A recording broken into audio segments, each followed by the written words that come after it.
I am a Goblin Slayer NPC, yet I resemble a hacker far more than the players do. My HP is double that of a boss at the same level, my basic attacks carry 50 bonus damage, and my damage output is multiplied 5-fold when facing goblins. There are 330 days left before the players descend. To avoid becoming a mob farmed for experience, I have hunted the goblins at the entrance of the novice village until they are an endangered species. A dim, damp cave. The air was thick with the stench of rot. I held a shield in my left hand and a sword in my right. Floating on my retina was a deep blue interface visible only to me. Level 44. HP 8800. MP 0. This string of data was not only my anchor for surviving 7 years in Fantasia, but also my special curse as an NPC. My talent, Bloodbath, tyrannically drained all my mana in exchange for double the HP of a peer-level entity. I don't spend mana to cast skills, I spend my life. But my life is hard. And I can take the abuse. A scream echoed from ahead. I quickened my pace. Around the corner, 3 green-skinned runts had cornered a silver-haired girl. Bang! Shield bashed the first goblin's head blossomed like a flower. Sword thrust the second had its heart pierced. The third didn't even have time to shriek before being pinned to the wall by a dagger I threw backhanded. My movements were fluid, devoid of any superfluous mercy. I am AI Chen. To ensure the players arriving in a year don't treat me as a creep to be farmed, I must be more of a monster than anyone else. Are you alright? I looked at the priestess in the corner. Ilusa, a level 7 rookie, had an arrow in her shoulder and terror in her eyes. Beside her lay a boy, face turning blue, poison attacking his heart. Please save him, Ilusa begged, trembling. I glanced at the boy's health bar, it was already bottoming out. He's hopeless. Potent poison, internal organs are already melting, I said truthfully. Picking up my dagger and walking over to the boy. The boy looked at me, his eyes holding only a craving for release. Kill me. Done. Schlick. The blade slid across his throat, ending the agony. Ilusa covered her mouth in horror. I ignored her emotions, coldly wiping the blade. Better he dies like a human than be torn apart and eaten by goblins. In these 7 years, I've seen this scene too many times. NPCs killing each other yields no experience points. My goal was only one thing: the big guy deep inside. Can you move? If you can, keep up. Do you know Holy Light? I can use it 2 more times. That's enough. 10 minutes later, in the depths of the cave, a massive hobgoblin sat upon a throne of white bone. Purple health bar, double health, level 45 elite boss. Holy Light. At my command, Ilusa raised her staff. Intense light instantly blinded the boss. I didn't even slow down. The long sword in my hand split into 2. Equipment mode switched. Dual blades. Affix activated. Damage versus goblins 50. Wake up, ghost cry. I slammed into the boss's chest like a streak of black lightning. 1333. 2001. Critical hit numbers danced wildly. This was no ordinary sword, it was the exclusive artifact weapon Ghost Cry that evolved with my title. The hobgoblin roared in fury, swinging its giant fists blindly. I slid sideways, staying in its blind spot, my blade specifically targeting the cartilage of its knees. 10 strikes later, the behemoth crashed to its knees. The final thrust pierced through its skull. Ding! Hobgoblin slain. Experience 2137. Level increased to 45. No excitement, no fluctuations. This was professionalism. I expertly looted the corpse, stripping everything of value. Then looked back at the dazed Ilusa. We're leaving. Staying in a place like this a second longer is an insult to life. The mornings in Lilac Town always smelled of cow dung. I lived on a farm at the edge of town. The first thing I did every morning wasn't washing my face but inspecting the fences. There are more goblins lately, I said to Duo, the farmer's niece. Is that why you're taking missions so desperately? Duo handed me a glass of hot milk.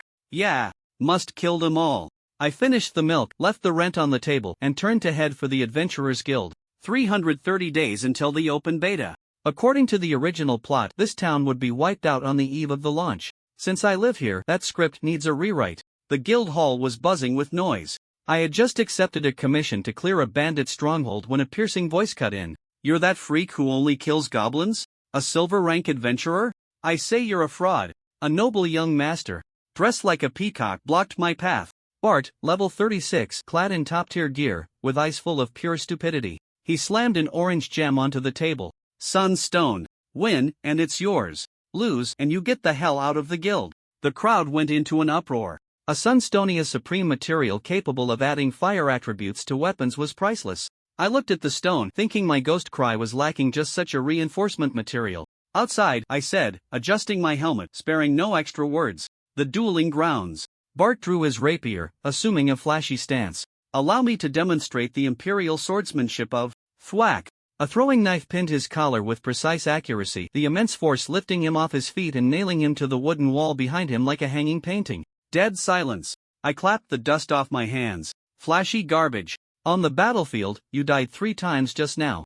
Bart hung on the wall, his face the color of pig liver, unable to utter a single word. I took the sunstone and casually bought 20 bottles of high-explosive alchemical oil from the guild shop. This mission was at the abandoned stronghold to the south. If I remembered correctly, that place had a massive pitfall. Afternoon. Torrential rain. Ilusa and I lay prone in the bushes outside the stronghold. This rain is perfect. I watched the muddy water. Goblins hate rain, their vigilance is at its lowest. Are we charging in? Ilusa was now obedient to a fault. No, we're playing dirty. I set tripwires and bear traps on the main path and poured the alchemical oil into the water source. The battle began silently. I sneaked into the hall, my throwing knives taking out the sentries first. However, the expected chaos didn't ensue. The goblin corpses on the ground swayed and stood up. Gray-white pupils, twisted limbs. It's necromancy. Ilusa cried out. My heart sank. The intel was wrong. A high-ranking medic shaman was hiding here. A simple clearing mission had instantly turned into Resident Evil. Dozens of enhanced zombie goblins surged like a tide. Ordinary physical attacks had little effect on them. Retreat to the trap zone. I grabbed Ilusa, fighting as we retreated. A massive, crimson goblin corpse blocked our path. Its chest was split open, and sitting inside was a malformed monster the size of an infant covered in totems. Mutant medic shaman, level 39 boss. Kakik human, become my collection. It controlled 8 corpse puppets who were strong humans in life, sealing off all my escape routes. Collection? I sneered. The ghost cry in my hand suddenly glowed with an eerie black light. This was the sword's hidden form against undead and ghostly creatures. It dealt double damage and had a chance of triggering instant death. You have to be alive to keep it. Instead of retreating, I charged forward, tanking a heavy punch from a puppet. My health bar instantly dropped by 800 points. Using the momentum of the blow, I shot toward the shaman like a cannonball. Explosive trap, detonate. Boom! The alchemical oil I had buried underfoot ignited. Flames engulfed the puppet swarm and obscured the boss's vision. In that moment of panic, the black blade pierced its tiny chest. Ghost cry, liberation. Sword chi exploded. The medic shaman turned to ash without even a scream. With the host dead, all the puppets instantly collapsed like marionettes with cut strings. Before I could catch my breath, the earth suddenly trembled. It's not over? Ilusa's face was pale. From the depths of the stronghold, a monster even taller and more muscular than a regular hobgoblin walked out. Goblin King, level 40, double health bar. It looked at the corpses on the ground and let out a deafening roar. It stomped its foot, the shockwave blasting us backward. 500. 700. My health bar fell to the danger zone and Ilusa was knocked unconscious, her health critical. So fast. This boss's agility was absurdly high, it didn't move like a strength-type monster at all. I downed a potion. My fatigue value had accumulated to 50 points, my movements were becoming sluggish. Since I couldn't dodge, I wouldn't. Last stand. I chanted in a low voice. This was a desperate skill, usable only when taking over 3,000 points of damage. Cost, burn 4 of max HP in exchange for 1 strike. My figure blurred in the rain, splitting into 7 solid clones. This wasn't an illusion, it was extreme speed. 16 swords. I overdrew almost all my vitality, delivering 16 full damage critical hits in just 3 seconds. PFFT PFFT PFFT PFFT. The Goblin King's massive body froze, blood mist erupting all over it. Its health bar vanished instantly. Human. I wait for you, in hell. It crashed down. I collapsed with it. Vision blurring. My health bar showed only triple digits, flashing red wildly. A warm green light enveloped me. Ilusa had woken up and overdrawn her last bit of mana to cast a healing spell on me. Survived. I looked at the mess around me and let out a long breath. Ding. Medium stronghold conquered. Rank S Skein shop unlocked. The next day, I was woken up by Bart's loud voice. Master, please accept your disciple's bow. The guy was kneeling at the farm entrance, holding a box containing 3 moonstones. Rare items capable of upgrading equipment quality. I don't take disciples, I said, while very honestly accepting the box. But I can give you pointers for 3 days. Bart was overjoyed. To impress me, he even took his servants to help me clear the river channel. Master, look what I fished up. In the afternoon, a soaking wet Bart climbed up from the river, holding a glittering golden ring. The moment I saw that ring, my pupils contracted violently. A gold ring engraved with intricate curse patterns. Ring of Greed. All stats 5, luck 2. Cost, pay 1 gold coin daily, or suffer misfortune. But that was just its surface. In the original game history, it was precisely this ring that attracted the greedy goblin army, leading to the complete destruction of the Kingdom of Fills. Why was it here? Give it to me. I snatched the ring and tossed it directly into the deepest corner of my system inventory. This thing is ominous. I'll keep it safe for you. Remember, don't tell anyone you saw it. Bart was scared by my seriousness and nodded hurriedly. Also, Master, there seems to be something else underwater. Bart pointed to the center of the river. I followed his finger. Although the surface was calm, under my insight skill, the river bottom was as murky as ink. There was the smell of blood. I gathered fishing nets and grappling hooks. With the town mayor and guild master watching, we fished out 4 heavy iron chests. The first chest, an evil god statue. The second chest, a full crate of stolen gold coins. The third chest, a sealed high-tier staff. The crowd gasped, greed and curiosity appearing on everyone's faces. But I gripped my sword hilt tight, because the fourth chest was shaking violently. A nauseating stench of corpses seeped through the cracks, causing the surrounding river water to boil. Everyone back! I roared, but it was too late. Crack! The chest shattered from the inside. A giant, rotting hand covered in black hair shot out. Its fingernails were longer than daggers, emitting purple toxic gas. With a non-human screech, a massive figure in tattered armor stood up from the chest. It was a legendary adventurer who had died years ago, now reduced to the highest order of corpse demon. High Undead Black Knight. Level 50. Who disturbed my slumber? Ghostly blue fire ignited in its empty eye sockets. Its gaze swept across the crowd before finally locking onto me. Boom! With a casual wave of its hand, the nearest silver rank adventurer was flattened into meat paste. The crowd screamed and scattered. I took a deep breath and activated Bloodbath once more. It seems this is the biggest Easter egg before the open beta. Ilusa, buff me. I gripped Ghost Cry with both hands, the corner of my mouth lifting slightly. Level 50? The stats added by that ring earlier are just perfect for me to test my blade. Crawling out of the box was a withered old man whose body instantly grew to over 4 meters tall. Just shifting his feet could make the ground shake violently. The other was a golden-haired girl with disheveled hair, her long, sharp nails stained with blood. It was this girl who had injured Aichin. Very good, there are many strong ones here. I love the blood of the strong. The golden-haired girl, known as the Blood Demon, was a type of undead that could normally move in sunlight. The giant old man was called the Diamond Demon, whose defense was comparable to that of a gargoyle. The Diamond Demon couldn't walk normally in sunlight, so he had to transform to overcome it. The moment Aichin was sent flying, a female mage with a smoking pipe launched an attack, releasing 2 balls of crimson flames. Explosive fireball. The 2 flames struck down, creating 2 large craters in the ground. The Diamond Demon fared better. But the Blood Demon's health dropped significantly. There was no helping it, the undead were weak against holy and fire magic.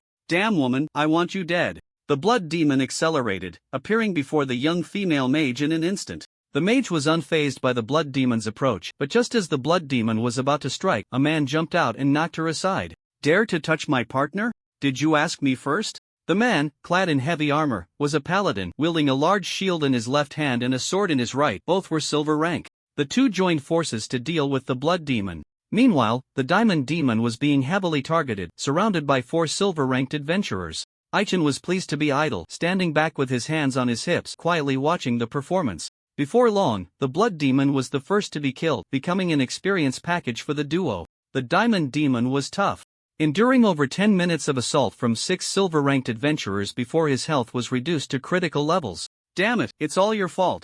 It's all your fault for ruining my master's plans. Since it's come to this, I'll destroy this town. With a furious roar before dying, the Diamond Demon unleashed 2 beams of black light from his mouth.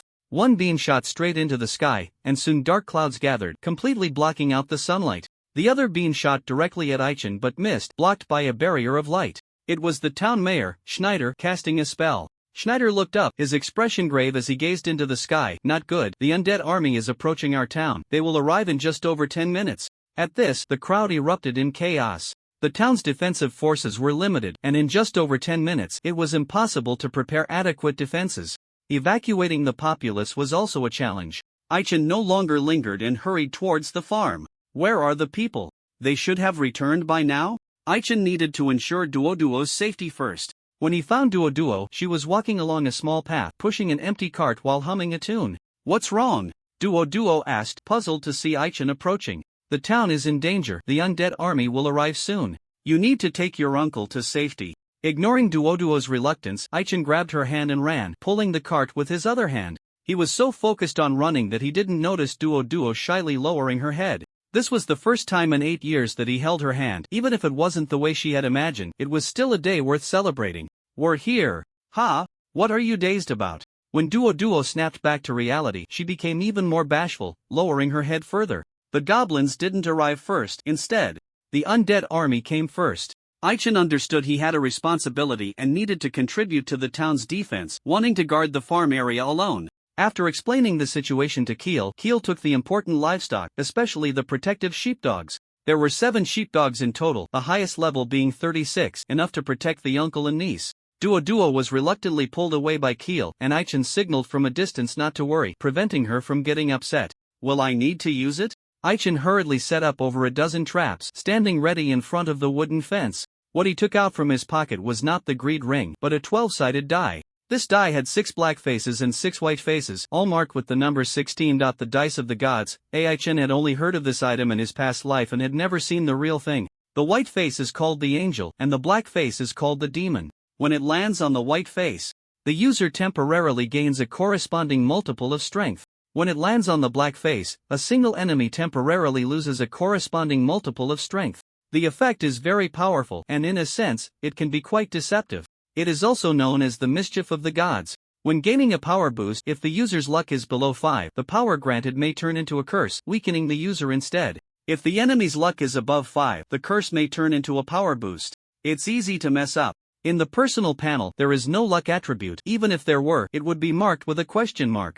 To ensure nothing goes wrong, one must wear accessories with sufficient luck attributes. Aichen also has equipment with luck attributes, such as the Silver Adventurer's Certificate, which is the silver medal hanging around his neck. Although it only has attributes of Luck 1 and Regional Legend 2, its rarity is high enough. In his past life, very few people could obtain it. Aichen idly played with the dice for a while before putting it away in his pocket. I hope I won't have to use it. Gathering his thoughts, he climbed to a high point and gazed at the approaching enemies in the distance. The undead army was advancing aggressively. A rough count showed about 400, with over 30 elite monsters and 2 bosses, both at level 32. Aichen was experienced in killing goblins but was not adept at dealing with the undead. Even in his past life, he was reluctant to engage with the undead.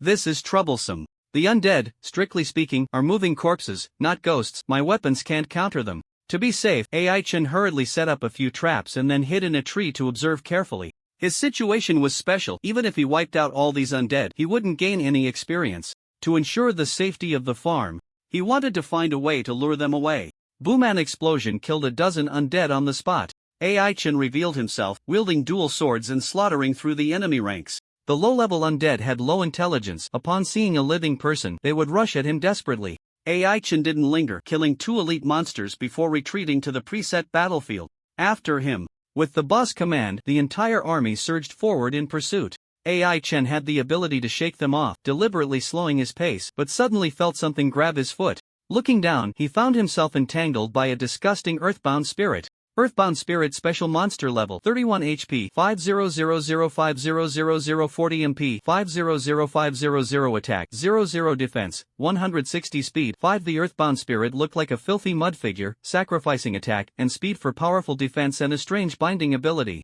It could also burrow underground, making it difficult to escape once caught. Aichen was bound and unable to move. Let go. Aichen freed his weapon and thrust it hard, aiming for the earthbound spirit's head, but found it couldn't penetrate. He unleashed a cross slash, yet still couldn't break through its defense. Turning to glance at the approaching army, he felt anxious and kept swinging his sword. Suddenly, a prompt sounded. Ding! Congratulations on comprehending the essence of the skill stabbing. Ultimate Stab, Experience 100, Reward, 1 Intermediate Gift Box. Aichen pierced through the earthbound spirit's head, killing it with a single sword strike and then sprinted up the hillside. Ultimate Stab, consumes 15 of maximum health, ignores the opponent's defense, and delivers a powerful strike, dealing 200 true damage. The earthbound spirit had thick blood. Logically, Aichen shouldn't have been able to empty its health bar in one go, unless he used some kind of item. Holy water, water imbued with holy power. Capable of countering undead and other evil beings. Sprinkling it on an enemy weakens their defense while also increasing the damage of the next 2 attacks by 25 times. The holy water produced by the church is reliable, but it's a bit expensive, costing 10 silver coins per bottle. Aichen had prepared several bottles of holy water, originally intended to deal with the special puppet summoned by the priest. Unexpectedly, the skill was not recorded in the skill bar, yet it still took effect. After using the technique, this ultimate move disappeared, seemingly not able to be used at will. Aichen climbed to a high point on the hillside, sprinkled a bottle of holy water on his weapon, and re-entered the battle. There were too many enemies, and he fought while retreating, eventually stopping by a small river. I advise you to give up struggling. Human. Headless Knight boss level 32 HP 38003800 50 MP 600600 attack 310320 defense 10 speed 10 Vineball Demon boss level 32 HP 20002000 50 MP 200200 attack 330360 defense 30 speed 48. The boss with severely imbalanced attributes. The Headless Knight's weakness was its head, but if one couldn't find its head, killing it was impossible, thus, defense was unimportant to it. The Vineball Demon, as the name suggests, was a hollow ball woven from vines. In the Suwat continent, Vineball was a popular folk sport. It was originally an inanimate object, but because the material used was devil's vine, which absorbed a large amount of fresh human blood, it transformed into a terrifying evil entity. Strong one. I want the blood of the strong. The Vineball Demon, perched on the shoulder of an elite monster, saw Aichen had no way to escape and took the initiative to attack. Its speed was incredibly fast, and even with Aichen's max-level insight skill and powerful dynamic vision, it was difficult to catch its figure. Bang! Aichen was not knocked away. As soon as the Vineball Demon collided with his chest, it began to grow black vines wildly. Several vines burrowed into his armor, trying to pierce his skin. Aichen hurriedly yanked them off and severed all the disgusting vines hanging on him. You don't look much like an undead, you're definitely a ghost, right? Aichen wasn't mistaken. When he previously attempted to slash the Vineball Demon with Ghost Cry, it had been frightened and jumped away. There was more than one enemy. While he was entangled, the Headless Knight delivered a powerful slash. Aichen chose not to take it heeding. As he dodged, the Vineball Demon wrapped around him again. Taking advantage of the effect of the holy water, he unleashed Ultimate Stab, hitting the Vineball Demon accurately, and a cloud of black smoke erupted. 1522. A single strike took away half of the Vineball Demon's life.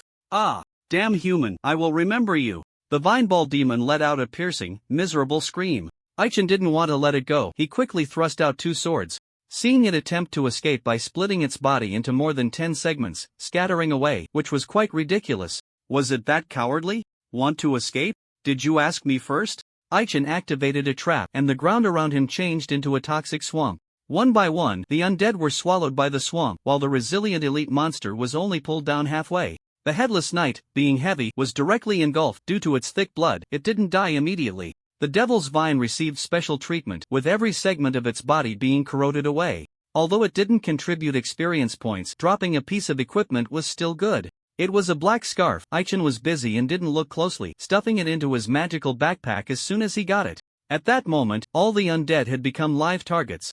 Aichen threw darts frantically, and soon, he quickly killed all the elite monsters. As for the sturdy Headless Knight, it was also not feeling well, with less than 1,000 health points remaining. So your head is hidden inside the armor, how creative. After dealing with the Headless Knight, the ground around quickly returned to normal, leaving a field of corpses. Aichen sat down exhausted, noticing his health had dropped below 5,000, and couldn't help but smile wryly. His trap skill maxed out, and while the damage was high, the consumption was also great. The preset swamp trap had triggered early, causing him to consume double the health points. Each time he killed a minion, he needed to expend 2 health points. Each time he killed an elite monster, he needed to expend 30 health points. Boss's words indicated a starting health of 100 points. After drinking 5 health potions in a row, he finally filled his health bar. I wonder how the others are doing. I hope the town hasn't been breached. The crisis was not yet over. Aichen returned to the outside of the farm and found a few skeleton monsters wandering around. Oddly enough, the undead were only interested in living beings and large animals, completely ignoring livestock, cats, and dogs. After taking down the skeleton monsters and eliminating the nearby undead, he didn't linger any longer and rushed towards the battlefield in the most critical condition. Help! Can someone come save me and mommy? Hearing a cry for help from inside a house, Aichen stopped and entered. He saw a disheveled young woman pinned against the wall by a zombie and tossed a bottle of holy water at her. With the holy water weakening the zombie's defenses, he stabbed it a few times and finished it off. Are you okay? The young woman, untouched, had multiple scratches on her body and was poisoned by the corpse toxin. If not treated in time, she would be turned into a zombie. Aichin took out a bottle of holy water and sprinkled it over her wounds. Under the purification of the holy water, the corpse toxin was quickly eliminated. Thank you. The woman slumped weakly to the ground, her eyes hazy as she looked at him. Aichin found a sheet to cover her body to prevent any exposure, then turned to the little boy hiding under the bed. Come out, you are safe now. The blond boy peeked out, confirmed that the zombie was really dead, and hurriedly crawled out, stumbling over to the woman. The boy was injured and also poisoned by the corpse toxin. After Aichin helped him clear the toxin, he left a bottle of holy water and was about to leave. Wait, please take us with you, I beg you. The front door of the house had been broken down by the zombie, and staying hidden inside was pointless. Aichin curiously cast a detection spell and soon understood why the zombie hadn't rushed to kill them. Character: Catherine X level, 11 HP, 357-1100. Talent: Soul Reaper. Character: Henry the 10th level, 1 HP, 52,100. Talent: Soul Reaper. The mother and son both possessed this rare talent. If they were turned into undead, they would become rare necromancers. That zombie was waiting for their natural transformation. Considering he couldn't let two rare talents be lost, Aichin picked up Catherine, with Henry following closely behind, and the three of them headed towards the shelter. The church was a temporary refuge, and when they arrived, it was packed with people inside and outside. Upon seeing the silver medal hanging around Aichin's neck, everyone was overjoyed, and one person stepped forward to stop him. Mr. Goblin Slayer, can you please not leave? Aichin hesitated, noticing Duo and Gil among the crowd, and couldn't help but breathe a sigh of relief. Don't worry, I want leave. Just as he finished speaking, a shadow swooped down. Flapping, a shadow flew through the air, sporting a pair of smooth black wings, resembling a demon. With a long tongue, looking down at everyone. I smell a delicious fragrance. Where is it? Little lamb, where are you? As this creature appeared, chaos erupted inside and outside the church, all hoping Aichin could drive it away. Aichin looked up, squinting his eyes, recognizing the identity of the creature before him. Gargoyle boss level, 49 HP, 100, 001, 000050 MP, 15001500 attack, 346371 defense, 200 speed, 40. The higher undead were indeed powerful, their attributes overwhelmingly crushing Aichin. The gargoyle, a monster between the undead and demons, fell into a slumber during the day, maintaining a statue-like state, only regaining its flesh and blood at night. The iron demon had awakened it early, and its attributes were not at their peak yet. Aichin had no good way to deal with a flying demon. Throwing darts? Useless. The gargoyle's defense was strong. Even if he hit, it wouldn't cause any damage. Traps couldn't deal with something flying in the sky, leaving the situation very passive. Dare to draw your sword against me, human? Are you the little lamb I've been looking for? Aichin didn't respond, holding his sword in one hand while reaching into his pocket with the other, ready to use the die at any moment. The gargoyle had returned to flesh and blood and needed to feed. Below, the crowd was dense, perfect for its hunting. Aichin watched as it swooped down towards the crowd, executing a cross-slash to intercept it. If you want to harm them, you have to get past me first. The gargoyle tilted its body, dodging the attack, glaring fiercely at Aichin. Realizing he was not an easy opponent, it sneered, so you're a shepherd, huh? Then let's slaughter the people first and then feast on the lamb. The gargoyle opened its mouth and unleashed a dangerous wave of black energy. Bang! Aichin raised his sword, Ghost Cry, but was swept by the energy wave, retreating further and further until he was knocked back 100 meters. Finally stabilizing himself. Human, to withstand my attack is impressive. Let's see if you can take another. The gargoyle clapped its hands together and an invisible black hand appeared. Aichin struggled just to withstand the first blow. His health bar had dropped a notch, now at 78009000, and he couldn't handle the gargoyle's second strike. In a critical moment he used the Die of the Gods. Did I succeed? Aichin was struck by the black hand, creating a large pit where he stood. The gargoyle, having lived for over 100 years and dealt with many silver-ranked adventurers, knew how troublesome they could be. It wasn't reassured until it confirmed the human was dead. Just as it was about to fly above the pit, a flash of sword light cut through the air, severing one of its wings. What was happening? Before the gargoyle could react, several slashes came from below the pit, tearing its body apart into more than 10 pieces. It was left with only a sliver of health, its head rolling beside the pit. Seeing Aichin jump out, it panicked. Human, how can you be so strong? Aichin couldn't be bothered to reply. He stepped forward and cleaved the gargoyle's head in two. Ding! Congratulations on defeating the gargoyle solo. Battle rating SS. Reward 1 advanced gift box. Killing a non-goblin boss yielded no experience, only item rewards and points, which was still decent. Aichin opened the gift box on the spot, revealing a beautiful green heart-shaped necklace. Lucky necklace. Rarity: Luck 5, Charm 5, Health Regeneration Speed 50, Mana Regeneration Speed 50, Stamina Recovery Speed 50. Attached skill: Healing spell where requirement. Level 5. Note: a rare necklace, perfect for your loved one. Such a treasure, Aichen could use it himself, but considering Dodo needed it more, he found her and personally put it on her. To Dodo, this act seemed like a confession, but she knew Aiken's feelings were pure, even if the onlookers blessed them. She would pretend not to hear. Dodo lowered her head, shyly asking, "Is it pretty?" It suits you very well," Aichen said sincerely. I think so too." The main battlefield on the east side of the town grew increasingly intense, and Aichen didn't delay any longer. To prevent any further incidents at the church, he took out an item. Guardian one-time item. This item was a chess piece that would randomly summon a guardian, a rare item obtained from an intermediate gift box. Aichen was lucky and summoned a powerful knight. Guardian Knight special status level 50 HP 50005000 50 MP 20002000 attack 500500 defense 100 speed 40. Both the human and the horse were transformed from stone, possessing independent thought and capable of executing complex commands. The item was good, but it could only exist for 3 hours. Once the time was up, it would disappear on its own. Aichen gave the Guardian Knight a few instructions, bid farewell to the others, and rushed towards the east side of the town. As he ran, he suddenly fell to the ground. Damn it, is the side effect kicking in?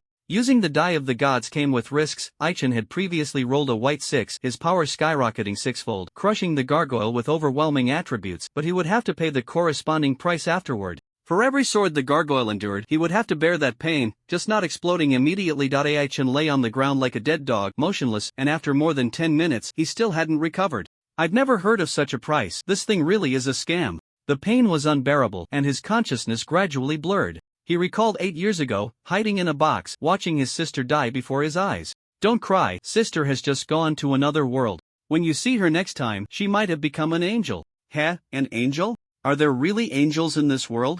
The continent of Suwat is filled with legends. Tales of angels, giants, and elves that have circulated for a long time. The powerful races have long faded from people's sight. For thousands of years, aside from the occasional elf, other races have not even left a shadow. When Aichen first crossed over, he was weak and unable to save his sister, treating her last words as a joke. "If there really are angels, I hope they descend to save this mortal." In his days, Aichen saw an illusion. A glowing blonde girl approached him, with a pair of white wings on her back. As she got closer, he could see her figure was exceptionally well proportioned. "Is this a trick? Are there really angels? Are you here to take me to the heavenly realm to find my sister?" Just as Aichen was about to faint, the girl smiled and said, "Angels do exist. I don't know where your sister is, but if you have time, I can help you look for her." "Really?" Under the illumination of the holy white light, the pain in Aichen's body quickly dissipated. Confirming that the figure before him was not an illusion but a real person, he realized he had just lost his composure. "Thank you." "No need to thank me, nameless silver-level adventurer." The angel merely passed by, soaring high into the sky, and soon disappeared from sight. Aichen stared blankly in the direction the angel had gone, muttering to himself, "I didn't expect there really are angels. Why did no one confirm this in my past life? Ah, wait, the direction she went, isn't that the eastern battlefield?" Aichen was too late. By the time he reached the eastern side of the town, the battle had already ended. The quick resolution of the fight was thanks to the sudden appearance of the female angel, nameless silver-level adventurer. "We meet again." Reincarnation is a skill. If you're born into a good family, your starting point is someone else's unattainable end. The continent of Suwat is home to many races. Aside from the 10 races that have faded from view, there are also powerful demon races, Azura people, and aquatic races. Although humans are the masters of the continent today, if they encounter the above powerful races, they can only bow their heads. After the game's public beta, aside from humans and orcs, players cannot choose other pure-blood races, at most mixing bloodlines, like half-elves. Pure-blood angels, giants, and the like are out of the question. Angels, a race that has been overly mythologized. They symbolize strength and justice, having ruled the continent for thousands of years, undeniably powerful. What appeared before everyone was a girl with a baby-faced visage, golden hair, golden eyes, and a sweet smile. Holding a golden scepter and wearing a daring silver gown that showcased her good figure, she became the center of attention as soon as she appeared. The girl introduced herself. "Hello everyone, my name is Jerrica Bedos. Just call me Jerrica. Don't just stand there.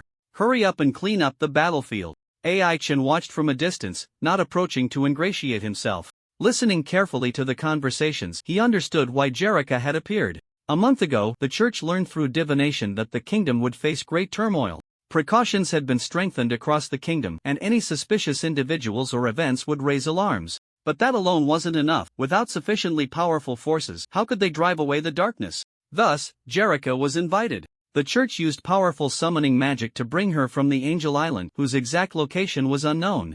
Out of curiosity, Aichin cast a reconnaissance spell on her character Jerrica B. Dor's first form level 52 HP, 130001, 3000 150 MP, 40004000 attack, 240261 magic attack, 520520 defense? Speed? Such luxurious attributes, and this is just the first form. How strong will she be when she transforms into her final form? Aiken's brow relaxed. Clearly, Jerrica would not intersect with him, so he lost interest and turned to leave. The crisis had not yet been resolved, and he took two small teams to another battlefield. The fighting continued until nightfall before it finally quieted down. Thanks to Jerrica's involvement, the casualties were minimal. What surprised people was that when the deceased were gathered in one place afterward, Jerrica prayed to the heavens, and beams of holy light descended, bringing the dead back to life.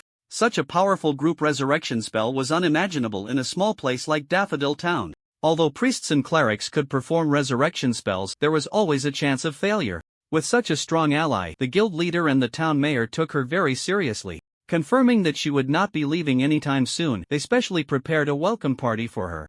Aichin did not join the festivities or the hastily organized celebration banquet, instead returning to the farm with Dodo and Keel. He lived in a wooden house near the horse ranch, and with some time before bedtime, he sat outside the house looking at the stars. "You must be exhausted today, right? Why not go to bed early?" Dodo came over in her pajamas, sitting beside Aichin and asking. Aichin turned his head, seeing her looking sleepy, and said, "We'll go to sleep soon, but you've been busy since you got back. It's better for you to go to bed early." They hadn't done any farm work all afternoon, and upon returning, the three of them had been busy feeding the chickens and cows.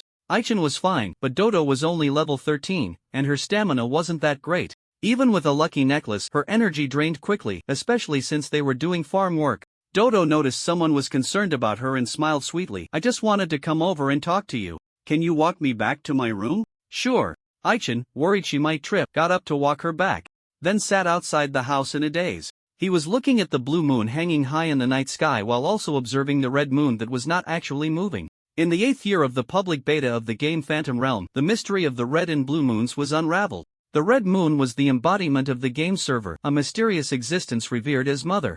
Any questions players had in the game were answered by Mother. The blue moon represented the real world where players resided, and their ability to descend onto the continent of Suwot was indeed facilitated by Mother's power, projecting them over. In the 9th year of the public beta, the game and reality began to merge. By the 10th year, the blue moon in the sky finally disappeared, and the game and reality completely fused, with all continents and islands on Earth being projected into the Suwot continent. The server Mother became the ruler of this realm, and everyone was under its control. In his past life, Aichin had uncovered many secrets within the game, knowing that the waters of the Suwot continent ran deep. As an anomaly, he had surely caught Mother's attention long ago. Aichin touched the 12-sided die that had entered cooldown, understanding that this was a test from the supreme deity. "The dice of the gods? Which one gave this to me?" Aichin lay back on the bench and soon fell into a deep sleep. The next day, he woke up to find a blanket covering him. The wooden fence of the farm had been damaged in several places, and he needed help to repair it. By the time he finished, it was just in time for a meal. Today, he didn't do the daily inspection routine. Mainly, there were footprints inside and outside the farm, indicating that the undead had come after the three of them left yesterday. Aichin even suspected that someone else had come, so he asked Uncle Keel to check thoroughly to see if anything was missing. "Good morning, teacher. Do you need my help?" Bart arrived.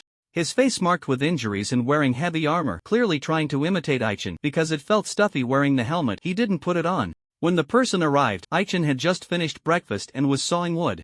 There was no choice, several parts of the farm's wooden fence were broken and needed repair, so he and Kier were busy with this task. "No need, you find a place to sit down first, they'll be done soon," Aichin said. With his help, the wooden fence was repaired in no time. Under Duodua's watch, the two walked to a hillside not far from the farm. "We were delayed yesterday due to some matters, so today we need to speed up. It's best to prepare mentally," Aichin said, sitting on the hillside with some scattered tools in hand. Bart didn't understand what he was going to do, steadied himself, and said, "Please rest assured, teacher, I guarantee I will complete the task." "Is that so? Then let's start now," Aichin said casually. "Now, teacher. I don't know if we..." Boom! Before Bart could finish his sentence, the entire hillside began to shake violently. Except for the small patch of ground where Aichin was sitting, the ground suddenly became soft, and Bart felt as if he were standing on water, falling in with a splash. He could still use magic? Bart was rolled down the hillside by the soft soil, covered in mud. Two servants wanted to come forward to help but were stopped by him. Once he stood up in a sorry state, he realized. So the teacher wants me to do slope training. As long as I climb to the top, I pass? Aichen didn't think so. His intention was to have him practice dodging on the shifting ground. The props he prepared were all throwing tools meant to hit people. Realizing he couldn't get it all done at once, he followed up with, "You need to do it first before we talk." While Aichen was busy training Bart, on the other side, Ilusa was at home diligently practicing magic and had made new progress. Did it work?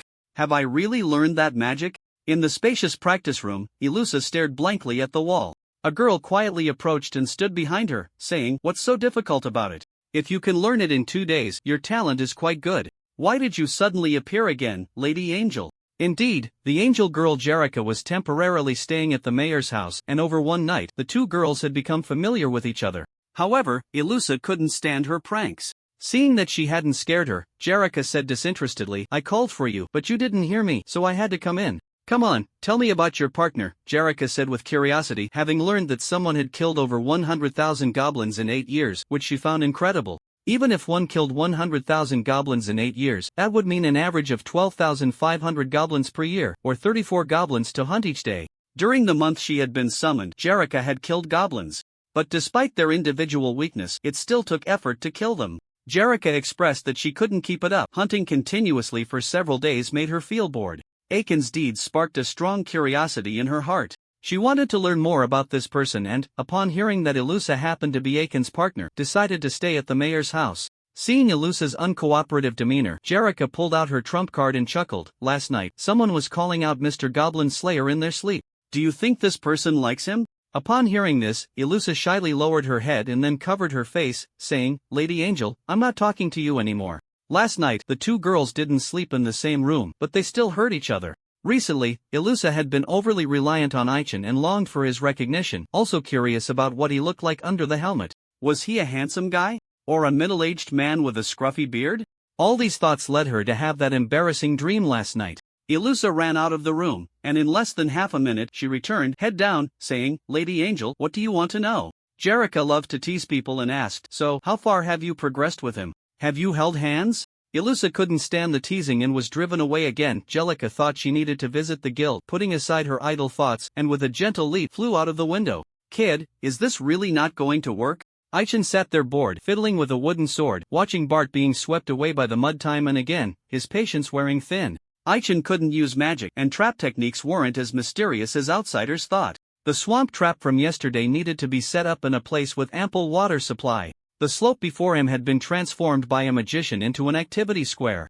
Not his own creation. The dirt could soften and flow like water or sand, and Aichen often came here for physical training. Bart had poor stamina and could only climb halfway up before losing strength, currently lying motionless at the bottom. "Sorry, teacher, I didn't expect climbing to be this tiring. How about we take a break before continuing?" Aichen had accepted the benefits from others and needed to take responsibility, not wanting anyone to slack off. After some thought, he tossed something out. "Drink this." Bart caught it steadily, seeing it was a bottle of stamina potion, and grimaced as he sat up. "Teacher, can I rest for another 5 minutes? I'll only give you 3 minutes. When not in combat, taking stamina potions had the best effect, and those doing hard labor always kept some on hand. Bart continued to throw himself into training. Aichen stopped watching and walked along the path to the farm, just in time to see the guild president's female secretary arrive. "Mr. Goblin Slayer, you didn't attend the celebration banquet last night, so we had to bring the rewards personally. Please accept them." Aichen took a bag of money and 2 flags. The flags were not banners but magical items. Guardian Vanguard rarity could set up a barrier with 5,000 durability and 50 armor value within a certain range. If multiple were set up in the same place, only the durability could stack. Such an effect sold for a full 10 gold coins. The guild knew what had happened at the farm yesterday and specifically brought out these 2 magical items. Aichen gladly accepted them. Such flags weren't sold outside, and the guild couldn't produce many. Otherwise, the temporary shelter wouldn't have been so defenseless. The guild should be quite busy in the next few days, right? This question was rather lacking in depth, although the undead army had been repelled. The aftermath was a problem. If the undead bodies weren't dealt with in time, they could cause a plague, needing proper purification. With Jerica assisting, it would go much smoother. The female secretary spoke earnestly. "Yes, this incident has reminded us to thoroughly inspect various places inside and outside the town to prevent any further exploitation." "Is that so? If you need me, just let me know." Watching the female secretary leave, Aichen leaned against the wooden fence, bored, soaking up the sun. In the past, his title as Goblin Slayer had only spread among the common folk, but after yesterday's events, he had officially entered the sight of the big shots. Upon waking up this morning, he found that his panel had changed from an elite template to a boss template, with an overall attribute boost changed to 50. This was all because of the title upgrade. Ding! Congratulations on making a significant contribution in the defense battle, Regional Legend Degree 3. Title upgraded. Because of this prompt, the title became a 1-star title, with all attributes 50. Bosses also had level divisions categorized by strength and rarity from low to high, normal, bronze, silver, gold, dark gold, legendary, epic. Corresponding to 1 star to 7 stars in titles, each star increase provided an additional 50 boost to all attributes. Aichen was currently just an ordinary level boss, unlike Angel Jellica, who debuted as a silver boss. If he were a player, the increase wouldn't be so exaggerated. This was an NPC's exclusive privilege. Otherwise, bosses would be too easy to defeat, lacking game experience. By the way, I haven't taken my equipment for enhancement yet. Should I go find that chatterbox? Aichen thought about meeting a talkative guy, went back to change out of his armor, put on casual clothes and a spare helmet, and was about to head out. You're going to that blacksmith shop, right?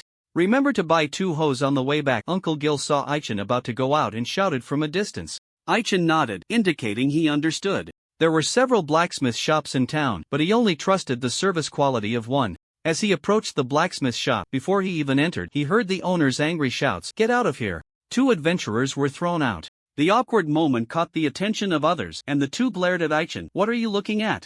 Aichen ignored their glares and walked inside. The shop owner was sitting at the counter, fanning himself in frustration. When he saw someone enter, he intended to scold them, but upon lifting his head and recognizing the visitor, his expression grew even darker. He wanted to curse but didn't dare, ultimately sighing in resignation, "If I could, I really wouldn't want to see you."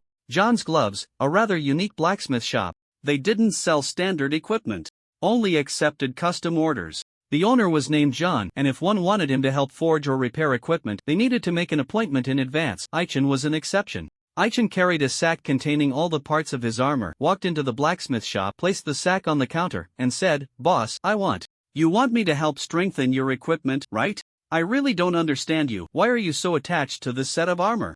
Why won't you just change it?" John was a red-haired uncle with a scruffy beard, looking impatiently at Aichen. Even without taking out the moonstone, he could sense the unique aura of the moonlight stone. Aichen nodded, took out a treasure box, and said, "Please, how much do you need? Just name a number. I won't charge you much, just 3 gold coins will do. Remember to come by tonight to pick it up." After saying that, Aichen was also shoved out, pulled away by a strong force. Seeing the shop door hurriedly pulled down, he understood what was happening. Although John didn't say it, he was actually very interested in the Avenger armor and needed to study it properly, having no time to deal with people. This set of armor wouldn't be damaged, but if maintained by John, it would be enchanted for a period, enhancing its basic attributes. Over time, the 2 became familiar with each other. "Tonight, huh? Alright, he'll come back tonight." Aichen knew that John always had a wish to create a divine artifact to make history. Since he couldn't forge a divine artifact at the moment, he settled for second best. Every time he studied the Avenger armor, it was to be able to create equipment with indestructible properties. "Almost forgot, I also need to buy a hoe for Uncle Gil. He'll come back tonight to buy it." Most of the farm tools were produced by John, ensuring quality. Aichen thought he couldn't go back empty-handed, so he decided to wander around outside first. "Boss, how much is this dress?" Aichen walked into a clothing store, thinking about the weather getting warmer, and decided to buy 5 dresses for Duo, as well as 2 short shirts for himself. Where to next? Aichen wasn't used to being idle. He used to practice his skill proficiency, but even if he practiced hard now, it wouldn't yield much result. He felt it was time to go back, took a stroll on the street, and then turned to head back to the farm. "Uncle, it's you, right? It really is you?" Aichen was stopped by a little boy on the road. The golden-haired boy, wearing suspenders, had been playing with a group of kids, and upon seeing him from afar, he joyfully ran over. Aichen recognized the boy. His name was Henry. After all, he had just saved this child. "Yes, it's me." Henry hugged him tightly and said, "Can you come to my house as a guest? My mommy wants to thank you properly." The moment his legs were hugged, Aichen recalled some not-so-pleasant memories, almost making him think it was a goblin hugging him. "Alright, let's go then." Aichen followed Henry to the house, where the door hadn't been repaired yet. Peeking inside, a beautiful young woman quickly came into view. Catherine, wearing an apron, was busy stewing meat in the kitchen. Hearing footsteps outside, she thought it was a neighbor coming to visit, and when she saw her son bringing someone, she was momentarily stunned. "Who is this?" "Mommy, this uncle is the benefactor who saved us yesterday. By the way, uncle, what's your name again?" Henry enthusiastically introduced. "Just call me the Goblin Slayer." Henry, seeing that Aichin was unwilling to reveal his name, clicked his tongue, suppressing his confusion, and pulled the person into the house. The house where the mother and son lived was small, and it had been damaged yesterday. Several walls were broken and needed proper repairs. Catherine had initially thought of asking adventurers for help with the repairs, but considering their lack of money, she planned to invite the neighbors for lunch to ask for assistance. Aiken's appearance disrupted her thoughts. Catherine's partner had passed away in an accident during her pregnancy. The hardships of raising a child alone until he was 5 were known only to her. She longed for someone to rely on, and Aichin fit the bill perfectly, gazing at him dreamily while they ate together. "What's wrong? You look like something's bothering you. The poison from yesterday shouldn't still be affecting you, right?" Feeling the need to do something while mooching off someone else's meal, Aichin noticed Catherine's flushed face and asked in confusion. "No, I am fine, just a bit hot." "I'll go open the windows," Catherine said, her expression flustered. She was certain she had developed feelings for Aichin. His voice, carrying the maturity of a man, inevitably reminded her of her deceased partner. "Is that so?" Aichin looked up at her in puzzlement. Quickly finishing his meal and kindly helping to repair the house. He often did this kind of work on the farm, so it was no trouble for him, even reattaching the door. "I'm leaving now. If you have time, remember to visit the Adventurers Guild. Just say I referred you, and the staff will understand." Even after Aichin had left, Catherine remained in a daze, standing blankly at the door. "Mommy, what are you daydreaming about? Did the uncle just say we should become adventurers? Can we really become adventurers?" Henry, still young, didn't notice Catherine's unusual demeanor.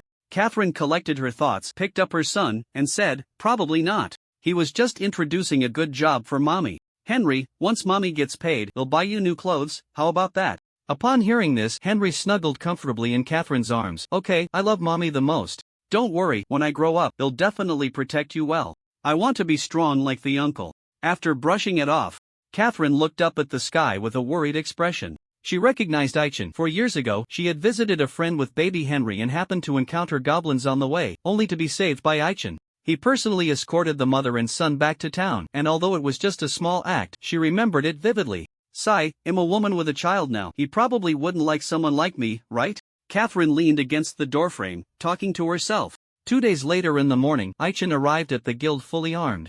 As he walked into the hall, it was just the time for the release of new quests, and everyone's attention was focused on the task board, so not many noticed his arrival. Aichin sat quietly in a corner, waiting for his teammates to arrive while checking the new attributes of his armor. Avenger Armor 3 Defense 12 Stamina 3 Agility 3 Head Protection 7 Special Effect 1, Revenge Special Effect 2. Fury Enchantment Attack 9 Remaining Duration 151 hours were requirement. Level 15 Note, cannot be damaged, discarded, or dropped 3 indicates it has been enhanced 3 times. For level 15 armor, these attributes are quite good. Special Effect 1, Revenge, was already present, increasing physical damage by 530 after taking damage. The newly appeared Special Effect 2, Fury, as the name suggests, increases strength by 110 points after being attacked. Both effects can stack to their maximum value and reset after the battle ends. Unfortunately, the shield is not exclusive equipment. Over the past 8 years, Aichin had no idea how many shields he had worn out. Every time he went to John to order a new shield, he would be lectured for a long time. Despite Aiken's low profile, someone still noticed him. "Look, it's the hero of our town," a man pointed at him and said.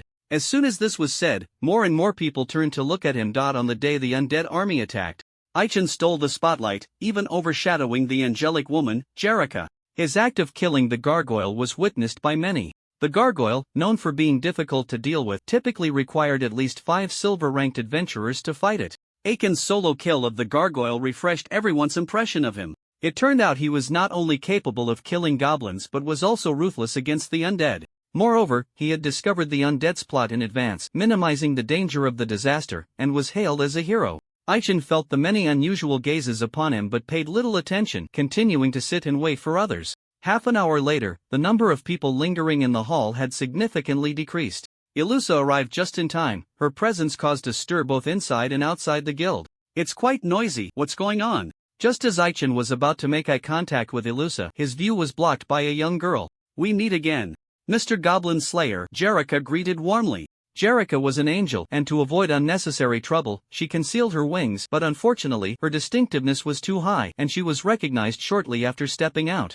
Aichen politely nodded, noticing Ilusa looking at him helplessly, and asked in confusion, "What's wrong?" "Let me speak." Jerrica stepped forward and said, "Mr. Goblin Slayer, may I request to join you in your actions?" Aichen looked up seriously at her and asked, "For this operation? Or do you mean to team up with us in the future?" "I'm not sure. If possible, I hope our cooperation can last a while," Jerrica replied honestly. That day, Jerrica's appearance was indeed due to an urgent message from the church's priest. If another urgent message or a task from the church headquarters were to come, she would leave Daffodil Town. There was no hesitation in this matter, and Aichen agreed to her request to team up. With Jerrica's powerful assistance, they could attempt to tackle the goblin lairs they had previously dared not approach. "Are there any more urgent goblin requests?" The three of them arrived at the counter. Under Aiken's gaze, the counter attendant took out a few requests and said earnestly, "Just so happens there's one that relates to the lair you cleared last time." After a pause, the attendant continued, "A few days ago, when the guild sent someone to investigate, they discovered another goblin lair deep in the mountains. That lair is extremely hidden, and there are suspected undead patrolling the perimeter. Upon confirmation, those are puppets controlled by a necromancer. Its location is here. According to our initial observations, there are at least 500 goblins. If it's you, you should be able to handle it." The town had just been attacked by the undead, serving as a reminder to the people. Defensive works were being hastily arranged, and they did not want any more incidents at this time. So all nearby threatening monster lairs were to be cleared by silver-ranked adventurers. This request was specifically left for Aichen by the counter attendant. Aichen took the map, carefully read through the information collected by the guild, and nodded, saying, "All right, let's go with this one.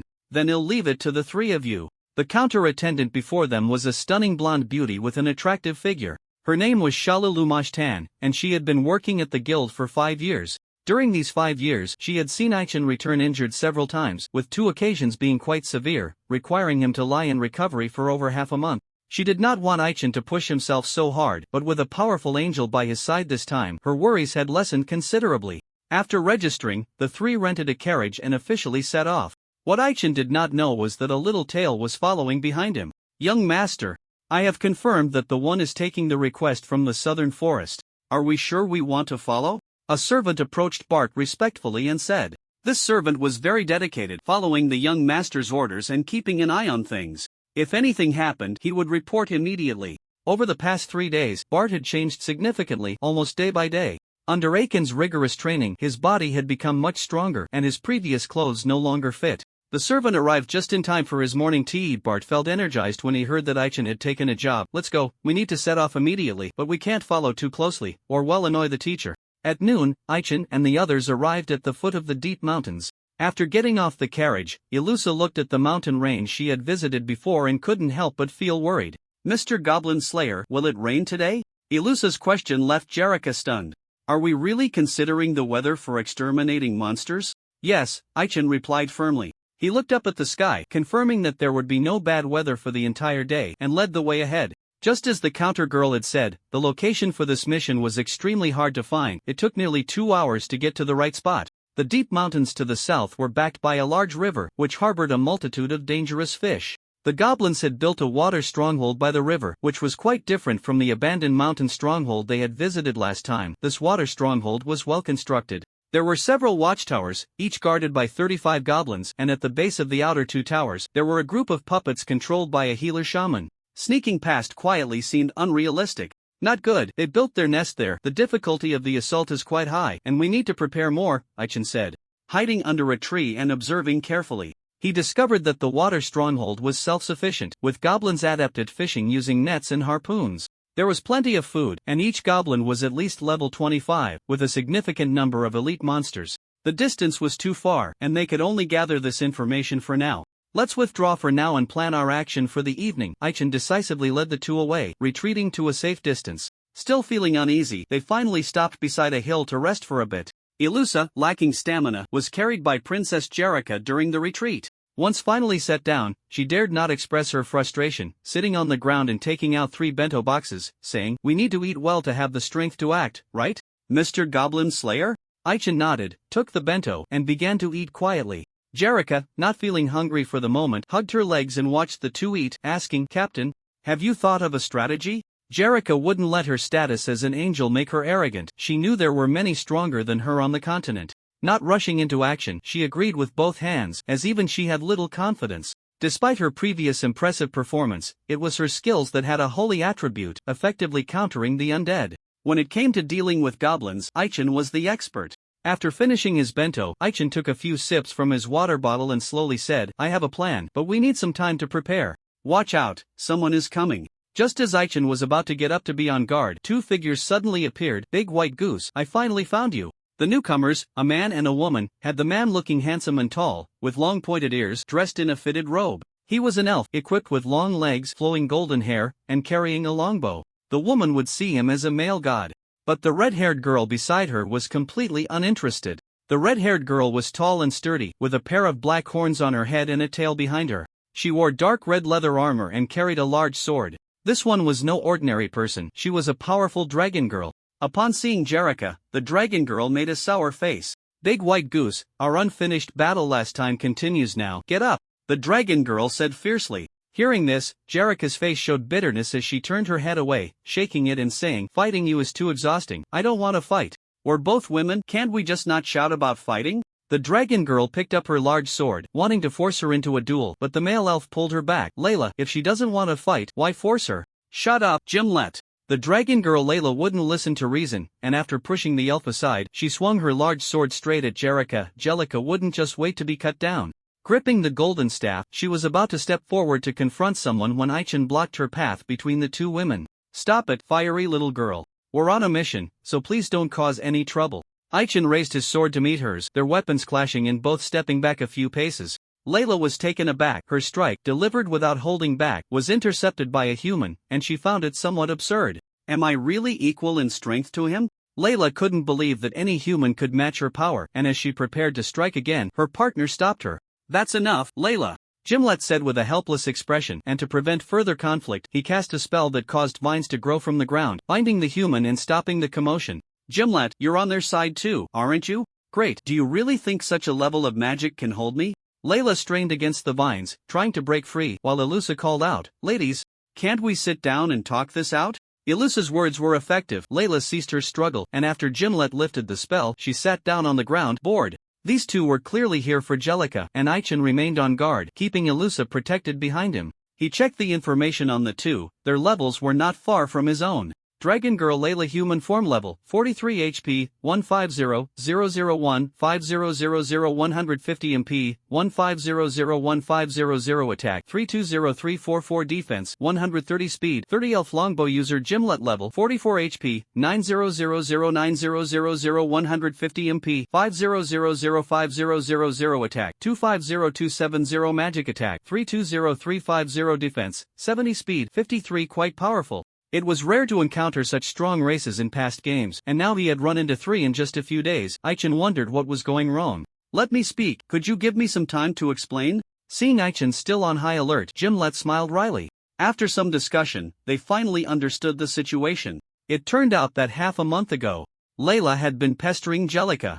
Layla was competitive and always wanted to defeat a human at least once. Jellica, being of a higher level and busy with her own tasks, had no time to play with her. After one encounter, she had avoided further conflict, hiding whenever she saw her. Unexpectedly, she was still found. I don't want to get involved in your matters, but please don't disturb us until we complete our mission, Aichin said seriously. He had no confidence in dealing with the two, and even with Jellica, the situation would be similar. Especially with the dragon girl, her attributes were too exaggerated. If he didn't go all out, he wouldn't be able to fight back. Ilusa, seeing the two of them talking, couldn't help but breathe a sigh of relief. Mr. Goblin Slayer, when shall we move? Layla and her companion hadn't had much rest in the past half-month while searching for Jellica. Now that they had found her, they were somewhat fatigued, sitting on the ground to catch their breath. Hearing that they were about to leave, Layla couldn't sit still and chuckled. What are you going to do? Why not let us join in? Aichin frowned slightly. Jellica was at least compliant, but if two more uncontrollable members joined the team, it would affect their operation. Just as he was about to refuse, Ilusa said, we welcome the two of you to join us. At this, everyone turned to look at Ilusa. Am I not the captain here? Aichin felt displeased, but seeing that Jellica had no objections, he sheathed his weapon and said seriously, let me make this clear, no matter how important you are, during the operation, you must follow orders. If you can't do that, please leave. Layla glared at Aichin, thinking that while a big white goose angel was one thing, what right did a human have to give her orders? She tried to stand up but was held down by Gimlet's hand on her shoulder. Then it settled, Captain. Half an hour later, The 5 of them officially set out. Aichen led the way at a slow pace, his eyes constantly scanning the surroundings. The 2 newcomers observed him with heightened vigilance, as if there were indeed something in the mountains that required caution. Layla dismissed it, wanting to urge everyone to move faster, but Aichen raised his hand to signal everyone to stop. Ilusa quickly understood his gesture and hurriedly hid under a tree, while the other 3, showing good alertness, also quickly concealed themselves upon hearing the heavy footsteps drawing nearer. Before long, a large black bear slowly approached. The bear stood upright on its hind legs, its gaze fierce, scanning the area where the group was located, sensing some threat, yet continued walking nonchalantly. Black Bear Bell Mountain Lord level 57 HP, 180-001, 8000-150 MP, 2000-2000 attack for 20440 defense, 170 speed, 31. This black bear was the master of this deep mountain. A special monster also known as the Mountain God. Until it actively attacked a person, players could not initiate an attack against it, or they would face attribute penalties. Aichen was unwilling to confront it and noticed it heading towards the water village, puzzled. What is it doing? Let's go take a look, Layla said, both annoyed and angry. As a dragon girl, she felt deeply embarrassed to be frightened by a bear. Gimlet understood what she was thinking and, seeing her eager to act, helplessly said, "Don't do anything unnecessary." "I know, can you stop reminding me of that? It's really annoying." Aichen was not interested in their bickering and cautiously moved closer, seeing the black bear walk past the entrance of the water village, while the goblins and puppets seemed oblivious, clearly indicating a certain understanding between the 2 sides. It turned out it was there to feed. The black bear caught a few large fish by the river and after eating, its figure quickly disappeared into the forest. Aichen stared blankly in the direction the bear had left, lost in thought. "What's wrong? Is the captain interested in that big dumb bear?" Layla leaned over to say. "Layla, can you not interrupt the captain when he's thinking?" Jellica was annoyed and pushed her away. Jellica loved watching men focus on their tasks, and whenever Aichen fell into contemplation, she would secretly observe him. Her push intensified the conflict between the 2 women. "I've tolerated you for a long time, you big white goose. Watch out." Whoosh, an arrow whistled through the air, interrupting the 2 women's impending fight. Gimlet reacted quickly, stringing his bow and shooting an arrow that collided with the incoming projectile. "Watch out, we've been discovered." Without Gimlet's reminder, they already knew they had been spotted. The group quickly entered a state of readiness, but Ilusa was puzzled. She turned to see Aichen still frozen in place. "Mr. Goblin Slayer, what should we do next?" A loud explosion erupted from the ground beneath Aichen's feet, and Ilusa, being the closest, was the first to be blown away by the blast. "Mr. Goblin Slayer!" Ilusa shouted anxiously, wanting to save him, but found her foot hurt badly. After struggling to stand, she immediately fell again. Not only could Aichen set traps, but goblins could too, and they were quite skilled at it. During a previous reconnaissance, Aichen had noticed something was off about the woods surrounding the water village, but he couldn't pinpoint the issue.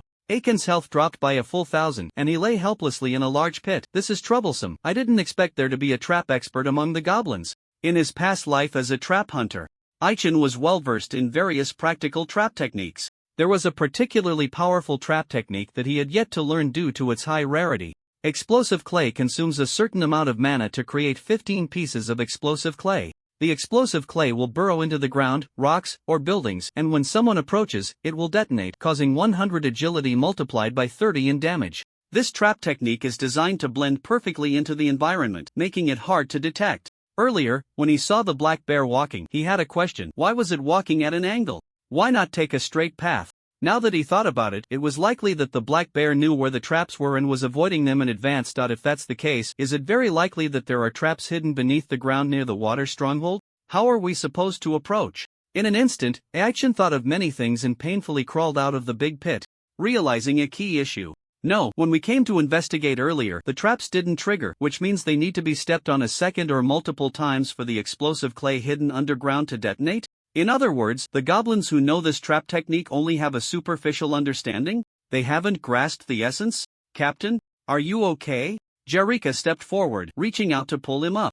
Aichen signaled that he was fine, drank a potion, and said, "You all should know that there are traps set in the nearby ground, and we need to clear them out first." Gimlet had no objections, hugging Layla's waist and jumping into a tree, bouncing around to quickly escape the danger zone. Jerika flew up with Ilusa in her arms, and Aichen also had a way to avoid the traps.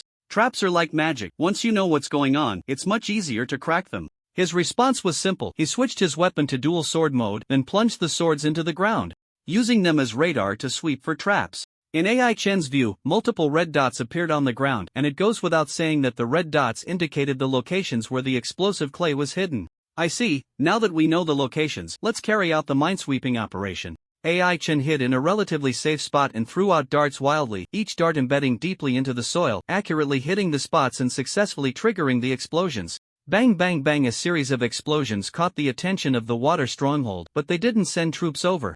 In the goblins' impression, those who fell into the traps were undoubtedly doomed, so there was no need to rush over to collect the corpses. Previously, they only had scouts shoot arrows to create panic and cause people to accidentally step on traps. In front of the water stronghold's main gate, on the watchtower, a scout centurion drew his bow, his gaze moving back and forth in the forest.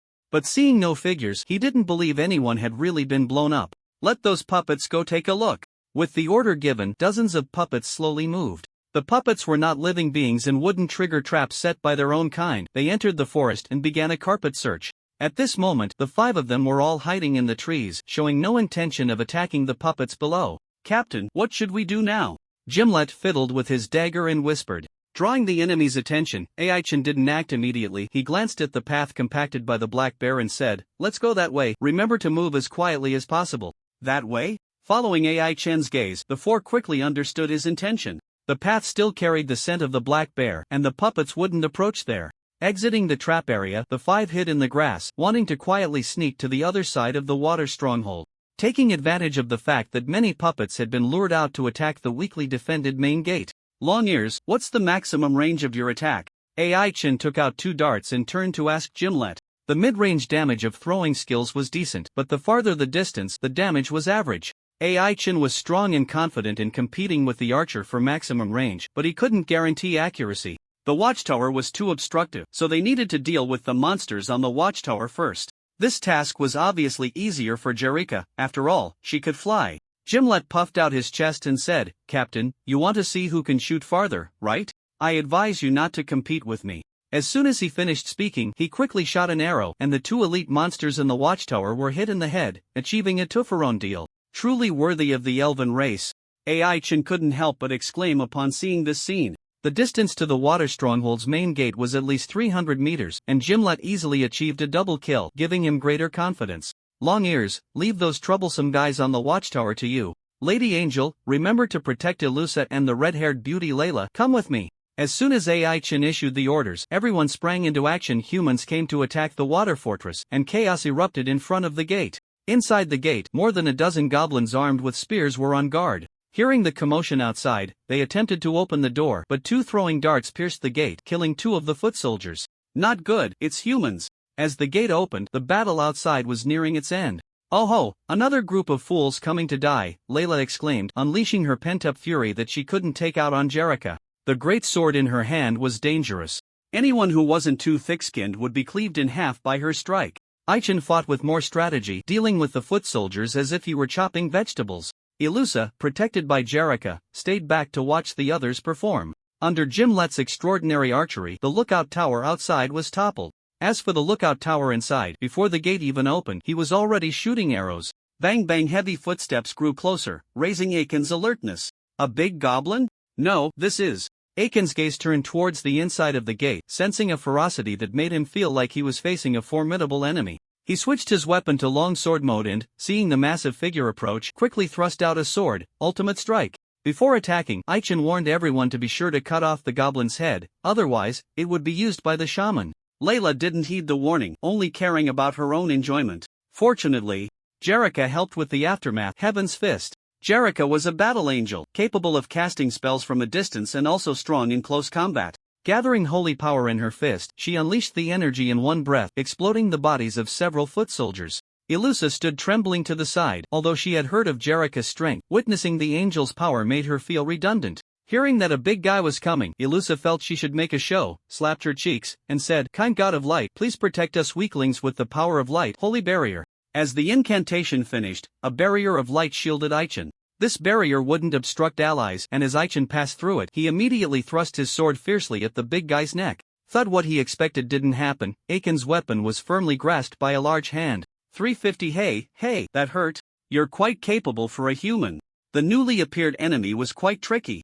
Aichen tried to pull out his sword but found he couldn't match the opponent's strength. He pulled out 2 throwing darts and aimed for the enemy's face. Unfortunately, he failed to achieve anything. The darts were caught in the opponent's mouth, and with a gentle bite, they were crushed and eaten as a snack. Clever little human, what other tricks do you have? Bring them on! Aichin looked seriously at the big guy in front of him. He could confirm that this was the strongest goblin he had encountered so far. Sababron's boss level 48 HP, 96009600 100 MP, 960960 attack, 362374 defense, 138 speed, 45 note. Strong enemy, do not engage in a direct fight. Named goblins, aside from the royal ones, also include heroes sung of by them. Indeed, the big guy in front of him was a goblin hero. Compared to the big goblins, heroes were nearly twice their size.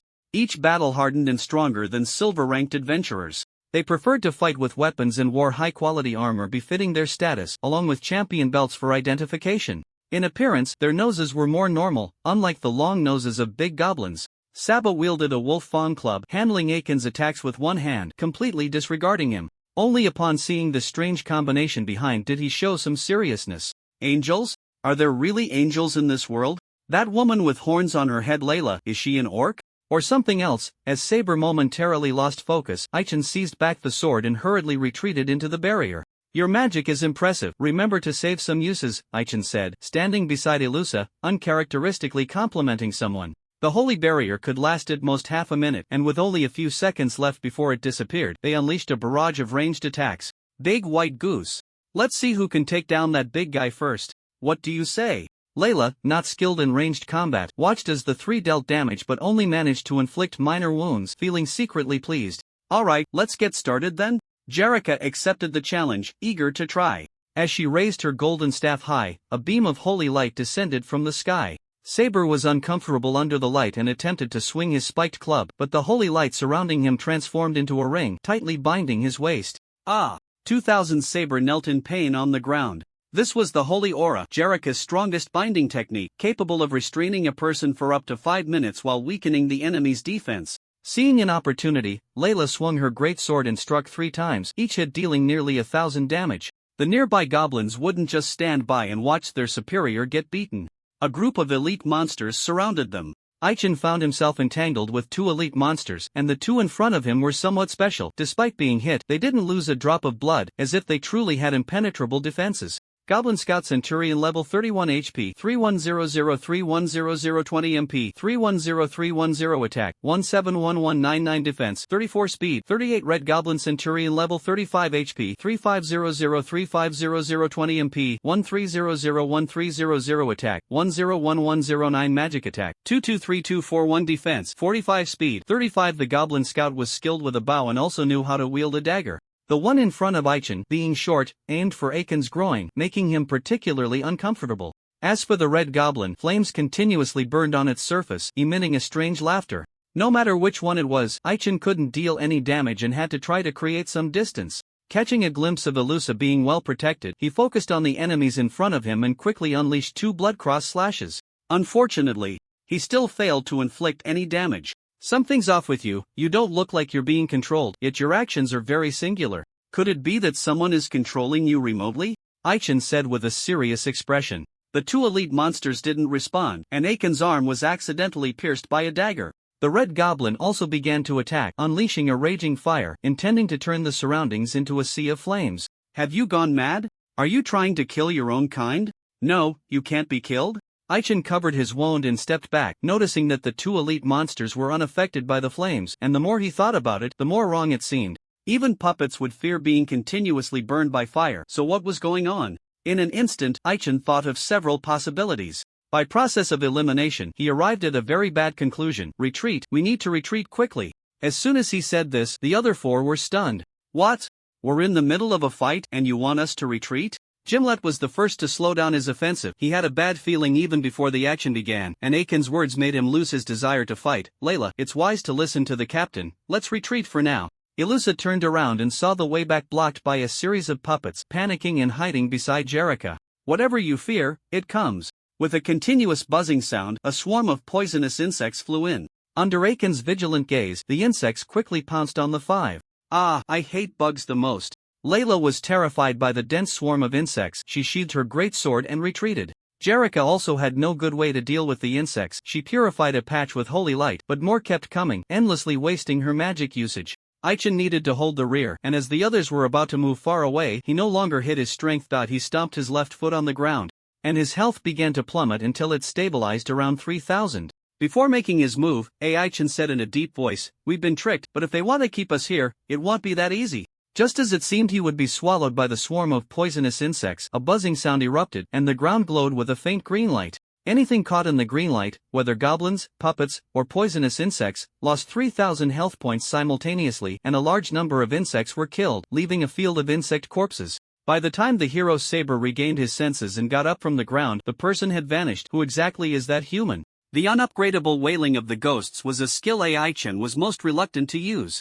The Wailing of the Ghosts skill, inherent to his exclusive weapon, was a large area attack. It summoned invisible spirits to unleash devastating strikes on all enemies within a 100-meter radius. The weapon's ghostly wail enhanced attributes much more easily than upgrading armor. One only needed to keep hunting goblins. Once a certain number of goblins were killed, the weapon's level would naturally increase. Before using this skill, the weapon was at level 39, not far from the next upgrade. This skill required the weapon to lower its level as a cost to be unleashed. Currently, it can only deal a fixed damage of 3,000 points and force enemies into a weakened state for 35 seconds. The green light seen by outsiders was all the spirits of goblins that had died, transformed into killing machines by the Wailing of the Ghosts.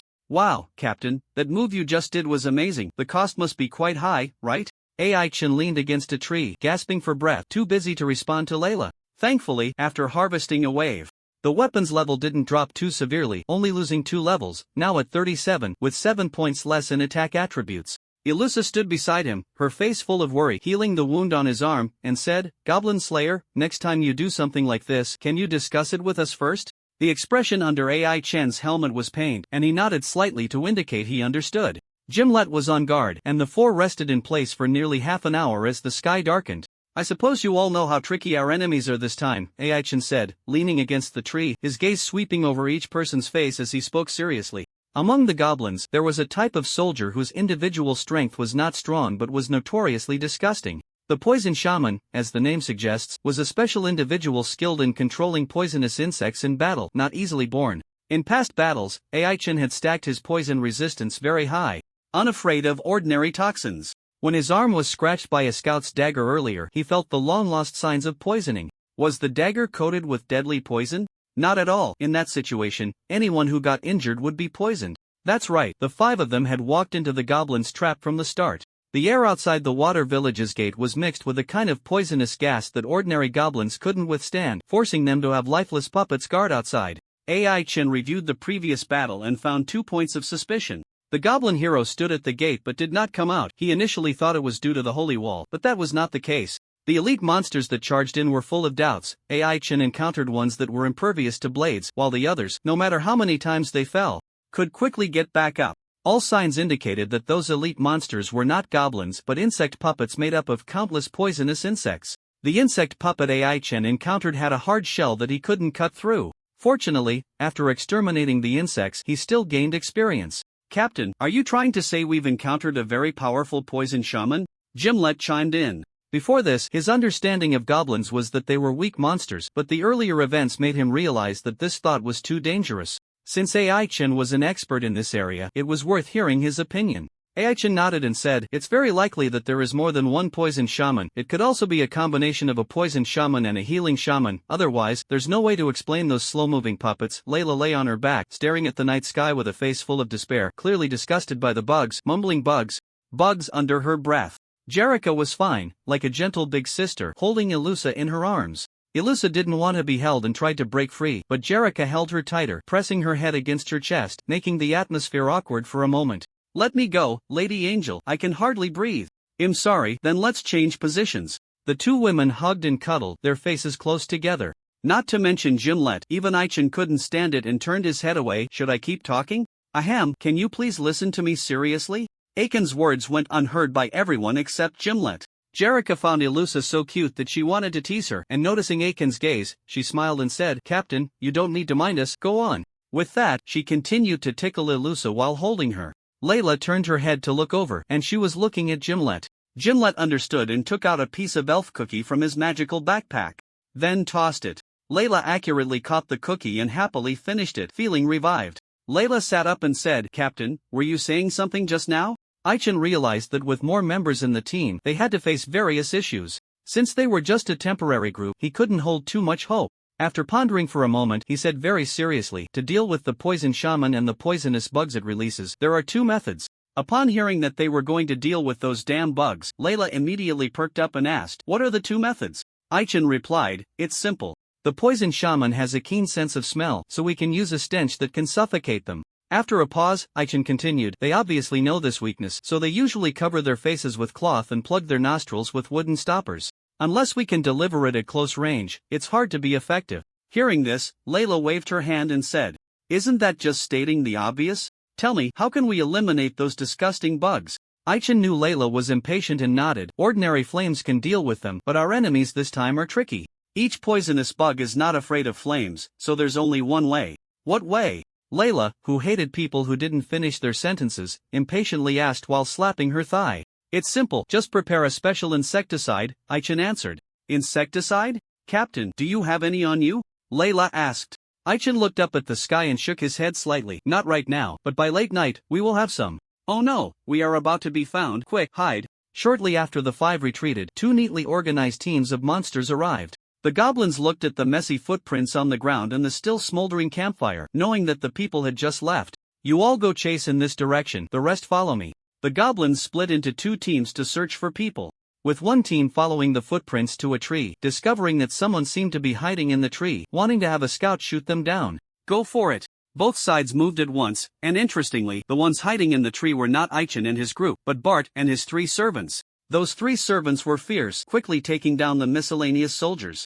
Bart was no slouch either, dodging arrows and swiftly reaching the squad leader, forcefully slaying an elite monster. The battle ended quickly, and Bart looked angrily at the corpses on the ground, saying, "I finally found my teacher, and because of you, I've lost track of him again.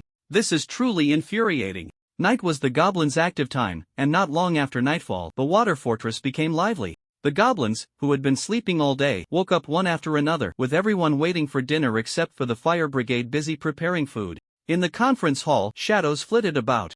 Mostly large-sized species, with only 3 small goblins present. Sitting in the main seat was a poison shaman dressed in a white robe and veil, and because it was toxic all over, no goblin dared to approach recklessly, except for the puppets. All present were bosses, a total of 12.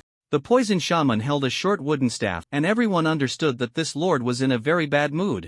"Answer me, why did this happen? Those people, no matter how strong, should have been easy to keep." The goblin hero Saba stood up, lowering his head as he spoke. "I apologize, my lord, it was my failure to keep those few people, please punish me." The poison shaman snorted coldly. "How could I bear to punish you, Lord Saba? Quickly sit back down." Goblins have strong reproductive abilities. Losing some minor soldiers was of no concern to the higher-ups, as they could quickly replenish their numbers. What angered the poison shaman was that it had only taken a nap, and over half of the carefully cultivated swarm of poisonous insects had been wiped out. How could it not be furious? Seeing that everyone present was silent, it turned to the healer shaman sitting at the end. "You tell me, why did this happen?" The healer shaman, who had escaped a disaster by feigning death, was the one being called out. At this moment, its level had dropped to 20. Although it was a boss, it held little status within the water stronghold. It also had to stand guard during the day, and out of fear of death, it had watched the entire battle from a distance. The healer shaman stood up in a fluster, bowing as it said, "My lord, I mentioned to you the day before yesterday that the human who caused me such embarrassment is the very culprit who exterminated your insects."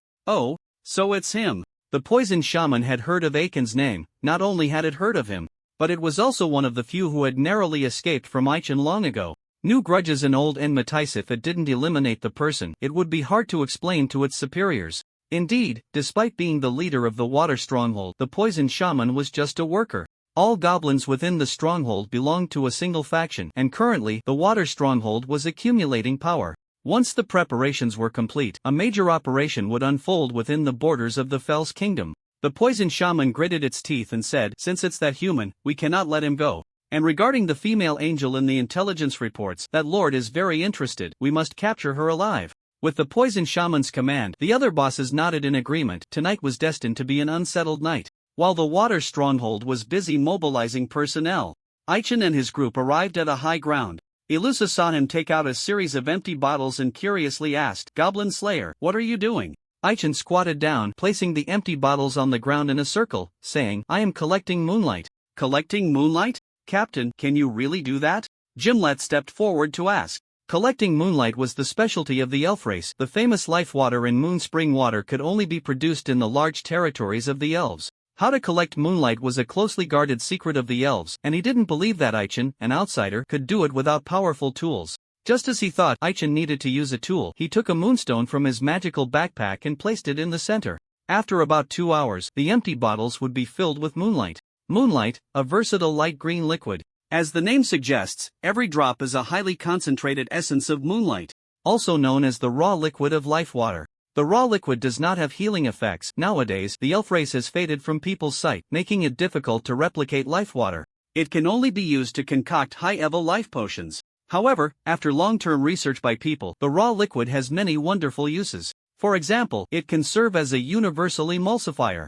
That's right, Aichen was going to make a sufficient dose of insecticide right now. Currently in the material gathering phase, the moonstone he took out was returned to him by John. John was indeed a skilled blacksmith. With just 2 moonstones, he had reinforced the armor 3 times. To reinforce it again, at least 3 moonstones would be needed, so he returned the remaining 1. The moonstone glows with a faint white light at night, resonating with the moonlight that lingers in nearby containers. The collection process is that simple. This process is crucial, yet tedious. To ensure the collection goes smoothly, Aichen assigns others to keep watch. As the saying goes, what you fear will come to pass, and half an hour later, a group is confronted by goblins. "We've found you, humans." Hundreds of goblins surrounded them, with 2 bosses among them. Once they were discovered, the leader fired a signal flare, and soon goblins would come pouring in.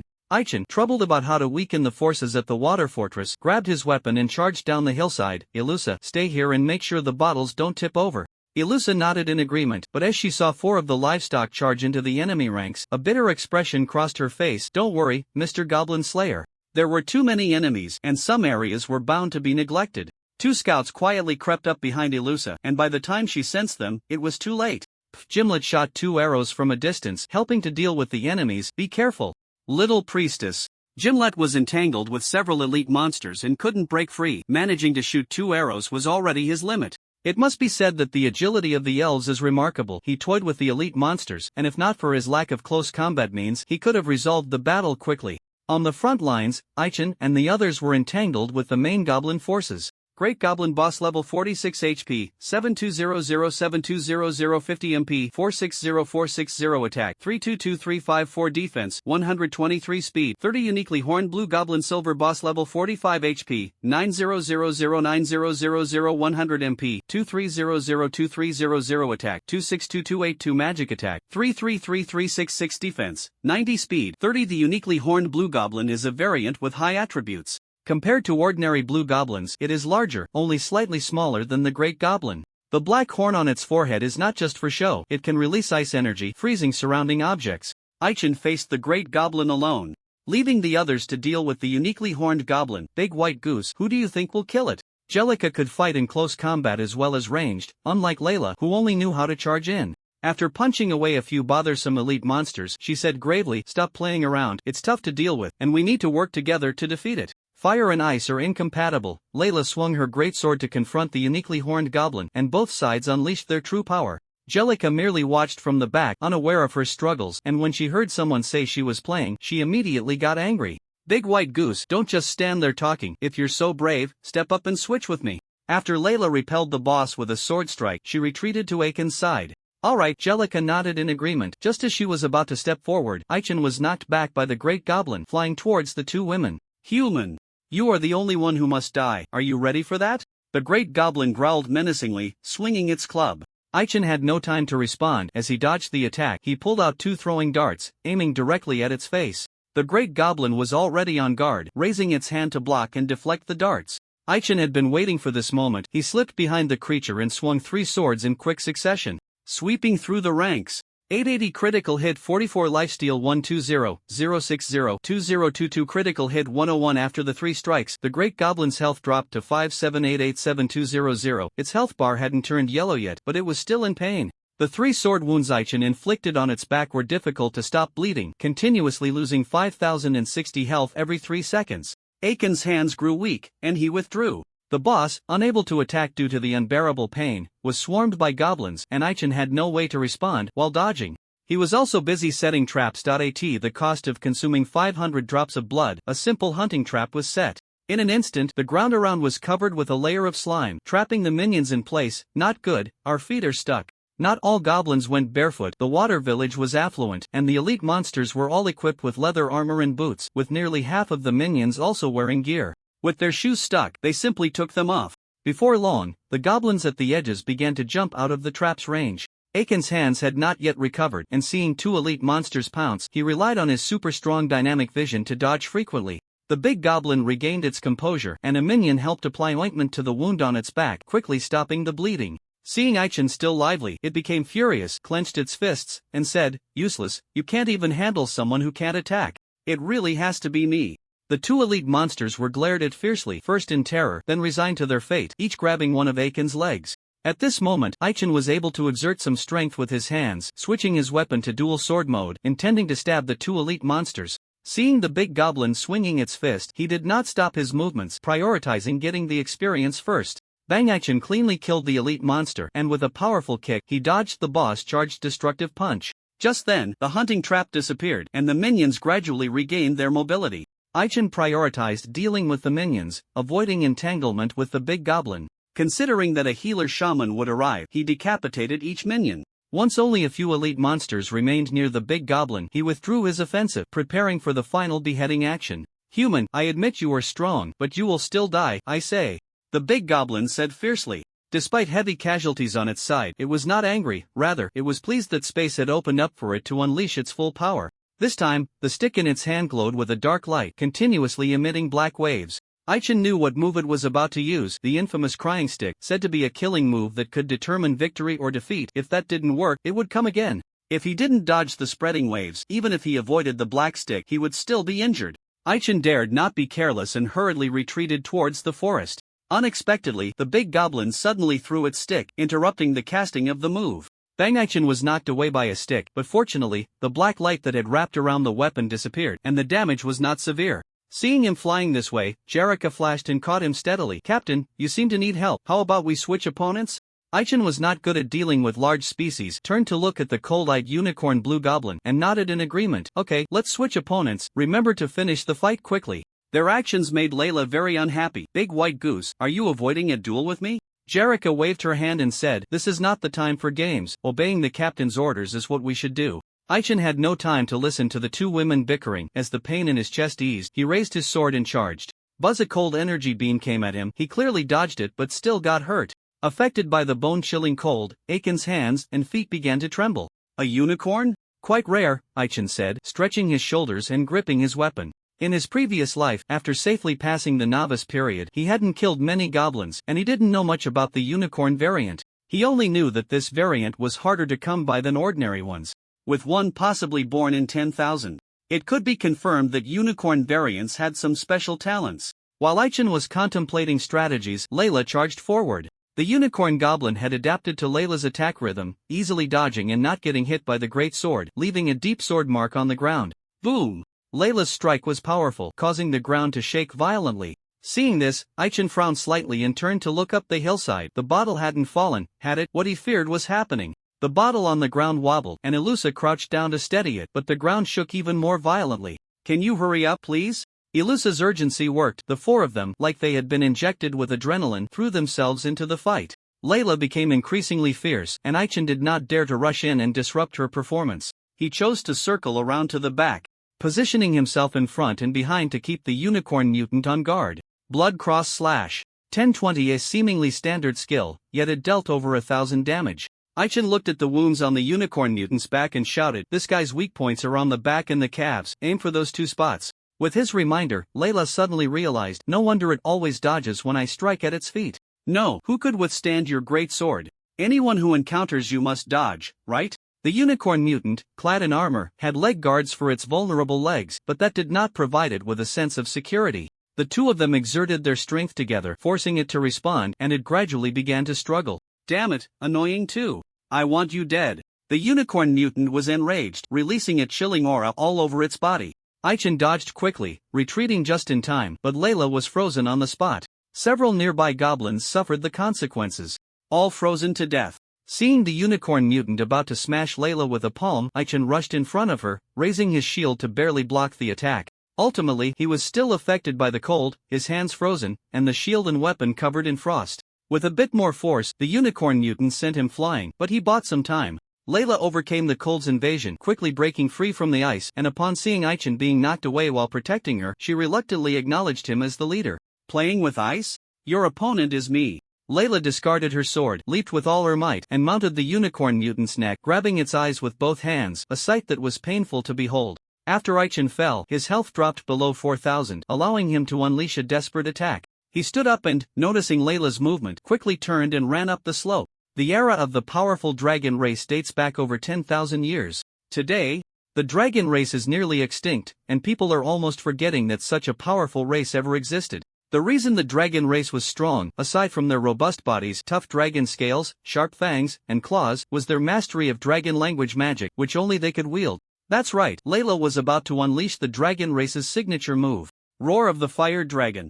13500. Layla opened her mouth and spewed forth a dangerous red heat wave, which the unicorn mutant took at close range, half of its body obliterated by the heat, creating a large pit in the ground. Its health bar plummeted to 25559,000, and its health was decreasing at a rate of 80,100 points per second. It wouldn't be long before it died. After using this move, Layla felt a slight itch in her throat and covered it, saying, "Good thing I threw my weapon far away, otherwise, it would be a hassle to pick it up if it fell into the pit." She felt great, but Aichen was in trouble. "I'm sorry, Goblin Slayer. I couldn't do what you asked." The bottle ultimately fell, spilling the precious liquid they had painstakingly collected, and even the moonstone nearly rolled off the slope. Aichen raised his hand to signal Ilusa not to worry, arranging the bottles carefully, and to be safe, secured everything in place.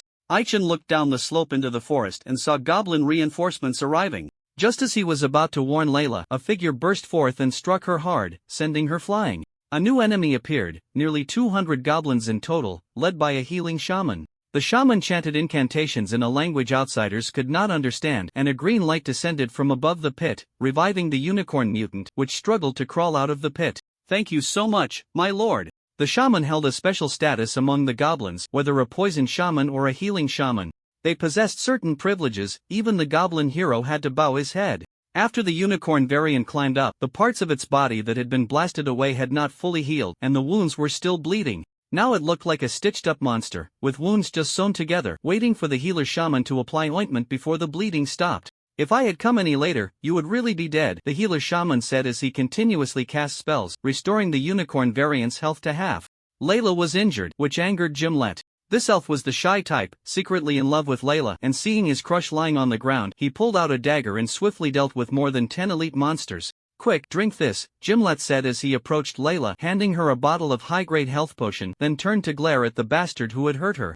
Unicorn Red Goblin Bronze Boss Level 45 HP, 100, 001, 0000 100 MP, 18001800 Attack, 309336 Magic Attack, 291312 Defense, 111 Speed, 35. This one was the twin brother of the Unicorn Blue Goblin, identical in appearance except for skin color. Noticing Gimlet's unfriendly gaze, it shot back, "What are you looking at, male elf? Come over here and fight me if you dare." Unlike its brother, this unicorn variant preferred a more handsome fighting style.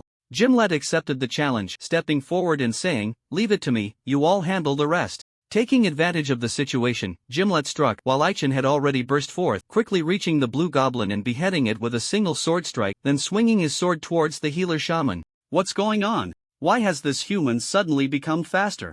"No, his strength has also increased." Healer Shaman Boss Level 43 HP, 4300430050 MP, 28002800 Attack, 111124 Magic Attack, 335367 Defense, 80 Speed, 36 with standard attributes, as long as the troublesome puppet was dealt with. It wouldn't be hard to handle. Just as Aichen's sword was about to hit its target, the healer shaman swapped places with a puppet, narrowly avoiding disaster. Thud. This time he used the ultimate thrust, and no matter how strong the puppet's defense was, it became powerless against this move. Its health bar instantly emptied. "You dodged pretty quickly, but you're still going to die." Aichen intended to use the ultimate thrust again when a big guy blocked his path.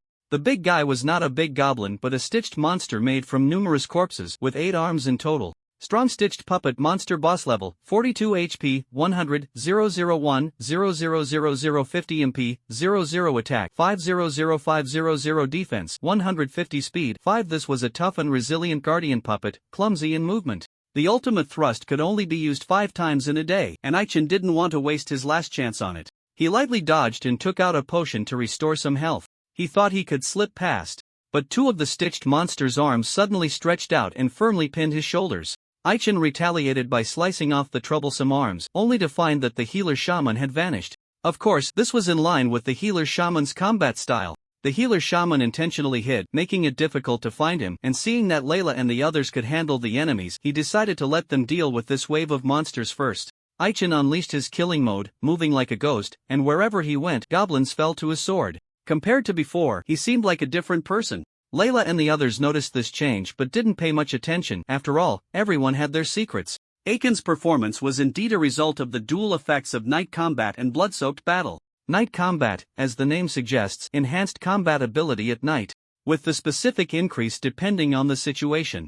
Blood-soaked battle meant that the more blood spilled and enemies killed in a single fight, the greater the temporary boost, with a maximum increase of 3 times combat ability. At this moment, Aichen's attributes had flipped, and taking advantage of the amplification that hadn't yet faded, he went on a rampage. By the time he dealt with the minions and elite monsters, the other 3 had also finished their battles. Captain, your aura was so intimidating just now. Which one is the real you? Layla, exhausted, sat on the ground and asked curiously. The brothers of the unicorn variant had both died, while Gimlet had single-handedly taken down the variant Red Goblin, using somewhat underhanded tactics to bind the immobile enemy to the ground. Killing it was just a matter of time. Hearing Layla's question, he turned to look as well. Undoubtedly the most curious was Jerica, the angel who had quickly dealt with the big goblin and then stood by Alusha's side, quietly watching the 3 fight. At this moment, her eyes narrowed slightly, her heart shaken. She was certain that Aichen's strength had surpassed hers just now, and now that his power had returned to normal, he showed no signs of fatigue, clearly not having used any high-cost techniques. Can humans really be this strong? The strongest adventurers accessible to the public are silver-ranked, which is indeed a limitation of the human race. According to the game's setting, each race has a level cap, with humans capped at level 50. Unless one has exceptional talent, encounters fortuitous events, or consumes some extraordinary treasures, they cannot break through the level limit to reach higher tiers. Aichin had no interest in answering such a boring question. He silently walked over to Alusha, noticing that Yuehua had only collected a little bit, and quietly sat down, waiting for the collection to be completed. Late at night, they finally gathered the required amount. Aichin carefully stored the raw liquid and said, "We will set out at dawn. Let's take this time to get some sleep." While Aichin and his group found a place to rest, things were dire for Bart. It was already late at night, and Bart and his 3 servants were still running around. Damn it, why am I encountering this kind of situation? The water village had ample forces, with nearly 100 goblins entangling the 4 of them. Bart didn't usually kill goblins. The strongest he had encountered before was just over level 20. Now, they were all starting at level 30, which was quite challenging. The 4 had no confidence in taking them all down at once, so they fought while retreating, planning for a big counterattack when the healer shaman broke through. That's right, the healer shaman who had escaped from Aichin had come over to their side. The healer shaman's health hadn't dropped much, and seeing that there were humans in the woods, it vented all its anger on them. Humans, do you really think you can escape? Die! The healer shaman waved its staff, summoning a powerful creature. It was a large earthworm, covered in thick armor, and as soon as it burrowed out of the ground, it bound the 4 of them. Young master, we will do our utmost to save you. Just escape when you can, don't worry about us. The 3 servants, loyal to the end, wanted to hold the line to buy time for their young master to flee. One of them, with veins bulging on his arms, pulled hard, nearly tearing the large earthworm's body apart.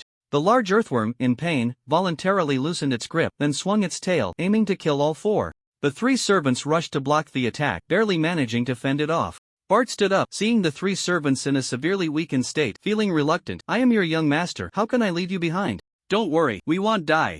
Minutes later, Bart collapsed unconscious on the ground. One servant stepped forward, confirming that the young master was not in life-threatening danger, then turned to look at the deep sword mark not far away. Truly worthy of being the young master, he really learned that signature move from the old master. The healer shaman was split in half, lying on the ground, eyes wide open in death.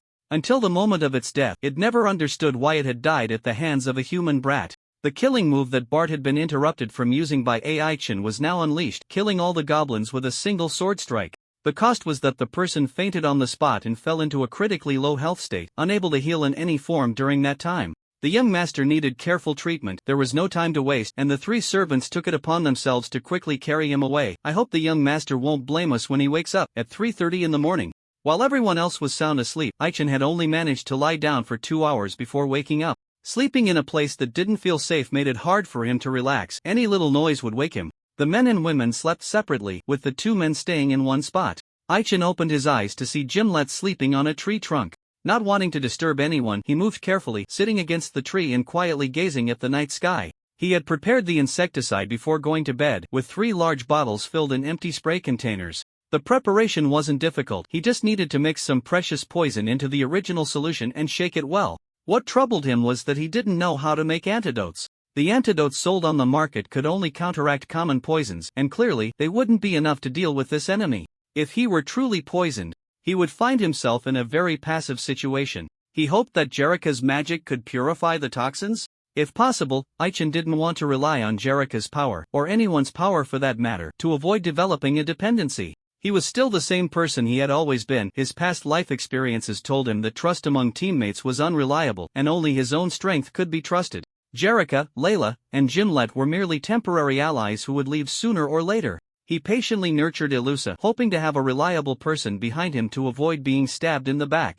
Unknowingly, Aichen fell asleep again. He was awakened once more by Gimlet's voice. "Captain, it's almost time, you need to wake up." Aichen hadn't slept long. Glancing at the sky, he saw that dawn was indeed approaching. He shook his head and stood up, saying, "Let's go." The girls had a lot to deal with, and the 3 of them, not having slept enough, reluctantly sat up after lying down for a while longer. After sitting up, they busied themselves with touching up their makeup, dawdling to the point where they almost missed the best timing. "Captain, are you sure this is when they are least vigilant?" When they arrived near the water fortress, the entrance was heavily guarded, with nearly 200 puppets on high alert and fully armed elite monsters stationed in the watchtower. The goblins were all clad in armor and wearing helmets, making it difficult to take them down with a single arrow. Inside the fortress, there was also a large group keeping watch. Attacking at this time was not a good choice. Clearly, the daytime probing had made the fortress wary. It was a tough nut to crack, but even if Aichen acted alone, he could handle it. Considering everyone's condition, he didn't rush into action, leading the group out of the goblins' alert zone and quietly making their way to the riverbank. "Hey, Captain. You're not thinking of taking a boat or swimming over to sneak into the fortress, are you?" Layla, looking sleepy, asked in confusion as she saw Aichen inspecting the underwater situation by the riverbank. Aichen shook his head. "No, I'm planning to flood the fortress. What do you think?" At this, the 4 of them cast surprised looks at him. "Mr. Goblin Slayer, none of us are mages. How could we possibly do something like that?" Ilusa raised her hand to ask, like a good student. The other 3 shared the same sentiment. Aichen didn't rush to respond. He squatted down and took something out of his magical backpack, whispering, "We have to try. If it doesn't work, we'll execute the original plan." Seeing what he held, Jerrica looked incredulous and said, "Captain, you can't be thinking exactly. We're going to lure some dangerous creatures over." The fortress had been heavily hunting underwater creatures, severely disrupting the ecological balance of the entire river. Aichen was sure he hadn't seen wrong. There were several extremely fierce banana crocodiles in the water, the highest level reaching 52. With the ability to lure them over, not to mention anything else, it would at least divert the goblin's attention, making the operation easier.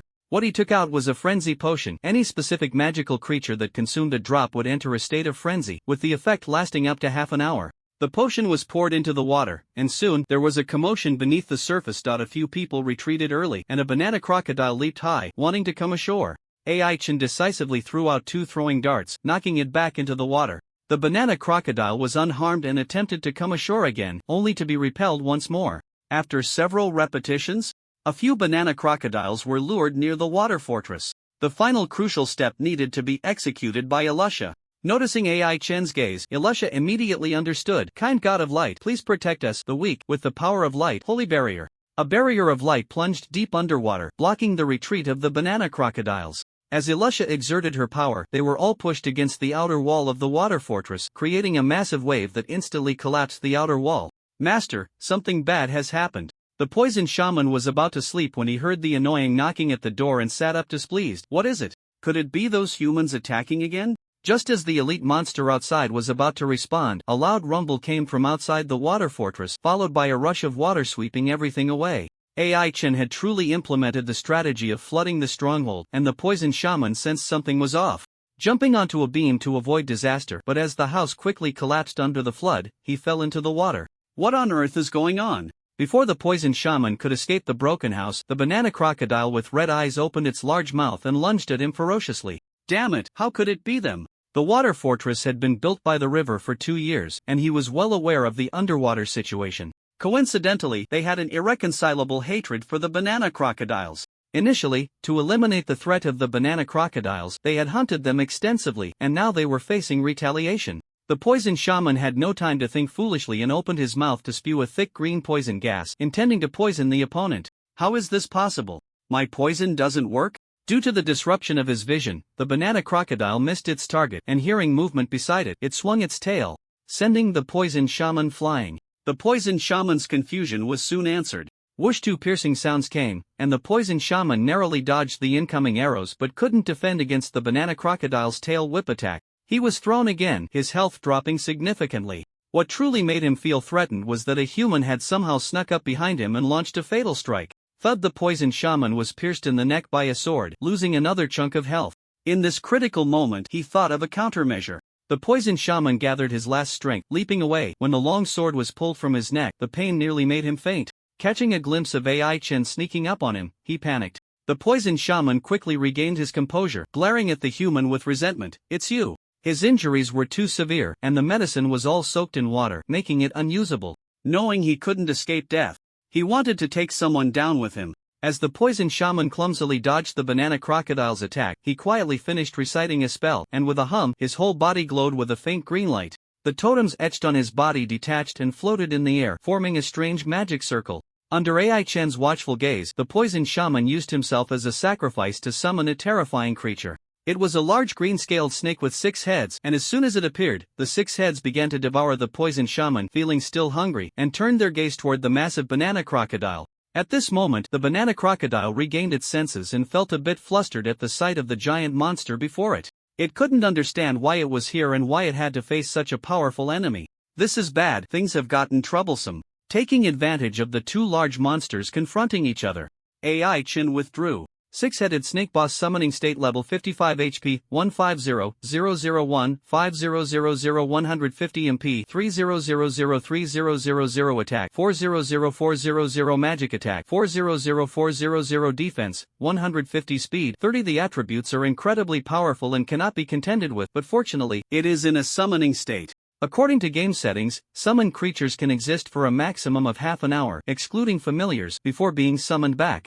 The stronger the summoned creature, the shorter the duration. In front of him, this creature would disappear in no more than 10 minutes. Although the attributes of the banana crocodile were not as formidable as the 6-headed snake, it would not be defeated in a short time. After Ai Chen stepped back for a moment, the 2 monsters clashed, the sounds of their battle sending shivers through the goblins. What was happening? Was there an enemy intruding? There really was? A few goblins, upon seeing Ai Chen, looked as if they had seen a ghost. They easily dealt with the minions. And a heavyweight contender blocked the way ahead. I knew you would come. Seeing you like this, that lord must have been killed, right? Then I can't let you go. The goblin hero Saber was filled with killing intent, throwing a powerful punch. Ai Chen couldn't dodge in time, his shield shattered, and he was sent flying by the blow. 1300 Ai Chen sustained serious injuries, collapsing awkwardly against the wall. Seeing Saber charging towards him, he quickly got up and retreated towards the mountain stronghold's gate. Want to leave? Did you ask me first? With Saber's command, dozens of puppets quickly surrounded him, while nearly 100 goblins stood guard outside. This scene reminded Ai Chen of the situation when he had attacked the abandoned stronghold, but this time he had to face 2 bosses. Where was that guy? Could he be hiding inside a puppet's body? Ai Chen was unaware that one of the healing shamans had been killed, and the other, now at a lower level, couldn't control so many puppets. The puppets acted according to their original master's settings, moving much more slowly. Breaking through this human wall would be quite difficult. As Ai Chen pondered his strategy, Saber charged from behind. He dodged lightly, hoping to use the opponent's attack to break through the wall, but the opponent quickly restrained his strength and swung another punch at him. Human, last time someone helped you escape, but this time you won't get away. Watch my fist. Saber, seasoned from countless battles, had excellent control over his strength. He knew Aiken's intentions and deliberately held back some of his power. Seeing that he couldn't trick Saber, Ai Chen withdrew, glancing at the fierce battle between the banana crocodile and the 6-headed snake, caught in a dilemma. The six-headed snake was a summoned creature of the chaotic faction and wouldn't easily harm its own faction members. The goblins were just part of the chaotic faction. And if Saber was left with little health, the six-headed snake might come to support him. This wouldn't do. No, the enemy in front of him was too strong. He needed to regroup with the others quickly. Aichen, unwilling to linger, used his agility to flee within the water stronghold. Saber wouldn't let him escape. Seeing him head towards the warehouse, he coldly snorted, "Useless. Once you're in, you won't get out." Saber was well aware of the presence of the six-headed snake and the banana crocodile. With the poisonous shaman dead, he had become the highest commander of the water stronghold and needed to consider the bigger picture. He wasn't worried about Aichen escaping. With a command, several banana crocodiles launched a fierce attack. Just as he said, once inside, it was hard to get out. As Aichen ran, he noticed the number of pursuing goblins had sharply decreased, prompting him to stop. Aren't they coming after me? Are they going to deal with the troublesome banana crocodiles first? Although the poisonous shaman was dead, the arrangements made during his life still remained, such as an invisible barrier. As long as the barrier was in place, even with the gate wide open, there was no way to exit. As for the spot where the banana crocodiles had broken through, it had already been repaired, leaving no gaps to exploit. Compared to the outside, the air inside the stronghold was much better, but there was still poison in the air. Aichen felt a slight numbness in his arms, realizing it wasn't due to his previous injuries but rather from poisoning. Currently, the poisoning wasn't severe, so it didn't greatly affect his combat ability. Of course, if he didn't quickly leave the danger zone, something would eventually go wrong. Aichen looked up towards the gate, noticing that Gimlet hadn't sent a signal yet, and frowned slightly. Are they in trouble too? Aichen needed to save himself. He rummaged through a goblin's corpse and found a potion bottle. Sniffing it, he realized it wasn't an antidote and was about to discard it when the bottle exploded. As Aichen burst into the water stronghold, the others were also in battle. Indeed, Ilusa was fighting, and she was doing so alone. In front of her, two goblins wore wicked smiles, with two puppets blocking the way behind them. Despite this, she showed no sign of fear, wielding her staff to strike at the enemies. Yes, Ilusa had learned to fight, although lacking in combat experience. Taking this crucial step was enough to prove her determination. Can I really kill a goblin by myself? Ilusa stared blankly at the two corpses on the ground, feeling it was unbelievable. She had knocked the goblins dead with her staff, but she was clearly a spellcaster, not particularly strong herself, and the staff wasn't meant to be used this way. How could she accomplish such a feat? She couldn't understand. Instinctively glancing at the silver ring on her left index finger. This was something she had obtained from a mid-level gift box. At first, she thought Aichen was pursuing her shyly by giving her gifts, but later, after her father's explanation, she realized she had been overthinking it. Prayer Ring, Rarity 2, Defense 1, Agility 20, Casting Speed 10, Magic Power Note. This is a magical ring that responds to the prayers in one's heart. This ring was a rare treasure for a spellcaster. Its true magic, as the note stated, was indeed remarkable. Ilusa learned from her father that someone had once used the power of this ring to slay a dragon in a single blow, but no one could explain exactly how it happened. Others gradually moved away, and Ilusa needed to face the battle alone, yearning for extraordinary power like Aiken's. The ring responded to her desire, temporarily boosting her power attributes by 30 points and agility by 10 points. More than enough to deal with the minions. She had no time to think. Two puppets charged at her. Ilusa smashed the two puppets in succession, the newfound strength making her feel somewhat lost. Am I really this strong? Seizing the moment, Ilusa wanted to kill a few more minions, but just as she was about to turn away, her movements halted, her eyes warily fixed on a puppet's remains. Kind light God, please protect the weak among us with the power of light. Holy barrier. A blade of light struck. Thanks to the holy barrier, Ilusa was unharmed. TCH, what a clever little human girl. But do you think this will let you off the hook? The enemy Ilusa faced this time was the shaman who liked to hide inside the puppets. Last night, the shaman had a bad premonition and had been looking for an opportunity to escape. Taking advantage of the chaos inside and outside the village, it decisively made its getaway. It had several powerful puppets, but they were all ruined by that damned Layla, leaving only two puppets just over level 10. Not to mention Aiken's four beasts, the shaman didn't believe it couldn't handle Ilusa, launching a sneak attack with a large blade, only to be blocked by the holy barrier. Ilusa noticed the shaman seemed weak and quickly regained her composure, wanting to try a technique her father had taught her. Holy strike! Who said priests didn't understand close combat? Cross strike was the only melee skill of priests, and most priests couldn't unleash its true power due to their lack of strength. Mayor Schneider had improved it, adding some holy damage. The moment Ilusa struck, her body swiftly passed through the holy barrier, and she brought her staff down heavily on the shaman's head. How is this possible? The shaman was not dead in one blow, and regarding its question before dying, Ilusa calmly explained, as a teammate of Mr. Goblin Slayer, it's quite reasonable to kill a goblin, right? After saying this, that powerful strength suddenly vanished. This power came at a cost, leaving her weak for 510 minutes afterward. Ilusa was not lost in this power. She leaned against a tree to rest, joyfully saying, Mr. Goblin Slayer, from now on, I am no longer a burden.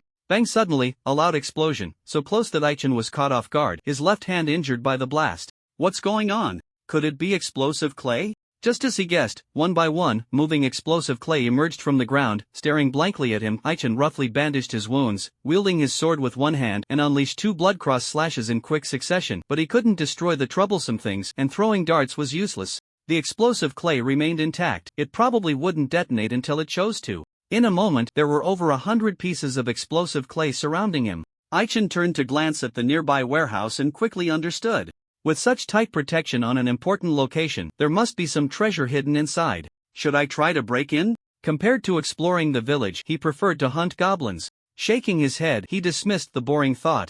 Exploration could wait until after he dealt with the current trouble. Aichin took a few steps back, and the explosive clay jumped forward a few steps in response. He moved a few steps to the left, and the explosive clay relentlessly followed. Confirming he couldn't shake them off, Aichin leaped high, landing on the roof of a building, then accelerated towards the main gate.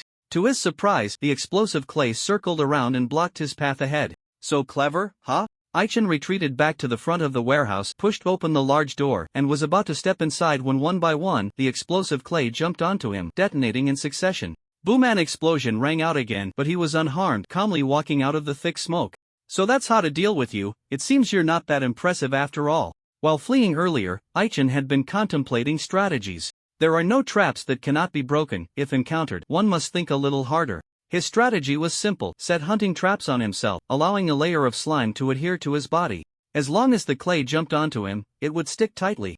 It seemed like a risky move, but he felt it was necessary. When he had dismantled the traps outside yesterday, he had observed that the explosive clay had a flaw at the moment of detonation. If he could sever the key lines within the clay at that instant, it would become ineffective. The ones before him were clearly high-grade and not easy to dismantle, so he had to minimize the damage. If the hunting traps were applied to himself, they could reduce a certain degree of damage when attacked.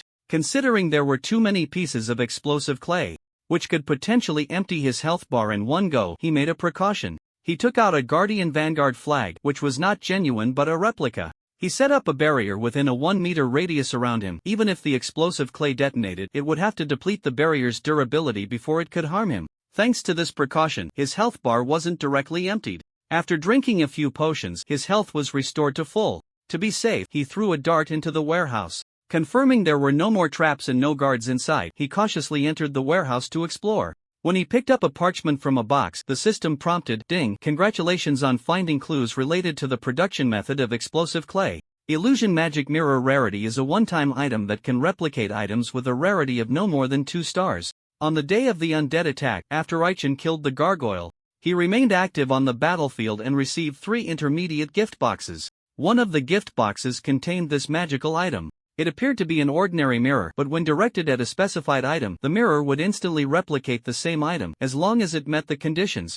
The Guardian Vanguard flag was practical, and Aichin used the mirror to copy one, not expecting to use it so soon.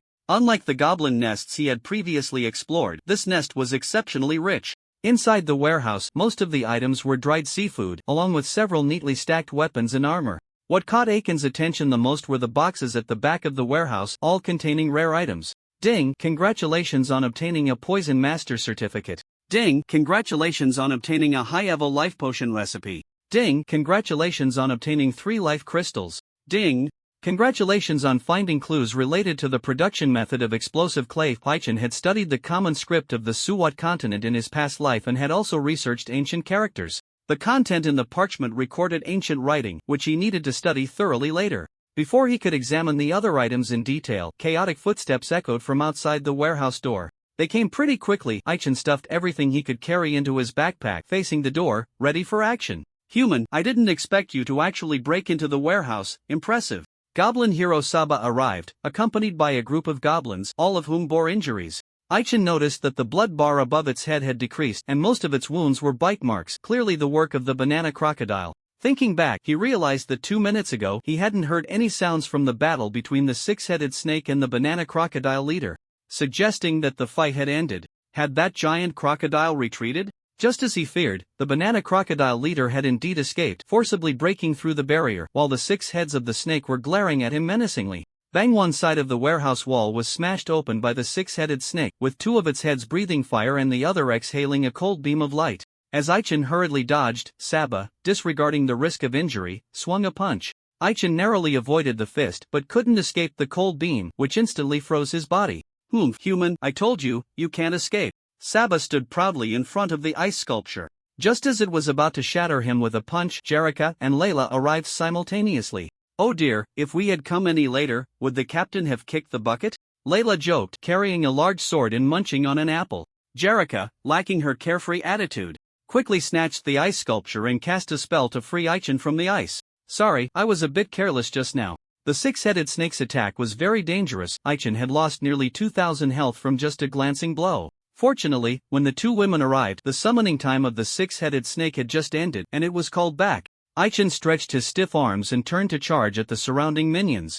Seeing him go on the offensive, Layla sighed, "Sigh, do I have to take the lead again? It's so tiring, you know?" Though she said this, she was quite excited inside. Excluding the already dead mutant brothers, the boss in the water village was only Saba who could withstand her attacks. As Layla discarded her unfinished apple and faced Saba Hedon, Jerrica was not idle. With a wave of her staff, all 3 were enveloped in holy light. Holy armor. This was a high-level support spell that temporarily enhanced the physical and magical defenses of designated targets. It could amplify up to 3 targets at once, and each additional target required double the mana. Aichin received a boost of 20 defense and 10 magical defense, and he could clearly feel that his wounds were hurting less. Taking advantage of this good state, he slashed down one goblin after another. Jerrica did not join the fight. After applying the buffs to the 2, she took out a bottle of insecticide and sprayed it around the air. Before they split up, Aichin distributed 3 bottles of insecticide. 1 for him, 1 for Gimlet, and 1 for Jerrica. While Aichin bravely stormed the village. The truth about the mysterious poison gas was uncovered by Gimlet. It turned out that the air inside and outside the village was filled with tiny poisonous insects that would attach themselves to a person as soon as they got close. The tiny poisonous insects would not immediately burrow into the human body. If there were any external wounds, they would crawl in through the injuries. The tiny poisonous insects lurking inside the village would not normally attack goblins, but with the death of the poison shaman, they fell into a chaotic state and would frantically pounce on any living creature they saw. Saba had to go to great lengths to deal with the poisonous insects, using the corpses on the ground to feed them to avoid disaster. After the 2 women burst in, they continuously used the insecticide, and the remaining dosage was running low. After being sprayed a few times, the tiny poisonous insects that had burrowed into Aiken's body crawled out through his pores. Lying on their backs with their 6 legs in the air, no longer moving, Aichin was reluctant to use his bottle, needing it to deal with the insect puppets. Just then, as he was about to finish off the minions, a swarm of insect puppets lunged at him. The insect puppets were loyal to their master, and in order to avenge him, more than a dozen puppets surrounded him. Jellica, leave them to me, you go help Layla. Sabul was powerful, and Jellica could only barely hold her ground, not likely to be defeated in a short time. Following the captain's orders, Jellica clenched her fist and unleashed a powerful Heaven's Fist. Big white goose, do you want to kill me too?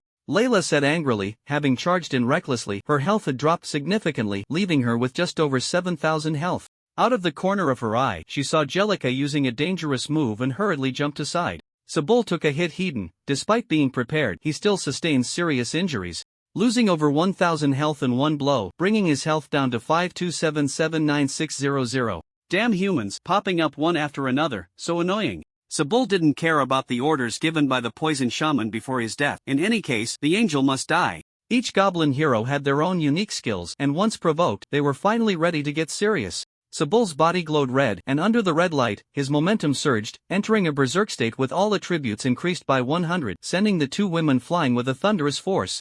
Aichin quickly eliminated the insect puppets with insecticide, harvesting a wave of experience.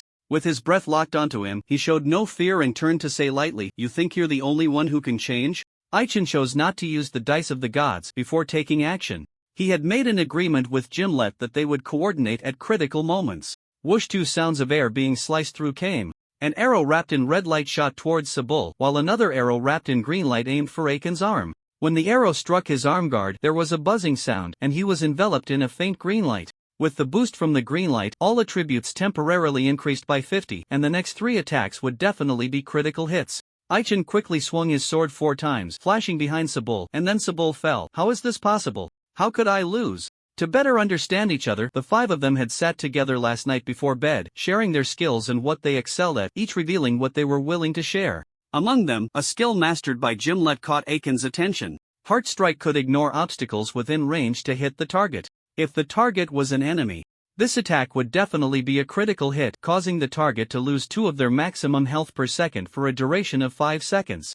If the target was an ally, it would grant the ally a 50 boost to all attributes, and the next 3 attacks would definitely be critical hits, with the enhancement lasting only 5 seconds. This powerful arrow technique could only be used twice a day. 1800 critical hit, 1923 critical hit, 1866 critical hit, 1777 critical hit. Aichen initially thought that using the ultimate thrust 3 times would be enough to kill Sebul, but unexpectedly, after the opponent's state enhancement, his health bar stretched longer. Ding! Congratulations on killing the goblin hero Sebul. Experience 1600, level up. Ding! Congratulations on leveling up to level 46, skill points 2. Aichen stood in front of the corpse, gasping for breath. Continuously using 4 ultimate techniques took a toll on him, and his fatigue level reached 48 points. Layla watched as others killed the prey, feeling a bit sour. What the heck, it turns out the captain can handle it. I wouldn't have rushed in if I had known.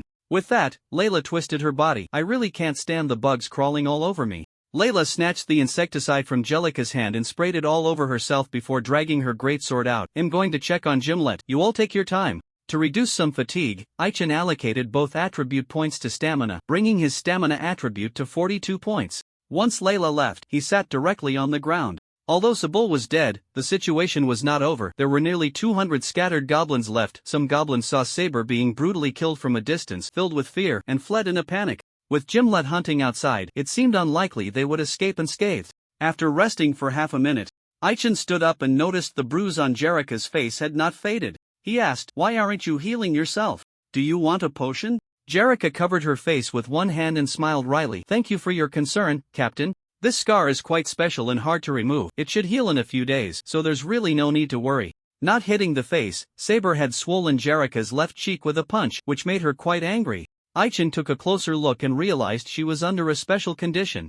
The curse of blood curse could not be removed in any form before it disappeared, and every day at dawn she would lose 10 of her maximum health for 3 days. With Jerica's face disfigured, Aichen felt a sense of responsibility. If they returned like this, it would become a major incident. After thinking for a moment, he wiped the blood off his weapon and walked towards Jerica. Seeing him approach with a murderous aura, Jerica asked in confusion, "You, Captain, what are you going to do?" Aichen explained, "Stand still, I have a way to restore your face." Jerica watched as he raised his weapon, aiming to stab at her face, gulping nervously, "Isn't there a better way to help my face?" Aichen didn't respond. He wasn't actually going to stab her face. The two were too close, and the atmosphere was anything but ambiguous. The tip of the sword was less than 3 centimeters from the affected area on her left cheek. With Aiken's effort, a mark gradually pulled away, then was absorbed by the weapon in his hand. The ghost cry. "Is it done? Is my face really healed?" Confirming that the bruise on her face had disappeared, Jerica felt it was unbelievable and then quickly noticed something strange about the ghost cry. What a peculiar weapon this is. Ding! Exclusive weapon absorbed a mysterious curse. Additional special effects activated. Details can be viewed by clicking.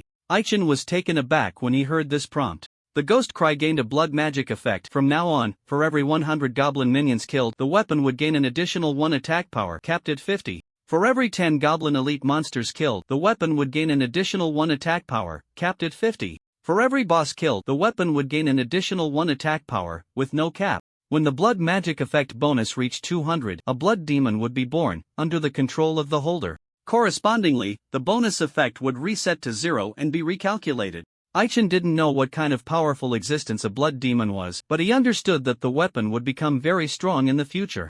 No cap? Does that mean I have to farm bosses other than goblins? Aichen found it troublesome. Minions were easy to find, but bosses were hard to come by. Moreover, killing a boss only increased the weapon's attack power by 1, which really didn't motivate him to grind. He would deal with that later. For now, the priority was to clear the monsters. Aichen didn't notice how rude his previous actions had been. As he turned around, Jerica's face turned red. Angels live long lives, and Jerica had lived for over 100 years, but that didn't mean she had experienced everything, such as having never been in love.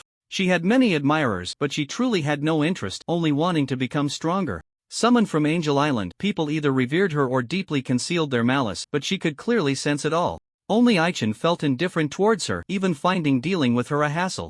Jerrica shyly lowered her head, unsure of what was happening. Her heart raced so fast until Aichen walked away, and she murmured, "How could I possibly like him? I must be overthinking it." Aichen quickly dispatched the minions, and when all the goblins were dead, the barrier surrounding the village automatically disappeared. He dragged his weary body out the door and saw Gimlet and Layla resting under a tree in the distance. He nodded and said, "Thanks to you this time, otherwise, it would have been impossible to finish so easily." Early in the morning, they got up to fight, each one exhausted. As Aichen approached, he was suddenly sprayed with a can of spray by Ai Lucia. "Mr. Goblin Slayer, I can kill goblins all by myself," Ai Lucia said with great anticipation. "Is that so? That's great, keep up the good work," Aichen replied absent-mindedly while sitting on the ground and drinking from his water bottle. Not hearing the praise she wanted, Ai Lucia felt a bit disappointed and turned to look at the approaching Jellica, bowing slightly and saying, "It's so good that you are all right, Angel. What could happen to me? But your foot must still hurt, right?" Jellica, who had come out of the water village last,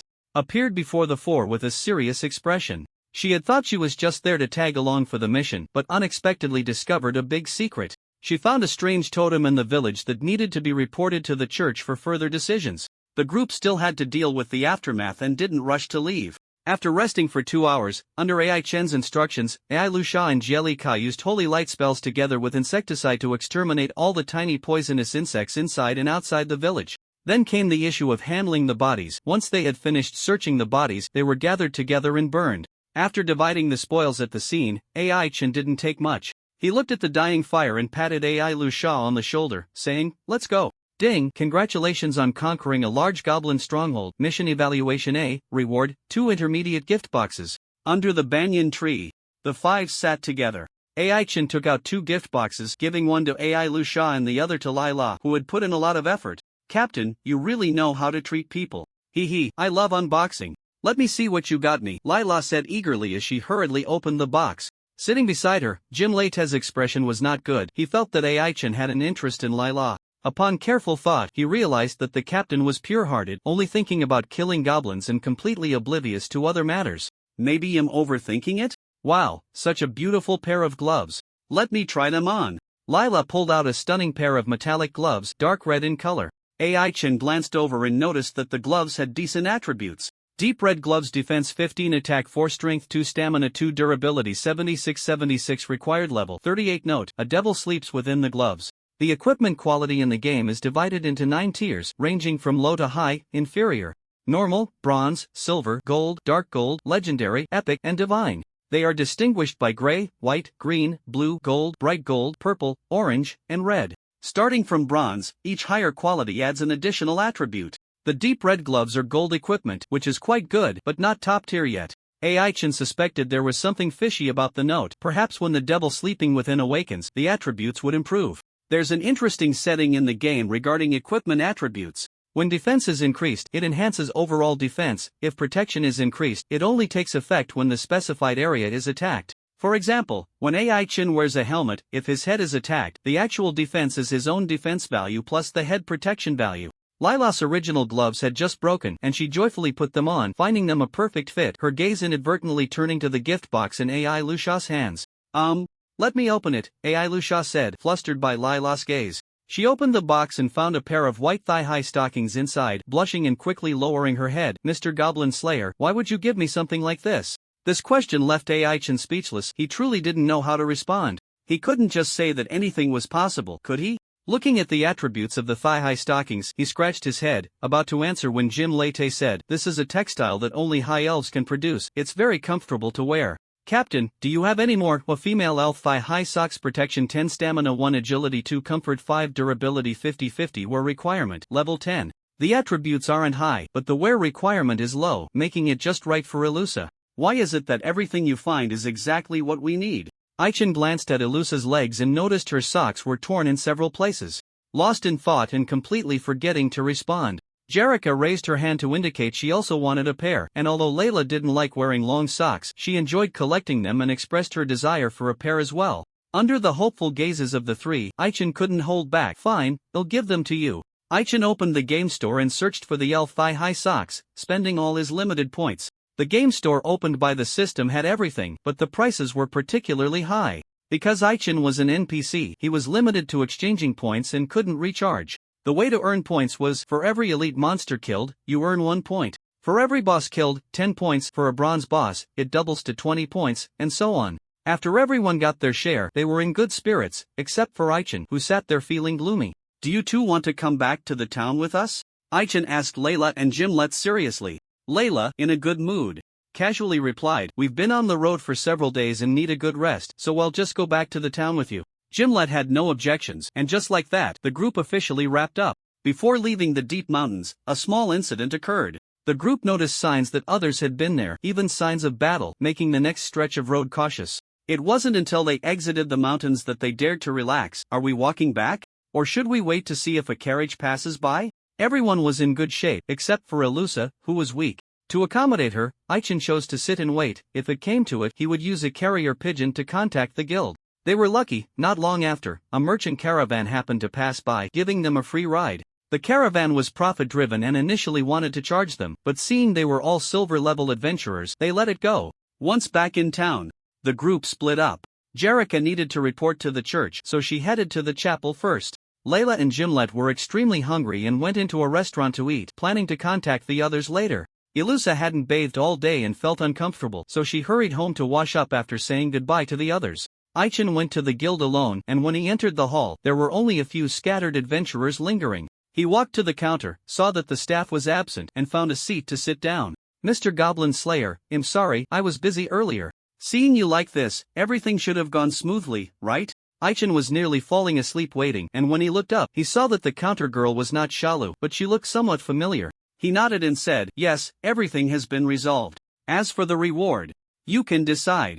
Aichin didn't have a strong need for money and didn't place much importance on the rewards given by the guild. He sat in the hall mainly to gather more information. In the past, he only focused on where goblins were and where they were causing trouble, but now that he needed to protect the town, he needed to understand more about the surrounding monsters. Through conversations with several adventurers, he learned 2 things. First, the slimes outside the eastern forest had been quite active recently, showing intentions to invade the town, and despite multiple purges, they hadn't settled down. The guild intended to send silver-level adventurers to exterminate them, hoping to make them behave. The second thing caught his attention. Near the goblin nest by the northern river, 3 new teams had recently been completely wiped out, and it was now classified as a high-difficulty quest by the guild, preventing new adventurers from taking it.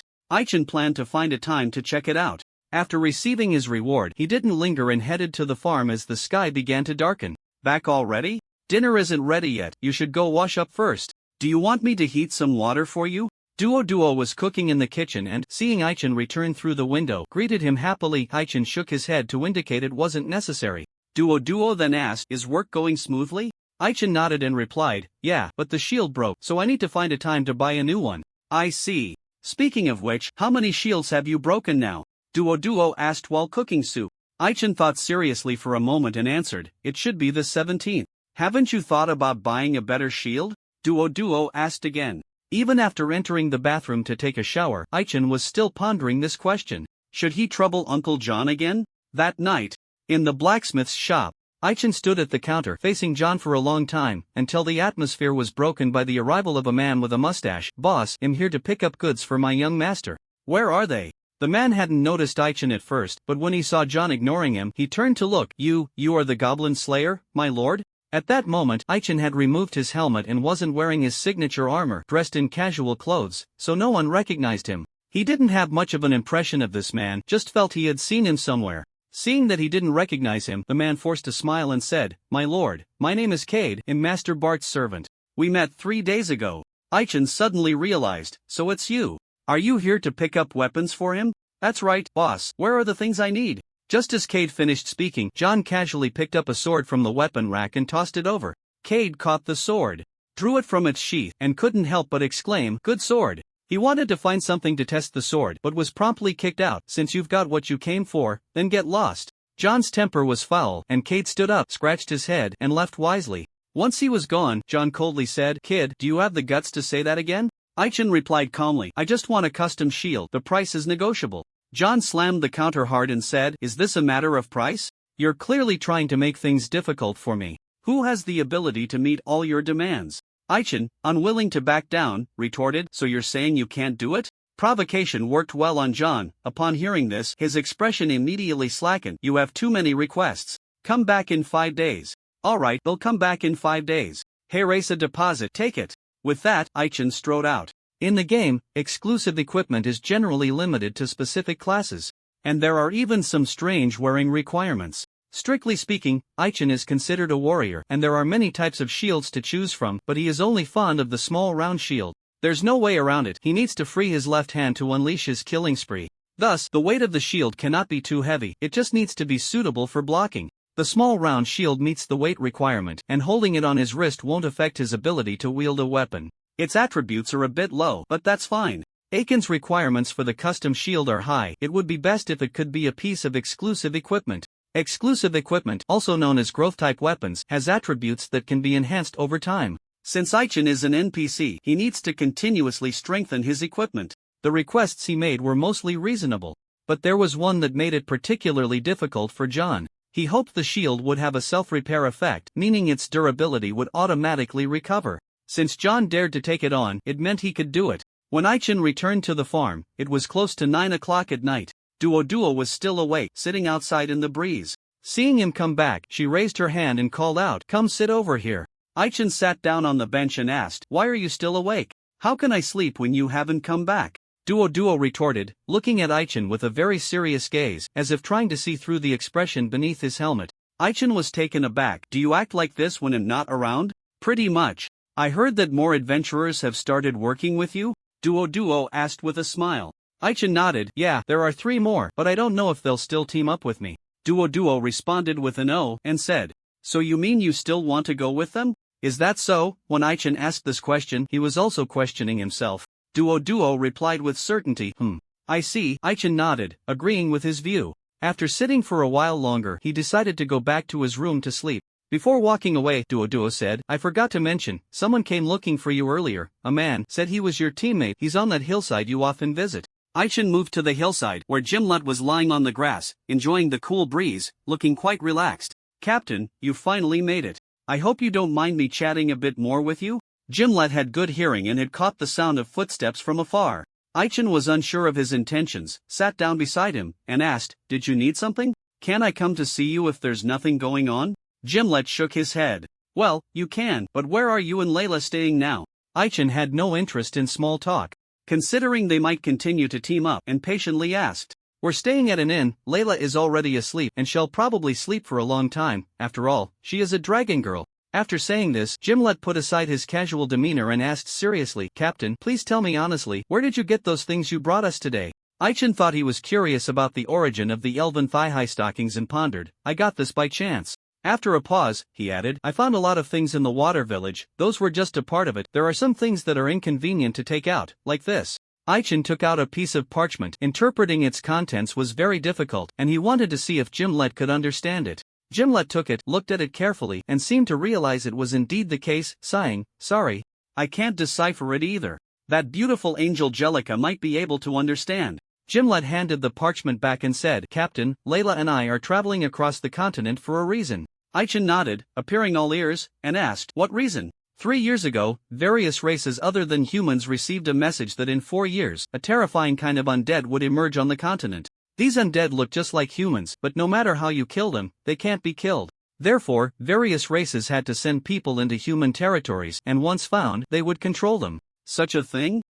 Isn't that talking about players? Before learning that the game would merge with the Suwad continent, players had a completely fearless attitude, recklessly causing trouble, which indeed left a bad impression on the natives. This time, from the NPC's perspective, Aichen discovered many secrets about the Suwad continent that he was unaware of. He placed his hands on his hips, eager to hear what Gimlet would say next. "Captain, those 2 gift boxes you brought out today are actually what are called mini treasure chests. I'm not quite sure what they are specifically. In any case, be careful, as they might open up into treasure chest monsters." "There's that too? Why hadn't he encountered this before?" As they talked, Gimlet fell asleep. Seeing him lying on his side, Aichen kindly took out a blanket to cover him. This morning, Aiken's task was not easy, and he was not at ease either. He was responsible for all the monsters in the lookout towers inside and outside the village, which was a significant test for him. Hearing this, he realized that in the future, when giving people boxes, he needed to let them open the boxes on the spot. Aichen got up and walked away, returning to his room, took off his helmet, stood in front of the mirror, touched the scar on his face, and murmured, "Sister, are you doing well in heaven?" 4 days later in the afternoon, a messenger in armor rode into Lilac Town, stopping his horse in front of the Adventurers Guild. He hurriedly walked into the hall and shouted, "There's an urgent letter, who can help deliver it?" The logistics in the Suwat continent were underdeveloped. Although major cities had post offices, items were primarily transported by horse-drawn carts. The messenger was a postal worker delivering an urgent letter, and since he didn't know the specific recipient's location, he asked the Adventurers Guild for help in forwarding it. The counter girl, Shalu, took the letter and, seeing the red clay seal on it, quickly bowed and said, "Please rest assured, I will deliver the letter directly to the recipient." Not long after the messenger left, a blonde counter girl approached and asked, "Who is it for?" Shala shrugged and replied, "Who else could it be for? Of course, it's for our goblin slayer, but this time the client has a rather special identity." The counter girl asked again, "How special?" Before joining the guild, Shalu had attended training at the capital's headquarters and remembered the names of some prominent figures in the kingdom. This time, the client commissioning Aichen to exterminate goblins was one of those notable figures. Shalu smiled wryly and said, "So special that even the president would kneel upon meeting them." "So special? Let me see." The counter girl picked up the letter, noticed it was encrypted, and disinterestedly set it down. In the evening, Aichen received a notification from the blacksmith's shop that the shield was ready for pickup. Not long after he left with the blacksmith's apprentice, Shala came looking for him. "Excuse me, is Mr. Goblin Slayer around?" Duoduo was standing in front of the cowshed feeding the cows, and when she saw Shalu, she greeted her warmly. "He's not here, he just went out. Is there something you need me to pass on?" Shalu, who didn't often come to the farm, glanced at the house where Aichen lived and smiled. "A client wants us to deliver this letter to him." Duoduo took the letter and said, "Okay, I'll make sure to pass it on to him. Do you want to come in and sit for a while?" "No, I have things to take care of at the guild. We can chat another day." With that, Shalu hurriedly left. Duoduo stared blankly as she watched her go. She had an impression of this woman, and her intuition told her that this one was also secretly in love with Aichen, perhaps even more deeply than she was. Sigh, he really is in demand. Can I really go all the way with him? Before long, Aichen returned, holding a brand new shield, and seeing Duoduo still busy, he approached and said, "Is there anything I can help with?" Duoduo nodded and said, "Could you help me clean the chicken coop? I'll go make you dinner right away. If you see any new eggs, remember to collect them." Duoduo wasn't in a hurry to mention the letter, so she set down the broom and headed to the kitchen. Aichen placed the shield aside, picked up the broom, and walked into the chicken coop. Unable to endure the stench, he frowned. How does she manage to do this every day? Schools have been established across the kingdom, mostly vocational schools, where graduates can go directly to work. Duoduo had been managing the farm with Uncle Keel since she was 8. At that time, Uncle Keel had intended to send her to school, but she refused, saying that he was her only relative and she didn't want to be separated from him. Now, as a tall and graceful young woman, she still had never attended school, yet she recognized many characters. Aichen patiently cleaned the chicken coop, and just then, Keel arrived to herd the chickens. "Good job," Aichen greeted him symbolically. Keel shook his head and said, "The one who should be saying that is me. You should go take a bath." During dinner, Duoduo took out the letter. Aichen opened it and found that most of it was nonsense, with only a few lines of important information. In short, someone specifically requested him to exterminate goblins, with a generous reward of 20 gold coins, plus several other items. Aichen was not one to sit idle. After resting for 4 whole days, it was time to stretch his legs. After dinner, he arrived in front of an inn and saw Jimlet and Layla. "There's a big operation coming up, and we need to head out tomorrow morning. Do you want to come along?" The two were not keen on exterminating goblins, and their response was that they would go if Jerika went. For this reason, Aichen made a trip to the mayor's house. When Aichen arrived, the mayor's family was having dinner, and a middle-aged woman opened the door. The middle-aged woman was Ilusa's mother, and upon recognizing him, she smiled and said, "Come in, our town's hero." Hero? Ilusa was focused on her meal, and upon hearing the word hero, she immediately thought of AICHEN.AT first. She thought it was just her imagination, but when she was sure that someone had really come to visit, Ilusa hurriedly tidied her appearance, wiped her mouth clean, and sat up straight at the dining table, taking small, ladylike bites. Seeing his daughter act this way, Schneider shook his head quietly. "Sorry to interrupt your meal, but where is that angel?" Ilusa realized that they were not looking for her. Feeling a bit disappointed, she forced a smile and said, "The angel is dining in her room. Let me take you there, Mr. Goblin Slayer." "All right." Aiden didn't notice Ilusa's odd behavior and followed her upstairs. As the two walked away, a middle-aged woman leaned closer to Schneider and said, "Dear, do you really think it's okay for our daughter to be with him?" Schneider replied, "Let the young ones handle their own affairs, we don't need to worry about that." "That's not what I mean, dear, you know what I'm talking about," the middle-aged woman said with a worried expression, concerned for her daughter's safety. Over the past month, Ilusa had been injured multiple times, and each time she returned home, Schneider had to treat her wounds. The cost of this growth made her, as a mother, feel heartbroken. She would rather have her daughter stay at home than let her continue to hang around with Aiden. Schneider patted his wife's hand and said, "Daughters have to grow up, the path she chooses is her own, and she knows what she's doing. There's really no need to worry too much about her." Just then, Aiden and Ilusa came down the stairs. Sorry for the chatter, Aiden apologized to Schneider before turning to leave. It didn't take much effort to persuade Jerrica, but Jerrica's time was not entirely under her control, and it would likely be difficult to have opportunities to fight side by side in the future. Early the next morning, Aiden rented a carriage and had the driver stop at the agreed location. Since it was a private commission, there was no need to register at the guild, but he still needed to inform the counter girl, just in case the guild needed to reach him while he was out.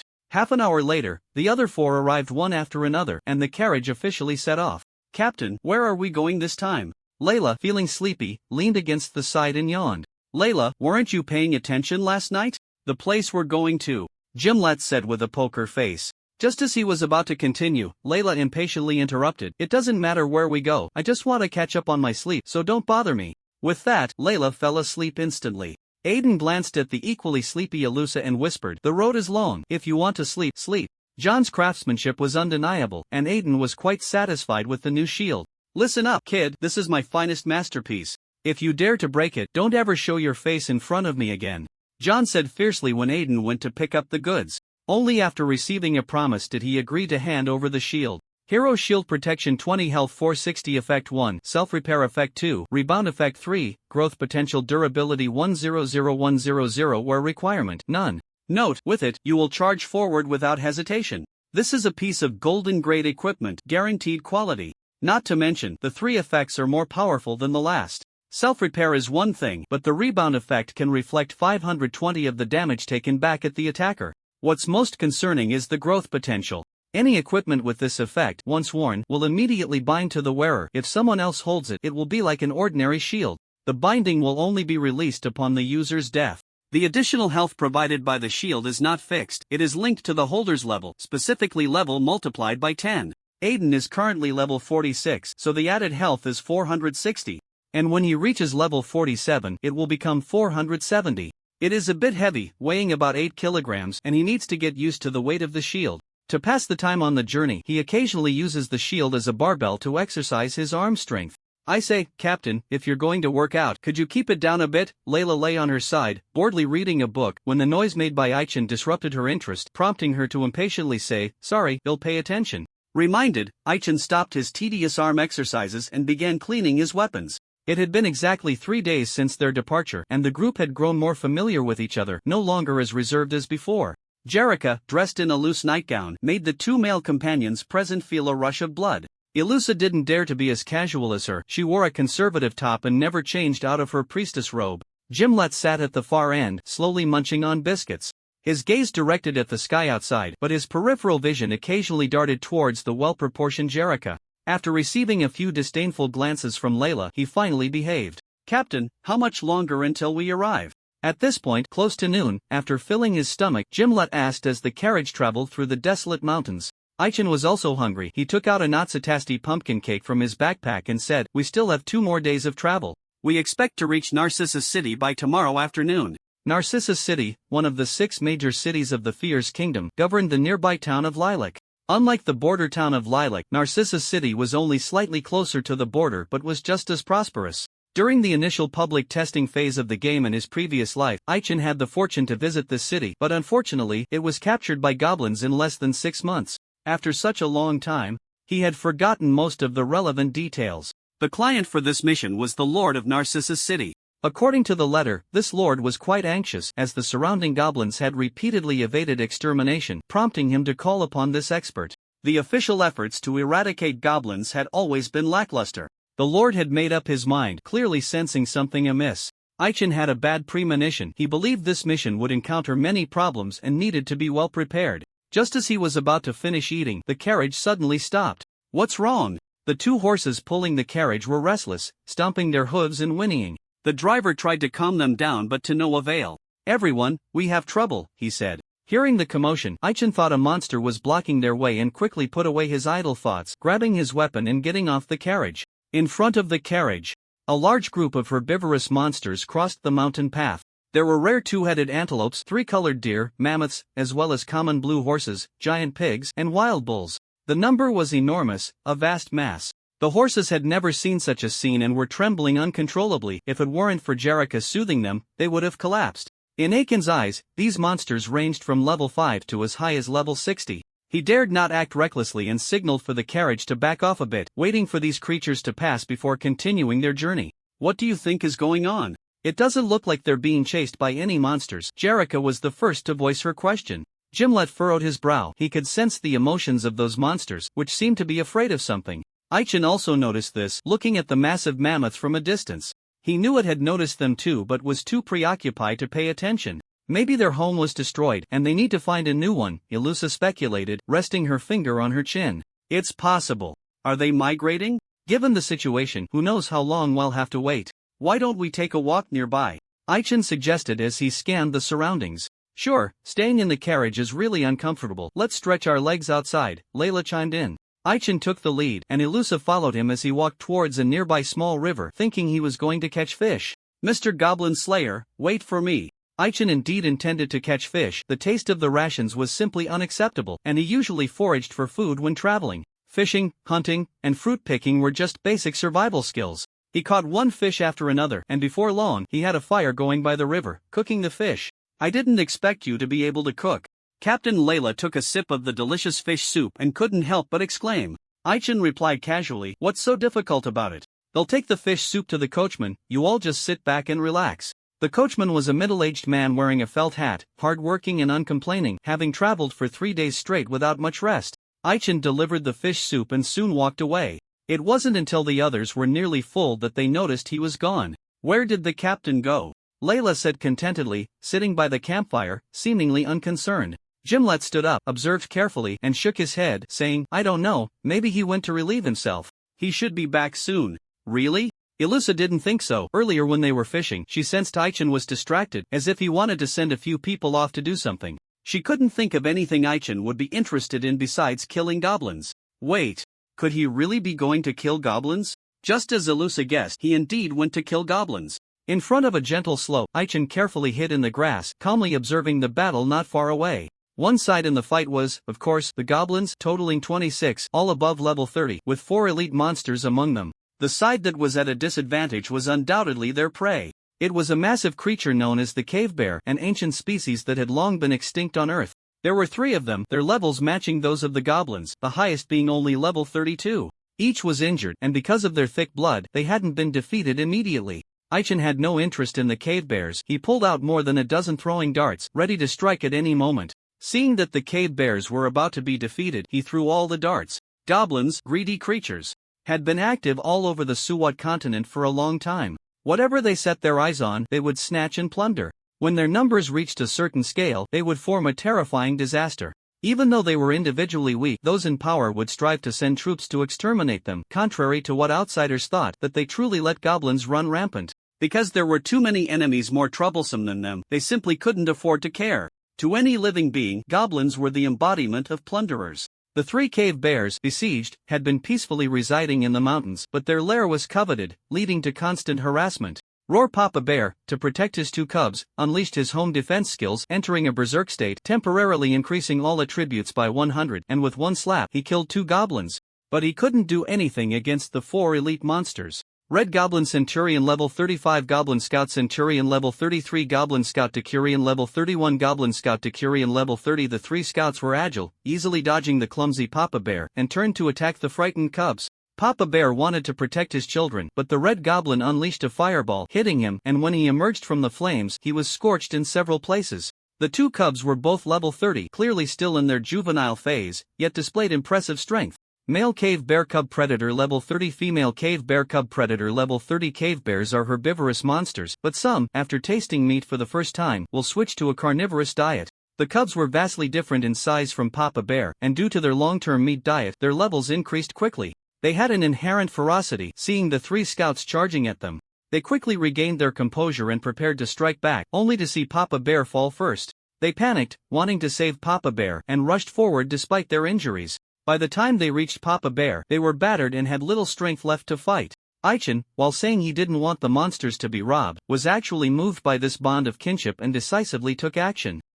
Feet scouts, agile, dodged the throwing darts, but the Red Goblin and other miscellaneous goblins couldn't escape, falling one after another. Humans? Taking advantage of the goblins being caught off guard, Aichen charged out. When he had killed 4 elite monsters, the attributes of the weapon, Ghost Cry, were enhanced, and he could clearly feel a surge of power being bestowed upon the sword. You are saved now, hurry and leave. As he reached the much-anticipated looting phase, Aichen disregarded the wary gazes of the 3 cave bears and began to seriously loot the bodies. The goblins didn't have much loot, aside from the Red Goblin's staff, which was worth some money. Only the boots worn by the 3 scouts could fetch a decent price. These arrows are of decent quality, I can give them to Gimlet. Noticing the craftsmanship of the arrows used by the scouts, Aichen fell silent. Goblins were not skilled manufacturers, but they had strong learning abilities and could craft some ordinary weapons through learning. The 3 quivers he collected contained arrows that, by standard, could be considered fine arrows, indicating that there were special individuals skilled in forging among these goblins.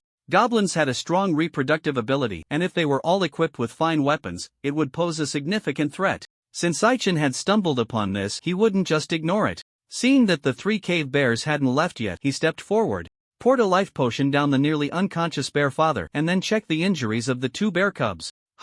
These 2 bears have good potential, should I take them? In the game Phantom Realm, there are 12 major professions, and aside from summoners, other professions can tame a monster or beast as a pet after reaching level 20, limited to babies or cubs. Aichen had thought about getting a pet long ago. After all, working in tandem with a pet would make actions much easier. However, since experience would be shared, leveling up would slow down, so he had to give up. This time, the thought crossed his mind not because he truly wanted them as pets, but simply to strengthen the defense of his farm. Once the bear father's condition improved and the expressions of the bear cubs softened, they crawled to Aiken's feet and rubbed against him, looking up with pitiful eyes. You want me to take your father back to the den? That's fine. But you'll need to lead the way. The 2 bear cubs had strong recovery abilities. After consuming half a bottle of potion, their injuries were mostly healed. Aiken's current strength attribute was as high as 50 points, so carrying the bear father was not difficult. To win over the 2 bear cubs further, he hoisted the bear father with one hand and said, This path feels a bit familiar. Have I been here before? Under the guidance of the 2 bear cubs, Aichen arrived at a relatively concealed massive cave.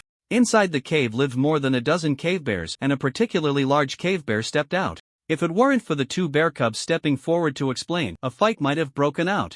Aichen gently set down the unconscious bear father, allowing their own kind to drag him away, and upon seeing a tattered plaque hanging by the cave entrance, he finally understood. He hadn't been here before, he had just recently looked at a map of this place. Realizing this, he took out a parchment from his backpack.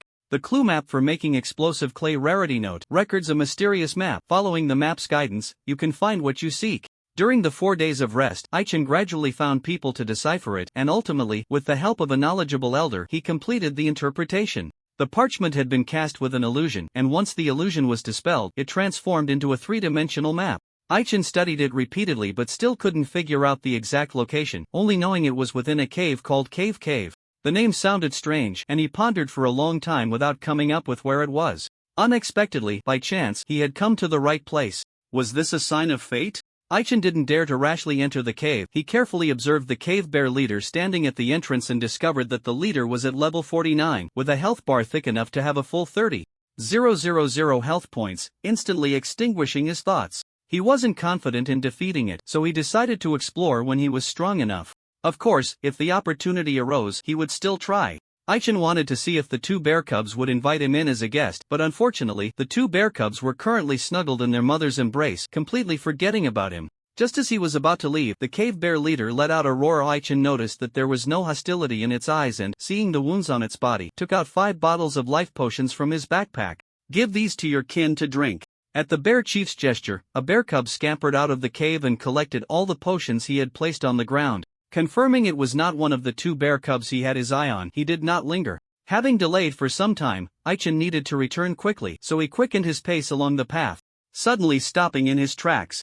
Whoosh! A poison arrow shot towards him. Aichen tilted his body and easily dodged it, quickly locking onto the attacker in the direction the arrow had come from. Hidden in a tree several dozen meters away was a goblin scout. Upon being discovered, it waved its small hand, and over 20 goblins surrounded him. Aichen gripped his weapon, watching as the enemies drew closer, and said in a deep voice, "Since you want to die, then I'll grant you that wish." "So slow, why hasn't the goblin slayer returned yet? Could something have happened?" Ilusa yawned as she sat in front of the dying campfire. The girl had a lot on her plate. There happened to be a small river nearby, and Jerrica and Layla found a clean spot to take off their clothes and bathe.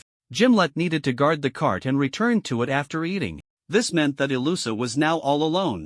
Priests belonged to the faith-based spellcasters, and morning and evening prayers were daily necessities. If conditions allowed, midday and night prayers should also be performed to let the gods feel your unwavering faith, thus gaining powerful blessings in return. Indeed, there were deities in the Suwat continent, or rather, the current continent was ruled by gods. There were 12 deities in total, corresponding to 12 major professions. Aside from faith-based professions that required worship, other professions had no such mandatory requirements. If one wanted to become stronger, believing in a god was a good choice. After all, gods occasionally bestowed power upon people, and if one could gain their favor, the future would be limitless. Ilusa felt she shouldn't worry about Aichen. Listening to the sounds of water from afar, Jerrica and Layla were engaged in a water fight that wouldn't end anytime soon. She closed her eyes, clasped her hands, and began her midday prayer. Whoosh! A blade of light suddenly struck from behind, startling Ilusa into a clumsy dodge. Upon seeing that the attacker was a goblin, she picked up her staff and said, "Is it just one?" "No, wait." Just as she feared, she was surrounded, with goblins charging at her one by one. Additionally, she discovered that the cart and the 2 bathing women were also in trouble. Outnumbered, Ilusa turned and ran towards the location of the 2 women. The goblins, seeing her flee, all revealed cruel smiles. Whoosh! Turning her back to the enemy was a foolish act. A goblin scout shot an arrow, and had Ilusa not tripped while running, she would have been pierced through the heart. What should I do? Angel, Layla, come save me. When it was time to admit defeat, one had to do so. Ilusa had not yet outgrown the novice stage and found it difficult to face more than 3 goblins alone. She wanted to use Holy Barrier to block the enemies, but chanting the spell required time, and the enemies clearly wouldn't give her enough time. Seeing a goblin pounce at her, Ilusa quickly came up with an idea, pulling out a potion Aichen had given her, and hurriedly opened it. The goblin was splashed in the face with the purple liquid, and after feeling it with its hand, it found nothing unusual. It wasn't the so-called poison and continued to swing its large knife. However, just as it was about to strike her, its body went limp and it fell down, with the other goblins following suit, all falling into a deep sleep. How amazing! What kind of potion did Mr. Goblin Slayer give me? Ilusa brought the empty bottle to her nose and sniffed it, discovering it was some kind of medicinal wine. Not wanting to investigate further, she quickly stood up, gripping her staff tightly and began to strike the goblins on the head. This was a physically demanding task, and when dealing with the last one, the goblin woke up, scaring her into using Divine Smite twice before finally taking it down. Jerrica and Layla arrived late, wrapped in towels. And upon seeing that Ilusa was unharmed, they breathed a sigh of relief. "Wow, our little priestess is quite brave, Lord Angel. Please don't make fun of me," Ilusha said with a bitter smile. Being able to handle these goblins alone, completely relying on external help, shouldn't make one feel too proud. The 2 women quickly changed their clothes and, seeing the situation by the cart was not optimistic, Jerrica spread her wings and flew off first to provide support. Layla remained vigilant, protecting Ilusha as they rushed towards the cart, killing the 2 goblins blocking their path, and saw from a distance that the cart was surrounded by hundreds of goblins, quickening her pace. Ilusha couldn't keep up and needed to slow down. Noticing that the goblins were quite disciplined, she hurriedly shouted, "Watch out, this is a goblin raiding party, they're not easy to deal with." Any large goblin nest would have at least 12 raiding parties that would launch a major raid according to their established route. Unfortunately, the group happened to encounter a raiding party on their expedition. While Gimlet and the others were busy protecting the cart, Aichen was also in trouble. The scout hiding in the trees had excellent archery skills, continuously hitting unarmored areas. Aichen gritted his teeth and pulled out all the arrows, realizing he had been poisoned, but unfortunately, there was no time to drink the antidote. The goblins wouldn't give him time to take the medicine, quickly closing in. Those with weapons wielded them, while those without guarded the perimeter, blocking his escape route. Thud poison affected his performance. Aichen managed to kill an elite monster but wanted to retreat a bit, only to have 2 goblins sneak up from behind and pounce on him. He couldn't dodge in time and was knocked down on the spot. What was happening? Why couldn't he exert any strength? Aichen was sure he wasn't mistaken. When those 2 goblins pounced, his body suddenly felt weak all over. Was it due to the poison? No, he was certain the poison wasn't severe, just causing a slight numbness. There was no time for him to think deeply. Once he was knocked down, other goblins rushed in one after another, trying to strip the armor off him. Aichen wasn't so easily stripped of his combat ability. It didn't matter if his weapon fell. He swung a few punches and kicked a few times, sending the goblins flying. "No wonder I fell for it. I underestimated you," Aichen said as he picked up his weapon and stood up. Seeing the scout jump down from the tree and walk slowly towards him, a strong sense of unease filling his heart. Earlier, he had been too far away to gather information on the scout, and upon seeing the opponent's attributes, he realized things were troublesome. Goblin Poison Scout Centurion level 46 HP, 6000600070 MP, 730920 attack, 343364 defense, 85 speed, 46 note. Be careful of the poison on it. Scouts rarely have BOS level existences capped at Centurion. The difference between a regular boss and a Centurion lies in command ability. Clearly, the one before him was just a variant with commanding ability. As long as it was alive, its subordinates' combat abilities would be enhanced. Aichen's earlier weakness was indeed caused by a common soldier. That soldier wielded a hammer, which Aichen easily dodged, but what he didn't know was that the moment the hammer struck the ground, the soldier unleashed a skill. One hammer to rule them all. Striking the ground or another object with the hammer creates a sound wave attack within a certain range. Sound wave attacks are hard to defend against. With precautions, Aichen wouldn't easily fall for it again. With the arrival of the poison scout, the other common soldiers began to retreat. "Human, you're strong. Are you interested in working under us?" Aichen frowned tightly, not responding. This variant poison scout was like a poison shaman covered in poison, its skin occasionally secreting green venom. Ordinary scouts needed to prepare poison vials in advance to shoot poison arrows, but the poison scout didn't need to. It could simply cover the arrowhead with its hand to poison it. Aichen responded with action, killing 3 common soldiers, and as he aimed to slay the 4th, the poison scout drew a dagger and faced him. "Very well, then he'll kill you," the poison scout said fiercely, and despite its short stature, it was incredibly strong, sending Aichen flying with a single blow. Just as Aichen was caught in a bitter struggle, the cave bear's lair was also under attack. The interior of the cave they occupied was spacious enough to accommodate over 100 adult cave bears, with a warm winter and cool summer climate. Such an excellent nest was taken over by them, and it was clear that someone couldn't stand it. Nearby monsters were eyeing this place. Apart from the relentless goblins, they had basically scared off the rest. The cave bear leader felt troubled. The population of their clan had been decreasing for the past 2 years. The 2 cubs that had finally been born were gluttons, and they were almost eating them out of house and home. If it weren't for the food shortage, which forced them to frequently go out in search of food, reducing the cave's defensive strength, the goblins wouldn't have been able to take advantage of the situation. In the morning, they had just driven away a group of monsters and hadn't had enough rest when the goblins came to harass them again, making the cave bear leader extremely irritable. Roar Bear 5, hold on, they'll be there to help you soon. The cave bear leader communicated internally with one of the bears. "Leader, don't worry, I can handle it. Just be careful," replied the cave bear with 3 tufts of fur on its head. According to their birth order, excluding the leader and the cubs, the 6 adult male cave bears in the cave were named Bear 1 to Bear 6. The leader was collectively called Bear Big, and whoever became the leader in the future would have to take on the name of Bear Big.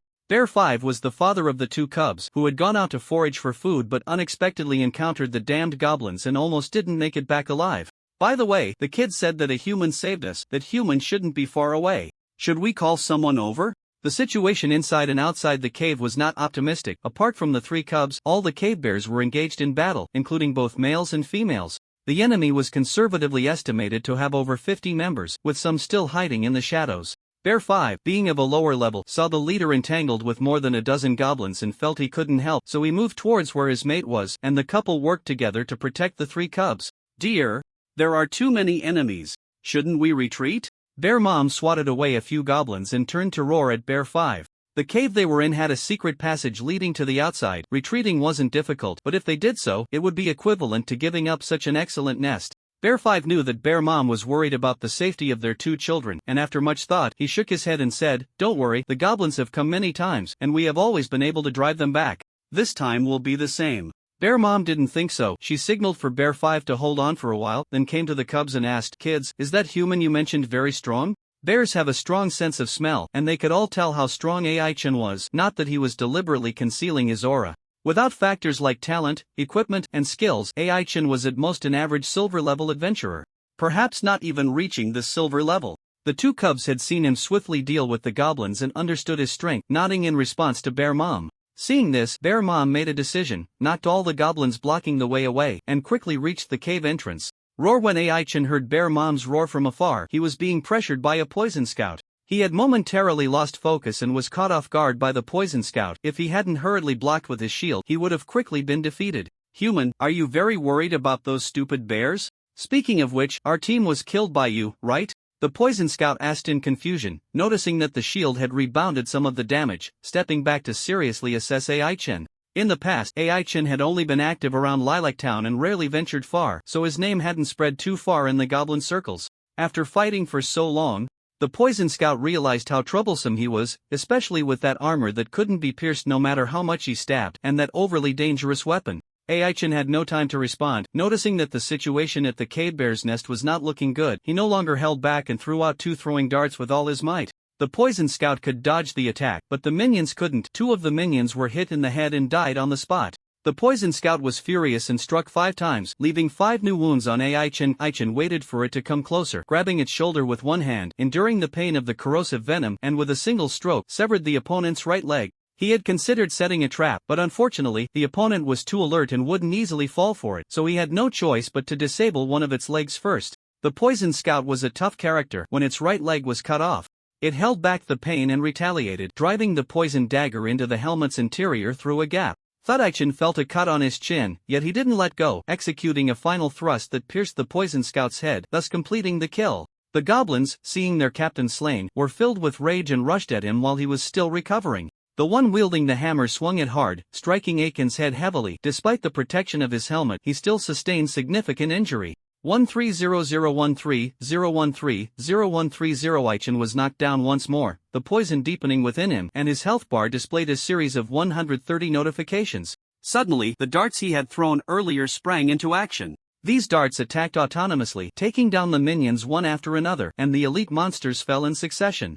Ai-chan pushed aside the corpses weighing him down, struggled to sit up, and said with lingering fear, "Thank goodness for them, otherwise, I would have really been done for." The throwing skill couldn't achieve such a feat. It was only with the help of a certain item that he could control the darts with precision. The witch's black hair rarity could manipulate objects weighing no more than a bag of rice and could also control multiple small items simultaneously. This was a one-time item, and Ai-chan didn't mind using it. What truly pained him was using up a bottle of precious high-grade antidote to cure the poison in his system. The situation in the cave was critical, leaving no room for him to rest. He stood up and rushed to provide support. Before long, with his help, the crisis in the cave bear's lair was resolved, and not a single cave bear was lost. "Are you really going to leave them to me?" Ai-chan asked seriously, standing before the cave bear leader. He had already found the method to make the explosive clay, according to the hints on the map. To create it, he needed relevant materials. So that could wait. After dealing with all the goblins, Ai-chan thought it would be a difficult task to take the 2 bear cubs, but unexpectedly, Mama Bear and Papa Bear handed their children over to him without any reluctance.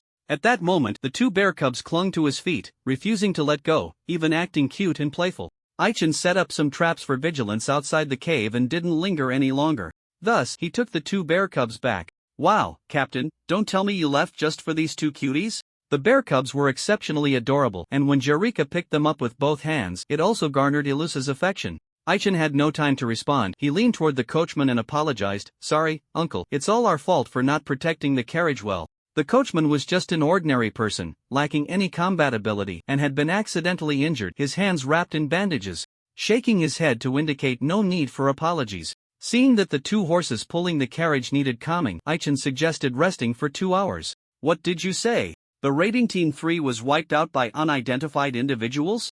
Answer me, how did my subordinates die? Where did they die?" In a hidden cave, the Goblin King, wearing a crown, sat on his throne, furious as he smashed his wine cup upon hearing the scout's urgent report. The Goblin King, the ruler of the goblins, was a highly intelligent being that was extremely difficult to produce. The scout kneeling before him trembled, not daring to respond. "Get out! Let Saren come see me!" Upon hearing the king's command, the scout felt as if he had been granted amnesty and discreetly exited the meeting hall. Soon, a tall goblin hero arrived. "My king, did you call for me?" The Goblin King looked at this capable subordinate, his expression softening slightly. "I'm afraid, Saren, that our raiding team 3 has been completely wiped out. For the time being, we will need your help to get through this tough time." Saren remained unflinching, bowing as he replied, "Rest assured, my king, as long as I am here, no one can harm you." The Goblin King nodded. "I hope so. According to the information, that lord has called for quite a few helpers, so we need to be careful." Saren, not taking it to heart, respectfully replied, "As you command, my lord."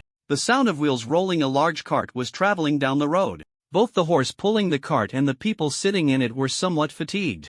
Aichen sat on the outer edge, watching the town gradually fade into the distance, saying, "After this town, we'll reach Narcissus City in about 2 hours, so everyone, perk up." After a full 5 days of travel, they were finally nearing their destination.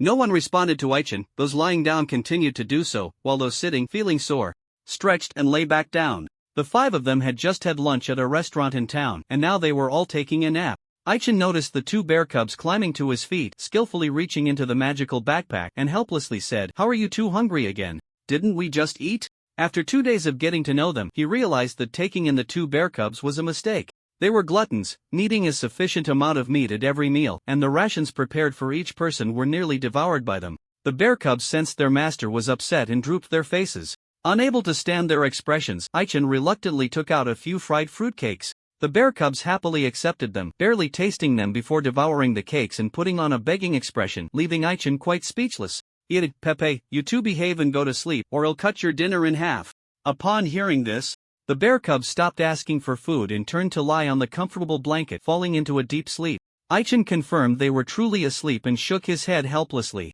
The male cub was named E.T., while the female cub's name was given by Jerika, as she made a Pepe sound when she snored, hence the name Pepe. Everyone doted on them, and Aichen, as their nominal owner, often improvised to ensure they were well fed. The good news was that they only needed to eat to quickly gain experience without sharing it with him. In the past 2 days, due to ample food supply, they each leveled up to level 32. Since they hadn't yet outgrown the cub stage, their specific attributes couldn't be checked.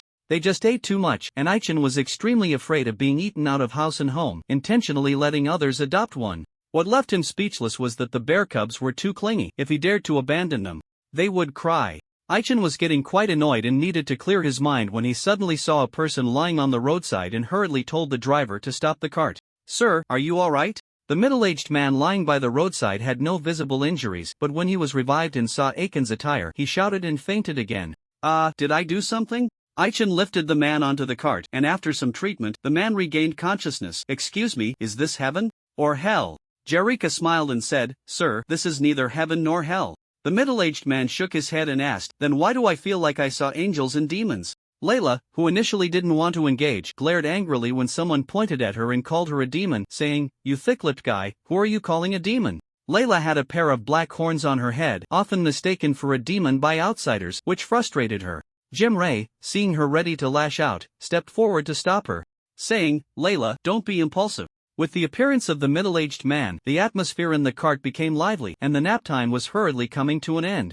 Aichen could sleep in the noisy environment, but the bear cubs couldn't. He kindly gave them earplugs and sat beside them, closing his eyes to rest. After some understanding, he learned about the middle-aged man's situation. His name was Charles, an emerald-level adventurer, level 30, who had accepted a commission from the Lord of Narcissus City a fortnight ago to exterminate goblins. The Lord was troubled because those goblins were powerful and cunning. Charles had been attacked 2 days ago, and all his companions had perished. What truly infuriated him was the emergence of a traitor among their own, a guy who bore a striking resemblance to Aichen, who, after killing a few adventurers, sided with the goblins. Charles managed to escape by using a teleportation scroll, narrowly avoiding disaster. Aichen was interested in the information he had, patiently listening to him finish his story, his expression grim beneath the helmet. "So, are you saying that someone is impersonating me to take the Lord's commission?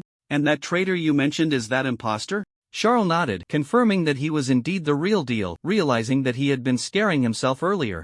Aichen didn't know what to say. The downside of being famous was that there would always be someone trying to imitate him, doing things that tarnished his reputation. Upon serious reflection, he suspected there was something fishy about it, perhaps a goblin scheme to create a rift between him and the client. Aichen had taken private commissions before. He didn't care what kind of person the client was, he only focused on killing goblins and ignored everything else. Now that he had been disgusted by someone, it would probably be difficult to even meet the Lord. "Hee, Captain. I didn't expect you to be this famous," Layla teased as she took the apple that Jimlet had peeled. Aichen didn't want to respond, turning his head away, noticing that more and more carriages were appearing on the road, realizing they would soon arrive at their destination. Water Narcissus City? It was said that a water spirit resided within this city, referred to as the Water Fairy. He wondered if it was true. The carriage sped up, and before long, they arrived outside the city. There were many people entering the city, requiring them to queue and wait. Aichen couldn't sit still, so he got out to stretch his legs, jumping down from the carriage and looking up at the tall, light blue city walls, memories from his past life gradually surfacing in his mind. So this is Water Narcissus City. Before them lay a water city with intricate waterways. The city walls were built from a century of cold ice, exuding a chill both inside and outside the city. In this hot summer, it was indeed a good choice for a vacation. At the Lord's mansion in Water Narcissus City, in the Lord's study, a stern-looking man sat at his desk, diligently reviewing documents. Knock, knock, come in. Hearing the knock, the man frowned slightly as he spoke. A clerk holding a feather fan entered, respectfully approaching the man and said, "Report, my lord, the one you mentioned has entered the city. This time, it's confirmed that he isn't an imposter, right?" The man continued reviewing documents as he spoke. "Yes, according to the intelligence, it is indeed the real one. After all, that female angel by his side cannot be fake," the clerk explained earnestly. "A female angel? So, there really are angels in this world?" Guilford raised his head and asked. The clerk smiled wryly. "My lord, asking me is pointless. We might as well wait until they arrive to discuss it." Guilford nodded, signaling the clerk to leave the study. Having served as the lord for many years, Guilford was aware of many secrets on the continent and did not doubt the existence of angels. What truly interested him was Aichen as a person. If he were to blame anyone, it would be Aichen for being so mysterious, rarely revealing his true self in front of others. Even if he took off his helmet, no one would associate him with the Goblin Slayer, leading to frequent impersonations. Most of those imposters lacked real strength and were easily seen through. The one who appeared a few days ago had considerable strength and behaved similarly to the real one, which almost convinced Guilford. He was looking forward to the scene when the real and the fake would meet, and thinking that the person would arrive soon, he called a servant to prepare drinks to welcome Aichen. Water Narcissus City was vast, with intricate and winding streets. After entering the city, Aichen and his group wandered around but still hadn't reached the Lord's mansion. Having finally arrived, there's no rush to meet the client. "If you don't mind, let me treat you all to a meal," Charles offered, grateful for Aiken's rescue. Aichen was afraid of making him go broke, so he didn't wake the two bear cubs and chose to stay by the carriage. Everyone else, including the coachman, was invited over. Aichen hated socializing and was happy to enjoy some leisure time. He sat in the carriage for a while longer before starting to feed the two horses. "Finally found you, Mr. Goblin Slayer. Hurry up and pay me back the money you owe." A blue-haired boy rushed over, panting. Aichen raised an eyebrow and said, "Little friend, you've got the wrong person. I don't know you, so how could I owe you money?" Hearing this, the boy stomped his feet in anger. "Is this how you treat your customers? You clearly said that if I gave you 1 silver coin, you'd teach me how to kill goblins, but after you took the money, you vanished.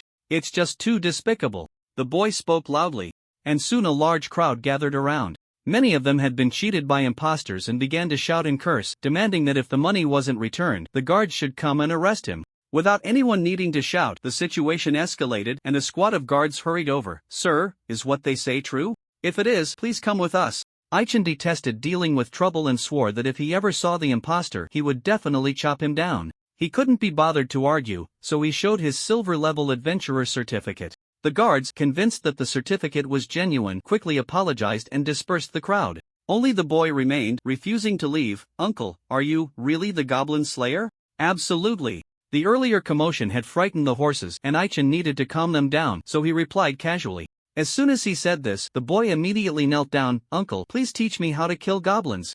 Aichen didn't rush to refuse.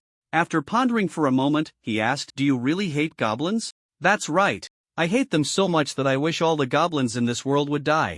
Aichen found it troublesome and noticed that the boy was only a pitiful level 4. He said flatly, "You're still too weak right now. Come back when you can swing a real sword for 2 hours without stopping." With that, he led the horses away slowly. "Uncle, my name is Cross Shadow. I will meet your requirements soon, just wait." Cross shouted happily as he got up to leave. Cross Shadow? That name sounded familiar. Wait, could it be him? Aichen stopped in his tracks and turned to look at the boy's receding figure, deep in thought. In his previous life, players struggled immensely in the game, having to survive in the early stages, with the main storyline largely excluding them. At most, they could do some logistical tasks to gain experience. For players, those major storylines were just cutscenes, mostly skipped without much attention. Aichen had carefully watched the dialogues of NPCs in those grand scenes to uncover secrets in the game. Among them was a mysterious NPC named Cross Shadow, who, 2.5 years after the public beta, entered the player's site, helping them clear one dungeon after another as a paladin.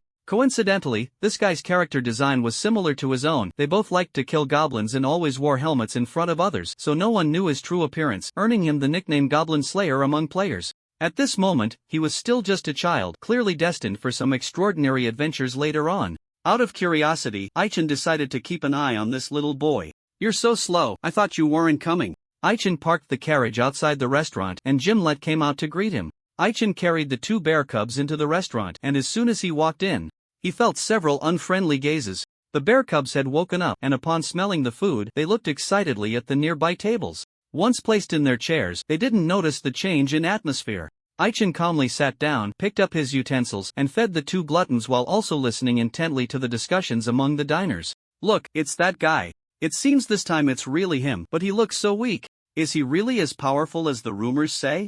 Aichen automatically skipped over such boring topics and eventually found the information he wanted in the conversation of several men. "Another failure. The Lord's mansion has once again failed to clear out the goblins. Sigh, I wonder when things will finally settle down." Yes, many merchant caravans have been attacked by goblins in the past 2 months. Just yesterday, an adventurer team took on an escort mission and less than half a day later, they were found dead by the roadside. It's terrifying to think about. Aichen frowned slightly. Had things become this serious? The guards in the major cities were all above level 15, with elite guards ranging from level 26 to 36, and guard captains between level 38 and 41, which should be ill with goblins. According to the current intelligence, Shui Xian City had suffered consecutive setbacks, with too many casualties, otherwise, they wouldn't have offered a hefty sum to hire outsiders for help. Aichen had planned to stroll around for half a day and meet the client tomorrow, but upon seeing an official accompanied by 2 teams of guards arriving, he realized the urgency of the situation. "Welcome to Shui Xian City, gentlemen. The city lord has prepared a banquet. Please follow me to the city lord's mansion." Upon hearing about the free feast, Aichen quickly dumped most of the food on the table into the mouths of the 2 bear cubs, and the group soon left with the official. In the end, only Sha Er remained seated. When Sha Er walked out of the dining hall with a bitter face, his money pouch was significantly lighter, and he silently vowed never to show off and treat others again. Shortly after parting ways with Aichen, Kaloosi arrived outside the orphanage. Just as he was about to enter the gate, 5 children blocked his way. "Hey, you little brat, you dare to come back? Hurry up and pay me back the money you owe." The 5 children were led by a chubby boy who had plenty of money but was not one to lend it out easily. Seeing their aggressive stance, Kaloosi clenched his fists and coldly said, "They'll pay you back as soon as I can. I have something very important to do right now. Can you let me pass?" Kaloosi was 6 years old this year. His parents had died at the hands of goblins when he was 4, and his inheritance had been taken by relatives, leading him to live in the orphanage. The chubby boy was not an orphan. He came from a decent family and was known as a troublemaker in Shui Xian City, often coming to the orphanage to show off. The chubby boy disapproved of Kaloosi's attitude and signaled to his lackeys, who all threw punches at him. Kaloosi was quite skilled and agile, and he managed to knock down 4 of the children. Ultimately, under the furious gaze of the chubby boy, he entered the orphanage. "You wait for me. There are only 6 days left until the deadline. I'll come back in 6 days. If you can't gather the money by then, I'll have someone break your legs." Kaloosi didn't take the chubby boy's threats seriously, ignoring the disdainful looks from the other orphans as he walked into the storage room, pulled out a rusty iron sword, and silently swung it. "Swinging the sword for 2 hours, huh? I can finish that tonight." Under the guidance of the official, Aichen and his group arrived at the city lord's mansion. The city lord's mansion was a heavily guarded place, both inside and out. Before being led into the main hall, Aichen learned a lot of information from the official. The target this time was undoubtedly a large goblin nest, and according to the intelligence held by the city lord's mansion, the enemy was very powerful and could easily crush a large force. As for why they had not been able to locate the nest, it was because it was a mobile nest with an unstable position. Realizing the difficulty of the task, Aichen understood that their group of 5 was insufficient and that they would need to deal with the city lord. "Your Excellency, the city lord has been waiting for a long time. Please go in." The official led them to the entrance of the hall and then stepped aside. "First, let's finish the business, then we can enjoy the banquet." As soon as Aichen stepped into the hall with his left foot, he was locked onto by a powerful aura and did not move forward. So strong, he had definitely surpassed the limits of humanity, reaching a very high level. Player levels were not just about accumulating experience to continuously level up. In his previous life, Aichen had raised his level to 79, but after being unable to break through the shackles, he remained stuck at level 79 for a full 2 years. He was relatively lucky. A large number of people were stuck at level 50, remaining within the realm of mortals. In search of a breakthrough opportunity, he had taken risks and ventured into a deadly place, obtaining a forbidden sword, but unfortunately, before he could study it properly, he was transported to the continent of Suwat before the public beta. He had once been a renowned human powerhouse, so he wouldn't make significant mistakes in identifying the aura of a strong person. Preliminary assessment indicates that the man before me, named Guilford, is between levels 60 and 65, possibly reaching levels 66 to 68, but he could never be level 70. Level 70 is a significant threshold, marked by a distinct change in aura. He hasn't reached that level yet. Nice to meet you all for the first time. I am Guilford Cassius, the lord of this city. It is my honor to meet you, Guilford said blandly, his gaze lingering a moment longer on Jerica. Aichin had no time for pleasantries and stepped forward, saying, "No need for formalities. Please, Lord, tell us everything you know." After sizing everyone up, Gimlet focused his attention on Aichin. Indeed, he could stand against my aura. It seems this one is stronger than that imposter.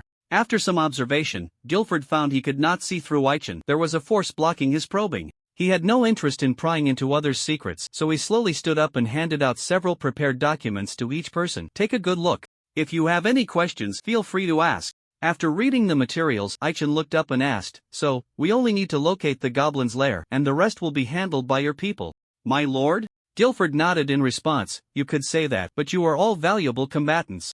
If you could help relieve some pressure from my soldiers, that would be great." In the past, Aichin would never negotiate terms with a client. As long as there were goblins to slay, that was enough. With 2 gluttons to feed, he couldn't be reckless. Scanning each person's face, he said in a deep voice, "The price needs to go up." Guilford had no objections and agreed to pay extra based on their contributions afterward. With that settled, it was time for a light-hearted banquet. The 2 bear cubs seemed insatiable, devouring most of the food during the feast. Shortly after the banquet ended, the group exited the Lord's mansion. Under the guidance of the clerk, they checked into a high-end inn. "Cuddy, do you think they can do it?" The clerk's name was Cuddy Lon, a trusted aide of the Lord. Upon returning to report, he was asked and replied with a bow, "They can do it. Even if they can't, they must. As we truly cannot afford any more delays." Guilford agreed with his assessment but knew he couldn't rely solely on Aichin and his group. He needed to prepare some backup plans. After giving a few more instructions, he returned to his room to rest. Meanwhile, Aichin checked into the inn, lulled the 2 bear cubs to sleep, and soon left the inn to gather information at various restaurants and bars before visiting the guild. The Adventurers Guild in Water Narcissus City was somewhat deserted. It was just nightfall, and there should have been many people around. When Aichin arrived, the hall was empty, with only a receptionist yawning at the counter, waiting for closing time. "Strange, why are there no requests for goblin extermination here?" The receptionist, recognizing Aichin, perked up and smiled. "The Goblin Slayer has just arrived in Water Narcissus. He probably doesn't know that goblin extermination is always handled by the Lord's office. Not something for us adventurers to do. Of course, if you don't care about rewards and want to hunt alone, no one will say anything." Aichin nodded to indicate he understood, but he still had doubts. He purchased a sufficient quantity of potions and did not linger. Shortly after leaving the guild, Aichin noticed he was being followed and eventually stopped in a dim alley. "Come out." Under his vigilant gaze, more than 10 men appeared one after another. Truly worthy of the Goblin Slayer, quite alert. "Boys, attack." Aichin felt displeased and easily knocked them down to the ground, coldly asking, "Who sent you?" These men were tight-lipped, and after teaching them a lesson, he ignored them. Continuing on his way, he found he was being followed again. As he was about to throw a dart, one of them suddenly shouted, "Uncle, it's me." In the dim corner, Cross stepped out with an innocent expression. Aichin gestured for him to stand still and asked, "Little friend, do you need something from me?" "What did you say? All our dispatched people were knocked out? Is he really as strong as you say?" In a large mansion, a man dressed in punk style sat on the sofa, excitedly questioning the report from the newcomer. The small boy in front of him, despite his young age, was already an iron-level adventurer, but in front of the man, he had no grounds for pride. The small boy gritted his teeth and said, "Boss Stallone, he's at least a silver-level adventurer. How could those thugs possibly defeat him? It seems you'll need to personally check him out to gauge his true strength. Where there are people, there will be a community." Adventurers in Water Narcissus City liked to form cliques and were extremely exclusive, not welcoming outsiders. The man called Stallone had a pompadour hairstyle, looking every bit the thug. Yet he was a genuine silver-level adventurer. He was a veteran silver-level adventurer in the city and was very interested in the bounty issued by the Lord's mansion. What he never expected was that 2 months ago, when he went to take on a commission, he was told he didn't meet the requirements. The Lord's mansion had been actively recruiting outside adventurers, causing dissatisfaction among local adventurers, which was clearly a sign of distrust towards them. Anyone would have a bit of a temper. Any adventurer coming from outside would be targeted upon entering the city. Sending thugs to test the waters was mainly to see if Aichin was the real deal. Stallone nodded in agreement with his subordinate's view, waved his hand, and said, "All right, you'll meet him tomorrow. You keep an eye on their side."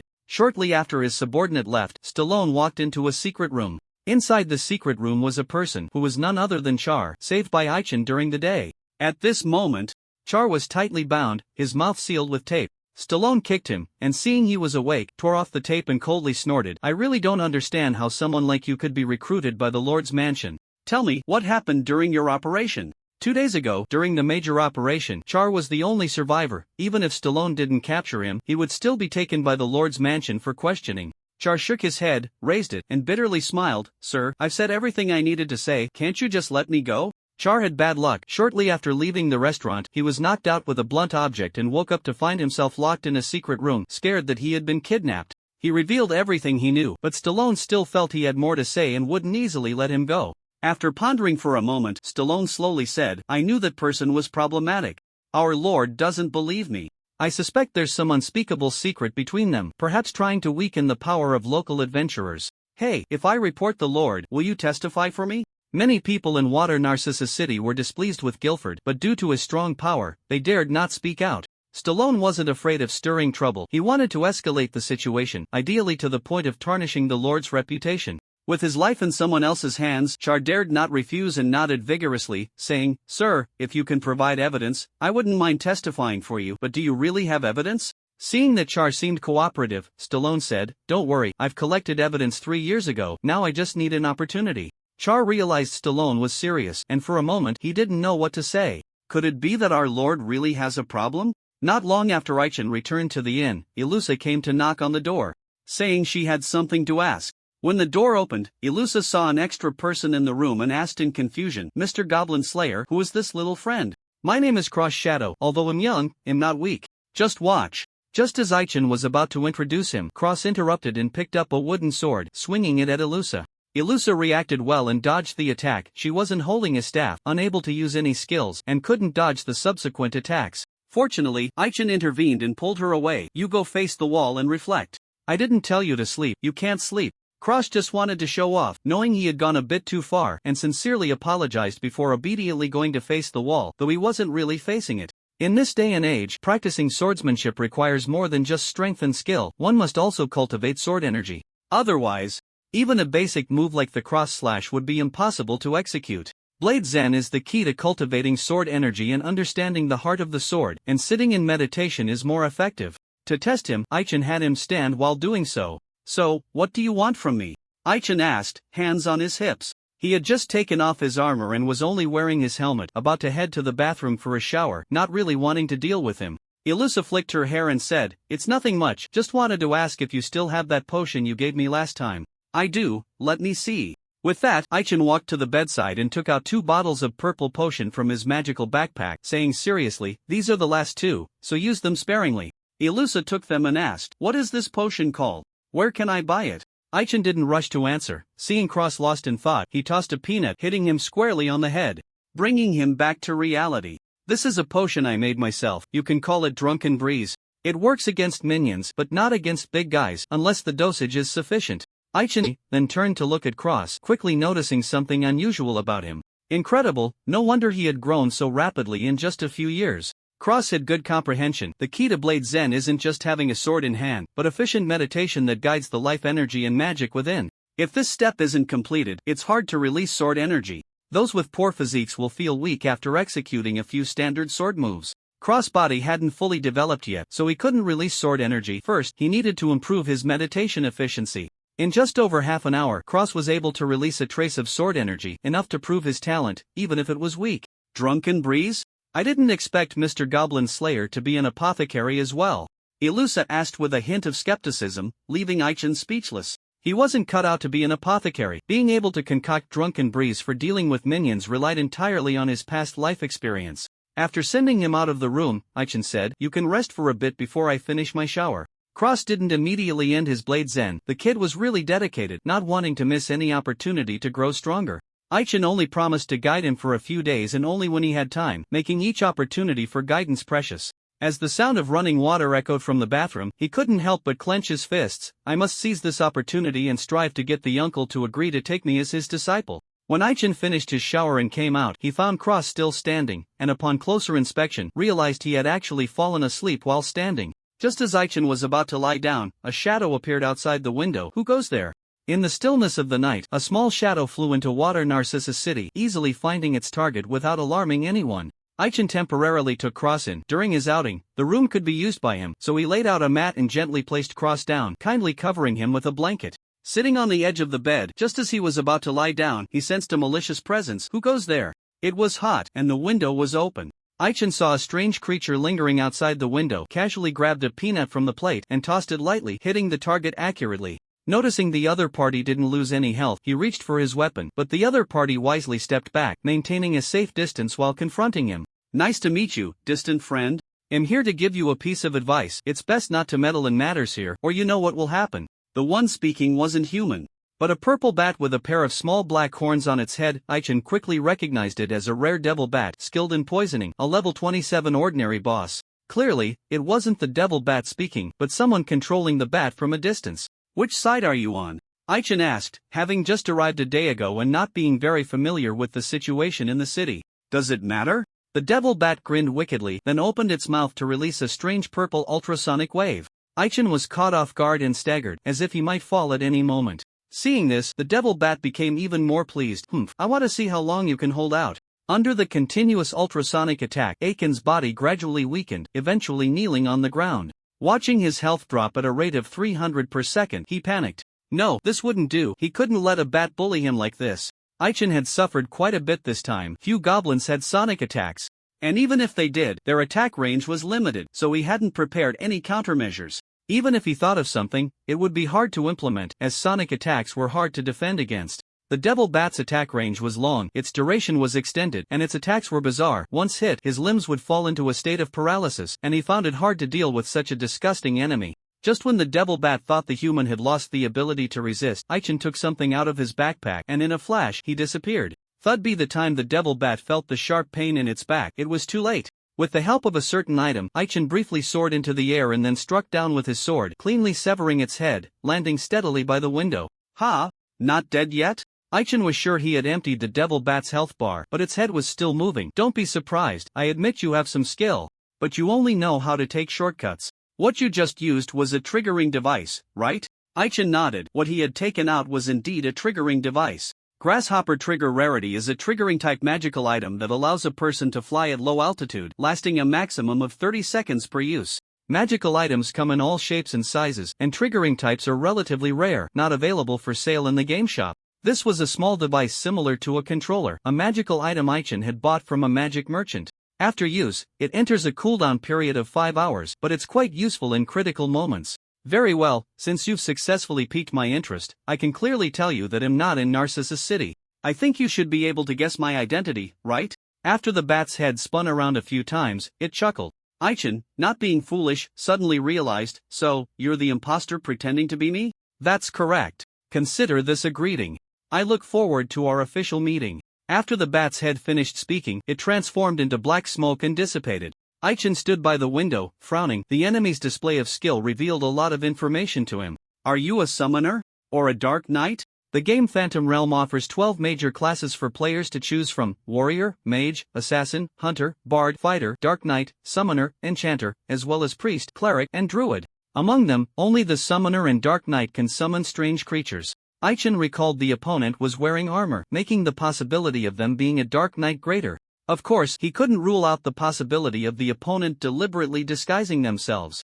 Aichin confirmed that the opponent was no longer monitoring him, pulled the curtains, and lay down. Meanwhile, in an unnamed deep mountain, a man sat leaning against a tree, leisurely eating roasted meat. Noticing that his surveillance had been eliminated, he clicked his tongue and said, "To take down my little darling with just 2 swords, you really have some skill. I really hope to see you soon." The man wore the same old-style armor as Aichin, and the shield placed beside him was also the same small round shield. The difference was that this person was taller. Just as he was about to finish his roasted meat, a figure approached. "Fallen Knight, you really are hard to find. The newcomer is a goblin hero." The man, disliking being disturbed during his meal, coldly said, "Saren, do you need something from me?" Hearing this, the hero Saren clenched his fist and replied fiercely, "Fallen Knight, watch your tone. Others may fear you, but I do not.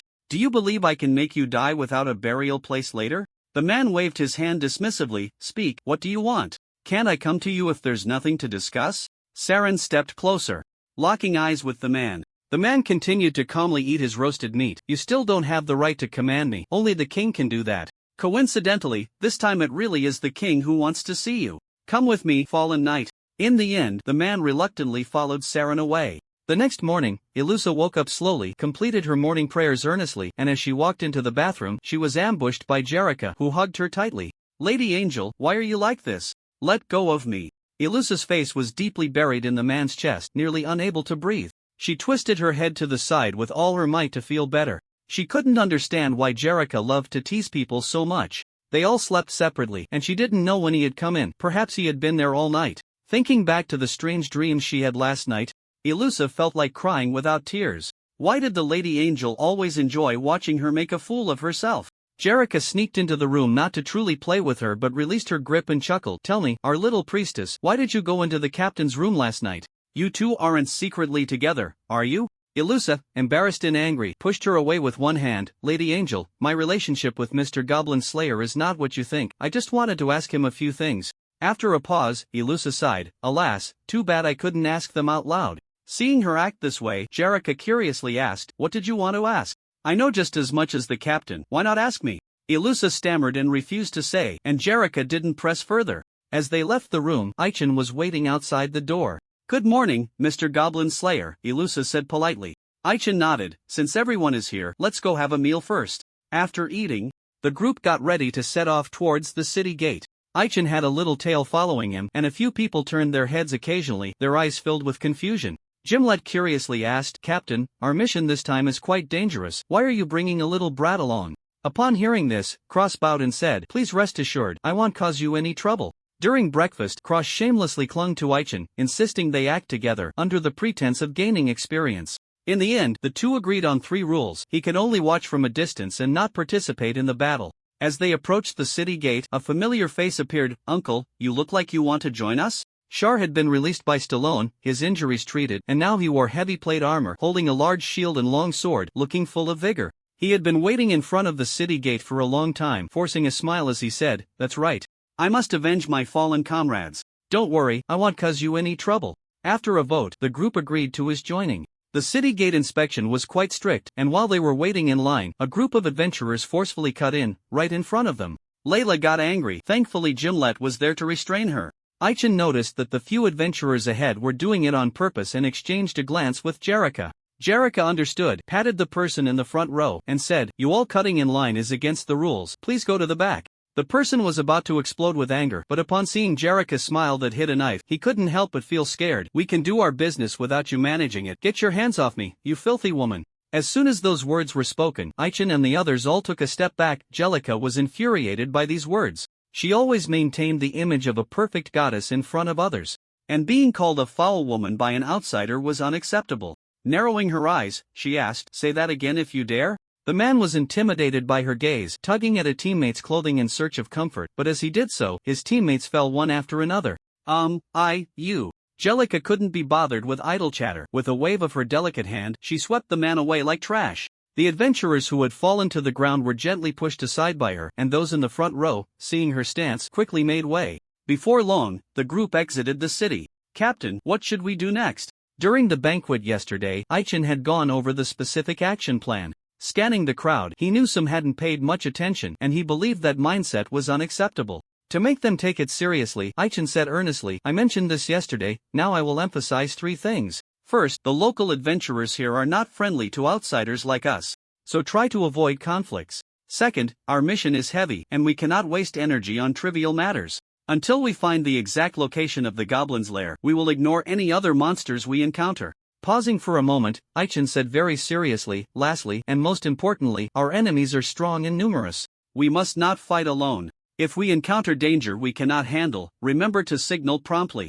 During breakfast, Aichin distributed the supplies he had prepared in advance. He provided each person with 3 types of signal flares. The green one indicated poisoning and required medical attention. Using it would temporarily suppress the toxins in the body. The red one signified a critical situation, and everyone needed to be ready to retreat. Once used, it would temporarily enhance their speed for half a minute. The black one was the most dangerous, containing a potent toxin. Once ignited, the surrounding area within 100 meters would be quickly enveloped in poisonous gas. Precautions were necessary before use, and it was best to wear a gas mask, using it only if absolutely necessary. Such valuable items were not cheap, and only one of each type was prepared for each person. After explaining a few more things, Aichen led the group towards the western forest. Unbeknownst to them, shortly after they left, a figure appeared at the spot they had vacated. Stallone had followed them, watching the direction they were heading with a smirk, saying, "Good, Zaire, as long as you lead them to the designated place, your task will be complete." Stallone held a mirror, allowing him to remotely monitor the group's movements through the tricks he had played on Zaire. As a silver-level adventurer, he knew exactly what he was doing.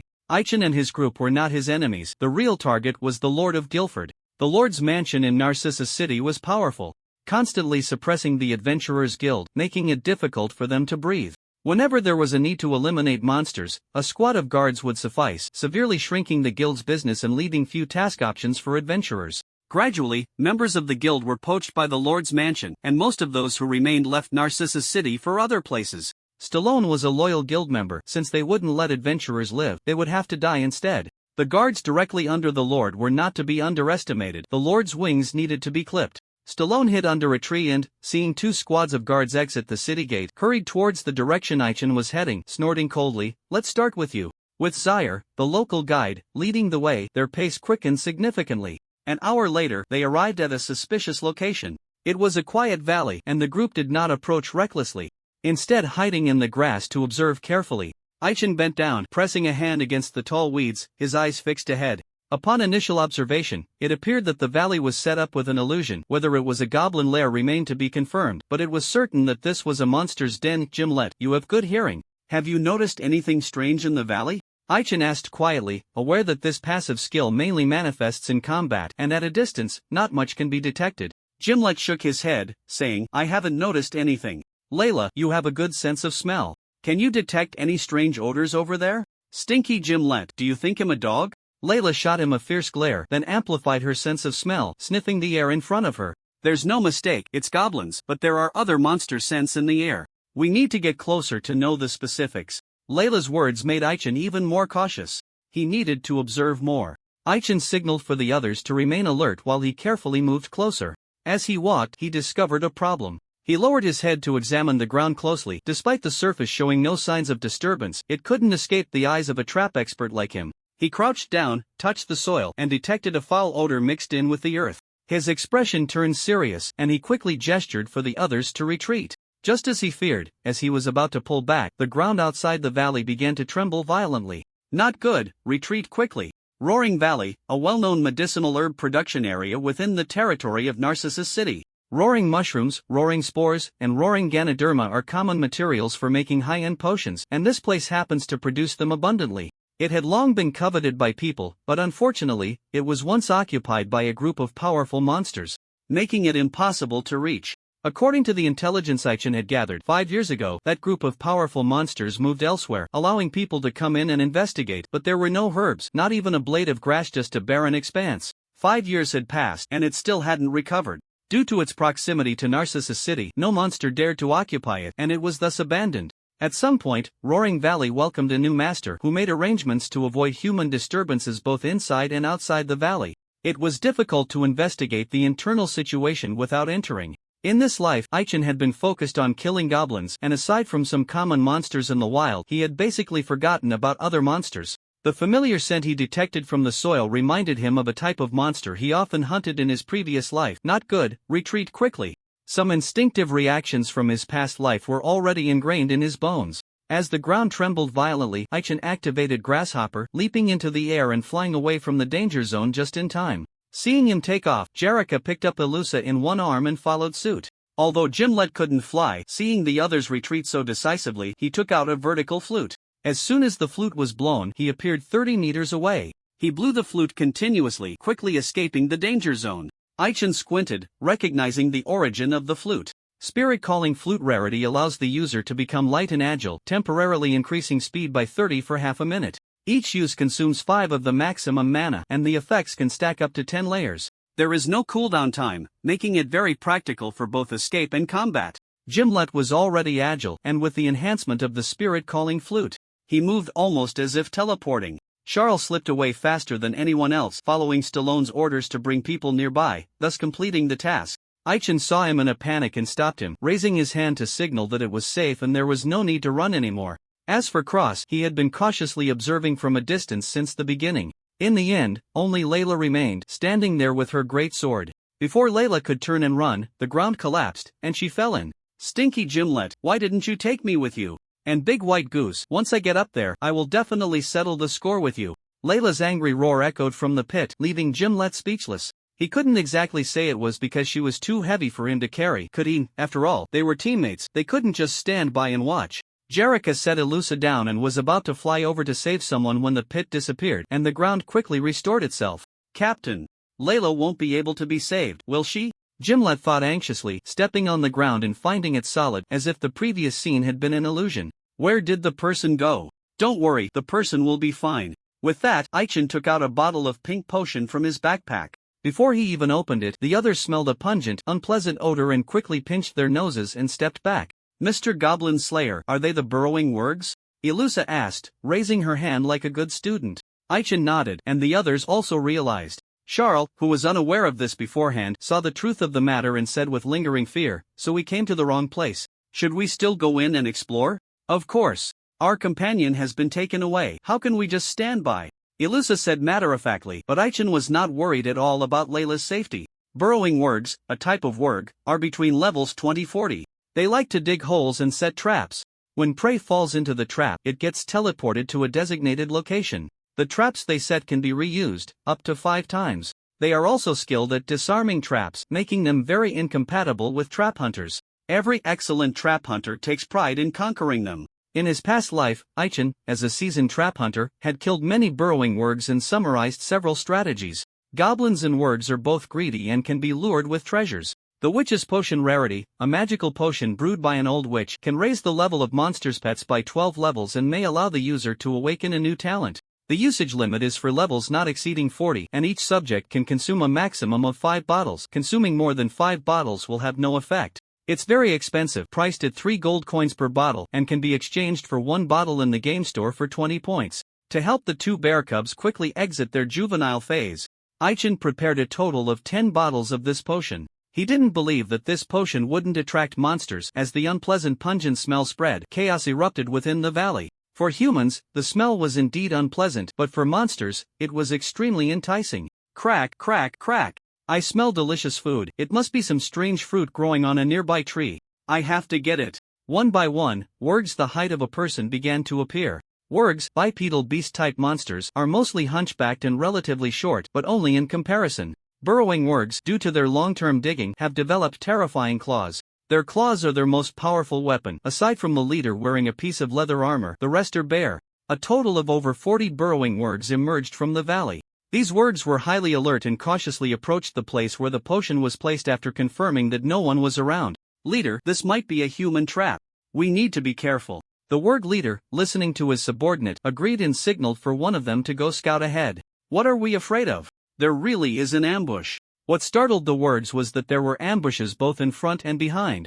Aichin and the others suddenly charged out from the front, and the captured Layla took advantage of their brief departure to quickly escape, charging in from the back with her sword drawn. "Skinny wolves, take this sword." Layla killed 3 wargs with 1 strike, but soon fell into a trap, being forcibly dragged into the ground. Aichin was at the forefront, facing the warg leader, his weapon firmly gripped by the leader's claws. He kicked desperately but found he couldn't move the opponent. Fortunately, Gimlet shot an arrow, forcing the leader to let go. "Jerrica, hurry and save her." Aichin, unwilling to get entangled with the wargs, turned to the others as he saw Layla fall into the trap again. Jerrica flew up. And just as Layla was about to be completely pulled into the ground, she grabbed her head. Before the others could rejoice, Jerrica was also pulled down. As the 2 women were about to be taken away, Aichin used the counter-trap technique to destroy the werewolf's trap.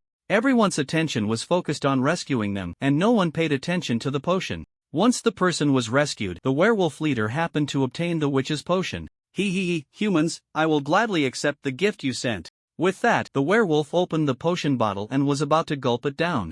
Werewolf leader boss level 40 HP, 6500-6500 50 MP, 800800 attack, 33336 defense, 68 speed, 39. The attributes were average, with high attack and agility but low defense, making it not too difficult to deal with. After consuming the witch's potion, it leveled up by 2 levels, successfully unlocked a new talent, and completed its transformation, becoming a mutated variant with red fur all over. Mutated Werewolf Leader Boss Level 42 HP, 7700770070 MP, 720720 Attack, 346379 Defense, 75 Speed, 43 Note. A mutated variant awakened the cruel talent, and if it maintains its sanity, it will become a terrifying bloodthirsty beast. Aichen sighed inwardly at the werewolf's new attributes, thinking how lucky it was. The cruel talent at level 1 could increase a person's health by 1000 plus an additional 10 points of physical attack. If injured, it could temporarily boost attack power by up to 20 points.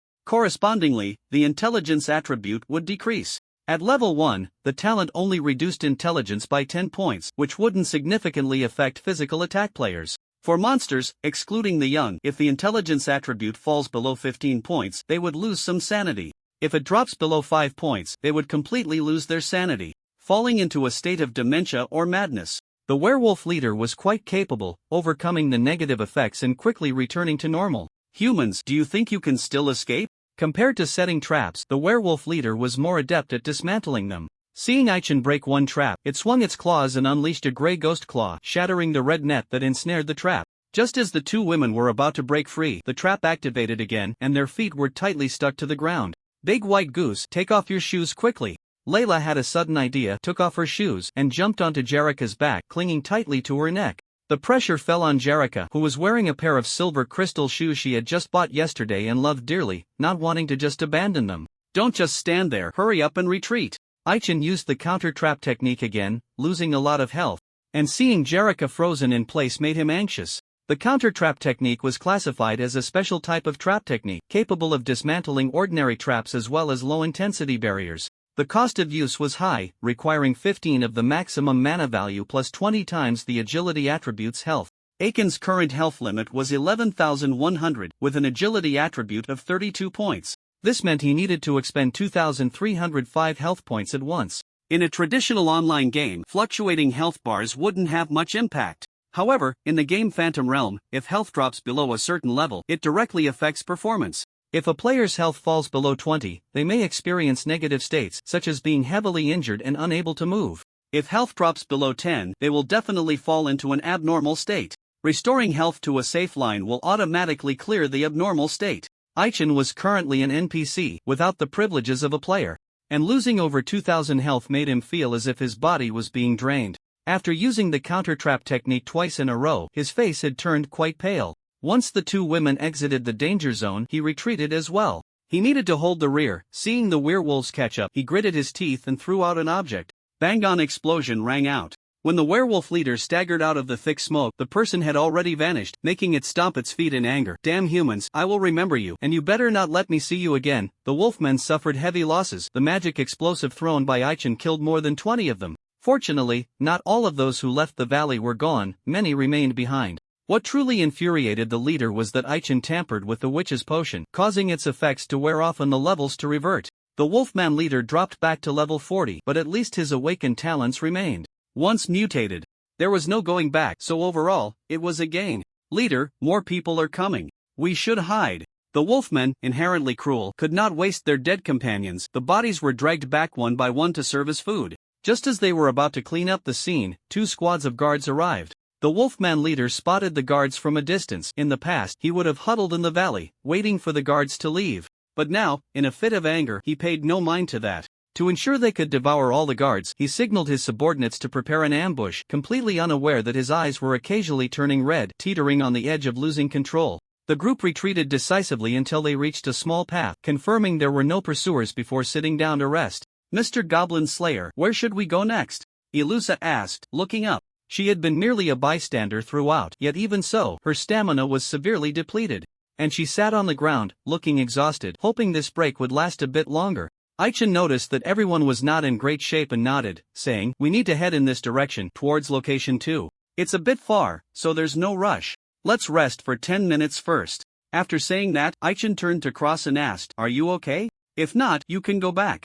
Earlier, while fleeing, Cross had accidentally twisted his left foot, and Char had been carrying him since. Under Jellica's treatment, the injury was no longer a problem, but he was severely fatigued, lying on the ground and gasping for breath. Cross didn't feel like talking at the moment, shaking his head to indicate he was fine and needed to rest. Aichen also needed a break, sitting down to carefully check his status panel. Character, Aichen X surname hidden level, 4613669200 HP, 111001, 110050 MP, 00 AP attack, 278299 DP defense, 49 SP speed, 28 FP fatigue, 13100 strength, 5050 stamina, 4250 agility.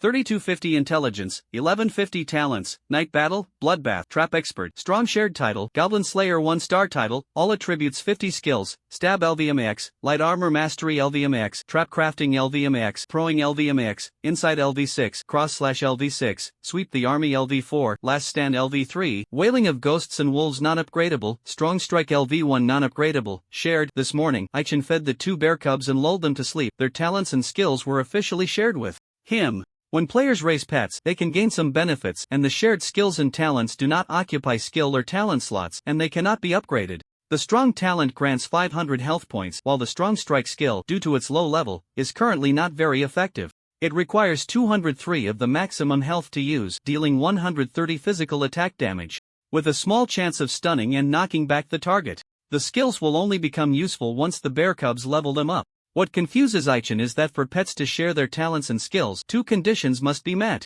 First, the intimacy between both parties must reach 80 maximum value 100, and second, they must have left the cub stage. If a pet has poor qualifications, average talents, and no impressive skills, it's better to release them to avoid wasting energy. The question arises, why can the 2 bear cubs share their talents and skills with humans when they are still in their juvenile stage? Now that we've rested, let's continue on our way, Aichen said, setting aside the puzzling matter for the time being as he stood up and brushed the dust off his pants.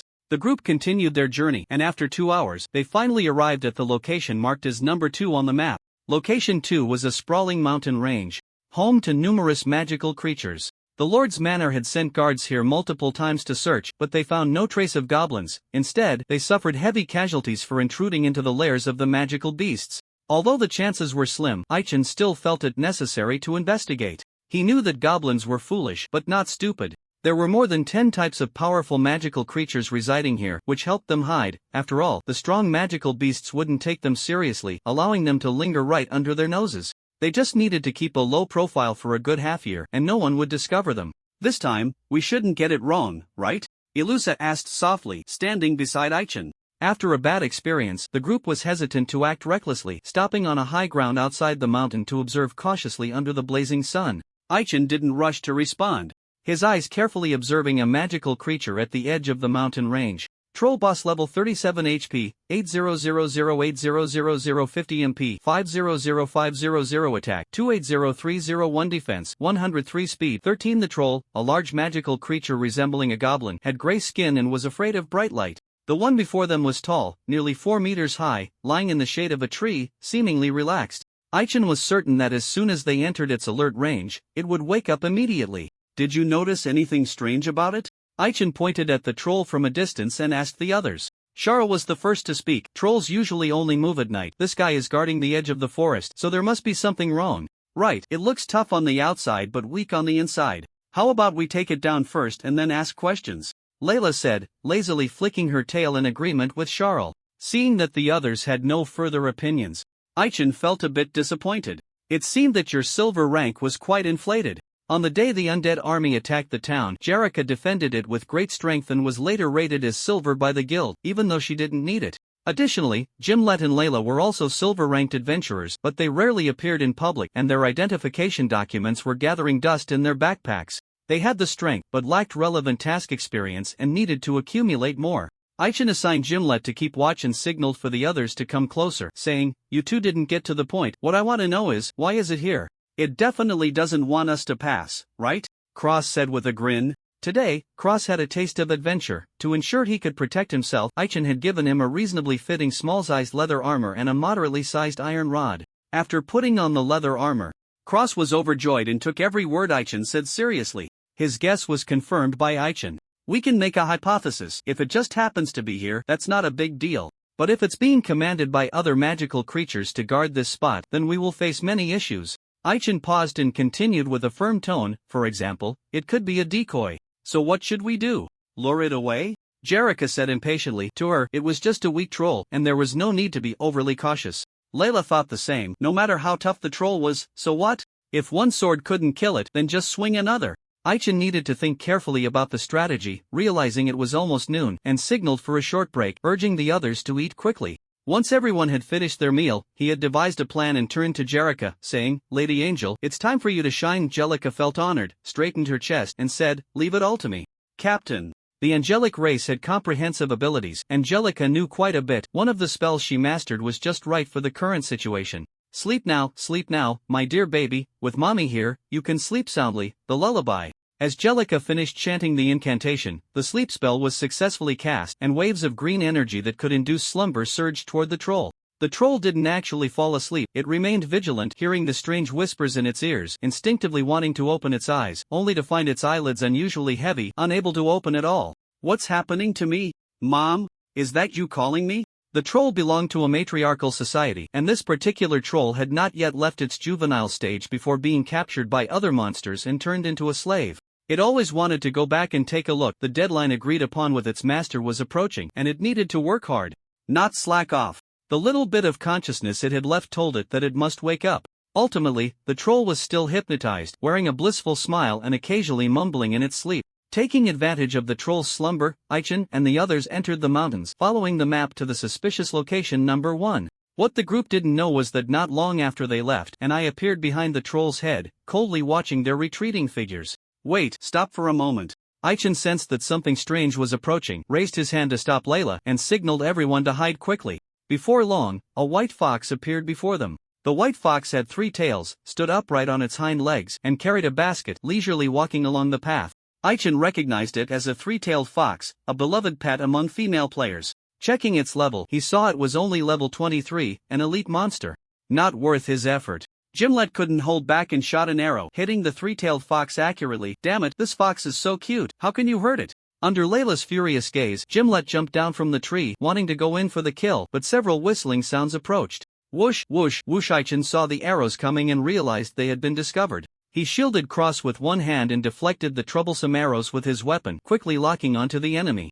"It's a goblin scout. No, to be precise, it's a goblin reconnaissance unit. Eliminate them." A single scout was not a concern, but if more than 10 gathered, and each member was an elite monster, with the leader being a boss, the difficulty would increase dramatically. Aichin set Cross down and quickly moved through the forest, soon arriving in front of a scout. He intended to strike down the scout but sensed a green flash coming from his side and raised his sword to meet it. He didn't intend to let the prey before him escape. In that instant of turning, he forcefully thrust his shield, sending the scout flying, then threw out 2 throwing knives, swiftly completing the kill. "Human, killing my subordinate in front of me, you've got some guts." Facing Aichin was a poisonous scout, holding a dagger laced with poison, which hadn't corroded due to the special nature of the ghost cry. Pushing it back, the other scouts all aimed their arrows at him. Aichin watched the rain of arrows coming and focused all his attention. While Aichin was entangled with the poisonous scout, the others were not idle. Layla jumped down from the tree, activating her berserk mode, wildly swinging her great sword. "TCH, you little brats jumping around, so annoying."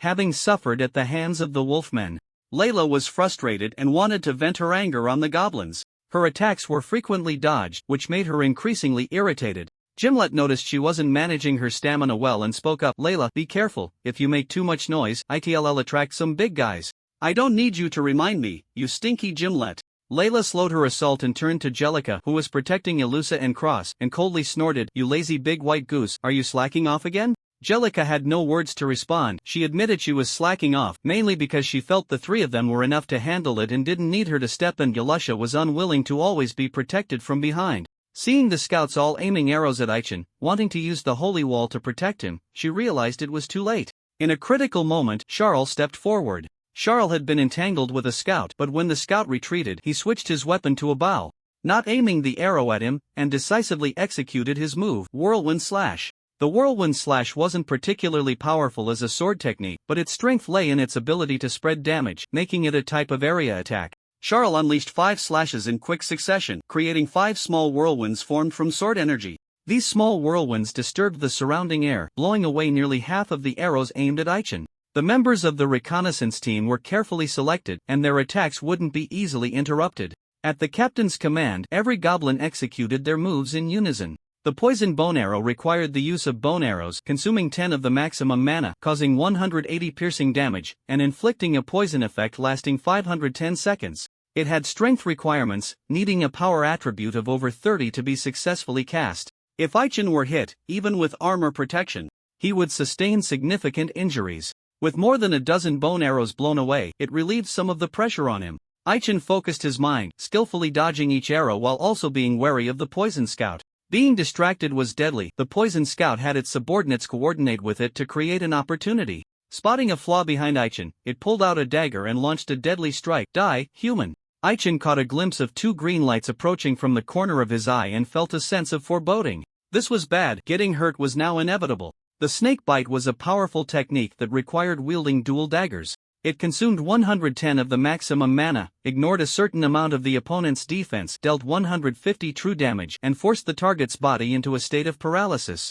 The 2 green lights Aichen saw were not the glint of daggers but rather the effects of the skill. He saw 2 sharp fangs, and before he could jump away, his back was already struck. 1300, he froze in place, and 7 bone arrows landed on him. 800,760,744,666,705 736 688 Aichen was sent flying, startling Layla. Not good, big white goose, hurry and save the captain.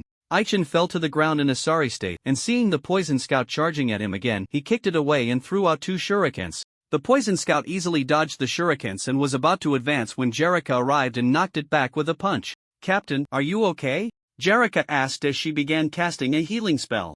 Aichen struggled to get up and nodded, saying, I'm fine, we can't delay any longer, we need to deal with them quickly. With Jerrica's help, things became much easier and ultimately, only the poison scout managed to escape, while the rest of the scouts were taken down. Captain, did you let it go to lead us to its lair? Layla asked curiously. She wasn't foolish, she just didn't like to think too much. Clearly capable of killing the poison scout, he had let it go at the last moment, which obviously had ulterior motives. Aichen looked in the direction the poison scout had fled and said seriously, that's correct, but it's quite clever and won't head straight to its nest. Chasing it now would only lead us by the nose. Let's first take care of this one's injuries. The 3-tailed fox, not dead, was now trembling in Elisha's arms, still too scared to look up after being treated. Aichen leaned closer, but unexpectedly, it reacted strongly, swatting him with its tail. Mr. Goblin Slayer, it's very afraid of you, could you please not get too close? Ha, afraid of me but swatting its tail at me? Is that what fear looks like?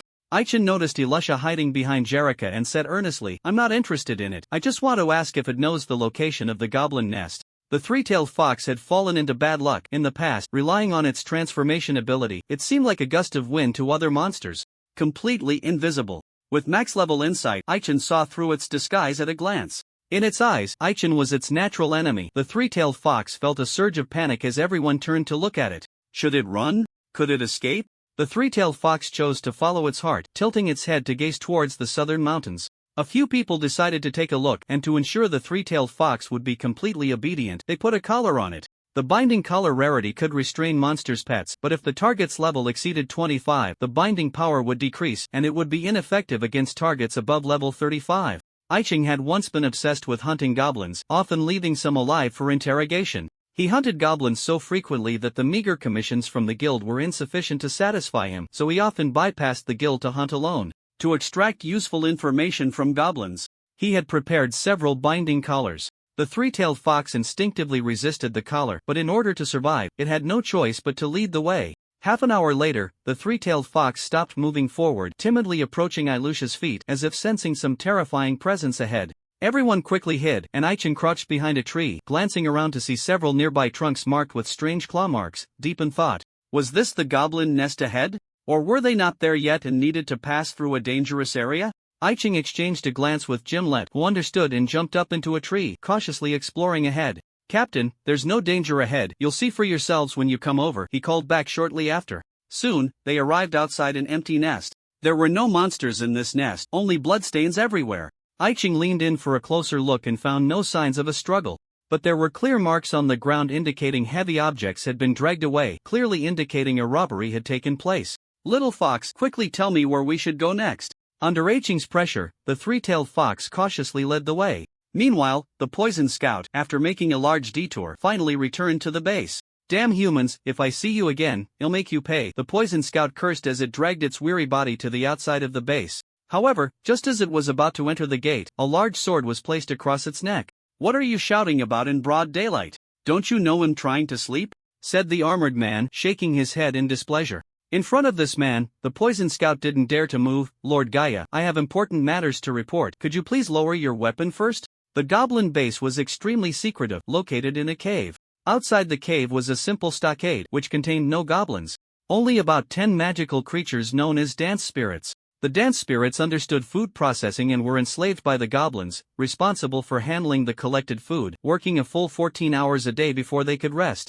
The stockade was currently guarded by a human named Gaia, and when the poison scout tried to enter, it was unexpectedly stopped. "Lord Gaia, could you please lower your weapon first? I really have important matters to report," the poison scout said nervously, terrified that this newly appointed superior might accidentally chop it down. Gaia had only joined the goblin faction a few days ago and found it hard to gain the trust of the goblin higher-ups, reluctantly taking on the task of guarding the granary. "You better have something important to say, otherwise, you know what the consequences will be," Gaia said, standing tall in front of the gate, his words laced with threat. Without the poison scout needing to say anything, he already knew that they were close to being discovered, especially since the ogre seen by Achenstein was his pet. "You fool, do you know that because of your stupidity, this place is about to be exposed?" Gaia kicked the poison scout away, who dared not voice its anger. After a moment of serious contemplation, Gaia decided to take the initiative. With a wave of his arm, several semi-transparent figures knelt before him. "You all know the situation, so I won't emphasize it further. Go." As soon as he finished speaking, those figures left in unison. The poison scout, with keen insight, recognized what those beings were and looked up in shock at Gaia. The king actually valued him this much? "What are you staring at, fool? There will be a time when you can be useful, so hurry up and heal your wounds." Under Gaia's gaze, the poison scout staggered to his feet and walked towards the cave behind the village. The three-tailed fox was unaware of the goblin stronghold's location, but it was following the scent and was headed in the right direction. It wouldn't be long before the group would catch up. Because Cross and Elusa were low on stamina, their pace was slow. The three-tailed fox also lacked energy, and after it could no longer run, it was carried by Jerica. When it realized the scent of the poison scout had vanished, it looked around in confusion, unsure of which way to go. "Captain, don't be too harsh on it. After all, it brought us here, so it deserves some credit," Jerica said, disregarding Aiken's puzzled gaze as she broke the collar with one hand. With the collar destroyed, the three-tailed fox looked at Jerica with gratitude. Aiken had no time to pay attention to this adorable creature. He kept his eyes alert, sensing that they were close to their destination. "There should be goblin traps around here, so be careful," Aichen said, pointing to two more obvious traps. Cross, not believing in danger, walked towards one of the traps and struck it hard with a stick.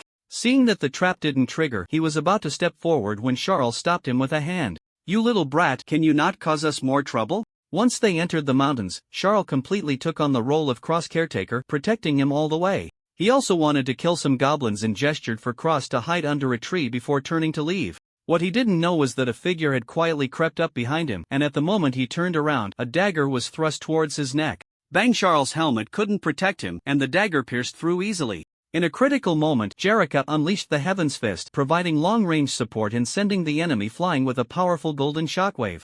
What the hell? When Charles was ambushed, the others were also caught off guard. Aichen sensed a strange presence beside him and instinctively swung his sword, striking something tangible.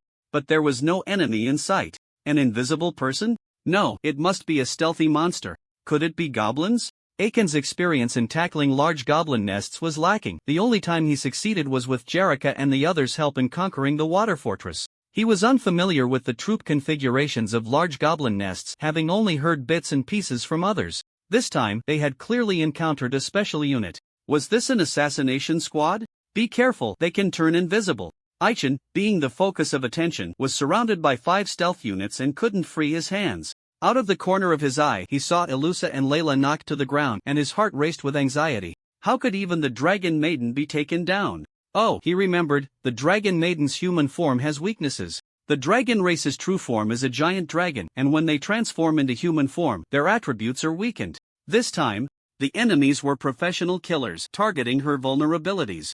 Seeing that Jerica couldn't hold on much longer, Aichen quickly took out a smoke bomb and released a thick red mist. Under the cover of the red mist, the surrounding stealth units were forced to reveal themselves. So you are the so-called goblin thieves. I've learned something new.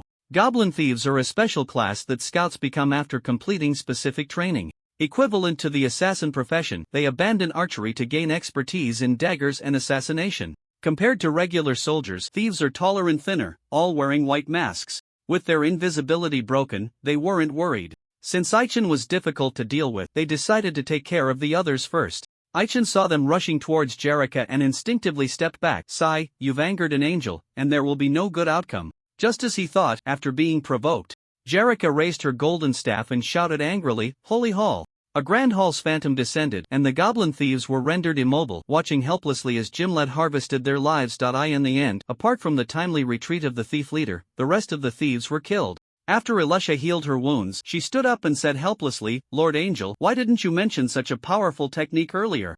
Jerrica smiled slightly and replied, "You never asked me, so I didn't say anything." Aichen crouched down to examine the corpses, removing the masks from their faces. Upon seeing the true appearance of the thieves, his brows furrowed tightly. After checking a few more bodies, he understood the secret of the goblin thieves. Indeed, they were a tricky bunch. They had been played. From the very beginning, there was only one enemy, and all the corpses on the ground were merely the doppelgangers of the goblin thief leader. Physical doppelgangers?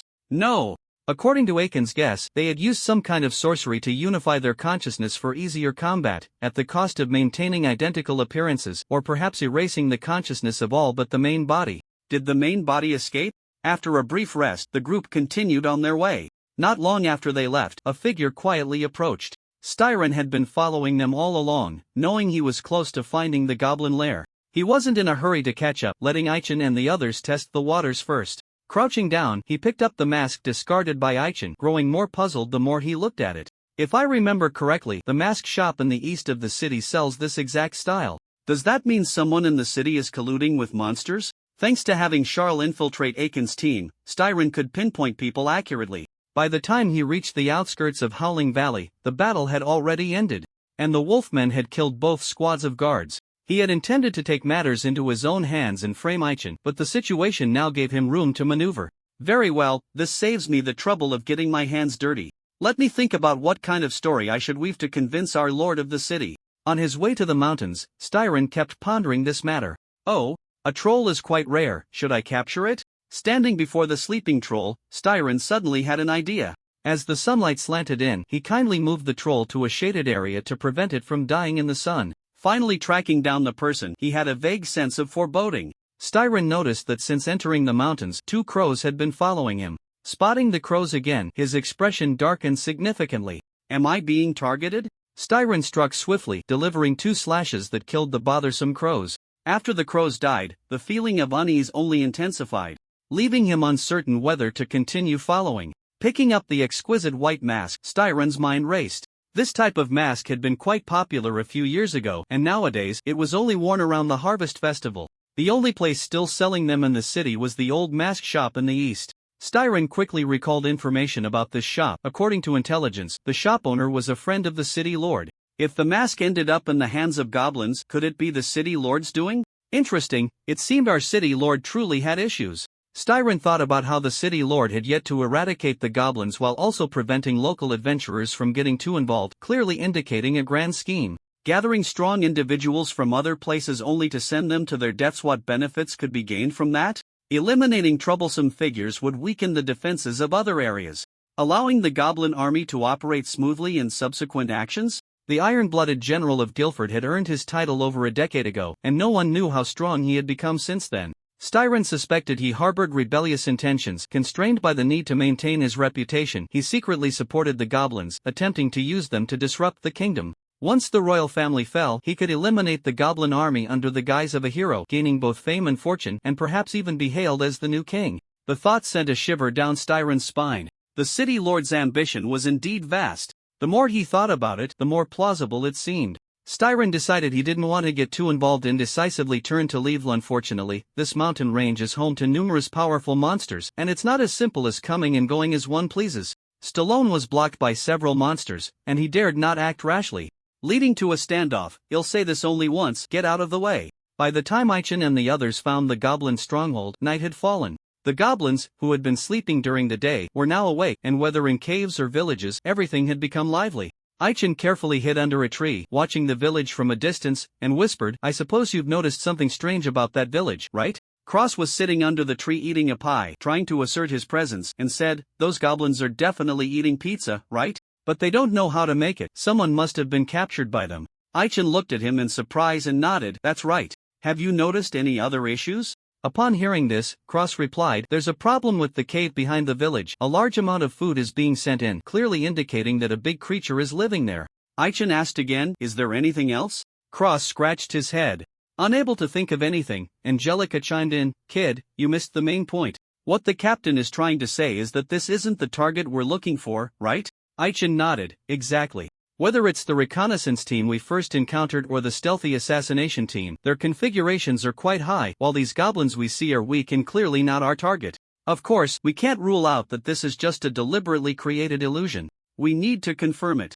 Gimlet, it's up to you. Aichen found Gimlet very useful. He had never made a mistake in reconnaissance, so he turned to him and said. Gimlet accepted the task and quickly disappeared into the darkness. Aichen didn't know where he went and didn't have time to care, focusing instead on the path they had come from. Did you hear any noise just now? It sounded like someone was fighting, Aichen said, convinced he hadn't misheard. There had been intense fighting sounds earlier, but they had quickly died down. He needed to ensure a safe retreat and turned to ask seriously, do you remember the route we took? Aichen remembered and glanced at everyone, finding that no one else did. He couldn't help but look at the three-tailed fox in Ilusa's arms. Finding that the three-tailed fox also couldn't remember, he sighed helplessly, Uncle, you don't have to worry about this anymore. Just take this kid back, remember to go in this direction. Are you confident you can leave? Charles nodded, understanding that Aichen was dismissing him, mainly for his safety, but also because he didn't want him to see things he shouldn't. Did I just get found out? Aichen felt he wasn't mistaken. There was always a strange gaze watching them. At first, he thought it was the monsters in the mountains, but after repeated confirmations, it wasn't, leaving him confused. At this moment, he didn't suspect Charles. Dismissing him was also to see if that faint gaze was still there. Charles was perceptive enough to hand over all the food he brought and was about to leave, but Cross was too noisy. Uncle, can you not send me away? I really want to see how you kill goblins, Cross said, pulling at Charles' hand earnestly. Aichen shook his head and replied, kid, don't you know that watching can be risky? You need a certain level of strength to observe. Not this time, maybe next time.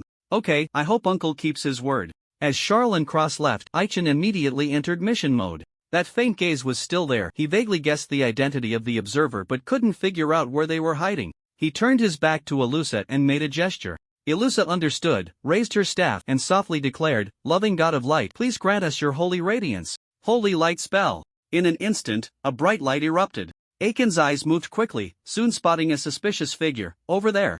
As Aichen threw a dart with all his might, Jellica also made her move, closing her hands and loudly proclaiming, Light Duet. The holy light cast by Jellica shone brilliantly, overshadowing the radiance emitted by Ilusha. The holy light quickly spread to the village and into the cave behind it. Those who hadn't closed their eyes in time or hadn't covered their faces were all blinded and continued to suffer holy damage. 200-200-200 Jellica's attack did not distinguish between friend and foe. Aiken's health bar flashed 3 times before he regained his composure. Looking up, Aichen found that the enemy had vanished. He wanted to move forward to protect Ilusha but was suddenly struck by an unknown attack, sending him flying. Jellica's flashy moves were too conspicuous. Casting holy light in the dead of night was undoubtedly a signal to the enemy, announcing, We're right here, come quickly. The goblins were currently eating, and when disturbed, they all grabbed their weapons and charged in. Oh, a magical creature with wings? Woman, you have successfully piqued my interest. The newcomer was a big guy, but he was neither a big goblin nor the so-called goblin hero. He was clad in heavy armor and wielded a double-bladed axe. Despite his seemingly heavy build, he moved with surprising speed, and before Aichen could react, he was kicked away. Upon seeing Jellica, the big guy expressed that he had never seen such a rare race, his eyes gleaming with greed as he chuckled, With wings, if you agree to be my woman, I won't kill you. Tell me, what's your choice? Just as the big guy was about to finish his sentence, Aichen threw 2 throwing darts, aimed directly at his eyes. What are you looking at? Your enemy is me. Aichen had lost nearly 700 health from the earlier kick and was well aware of how tricky this enemy was. He quickly stood up, saw the darts being deflected by the big guy's axe, and executed a cross slash, unleashing a blood cross slash wave to attack the opponent's lower body. I'm not interested in men, why do you have to cling so desperately? The big guy roared, cleaving through the blood cross slash with his axe, then raised it high, preparing to unleash a dangerous move.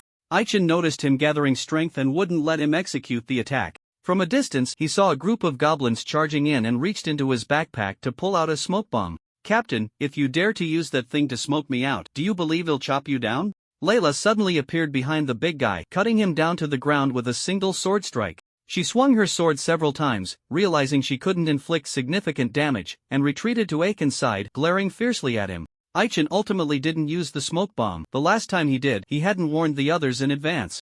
And Layla had been coughing from the thick smoke. He ignored the big guy and faced the charging goblins. You take care of him, he'll handle the rest. The holy light continued to shine, and every 35 seconds, the goblins illuminated by it lost 200 health, with those closer to Jericho losing even more, up to 500 health. Piles of minions fell before Jericho. The goblins had learned their lesson and began to attack from a distance, aiming to take down Jericho first. Fortunately, Elisha timely cast a holy barrier, blocking a wave of attacks. The goblins in front of them were not high level, none exceeded level 30. Aichen charged in, dispatching them as easily as chopping vegetables, quickly finishing them off. Turning to the big guy, he recognized his identity. This is a goblin axe warrior, not weak in physique, be careful of his axe. The goblin axe warrior was part of the goblin elite forces. Aichen couldn't discern its specific attributes with his reconnaissance skill, only detecting that its level was 46. Seeing Layla in a tough battle, he took a deep breath and executed a beautiful sneak attack. Take my ultimate stab. 2300 Aichen struck the axe warrior in the neck, taking away nearly a quarter of its health with one sword strike, but as he attempted to deliver 3 more strikes, his sword got stuck and wouldn't come out. Damn it, that hurts. Die. The axe warrior was enraged, countering with a blow that sent Aichen flying, then reached for the sword stuck in his neck, while Layla delivered a fierce strike to his chest. Enduring the pain, the axe warrior fell into a frenzied state, stomping his feet heavily on the ground before delivering a powerful axe strike. Mountain Breaker. How is that possible? A shadow of the giant axe flashed by, and as it passed through Layla's body, she felt as if she had been struck hard. Layla was sent flying by the axe, a bloody wound carved into her chest and abdomen. Jericho and Elusa were not faring any better. Both women were caught in the aftermath and fell to the ground.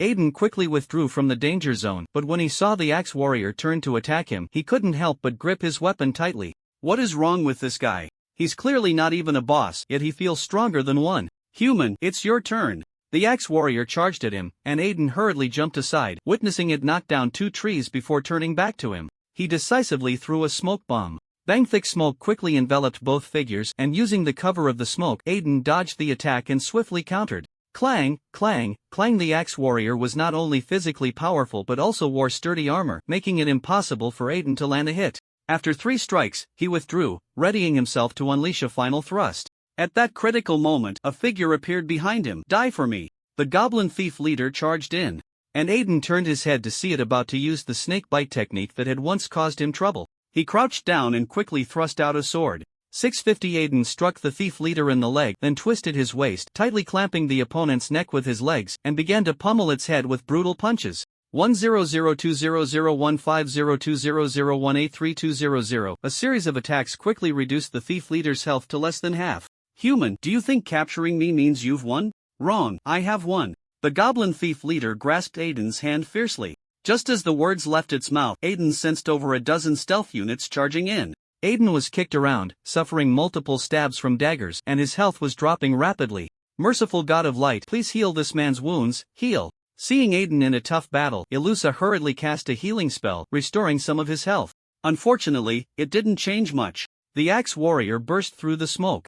Seeing Aiden pinned to the ground, raised its axe high. This time, no one interrupted it, and the technique was successfully unleashed. Half-orc's axe. If he were to take this hit, he would either die or be gravely injured. In a moment of crisis, Aiden kicked away several of the thief leader's clones, switched his sword to dual-wield mode, and sent the thief leader's main body flying with a single strike, then quickly stood up. Pooh, pooh, pooh. As the axe warrior completed its technique, Aiden executed a quick attack using Desperate Fight, unleashing a series of high-damage hits that emptied its health bar in one go. How is this possible? How could I lose to a guy like you? The axe warrior collapsed to the ground, lifeless. The thief leader was frightened by Aiden's display and fled quickly, leaving behind a few useless clones to be killed. The holy light cast by Jericho continued, though it had weakened significantly. Some goblins still dared to charge forward.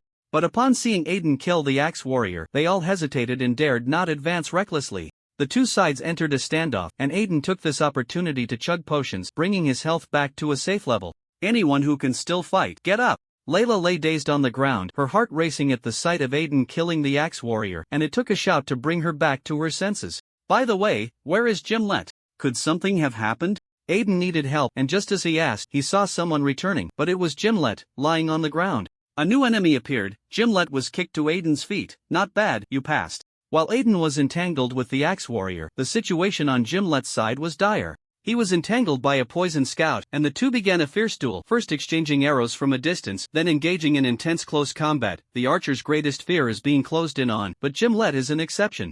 He draws his dagger and launches a quick attack against the poison scout. Male elf, you do have some skills, but unfortunately, you're still going to die. The poison scout, wielding dual daggers, forces Gimlet into a defensive position. Spotting a flaw in Gimlet's stance, it unleashes a fierce strike, executing a green cross slash. The poison cross slash, a variant of the cross slash, consumes 55 of the maximum mana and deals 130 physical damage, inflicting a lingering poison effect on the target. Ultimately, the poison scout is not a true poison master. Its use of poison techniques is still quite rudimentary, and this move is considered its signature skill. Being too close, Gimlet is caught off guard. Even if he dodges the attack, he still succumbs to the poison. I underestimated you. It seems you have this ability as well, Gimlet gasps. Retreating to a tree while clutching his chest in pain, he reaches into his magical backpack with his free hand and pulls out a bottle of antidote. That's right, he is still an alchemist, always carrying various potions, though he doesn't like to show off. After quickly consuming the antidote, his complexion improves significantly. Seeing the poison scout charging at him again, Gimlet decides to stop hiding his skills. He raises his longbow, and the poison scout finds itself bound in place by creeping vines. Male elf, are you also a spellcaster? The poison scout struggles against the bindings, realizing it cannot break free, and asks anxiously. Gimlet is an anomaly among the elf race. Aside from his exceptional archery, he knows a bit of everything else, though he is not a master. It is precisely because of his well-rounded abilities that he was sent out. For him, the longbow serves as both his weapon and his staff. Gimlet does not want to delay any longer. Just as he is about to shoot an arrow to end the poison scout's life, his hand suddenly freezes. He senses a powerful aura approaching and instinctively fires an arrow before attempting to retreat, but unfortunately, he is too slow. The arrow he shot is easily deflected, and a figure reaches out, pulling him closer. Noble elf, I am quite curious why your powerful race has been moving across the continent in the past 2 years? The newcomer is Gaia, who ultimately cannot resist intervening. Gimlet, pinched in Gaia's grip, feels immense fear, terrified that the other might crush him. His life is at stake, and since this is not a secret, he speaks up. So, that means, at most, in another 6 months, the continent will undergo a great change? Gaia, a lone wolf with limited information, suddenly gains clarity from Gimlet's words. Gimlet still has some use, so he will not be killed for the time being. Gaia glances at the battle on Aiken's side and says in a deep voice, useless. In giving you a task, if you fail again, don't bother coming back. The poison scout, feeling as if it has been granted amnesty, listens carefully to the instructions and leaves decisively. Not bad, you've qualified. The towering figure of Gaia suddenly appears, kicking Gimlet away and curiously examining the others. Layla, seeing Gimlet unconscious, is filled with rage. Despite claiming to dislike humans, their time together has been relatively good, and she has come to see him as a trustworthy companion. Unable to tolerate the harm done to her companion, Layla's breathing becomes heavy. Just as Layla is about to undergo a major transformation, her head already morphing into that of a dragon, Gaia swings his greatsword and lightly slaps her away. Ha, the so-called dragon race is just a beast with a head, nothing to be concerned about? Gaia displays immense strength, and by the time Layla falls to the ground, she has already lost consciousness. Seeing this, Jerica also wants to transform but is stopped by Aichen. Who exactly are you? Why are you standing on the side of the goblins? The pressure Gaia exudes is overwhelming, so much so that Aichen almost believes he is facing the Lord of Guilford City. Noticing Aichen has not lost his fighting spirit, Gaia grins and says, why? If you can defeat me, I will tell you why. How about it? Aichen no longer speaks, and the battle is about to commence. He wasn't good at facing high-level bosses other than goblins. The defeats of Gimlet and Layla made him feel a sense of fear. This isn't good. This guy's information is all question marks, and he's wearing a mask. Is he afraid of being recognized? Who exactly are you? Why does your voice sound so familiar? Could it be my impersonator? Aichen carefully examined every part of Gaia, finding no flaws to exploit. His left wrist instinctively pressed against the magical backpack. It seems that to break the deadlock, he could only use the dice of the gods? No! There's still a chance. Jerica looked at him with concern, realizing Aichen needed support. She waved her staff, releasing a sphere of holy white light. Buzzes the white light entered Aiken's body, his status bar gained a buff. Holy Aura with the blessing of holy power, all 4-dimensional attributes increased by 3, defense 5, health recovery speed 100, remaining time 4 minutes and 59 seconds. Don't underestimate the small boost, it was quite helpful. As soon as Aichen felt the change in himself, he immediately launched an attack, disappearing in a flash. Ha! Where did he go? Where? Gaia had keen insight and quickly spotted him. It turned out he had flown up and was now hovering above Gaia's head. Aichin thrust his sword fiercely, and Gaia sensed the threat, realizing that he couldn't block the attack with his shield, and hurriedly dodged. Ultimately, it was still a bit slow. Thud Aiken's sword pierced through his left shoulder, dealing 1,300 points of damage, which didn't reduce his health bar by much, and he quickly estimated that Gaia had a total of 32,500 health points. Is his health that thick? Seeing Aiken's weapon easily pierce through his armor and break his physical defense, Gaia felt a wave of fear. Truly, he is the infamous Goblin Slayer. Luckily, I turned my head, otherwise I would have been defeated in one blow. Is there something wrong with his weapon? Or is his technique particularly special? Before Gaia could figure it out, Aichin stepped on his shoulder to pull out his sword and quickly thrust again. Seeing Gaia swing his large shield, he hurriedly flew away. Gaia's attacks were frequently dodged, and when Aichin landed on the ground, Gaia approached with his sword. However, he hadn't taken a few steps before he suddenly coughed up blood, droplets of blood falling from his mask. I see, you flying around doesn't mean you have no chance to strike at me. I didn't expect you to also use trap techniques. I was careless. Aichin had a high-level trap technique that harmed the enemy while damaging himself, called Heavenly Net, which he created after reaching level 70 in his previous life. The condition for use was to deal over 1,000 points of damage to the enemy, consuming 50 of his maximum health, summoning an invisible net that dealt equal damage to the enemy and forcibly trapped them for 1,215 seconds. Aiken's total health was 16,650 points, meaning this strike dealt 8,325 points of damage to Gaia. Time was tight, he had no time to waste. He turned to Jerrica and shouted, "Attack him quickly." Aiken's health bar wasn't as thick as Gaia's, and losing over 8,000 health points severely dropped his status, his face quickly turning pale. Heavenly Net could only be used normally after level 72, and using it recklessly came at the cost of entering a weakened state, with all attributes reduced by 50. He couldn't help anymore, but fortunately, he wasn't alone. Jerrica wasn't going to waste the opportunity Aichin had worked hard to create. After whispering a few words, she completed her transformation, becoming a four-winged angel. Character: Jerrica Bidos, second form level, 55 HP, 14,00014,000 150 MP, 5004, 500 attack, 260281 magic attack, 550550 defense, 160 speed, 50. After completing her transformation, Jerrica became much taller. With a wave of her staff, she first placed a holy halo around Gaia, dealing 2,000 points of fixed damage, then summoned a thick beam of holy light. A soul corrupted by dark power. After transforming, Jerrica inevitably felt a bit ethereal. Aichin saw that she was about to say something pointless and quickly interrupted. "Stop the nonsense, hurry up and deal with him." Jerrica thought that the continuous casting of the white light bullet couldn't harm anyone, only causing slight holy damage. Gaia, passively taking hits, was not the least bit flustered. Instead, the fighting spirit in his eyes grew stronger. "Interesting, truly interesting. You too, I haven't felt this kind of pain in a long time, so please, do your best." As the force time confinement ended, Gaia had the ability to break free from the holy circle but chose not to, as if he were genuinely standing there to be hit. Aichin noticed that Jerrica's attacks had weakened and were hardly causing any significant damage, signaling her to hurry and take everyone away. Seeing the goblins swarm in, Jerrica no longer wanted to fight, grabbing Ilusha and Aichin, then casting a spell to lift Layla, Gimlet, and the unconscious three-tailed fox, making their escape. Before leaving, Aichin left Gaia a parting gift. Bang! Right in front of him, Aichin didn't want to miss the goblin. He threw out the last remaining magic bomb, and a group of goblins was wiped out. From a distance, Aichin saw Gaia emerge from the thick smoke, his health bar nearing half.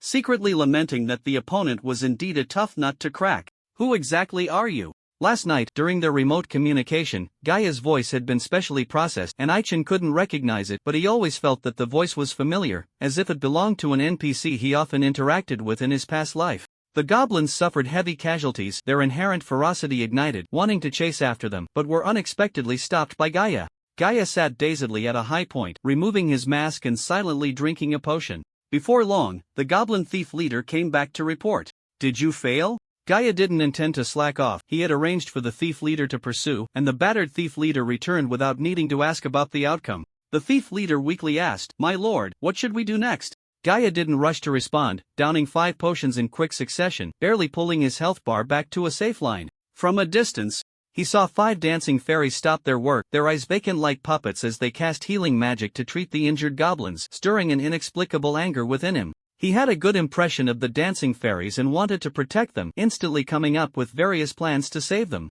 "What else can we do? Of course, we abandon this stronghold. In 2 hours, we will leave." Gaia said in a deep voice, and the thief leader dared not say more. By the way, why hasn't that useless one returned yet? Forget it, don't worry about it, you go rest for now.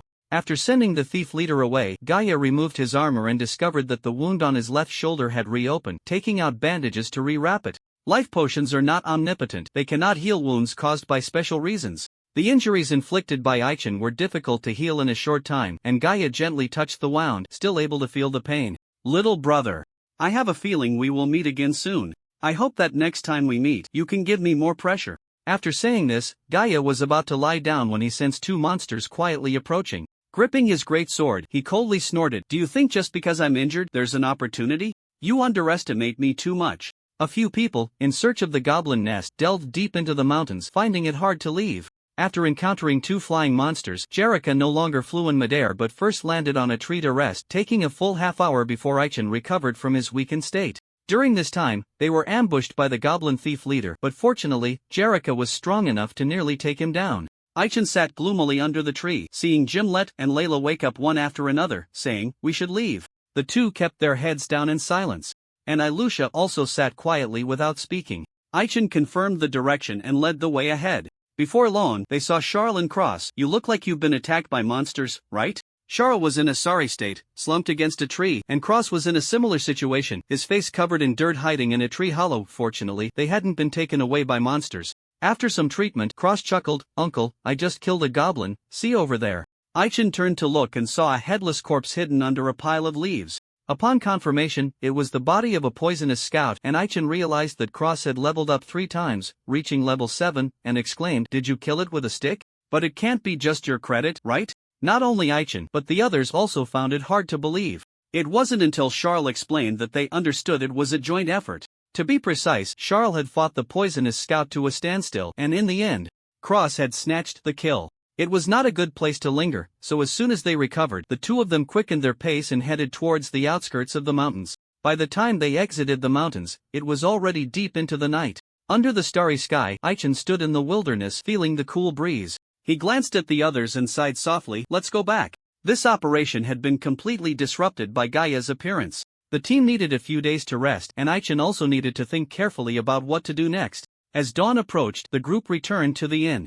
Aichen opened the door and saw the 2 bear cubs lying in bed, sound asleep, and he couldn't help but breathe a sigh of relief. "Thankfully, you are obedient." Before setting off during the day, Aichen had prepared food for 50 people and had the waiter bring 10 servings of hot meals to the door for each meal. The 2 bear cubs ate and slept, and when they woke up, they were calm and not causing any trouble. Hearing the noise, they all woke up. Aichen had just finished his bath and sat on the edge of the bed. Seeing them crawl up to his thigh and act cute, he reached out to pat their heads. The 2 bear cubs felt comfortable, and he felt comfortable too. For the first time, he thought petting bears was a very happy thing. Not long after Aichen lay down, Cross, who was sleeping on the floor, opened his eyes. Cross had been pretending to sleep, and once he confirmed that everyone was asleep, he slowly sat up. He wanted to see Aiken's face, so he walked to the bedside and reached out to touch Aiken's helmet, but the bear cub yet changed its sleeping position and kicked him away with a foot. Cross was knocked off balance and sat on the ground, holding his abdomen, and when he looked up, he met Yit's cold gaze. "Lord Mayor, the city gate guards have sent urgent intelligence. They have found the location of the goblin nest."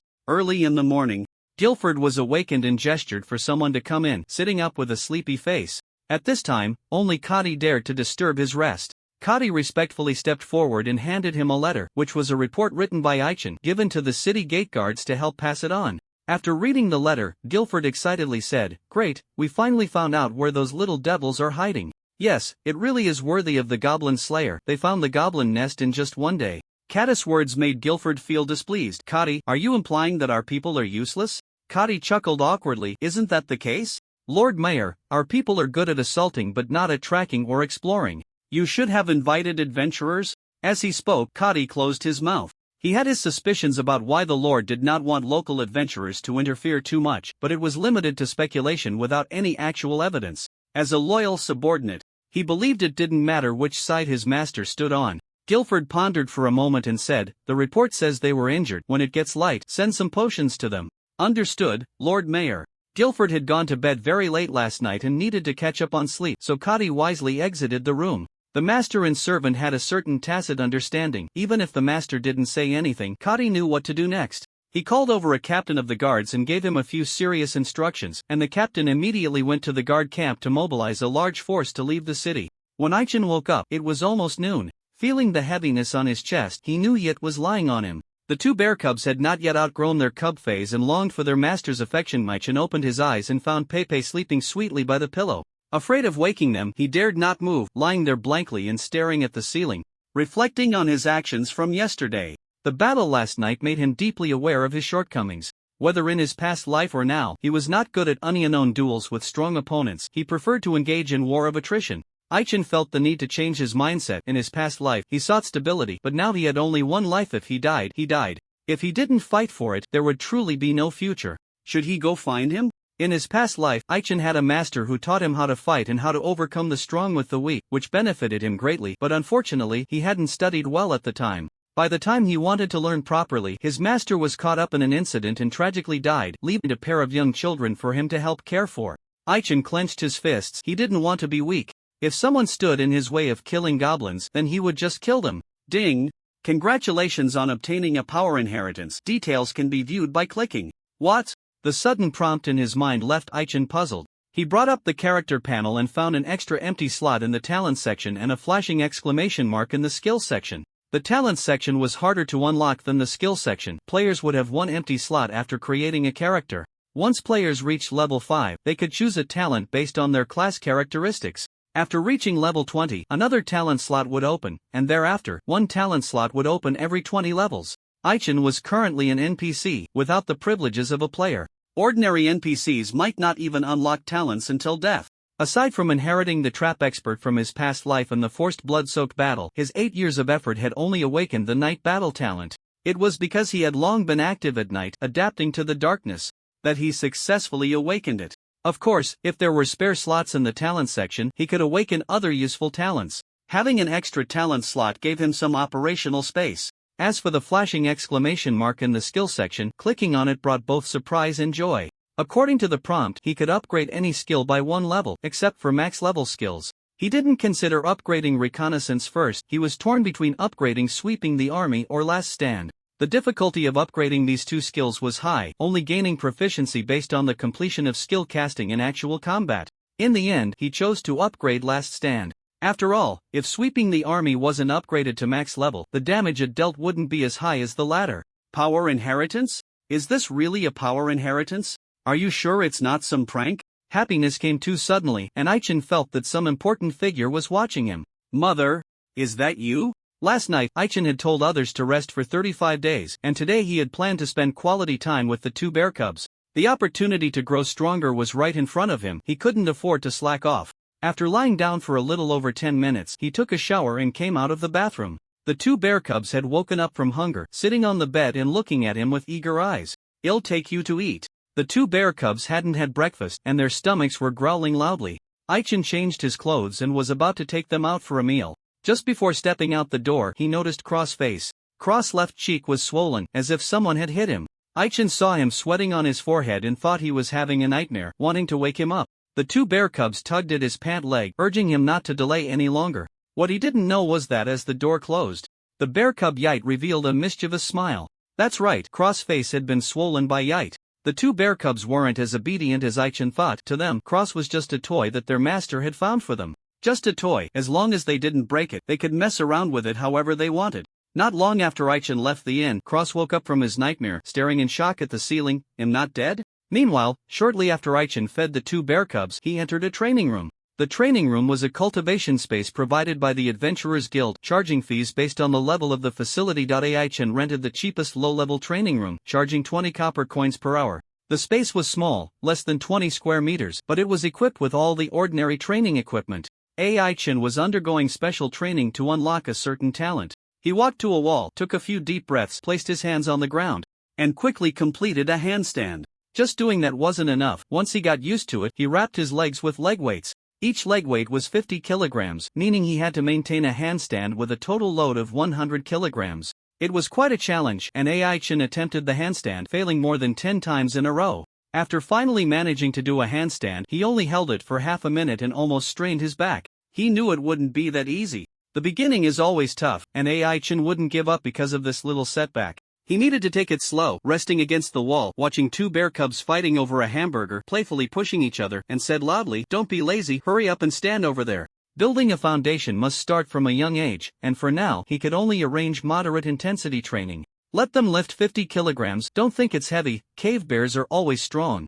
And 50 kilograms isn't much. Under AI Chen's watchful eye, the two bear cubs reluctantly lifted the dumbbells. While AI Chen was focused on his training, he didn't know that Layla was next door in the training room doing sandbag training. It couldn't be considered training, she simply wanted to vent, continuously hitting the sandbag. Damn it. You two are going to make things difficult for me, huh? After venting her frustration, Layla didn't break the sandbag, stopped her movements, and rested against the wall. Yesterday, she had been knocked out by Gaia's sword, leaving her feeling deeply ashamed. As a proud dragon, how could she be defeated by a human? Let alone in such a humiliating way. Layla was very competitive. To secure a spot for an expedition, she had defeated over 30 peers and successfully obtained a slot, enough to prove her strength. To lose to a human made her feel she had no face to return home. Wiping the sweat from her face, Layla clenched her fist and said, "I am a dragon, since I can also be considered human, I should win back in human form." Similar to her, the other three did not fall into despair. Ilusa was full of fighting spirit. When she woke up this morning and prayed, the prayer ring responded, granting her a white light orb. "So your name is Little Walnut, I hope to learn a lot from you in the future."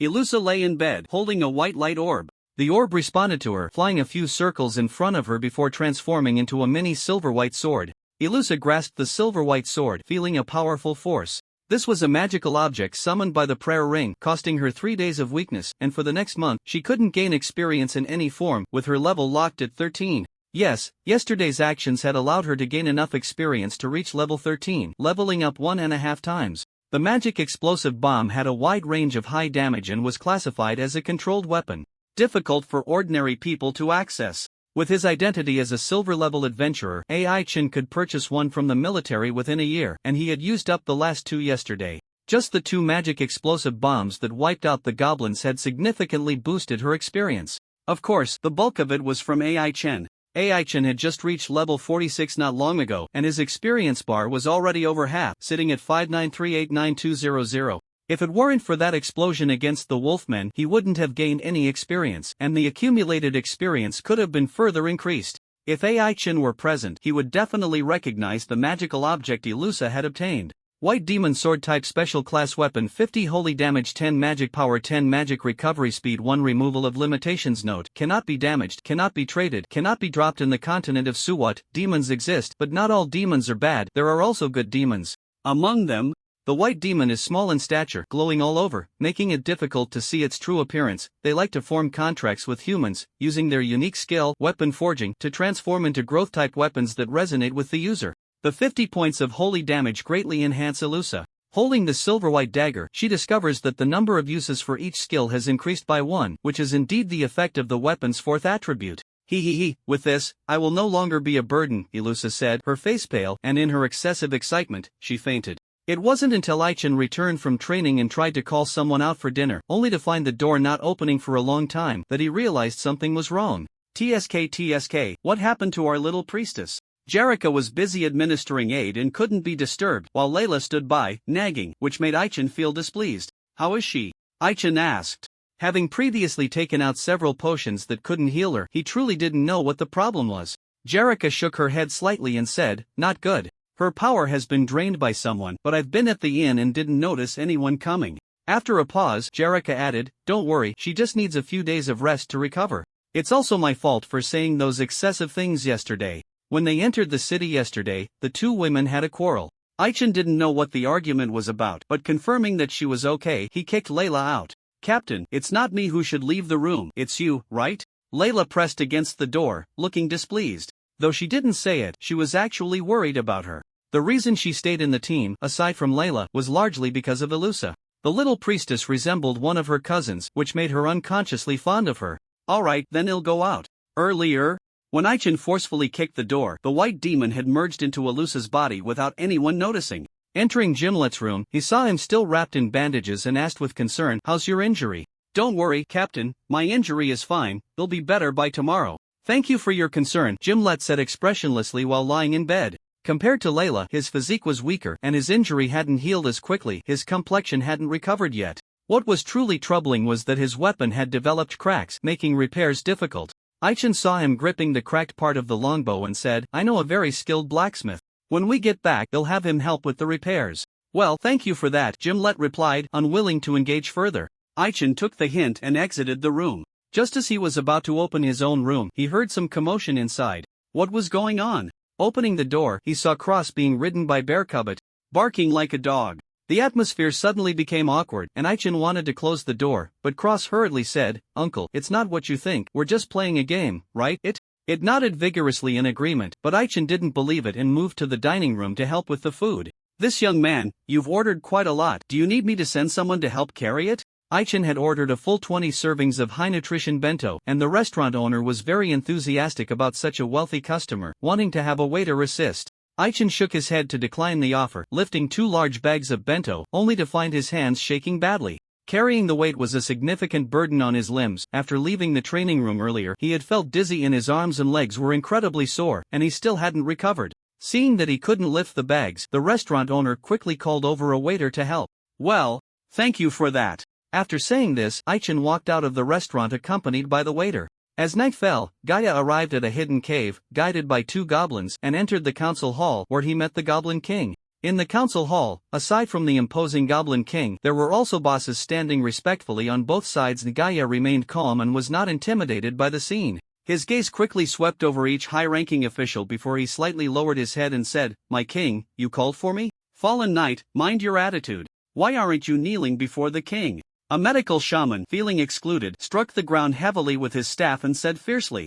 Gaia was too lazy to respond and stared directly at the Goblin King on the throne. The Goblin King, in a good mood, did not reprimand him for his rudeness and chuckled, "Welcome back, my friend." 4 days later in the morning, Aichen received a summons from the Lord's mansion, thus ending his frenzied training mode. "Ait, Pepe, you 2 stay in the room, and you 2, Cross." As the group prepared to set out, Aichen made sure everything was ready and earnestly reminded the 3 little ones. "Uncle, can you not leave me behind? Can I come with you?" Cross clung to Aichen's leg and said. He had been tormented these past few days. While Aichen was focused on intense training, he also required the 2 bear cubs to undergo a certain level of training. Each time the bear cubs returned from training, they felt that they shouldn't be the only ones suffering, so they made Cross experience the same pain, nearly breaking him. Aichen did not expect Cross to be so afraid of the bear cubs and thought that putting them in the same room would cause trouble, so he arranged for Cross to stay in Gimlet's room.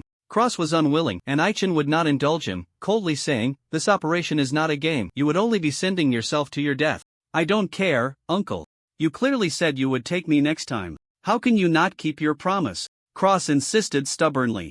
Aichen would not let him act recklessly, locking him in Gimlet's room and setting up a few traps to prevent him from getting out. "Captain, aren't you being too nice to that kid?" As the 5 of them left the inn, the atmosphere in the group was somewhat gloomy. To lighten the mood, Gimlet opened the conversation. Aichen shook his head. He didn't know what was going on. Facing Gimlet's teasing, he replied lightly, "Don't think too much, I just feel a bit sorry for him. Enough of that, let's hurry and meet up with the others." With that, the 5 of them quickened their pace towards the city gate. The Lord's mansion was efficient. Based on the intelligence Aichen had gathered, they found the true lair of the goblins in just 2 days. Due to the enemy's large numbers and the presence of many high-ranking foes, they did not launch a reckless attack. The Lord's mansion needed strong reinforcements and this time did not exclude local adventurers. As long as they were Black Gloss level adventurers, they could participate, with high rewards promised afterward.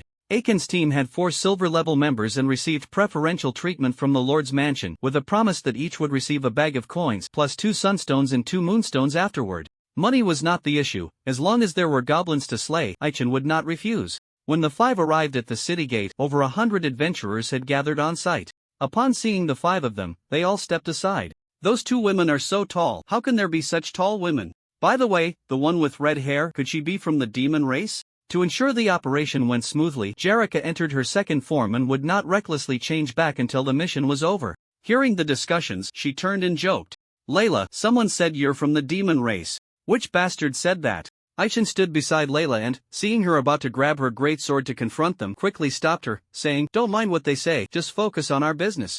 The affairs officer, Cardi, approached warmly as the 5 arrived, saying, "It's been a few days, I see you've changed quite a bit. I wonder how your injuries." "No need to worry, our injuries have healed long ago." "Are you in charge of this operation?" Aichen interrupted, raising his hand. Cardi shook his head and smiled. You flatter me too much. I'm just an affairs officer responsible for the logistics of this operation. The real person in charge is her. Aichen did not believe it and followed Cardi's gaze to see a scantily clad red-haired woman sitting on a cart, smoking a pipe, waiting for the team to set off. Aichen cast a reconnaissance spell and found that he could only detect the opponent's level as 49. With everything else showing question marks, deep in thought. The journey was long, requiring at least 4 hours to reach their destination. Teams with silver-level adventurers would receive preferential treatment, allowing them to ride in a carriage, while others had to either provide their own means of transportation or walk. Shortly after the 5 of them boarded the carriage, the team officially set off. What they didn't know was that Charles and Stylen were on the carriage behind them, along with Cross. "My lord, you finally got your wish this time, but why do you look so glum?" Charles asked, leaning to one side while eating an orange. He was shot a glare by Stylen and fell silent. Stylen had been delayed, returning to the city 2 days later than Aichen's group. After finally making it back, he was immediately assigned by the guild to assist the Lord's office in exterminating goblins, and just by looking at his face, it was clear he was unwilling. He couldn't be bothered to respond to Charles, snorting coldly and turning to ask, "You little brat, what gives you the right to sit in my carriage?" Cross sat in the corner, eyes tightly shut, deep in meditation. Stylen was dissatisfied with Cross' attitude and was about to throw him off the carriage when Charles intervened. "My lord, I was the one who let this kid on, please be lenient." "Bringing him along is just sending him to his death," Stylen said, hands on his hips, and from his tone, it was clear he no longer cared. Charles sighed in relief. He was quite surprised when Cross showed up. "Since you're here, why not go find those strange guys?" Indeed, in Charles' eyes, Aichen and the others were all oddballs. Leaving Aichen and Layla aside, the other 3, who seemed normal, also appeared strange to him, so it was better to keep a distance. Just as he thought, in the front carriage, 5 oddballs were engaged in a game unsuitable for children. "Ha ha, this time I won. The losers have to strip," Layla exclaimed excitedly, slapping the game table and pointing at Aichen and Ilusa. They were playing a card game called Dragon Duel, a shorthand for heroes battling evil dragons. It required at least 3 players to start, with the righteous side being the heroes. The evil side represented by the dragon had to outnumber the heroes. To Aichen, it was like a reverse version of Do Di Ju, where the minority was targeted by the majority. The game consisted of 108 cards, and each hero could draw 4 extra cards. The rules were complex, requiring players to remember the effects of each card. Aichen couldn't play well. This time he was on the hero side with Ilusa. He struggled, but Ilusa was a card-playing expert. If it weren't for Layla having a good hand, they might have won this round. For some reason, Aichen felt a deep malice. Playing cards to pass the time was suggested by Jerica, and to add some fun, it was proposed that the losing side had to remove a piece of clothing or armor each time. No one was allowed to wear extra layers, and they were currently in the 3rd round, with Aichen losing every time. He could sense the 4 of them had ill intentions towards him, wanting to force him to take off his helmet in this manner. He didn't want to play anymore. Seeing Ilusa shyly remove her chainmail to reveal a snug white undershirt left him stunned. Did she have such a figure? I remember she was still quite small a month ago. "Mr. Goblin Slayer, why are you staring at me? Hurry up and take off," Ilusa said, fidgeting and covering her chest. Aichen decided not to engage any further, putting on the removed breastplate and arm guards, and sitting back down. Layla wasn't going to let him off easily. She grabbed his helmet and chuckled. "Captain, let us see your face." The Lightwood Forest, one of the rare paradises within the Kingdom of Fils. Here, it was protected by sacred powers, and evil forces could not approach. Anyone with even a hint of wicked thoughts could not enter. This was a haven for gentle creatures and a paradise for friendly magical beings. It was home to a large number of sweet, plump, bleating sheep and true reeded black cows among other herbivorous magical creatures. The Forest of Light had enjoyed tranquility for too long, yet even the most sacred places would eventually give birth to filth. The guards discovered the goblin nest in a corner of the forest, and since they could not recklessly invade the woods, they were trying to negotiate with the local monsters. The main force was stationed by a small river near the forest, and the logistics team arrived after noon. Aichen got off the carriage, not following Cardi's instructions to stay in the tent on standby. He needed to investigate personally and led his team into the forest. Many others had the same intention, but unfortunately, no matter how they tried, they just couldn't get in, even though it was only a few steps away. Entering the forest required a clear mind, without a trace of evil thoughts. Aichen stepped in first, turned around, and saw Layla being forced to stop outside. He suggested, "Why don't you wait for us outside?" "Not a chance. Nothing can stop my steps, I say." Layla struggled to move her feet, gritting her teeth as she spoke, her demeanor shifting as she released a powerful aura, overcoming the influence of the sacred power with the dragon race's formidable talent. Seems like it's not that hard," Layla said, scratching her nose. Aichin clicked his tongue, secretly lamenting that dragons were unreasonable. Gathering his focus, the five of them cautiously advanced according to the map's instructions. On the way, Aichin had thoroughly studied the map. The goblin nest was located in the southeast corner of the forest, near a graveyard called the Leaffall Well. The Leaffall Well was actually a large pit. Any living being that died in the forest would ultimately be thrown here. The Leaffall Well served as a natural incinerator, constantly glowing with a soft green light. This glow would completely purify the corpses, leaving no ashes behind. It also affected living beings. If exposed for too long, their attributes would decline. Over time, unless necessary, the monsters in the forest would avoid coming here. Goblins belong to the chaotic faction, and logically, they should find it difficult to approach the Forest of Light. Aichin didn't believe the intelligence that claimed their nest had accidentally teleported here. There had to be another reason. Captain, putting everything else aside, we will definitely encounter that guy again. Are we really just going to walk past? Gimlet asked with a bitter expression. He had been psychologically scarred by Gaia and was reluctant to face such a formidable enemy again. Aichin stopped, noticing the other three also showing signs of fear, and frowned slightly. After 2 missions, the team had nearly gelled. Due to Layla's previous unreasonable antics trying to forcibly remove his helmet, a rift had formed between him, the captain, and the other 4. It wasn't that he was truly afraid of being seen, he just felt everyone should respect each other's wishes. Ilusa, under Aiken's gaze, felt flustered and looked down at her feet. Layla, unafraid of Aichin, quickly shook off her fear, clenched her fist, and said, Gimlet, don't say such discouraging things. That guy is nothing special. If we see him again, I will definitely tear him apart. Ha, you can't even handle a goblin axe warrior, and you want to defeat that guy? Aichin thought to himself, noticing a few monsters approaching, signaling everyone to quicken their pace. The Forest of Light was not the only one. There were about 10 locations on the Suat continent. In his previous life, Aichin often entered the Forest of Light to level up, knowing which monsters were harmless and which needed to be wary of.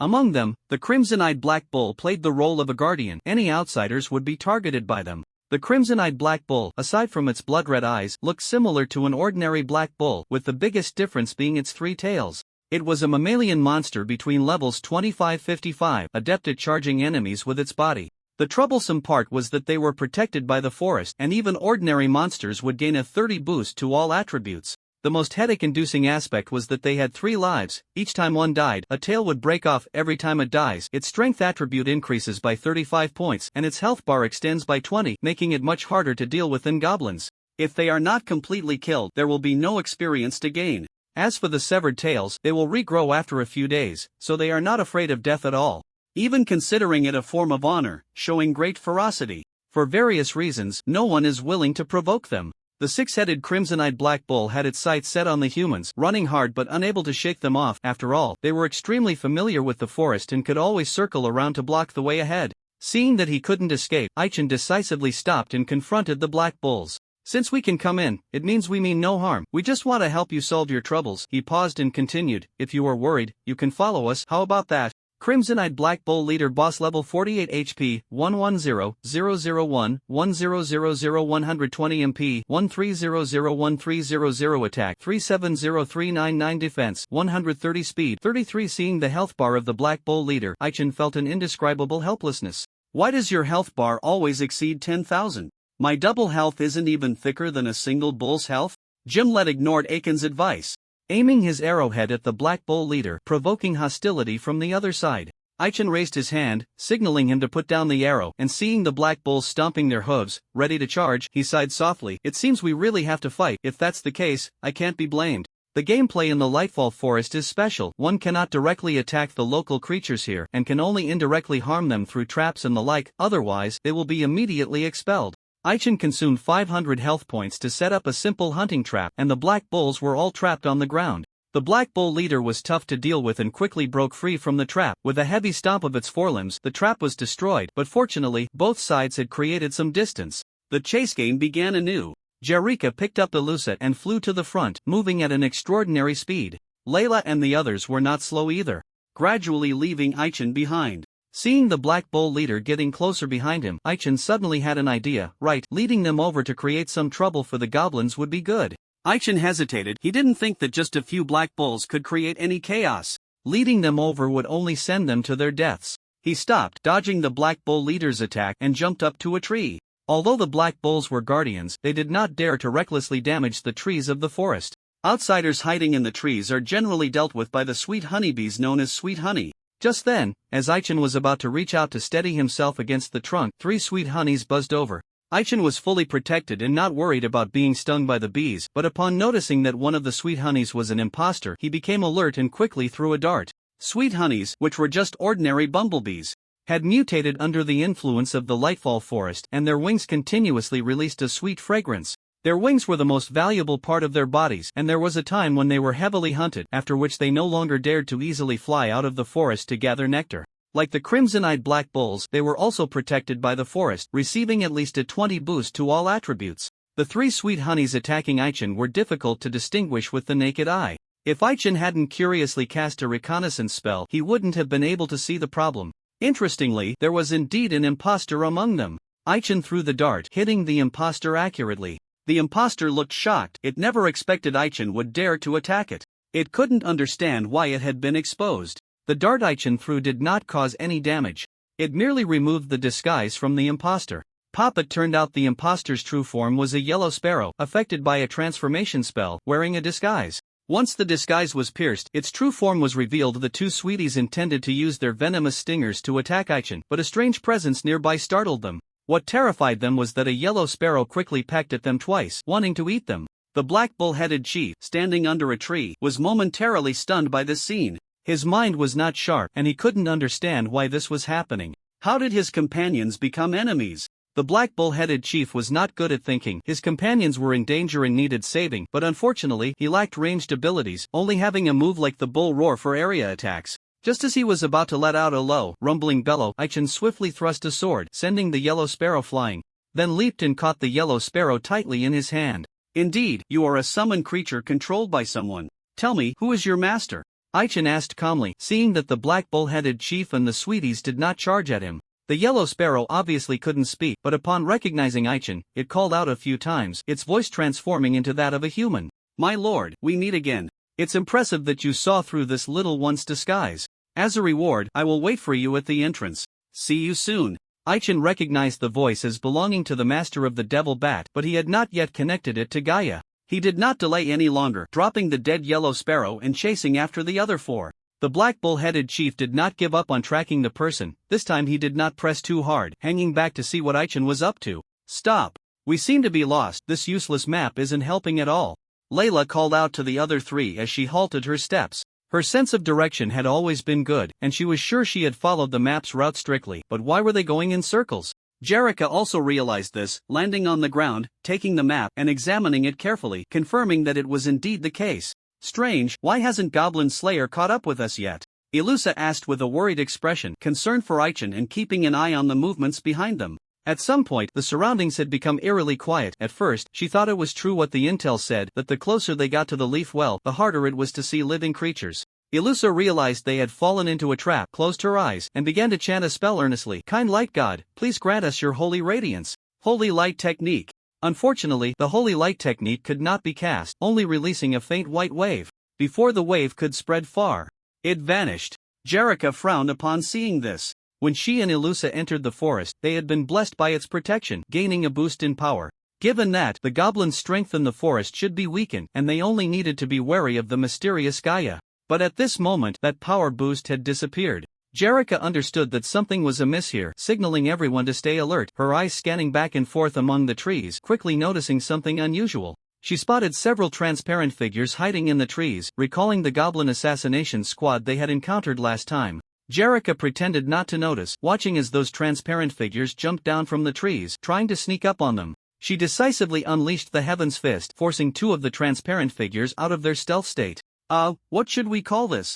The 2 figures were not monsters. They were short, with gray skin, no hands, and faces that only had mouths full of sharp teeth. In just a few seconds, the injured parts healed, and as soon as they steadied themselves, they lunged at the humans ferociously. Jerrica couldn't identify them, but they gave off an ominous feeling, so she tentatively called them aberrant species. Layla was disgusted by these creatures, swinging her greatsword and swiftly slaying 4 of them, only to find the chunks of meat on the ground moving, raising her alertness. Were they impossible to kill? Just as she was considering whether to set a fire, Jerrica unleashed her ultimate move, summoning a dazzling sphere of light that annihilated all the aberrant species around them. Let's go, we need to retreat, Jerrica said in a hushed voice. Her main goal was not just to eliminate the aberrant species but to break the trap set nearby. The enemy has set such a clever trap, clearly not wanting anyone to approach. Insisting on going will only lead to more danger. Not long after Jerrica led her team to retreat, she met up with Aichin. I see, it's that kind of creature. No wonder the goblins are hiding in the Lightfall Forest, Aichin said, standing under a tree, his brow furrowed after hearing Jerrica's account. Captain, what exactly are they?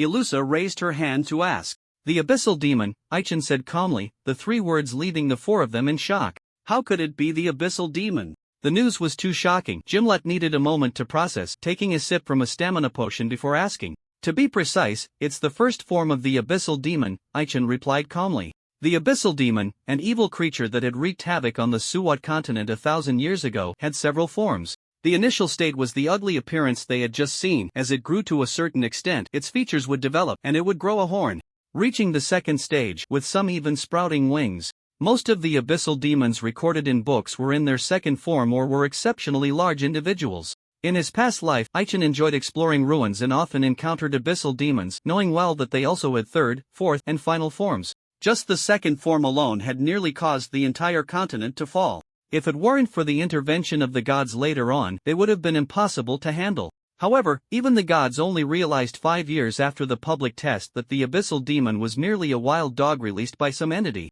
Aichin sensed that things had become complicated. Losing the mood to explore, he marked a nearby tree and quickly led his team away. With the crimson-eyed black bulls closely following, the 5 of them soon exited the forest. Meanwhile, the taciturn Gaia disregarded the warnings and left the cave where the goblins were staying, claiming he was going out for a walk. He carried a bloodied bag, walked to the leaf well, glanced down the deep pit, and then tossed the bag in. Master, it's time to eat. My king, do you really trust that human? The hero Salin asked respectfully, puzzled, as he stood before the king. In the throne, the Goblin King was enjoying a feast, chewing on leg meat, and shook his head slightly. How could that be? We goblins only believe in strength. That guy is not weak, and he is unaffected by this damned forest. Before the next shift in the lair, we need his help. The king's honest answer surprised Salin a bit. The Goblin King and the hero were not in a subordinate relationship but rather a cooperative one. Their relationship was not tight, with each side holding back. If they truly faced a life-and-death crisis, they might very well abandon each other. Having received the answer he wanted, Salin no longer disturbed the king's meal. He was willing to listen to the Goblin King's actions, not only to gain the status he desired but also for the infinite possibilities of becoming stronger. As long as the king was willing to provide these 2 things, he didn't mind being a powerful enforcer. Realizing that Gaia would not threaten his position, Salin felt much better, striding confidently. On the other side, Gaia was aware that the goblin higher-ups had not given up on monitoring him. After leaving the cave, he did not stray too far, always within the sight of the Watchers. There was a tacit understanding between the 2 sides. Fearing to upset him, the Watchers dared not get too close, hiding at a distance to observe him. Sigh, why do I have to do this? After returning to the lair with Gaia, the goblin thief leader was assigned a task by the higher-ups to monitor the humans. He felt his life was at stake and did not report some of Gaia's small actions. Seeing from a distance that Gaia was tossing the bag into the leaf well, he was filled with confusion. He came out just to throw away garbage? The bag that Gaia was holding contained something the thief leader was well aware of. It was filled with half-dead monsters, their forms shrunk by Gaia, some of which had died during the transport. Ha! What is he mumbling about? Due to the distance, the thief leader could not hear clearly what Gaia was saying. The scene zooms in, and shortly after the bag is thrown down, a crunching sound comes from below the leaf well. Before long, a voice rings in Gaia's ear. The quality of this blood food is quite good. Remember to send more in the future. Listening to this weak voice, Gaia organized his words and said softly, My lord, how much longer will it take for you to come out? I don't know. If it's quick, maybe half a year. If slow, it could take 10 years. Anyway, I've been waiting for nearly 1,000 years, so I can wait a bit longer. Why? Are you feeling a bit anxious? The slowly drifting words seemed to carry a tremendous magical power, nearly causing Gaia to lose his focus. That's right, I don't want to wait any longer. I ask for your help, my lord. 3 years ago, Gaia's strength hit a bottleneck, stuck at level 50, unable to break that shackle and rise to level 51. He had tried many methods, turning the yellow bird into a sweet transformation spell, only feeling there was some possibility, which is why he learned it. Unfortunately, the transformation spell only changed the appearance, unable to alter the essence. You are of the human race, and no matter how you change, that fact cannot be altered. Aligning with the Goblin King was mainly because the Goblin King possessed a powerful treasure that could make him stronger. However, what truly concerned him was the mysterious existence beneath the leaf well. That mysterious being called itself the Chaos Beast, sealed at the bottom of the well for some reason, requiring a large amount of blood food to possibly break the seal, even in its sealed state. That aura made Gaia tremble all over. He was certain this was the power he craved. The Chaos Beast constantly tempted him, wanting to develop him into an apostle, but he did not want to bow to others, his heart firm, unwilling to be easily swayed. Standing beside the leaf well, Gaia realized that the lack of response meant the blood food provided was still insufficient. The blood food deemed not bad by the Chaos Beast was precisely the two monsters that had attempted to ambush Gaia when he was injured that night. As for the others, they were the ones captured by Aichen and his group while exploring the mountains. The original monsters had all been taken away. Nearly 300 monsters still hadn't satisfied the Chaos Beast, and Gaia felt he should pay more attention, wanting to target the local monsters of the Radiant Forest. Who said that a body filled with evil aura would be isolated from the sacred power of the Radiant Forest? Like the dragon lady Layla, Gaia also had ways to counteract the influence of sacred power. Just as he was about to turn and leave, a voice floated up from below the leaf well. If you want my help, it's not impossible, as long as you bring me this guy. A figure appeared in Gaia's mind, recognizing it as Aichen, and he chuckled lightly. So it's him, my lord. He still has some use for me. I'll hand him over to you once I'm done. With that, he turned and took a distant glance at the thief leader, striding steadily toward the cave. The thief leader frowned slightly, instinctively sensing that Gaia must have some big secret that could potentially harm them. It felt the need to investigate further, but when it saw several fallen demons crawling out of the leaf well, it suppressed the impulse. No, I need to report this. As the thief leader retreated, it failed to notice the pair of eyes watching it from above the leaf well. Those were amber eyes with cross-shaped pupils, first turning to look at the cave occupied by the goblins, then looking down at the bottomless leaf well, ultimately unable to suppress a sigh, vanishing into nothingness. Shortly after Aiken's team exited the forest, Carty arrived, asking where they had been. After sending the person away, Aichen lay in the hammock, closing his eyes to rest. Inside the tent, Gimlet noticed he seemed to have fallen asleep and turned to Layla, saying, "Layla, the captain really doesn't like you doing that, don't make him angry again." Layla, sitting in a chair eating an apple, was in a good mood, and upon hearing this, coldly asked, "What do you mean? Do you think him that kind of person?" Gimlet, fearing she might take the opportunity to remove Aiken's helmet while he was asleep, was met with a glare and wanted to explain, but was interrupted by Jerica. "Alright, let's keep the chatter to a minimum.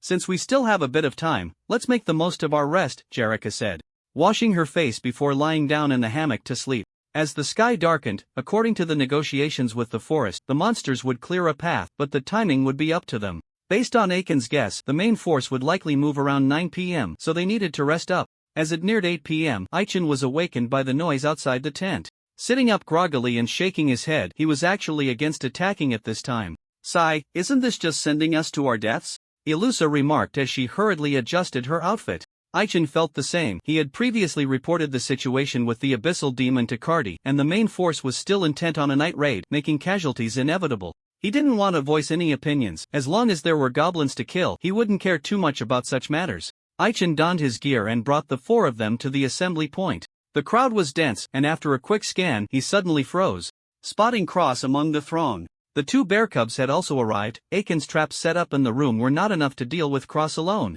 Indeed, it was the two bear cubs who helped him escape the room, and in return, he had to take them to find their master. Mainly, they were just bored, now disguised as cross-summoned beasts quietly standing on either side. Noticing Aiken's gaze, they quickly lowered their heads in fright. "Nonsense." Aichen walked up to the two bear cubs, seemingly ignoring Cross, and led them away. His indifferent gaze made Cross feel hurt. "I'm sorry, uncle." "Oh dear, Pepe, what are you doing here? Let me give you a hug." Compared to her brother, Pepe needed more affection, and after being embraced by Jerica, she burst into tears. Aichen let Ait stand quietly to the side, listening carefully to the exchange between Pepe and Jerica to understand what was going on. The two little ones had been hiding under the cart all the way, unable to sleep.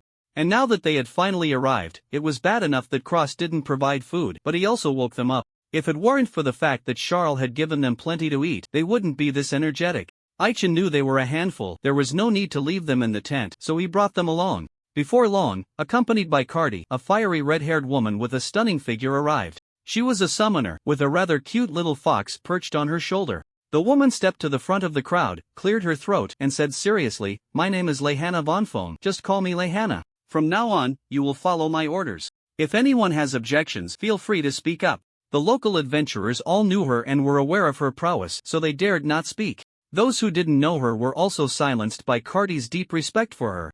It was Layla's mutter that made everyone feel she was quite brave, dressing so scantily. She clearly is a woman of loose morals. The crowd shot her sharp glances, and upon seeing Aiken's team's luxurious lineup, those unafraid of trouble secretly anticipated a clash between the two sides. Lehana snorted coldly, pretending not to hear, and continued, "What I am about to say is very important, so you must remember." Half an hour later, the team officially set out. The vanguard composed of adventurers entered the forest first, with the silver rank team leading the way. Aiken's group had a little fox resting on their shoulders, a split form of the firefox, with its main body beside Lehana. Each adventurer received one, supposedly for easier communication, but in Aiken's view, it was actually for surveillance. "Captain, why not let the guards take the lead? I think that woman wants us to go to our deaths," Layla asked with a displeased expression. Having witnessed the power of the abyssal demon, she instinctively resisted such a task. Elusa felt the same. Today was not the first time she had encountered an abyssal demon. When she was young, her father, Schneider, had captured one and kept it locked in the basement of their home, wanting to extract information from it. To help her build courage, her father made her watch every time he interrogated it, leaving her with deep-seated trauma. Elusha lowered her head and weakly asked, "Goblin Slayer, with so many of us, we should have a good chance, right?" Aichin nodded to give everyone confidence, saying, "This time we have a 70% chance, and if we get that woman's help, we have a 90% chance." Outside the forest, the neatly lined-up soldiers stood ready. In front of the line, Lehana sat leisurely in a chair, while Cuddy stood beside her fanning herself. Aichin glanced at the firefox on his shoulder and spoke, his words instantly reaching Lehana's ears. "Interesting, with me added in, you have a 90% chance of dealing with those pesky things? So, should I help you or not?"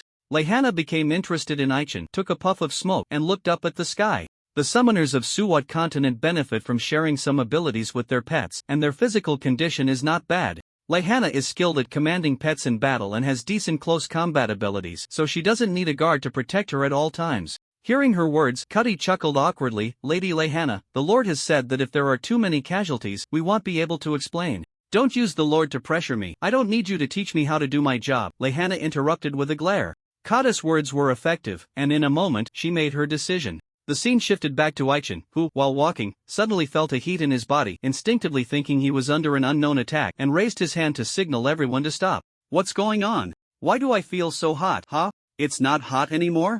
The entire Vanguard team experienced the same situation, but fortunately, the discomfort quickly faded. Aichin saw a small icon appear in his status bar and immediately understood. Resistance Fire Ring provides a certain amount of durability protection to others and increases damage taken from evil entities by 60.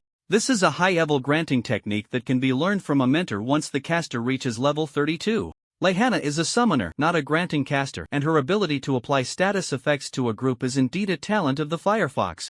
The Resistance Fire Ring is the Firefox's signature skill, using its clones to empower everyone. If a regular granting caster were to cast it, it would last at most 10 minutes. Before suffering significant damage, the Firefox's version can last for half an hour, and if all goes well, the Vanguard team should be able to complete their task. With the status boost, everyone's confidence increased. Before long, they arrived at the location marked with the signal. "Be careful, if you go any further, you'll encounter goblins or troublesome fallen demons, so don't die." Aichin stood under a tree, reminding everyone. After saying this, he ignored their puzzled looks and led the entire team northward. "Captain, where are we going? Aren't the goblins over there?" Layla, walking at the back, asked in confusion as she saw the four ahead running faster. "Layla, stop talking nonsense, just follow the captain," Gimlet said seriously, holding two bear cubs. Aichin had a reason for deciding not to move with the main force. Before the operation officially began, he felt that the Lord's military plan was quite naive. Sending a small force to harass the goblins, drawing them out, and then having the main army engage in battle on the plains outside the forest? It was simply unrealistic. The Lord's military was thinking too simplistically. Based on his estimates, there were about 10,000 goblins in that nest, and the 3,000 soldiers they had gathered were not enough to deal with them. Aichin needed to call for reinforcements. With many monsters in the Lightwood forest, he felt it was necessary to try and see. "Wait, everyone stop." Aichin suddenly felt a warning and quickly halted, speaking in a low voice. The surroundings were quiet, and after looking around, they couldn't find the enemy, all instinctively thinking they were being targeted by a fallen demon. "Where?" Aichin carefully suppressed the impulse in his heart to avoid being influenced by the holy power and getting blown away. His eyes moved back and forth among a few trees, confirming that there were no enemies present, and then he thought of a possibility. "Not good, get down." As soon as Aiken's words fell, several sounds of air being sliced through came whoosh. 5 black glowing crossbow bolts came flying in. Aichin tilted his head and dodged the attack. But the others weren't so lucky. Gimlet was struck in the shoulder and flew backward. The arrowhead was smeared with deadly poison and one of Jerrica's wings was hit, the wound quickly turning dark. She swayed unsteadily before finally collapsing to the ground. Layla realized she couldn't dodge in time and attempted to deflect the crossbow bolt with her sword, but the bolt curved unexpectedly and struck her head from the side. In a moment of crisis, she swung her tail to deflect the bolt but was poisoned in the process. Ilusa didn't react in time and was about to be pierced through the heart by an arrow when Bearcubit pushed her aside and broke the arrow with a slap. It wasn't a kind act of saving her, it was a reflexive response. Having followed Aichin, it often dealt with goblins and remained vigilant against scouts who liked to shoot from the shadows. Whenever arrows flew in, it would instinctively swat them away. Ilusa was knocked down hard, and as she lifted her head, she saw Gimlet's face turning blue and quickly cast a healing spell. Before she could finish healing him, the next wave of attacks arrived. Another 5 crossbow bolts came flying in, and Aichin reacted swiftly, throwing a dart to alter the trajectory of the bolts. "Watch out, it's a master archer. Everyone quickly hide under the trees." With that, Aichin pulled Pepe under the tree and then turned to look at a tree 200 meters away. He spotted the enemy, and they exchanged glances from afar. Seeing the archer preparing to shoot again, he pulled out 5 darts and got ready. The master archer was one of the 2 highly intelligent types among goblins. Unlike the Goblin King, who had enhanced leadership abilities, they excelled in combat and preferred to use their brains in battle. They stood as tall as a human, and the one before him had a fierce gaze, wearing leather armor, holding a homemade crossbow, and with a curved dagger at its waist. The distance was too great for Aichin to gather more information. "As long as I'm here, your attacks won't work," Aichin shouted. "That's not certain."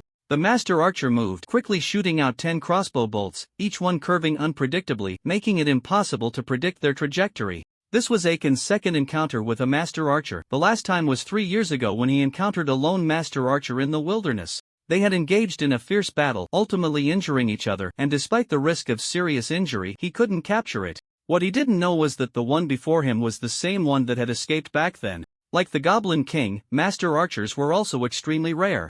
No one is born a master marksman. Goblin scouts, through extensive practice and real combat, would occasionally attract the attention of their masters if they showed a natural talent for archery, thus transforming into master archers. Yes, goblins also have faith. They worship the evil god Raman, a powerful being sealed by the United Gods. Even though it was sealed, many followers remained, and goblins were among them, all waiting for the day their master would see the light of day again. The master archer recognized Aichin. As a strategist, it should have stayed in the rear, but unable to resist, it came to take revenge for the past. Upon hearing this, Aichin understood immediately. "So it's you. Good, last time you got away, but this time I won't let you escape." Fully armed and unafraid of the crossbow bolts, Aichin knew the master archer was aware of this, and all the bolts were aimed at the others hiding. It couldn't afford to be distracted, but fortunately, aside from Gimlet, the resistance fire rings on everyone else were still intact. The master archer's goal wasn't to kill but to break the troublesome fire rings. Ilusa was targeted by 5 crossbow bolts, and the durability of her fire ring dropped significantly. By the time Aichin reached her side to protect her, the fire ring had only 2 points of durability left, and a single touch would cause it to break. How Layla suddenly shouted, and all the flying crossbow bolts were knocked away. "Layla, are you about to transform?" Layla's state was a bit strange. She had grown significantly taller and was bowing her head in pain, which worried Aichin. "I'm fine, just getting really annoyed." "Little priestess, remember to heal Gimlet's wounds. I'll deal with that bastard," Layla said, her voice a bit hoarse. Aichin proactively made way. Seeing Layla towering like a giant, the ground shook with every step she took, and he felt uneasy, following closely behind. The crossbowman noticed the 2 approaching, squinting his eyes, and quickly changed position out of caution. To him, Layla was just a living target, easy to hit even with his eyes closed, but whether he could inflict damage was another question. As Layla looked quite intimidating at that moment, Aichin wouldn't let it escape, quickening his pace to intercept it. "It's been 3 years, you've changed quite a bit." Crossbowman Silver Boss level 49 HP, 99909990 150 MP, 940990 attack, 422446 defense, 113 speed, 48 note, dangerous, please stay away. After scouting the crossbowman's attributes, Aichin deeply regretted not having killed it back then. 3 years ago, it was just over level 30, and now it was already level 49, leveling up faster than he had. "Likewise, you've changed quite a bit too." The 2 seemed to ignore Layla's presence and started chatting. As they spoke, both sides launched their attacks. Aichin quickly approached the crossbowman, intending to unleash his ultimate thrust, stabbing fiercely, but unexpectedly fell right into the opponent's trap. The crossbowman, having evolved from a scout, was not lacking in melee capabilities and noticing a gap in Aiken's defense, kicked out in anger. Bang! Just as Aichen was about to land a hit, he was kicked away. Of course, the crossbowman was not unscathed either. Seeing that his stab missed, Aichen decisively changed tactics, and as he was kicked away, he executed a beautiful blood cross slash, striking directly at its face. The crossbowman hadn't retracted its foot in time to dodge and could only raise its arm, attempting to block the sword with its gauntlet. Fighting at night, Aiken's combat abilities were enhanced. Did you think you were the only one who could pull off curved attacks? Under Aiken's precise control, the blood cross slash curved around, severing the crossbowman's right ear and injuring its shoulder. 900 Ah! I want you dead. The crossbowman, in unbearable pain, didn't even tend to its wound and quickly shot out 5 crossbow bolts, but unfortunately, Layla caught up at that moment and kicked the 5 bolts away. Little bug, your opponent is me. The great sword in Layla's hand was no ordinary weapon. It grew larger with her size, now becoming a giant sword over 3 meters long, glowing with a dangerous red light as she swung it. The crossbowman sensed a deadly threat and tried to dodge, only to realize that the real danger was behind it. Aichen had appeared at its side, gripping his weapon and assuming an attacking stance, and before it could react, he struck 3 times, sweeping through the ranks. 996, 1600, 2888 critical hit. The crossbowman was stunned, and to make matters worse, it was kicked by Aichen, crashing into the giant sword in Layla's hands. You kicked me earlier, how does it feel now? The kick Aichen delivered used a strong strike skill. It turned out this move could be executed barehanded and if mastered, could be performed with any part of the body. Familiarity with it would be quite helpful. 220. The damage dealt was not high, but it was effective. As Aichen withdrew, the crossbowman was sent flying like a kite with its string cut, struck hard by Layla.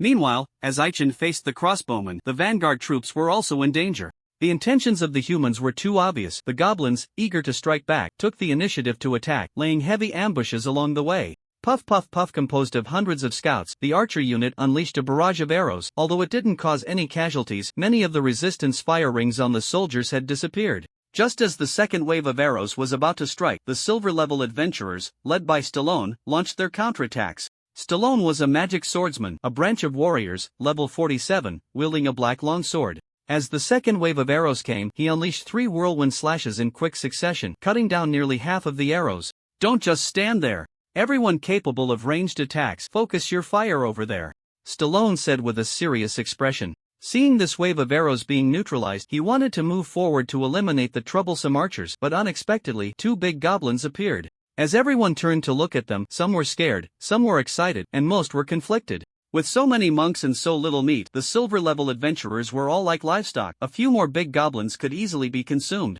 Just as Stallone was momentarily distracted, someone had already gone to deal with them. Looking up, another wave of arrows came flying in, forcing him to wildly swing his whirlwind slash. Compared to other professions, the magic swordsman had a unique advantage. The number of skill uses was the highest among all professions. According to the game settings, players at level 1 could use regular skills a maximum of 3 times a day. Upon reaching level 5, the number increased by 1, and for every subsequent 10 levels, it increased by another 1. Spellcasters had preferential treatment. Upon reaching level 15, for every 5 levels gained, the number of uses increased by 1. Even so, at level 45, the number of uses was only 11, and that was just for regular skills. Powerful finishing moves were limited to a maximum of 5 uses per day. The magic swordsman was different. For every 3 levels gained, the number of uses for regular skills increased by 1, so at level 45, the number of uses was 18. The powerful moves also had 3 more uses than other professions. Whirlwind Slash was a common skill for warriors, and its power depended on the mastery level and the amount of magic power invested. Stallone, nicknamed the Gale Swordsman, was proficient in this move, and his Whirlwind Slash could create a gust of wind. This wave of arrows was forcefully neutralized, but he was not satisfied. Under his precise control, dozens of arrows flew back in reverse, and goblins began to fall one after another. Truly worthy of a silver-level adventurer, we need to work harder. Charles felt a sense of longing as he watched Stallone execute his move among the crowd. He also wanted to become a magic swordsman, but unfortunately, becoming one required a certain level of magic power, otherwise, he couldn't frequently execute skills. Drinking potions to replenish magic? That was possible, but having weak magic power was a hard limitation. The magic swordsman was positioned between physical damage dealers and spellcasters. If the magic power was too weak, the skills wouldn't be powerful. New enemies appeared, nearly 300 armored goblins. Charles collected his thoughts, slashed down a goblin, and turned to see Cross engaged with 2 goblins, rushing over to provide support. "Kid, can you not make things worse for me?" Cross was weak and lacked combat experience by the time Charles arrived. He was injured in multiple places and received a scolding. "I'm sorry, uncle, it was my fault." Cross admitted his mistake but did not correct it. After drinking the life potion given by Jerica, he picked up his weapon and charged at the nearest goblin as soon as his injuries improved. Seeing him like this, Charles sighed helplessly. Charles had brought people here not because he was truly persuaded. There was something he had never told anyone. When he was young, his parents were killed by goblins. He saw his former self in Cross and knew he couldn't dissuade him, so he wanted to help. "Kid, don't run too far," Charles shouted as he saw Cross break away from the crowd, quickly quickening his pace to catch up. "Little bug, take this fire dragon sword." Layla, seeing the divine crossbowman charge in, angrily swung her sword. She didn't use any powerful sword techniques, it was just a regular slash, but after her size increased, her strength surged significantly. Even Aichen didn't dare to recklessly take her strike. 10888 Layla's strike dealt a terrifyingly high damage, causing the divine crossbowman's health bar to drop to 798399990, losing 100,130 health points per second. The divine crossbowman hadn't suffered such heavy damage in a long time and fell to the ground in a panic, nearly fainting on the spot. "How can I die here? If you want to kill me, you're still far from it." The divine crossbowman roughly treated his wounds, sat up in pain, confirmed that the divine crossbow lying nearby was undamaged, and quickly shot 2 arrows at the people. Layla's condition was clearly not right. After swinging her sword, her hands went weak and her body continued to shrink, unable to cope. In a critical moment, Elisha used the holy barrier to block the attack. Mr. Goblin Slayer, please think of a way quickly, Elusa shouted weakly. She hadn't mastered the holy barrier yet, and the protective effect of her ranged casting was poor. After blocking 2 arrows, it shattered immediately. The situation was not looking good, and she wanted to help, but unfortunately, she couldn't handle such a high-level battle. Aichen nodded, and after seeing Layla return to her original form but unable to get up, he threw a smoke bomb to obscure the sight of the divine crossbowman and rescued her. "You've worked hard, just leave the rest to me." Aichen placed the unconscious Layla under a tree, swung his sword in a cross slash, and severed the 2 incoming crossbow bolts, stepping forward 1 step at a time. "If you want to harm my teammates, you have to get past me first." With each step Aichen took, his momentum grew stronger. The divine crossbowman was intimidated by his presence and instinctively took a few steps back. Once he regained his composure, he pulled out a gray arrow from his quiver and said, "Do you really think you can scare me? Die." The divine crossbowman quickly shot an arrow, and Aichen dodged to the side, only to find the bolt turning back to attack him again. Ignoring it completely, he quickened his pace to close in. Whoosh! Aichen swung his sword with all his might, but the divine crossbowman dodged. Seeing him jump into a tree, Aichen swung again, splitting the large tree in half, but the crossbowman evaded once more and activated a grasshopper trigger, leaping into the air. 777 When Aichen struck his left shoulder, he exerted force with his right leg, delivering a powerful kick to send the divine crossbowman's weapon flying, but it hit the mark. The crossbowman had not shot just 1 bolt earlier, but 2 invisible and 1 hidden, the latter concealed in his mouth. The divine crossbowman opened his mouth and spat, the bolt striking Aichen's face, instantly piercing through the gap in his helmet. Just as he was about to be hit, Aichen couldn't pull out his sword in time, retreating instead and using his shield to block the hidden arrow. Just then, the pursuing crossbow bolt struck him in the back. 999 The Avenger armor wouldn't be damaged and wasn't penetrated, but Aichen was knocked back by the force. "I'm going to kill you." The divine crossbowman, gritting his teeth in pain, pulled out his sword and was about to draw his secondary weapon, a curved dagger, when he saw a burst of holy light coming at him and hurriedly jumped aside. Jerica had regained her strength, the poison in her body cleared. Angered by the important wing being shot, she walked forward step by step with a stern face. "Nameless archer, let me be your opponent next." "No, it's mine, don't interfere," Aichen said, clutching his chest as he stood up, his voice deep. After days of hard training, Aichen had successfully awakened a talent and smoothly comprehended a new skill. He hadn't yet familiarized himself with the new skill, having tried to use it multiple times before but failed. Finally, when he was shot by the crossbow bolt, he found the feeling. "It's mine, don't interfere." Aichen stood up as if nothing had happened, and after saying this, he drew his backup longsword and held it horizontally at his chest. Logically speaking, even if he learned a new skill, it wouldn't be of much use since it was only level 1. What Aichen was about to use was the signature skill of his master from his past life. He hadn't been able to learn it before, but in these 3 days, he had followed his master's teachings exactly and coincidentally comprehended it last night. Seeing him highly focused, Jerica suppressed her anger and turned to the unconscious Layla. "Captain, if you can't kill it with 1 sword, I'll step in." With that, Jerica twirled her staff and cast a group healing spell. The divine crossbowman, wary of Jerica, began to feel the urge to retreat. Changing positions several times, He knew well how troublesome Aichen was. Rather than face him unknown, it was better to find help. Just as he was about to raise his hand to signal, Aichen struck his longsword, creating heavy illusions before swiftly swinging it. The sword Aichen swung didn't even produce a slashing strike. It seemed like a very ordinary chop. However, in the next moment, the divine crossbowman froze in place, a blood hole appearing on his forehead. What kind of technique is this? The divine crossbowman's eyes gradually lost focus, and he fell, not dying immediately. Aichen threw 3 throwing darts from a distance, ending his life, and then his body went limp, collapsing to the ground. Ding. Congratulations on defeating the divine crossbowman. Experience 1800. Combat rating B. Reward, a basic gift box. Only AB rating? Captain, you really know how to surprise people. Tell us, what kind of technique is this? Just as Jerrica was about to cast a spell to remove the poison from Layla, she was astonished to see Aichen had actually taken down the divine crossbowman. Aichen had no strength to respond and struggled to pull out a potion, only to find he couldn't bring it to his lips, helplessly stopping his movements. Was it ultimately too much of a stretch?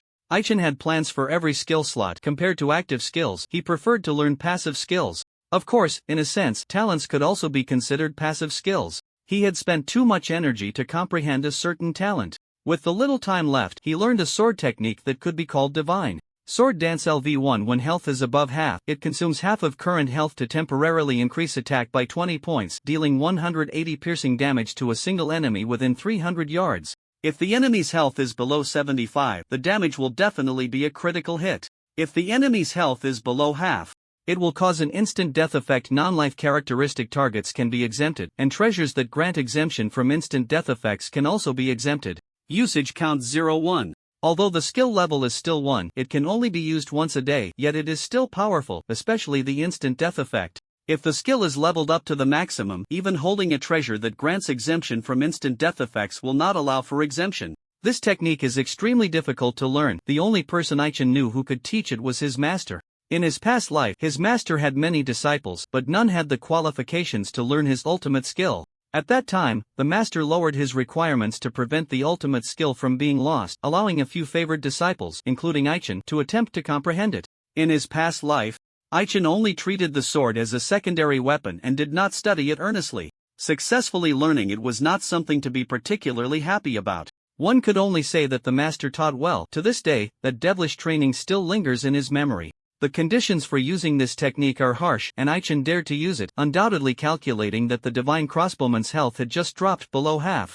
The sword wound inflicted by Layla was even more severe than the crossbowman had anticipated, and a rough treatment of the wound only reduced the health loss to 5,070 points per second. Aichen confirmed that the opponent's health had dropped to half. It didn't matter whether he was holding the ghost cry or not. Before anyone could catch their breath, more than a dozen true reeded black bulls approached with heavy steps. The leader was the Black Bull chief seen during the day, who merely acted upon seeing the traces of battle at the scene. The forest side had been reluctant to agree to the humans' conditions, fearing damage to the forest.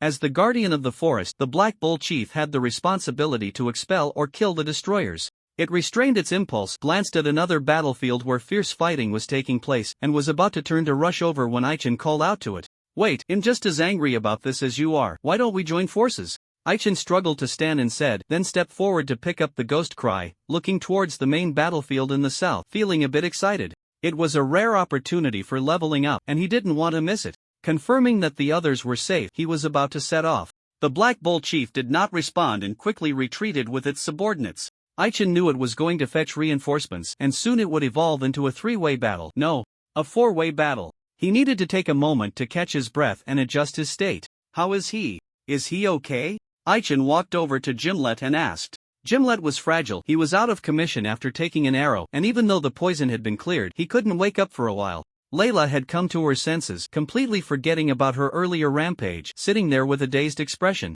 "Let me carry him away," Layla said, wiping the blood from her face and standing up. Aichen frowned. Whether it was her or Gimlet, both were important combat forces, and he really didn't want to see them exit the scene. "Alright, just remember to take them with you," Aichen said, pointing to the 2 bear cubs. The 2 bear cubs threw a tantrum, expressing their protest, but unfortunately, their protest was in vain as they were forcibly taken away by Layla.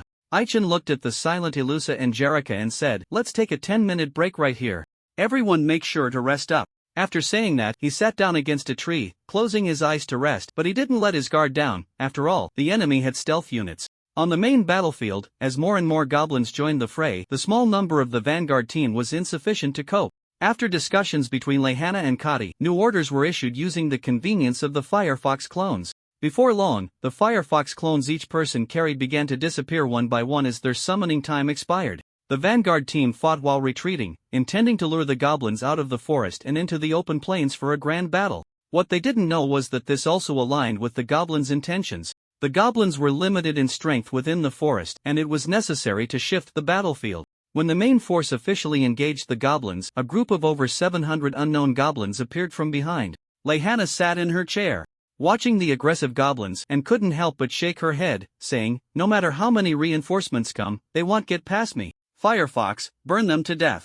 The Firefox's main body was a level 54 silver boss, and it opened its mouth to spew forth a raging flame. However, the fire it unleashed didn't even manage to kill a single goblin. All the flames were absorbed by a man. "My beautiful lady, let me be your opponent," Gaia said calmly as he walked out of the thick smoke, seemingly unconcerned. It wasn't dark yet when Gaia received an order to take over the raiding team 2 returning from the expedition, coordinating with the main force to eliminate the gathering human troops. With a hand order written by the Goblin King, he smoothly took over raiding team 2 and used his abilities to enhance each member.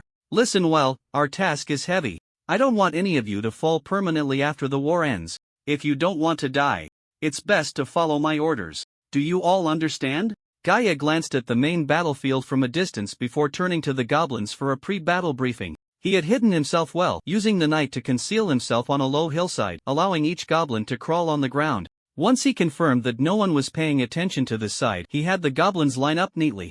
After briefly saying a few words, Raiding Team 2 officially began their operation. Gaia's methods were diverse. While the Firefox continued to spew flames, he cast a translucent barrier to block the flames and gradually absorbed them over time. Absorption wall. The flames had a wide attack range, and Gaia had to exert effort to cast the absorption wall, absorbing the flames bit by bit. This technique was a common high-level defensive skill for priests and druids. Before his fall, Gaia was a paladin who had mastered this technique. "My beautiful lady, let me be your opponent," Gaia said as he stepped out of the smoke, feeling anything but calm inside. The flames were indeed absorbed, but the lingering thick smoke made the goblins cough incessantly. What truly caught attention was the unusual power he felt from the flames. "I know you are the rumored fallen knight, aren't you?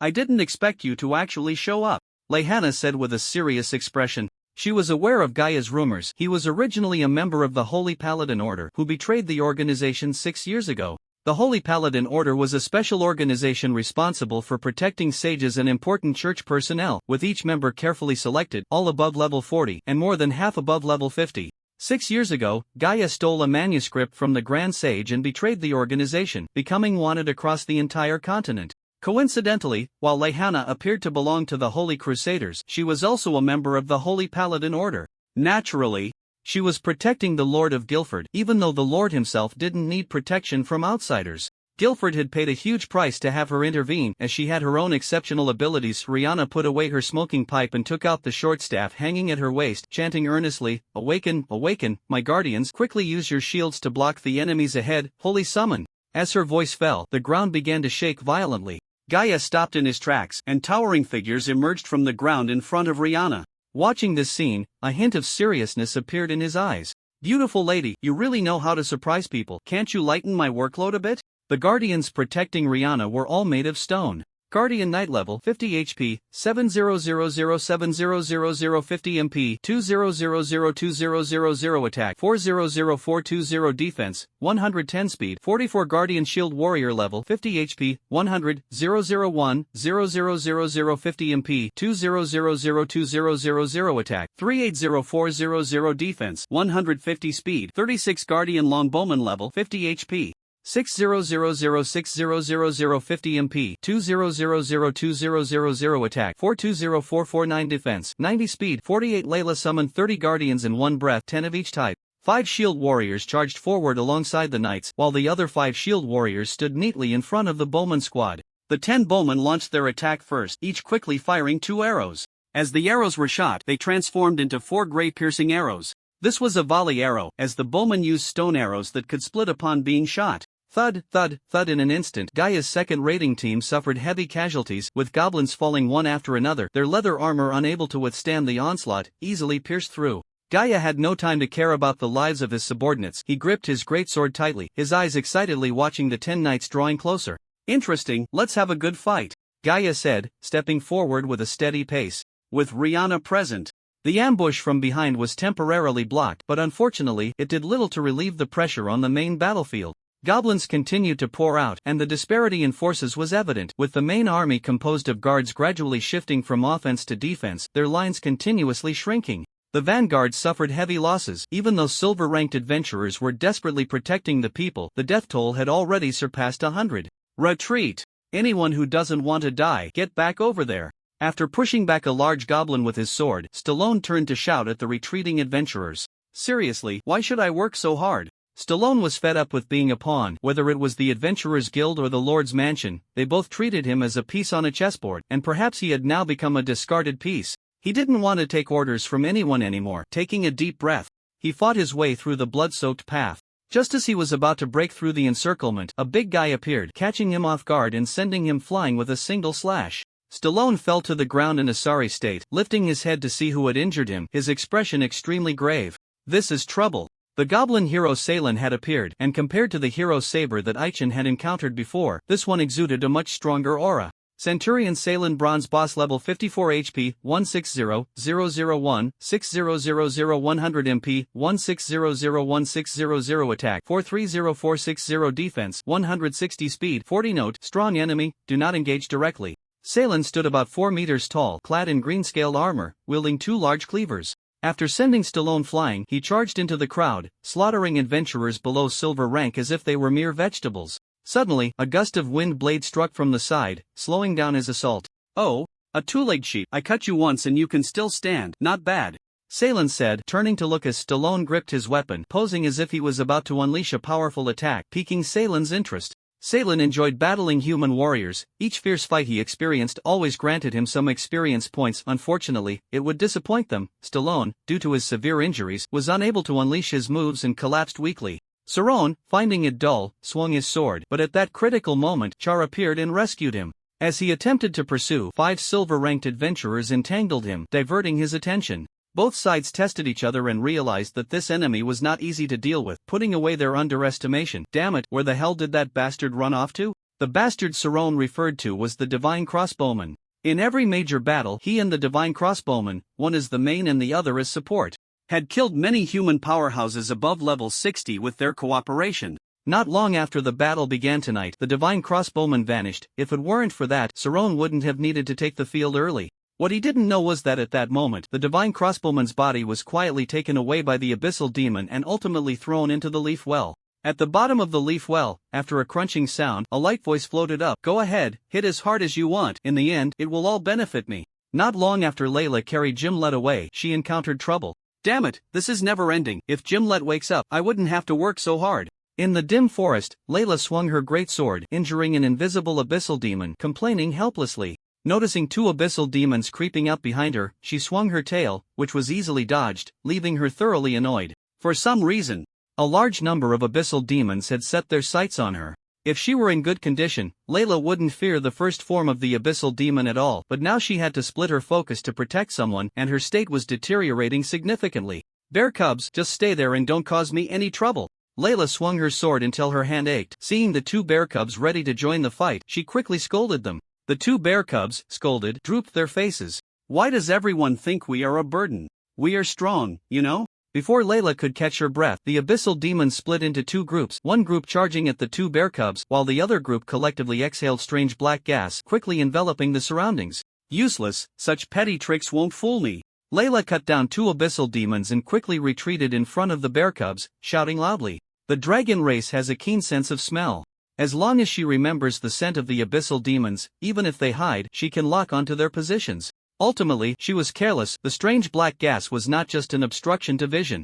Layla inhaled a little, and her head became heavy. In a moment, she was powerless, sitting on the ground, gasping for breath. The more black gas she inhaled, the more confused her consciousness became. Layla, relying on her willpower to stay awake, weakly asked, "What exactly are you?" Layla had dealt with evil entities before, but something as bizarre as the abyssal demon was very rare. As the name suggests, the most troublesome aspect of the abyssal demon is not its difficulty to kill, but its powerful pollution ability. They can use their evil aura to corrupt people, leading them to fall and converting more and more individuals to their side.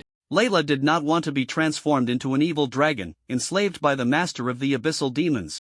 and ridden upon. Just as she was about to collapse, a precious item held by Gimlet entered a defensive stance, releasing a powerful wave that purified all the black gas and also killed all the nearby abyssal demons. Oh, so he has a big treasure. What could it be? Taking advantage of this moment, Layla hurriedly consumed a stamina potion, recovering some of her state. Noticing more abyssal demons approaching, she picked up her great sword, ready for battle. Come on, this time I will definitely kill you all. Since entering the forest during the day, Layla had felt a sense of irritation. It wasn't that she was affected by the holy aura, it was just that she always heard some whispering sounds in her ears. Those voices always bothered her, and now, she was finally certain of their source. It was this very forest. The Lightwood Forest was alive, but now it was sick, its consciousness in a muddled state. Those intermittent whispering sounds were trying to save themselves, but unfortunately, only Layla could hear them. The abyssal demons seemed unafraid of death, continuously charging forward. Layla killed one sinking demon after another, until she was numb, surrounded by towering piles of corpses. Should she transform back to her original form? The last time Layla transformed back was 25 years ago. She currently could not control the power of her original form. If she transformed, she would inevitably lose control and rampage. After a moment of thought, she decided not to linger in battle and wanted to escape with Gimlet, but to her dismay, her physical strength was severely depleted, and she couldn't even lift him. Layla ultimately collapsed, and the sinking demons would not let such a good opportunity slip by, collectively releasing the black evil energy that could corrupt both body and mind. The precious artifact Gimlet possessed had usage restrictions, and this time it could not protect them. As the evil energy was about to invade again, the two bear cubs sprang into action, opening their mouths wide and sucking all the evil energy into their mouths.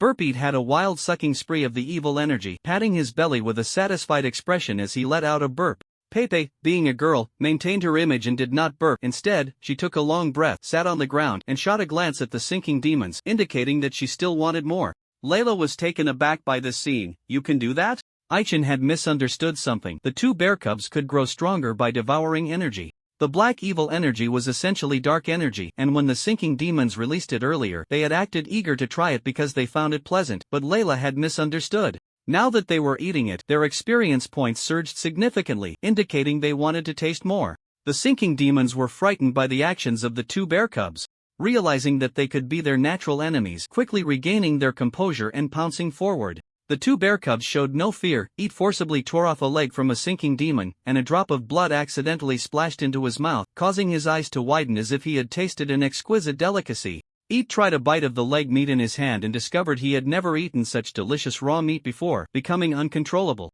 Seeing her brother devouring, Pepe casually picked up a corpse of a sinking demon from the ground, found it quite tasty, and entered a frenzy of eating. Before long, the towering pile of corpses was flattened by the two gluttons, leaving a ground full of bones. The sinking demons were thoroughly frightened.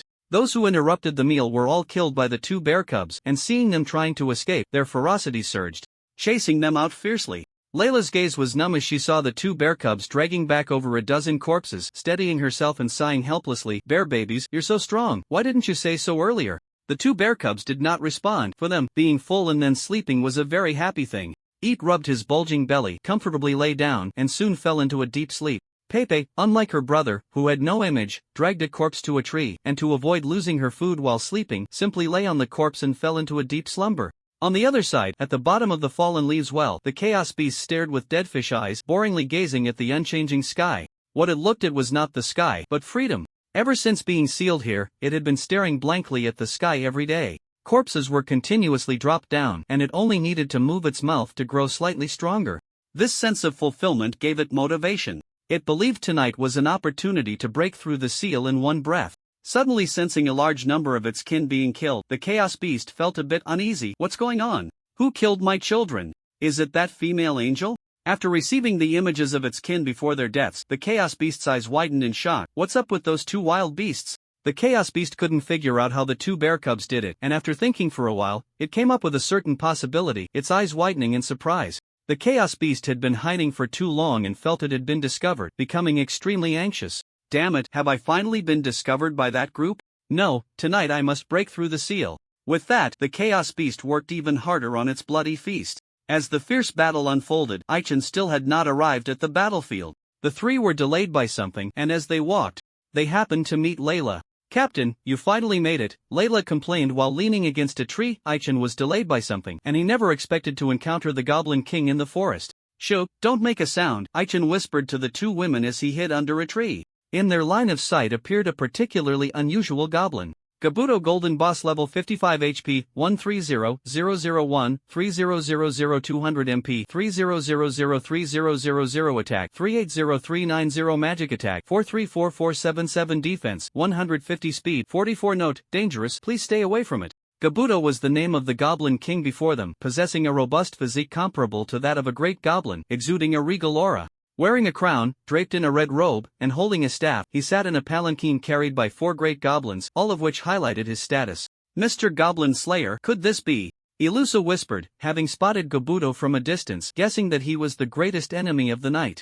Fearing that Aichen might recklessly charge in, Aichen nodded, not actually rushing in. Not to mention Kabuto, even the 4 great goblins carrying the palanquin were not easy to deal with, let alone the royal guard following behind them. Goblin King's Chief Bodyguard Bronze Boss level 50 HP, 100, 001, 0000 100 MP, 1500 attack, 411433 defense, 140 speed, 40 Goblin King's Bodyguard Boss level 45 HP, 90009000 50 MP, 1000 attack, 360375 defense, 110 speed, 33 each bodyguard was selected from elite troops, totaling 20, all clad in heavy armor and wielding standard longswords, their true faces obscured by helmets. The chief bodyguard revealed his true form, a rare goblin paladin, holding a silver shield in his left hand and a glowing sword in his right. Under his leadership, the royal guard marched in formation behind the palanquin. In other words, there were a total of 26 bosses in front of Aichen, and no matter how reckless he was, he wouldn't charge forward. Was this a full-scale deployment? The Goblin King was in a good mood, comfortably sipping fine wine in his palanquin. Since being teleported from his lair to the Light Shower Forest, it was his first time stepping out of the cave. Breathing in the fresh air outside, he felt an unprecedented sense of exhilaration. Negotiations were taking place between humans and the forest, and with the help of certain monsters, the sacred aura of the path to the leaf well had shrunk, providing some convenience for the goblins. The Goblin King was not worried about losing. In his view, the war was nearing its end, and he needed to make an appearance to prevent heroes like Cerrone and the Divine Archer from gaining too much prestige. As a spellcaster, he sensed some malice, thinking it was the local monsters of the forest watching him, but he paid it no mind. He glanced back at a distance and then withdrew his gaze, to avoid being discovered. The 3 of them dared not speak easily. Aichen carefully hid under the tree, watching from afar, eager to chase after them. "Captain, I advise you not to act impulsively," Jerrica said helplessly as she saw the captain wanting to intercept. Aichen pondered for a moment and said seriously, "You should know that if we let those guys join the battle, the army gathered by the Lord's mansion will undoubtedly be defeated. We must stop them, even if it's just for a little while, it's still good." Jerrica pretended to be difficult. "If that's the case, then I'll accompany the captain for a crazy moment." "Ilusa, you." In such a high-stakes situation, Ilusa felt she couldn't participate, but unexpectedly, she was eager to try. "Let me go too, after all, we are a team." "That's true, then let's go." After Aichen said this, he quickened his pace to catch up. It was impossible to engage the Goblin King's team Hedon. Aichen came up with 3 plans and, after careful consideration, chose Plan B, opting for a trap strategy. "You buy me some time, just half a minute will do," Aichen said as he busily took things out of his backpack, whispering to the 2 women. In his previous life, Aichen was a seasoned trap hunter, well aware of the limits and flaws of trap techniques. Among the 12 major professions, hunters were not a popular choice. After all, the early stages required rigorous practice in archery, and those who couldn't persevere would typically end up waiting half a month to delete their accounts and start over. As a branch of the hunter profession, trap hunters were often looked down upon, dismissed as a profession that could only set traps in secret. Even though Aichen consistently ranked in the top 10 on various leaderboards, it did little to change people's perceptions. The fundamental reason was that while trap hunting was easy to pick up, it was difficult to become a high-level player. Aichen knew from the start that no amount of tricks would hold up against absolute power. Even if he set up every trap he knew, he couldn't slow down the Goblin King. After much thought, he wanted to set up a trap that wasn't a trap technique. Jerrica followed his instructions, closing her eyes, ready to unleash her ultimate move, the Holy Sanctuary. She was confident in fulfilling Aichen's request, and at that moment, the sacred power of the Lightwood Forest once again enveloped her, boosting her aura. Ilusa was the same. The magical damage carried an additional 100 in holy damage. Ilusa took a deep breath and softly chanted the incantation, "O benevolent God of light, grant me the power to vanquish evil, holy wall." As soon as she finished speaking, a white light curtain descended, striking the Goblin King seated on his throne. The holy wall of the clergy had 2 modes. In defense mode, the protective effect was enhanced. If switched to attack mode, a light curtain would descend from above the enemy's head, intending to crush them. Ilusa, being of a lower level, couldn't handle this enemy even with the power boost. The Goblin King squinted slightly, showing no concern for the fragile light curtain, and with a swing of his sword, the captain of the guards shattered the curtain. "My king, the enemy is in that position. Should we take care of them?" the captain of the guards said coldly. The Goblin King's team did not stop, only the captain stepped aside, turning to be on guard. The Goblin King waved his hand and said, "Leave it to you." The waters of the Lightwood Forest ran deep. Just during this time, they had detected over 10 magical creatures above level 60, making it unwise to clash with the local forces of the forest. After receiving the order, the captain's eyes gleamed with ferocity, and he was about to charge with his sword when Jerrica made her move. Summoning a phantom of a grand hall. Buzz, the phantom of the hall, descended, rendering the entire Goblin King's team unable to move. The Goblin King panicked. It felt its power suppressed, unable to unleash even half of its strength. Gripping its staff tightly, it was about to counter this strange attack when, unexpectedly, the staff broke. The situation was not over. The next second, an invisible giant hand slapped it away and held it tightly. To outsiders, it appeared to be trapped in midair, unable to move. The bosses, witnessing this scene, were filled with anxiety, each straining to break free from the confinement. Casting such a powerful move took a significant toll on Jerrica, and her face turned pale. She could barely stand with Ilusa's support.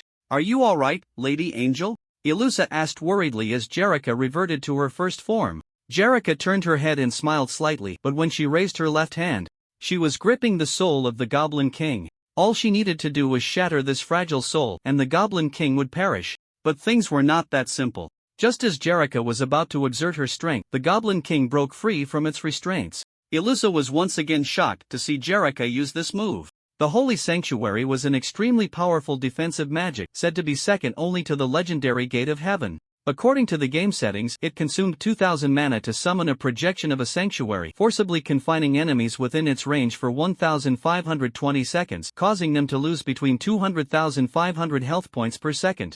Jerrica had a certain understanding of this move. Her version was not limited to just restraining people. The Phantom of the Sanctuary she summoned was meant to invite the enemy into her home ground to eye in her domain. She was the ruler, doing as she pleased. But every action required an extra expenditure of magical power. Jerrica had little magic left, so she had to resort to a decapitation strategy, aiming to kill the Goblin King first. But the enemy was not so easily slain. The Goblin King, also a spellcaster, was well aware of the weaknesses of spellcasters and had made considerable preparations to avoid being ambushed. With a buzzing sound, he broke free from his restraints, landing safely on the ground, pulling out a backup staff, and softly finishing a spell, nullifying the powerful move Jerrica had painstakingly cast. "Kill them for me." The Goblin King was no coward. He returned to his throne and coldly addressed the direction of the three. Coincidentally, just as the entire team had moved a short distance away, Aichin completed his preparations. In front of Aichin, hundreds of throwing darts hovered in the air. These darts were all he had, totaling 666, strung together with 6 strands of a witch's hair, each strand holding 111 darts. "Well done, both of you," Aichin said, and under his precise control, the darts shot out rapidly. The royal guards saw hundreds of darts flying toward them and swung their swords in unison, trying to knock them all down. Aiken's carefully prepared trap would not be so easily resolved. Whenever a dart was attacked, it would turn to nothingness and in the next moment pierce the enemy's body, then all flew toward the Goblin King. Seeing the darts coming at him, the Goblin King panicked. 2 darts ignored all obstacles and instantly struck his shoulder. Another dart pierced through his back, and one more flew toward his right eye. In a critical moment, the head guard gathered his strength and swung his sword, knocking the dart away. "My king, as long as I am here, the thieves shall not harm you," the head guard said solemnly, batting away dart after dart. Remaining unfazed even as more darts came flying at him. The head guard was hit by 2 darts but quickly devised several countermeasures, knowing that the damage from such attacks was not severe. At his suggestion, the Goblin King jumped down from the throne, closely guarded by the attendants. "Be careful, these darts are not that sinister. Strike at the right moment." Under the head guard's leadership, the attendants gradually found a pattern. More and more darts were being knocked away, yet not a single dart was destroyed. No matter how good the darts were, they couldn't possibly behave like this. What was going on? The head guard knocked away more than 10 darts in one breath and grew irritated as several darts flew at tricky angles. "TCH, I didn't expect it to notice some issues," Aichin said, feeling frustrated as he had yet to inflict any significant damage. At that moment, his hands were bound with 6 strands of the witch's hair. The principle behind the darts turning to nothingness was indeed related to the hair. Witches, a special group labeled as blasphemers by the church, were originally legitimate spellcasters. However, due to their contact with taboos, they faced oppression from the church or were wrongfully accused and forcibly taken away. When each witch was executed, the deep resentment they felt before dying would attach itself to their hair after death. This hair was resistant to fire and difficult to break. Knowing this was still a good magical tool, the church's oppression of witches became increasingly severe. According to game settings, strands of witch hair imbued with resentment could enhance the sharpness and sturdiness of small weapons, with a 50 chance of causing the weapon to turn to nothingness, inflicting 80 penetration damage. It sounded powerful, but the restrictions were considerable. Ai-Chan was multitasking, and his mental energy was greatly depleted. He named this trap Thousand Blades, and seeing the goblin side gradually take the initiative, he began to untie the strands of hair from his fingers, saying, "The trap I painstakingly prepared is not mere juggling, the main event is about to begin." Once the witch's hair was released from his control, they all flew out. Before long, all the darts glowed with a green light, clearly enchanted, not only increasing their speed but also amplifying the damage they caused. Each dart entered autonomous attack mode just as the Goblin King was about to cast a fireball. A dart shot up from the ground beneath it, striking its face, nearly causing it to smash the fireball at its own feet. The Goblin King tilted its head, barely dodging the attack, but the dart curved and hit it in the side. Thud! A black gem the size of a basketball fell from the Goblin King's storage pouch at its waist, rolling continuously on the ground. Ai-Chan, who was about to lead his team to retreat, caught a glimpse from a distance and realized this gem was extraordinary, so he decisively rushed over. The gem was a precious treasure of the goblins, and just as a guard was about to bend down to pick it up, Ai-Chan snatched it away and dashed off in a flash. "We can't let that human escape. After him!" The Goblin King angrily hurled the fireball, but when it missed, it stomped in frustration. Its rise to kingship was closely tied to that gem. The treasure could not be lost. It had no time to worry about tonight's battle. It swore not to rest until it reclaimed what was rightfully its own. Fortunately, the Thousand Blades trap, under the witch's vengeful control, successfully killed 2 guards. This was just the beginning. More guards fell one after another, and even the 4 hefty big goblins couldn't hold out for long. Without enough of a human wall for protection, the Goblin King was bombarded by a barrage of darts, and in just a few seconds, its health bar dropped significantly. Damn it! The Goblin King released its aura, sending all the darts flying, nearly 100 of them shattered. It unleashed a wave of green venom, corroding even more darts. After a few more moves, Ai-Chan's carefully laid traps were dismantled.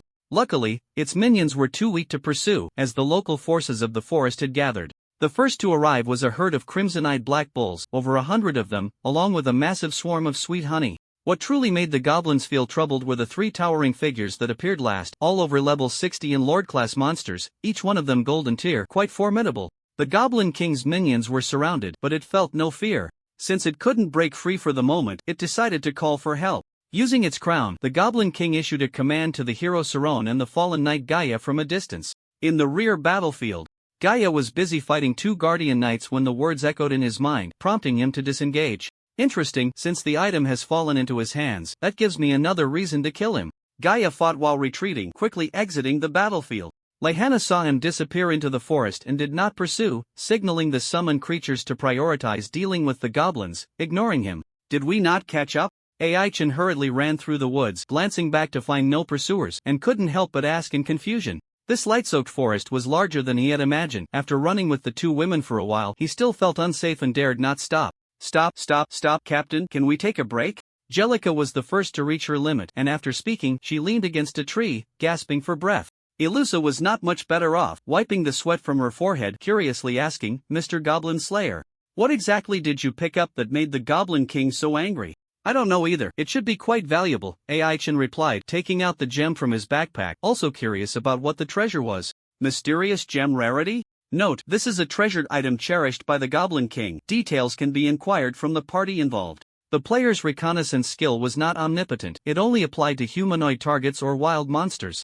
To identify items, one needed to learn the corresponding identification skill. Ai-Chan took a shortcut. His helmet was equipped with a high-level identification device, but it still couldn't identify the gem. This matter could be studied later. The urgent task was to recover quickly. Ai-Chan sat down under a tree to rest, noticing his fatigue level had reached 38 points. He consumed a bottle of stamina potion, and his fatigue level dropped to 20 points. The stamina potion should not be taken in excess. After a short rest, with his fatigue level dropping to 15 points, he no longer delayed and took the 2 women towards the outskirts of the forest. Before long, the 3 of them saw Layla. Captain, you finally made it! Layla exclaimed joyfully upon seeing them. After some treatment, her injuries had improved, and she began to complain to the two women. Aichen stood beside the two bear cubs, and after listening to Layla's account, he felt a sudden realization. Have I struck gold? The two bear cubs had undergone significant hunting, and their related information had changed. Eater Demon Hunter level 34, Peppa Demon Hunter level 34. The level of the two bear cubs had increased, which was a good thing, but what truly caught Aiken's attention was that they had officially gained titles. He understood the significance of the Demon Hunter title, which was a rare title obtained by killing a large number of evil creatures. The previously marked predator was only used to distinguish between ordinary monsters and variants. Strictly speaking, they were still considered ordinary monsters. In other words, the two bear cubs were now elite monsters, even though their specific attributes were still not viewable. Currently, they could deal an additional 20 damage to evil creatures and receive 20 damage from attacks by evil creatures. They also dealt 10 damage to ordinary magical creatures. If they continued to hunt evil creatures in the future, their titles could upgrade again, just like Aiken's Goblin Slayer title. Players could not obtain this title, only pets could. Ignoring the possibility of waking the two bear cubs, Aichen picked them up and said, "It's not safe here, let's hurry." Just as he finished speaking, with a loud bang, a tree nearby suddenly exploded. Gaia arrived forcefully, and upon seeing the people present, he chuckled. "Well, we meet again." Aichen helplessly set down the two bear cubs, glanced at the now-awake Gimlet, and turned to say, "Do you want to continue the fight that was left unfinished that day?" Gaia shook his head slightly and said, "Sorry, I was ordered to come and kill you. Of course, if you are willing to hand over the item, I can consider giving you a decent way out, leaving you with a whole corpse." As he spoke, Gaia swung his great sword casually, cutting down several large trees. "Are you here for the gem?" Aichen took a sip of a life potion and asked nonchalantly. Gaia did not stop him from drinking the potion and waited for half a minute. Seeing that Aiken's condition had mostly recovered, he said in a deep voice, "Come on, let me see if you've made any progress these past few days." Aiken's expression grew serious. Without the ability to perform his sword dance, he truly had no confidence. After thinking for a moment, he triggered the grasshopper and leaped into the air. "Humph. The same tactic won't work on me," Gaia said with disappointment as he saw Aichen quickly fly above him. He swiftly slashed with his sword, and Aichen, unwilling to back down, flexed his arm muscles and swung his sword with all his might, exerting powerful force to suppress his opponent. "Oh, my lord, you seem to have gained quite a bit of strength in just a few days, or were you hiding your true abilities when we fought last time?" Despite saying this, Gaia still appeared relaxed, holding his sword with one hand to block. To show respect, he raised his hand and removed his faceplate, revealing his true appearance. Aichen was quite surprised when he saw his face. How could it be him? "Oh, you recognize me? That makes sense, after all, I am now a wanted criminal." Aichen did not respond, increasing the strength in his hand while giving Gimlet a knowing glance. Gimlet understood and quickly shot an arrow. Gaia disliked interference in battles. Seeing the arrow wrapped in green light shoot towards Aichen, he was momentarily stunned.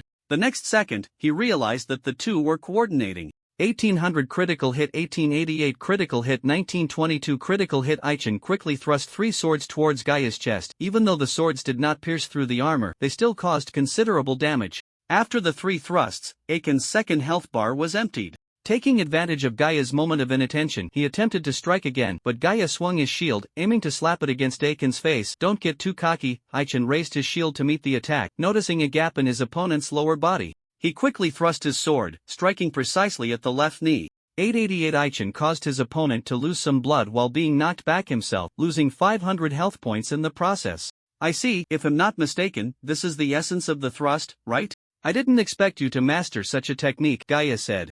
Lifting his slightly stinging left foot, his expression serious. "The ultimate thrust is a powerful skill that only top assassins can master. Aichen is not an assassin, yet he has grasped most of the combat techniques of one, evidently honed through countless battles. If he could continuously execute this move, even someone as strong as Gaia would ultimately be defeated." Gaia carefully assessed his condition and found that the three sword wounds on his chest were difficult to stop. He raised his hand to summon a black slime, allowing it to burrow into his armor to help treat his injuries. Losing over 6,000 health points was not enough to bring him down. He stretched his shoulders and grinned. "You really haven't disappointed me, let's keep going. By the way, you can all come at me together." Aichen unleashed 4 ultimate thrusts in quick succession, losing a significant amount of health, and seeing no openings, he silently lamented. Aichen turned his head and saw Gimlet's pale face, struggling to shoot a second arrow, signaling him not to overexert himself.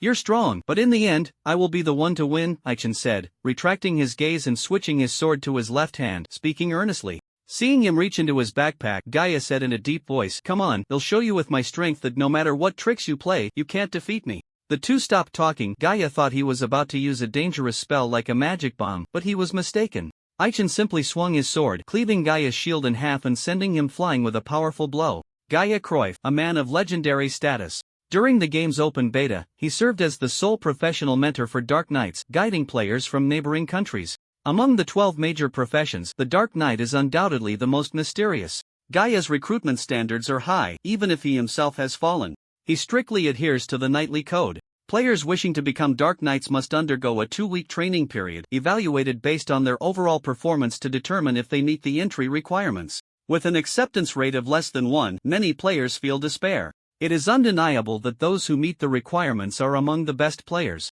The various skills of Dark Knights are not only powerful but also flashy, attracting many players, yet there is one downside. Dark Knights are destined to be lonely. Players who join cannot appear in towns, or they will be treated as wanted criminals. Yes, it is indeed an awkward situation. Gaia is a major wanted criminal, and naturally, his students will also be hunted. Once a player joins, bounties will be posted in every town, and they can only make supplies in temporary markets in the wild. Players who enjoy thrills will not give up because of this. In his previous life, Aichen had dealt with many Dark Knight players and had met Gaia several times. In the later stages, most of the quests he took were personally issued by Gaia, so he was quite familiar with this person. During the open beta period, Gaia's level reached 60. When Aichen had him bleeding profusely earlier, he finally managed to scout his attributes. Fallen Knight Gaia level 50 HP, 130001, 3000 150 MP, 26503300 attack, 425455 defense, 160 speed, 49 note, dangerous, please stay away from him. With less than a year until the open beta, Aichen couldn't figure out how he could level up 10 levels before the beta. Could this be what they call building up to a breakthrough? Gaia was stuck at level 50, and it was clear he had some fortuitous encounter to break through racial limits. Aichen thought a lot when he recognized him. To deal with the bounty, the Dark Knight had to learn the transformation skill at level 5. Even though there was a possibility of being exposed. Remembering the recent incident with the counterfeit goods, Aichen realized that the imposter was indeed Gaia. Realizing this, Aiken's anger flared. No wonder your voice sounded somewhat familiar. It turned out to be you, the big shot. You're strong, but in the end, I will be the one who wins. As Aiken's deep voice echoed, he made a significant decision in his heart. He reached into his backpack not to use the dice of the gods. He put on the greed ring, and at that moment, his four-dimensional attributes were enhanced. His aura surged, and taking advantage of the state, he quickly slashed out with his sword. 6666 impossible. How did you do that? Gaia fell to the ground in disarray, clutching his chest and looking up with disbelief. If Aichen had used a powerful sword technique to defeat him, he could have accepted it, but it was just a regular slash that caused him such great damage. Aichen did not respond and stepped forward. One step at a time. To severely injure Gaia, aside from the ring's enhancement, it was mostly due to his new talent. Breaking the mold, Aichen had acquired a new talent. To obtain this talent, one must complete the achievement overthrowing the hierarchy. First, one must solo kill 10 elite monsters that are 5 levels above their own. Second, one must solo kill 10 bosses that are 5 levels above their own. Third, one must solo kill 1 bronze boss and 1 silver boss that are 5 levels above their own. After completing the first 3 steps, the final challenge is no less daunting. This involves Aiken's handstand training, where he must bear a weight heavier than his own body while in a handstand, accumulating a total duration of 10 hours. Aichen had already completed the first 3 steps over the past 8 years, so he did not need to do them again. Such harsh requirements for obtaining the talent must be powerful. Breaking the mold, as the name suggests, allows one to break racial limitations and continue to level up. Correspondingly, once players reach the level cap for their race, the experience required for each subsequent level is 1.5 times the normal amount. As compensation, for each level gained, they receive an additional free attribute point. Aiken's level had now reached 46, nearing level 50, and he needed to prepare in advance. Breaking the mold is an essential talent for high-end players in the later stages, and its effects go beyond that. Additionally, during combat, if one's level is within 10 levels lower than the opponent, attributes will be enhanced based on the level difference. For each level difference, strength and agility will increase by 1, resetting after the battle. If the player is a spellcaster, it changes to intelligence 1 and agility 1. Finally, there is a powerful effect when fighting enemies within 5 levels of their own. Each effective attack has a chance to nullify any one of the enemy's talents excluding special talents, with the effect clearing after the battle. This means that as long as Aichen frequently injures Gaia, he can nullify all of the opponent's talents. What frustrated him was that none of the previous 5 effective attacks had triggered this effect. Aichen put on the Greed Ring, focusing on the ring's luck attribute. To ensure safety, he chose to pay 10 times the cost, increasing all 4-dimensional attributes by 10, luck by 4, and evasion by 20. Stacking the luck attribute greatly increased the triggering chance. However, even if it successfully triggered, it would only nullify one talent, for which Aichen also used an item. The Witch's Crown rarity could triple the effect when a talent or skill effect is triggered. Durability 12. This was a black scarf dropped from killing the Vineball demon a while ago, which could be worn as an accessory and could only be used twice. As Aichen reached into his backpack, he first put on the ring and then wrapped the Witch's Crown around his hand. When the chance to break the mold activated, it could nullify 3 of the enemy's talent judgments at once. Aichen knew which talents Gaia possessed. The Knight's Spirit and Steel of Heart were Gaia's 2 core talents. What he wanted to waste were precisely these 2 talents. He was lucky, things exceeded his expectations. When he drew his sword, the Strong Strike skill activated and the repulsion effect was triggered, sending the target flying with a fierce slash. Aichen put away the Witch's Crown and, upon seeing the description of the Strong Strike skill, felt a sudden realization. So it could work like this. Aichen hadn't intended to use the Strong Strike skill, yet it came out, making him think of the feasibility of combining this move with other skills. Do you think this will defeat me? Seeing Aichen slowly approach, Gaia calmly stood up, gripping his greatsword tightly, and snorted coldly. Aichen shook his head. He never expected to finish someone off with a single sword strike. The main event was yet to come. With all attributes boosted by 10, it was no small feat, equivalent to a full 20 level increase. Now, Aichen's attributes overwhelmed his opponent, and he couldn't believe he wouldn't be able to take them down like this. Whoosh! Aichen moved, swiftly swinging his sword. Gaia first dodged, then raised his sword to counterattack, still managing to push Aichen back with great strength despite being weakened. Aichen steadied himself, feeling the soreness in his arms, his brow furrowed. He knew his arms were nearing their limit, he couldn't delay any longer. Lord Angel, are we just going to watch? Ilusa nervously watched the 2 in battle, her face full of concern. Jerrica squinted her eyes slightly and smiled, shaking her head. Since the captain is confident in dealing with him, we should trust him. Of course, we can't just stand by, we need to deal with the troublesome ones. A large group of fallen demons approached aggressively, posing a significant threat. Lord Angel, should we wake Ait and Pepe? Ilusa retreated to Layla's side and suggested. The 2 bear cubs were sleeping soundly and shouldn't be disturbed. Jerrica shook her head, believing that even if they woke the 2 bear cubs, it would be of no use, as there were simply too many fallen demons in front of them. Little priest, don't worry, this time I will definitely give them a painful lesson. Layla stood up, speaking fiercely. She had recovered well and, to wash away the previous humiliation, unleashed the roar of the fire dragon, annihilating a large number of fallen demons. The commotion Layla caused slowed down the offensive of the 2 in battle. I take back what I said that day. The dragon clan is indeed powerful. Gaia remarked with interest as he saw Layla exhaling hot breath.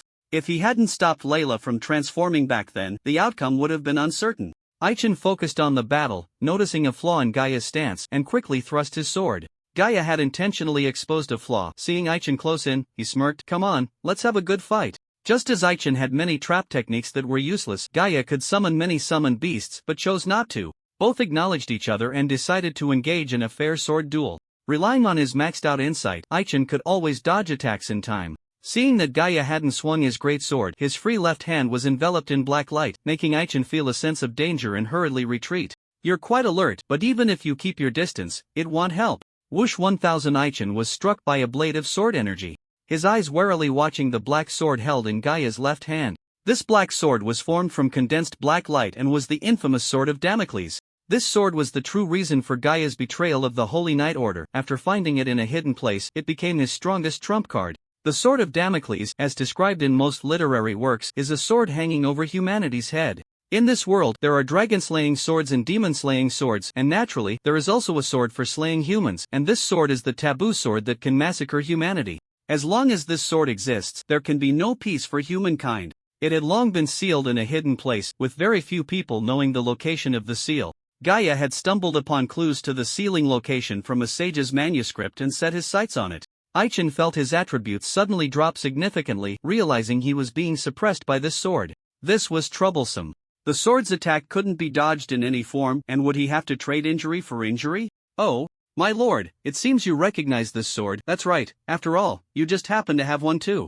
Gaia chuckled, watching with great interest the sword in Aichen's hand. Before this, he hadn't noticed the uniqueness of the ghost cry. If it weren't for the sword of Damocles informing him that Aichen also possessed a forbidden sword, he would have completely overlooked it. Of course, no matter how sinister the sword is, it depends on who wields it. Both of them being holders of forbidden swords, he wanted to see just how special Aiken's sword was. Aichen frowned. The conditions to awaken the power of Ghost Cry were harsh, and without awakening it, he couldn't cope with the bizarre attacks of the sword of Damocles. Shaking his head, he stopped thinking too much and switched his weapon to dual sword mode, his whole body glowing faintly with a red light. What is this? Gaia was taken aback. The red light emanating from Aichen felt strangely familiar to him. When his left knee was pierced, he remembered, Your Excellency, what is your relationship with that person? When Gaia was young, he apprenticed at a swordsmanship dojo. There was a very cool technique he had seen the dojo master perform many times, but unfortunately, he couldn't learn it and had no conditions to do so. Only direct disciples were qualified to learn it. At this moment, Aichen forgot the distinction between his past life and the present, immersing his entire being in the battle, grasping a skill that wouldn't occupy a skill slot. The Calamity Fire used his own fighting spirit and anger as fuel, bestowing upon himself a special state. When enveloped in the orange-eared Calamity Fire, any attack he made would carry 3 effects: penetration, burning, and lifesteal. Aichen was in the process of comprehending this, and the red light wrapping around him only allowed his attacks to carry the penetration effect. This was something he could do in his past life, but in this life, it was difficult to mobilize his fighting spirit. During the fight with the goblins, anger occupied most of his mind. After fighting for a while, he finally understood Gaia's thoughts. From the very beginning, the other party had no murderous intent, he merely wanted to find an opportunity for a breakthrough through battle. Aichen hadn't encountered a battle maniac in a long time, and in response to the other party, he focused all his energy. But it wasn't enough, merely having the penetration effect was insufficient to defeat Gaia. Let me think, what did my master say back then? Got it. In that instant, time seemed to stop. Gaia, who was in front of Aichen, vanished, replaced by a middle-aged man wearing a mask. Sword energy flew around them, and Aichen struck out with a sword, only to have it dodged. As the man moved to his side, Aichen struck again, but it was dodged once more. Repeating this, he was unable to land a hit, growing increasingly frustrated. Yen, being restless and impatient won't help you master the sword. This is also the reason you can't comprehend this technique. Practice more in the future. Yen was Aiken's gaming nickname in his past life, full name Yenma. The man he was sparring with was his mentor, known as the 4th-generation Sword Saint, Lunia, a stern dojo master. Memories of his past life flooded back, leaving Aichen somewhat dazed. Master, I am unworthy, and I have embarrassed you. Ha! What is he doing? Seeing Aichen close his eyes, Gaia thought he was about to unleash the power of the forbidden sword for a grand duel, his eyes filled with excitement. Gaia waved his hands, merging the 2 swords, with the sword of Damocles integrating into the great sword's body, enhancing its attributes. Come on, Your Excellency. Aichen moved. And as he ran, multiple afterimages appeared behind him. The 2 moved like swordsmanship masters in a duel, weaving past each other, Aichen quickly flashing behind Gaia. Blood spurted from Gaia's front, his beloved armor shattered by a sword strike, and the unfortunate black slime, busy dealing with its injuries, was killed on the spot. Gaia bled heavily this time, unable to believe it as he turned his head, seeing Aichen not making another attack, and he gritted his teeth in pain, asking, How did you do that? Unfortunately, he wouldn't get an answer. After landing a beautiful strike, Aiken's body went limp and collapsed. This contest ended with Aichen falling, but Gaia couldn't feel any joy, as a third party had intervened. Well done, Gaia. As a reward, it is yours. The chaotic beast hiding in the shadows spoke, then threw something out, extending its tentacles to take Aichen away, but the tentacles were severed by Gaia. As soon as Aichen put on the greed ring, the chaotic beast at the bottom of the leaf well sensed it. Unable to resist the temptation, it forcibly broke the seal to obtain the ring. The seal in this place was set by a light beast many years ago, and after 1,000 years, its power remained strong, though somewhat weakened, allowing the chaotic beast to summon the fallen demon. To break the seal, it paid a heavy price, swapping places with a subordinate. If it could not return within 2 hours, no matter where it ran, it would be forcibly erased. Aichen struck Gaia with a sword, but was also injured by the chaotic beast, a broken sword piercing through his chest. As the bloodied broken sword fell to the ground, his health bar dropped significantly, leaving him with less than 1,000 health points. Oh no, are there still enemies? Although Aichen had entered a state of forgetful combat, he did not let down his guard. The fallen demon was being dealt with by Layla and would not interfere with his fight against Gaia for the time being, but he still let his guard down. Aichen did not lose consciousness. He struggled to lift his head and saw a strange creature hiding under a tree, extending 2 tentacles to attack him. He couldn't even raise his shield to defend. Am I going to die? The faces of Duo and Uncle Kier flashed in Aiken's mind, and he quickly overcame his fear. He had lost the duel with Gaia, but he didn't want to lose his life as well. Just as he was about to take out a key item to turn the tide, the extending tentacles were severed by Gaia. "Master, my duel with him isn't over yet, can you wait a moment?" Gaia said, pointing his sword at Aichin after cutting the tentacles. Normally, the chaotic beast wouldn't mind Gaia opposing it, but delays could lead to changes. However, Gaia was not to be trifled with. Even if he was seriously injured, if it came to a fight, the beast would not fare well.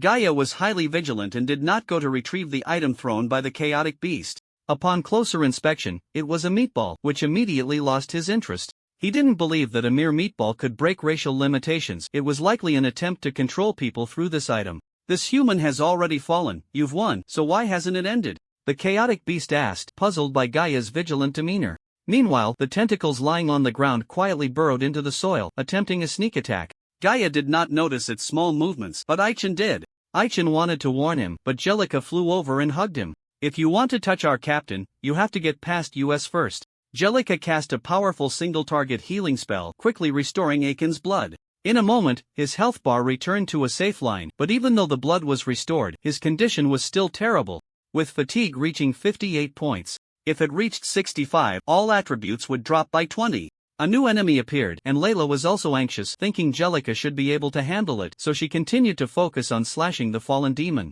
Aichin was helped up by Elusa, his eyes warily fixed on the chaotic beast. Although the opponent had not fully exposed its body, he still recognized it. Strange, how could such a creature appear at this time?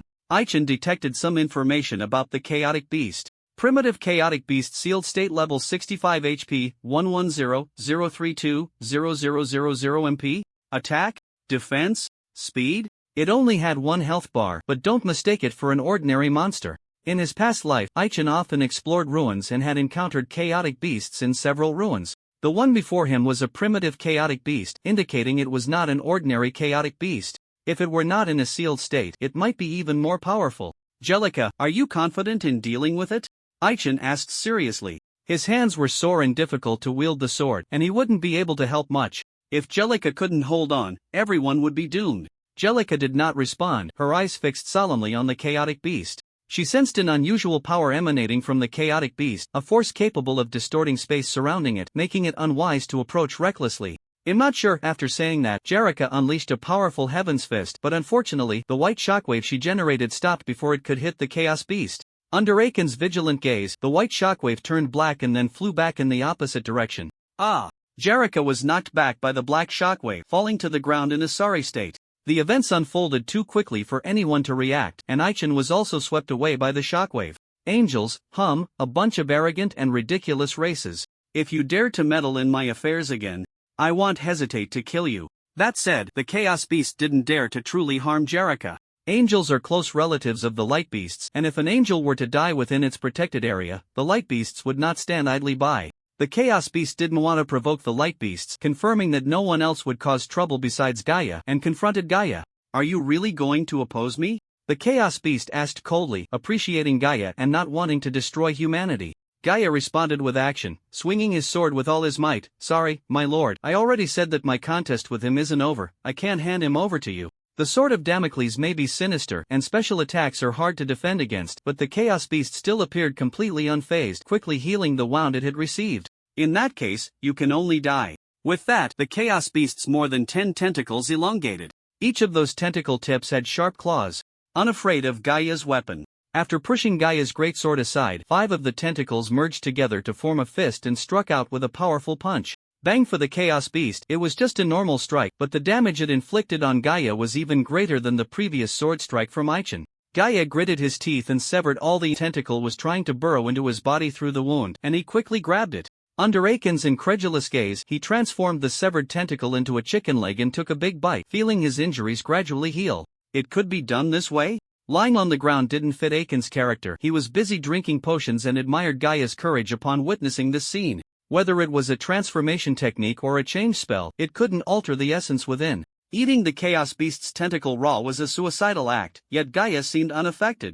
And Aichin couldn't help but marvel at how extraordinary the Dark Knight profession was. Before long, Aichin picked up the fallen weapon and stood up unsteadily. "Let's deal with it together," Aichin said seriously after giving Jellica a bottle of potion. Gaia had no objections, there was no trust between them, and Aichen didn't dare to get too close, circling around to the back of the Chaos Beast. So this is what it looks like. The usual Chaos Beasts are intestinal-shaped creatures, but this one resembled a slime, its body constantly shifting without a fixed form. Aichen knew that Chaos Beasts shared a common weakness, an important core within them that could be destroyed. There was no time for careful observation as the Chaos Beast spat a ball of purple venom in his direction.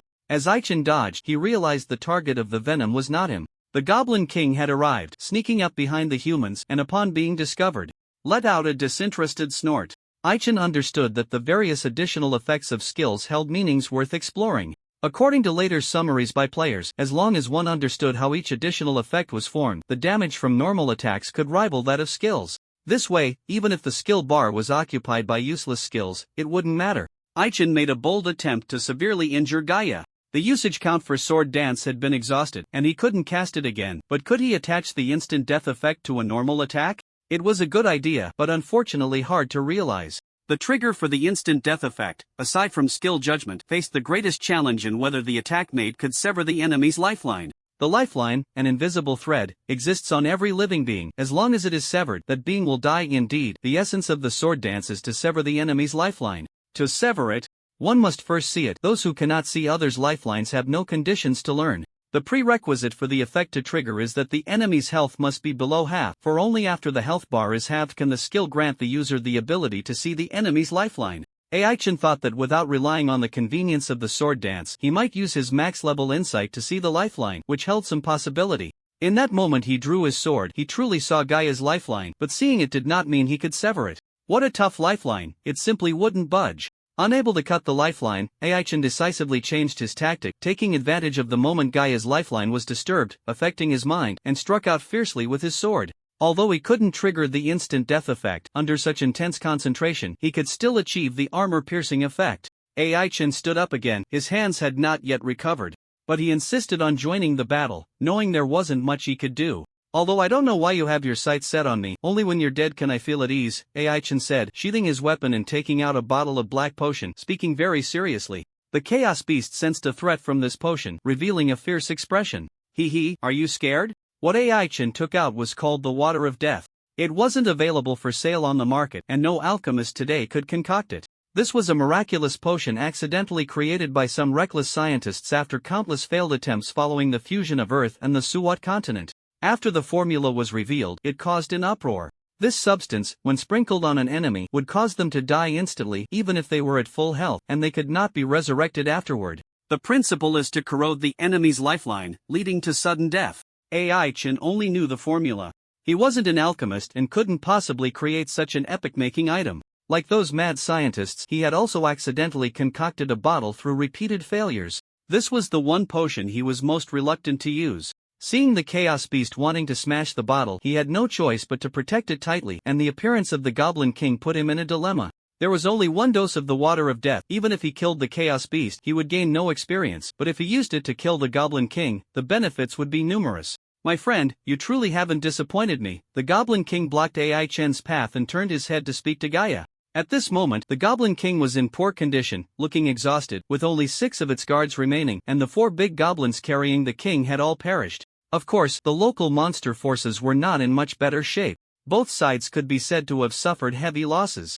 To avoid pushing the Goblin King into a corner, leading to mutual destruction, they had to let it go. A new enemy appeared, and Layla no longer wished to fight, retreating to stand beside Jerrica, her eyes warily watching the Goblin King. With the arrival of the Goblin King, the atmosphere became oppressive. The standoff unfolded, with Aichen and his companions being the weakest side, all injured and barely able to protect themselves. The Chaos Beast temporarily spared Aichen and Layla, gathering all the fallen demons to tightly surround the Goblin King's men. Gaia stood between the Goblin King and the Chaos Beast, becoming the object of both sides' attempts to win over. Gaia smacked his lips. He hadn't expected to be so sought after. Who should I side with? Or should I just stand by myself? Aichen stood protectively in front of the 2 bear cubs, noticing the situation becoming delicate, deep in thought. The Goblin King was definitely here to seize the gem, and as for the Chaos Beast, aside from wanting to take Layla as a mount, a significant reason lay with him. Why would it have its sights set on me? Aichen couldn't make sense of it, but when he saw the greed ring in his hand trembling slightly, he suddenly understood. Are you afraid of it? Is it coming for you? The greed ring cannot simply be put on or taken off at will. At the very least, it must be worn for a month, and then a penalty fee of 100 times must be paid to remove it. Generally speaking, once worn, it would never be taken off until death. Ai-Chin could withstand the temptation. After a month, he would take off the ring. The current problem is that the ring wants to slip away to hide in the magical backpack. Since the ring's side breached the contract, it doesn't have to pay the penalty, and Ai-Chin readily agreed to the request. As Ai-Chin put the ring into the backpack, a childish voice rang in his ear. It's here, it's here. You have to be careful, don't die. For the greedy ring. It didn't matter whose hands it fell into, it was merely a change of contractor. The only one it truly didn't want to face was the primordial chaos beast. It could sense the other's desire to devour it. It didn't want to die and sought safety in the backpack. Without the ring's enhancement, Aiken's aura plummeted. He glanced at the few people around him and found that only Layla still had the strength to fight, which made him consider retreating. Want to escape? It might not be possible. Ai-Chin steadied himself, down 2 bottles of stamina potions, and his fatigue dropped to 20, allowing him to exert strength in his hands. Seizing the moment, he charged at the Goblin King with his sword. Before attacking, he exchanged a glance with Ilusa. Ilusa understood and whispered something in Layla's ear. Layla nodded and said, although retreating isn't my style, since it's the captain's order, I will obey. On the other side, there were guards beside the Goblin King, and they wouldn't allow anyone to harm their king. Ai-Chin was blocked by the head guard, and both sides instantly exchanged several blows, with neither gaining the upper hand. The Goblin King fixed its gaze on the backpack under Aiken's waist. The treasure was being offered to it, and it had no reason not to accept. Just as it was about to cast a spell to seize the backpack, 2 abyssal demons jumped onto its back and clawed at it fiercely. Clearly, Ai-Chin intended to escalate the conflict between the 2 sides. His plan was going smoothly, as the guards around the Goblin King were gradually taken down by the abyssal demons. The level difference was evident. The Chaos Beast wasn't worried about anyone truly escaping. What Ai-Chin didn't know was that this move also aligned with the Goblin King's intentions. The Goblin King had a move that the Chaos Beast was quite wary of. It wanted to wait until the opponent finished their big move before reaping the rewards of victory. With the situation disrupted, Gaia wouldn't just stand by, it summoned 20 familiars in one breath. If you don't want to die, say what I want you to say. Gaia's tone left no room for doubt, making Ai-Chin and the Goblin King extremely displeased. His words were effective. Ai-Chin halted and turned to attack the Chaos Beast. Layla, the captain wants us to do this. Did you remember everything? Ilusa asked seriously after speaking to Layla to ensure Layla had caught all the details. Retreating was not an option, whether it was the Goblin King or the Chaos Beast. Ai-Chin wanted to take them down. In his view, 2 half-health bosses could be killed with some effort. It was just that there were too many nuisances. Ai-Chin thought of a way to break the deadlock, first needing to drive back the annoying abyssal demons. This required Layla's effort, and seeing her look as if she half understood, Ilusa knew she hadn't fully grasped the message. Don't worry, little priest, as long as I'm here, no one will be harmed. Layla downed a stamina potion and picked up her great sword. She was confident. Her trump card not only restored her body but also included the great sword in her hands. Taking a deep breath, Layla ignited flames around the great sword in her gloves. The great sword continued to grow, eventually becoming an 18-meter-long giant sword, leaving Ilusa beside her dumbfounded. Layla struggled to wield it, but she could manage. Captain, if you don't want to die, you'd better step back. Whoosh! Layla exerted all her strength, swinging the giant sword to unleash a fiery slash that obliterated a swarm of abyssal demons and severely injured the Goblin headguard. The Goblin King and the Chaos Beast were not spared either, instantly engulfed by flames. Ai-Chin leaped high to avoid disaster, seeing the surroundings turn into a sea of fire. Feeling quite speechless. I just wanted you to deal with the abyssal demons, and you went for a massive explosion. Isn't that a bit too generous? But the situation wasn't over. Given the significant level difference, even if Layla's weapon was special, it was impossible to kill 2 major bosses outright. The Goblin King was already adept at controlling fire, and flames posed no threat to it. Ai-Chin noticed movement in the fire, all the flames converging in one direction, becoming increasingly alert and retreating further. What are you up to? The 2 big bosses in the fire began to grapple with each other. The Chaos Beast attempted to bind the Goblin King with its tentacles, but the latter utilized all the flames to summon a fire spirit beast, pinning it to the ground and pounding it. With each blow, the Chaos Beast lost 300,500 health points, while the Goblin King, aside from showing signs of fatigue, was otherwise unscathed. It was enraged, letting out a roar, transforming its remaining tentacles into sharp claws, and shredded the fire spirit beast's body. Damn it, if Baoyu were here, the fire spirit beast I summoned wouldn't die so easily, the Goblin King said with a gloomy expression. Seeing Gaia above, it retreated to the side of the captain of the guards, casting a spell to heal the severely injured captain. The Chaos Beast was heavily drained and somewhat weakened, unable to take down Gaia for the time being, frequently dodging to avoid a real disaster. The Goblin King, having had enough of the fight, decided to regroup with the main force, leaving the captain of the guards behind as it took the opportunity to flee while the Chaos Beast was occupied with Gaia. Ai-Chin would not let it escape, blocking its path and saying in a deep voice, "Sorry, but I need to borrow your head." Unknown combat was not the Goblin King's strong suit. Seeing Ai-Chin approach step by step, it feigned calmness and said, "Human, are you really going to stop me?" Ai-Chin was too lazy to waste words and quickly thrust out a sword. The Goblin King was not slow, jumping to the side to evade the deadly strike. Before it could steady itself, Ai-Chin struck again. In a critical moment, the captain of the guards threw his shield, knocking the Goblin King away. When Ai-Chin looked up, the Goblin King had already run far. "You're quite loyal, but your king is still going to die." Ai-Chin picked up the shield that had knocked him away and, under the anxious gaze of the captain of the guards, threw it with all his might. "Ha! What just happened? I was clearly running forward. How did I end up retreating?" By the time the Goblin King realized, its neck had been sliced off by the shield, its head flying high, and its remaining consciousness vanished as it fell to the ground with a thud. Ding! Congratulations on killing Goblin Duo. Experience 1800. Congratulations player on killing the Goblin King, successfully attracting the attention of Dekama. Chaos Faction's friendliness 1000. You will be wanted by the Chaos Faction. Congratulations on officially obtaining the ownership of the mysterious Baoyu. Please take it for identification as soon as possible. The battle was not over. Ai-Chin had no time to pay attention to the system prompts. He stepped forward to deliver a finishing blow, killing the captain of the guards, and turned to find Gaia being suppressed, wanting to help but suddenly felt dizzy. Previously, when setting up the Thousand Knives trap, Ai-Chin had leveled up to level 47, adding both points to stamina, but unfortunately, it was still not enough. The side effects of the stamina potion had not yet hit him, and he was about to collapse. "No, if I go down, everyone is finished. I need to stay awake." Ai-Chin swayed unsteadily, forcing back the discomfort, and called out to Gaia from a distance, "You can't use your familiars like that. Can I command them?" Gaia's familiars were nearly all dead, leaving only 4 half-health Night Stalkers, a type of crow-like monster. They were all bosses, not high level, the highest being only level 37, and could only serve as distractions. Gaia couldn't focus on commanding the familiars, so Ai-Chin successfully took command. One Night Stalker grabbed a bottle of black potion and, under Ai-Chin's direction, lunged at the Chaos Beast. The Chaos Beast realized Ai-Chin intended to use the potion for a finishing move, becoming highly alert and extending a tentacle to smash the bottle. This distraction gave Gaia an opportunity. Gaia's eyes widened, unleashing a powerful aura, temporarily raising its level by 5, and swung a sword with all its might, cleaving the Chaos Beast in half. "Useless, I will not die. No matter how you strike, you cannot kill me." After saying this, the Chaos Beast's body quickly reassembled, and seeing the attack dodged by the Night Stalker, it became agitated. "Since you are not afraid of death, why are you panicking?" Ai-Chin stood at a distance, calmly narrating. Earlier, he was certain he had seen the core within the Chaos Beast, but that core was different from what he remembered. He speculated that this was intentional, and its true weakness had been concealed. While pondering strategies, the Chaos Beast was split in half again, this time its recovery speed slowed down a bit. Ai-Chin realized, so that's how it is. "Jerrica, get ready."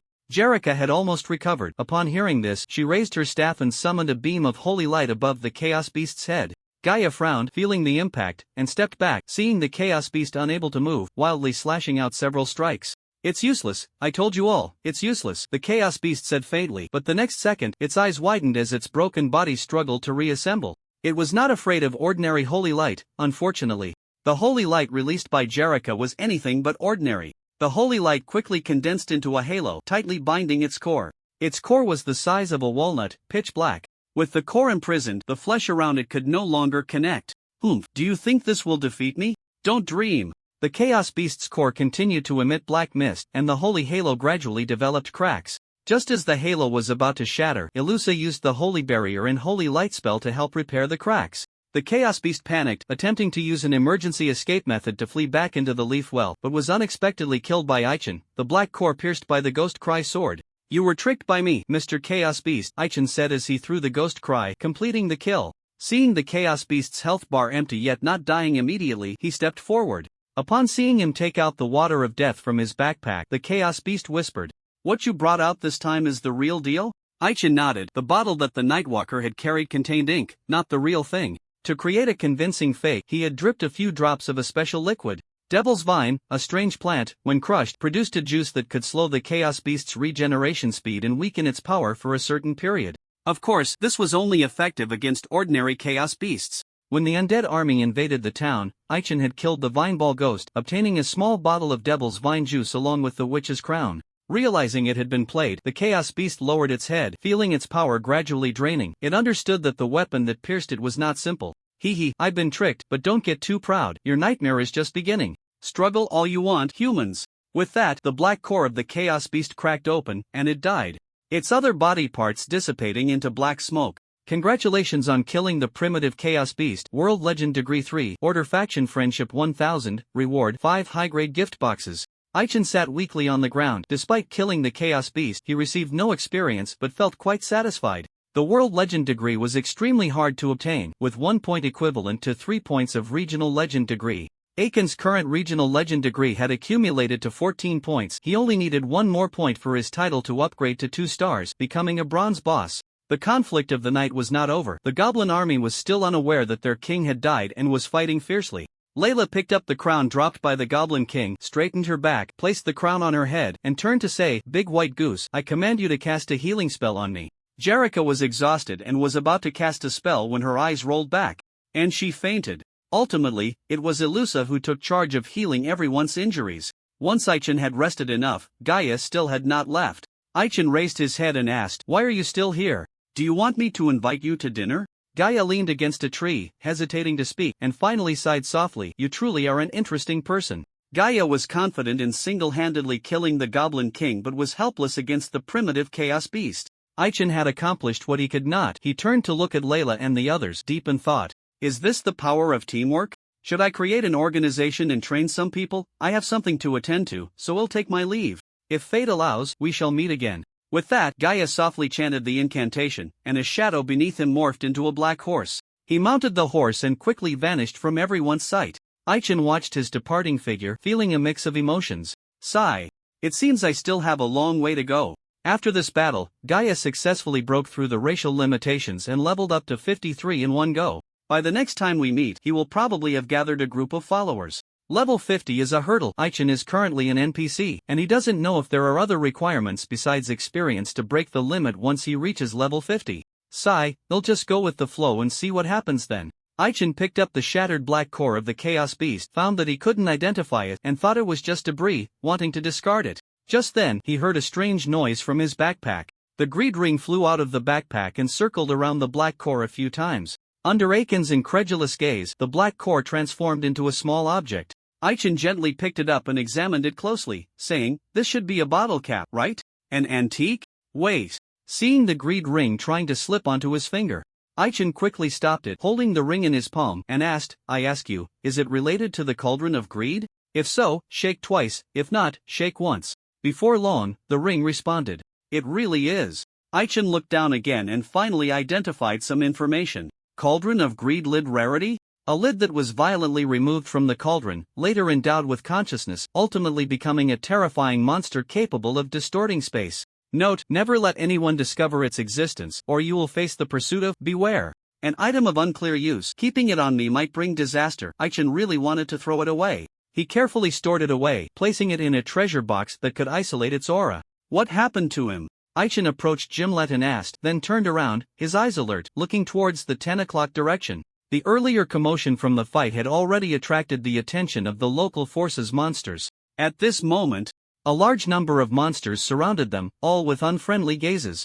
Aichin didn't want to stir up trouble again, but fortunately, both sides were restrained and didn't actually fight. It was the Black Minotaur chief, whom he had met before, who helped persuade the monsters to retreat quickly to deal with the main goblin forces. Does this mean they are leaving? Ilusa asked wearily as she sat on the ground. Aichin glanced at the 2 crows flying overhead, his brow furrowed, and said, "Not yet, they are still watching us." With that, Aichin gathered materials on the spot and made a wooden cart, placing everyone who couldn't walk, including the 2 bear cubs, onto the cart. Aichin pulled the cart while Layla guarded the rear. Thus, the group cautiously exited the forest. As they left the forest, the war happened to come to an end. Surrounded by the local forces monsters, the goblin army was defeated. The hero Saron died in a suffocating manner, besieged by hundreds of guards.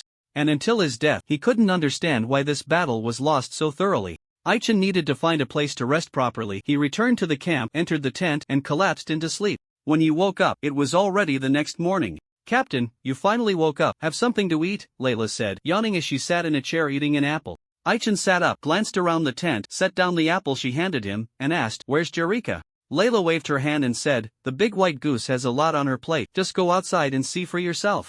Aichin stepped out of the tent and saw Jerika busy treating the injured from a distance, with Ilusa helping nearby, so he didn't pay much attention. "Sorry, Captain, I couldn't be of much help yesterday," Jimlet said weakly, lying in bed, needing Layla to help him eat. Seeing Aichin busy packing, he helplessly added. Aichin shook his head, indicating it was no problem, finished packing, and sat in a chair playing with the two bear cubs. "By the way, did anyone come by while I was sleeping?" Aichin tilted his head and asked. As he was packing his things earlier, he noticed someone had rummaged through his backpack. Nothing was missing, but instead, there was an extra package. Upon opening it, he found two moving spherical wooden objects, and when he leaned in closer, he could hear the thumping of a heartbeat. Aichin couldn't identify them and guessed they must be the hearts of some kind of magical creature. Who would play such a prank? "No one has been here." "Oh right, someone came to deliver food this morning," Layla said nonchalantly. Just as she was about to continue, Aichin hurriedly stood up and said, "Take me to meet this person." "How could there be no such person?" Aichin asked in confusion as he stood in front of the officer, Cardi. With Cardi's help, he and Layla searched the camp thoroughly but couldn't find the middle-aged woman who delivered the food that morning. "I've helped you look for the person, can I leave now?" Cardi said with a bitter expression. He hadn't had enough sleep and was pulled out of bed. "Sorry for the disturbance, please forgive us." Aichin apologized and led Layla back to the tent. Who exactly had stuffed those things into his bag? He had a guess. "It should be you, right?"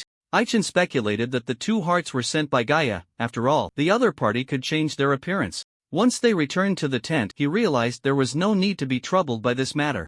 Not long after they left, the two bear cubs, tempted by their appetites, took the two hearts from his backpack and each consumed one. "They can really eat?" Aichin looked at the two fruit cores on the ground and then at the two bear cubs with blissful expressions, noticing they had gained a special status.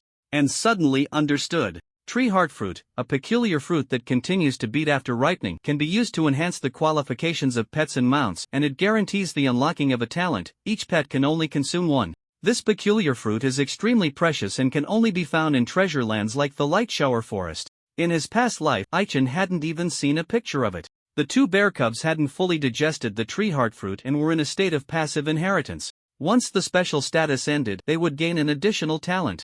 Aichin carefully put away the fruit cores, feeling a slight pain in his arms, and lay down to continue resting. In the afternoon, the army broke camp, and by nightfall, they returned triumphantly. A large crowd of citizens from Narcissus City came to welcome them.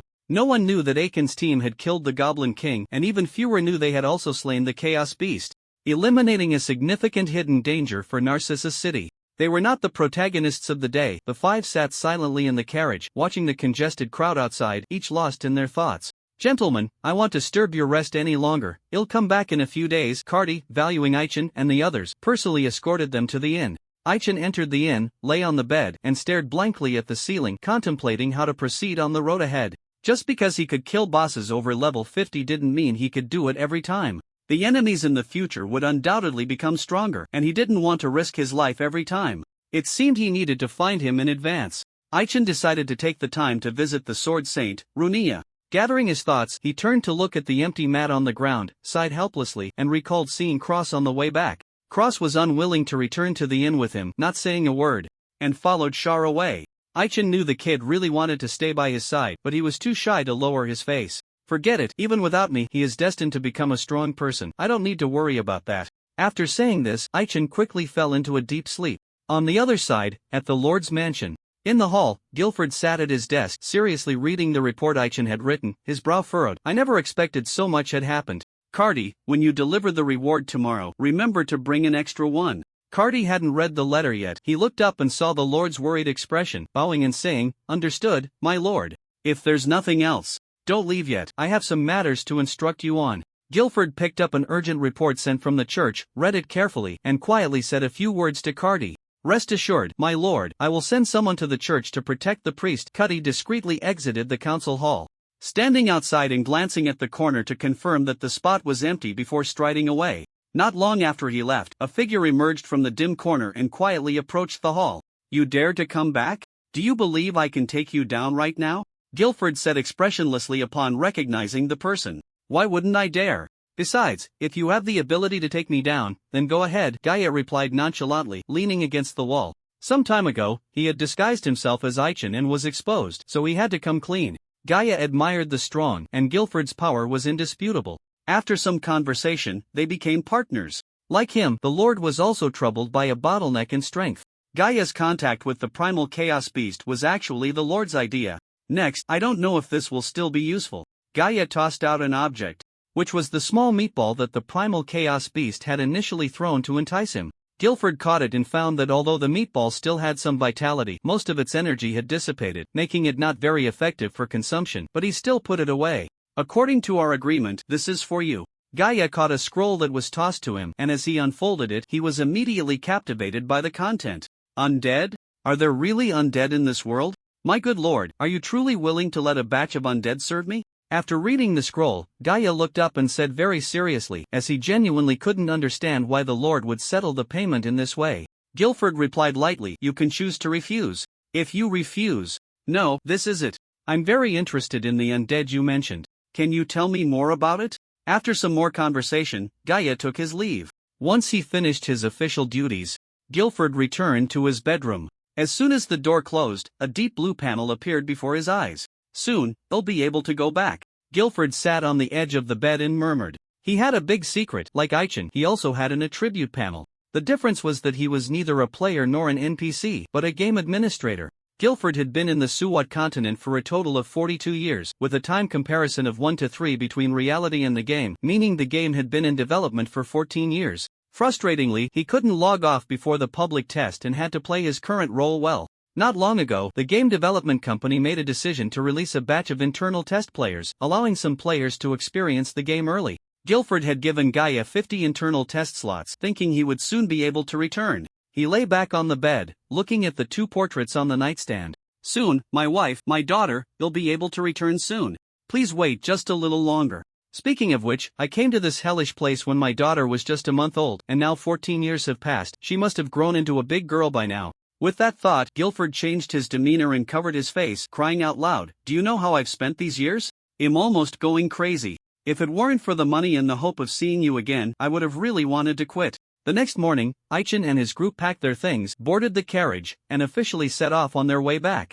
Aichin held 2 bear cubs, watching the city gate gradually recede, feeling in good spirits. Suddenly sensing a gaze, he looked up towards the top of the high city wall, deep in thought. Captain, what are you looking at? Gimlet, still recovering from his injury, lay on the side and curiously asked as he noticed Aichin staring outside. Nothing. Aichin withdrew his gaze, played with the 2 bear cubs, and quietly sat with his eyes closed to rest. That was close. I almost got discovered by the uncle. Cross stood on the city wall, initially quietly watching Aichin and his group leave, but hurriedly hid when he sensed he was about to be found. At that moment, he was dressed in standard armor, holding a long sword, having become a new guard responsible for standing watch. When he looked outside the city again, the carriage of Aichin and his group had long since disappeared, leaving only a small black dot in the distance. Uncle, don't worry, when I grow up a bit more, I'll come find you. With that, Cross turned to head back to the training camp. He had snuck out, and after the first day of training, returning would inevitably lead to punishment. Just as he was about to walk down the steps, a group of children approached.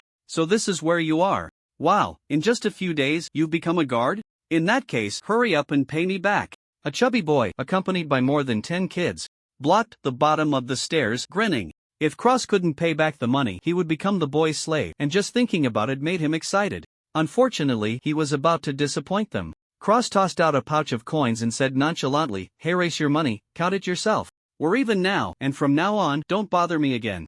Upon hearing this, the chubby boy's face darkened, and he clenched his fists, saying, "You little brat, you think just because you're a guard now, I can't touch you? Well, see about that." Cross had no time to deal with him, pushing past 2 children and hurrying towards the camp. The money he had was not given by Aichin. It was a reward from the Lord's Manor for his brave actions in successfully killing 13 goblins and assisting others in slaying 2 large ones, a special reward just for him. With the money, Cross rented a place in the city. Thanks to Charles' introduction, he smoothly became a new recruit. "Hey, where have you been?" Charles stood outside the new recruit camp, looking puzzled as Cross ran up, panting. Coincidentally, Charles had also become a guard, but unlike Cross, he started at a higher level and became an instructor at the new recruit camp, responsible for training the new recruits. "Sorry, uncle," Cross said dismissively, just about to walk through the gate when Charles grabbed him by the arm. "In the camp, you have to call me instructor. If you dare to call me anything else again, I won't let you off easy. Now hurry up and go stand in punishment." Under Charles' stern gaze, Cross obediently went to stand in punishment. 7 days later in the morning, after eating, Aichin gave a few instructions to Duo, grabbed his sack, and stepped out. "I'm leaving." Okay, remember to come back early, Aichin nodded, glancing at the two bear cubs sitting in the shade, and without further delay he strode away from the farm. The day before yesterday, the group had returned to the town by carriage. Aichin had many things to attend to and couldn't take care of the two bear cubs, so he had to ask Duo for help. This time, the task was not to kill goblins. He was going to meet someone, a very strange and peculiar person. If possible, he really didn't want to meet the other party. Little brother, you haven't visited our shop in a long time. Are you here to sell something this time? Aichin stopped in front of a shop, and before he could enter, the shopkeeper's voice floated out from inside. The shop was simply decorated. After the front door was brutally kicked in, it had not been replaced, only covered with a few tattered black cloths. The name of the shop was the Old Woman's Divination House. Although it was a divination house, it also sold magical items, and Aichin occasionally came here to buy some odd things. The shopkeeper was not old. As Aichin entered, a beautiful black-haired woman sat at the counter, idly smoking a pipe. The woman had dreadlocks, and each strand of hair occasionally lifted like a snake, looking eerie. Her gaze was lazy but occasionally revealed a sharp glint. She glanced at the sack Aichin was holding and immediately knew what was inside. Aichin hadn't been to this shop in over half a year. He took a quick look at the items displayed in the shop and found no new stock. He placed the sack on the counter and said, "Help me see how much these can sell for." 6 gold coins, can't be more. The woman exhaled a puff of smoke and said casually. The price was reasonable, so Aichin decided to sell everything. These were all items he had stripped from monsters, which he had kept for a long time but never had the time to sell. To take good care of the two bear cubs, he was willing to part with anything he could sell. After the woman counted the items, she promptly took out 6 gold coins. Aichin was not in a hurry to put away the gold coins. Instead, he took out 4 more coins and said, "I need you to help me appraise 2 items." With that, Aichin pulled out 2 treasure boxes. With business at hand, the woman would not refuse. She collected the 10 gold coins in front of her with a chuckle and opened one of the treasure boxes. "Wow, this item is very rare. Let me see how high its quality is." Advanced appraisal. As soon as she finished speaking, a green light illuminated from the box. When the green light faded, the item was appraised. "Not bad at all. If the young man is willing to sell, I would offer 20 gold coins," the woman said nonchalantly. Inside the box was a pair of snake-shaped earrings, enhanced with some mithril, making it a high-quality piece of gold jewelry. Charm earrings, defense 3, agility 2, charm 5, luck 1, attached skill, charm spell wearing requirement, female, level 20 or above. Although Aichin couldn't wear it, he wouldn't easily sell it, especially under the woman's slightly disappointed gaze as he carefully put the earrings away. The second box contained the black gem he had stolen from the Goblin King. Advanced appraisal. When the green light disappeared, the black gem remained unchanged. This item is not simple, young man. Where did you get it?" The woman looked up, clicking her tongue. There were quite a few appraisers in town, but only she could perform advanced appraisal. Items that even advanced appraisal couldn't identify were at least of dark gold quality or had a rarity higher than 3 stars. "Can you actually appraise it or not?" Aichin asked impatiently. "Of course I can. Young man, just sit tight, I'll go get something," she replied. Shortly after, the woman returned with a crystal ball. She cradled the crystal ball in her left hand and gently pressed her right hand on the black gem. After softly reciting a spell, a buzzing sound erupted, and the gem shone with a dazzling black light. He, young man. This treasure of yours is remarkable. If it weren't for not wanting to tarnish my shop's reputation, I would really want to snatch it," the woman said, her gaze filled with greed. Noticing Aichin's unfriendly look, she quickly reined in her thoughts and forced a smile. Aichin snorted coldly and put the gem away. Forbidden gem rarity, a gem sealed with forbidden power. Note, use with caution. The appraisal revealed only a brief line of information, which was enough. Aichin knew exactly where to use it. Appraising items was just a side task, the real business was yet to come.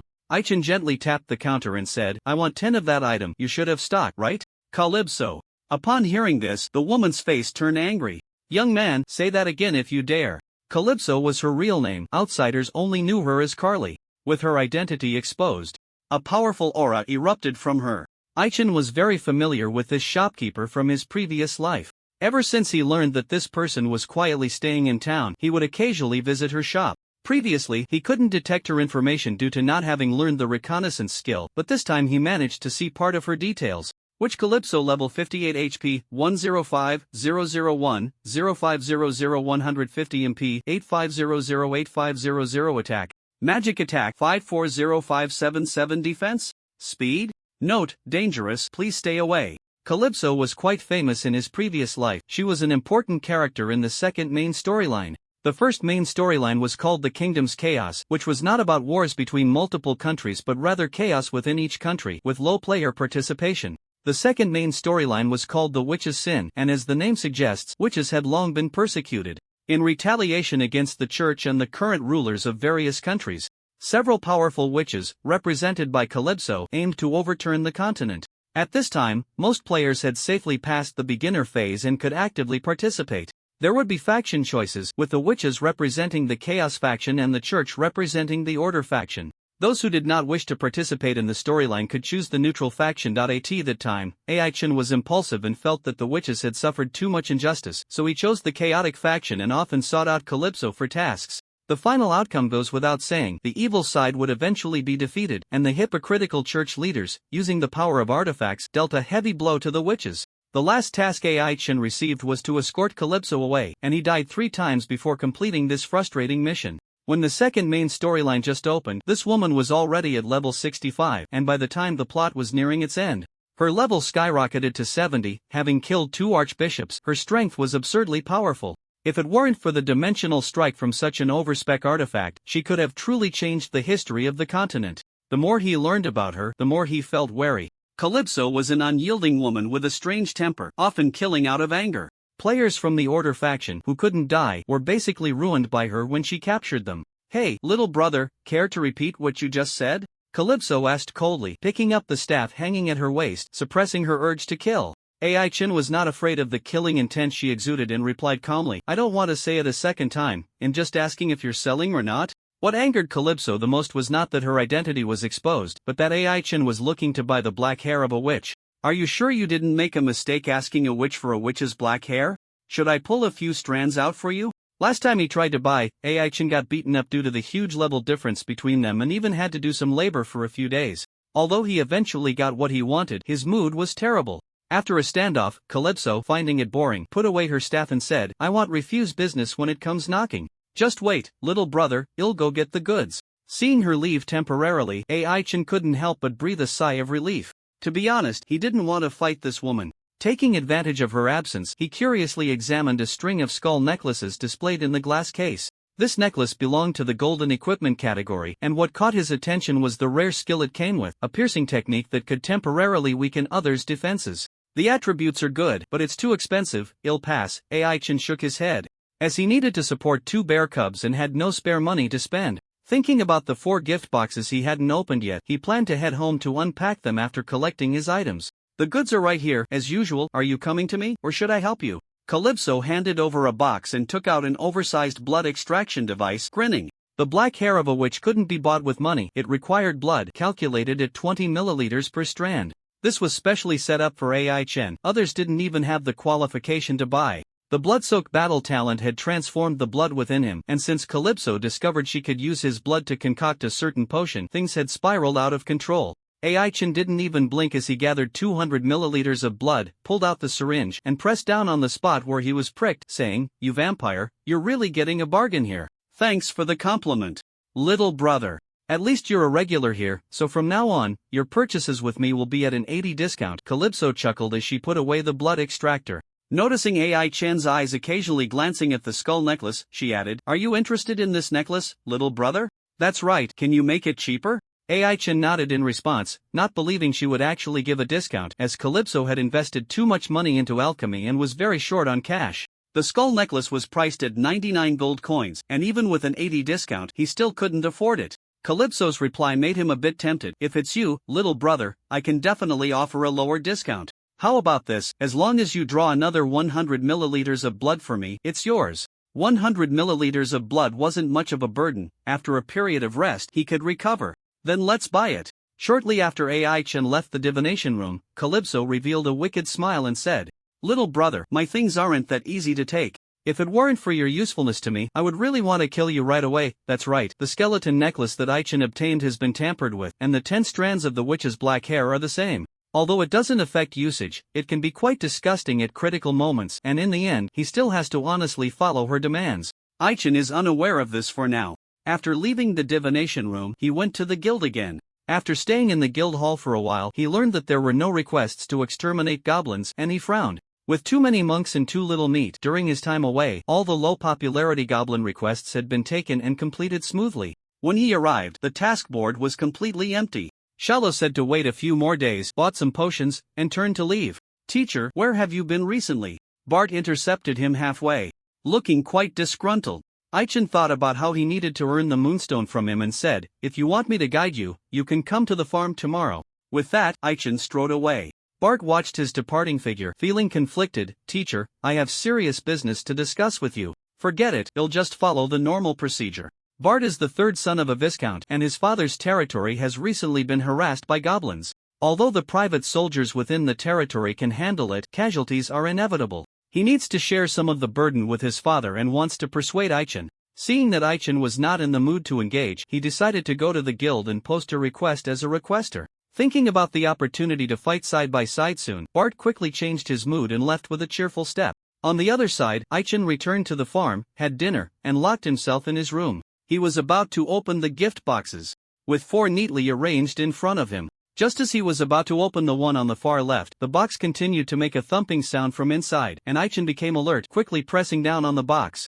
Pressing down on the box was useless. The monster quickly broke free from its restraints. After 200 years, I'm finally out. With that, the monster opened its big mouth and bit down hard on Aiken's hand. It was a treasure chest monster, an Easter egg monster from the game fantasy realm. When exploring dungeons or ruins, one often finds such monsters hidden in treasure chests. If they are killed, players can earn double experience points for an hour, which is why they are also called moving double experience potions. Correspondingly, there are money monsters, and killing them grants double the wealth earned within an hour excluding recharges and trades. The treasure chest monster in front of Aichen, at the moment he touched the gift box, instantly grew larger, becoming the size of a normal chest. Pressing down on the treasure chest monster's head was useless. The only way to deal with it was to kill it.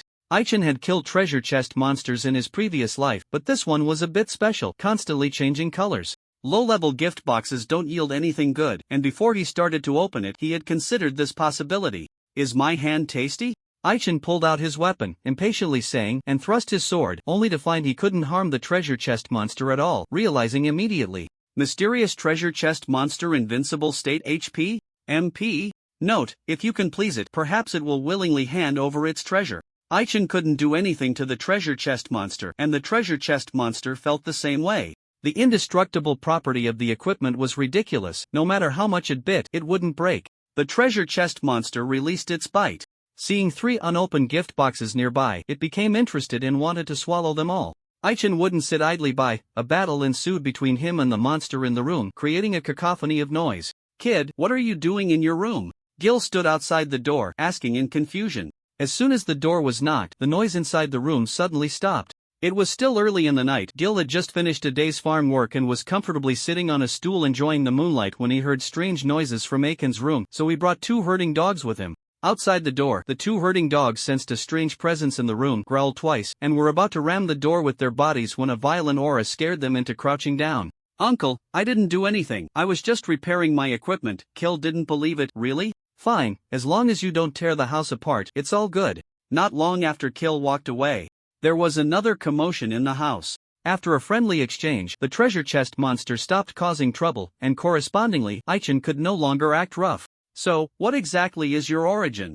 Aichen carefully put away the 3 gift boxes and asked in a deep voice. "Human, as you can see, I'm just a treasure chest monster. What else could I be?" The treasure chest monster replied with a sneer, clearly reluctant to share its background. After a pause, the treasure chest monster added, "By the way, you can treat me like a garbage bin. Feel free to dump useless things into my mouth, and I will give you equivalent items based on their actual value, like this." In the corner of the room, there was a wooden box filled with the wreckage of many broken shields. Ignoring Aiken's wishes, the treasure chest monster swallowed the wooden box whole, and after it fully digested it, it spat out 2 items. Starlight Amulet 1 Defense 3 Strength 1 automatically gains 100 experience points daily. Starlight Amulet 2 Defense 3 Agility 1 automatically gains 100 experience points daily. This is pet equipment, which players cannot wear. It's just a glowing dog tag at night. Pet equipment has no durability. The same slot can only be covered, and once worn, it cannot be removed. Thinking that he hadn't given the 2 bear cubs anything decent yet, Aichen reluctantly put them away.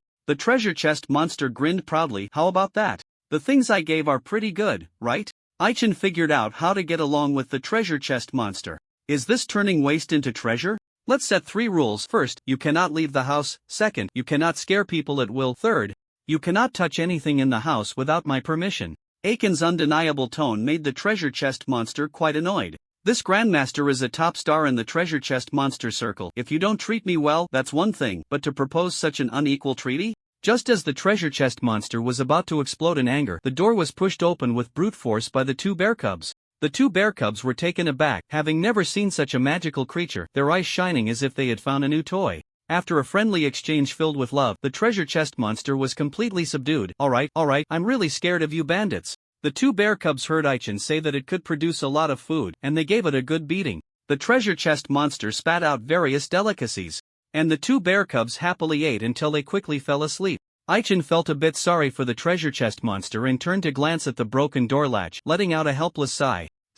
It seems the door will have to stay open from now on. Not long after Aichen fell asleep, a luxurious carriage drove into the town and stopped outside a large mansion. Young master, we have arrived. The coachman was a middle-aged man dressed as a butler who lifted the carriage curtain and, seeing the young master drowsy, approached to wake him. Inside the carriage sat a tall, blond youth with a rather melancholic demeanor. This young man was tall, with long arms, and carried a sword. He groggily opened his eyes, stretched, and softly said, "Are we there?" "Yes, young master, we will be staying in this courtyard for a while. The conditions are not as good as at home, so please don't be too picky," the butler replied. The young man got off the carriage with the butler, looked at the courtyard that resembled a renovation site, and casually said, "This will do, we won't be staying long anyway. By the way, Uncle Fu, you will accompany me to visit that person tomorrow morning." Uncle Fu bowed and said, "Understood, young master." The next morning, Ilusa woke up groggily, feeling an itch on her face as something was licking her. When she opened her eyes, she found a 3-tailed fox making affectionate gestures. "Good morning, Prashi, you're making me so itchy. Can you move to the side for a bit?" Ilusa yawned and said. Hearing this, the 3-tailed fox jumped onto the dressing table and began grooming its fur in front of the mirror. Ilusa needed to do her morning prayers and didn't dare to stay in bed, so she sat up, hands clasped together, and stood by the window, earnestly praying. This 3-tailed fox, which Aichen looked down upon, ultimately followed her. The little guy had been hiding in the backpack, unnoticed due to its innate talent. It wasn't until the journey home, when it was too hungry and snuck a bite of the rations, that a few people discovered its presence. Ilusa took it in as a pet and named it Pashi. The bond between them developed quite well. After finishing her morning prayers, the 3-tailed fox jumped onto her shoulder, affectionately rubbing against her neck. "Alright, Pashi, wait for me to freshen up, and then we'll go eat." Once Ilusa changed her clothes and sat down to eat, there was a knock at the door. It was the handsome young man who had just arrived last night, along with the butler, coming to pay a visit. When Schneider opened the door and saw the two, he politely asked, "May I ask who you are?" The handsome young man smiled and said, "Sorry to bother you, Mayor. My name is Chino Sanders. We have come a long way from the capital to speak with the angel. May I have a moment with her? From the Sanders family?" Schneider put away his doubts and shook his head, saying, "I'm sorry, but the angel left the day before yesterday and I don't know when she will return." 3 days ago in the afternoon, when Aichen and the others were returning by carriage, at the moment of parting, Jerrica said, "I'm sorry, Captain, but there are matters at the church and I have to leave tomorrow. I'm afraid I won't be able to accompany you all any longer." Aichen had anticipated this and accepted it, but Layla reacted quite strongly. "You big white goose, you're not trying to avoid me and just making up some excuse, are you?" Layla tugged at Jerrica's collar, fuming. In the end, they parted on bad terms. With Jerrica leaving, Layla felt she had lost her reason to stay in the team. Not knowing where to go for the time being, she remained in the town with Gimlet. If anyone was unwilling to see someone leave, it was undoubtedly Ilusa. "Angel, can you please not go?" Early the next morning, as Jerrica packed her things to leave, Ilusa grabbed her hand, pleading, "Sigh. Our little priestess, I don't want to leave you either, but I have to go. You can't always hide behind others, be strong." With that, Jerrica handed her a scroll and quickly departed. Over the past 2 days, Ilusa had been diligently studying the magic recorded in the scroll. The methods detailed in the scroll were thorough, and it wasn't difficult to learn by following them. However, due to her insufficient level, every time she was close to grasping the feeling, a force would interfere. During the trip to Narcissus City, Ilusa couldn't gain experience within a month due to the prayer ring.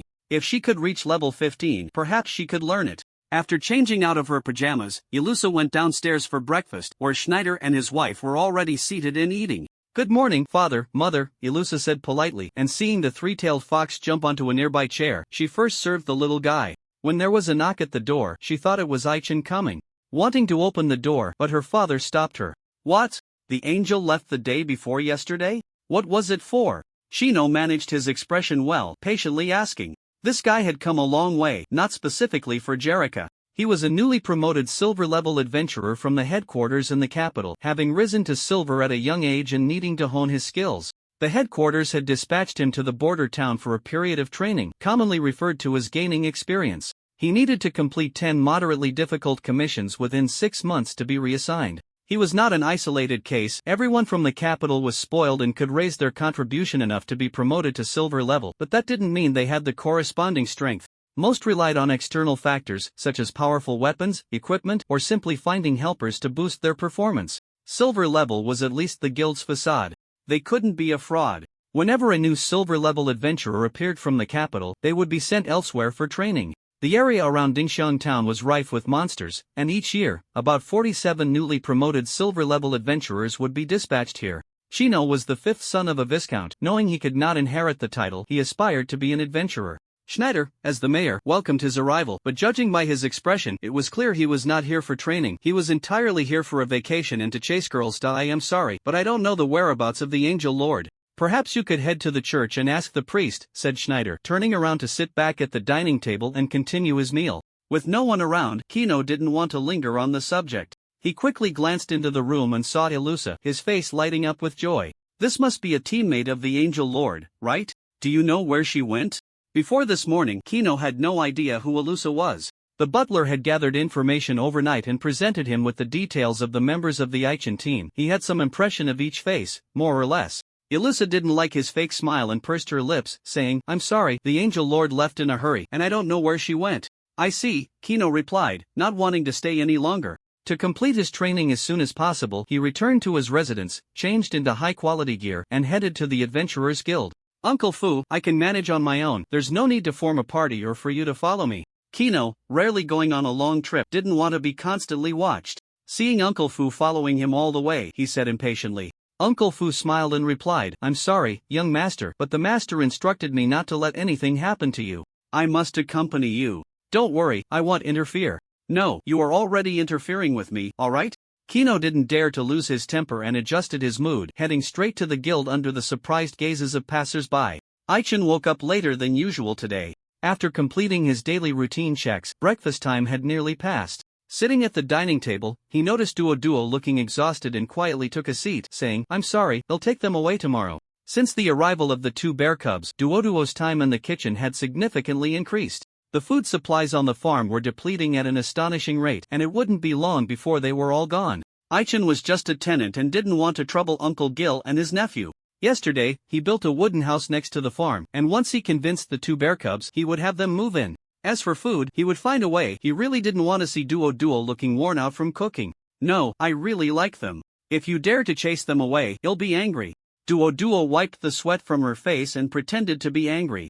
Don't worry, as long as you pay a little extra for their meals, I believe Uncle Gil won't say anything, Duo added after a pause. Aichin nodded, finished his meal, and saw Duo leaning back in her chair, asleep. He quietly left the dining room. Kid, don't wear her out too much, Uncle Gil said, standing outside the house, smoking. Don't worry, he'll be careful, Aichin replied, striding away towards the 2 bear cubs who were playing. The bear cubs were carefree. Once they were full, they played, and when they were tired, they slept, causing chaos on the farm. They would sneak in and steal eggs when no one was watching, and even worse, they liked to chase the sheepdogs. If the sheepdogs were caught, they would inevitably receive a good beating. Stop it already, Aichin said, seeing the black sheepdog being flanked by the 2 bear cubs. The bear cubs didn't stop. They were competing to see who could catch the black sheepdog first. As the saying goes, a dog pushed to the limit will jump over the wall. The black sheepdog, being the leader among the sheepdogs, wouldn't easily compromise. With a roar, it unleashed a sound attack, stunning them. By the time the bear cubs came to their senses, they were being held by Aichin. I know you have plenty of energy. Once you're inside, you can play to your heart's content. Ignoring the bear cubs' pitiful looks, Aichin tossed them into the wooden house next to the farm. Aichin had things to do and couldn't keep an eye on them all the time. The house was set with numerous traps, and they wouldn't be able to get out until they disarmed them, unless someone opened the door for them. He stood under a tree, quietly practicing his swordplay. The sword dance was extremely difficult to master. He had only performed it twice so far and needed to practice more to master it quickly. Half an hour later, a servant from Bart came looking for him. Mr. Goblin Slayer, my young master requests your presence. Could you come with me? Aichen did not stop his movements, practicing his sword techniques while asking, is your young master not coming in person? Aichen recognized the man with the mustache in front of him, named Kide, who had been following him for the past few days, causing him some trouble. Kide bowed and said, I'm sorry, my young master can't come. I came to find you because there's an important matter to discuss, and I hope you can help my young master. Go ahead, what is it about? Aichen stopped his movements and asked seriously. After getting a preliminary understanding of the situation, he didn't rush to respond. He first returned to his room to explain a few things to Uncle Gil before walking back to Kide and saying, I can go with you, but I need to make some preparations. Of course, my young master instructed that if you need to buy anything, just say it.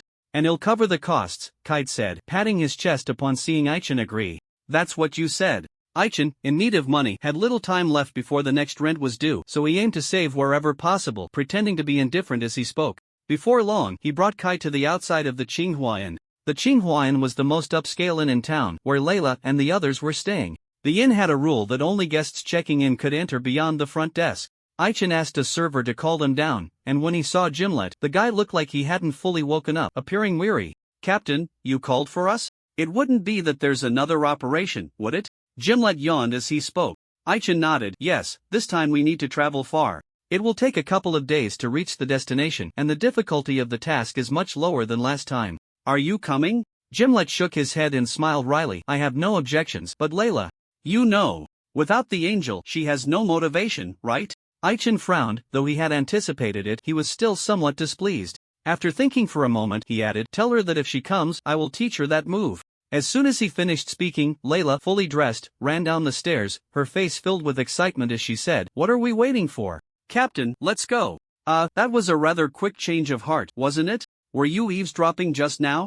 Layla knew she couldn't win against Jerika, so she was fixated on the sweeping move Aichen could perform. This move, in Aiken's hands, hadn't shown its true power, but Layla knew it had immense potential and was very suitable for her to learn. As for the aftermath of being exhausted for half a minute, that was only for ordinary people. Layla was of the dragon race, strong in physique, and could withstand it. If she truly learned it, her output capability would greatly increase. On the way back, she kept pestering him. Aichen finally agreed to teach her, and she was overjoyed. She wanted to go, but Gimlet was less enthusiastic. The physique of elves was generally not good, and as a high elf, Gimlet had been practicing hard these past few days to break the stereotype people had of elves. Last night he had almost overdone it during training. Thinking he could recover on the way, Gimlet hurried upstairs to pack his things and quickly came back down. Aichen noticed something strange in their expressions and curiously asked, are you two staying in the same room? As soon as he said this, Layla excitedly pinched Aiken's hand. Captain, what nonsense are you talking about? Am I that easygoing? Besides, I have no feelings for that stinky Gimlet. If you dare to say anything more. Alright, I won't say anything, Aichen replied quickly, feeling the pain from Layla's pinch, but he still felt there was something fishy between the two. Arriving at the mayor's house, Ilusa was sitting in the sunlight, holding a three-tailed fox to bask in the sun. Are you going far again? Mr. Goblin Slayer, could you wait for me a moment? I need to explain things to my family, Ilusa asked weakly. Last time she returned, her mother had nagged her non-stop because her priest robe was damaged. This time, going far again, her mother would surely worry about her, and she had to persuade her mother before she could leave with peace of mind. Things were not urgent, so Aichen agreed to her request. Once the team had gathered and entered the guild hall, it was already past the daily commission release time, and there were not many commissions left on the task board, all of which had been picked over by others. Aichen glanced around and noticed there were no commissions for goblin extermination, turning to Kide with a puzzled expression. That shouldn't be the case.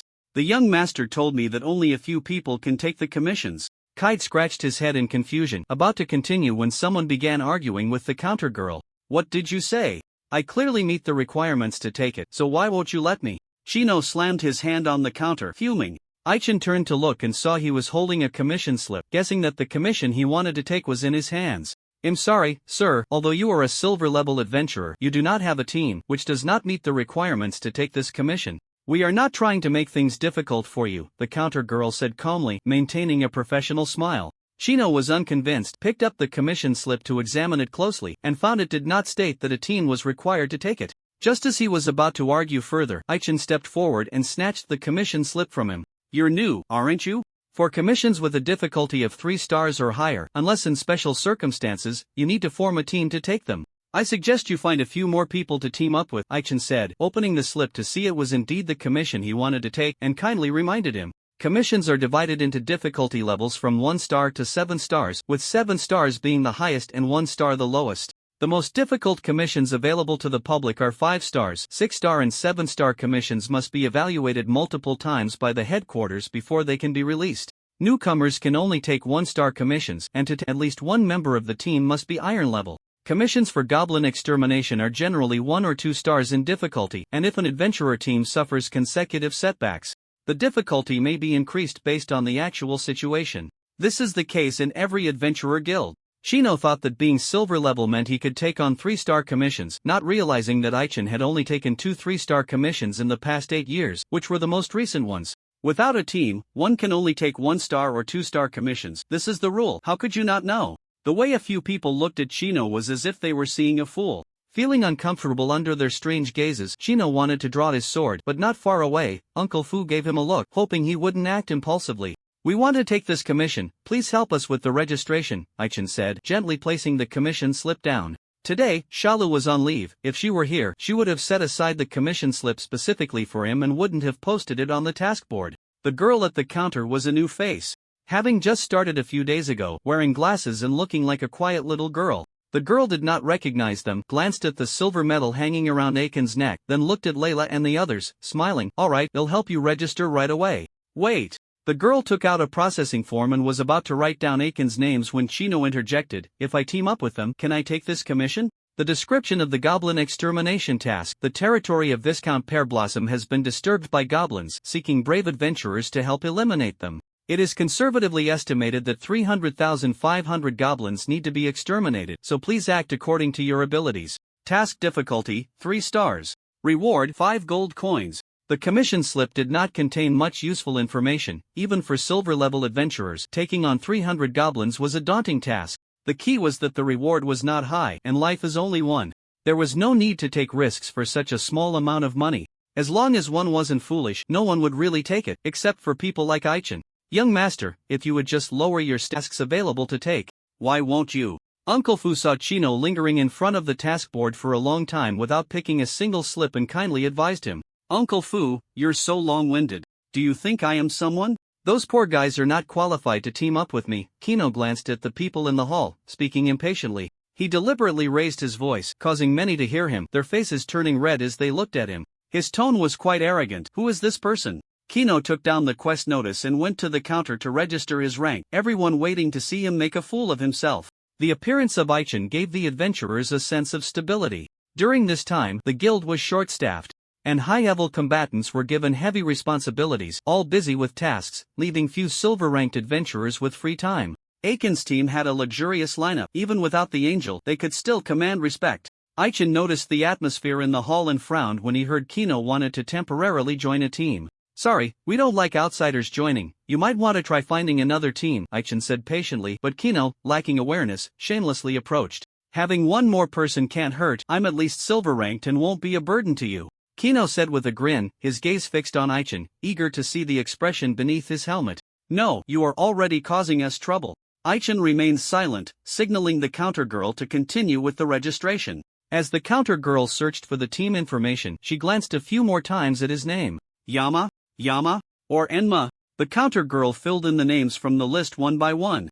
And seeing this, Chino became anxious, drawing his sword and saying, "How about this? If I defeat one of you, you let me take this quest too." Layla and the others hadn't paid him much mind, but at this, they all turned to look. Ilusa showed a hint of panic, instinctively leaning closer to Layla, extremely afraid of being singled out for a challenge. The three-tailed fox perched on her neck, seeing its owner looking scared, also felt a bit flustered. Thinking that no one should notice her, she couldn't help but breathe a sigh of relief. Jimlat appeared indifferent, standing straight beside Layla, but inside he was also nervous. "Please don't pick me. I'm afraid I might end up killing you." Elves have their own pride, and Kino's dismissive attitude made him feel displeased. If he were to fight, he wouldn't mind teaching someone a lesson. Layla glanced around disinterestedly before focusing on the spicy burger in her hand. She hadn't eaten breakfast and was starving, quickly finishing off the burger. Lifting her head, she saw Kino staring directly at her, the corners of her mouth lifting. "You want to choose me as your opponent? Don't regret it, I never hold back." With that, Layla strode towards the guild's exit. Aichin signaled the counter girl not to rush with the registration, leading the group out of the hall. There was a show to watch, and soon a crowd of onlookers gathered. Since Aiken's duel with Bart, the guild had sought opinions and built 2 arenas outside the hall, allowing those with nothing to do to spar, limited to copper-ranked adventurers and above. If one could maintain a winning streak of over 10 matches, they would receive at least 1 silver coin as a reward. As a few of them stepped outside, one arena was already occupied.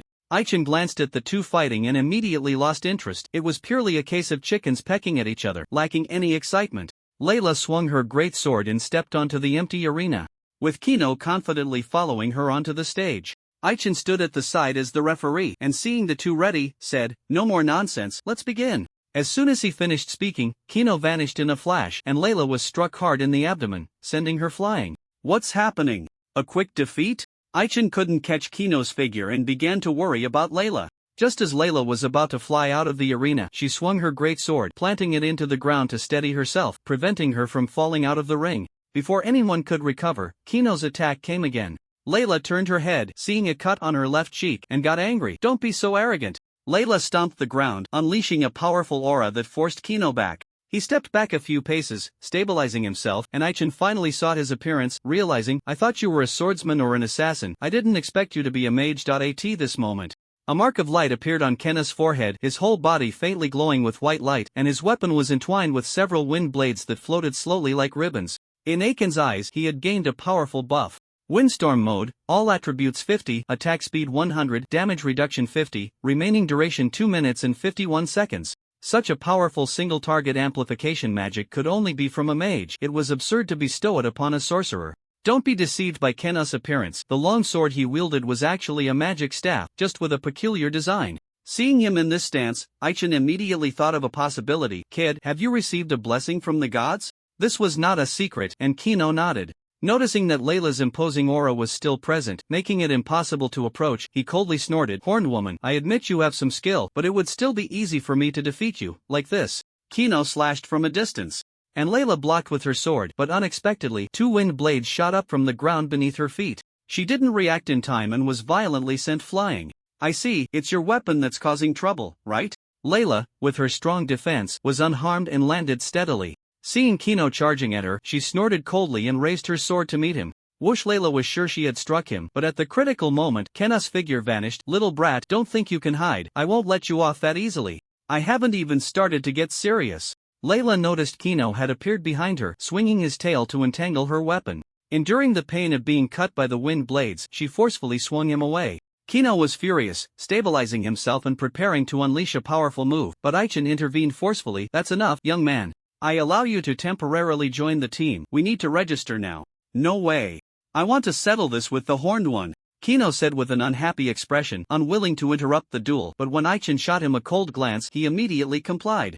"Layla, you should also stop," Aichen said, seeing Kino sheathing his weapon, his expression easing slightly.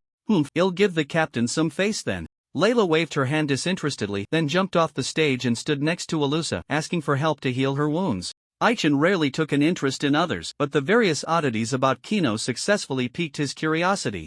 Especially that sword. Seeing the 2 wind blades unexpectedly attack Layla, he recognized its origin. Blade of the Celestial God, physical attack 80, magical attack 150, attack speed 20, skill casting speed 20. Additional skill 1, Dance of the North Wind. Skill 2, skill 3, skill 4, skill 5. Equipment requirement, level 30. Note 1, bestowed by the Wind God, has no fixed form. Can transform into any weapon shape. Note 2, in Windstorm mode, weapon attributes increase by 50.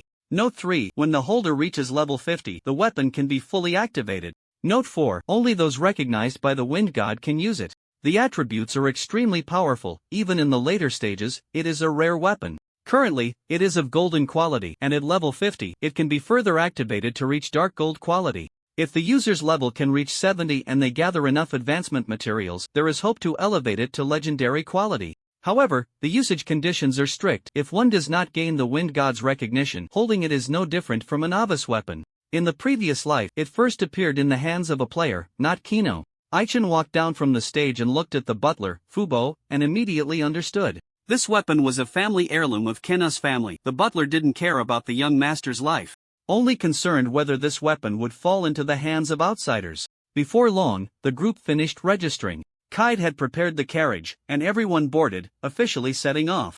Kino and Fubo sat on Aiken's left side, and due to their relationship, the atmosphere in the carriage was tense. Ladies and gentlemen, regarding the young master's earlier reckless behavior, I apologize on his behalf, and I hope you won't take offense. When Uncle Fu's words came out, Kino couldn't sit still. Uncle Fu, what do you mean? Do you think him making a fuss for no reason? Isn't that so, little one? Layla, sitting across and cleaning her weapon, said with displeasure, not wanting to listen to the two arguing. Alright, let's all say a little less. The road is still long, and we shouldn't ruin the mood. Aichin, seeing the two ready to fight, quickly intervened.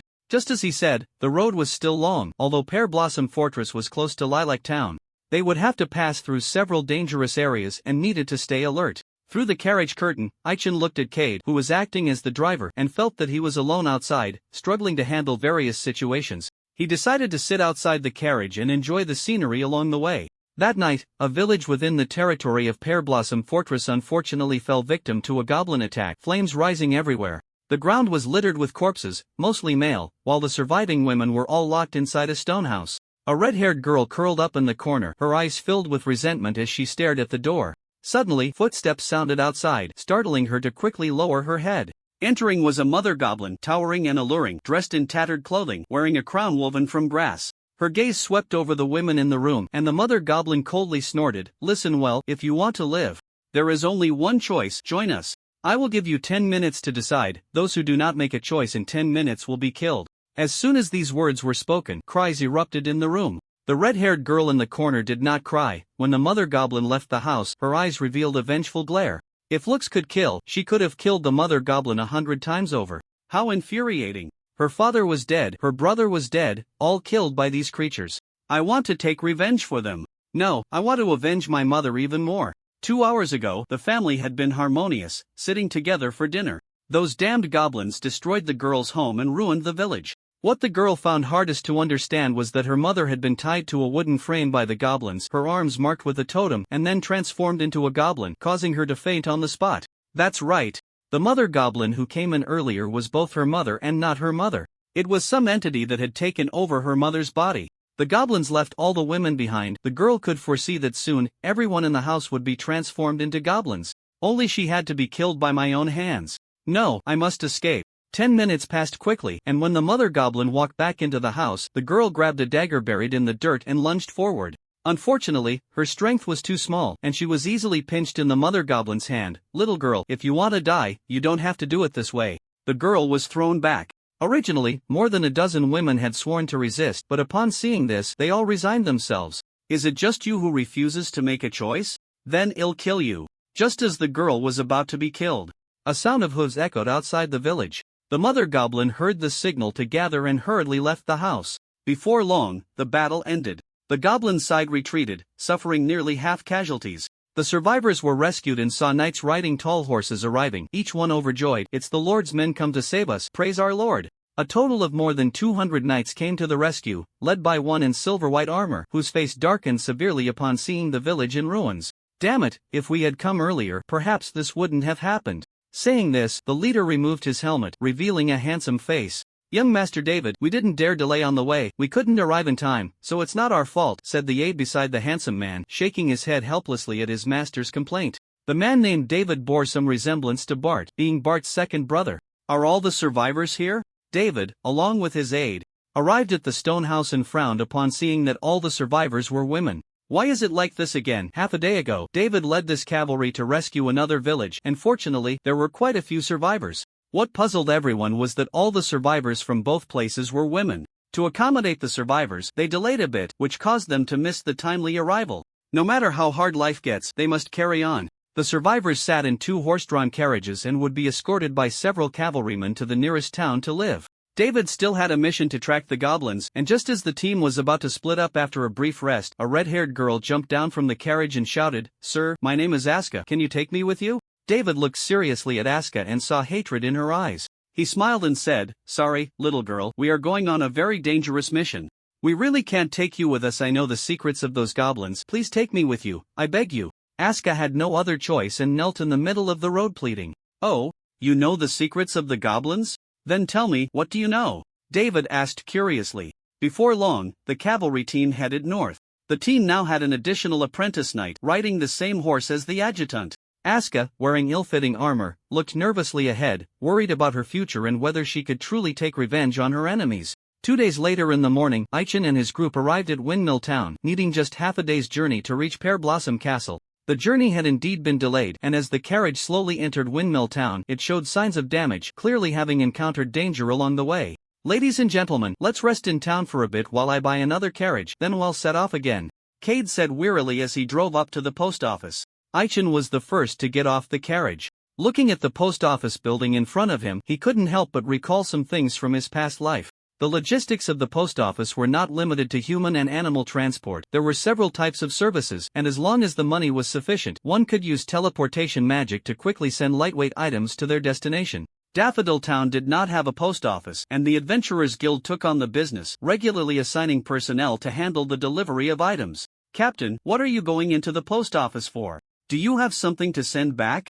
Jimlet asked curiously as he saw Aichin walk into the post office. It was hot, and after getting off the carriage, the group moved to the shaved ice stand to buy some. Aichin wasn't interested in cold drinks. He went back to the carriage to retrieve his magic backpack and strode into the post office, saying, "They'll be in and out quickly." "Is that so?"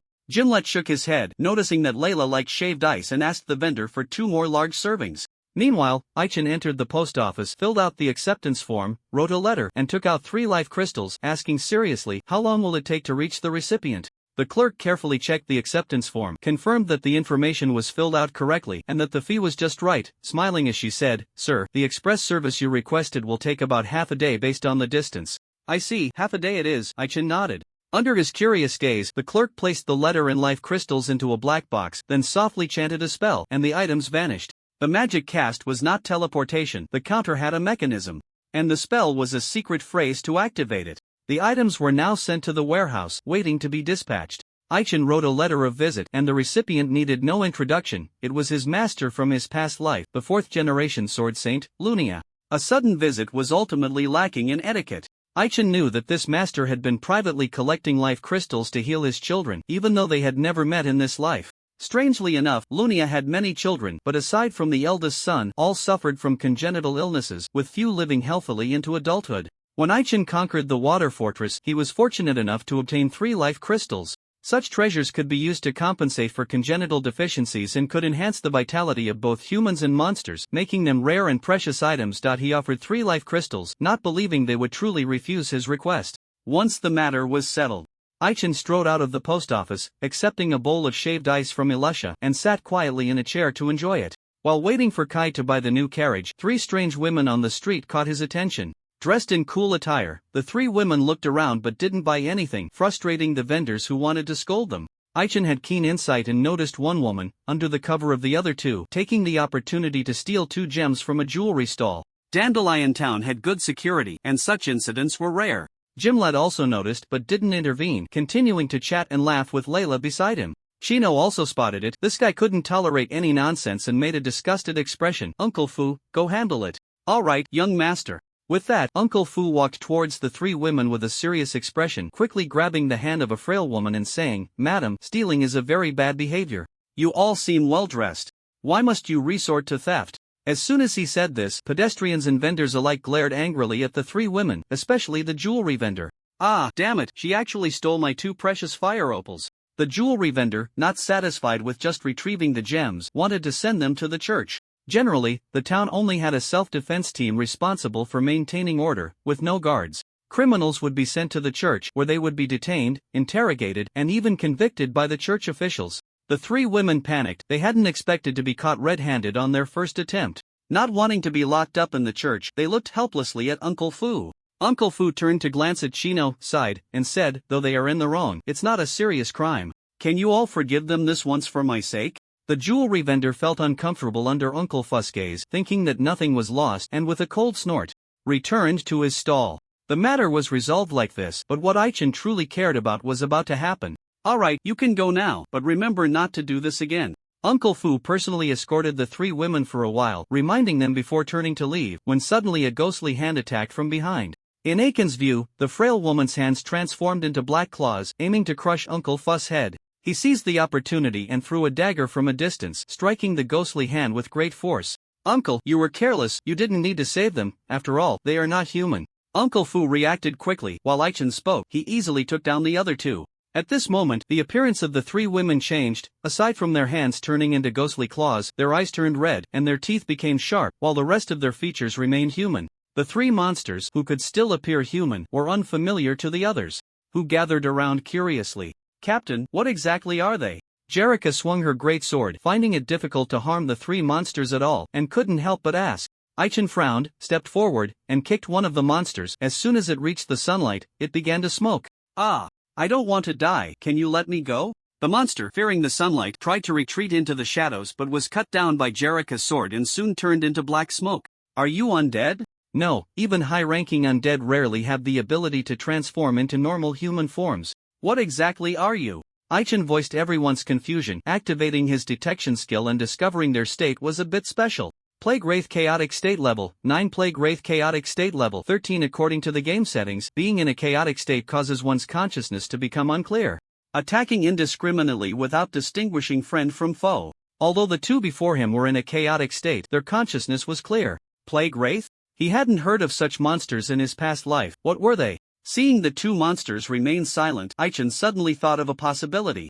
Taichen quickly thrust his sword, piercing the shoulder of the Plague Wraith. Under the puzzled gazes of the crowd, the Plague Ghoul first let out a painful cry, then the changes on its body gradually receded until it transformed back into a normal person. With Aichen's efforts, another Plague Ghoul also returned to normal, both of them weakly collapsing in the corner by the wall. "Quickly tell me, what exactly happened?" Aichen, confirming that the two women had returned to normal, said with a serious expression, "Dear adventurers, we have said all we can you let us go?" After some treatment, the two women had recovered well, and once they regained their composure, they shared everything they knew. Realizing that one of their companions was missing, they spoke with lingering fear, terrified of being killed by Aichen. Aichen was not a devil and did not take further action. He sought everyone's opinion and said earnestly, "So, you were attacked by goblins and have had little time awake each day, and many others are in the same situation as you?" The two women nodded vigorously, understanding the seriousness of the situation upon being asked. Just then, Kite arrived with a new carriage, saying, "Everyone, we can continue our journey now."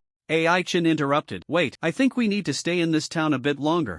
After understanding the situation, Kite said solemnly, "Please rest assured, although this is not within the scope of our commission, if you can help the town resolve the hidden dangers, there will be generous rewards afterward." The others had no objections, except for Kino, who was displeased. Kino valued efficiency and preferred to do as little as possible on matters unrelated to the task. "I won't participate, just let me know when you're done." "Fu Bo, if you want to join them, I won't stop you," Kino said nonchalantly, then walked away leisurely. All the way, he had never managed to integrate into the group, and he did not force it, needing to change his mood. Fu Bo, seeing the young master acting this way, hesitated for a moment but ultimately decided to quietly stand by and follow the others. "Mr. Goblin Slayer, what should we do next?" Ilusa said, looking full of energy. Aichen did not rush to respond, leaning against the wall and falling into deep thought. According to the two women's account, they had been rescued a week ago and sent to the town by the Lord's cavalry. There were more than 30 other survivors sent along with them, but based on the Lord's movements over the past month,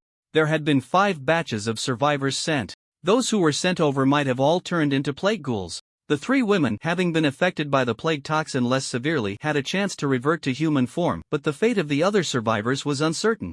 The plague ghouls, according to Aichen's speculation, were a type of servant transformed from others, and the plague toxin was the key to that transformation. Without addressing the root of the problem, it was merely treating the symptoms. Aichen usually wouldn't concern himself with such matters, but what truly caught his attention was the shadow of goblins behind the events. The previous plague ghoul that was killed by sunlight had reacted to the weapon ghost cry. Did goblins have the ability to transform others into servants? Seeing Aichen silent, Fu Bo suggested, "How about this, we split up? I will go with the little priestess to the church and ask the church for help. The dragon lady and the elf can track those 2 ladies, perhaps there will be some gains. As for you, Mr. Goblin Slayer, it seems you have the means to identify them, so you might as well walk around the town more." Aichen agreed to Fu Bo's suggestion, and the group then split up to take action. As for Kide, he needed to report the situation, rushing into the post office, spending a fortune to relay the message, hoping to resolve the hidden dangers in other places as soon as possible. At the moment of parting, Aichen glanced a few more times in the direction Fu Bo had left. "The martial artist, Fule, level 34? I forgot to mention, the level structure in the game Phantom Realm consists of race level, profession level. If the sum of the 2 reaches the race level cap, the level cannot be increased further until the race shackles are broken. Ai-chan could only use reconnaissance to detect this information and could also see many things. First of all, Uncle Fu's actual level definitely exceeds level 50, with a preliminary assessment placing him between levels 54 and 60. The inability to probe further information indicates that he possesses a treasure that blocks scrutiny. Having such a strong person nearby would make anyone restless. Uncle Fu usually appears harmless, but the aura he displayed when he took down the two women made Ai-chan uneasy. He really knows how to give me a tough problem, Ai-chan complained as he walked, when suddenly his sword reacted, prompting him to stop. In front of him was a restaurant, and he strode inside. Waiter, bring me a serving of eggplant rice, Ai-chan said as he sat at an empty table, scanning every person in the restaurant seriously. Sure, sir, well prepare that for you right away, the waitress replied. Not noticing any suspicious individuals, Ai-chan guessed that the plague spirits were hiding in the kitchen. After patiently waiting for a moment, a steaming plate of eggplant rice was brought to him. Ai-chan took a bite and found it quite tasty, then asked, "Who is your chef?" Hearing this, the waitress thought he was dissatisfied with the flavor of the eggplant rice and smiled as she explained, "Sir, the dishes in our restaurant generally cater to the public's taste. If you find it too salty, I can have our kitchen make you another one." That's not what I meant. How should I put it? Anyway, can I go see the kitchen? The food was fine, but what truly puzzled Ai-chan were the two strange purple claw marks on the plate. Ordinary people couldn't see such marks, but Ai-chan recognized them as consistent with the scratches made by the plague spirits, and he looked warily at the waitress in front of him, although the one who brought the food wasn't the waitress. Upon closer inspection, he noticed many suspicious points about her, such as the overly strong scent of perfume. Ai-chan wasn't unable to detect the perfume. He caught a faint whiff of decay, which made him alert. What was truly concerning was that his reconnaissance skill couldn't detect any information about this person. Currently, the reconnaissance skill could be used 8 times a day, and the day was far from reaching that limit. Even if she possessed a treasure that blocked scrutiny, he should still be able to gather some information, or at least get a complete question mark. The inability to gather information could only mean two things: either the other party had strong disguise abilities or lacked any life signs. Clearly, she possessed both. Just as Ai-chan was about to get up and subdue her, he suddenly sensed multiple malicious intents and hurriedly threw out several throwing darts before attempting to run out the door. Just as he feared, the restaurant's main door closed, and all the windows were tightly shut with the curtains drawn. So that's it, have I walked into a den of ghosts? Ai-chan raised his shield in front of him, watching the 40 or so people surrounding him with vigilance. Whether they were diners or restaurant staff, everyone was expressionless, moving mechanically. Even without transforming, he could tell they were not living people, they were all plague spirits. Ai-chan remained calm and struck down one plague spirit after another with thunderous force. After slaying nearly half of the plague spirits, a heavyweight contender appeared. The plague spirit leader, dressed in a chef's uniform and wielding a large spoon, spewed forth a cloud of infectious black gas. Ai-chan was caught off guard and gradually felt his hands grow weak. What was hard to accept was that the plague spirits he had killed began to rise again. I was careless, I thought you pulled the curtains to avoid sunlight, but it turns out it was for this, Ai-chan said, sitting weakly in a chair, calmly analyzing the situation. The plague spirit leader didn't think he had truly lost the ability to resist and continued to spew the strange black gas. As Ai-chan entered the ghostly restaurant, Ilusa and Uncle Fu, guided by a passerby, arrived at the church. The church in Windmill Town was not hard to find. Ilusa spotted the guards at the church entrance from a distance and was about to approach them. Uncle Fu raised his hand to stop her, speaking very seriously, "Little girl, something feels off." "What's wrong?" Ilusa asked, raising her head in confusion. Over this period, her combat awareness had gradually increased and she had developed a sense of crisis. Even while eating, she wouldn't let her guard down. Of course, it was all at Aiken's insistence. She didn't see any suspicious signs in the church and thought Fubo was being overly cautious. No matter where a church is built, it is a sacred place that cannot be invaded by evil forces. Considering that the plague spirits have good camouflage abilities, Ilusa kept a watchful eye and carefully followed behind Fubo. The guards at the entrance did not make things difficult for them, and the two entered smoothly. Ilusa looked at the peaceful and serene scene inside the church, and her inner anxiety quickly calmed down.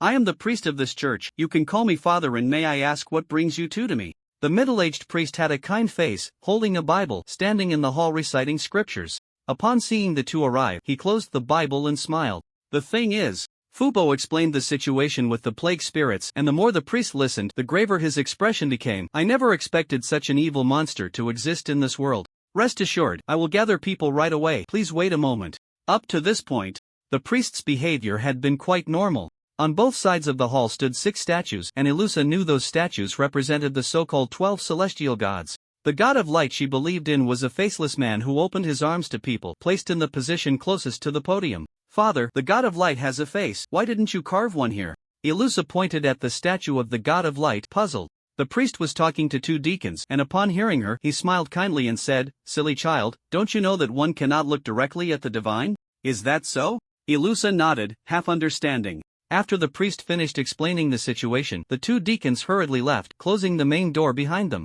"Father, what do you mean by this?" Fubo said with a serious expression. He had long suspected something was wrong with the priest, but he couldn't quite put his finger on it. When the door was closed, he sensed a wave of evil energy from the priest and quickly shielded Ilusa behind him. "What do I mean?" "It means exactly what you think." The priest stopped pretending, revealing an ugly face with a wicked smile. As the priest raised his hand and pointed, the 12 statues in the hall began to move.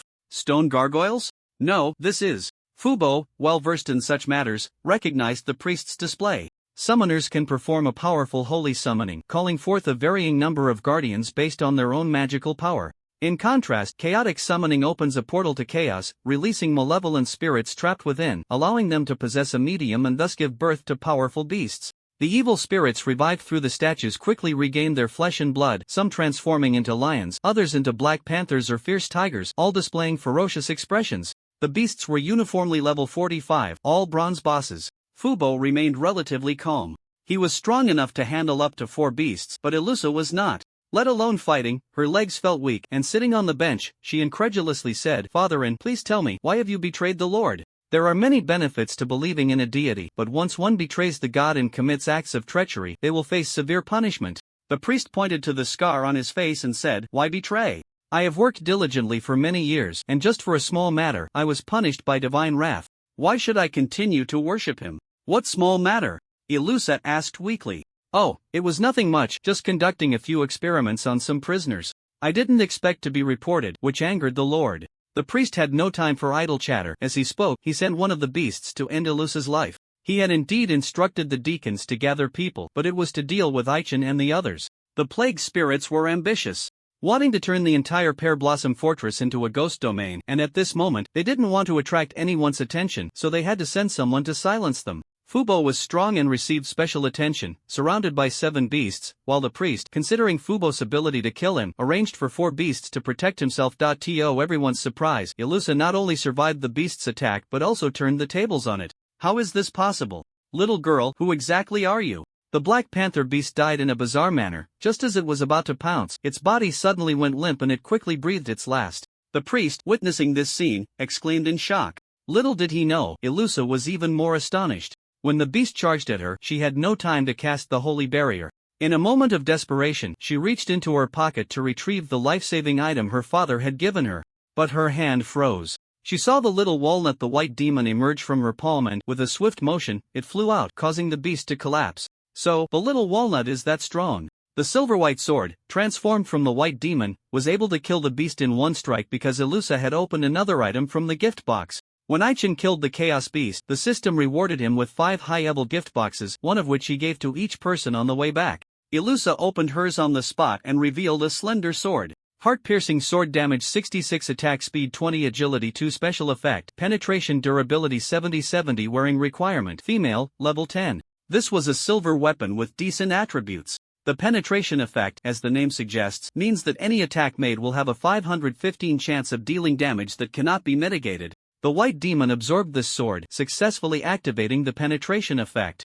And the weapon came with a skill. 1 kill a day excluding special monsters. It can instantly kill targets up to 40 levels below its own. Items that can negate instant death effects can block this. If the target killed is an evil entity, its soul will be extracted to enhance the weapon's holy damage. Usage count 12. Such a powerful skill could only be used once a day, but due to the inherent attribute of the white demon, the usage count increased by 1. After using it once, only 1 use remained. As the beast charged again, Ilusa remained surprisingly calm, pointing the sword at the priest. The next moment, with a soft sound, a blood hole appeared in the priest's forehead, and he fell to the ground in shock. This scene startled Ilusa. Am I now a powerful being too? With the priest's death, the beasts were summoned back, returning to their statue forms. But the situation was not over. A large group of plague demons burst through the door and charged in. Uncle Fu was busy fighting monsters when he turned and saw Ilusa standing there in a daze, shouting, "Little girl, stop dazing. Can you use the holy light spell? On the other side, in the ghost restaurant, bodies lay sprawled everywhere. Aichen looked at the fallen plague demon leader and said coldly, "Now it's just you left. I'll ask you one last time, will you speak?" "Impossible, how can you be this strong?" The plague demon leader lay helplessly on the ground, watching as one by one its minions were killed, unable to die any more than they already had. It panicked, retreating until it was backed against the wall, saying in a flustered manner. Aichen said nothing, walking step by step towards it, having gathered enough information on the plague demons. If a plague demon were to revert to its true form, it would fear sunlight and holy light, just like the undead, being restrained by holy magic. While disguised as normal humans, they do not fear sunlight, and their strength is no different from that of ordinary people. To avoid being killed in this state, they huddle together for warmth. The plague demon leader was clearly of the same level as Aichen, also level 47, and was the main boss. However, aside from being able to cast troublesome plague toxins, its own strength was weak, and it was quickly dealt with. The plague demons blended in among human settlements, clearly with grand schemes. Aichen wanted to hear their plans and inquire about their origins. Human, don't think you can extract information from me. If you want to kill, just kill." The plague demon leader was tough-talking, but Aichen had plenty of ways to make it confess. Seeing Aichen take out a binding collar, it panicked and quickly changed its tune, saying, "Wait, my lord, what do you want to ask? Feel free to ask." Before long, Aichen obtained the information he wanted. And the expression under the helmet was extremely serious. According to the plague demon leader, all plague demons had a common master. This mysterious figure was revered by the plague demons as the Ghost Mother. The Ghost Mother rarely makes an appearance. When transforming others, she usually has her subordinates draw a totem, and she operates remotely to complete the transformation process. Only a few lucky ones are transformed by the Ghost Mother herself. Aichen had the plague ghost leader draw the totem, and halfway through, it made a desperate struggle, spewing a plague toxin that could kill an ordinary person. "Humans, don't get cocky. The Ghost Mother will take revenge for us." Aichen held his breath as the durability of his shield dropped again and again. Once the thick black mist dissipated, the plague ghost leader was dead. "What a pity, I couldn't extract any information about the Ghost Mother," Aichen said, shaking his head as he sat down in a chair, contemplating how to deal with the aftermath. He could handle the plague toxin thanks to the hero's shield. The creator, John, had not informed him that when facing attacks from evil forces, the shield would sacrifice its durability to resist the evil power. During the battle with the primal Chaos Beast, it had not been activated as the Chaos Beast's power was too strong, and the shield lacked confidence. To avoid alarming passers-by, he did not discard the body. Instead, he used 2 bottles of holy water to complete the purification process. "This matter here has come to a close. Where should I go next?" Aichen walked out of the restaurant, sealing the door with a sticker to signal passers-by to stay away. His eyes filled with confusion as he looked towards the left side of the street. "This is the way I came. Did something happen at the post office?" Aichen jogged slowly towards the post office, and just as he reached the corner, the sky darkened,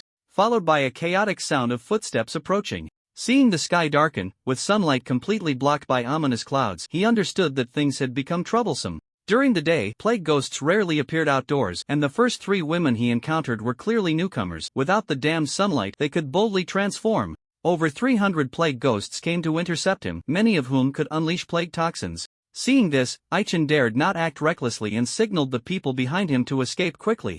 "This situation isn't looking good. Where did things go wrong?" Aichen murmured softly. According to the current information, the plague ghosts were survivors sent from other places. There shouldn't be this many. Could the Ghost Mother transform others from a super long distance? Or could the plague toxin, after killing someone, turn the body into a plague ghost? The plague ghosts rushed forward, and Aichen had no time to think. He drew his sword and charged into the horde of monsters. The plague ghosts had been waiting for this moment, ready to unleash their plague toxins, all spewing thick black poisonous gas. Aichen dared not linger in battle. He wanted to retreat from the area covered by the plague toxin when, with a swish, a ghostly hand suddenly grabbed his shoulder. "Human, you won't escape." Aichen turned his head to see an unusual plague ghost. Strong plague ghost boss level 44 HP, 7000700060 MP, 18002000. Other attributes are not viewable. What caught Aichen's attention was not that it had been enhanced, but that it looked like a goblin. Half-human height, green skin, long pointed ears. Aside from its pale face and ghostly hand, it was almost indistinguishable from a goblin. Aichen thrust his sword, only to find that the weapon's attributes did not activate, indicating that it was not a goblin, but there was definitely some connection between the two. Wait a minute. Could the Ghost Mother actually be a goblin? And a rare variant at that? Were the plague ghosts the Ghost Mother's minions? Aichen's armor was of good quality and had not been torn. He countered with a punch, sending the strong plague ghost flying. He intended to use a trap spell but sensed a crisis approaching and hurriedly dodged to the side. Boom! A powerful red energy wave surged in, instantly killing all the plague ghosts that couldn't evade. Thanks to Aiken's punch, the strong plague ghost narrowly escaped disaster. It raised its head, seeing its side suffering heavy casualties, and said with a face full of resentment, "Who did this? Which bastard was it?" As soon as the words left its mouth, two figures flew in. Before the strong plague ghost could see clearly, its head was severed and flew high into the air. What was happening? "Oh, Captain, what a coincidence! How did you end up here?" The two who flew in were Layla and Gimlet, but they had been knocked back. Layla, wincing in pain, sat up and, seeing Aichen standing not far away, pretended to be unbothered and smiled. The unfortunate plague demon was mistakenly killed by Layla's great sword, leaving Aichen with no chance to ask questions. "Shouldn't I be the one asking you? You ran into a tough guy?" After saying this, Aiken's gaze turned serious as he looked to the side. Another person was sent flying, and without needing to say much, it was Kino, who had gone for a walk earlier. Kino, skilled in wind magic, managed to avoid a clumsy fall by casting a wind wall to protect himself, landing steadily. "It's mine, and no one else can take it," Kino said, shaking his hair, then turned a stern face towards the approaching giant. The newly appeared enemy was a tall plague demon, sporting a pair of black horns and a long tail behind it. It resembled a humanoid Tyrannosaurus, exuding an overwhelming sense of pressure. Dragon Transformation Plague Demon Bronze Boss Level 49 HP, 933312000 MP.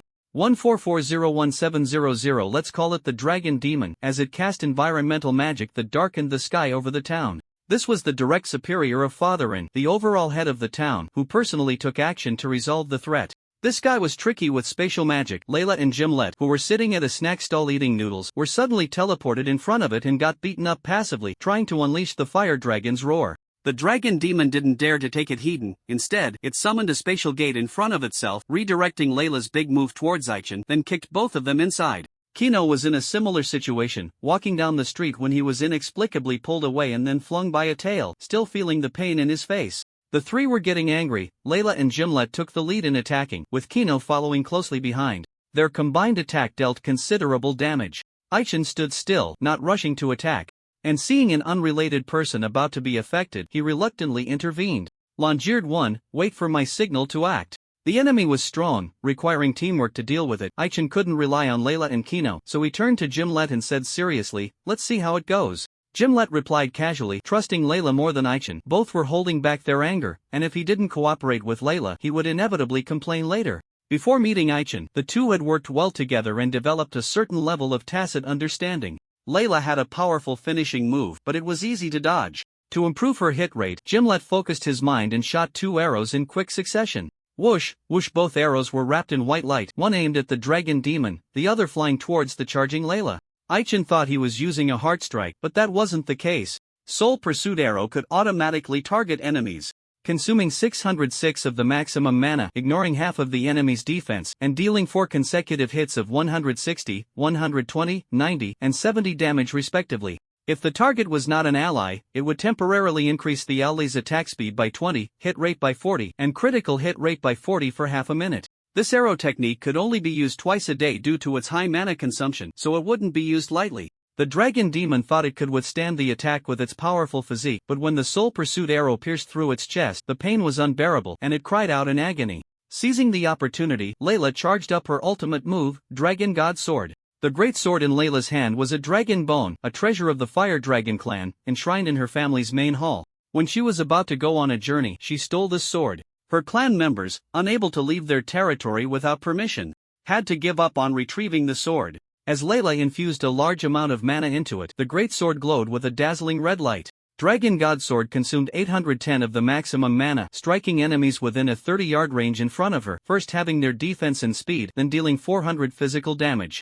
If used when the enemy is below half health, it would guarantee a kill, limited to targets no more than 10 levels above her own. With a swing of her great sword, Layla unleashed an exaggerated dragon-shaped slash-wave. Long Gue did not dare to be careless, wanting to use the same trick again. It summoned a spatial gate to redirect Layla's attack elsewhere or simply teleport itself away. To its surprise, the final strike of the soul-chasing arrow pierced its spine, an iron arrow deeply embedded in its back, causing it to slam its head into the dragon-shaped slash-wave. Ow! It hurts so much. One of Long Gui's horns was severed, and a bloody wound was carved across its chest, its health bar dropping significantly to less than 600 points, nearly leading to its instant demise.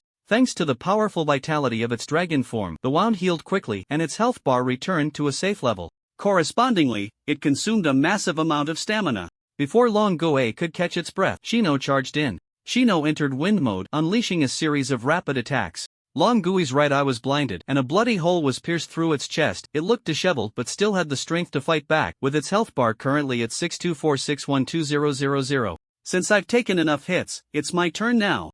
Long Gui first swiped its tail to hit the annoying Shino, then exhaled a blast of hot breath, sending Layla flying. Raising its hand, it pulled out the iron arrow embedded in its back and threw it with all its might, but Gimlet, who was already on guard, dodged it. When Aichin was locked on, his mind was not on the battle. Nearby residents had not evacuated in time, and Aichin saw a little girl sitting in the ruins, crying, about to be struck by Long Gui's tail. He rushed forward to rescue her. "Little one, you're safe now. Remember to stay here and don't run around." Aichin crawled under Long Gui's legs, picked up the little girl, and quickly retreated to a safe distance, setting her down. Seeing that she was still crying, he took out 2 candies, patted her head, and said, with 3 teammates having been thwarted in succession, he could no longer just stand by. After stuffing the candies into the little girl's hands, he raised his sword to engage. 13001366. He executed 2 ultimate thrusts in quick succession, dealing high damage. When Aichin tried to unleash a third, he found he couldn't. The ultimate technique couldn't be used at will. He needed to find the right feeling. Long Gui felt the pain and sensed a threat from Aichin, burning with rage. "Human, you hurt me. Die." Long Gui spewed out toxic breath, thick black gas rapidly spreading around. To prevent others from being affected, Aichin stood in front, using half of his shield's durability to disperse most of the toxic breath. Human, you can do this? Then I definitely can't let you go." Long Gui looked down at him, and seeing Aichin was difficult to deal with, it swung its tail, throwing him against the wall, intending to open its mouth and unleash a scorching white breath. Damn, he was careless. Aichin fell against the wall, looking puzzled at the shield in his hand. The hero's shield had a problem. When its durability decreased abnormally, it would drain his stamina. Earlier, during the fight in the ghost restaurant, Aiken's fatigue level had risen from 16 to 41 points. Just now, it shot up to 63 points. With just 2 more points of fatigue, all attributes would drop by 20. Not wanting to be obliterated, Aichin consumed a grasshopper, triggering a reaction that lifted his entire body, retreating 30 meters away. Unfortunately, Long Gui was unable to unleash the hot breath. Gimlet quickly shot an arrow, accurately piercing its jaw, causing it to want to close its mouth but unable to do so. Shino was even more ruthless. After regaining composure, he utilized the special properties of his weapon to unleash 2 massive wind blades, forcing the hot breath back into Long Gui's throat. After using her ultimate move, Layla felt a bit drained. Seeing Shino attack, she refused to be outdone and threw something. The Dragon Tooth Dart, an extremely rare hidden weapon. It was an item Layla had obtained from a high-level gift box, a poisonous fang that dealt 30,010 times the strength attribute as fixed damage and inflicted a half-minute poisoning state on the enemy. It could automatically seek out targets and would return to the holder's hand after attacking. Before its durability was consumed, it could be reused. The 3 attacks almost simultaneously hit their target. The Dragon Tooth Dart piercing a bloody hole in Long Gui's neck, and as it flew back to Layla's hand, Long Gui's massive body fell. "I killed it," the 3 spoke in unison. "No, it's me." Kino pointed at the Dragon Ogre's head, which had been split open by the wind blade, emphasizing, "No, it's me."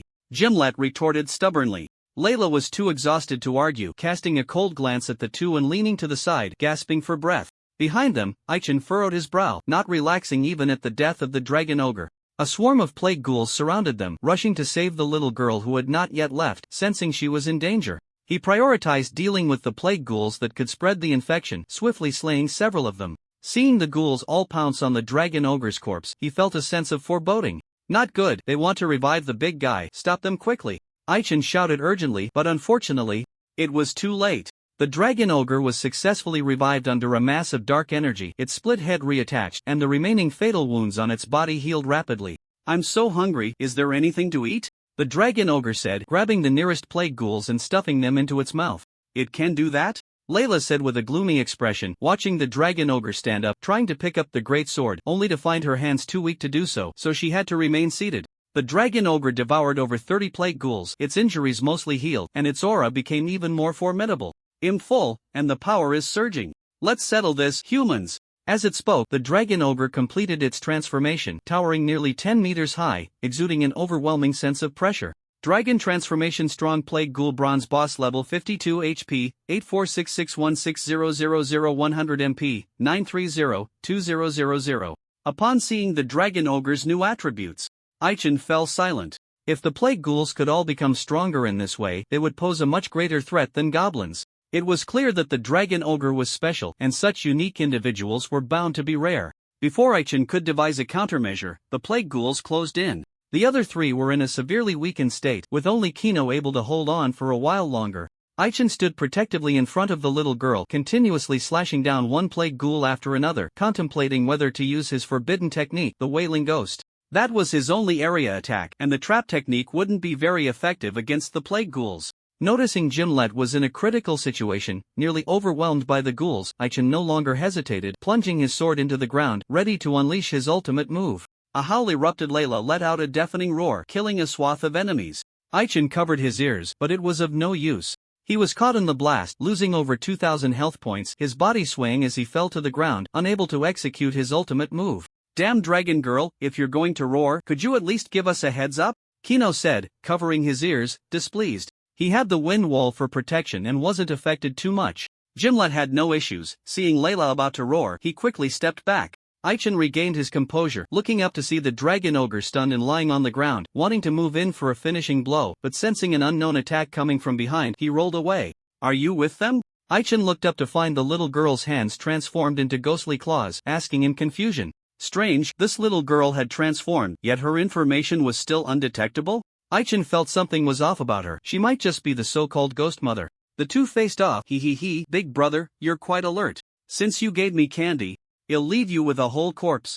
The little girl, happily munching on candy, said such a thing with a smile. The others wouldn't go easy on her just because she was a child. Kino unleashed two wind blades, killing the Dragon Ogre, and came to Aiken's side, saying, "Captain, I didn't expect you to misjudge this time." Aichen had no retort, seeing Gimlet protecting Layla, bow drawn, ready to provide ranged support, feeling helpless. "Can you let us go?"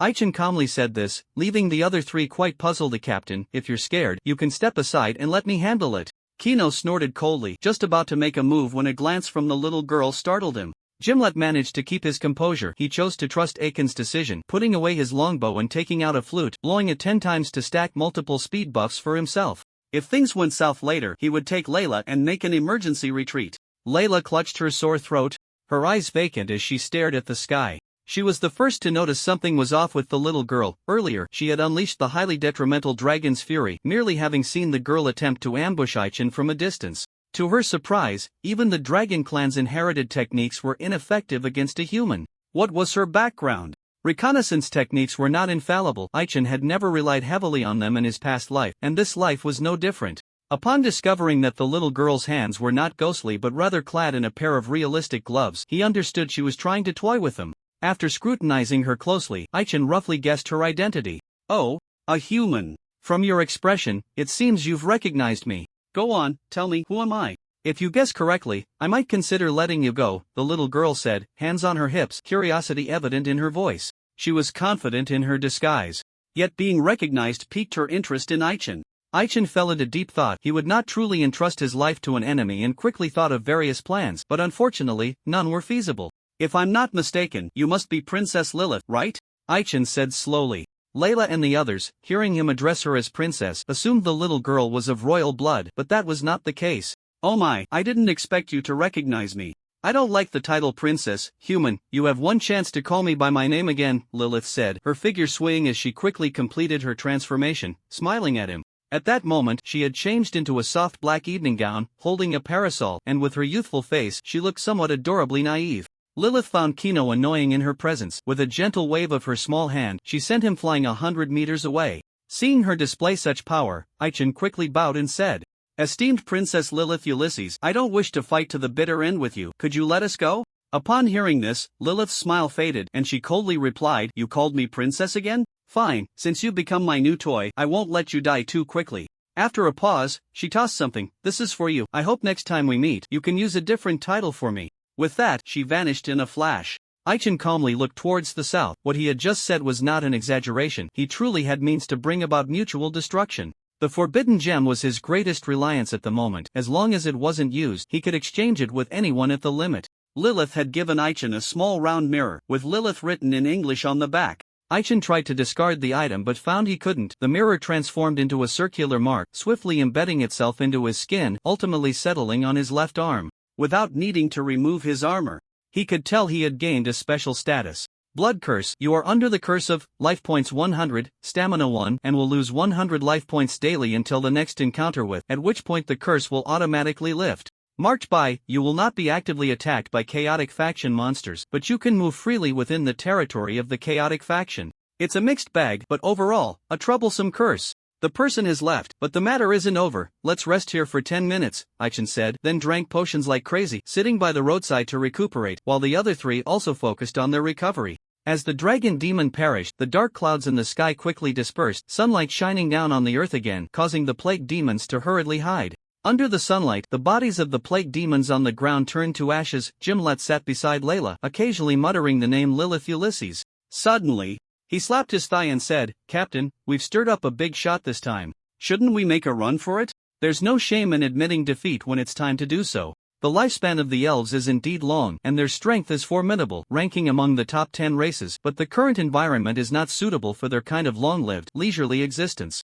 The elves had faded from the public eye 1,000 years ago, not because they wanted to hide, but to gather strength in response to a terrifying prophecy. Gimlet had lived for several hundred years, and after turning 40, he often traveled, encountering various experiences from which he summarized a profound saying, "Dignity cannot be eaten, there is only one life, and only by living can one talk about dignity." Gimlet's nearly 100 years of experiences were colorful. He had been in love, but unfortunately, he was a scoundrel who left a woman pregnant and ran off after leaving enough money for her. He had also fallen into slavery, becoming a male pet of a noble, his dignity trampled for over 20 years before he managed to escape. That unpleasant memory made him understand many things. Only by being strong can one earn the respect of others. After ending his life as a slave, he devoted many years to hard training. Like Layla, he was not as simple as he appeared. He could not transform. 200 years ago, after learning an interesting magic from a mentor, he began to try sealing his own power. Now, he bore 3 layers of seals, and each time he unsealed one, his strength would surge.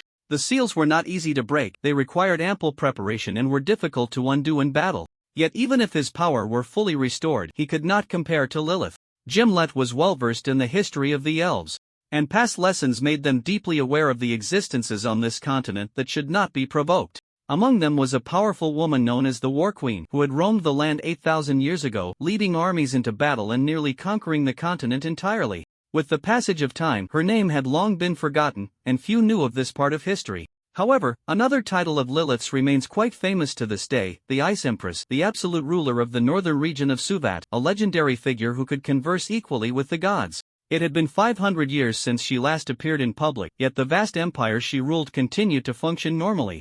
Such a big shot could not be dealt with even if the entire elven race were to band together. Life was precious. Gimlet had no intention of playing the adventurer's game any longer.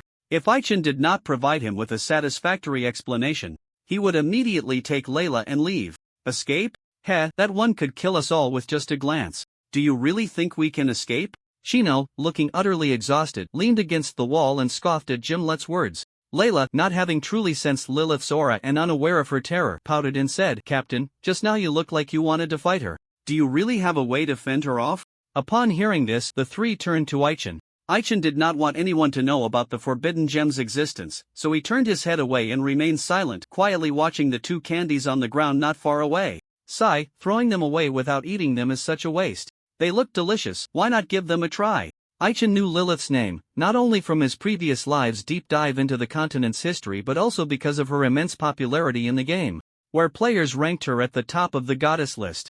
I never expected to encounter 2 big shots in a row. According to the game's progression, after the second main storyline, The Witch's Sin, players would have a period of stable development. The third main storyline was called The Phantoms, and it took a full 3.5 years for the plot to unfold. By then, players were generally above level 40, with many having broken racial limits, each one a standout among people. Players thought they could interfere with the plot's direction, only to be harshly slapped in the face. The third main storyline will be named after the spirits and monsters, indicating that players will encounter all sorts of enemies, a veritable dance of demons. Players, unafraid of death, band together, forming a considerable force, but ultimately, it is insufficient in the face of absolute power. During this time, many large gaming guilds have perished, becoming part of history. Coincidentally, The final boss of the third main storyline is Lilith. Lilith seeks to accomplish what she could not in life, aiming to conquer the continent with the entire Northern Army. Even before Akin's arrival, this popular boss had not been defeated. Instead, more than half of the continent had fallen.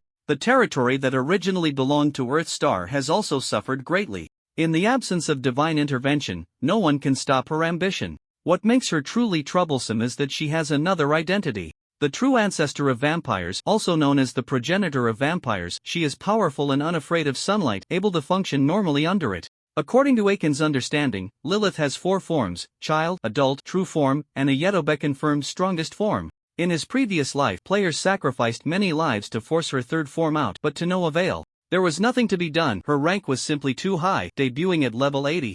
And she possessed several artifacts, making her impossible to defeat. The sun was high, and Aichin moved to a shaded area to rest. Reflecting on the events of the past few days, he speculated that shortly after leaving Dandelion Town he had caught the attention of this big shot. Did she know the Greed Ring was in my possession? Is she here to steal the ring? Or is she eyeing the forbidden gem? Perhaps she decided to use gentle means to acquire it, not wanting me to waste such a treasure? No, it shouldn't be that coincidental. Since Lilith has appeared, it indicates that the Plague Demon incident was orchestrated by her. Is she attempting to create a new kin? Regardless, the forbidden gem is definitely on her radar, so I should avoid bringing it out in the future. You 3, did you do all this? Keat arrived late, speaking hesitantly. The ruins before him hinted at the intensity of the battle.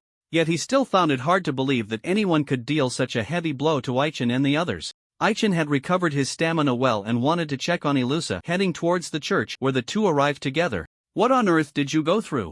Aichin saw Ilusa covered in wounds, her priestly robe severely damaged, and stepped forward to support her, turning to Uncle Fu and saying, "It's nothing, we just dealt with some bad guys, Mr. Goblin Slayer, you don't need to worry about me." Ilusa shook her head and smiled, feeling conflicted inside. Aside from using the white demon to kill the priest and a beast, she had relied entirely on Uncle Fu for protection. Her holy light spell had little effect on the plague demon, causing no damage, only temporarily impairing its mobility.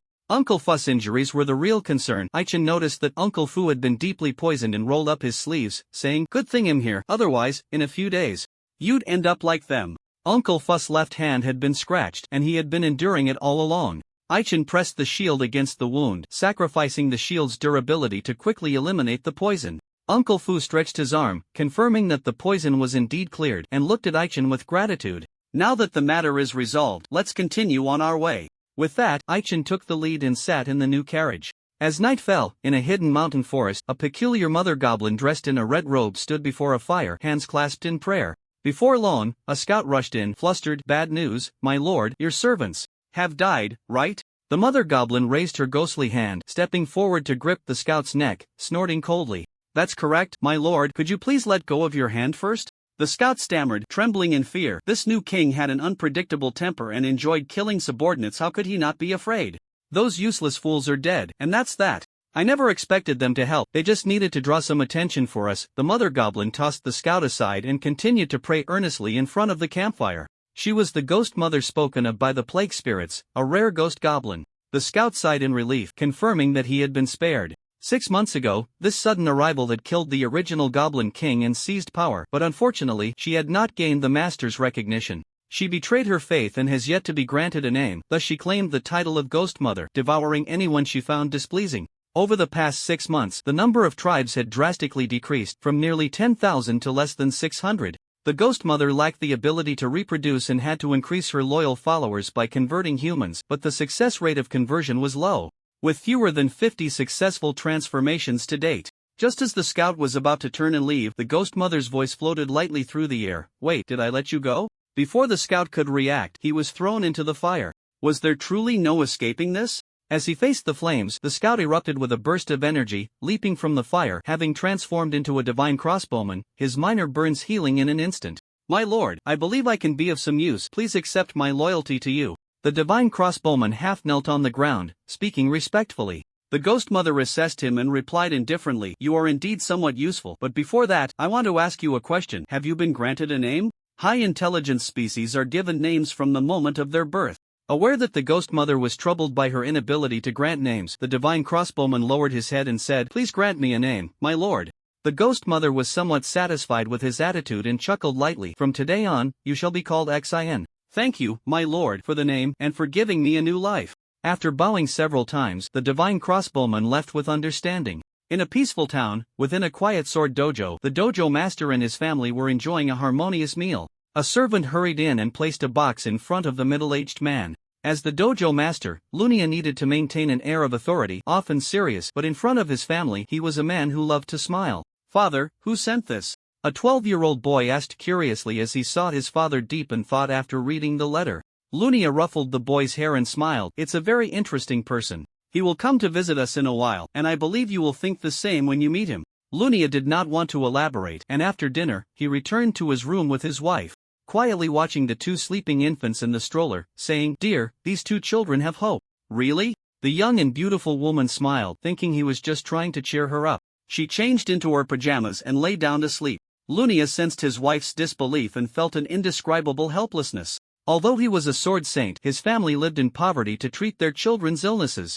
If it weren't for his renowned title, many would not come to join the dojo he managed, making it impossible to maintain daily expenses. The twin infants, barely 6 months old, were frail and sickly, frequently suffering from high fevers, which troubled him as a father. The 3 life crystals sent by Aichin were indeed timely. Not long after his wife fell asleep, Lunia placed a life crystal on the infants' foreheads, and after chanting a spell, the crystal shattered, with all the life energy flowing into the infants' bodies. The twins' complexion improved significantly. And Lunia smiled happily, though his smile quickly faded. Goblin Slayer? I really want to meet you soon. Lunia murmured softly, feeling wide awake as he sat on the mat, quickly entering a state of meditation. The next morning, Aichin and his group finally arrived at Pear Blossom Fortress. Due to the recent plague spirit incidents in the area, the fortress was on high alert, fearing that a plague spirit might sneak in, and the checks at the city gate were extremely strict. Aichin and the others all got off the carriage and saw that anyone wishing to enter the city had to stand in front of a mirror for 3 to 10 seconds, which they found quite novel. I see, the mirror has been enchanted to see through disguises. Quite impressive. Kino said, a bit vain, standing in front of the mirror for half a minute, constantly posing. He was urged by the guard and reluctantly walked back to Mr. Fuss' side. Aichin didn't want to embarrass him, so he walked past the mirror, showed his identification, and led a few people into the city. Due to its geographical location, Pear Blossom Fortress couldn't compare to Narcissus City, but it wasn't bad either. Under the Lord's years of management, it had become a production and processing base for tree fruits. Factories had been built, and over half the population worked in them, making the streets nearly deserted during the day. Aichin looked at the tidy streets, not a single street vendor in sight, and only a few shops were open along the street, likely not to open until the afternoon, losing interest in shopping. Before long, guided by Kaide, they arrived at the Viscount's residence. Gentlemen, I am aware of your purpose. The Viscount is currently unavailable. You only need to destroy the 2 goblin strongholds marked on the map. A middle-aged man dressed as a butler greeted them. He was busy with other matters, handed over a map, and let Kaide lead them to the task location. At this time, not to mention the Viscount, even his 4 sons were busy clearing the plague spirits from the territory. The goblin extermination was not urgent. Bart had rushed out of the city with his brother the night before, and even Kaide didn't know his whereabouts. Aichin only needed to kill goblins. He wasn't interested in meeting the client. After receiving the map, he turned and left. Considering they might not have enough manpower, Kaide called for a squad of shield bearers, totaling 50 people, plus 2 knights as leaders. Aichin glanced at them. The shield bearers were between level 20-30 and could be of some use. When he looked at the 2 leading knights, he found their levels lower than the foot soldiers, which puzzled him. Not wanting to waste a usage, he didn't use the reconnaissance skill to check the leader's information. The group officially set off. As they left the city, Aichin sensed a wave of malice, turned to the west towards the orchard, and asked, "Is that your production base?" "That's correct. If you're thirsty, feel free to have some pears. They're very sweet," Kaide said, taking out a basket of prepared pears from the cart with a smile. Aichin took the pears, quietly gazing in the direction of the orchard, lost in thought. The group's pace was slow, and by around 3 in the afternoon, they finally arrived at the task location. Aichin got off the cart, looking at the winding mountain road ahead, signaling everyone to stand by while he and Gimlet went ahead to scout. Ahead was a canyon terrain where the goblins had built a stone stronghold. The mountain road led directly to the stronghold, but getting through wouldn't be easy. There must be ambushes set up on the steep cliffs on both sides. Not seeing any figures meant the enemy was either hiding well or was a stealth unit. Without resolving this obstacle, a rash attack would only lead to heavy losses. Aichin observed the scale of the stronghold from a distance and the number of guards on duty during the day, estimating that there were about 300 goblins in this outpost. This number was something he could handle alone, but out of caution, he decided to observe a bit longer. Aichin had the grasshopper trigger, allowing him to fly up the cliff, while Gimlet would handle the other side. Sensing a strange gaze, he looked around but found no enemies, realizing they were keeping their distance. Where were they? Aichin casually disabled a low-quality trap and continued forward, only to find the ground suddenly collapse ahead, prompting him to jump aside. Is this the best they can do with such low-level traps? Realizing there was no need to be so cautious, he exchanged a glance with Gimlet and the two officially began their assault. Using the grasshopper trigger, Aichin soared into the air, quickly reaching the cliff, and found no enemies in sight. Acting on instinct, he thrust towards the spot, successfully forcing out a stealth unit. There are goblins? Aichin was slightly taken aback when he saw the true form of the goblin before him, its body covered in a layer of rock, with a protruding grey crystal mark on its forehead. At first glance, it looked a bit like a mini-troll. It turned out they weren't invisible, instead, they could perfectly blend into the environment in the mountains. Mountain Goblin level 42 HP, 7000700020 MP, 700700. Aiken's attack failed to inflict any damage. In a moment of distraction, the elite monster let out a furious roar, and the scattered stones on the ground floated up, then all rushed towards him. Aichin, protected by armor, wasn't hurt much. Taking advantage of his agility, he quickly moved to its side and thrust his sword fiercely. How is this possible? The elite monster was instantly killed by a single strike, clutching its neck in pain as it fell to the ground. Thanks to his maxed-out insight, Aichin discovered its weakness was the crystal mark on its forehead. This mark was both the source of the mountain goblin's power and its weakness. To secure the kill, Aiken's ordinary attack was enhanced with an armor-piercing effect. Armor-piercing strike is a basic skill of the warrior class, consuming 106 of the maximum mana, ignoring 20 of the enemy's defense, dealing 120 damage, with a chance to inflict the armor-piercing effect, reducing defense by 20 for 30 seconds. When Aichin first crossed over, he hesitated whether to learn cross-slash or armor-piercing strike as his first active skill. At that time, he was low-level and couldn't learn any powerful skills. After much thought, he decided to master the cross-slash, which could be evolved after becoming proficient. After all, he could already deal normal attacks with an armor-piercing effect in his previous life, so it didn't matter whether he learned armor-piercing strike or not. The armor-piercing effect's defense reduction isn't fixed. The stronger the skill, the higher the accompanying percentage, up to a maximum of 75.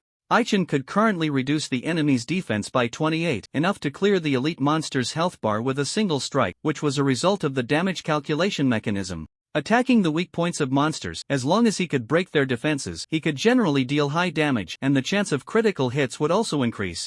There was more than one enemy, 5 enemies charged out together. Aichin couldn't dodge in time and was knocked back by a punch. Just as he was about to be captured, he unleashed his ultimate thrust, piercing through the heads of 2 goblins with one sword. Oh, you're still not dead after that? You have quite a strong vitality. Aichin, filled with curiosity, saw that even after having their heads chopped off, the mountain goblins could still survive, reattaching their heads and quickly healing the wounds. Encountering a new type of goblin. He wasn't in a hurry to kill them all, instead, he knocked them all down and conducted several tests. So that's how it is. As long as they consume mana, they can gain an elemental body, thus not fearing ordinary physical attacks? Aichin concluded this after repeatedly testing with 2 goblins. When he killed the last one, he finally understood what was going on. As long as mountain goblins were in favorable terrain, they could absorb energy from the earth to enhance their strength or heal their injuries. They could absorb energy through their feet, so should he first chop off their legs? Gimlet wasn't as slow as Aichin. He had already finished shooting several armor-piercing arrows to kill the goblin guarding the other side. Half a minute had passed, and just as Aichin was worried about how to proceed, he noticed unusual movement on the other side of the cliff and quickly threw a few throwing knives. Gimlet hadn't killed all the enemies. One mountain goblin was hiding very well. It was a level 40 boss. When Aichin looked over, it quietly gathered the bodies of its companions, preparing to chant a spell, and its body instantly grew larger. Ding ding, the throwing knives failed to achieve anything, they were destroyed upon contact. Seeing the boss's appearance, Aiken's expression became serious. It could do this too? At that moment, the mountain goblin absorbed the bodies of its companions, raising its level to 45, and locked eyes with Aichin, launching a punch from a distance. Bang! When his chin was struck, Aichin felt a bit dazed. He was guarding in front but forgot to pay attention to his feet. This was the goblins' home turf. Unfamiliar with their combat patterns would lead to significant losses. At the moment of the attack, the rear team was also ambushed, with stone pillars erupting from the ground, causing several unfortunate souls to die on the spot. Damn it, even with me here, are there still people dying? Kino glanced at the others around him, feeling frustrated. His vigilance was commendable, providing a protective barrier for everyone present, each wrapped in a thin shield of wind, but alas, the giant goblin was too powerful to be held back. Aside from the two unfortunate souls who died, the others were all injured, and he was no exception. Aichin turned back to check on Layla and Alusa, confirming they were fine, and focused on dealing with the enemy in front of him. What should we do? The darts are ineffective against it, and now I can't fly over. Just as he was contemplating a strategy, goblins from the stone fortress surged out. They were all mountain goblins, capable of ranged attacks. A rumble of sandstorm swept in, and before Aichin could react, he was blown away, a large amount of sand and dust filling his mouth, making him cough repeatedly. His health dropped by 600,660,660 in quick succession, and when Aichin finally landed steadily, he found himself not far in front of the team. Is this what they call flying sand and moving stones? This is bad, they can use this kind of magic. Cade, quickly take your people further away. With that, Aichin charged forward with his sword, slaying a few goblins, then looked up at the cliff, only to find the giant goblin had vanished. Where did that guy go? Realizing the giant goblin was sneaking up behind him, intending to stomp on 2 days' sword and shield soldiers, it was too late. In that critical moment, Aichin witnessed a shocking scene. Alusa stepped forward, quickly threw something, and completed the kill. Layla, are we just going to watch like this? Alusa asked worriedly as she saw Aichin fly up the cliff, engaging in combat with the goblin. What? Are you worried about the captain? Don't worry, the captain can handle it, we just need to wait quietly, Layla replied casually, enjoying a pear while sitting outside the carriage. Kino didn't dare to be as relaxed as her.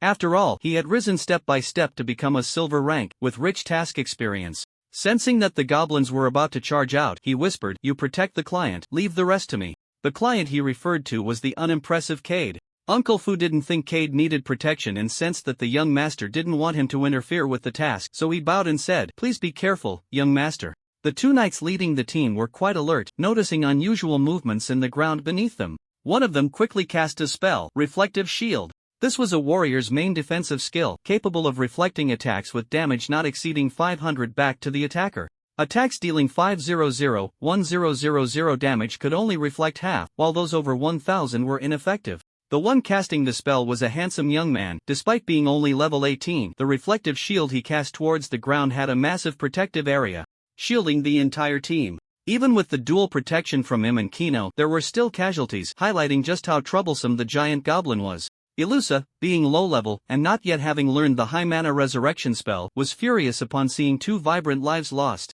This isn't good, the goblin slayer is in trouble, we need to help her. As soon as she finished speaking, a fierce sandstorm blew in from the direction of the stone fortress. Fortunately, she cast a protective wall, keeping most of the sand and dust at bay, and the group suffered minimal injuries. To protect everyone, Alusa exhausted all her mana, and when she saw the giant goblin suddenly appear in front of her, she panicked. What to do? Could Layla and Kino hold it off? In the past, whenever she sensed danger, Alusa would want to hide behind her companions, but she didn't want to do that anymore. Quickly regaining her composure, she summoned the white demon under her will. Whoosh! The white demon sprang into action. Not even Aichin, nor the nearby Layla and Kino, could see clearly, only catching a glimpse of a flash of white light before the giant goblin fell dead. Uncle Fu had seen her use it before, and when Cade led the team to retreat, he followed suit, but his heart was not at peace. There was no mistake, it was indeed the white demon. Kenna's family was wealthy and powerful, possessing 3 strong weapons, and the divine blade held by Kino was merely the least impressive of the 3. The other 2 were in the hands of the current head of the family, one of which was also a weapon transformed from a demon, but it was the blue demon. Such rare items were never too many for anyone. Uncle Fu would not openly steal from others, and after thinking it over, he came up with a feasible plan. It was quite peculiar that young Master Kino was of a similar age to this young girl. If he could bring them together and have the girl marry into the family, it would be a beautiful thing. While Uncle Fu protected the team during their retreat, a group of goblins charged in. Layla had no time to think about how Alusa had killed the big guy. She adjusted her breathing and raised her sword to meet them. Kino was a spellcaster and did not want to be at the front. Seeing a few goblins burrowing underground, aiming to attack the rear team, he swiftly unleashed 2 wind blades, forcing the goblins out of the ground. Half an hour later, after the efforts of the 4 beasts, the battle finally came to an end. Aichin sat on the ground, exhausted, and noticed that Layla showed no signs of fatigue at all, secretly lamenting the strength of the dragon race. This time, aside from a few troublesome bosses, the enemies were not too strong, with an average level not even reaching 30, they were just tough-skinned and resilient. If one did not use attacks with armor-piercing effects, they would need to stab several times, undoubtedly increasing physical exertion. Aiken's stamina was still decent, but Kino, in a competition with Layla to see who could kill more, recklessly squandered his magic power and was utterly worn out, turning his back to the others to chug potions to maintain his image. "Do you want to come along?" When it came time to collect the spoils, Aichen had rested enough and stood up first, with the others following suit, except for Kino, who remained seated. Upon closer inspection, they realized he had fallen asleep. Aichen asked Ilusa to keep an eye on him while the three of them went ahead. I didn't expect to find treasures in such a rundown place." As they moved in closer, Layla's eyes were drawn to the plaque hanging in front of the village's main gate. Aichen couldn't identify anything special about it, and considering that there might be traps inside the village and possibly more goblins, he did not rashly enter. Confirming that it was indeed an empty village, they had to scout carefully every few steps. "Captain, it's just collecting loot. Is it really necessary to be this cautious?" In just a few minutes, Layla had gathered a bag of items, and seeing Aichen still cautiously approaching the largest stone house, she asked in confusion, "You don't understand, my instincts tell me there's danger here. How can I feel at ease doing anything else without eliminating the threat?" As Aichen walked, he eventually stopped about 20 meters away from the massive stone house. Seeing that there might be some truth to it, Layla and the others put away their idle thoughts. "Are there really enemies hiding and not coming out?" Layla said eagerly. Previously, the giant goblin had been killed in an instant by Ilusa, and it was hard for her to accept that her monster-killing efficiency was still inferior to Kenus. In Aiken's line of sight, a line of text appeared on the massive stone house. Core building. Every well-established monster tribe would have a core building within its stronghold. Only by destroying it could the quest be considered complete. Aichen knew that such important places would surely have guards, and the reason they had not shown themselves was simply that they had not yet entered the guards' alert range. Aichen intended to throw a dart to test the waters, but the ground shook, and then a land dragon emerged from the massive stone house. This land dragon stood about 2.5 meters tall and was 10 meters long, with strong limbs, a thick layer of scales covering its back, and a hammer-shaped tail. Its head was covered in thick rock, and upon seeing the three, its eyes turned red, ready to strike with a tail whip at any moment. Earth Dragon Silver Boss Level 53 HP, 140001, 4000 MP, 30003000 Attack, 400400 Defense, 173 Speed, 30. The Earth Dragon has excellent defense. Aichen had killed it in his previous life. Its weakness lies in its abdomen. And once the defense is broken, the damage will increase by an additional 23 times. The trouble is, the Earth Dragon has short legs and doesn't provide enough space for someone to slip through. Controlling a dart with the witch's hair? Aichen thought it wouldn't work. Seeing the Earth Dragon charging towards him, he exchanged glances with Gimlet. Gimlet understood and jumped onto a low wall, shouting, "Hey big guy, your opponent is me." With that, he quickly shot an arrow straight at the Earth Dragon's eye. The Earth Dragon lowered its head, avoiding the shot to its eye, which undoubtedly angered it. When it looked up, it found the other two had disappeared. Where did they go? Could they have slipped past? The Earth Dragon's duty was to guard the massive stone house, and as it tilted its head slightly, it caught sight of Layla making a face at it. Layla grabbed its leg and with a strong pull flipped it over, grinning. "Sorry, I don't have relatives like you, so just lie there quietly. Big crawler." Inside the massive stone house, there was a sinister altar, with a pillar in the center continuously emitting strange black mist. In the corner, there were more than a dozen cages, and as Aichen leaned in to take a look, he found that all the cages held monsters. Either they had been tortured to death or starved to death, with only one still holding on.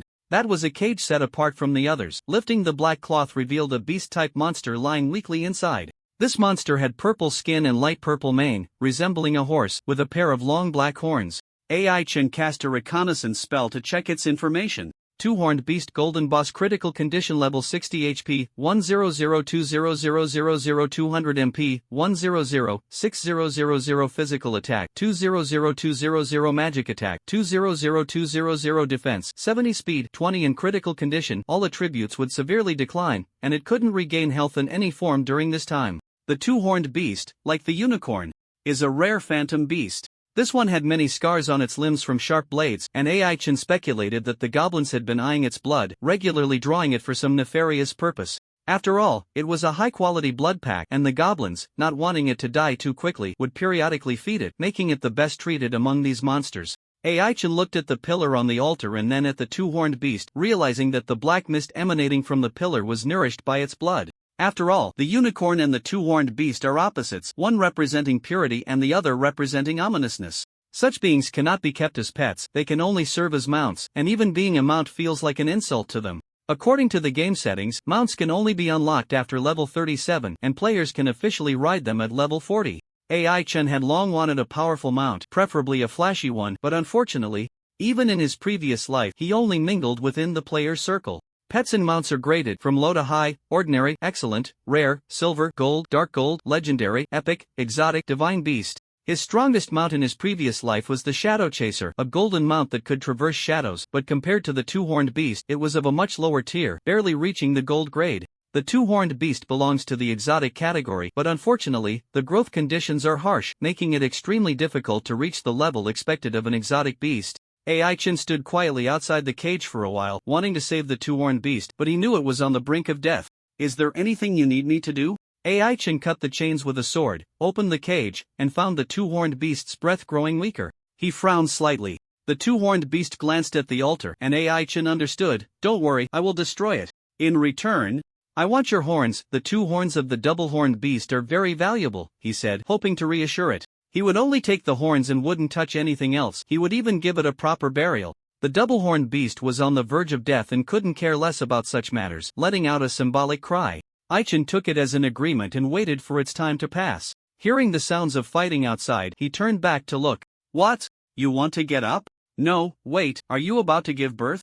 The double-horned beast suddenly writhed in pain. Ai-Chen stepped forward and noticed its abdomen was swollen. It seemed it wanted to give birth, but it didn't have the strength to deliver the child. After a moment's hesitation, Ai-Chen opened the game shop and exchanged 30 points for a bottle of witch's blood. For the double-horned beast, life potions and stamina potions were like poison. Drinking them would only hasten its death. Only a potion with a sinister aura would be effective. The witch's blood happened to carry such an aura, and it was the only option he found. After the double-horned beast consumed it, its condition improved slightly, but unfortunately, its body was still too weak. Feeling Aiken's kindness, it shed tears. It didn't want its child to die inside it and hoped he could help. Still not working? In that case, Ai-Chen couldn't bear to see anyone cry in front of him. After much hesitation, he took out the only bottle of death water he had. "Forget it, I have the forbidden gem, and I've also learned the sword dance. This thing is dispensable." The double-horned beast drank half a bottle of death water, and its critical state disappeared. Its health bar began to recover rapidly. When a cub was finally born, the health bar plummeted. Ai-Chen exchanged another bottle of witch's blood, wanting to give it to the beast, but it shook its head. Too exhausted to drink. It cleaned the blood off the cub and, seeing it struggle to fight, breathed its last. The cub thought its mother was just sleeping and snuggled up to her side, trying to nurse, managing to get only a few sips. The cub was very hungry, so Ai-Chen squatted down and poured the witch's blood little by little into its mouth. The cub was satisfied. Half a bottle of witch's blood filled it up, and it fell asleep next to its mother's corpse. "Don't worry, I will take good care of your child," Ai-Chen said solemnly to the corpse. He did not take the double-horned beast's horns but stored the body in a precious space item, planning to find a proper place to bury it when he returned to Lilac Town. Once he stepped out of the massive stone house, the situation outside was also resolved. "Hey, Captain, what are you holding in your arms? Can I take a look?" Layla, having tamed the earth dragon with her formidable strength, was comfortably sitting on its back. Seeing Ai-Chen cradling a small life, she couldn't help but ask curiously. The aura of the double-horned beast was uncomfortable, so to avoid unnecessary trouble, Ai-Chen wrapped the cub in a specially made white cloth to isolate its aura. Unexpectedly, Layla still noticed it. "If you want to see, that's fine, but you mustn't tell anyone after." It was impossible to keep the matter hidden. If he could delay it for a moment, that would be enough. As soon as Ai-Chen said this, Layla became even more curious and leaned in closer, unable to recognize the double-horned beast. She called Gimlet over. "Take a look at this." Unfortunately, Gimlet couldn't recognize it either. "Captain, what exactly is it?" "What it is doesn't matter. What's important is that I've decided to raise it." After saying this, Ai-Chen strode toward the village exit, showing no interest in collecting spoils.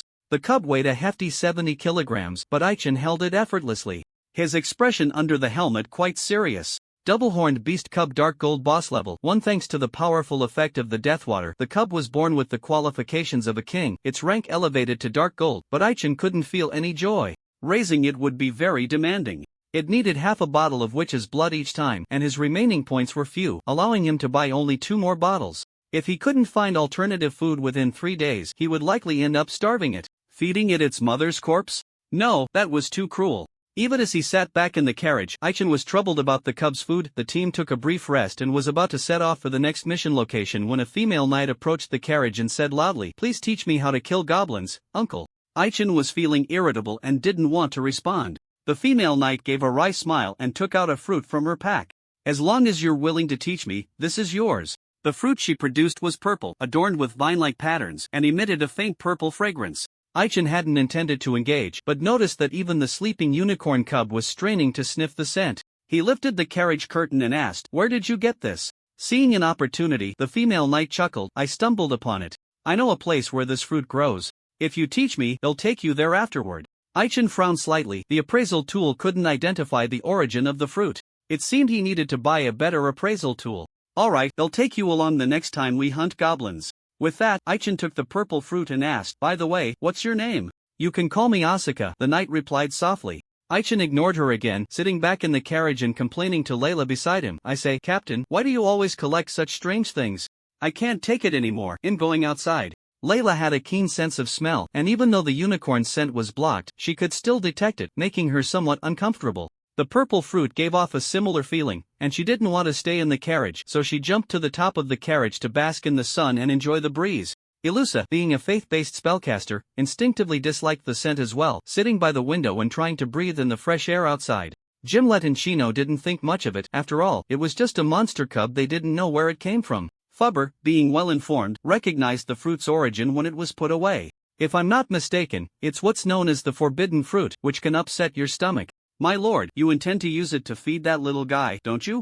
Fubber's light-hearted words piqued the curiosity of the four in the carriage. "Forbidden fruit? Fubber, you can't be talking about the kind of fruit mentioned in books, can you?" Chino said in surprise. He had long mingled in noble circles and knew well what nobles were like. They often engaged in illegal activities privately, such as trafficking in contraband. There were many types of forbidden fruit, but the two that nobles coveted were the dream fruit and the lucky fruit. The dream fruit, as the name suggests, makes dreams come true. After consuming it, one would fall asleep immediately and have a beautiful dream. Upon waking, one's fortune would change, and during that time, whatever one wished for would generally come true. There was once someone who, after consuming it, sought to usurp the throne, and absurdly, aside from the king himself, both the royal family and the ministers sided with that person, and they actually succeeded in the coup. Fortunately, there was a reckoning afterward, and to prevent such situations from happening again, the dream fruit was classified as contraband, but there were always those who cultivated it privately. The subsequent cultivations were not as outrageous. The lucky fruit, as the name implies, is a magical fruit imbued with luck. Couples struggling with infertility could conceive on the same day they consumed it. If one wanted to find lost items, eating one would allow them to recover it within a few days. Unfortunately, it comes with side effects. The greater the luck one uses, the more misfortune will follow, often leading to unbearable pain. Upon hearing Fubber's words, Aichen understood what was going on. The power of the forbidden fruit is also known as the power of rules, because if misused, it can backfire or cause other extremely serious consequences, which is why it is deemed forbidden. Even when used correctly, one must exercise extreme caution. The forbidden fruit is precisely the kind of ominous item.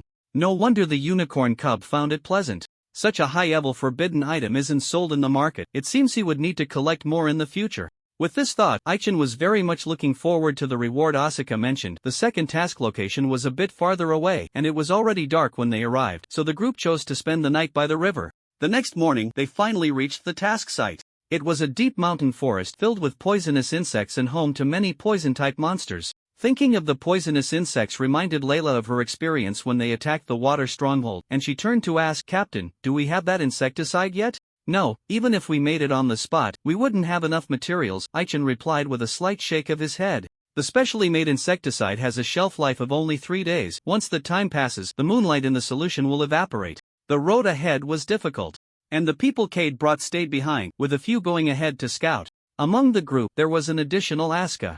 At this moment, Asuka dismounted and carefully followed Ilusa. Seeing her cautious demeanor, Aichen signaled her to relax a bit. After all, they were still far from their destination. "Captain, do you think we might encounter those disgusting poison shamans this time?" While speaking, Gimlet shot down a few poison-type monsters. With him and Aichen clearing the path ahead, they hadn't encountered much danger for the time being. "Hard to say, we might encounter them, or we might not," Aichen casually replied as he cut through the tall weeds ahead. He knew that poison shamans were difficult to produce, not to mention that cultivating poisonous insects also required a lot of effort. They often relied on numbers to win, as it was hard to control poisonous insects that were of a higher level than themselves.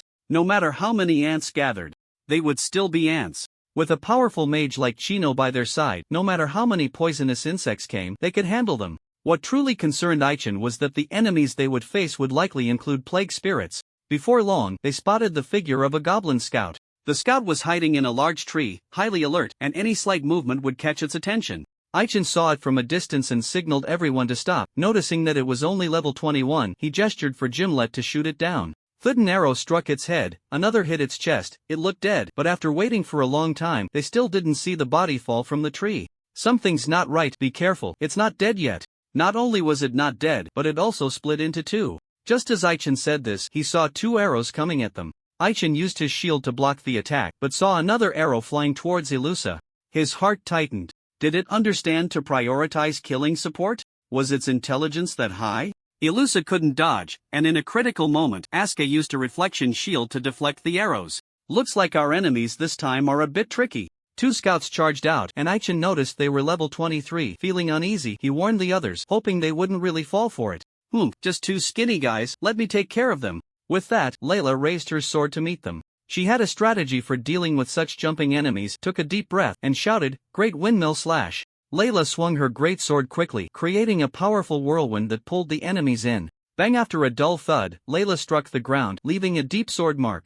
The two scouts were ruthlessly slain, but before Layla could start feeling proud, they split again, and four scouts charged towards Ilusa.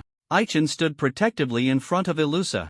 Determined not to let the scouts succeed, and considering they might split again, he was fully alert. Level 5 Goblin Scout, 26 HP 3200-3200 20 MP 700 Attack 216262 Defense 47 Speed 30. This type of scout can split 5 times, and with each split, its level increases. Currently, it was the third split. Before splitting, it was just an ordinary monster, but now it was an elite monster. The next two splits could very well result in a boss. If it really completed the fifth split, they would face 16 bosses, even if their levels weren't too high. According to Aiken's guess, as long as one of the split bodies wasn't dead, it was truly not dead. Even in his past life, he had never seen such a strange goblin. He didn't know what the problem was. No wonder he dared to take on the watch duty alone. Be careful, if they get seriously injured, they will split apart, just cut them down. With Aiken's reminder, the battle quickly came to an end. The main body of the 5 goblins was tied under a tree. And this guy was stubborn, refusing to divulge any information. Aichin didn't believe it was truly unafraid of death. He first put a binding collar on it and then began to torture it bit by bit. Quickly tell me, how many troops do you have? What powerful beings are among you? The scout spat at the human, but when it was dodged, it glanced disinterestedly at the position of the split bodies. Those split bodies were tied under 2 separate trees, and it had no way to escape. It wanted to live, but even more so, it wanted to escape from the grasp of the demon mother. With a glint in its eye, it sneered, "Human, don't think you can get anything out of me, just give me a quick death." Oh, so there are truly those who aren't afraid of death? Aichin knocked the scout unconscious, a surge of inexplicable anger rising within him, and he suddenly had an immature thought. Since goblins belonged to the chaotic faction, it indicated something ominous. That's right, in the future. He wanted to use the goblin corpses to feed the young of the 2 horned beasts. The forbidden fruit was too hard to obtain, but goblins were easy to come by. After confirmation, he would try to capture them alive. Not good, one has escaped. The scout was quite clever. One of the split bodies took advantage of a moment's inattention to self-harm and successfully completed the split. The newly born split body took off running, hit by 2 arrows from Gimlet, but it didn't stop, disappearing in a flash. It's fine, well, catch up. As for these goblins, kill them. Aichin didn't care at all about the scout's escape, and after saying that, he stabbed the main body to death. So what if they could split? Being weak was a sin. In a moment, aside from the one that escaped, all the split bodies were killed. The group followed. Considering that Ilusa would be targeted, Aichin instructed Gimlet to protect the people. Just as they were about to catch up, Chino suddenly suggested, "Next, let's split up. He'll circle around to harass them, and you all proceed according to plan. Let's do it this way." Chino shot a glare at Fubber, hoping he wouldn't follow anymore. Fubber couldn't go against the young master and quietly watched as the person walked away. Aichin glanced at the direction he was leaving, not paying much attention. The road ahead wouldn't be easy. They really encountered the plague spirits. The few of them hid in a pile of weeds, carefully observing. "Captain, there are a total of 18 plague spirits, plus 34 goblins, all of them not weak. What should we do next?" Gimlet had good hearing, and Aiken's count was not as high as his. What to do?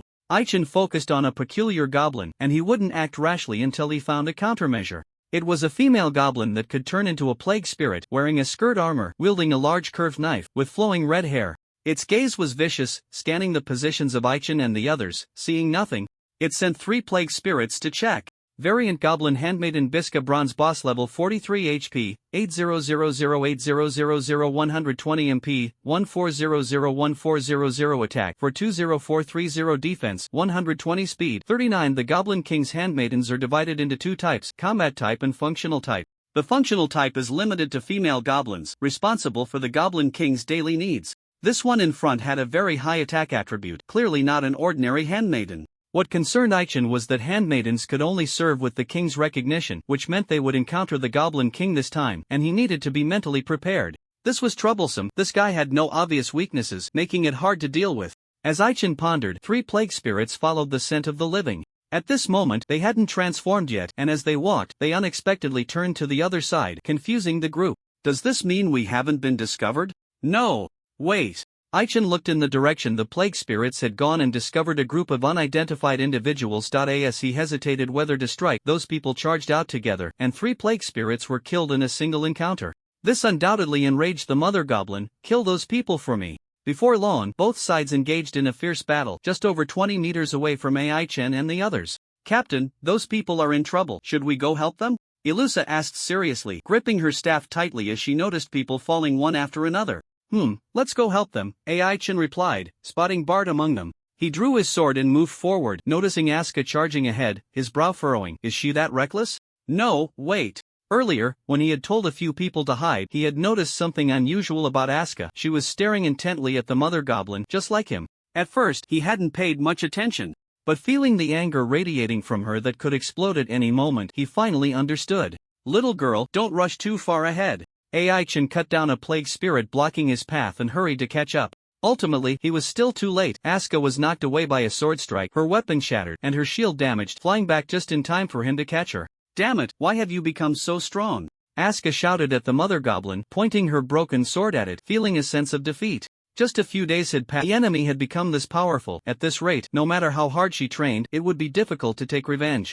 Little girl, if you want to die, I won't stop you, but can you not make things worse for me? The Mother Goblin charged at them, and Aichen set Aska aside to confront it. He was pushed back a few steps by the force of the attack, and when he saw Aska rushing in with her broken sword, he quickly pulled her back and scolded her. He was angry and shot a glance at Bart from a distance, who nodded in understanding. Teacher, don't worry, I will protect her. Clang, clang, clang. Aichen engaged with the Mother Goblin, their weapons clashing continuously. The Mother Goblin noticed Aichen's strength gradually increasing and realized something was off. No longer hiding its true power, it roared and swung its sword with all its might.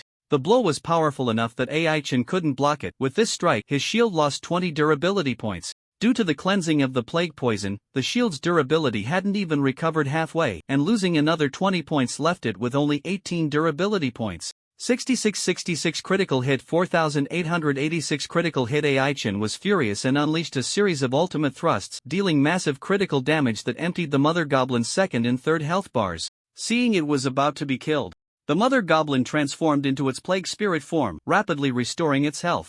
It could do that?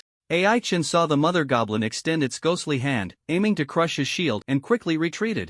Crushing Claw was a universal skill of monsters, possessing armor-piercing effects that could significantly reduce the durability of the opponent's weapons armor. The hero's shield could reflect some damage back, making the Mother Goblin extremely uncomfortable. Noticing Aichen's concern for the shield, it began to entertain the thought of destroying it. Human, you hurt me so badly, now it's my turn, the Mother Goblin said viciously. The claw it wielded was not an ordinary crushing claw. Even if Aichen dodged, it would be useless. A tremendous force transmitted from the shield, and Aichen was instantly sent flying. The shield was left with a pitiful 3 durability points, and with no choice, he stowed it in his backpack, drew his backup longsword, and executed 2 blood-cross slashes in unison. Whoosh, whoosh, whoosh. 2 slashes overlapped, forming a blood-colored sword blade tornado. The Mother Goblin sensed danger and tried to dodge, but realizing it couldn't escape, it grabbed 2 goblins and hurled them into the sword blade tornado, slightly slowing its assault. Ah! The Mother Goblin's body was sliced into hundreds of pieces by the sword energy, and all the blood was instantly evaporated. Aichen saw this scene and didn't dare to relax. After all, he hadn't seen the kill notification yet. The Mother Goblin endured, currently in a critically injured state, and after reverting to its normal form, despite its body being pieced back together, it was too heavily wounded. It no longer had the will to fight. Looking at Aichen with only fear in its eyes, the boss was about to be taken down, and the other goblins, losing their will to fight, retreated in front of the Mother Goblin, wanting to rescue her. Can't even this move kill you?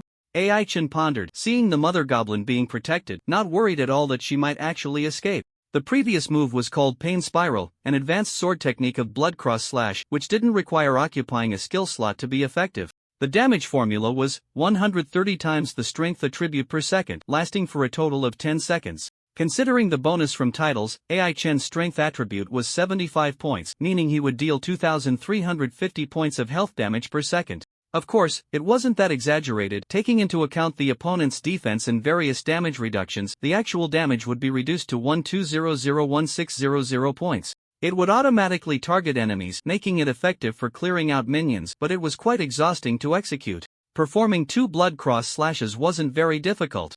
But merging the 2 slashes to form a powerful blade storm required a certain level of swordsmanship that Ai-chan hadn't yet reached. He had only recently learned it, intending to quickly familiarize himself with the sword dance, but instead of mastering the dance, he unexpectedly grasped this move. Seeing the health bar drop by 20 in an instant, he had a clear understanding of this technique. Ai-chan had always lacked area attack methods, and this move perfectly filled that gap. He wouldn't let the mother goblin escape and unleashed Pain Spiral again, killing over 10 goblins. The mother goblin was tough enough, relying on the characteristics of the plague demon to hold on, but it wasn't easy. Her health was down to less than 300 points, and a couple of pokes would finish her off. "Uncle, can I kill it?" Ai-chan wanted to step forward for the finishing blow, but Asuka approached slowly with a broken sword, coming to his side and speaking earnestly. "What grudge do you have against it?" The situation was already decided. The mother goblin couldn't escape, and Ai-chan didn't mind letting her live a little longer out of curiosity, so he asked. However, he wouldn't let someone else take the finishing blow, as it was related to experience points. "It killed my parents, and I want to kill it with my own hands. Is that okay?" Asuka said softly, but her trembling voice revealed that she was about to lose control. "That reason is somewhat reasonable, but with the sword in your hand, you don't have enough to kill it," Ai-chan stated honestly, and the next second he saw Asuka swing her sword. He shook his head helplessly. Just as he had said, the level difference between them was too great. Even if she aimed for a vital spot, she could only deal 1 damage. Just as he was about to step forward to stop her, Asuka swung her sword wildly, seemingly intent on wearing the opponent down. "Asuka, can you really bring yourself to kill your mother?" The mother goblin panicked at Asuka's relentless demeanor and hurriedly shouted. "Shut up, you are not my mother, die." With that, Asuka raised her weapon, ready to use the only attack technique she knew. Ai-chan wouldn't truly let her take the finishing blow. He gripped his weapon tightly, wanting to step forward to claim the kill, when suddenly 3 piercing sounds interrupted them. Whoosh, whoosh, whoosh. 3 crossbow bolts came flying in, one of which struck Asuka in the neck. If Ai-chan stepped forward to finish the kill, Asuka would undoubtedly die. After a moment's hesitation, he pulled her away, only to turn and find the mother goblin had vanished. "Not good, it's a goblin thief. Be careful, some of them can go invisible." Ai-chan disinterestedly tossed Asuka aside, quickly locking onto the mother goblin, only to find she had escaped over 100 meters away, frantically throwing darts. Just as he was about to succeed, 5 plague demons jumped out, using their bodies as a wall to block this wave of attacks. "Damn it, have reinforcements arrived?" Nearly 200 plague demons surrounded everyone, and Ai-chan lost interest in pursuing, turning to Ilusa and saying, "Quick, use holy light." There were many injured people brought by Bart, and Ilusa was busy treating them. Hearing this, she smiled wryly. "Sigh, if only the angel was here, things would be much better." In an instant, the holy light shone brightly. Although the plague demons feared the holy light, this level of holy light was not enough to kill them. If it weren't for the divine archer's command to retreat, a bitter battle would have been inevitable. "Forget it, we'll meet again anyway." Once he confirmed that the enemy had truly retreated, Ai-chan still felt uneasy. He signaled Gimlet to remain on guard and sat down under retreat arrest. At some point, Uncle Fu had disappeared. Ai-chan guessed that Uncle Fu was worried about Chino and had gone to assist him. Not paying much attention to it, he lowered his head to look at his slightly trembling hands, lost in thought. Was it too much to push himself? Using the pain spiral would put quite a burden on his arms. After casting it twice, his hands felt somewhat weak, which would affect the casting of other skills. In other words, was twice the limit? To be safe, could he use it only once a day? "So, what's going on with you guys?" He hadn't had the chance to ask Bart during the battle, and after resting enough, Ai-chan raised his head to inquire. "Actually, it's nothing much. We were just tracking a group of plague zombies, and we ended up here. I didn't expect to run into the teacher," Bart replied respectfully, like a well-behaved student. "Is that so?" Ai-chan scrutinized him and noticed that he had matured a lot. His level had risen to 38, and if he leveled up 2 more times, he would reach level 40. Ai-chan was somewhat satisfied with his growth. He glanced around and found that Gimlet was missing. Having walked over to Ilusa, asking, "How many more times can you use that move?" Ilusa hadn't explained the matter of the white demon to anyone yet. She only sighed softly, "Sorry, I haven't mastered it yet, I can't use it again today." Aichin sensed that she had her own difficulties and didn't press further, calmly watching the direction the goblins had retreated. Someone is coming over. A powerful sense of pressure approached, and Aichin thought a strong enemy was arriving, but it turned out to be Uncle Fu carrying Chino. "Put me down, Uncle Fu, I can still fight." Feeling embarrassed under the gaze of a large crowd, Chino angrily protested, and as he spoke, he picked up his weapon to swing at people, but his weapon was easily pinched by Uncle Fu's 2 fingers. "Young master, I'm sorry, but you've been poisoned with a very strange toxin, you can't get down yet," Uncle Fu explained calmly, but unfortunately, Chino wasn't listening. He twisted his body and, before anyone could stabilize themselves, began to bounce in place, even hiccuping in the process. Seeing this, Uncle Fu shook his head slightly and said, "Since the young master won't listen, then just endure it all."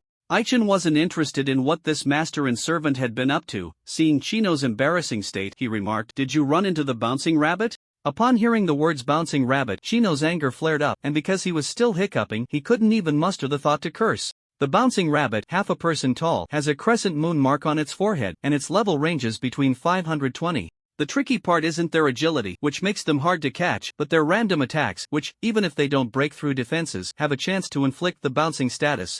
To return to normal, aside from using a confusion-clearing potion, one must jump in place 1,000 times, with each jump needing to be at least 50 centimeters high. Until this is completed, one will continue to hiccup and be under the control of the bouncing rabbit. Uncle Fu had somehow managed to forcibly restrain him. Uncle Fu had a confusion-clearing potion, which was kept in the cart, and wanted to go back for it, but the young master was too rowdy.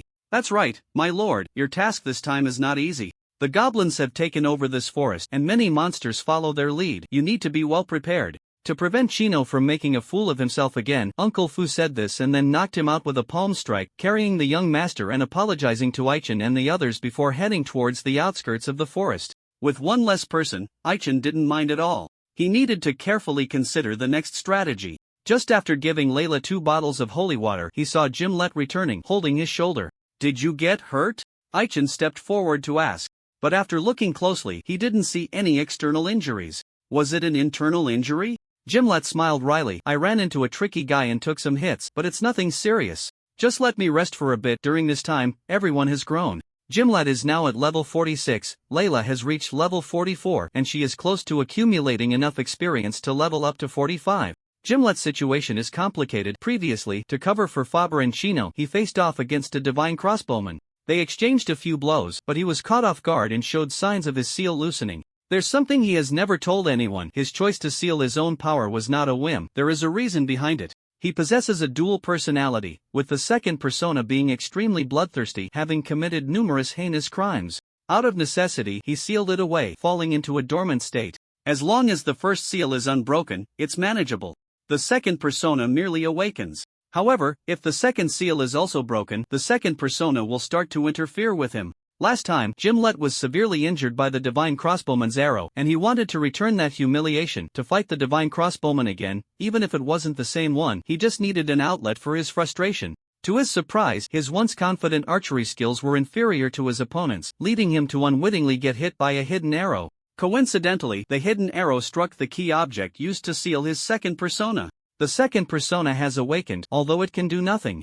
Gimlet didn't want to elaborate, and Aichin didn't press further, signaling everyone to rest for half an hour. In the shade of the trees, Aichin called Layla over, and after whispering a few words, Layla patted her chest and said, "Don't worry, Captain, I will complete the mission, but about what you said don't worry, as long as you get it done."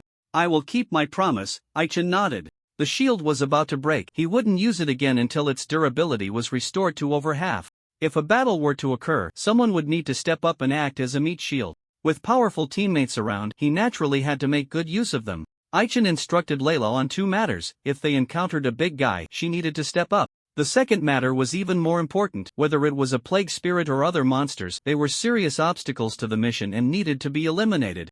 Aichin knew that the dragon race's innate dragon might could intimidate any being up to 10 levels below its own, and those with weak willpower would immediately enter a state of fear. With a few exceptions, most monsters had weak willpower, and as long as they were intimidated, they could be manipulated. What Aichin was uncertain about was Layla's resistance to reverting to her true form. Even if she used the dragon race's ability, she had to be very careful. To persuade her, he promised to give her 2 gift boxes afterward. Oddly enough, Layla had become addicted to opening gift boxes. The last time Elusa opened the heart-piercing sword, she also got something good. The Calamity Necklace attack 10 Strength 6 Stamina 3 Agility 1 Attached Skill 1 Calamity Attached Skill 2 Charge Durability 140140 Wearing Requirement Strength Attribute greater than 60. It is a powerful piece of golden equipment. Skill 1 is a passive skill that gives any attack a 25 chance to instill fear in the enemy. Strength 5 Attack hit rate 10 can stack up to 3 layers. In a single battle, as long as it triggers 3 times, the holder will enter a calamity state gaining 30 strength, with the effect cleared at the end of the battle. Skill 2 is also a passive skill, increasing magic recovery speed by 20 and stamina recovery speed by 10. After obtaining such a treasure, Layla was unwilling to take it off. Aichen had given her too many surprises. The temptation of the 2 gift boxes was too great, and the mere risk of releasing Dragon Might was nothing compared to that. Since we've rested enough, let's continue on our way. Bart, your people. Bart originally brought over 100 people, but now only about 50 remained. None of them were above level 35, and Aichen didn't want these people to participate in the upcoming actions. He opened his mouth to persuade them, but was interrupted by Bart. Teacher, I know you're looking out for them, but we have our own mission, and we won't leave until it's completed. After a pause, Bart added, Don't worry, we won't interfere with you, let's act separately. After saying that, Bart quickly left with his men under Aiken's watchful gaze. Aichen withdrew his gaze and let Layla scout ahead while he took up the rear. He noticed a few faint glances diverting Bart's men, mainly to facilitate their actions. Everyone remained on guard as they slowly advanced along the mountain path. Aichen realized that the enemy was patient and didn't intend to prolong the encounter, so he set up a wide range of hunting traps, covering the ground around them with a layer of slime, and quickly threw out some darts, but unfortunately, they missed. He signaled for a few to stop, looking around but found no trace of the enemy. There were no trees around. The enemy was either hiding underground or flying in the air. Layla, with her keen nose, found the enemy's location as soon as the hunting traps were removed, pointed in a direction, and shouted, Over there. Aichen charged forward with his sword, but before he could reach halfway, a small figure collided with him. Thud. There was a faint sound of stones rolling, and Aichen looked over, thinking someone had lingered there, but after searching, he found no suspicious targets. Aichen saw Layla point in a direction and rushed over without hesitation, not expecting that a little creature had slipped past everyone's sight and delivered a painful blow to him. 999 Aichen was knocked back as if hit by a truck, falling awkwardly to the ground, his chest aching unbearably. What was that? Aichen didn't see who had hit him, but he knew the opponent had concealed themselves. He sat up, closed his eyes, and listened quietly to the sounds around him. Over there! This time, Aichen accurately locked onto the enemy, throwing 5 darts, each hitting the target. So it's a rolling stone beast, no wonder I got hurt. 5 stealth units were forced out, and upon seeing their figures, Aiken's expression changed. Before them appeared a small, one-eyed creature, round and gray, floating in midair and glaring at them. Rolling Stone Beast Boss Level 42 HP, 8400-8400-70 MP, 1200-1200 Attack, 366393 Defense, 140 Speed, 38 Rolling Stone Beast Level 36 HP, 6600-6600-20 MP, 900900 Attack, 330361 Defense, 114 Speed, 29 The Rolling Stone Beast is a type of spirit creature possessing 2 fixed talents, invisibility and a tough body. As long as it remains still, it can enter an invisible state. The tough body, as the name suggests, gives it excellent defense, extending its health bar by 20. Aside from the boss, the other 4 Rolling Stone Beasts were all level 36. With such a low level, they were not difficult to deal with. What concerned Aichen was that these spirit creatures were usually protected by the Mountain Lord. If they attacked them, it could provoke the Mountain Lord, which would be troublesome. Could it be that even the Mountain Lord had sided with the goblins? Be careful, killing them will be troublesome.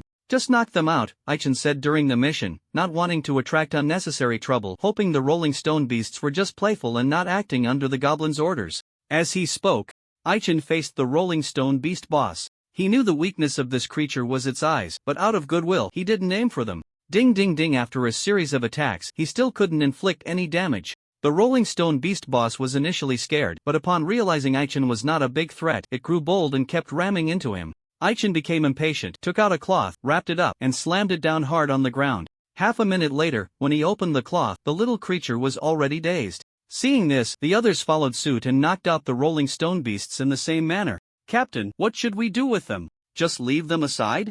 Gimlet asked tentatively, tempted by the Rolling Stone Beast boss' excellent resistance to damage, wanting to keep it as a pet. Aichen glanced at Elusa, who was tending to her injuries, and said, They're made of stone, so they won't mind being buried. Let's bury them. All right. Well, do as you say. Gimlet reluctantly dug a hole, and just as he was about to fill it in, the leader of the Rolling Stone beast regained consciousness and collided with his head. Gimlet gritted his teeth against the pain and said softly, "Hey little guy, you've got some personality. How about sticking with me from now on?" This wasn't a pure Themant decision, with Aichin having 2 bear cubs, Ilusa having a 3-tailed fox, and Layla having a land dragon as a pet. He felt it was time to keep up with the team and get a pet of his own. Aichin, unaware of what Gimlet was dawdling about, turned to look at him and asked, "Are you done yet?"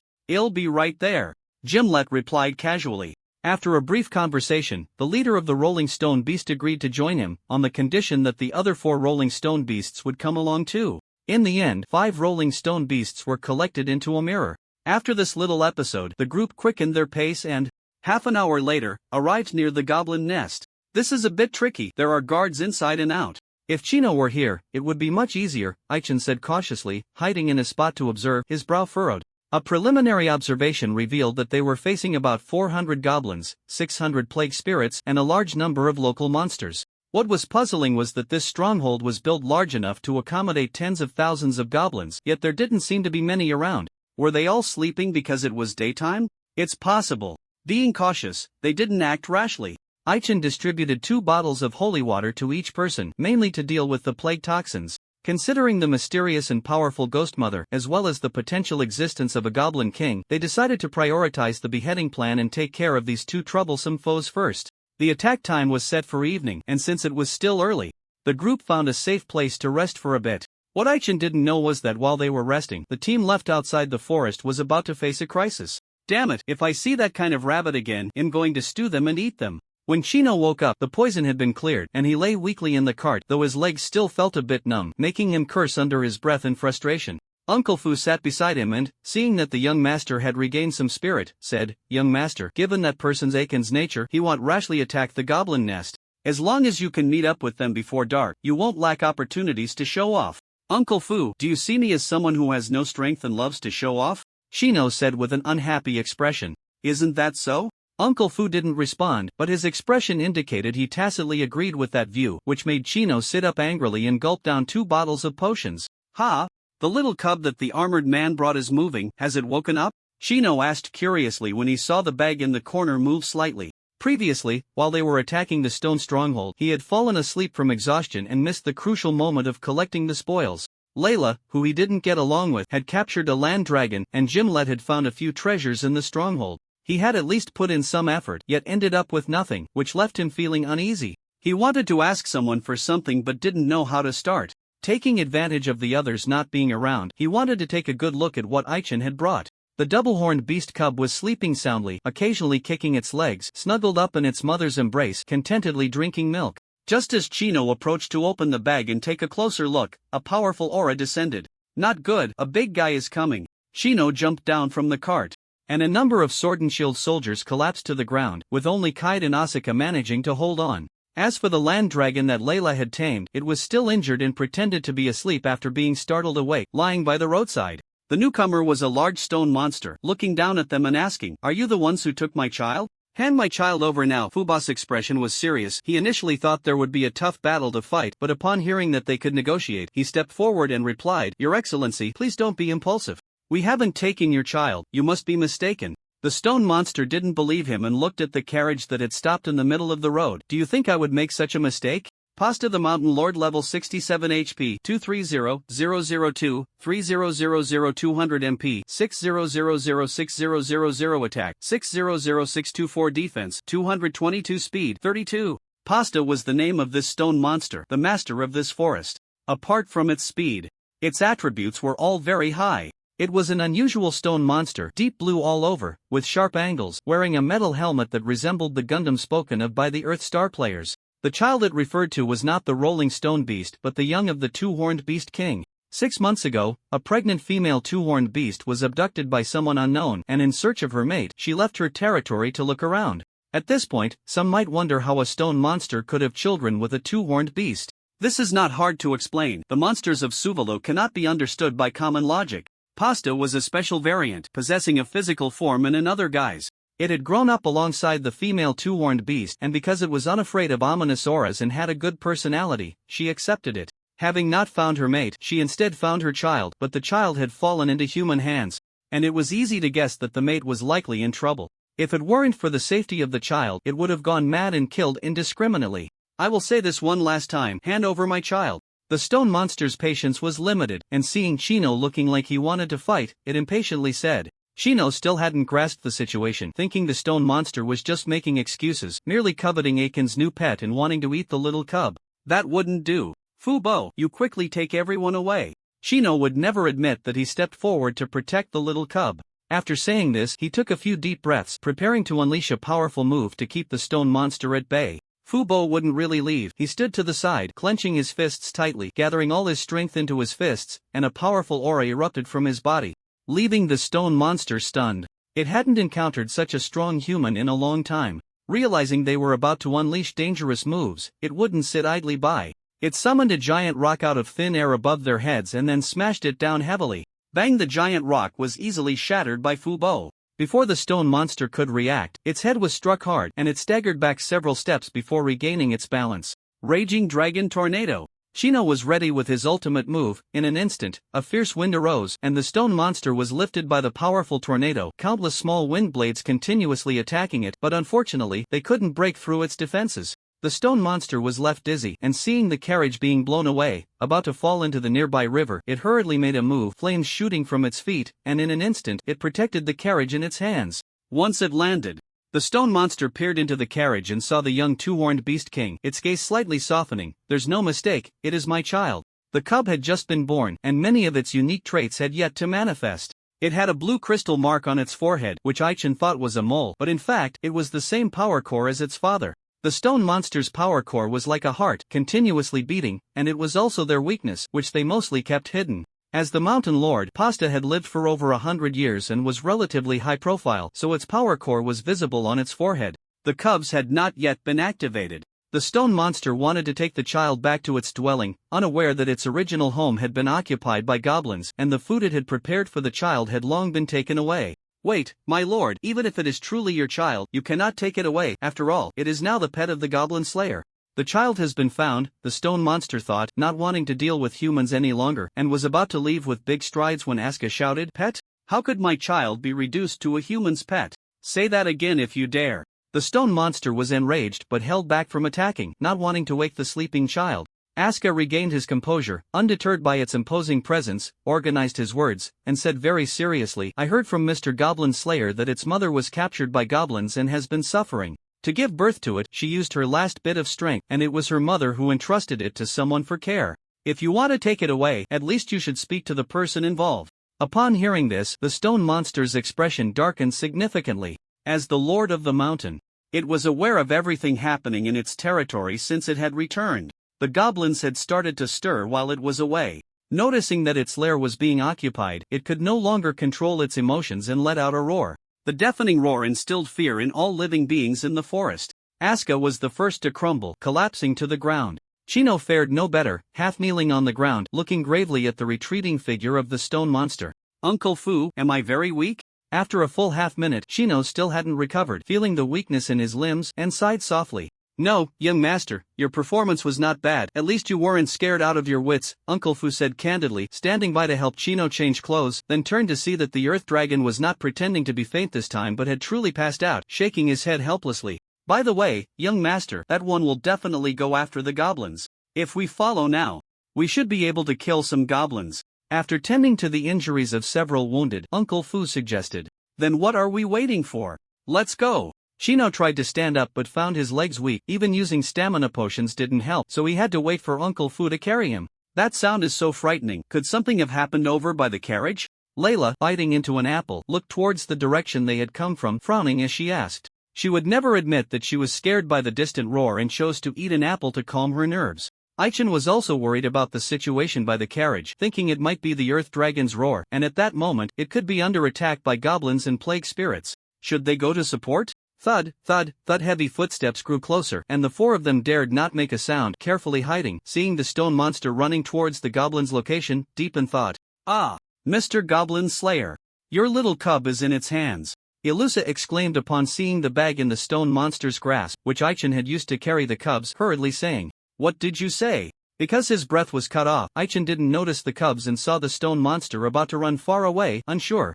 The stone monster's level was too high, and the possibility of retrieving the cubs was very slim, with great risk involved. Calming down, he felt there was more to the story. Since the other party was heading straight for the goblins' lair, it indicated they were going to deal with the goblins. It was an opportunity, and Aichen didn't want to miss it. The matter of the cubs could wait. Let's go, we need to catch up. Everyone hurried to follow, but even so, they were still being left further behind. When they finally caught up, the stone monster was already fighting the goblins, completely in control of the situation. And the stone fortress gate was smashed down with a single punch. Seeing this from a distance, everyone stopped in their tracks, and Aichen, witnessing its overwhelming power, fell into hesitation. Did they have room to intervene? It's so noisy outside, what on earth is going on? In the cool stone house, the ghost mother lay in bed, looking displeased. She had mostly been sleeping during the day, and the female attendant she had her eye on returned severely injured. After waking up once to help with healing, she had gone back to sleep only to be woken up again shortly after, feeling quite impatient. Report, Ghost Mother, a big fellow has come and is causing a ruckus outside. Lord Xin is dealing with it, but the situation isn't looking good. The female attendant stood at the door of the stone house, bowing as she spoke. A big fellow. As the Ghost Mother was about to wake up, all the buildings inside and outside the village began to shake, making her lose all sense of drowsiness. Who is it? Who dares to come here so recklessly? The Ghost Mother was in a foul mood, pushing aside her female attendant, and saw the stone monster punch through the village gate, her expression grave. So it's him. Does he want to take back his territory? There was no time for the Ghost Mother to think further. The stone monster was too powerful, and the village had suffered heavy casualties. Even the second-in-command, the divine crossbowman Xin, couldn't last 10 rounds. The crossbowman was sent flying by a punch, collapsing to the ground in pain. Sorry, my lord, he's too strong. Useless, hurry up and heal. The Ghost Mother didn't want to give up such an excellent lair. With her command, dozens of plague spirits that could release toxins all unleashed their poison, enveloping the stone monster in a thick, eerie black mist. Not good, he's in trouble, we need to help him. Aichen and the others had suffered from the plague toxins before. And seeing the stone monster not emerging from the black mist for a long time, they felt uneasy. Gimlet was the first to strike, shooting 2 arrows wrapped in white light, but unfortunately, they failed to dispel the black mist. Aichen decided to solve the problem fundamentally. As long as he killed all the plague spirits, the issue would be resolved. Taking advantage of the distraction of the goblins and plague spirits, he quietly snuck outside the village and targeted the 2 nearest plague spirits. Thud one after another, the plague spirits fell, quickly drawing the Ghost Mother's attention. So it's this human who harmed my little sweetie? Absolutely unforgivable. Aichen continuously slaughtered over 20 plague spirits, and when he saw a big goblin coming to intercept him, he withdrew. Unfortunately, the escape route he had planned was blocked. Whoosh! The Ghost Mother swung her sharp claws towards his neck, and Aichen realized he couldn't dodge in time. In a critical moment, he braced his sword against the ghostly claw that was right in front of him. Oh, human, this weapon of yours is quite nice, I'll take it. The Ghost Mother was powerful, and her claws were incredibly sharp. She couldn't break Aiken's weapon, which piqued her interest. Aichen felt the immense force transmitted from the sword and groaned inwardly. He didn't expect to encounter a big boss so soon. He wondered if he could wear it down to half health and then finish it off with a sword dance. Ghost Mother level 56 HP, 110-001-1000 200 MP, 2800-2800 attack, 510520 defense, 118 speed, 50 was a high attack, high agility type. Aichen was entangled and couldn't shake free, while his health bar visibly decreased. Sigh, without a shield in hand, it was indeed hard to adapt. Logically, both weapons and equipment should have indestructible properties. So Aichen didn't need to be overly cautious. What troubled him was that any attack made by the Ghost Mother had a chance to poison him. Aichen had 5 layers of poison effects stacked on him, and after removing damage reduction, he lost 3 of his maximum health every second. This won't do, I need to think of a way. As more and more plague spirits pounced on him, about to completely surround him, Layla swung her great sword and forced the Ghost Mother back with a single strike. Captain, you're making this very troublesome for me, please step back. Layla snorted coldly, waving her hand to signal people to retreat further. She was eyeing 2 gift boxes, and since she couldn't outrun Aichen, she let him have his fun first. She didn't want to be left empty-handed later because of this, and seeing the Ghost Mother looking at her with interest, she glared angrily. What are you staring at? Ugly monster, do you believe he'll gouge out your eyeballs later? It was the first time the Ghost Mother had seen a dragon, and her mind was racing with thoughts of how to convert you into one of her own. Hearing this, her expression darkened. The Ghost Mother believed that aside from her frighteningly long hands, the rest of her body was not bad. Being called an ugly monster made her lose control of her emotions. Boom! Just as she was about to strike, the stone monster broke free from the plague toxins, casually stomping down and killing several plague spirits. So, you are the leader of these filthy things? Take this. The stone monster roared in anger, delivering a punch that created a large pit in the ground. Layla hurriedly jumped aside, realizing it was unwise to get involved in the battle between the stone monster and the ghost mother, and turned to attack the big goblin that was entangled with Aichin. Alright, I'll leave this to you. I'm going to check elsewhere. Aichin needed to recover some health and detoxify. So he wisely exited the village and began to chug potions. Still 2 layers of poison left to clear. Never mind, it's not a big deal, let's get to it. Aiken's gaze moved back and forth among the pile of monsters, and he spotted a few goblins behind the heap. He adjusted his breathing and charged forward. He was only interested in the goblins. Killing the plague ghosts had been a last resort. Upon initial observation, he found that the goblins in the village were quite cautious about their lives, reluctant to charge to the front. Just as Aichin was about to circle around to the back, 5 enemies appeared in unison. 5 Goblin Scouts level 30 HP, 6000600040 MP, 1300130005 Red Goblins level 31 HP, 4400440040 MP, 2300300005 Green Goblins level 32 HP, 4800480040 MP, 1900310005 Variant Goblins level 34 HP, 7300730060 MP, 11001100 Goblin Wolf Cavalry Centurion level 44 HP, 760076000120 MP, 20002000 attack, 440477 defense, 123 speed, 49 seeing the row of 5. Aichin felt a headache coming on. Fortunately, if he could kill their split forms, he would still gain some experience. Thinking it over, if he could truly consume them all, it would yield a considerable amount of experience points. So you were waiting for me here. Enough chit-chat, let's go. Aichin noticed his fatigue had accumulated to 17 points and planned to finish this quickly. Among these 5 enemies, only the Variant and the Wolf Cavalry were somewhat troublesome. Each of their attributes would receive boosts, and the Wolf Cavalry's commanding ability could enhance the combat capabilities of its subordinates by 20. Unfortunately, Aiken's beheading attempt failed. The Wolf Cavalry wielded dual axes, riding a ferocious wolf, moving with incredible speed, easily dodging Aiken's attack and countering in the process. Aichin was knocked back by an axe, and before he could steady himself, the 5 scouts lunged for his neck. Clang Aichin blocked the dagger that was almost at his throat with his sword, being forced back a few steps. He saw the Variant Goblin swinging its fist at him, and he managed to dodge just in time. Before he could catch his breath, the red and green goblins behind began their attacks, one conjuring a fireball, the other spitting an ice arrow. Aichin could dodge the fireball but failed to avoid the ice arrow, which froze his body. Looks like you're not that impressive after all. The Wolf Cavalry, seeing Aichin immobilized, patted its mount, urging it to move in for the kill. In a critical moment, Gimlet shot 2 arrows from a distance, helping to break the encirclement. Although Aichin wasn't bitten to death during the freezing period, he was subjected to a series of attacks from the Variant and the Scouts, and when he managed to retreat, he was left with less than 8,000 health. Well then, it's time for you to feel my terror. With that, Aichin thrust his sword through the Scout's head. Let's go, the captain and the others are in trouble, we need to help them. Under the shade of the trees, Gimlet dropped Ilusa and shot an arrow every few steps. He shot the wolf, successfully drawing the attention of the Wolf Cavalry, and many goblins began to rush towards him, necessitating a quick change of location. Ilusa didn't foolishly stay behind. Seeing the monsters surrounding Gimlet, she slapped her face and said, "Let's go, Pashi, we can't be outdone." The three-tailed fox remained invisible throughout, with low involvement, curiously lifting its head to see its master full of determination, nodding symbolically before buzzing and disappearing from sight.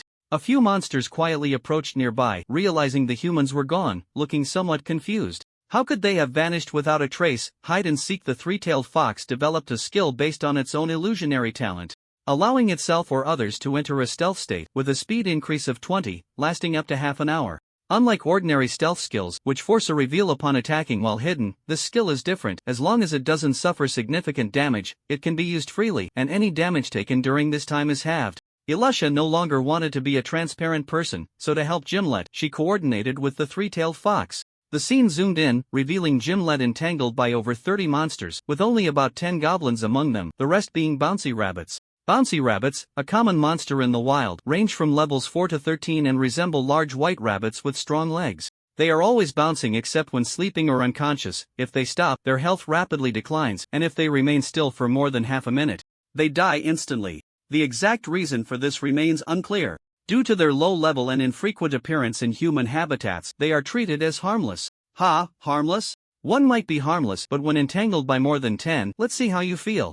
Gimlet, having traveled the continent for many years, knew the power of bouncy rabbits. As soon as he was entangled, he blew the spirit whistle to boost his speed. Whoosh, whoosh, whoosh. 20 bouncy rabbits attacked him like bouncing marbles without pause. At first, Gimlet managed to respond calmly, elegantly dodging their attacks, but seeing the goblins carelessly attacking the bouncy rabbits, he frowned slightly. They are companions after all, can't you show them a bit of respect? Gimlet was angered, plucking the bowstring to release waves that neutralized the goblins' attacks, pushing the bouncy rabbits back as well. Waves of wind consumed 305 of his maximum mana, sending out waves that dealt 205 times agility damage per second, lasting for 7 seconds. If used for defense, it provided a special protection with 2000 durability and forcibly repelled nearby enemies. The elf race loves nature and would not actively harm small animals. Gimlet, unwilling to hurt the bouncy rabbits, had no choice but to use this skill. It must be mentioned that anyone with mana possesses attributes. There are 12 types, excluding the 4 main elements of wind, water, fire, and earth, as well as the rare poison, lightning, ice, and light, and the very special dark, time, space, and psychic. According to game settings, regardless of whether one is a damage dealer or a spellcaster, aside from universal skills, they can only learn techniques corresponding to their attributes. Each profession has its own attribute requirements, and when players create an account, attributes are randomly assigned.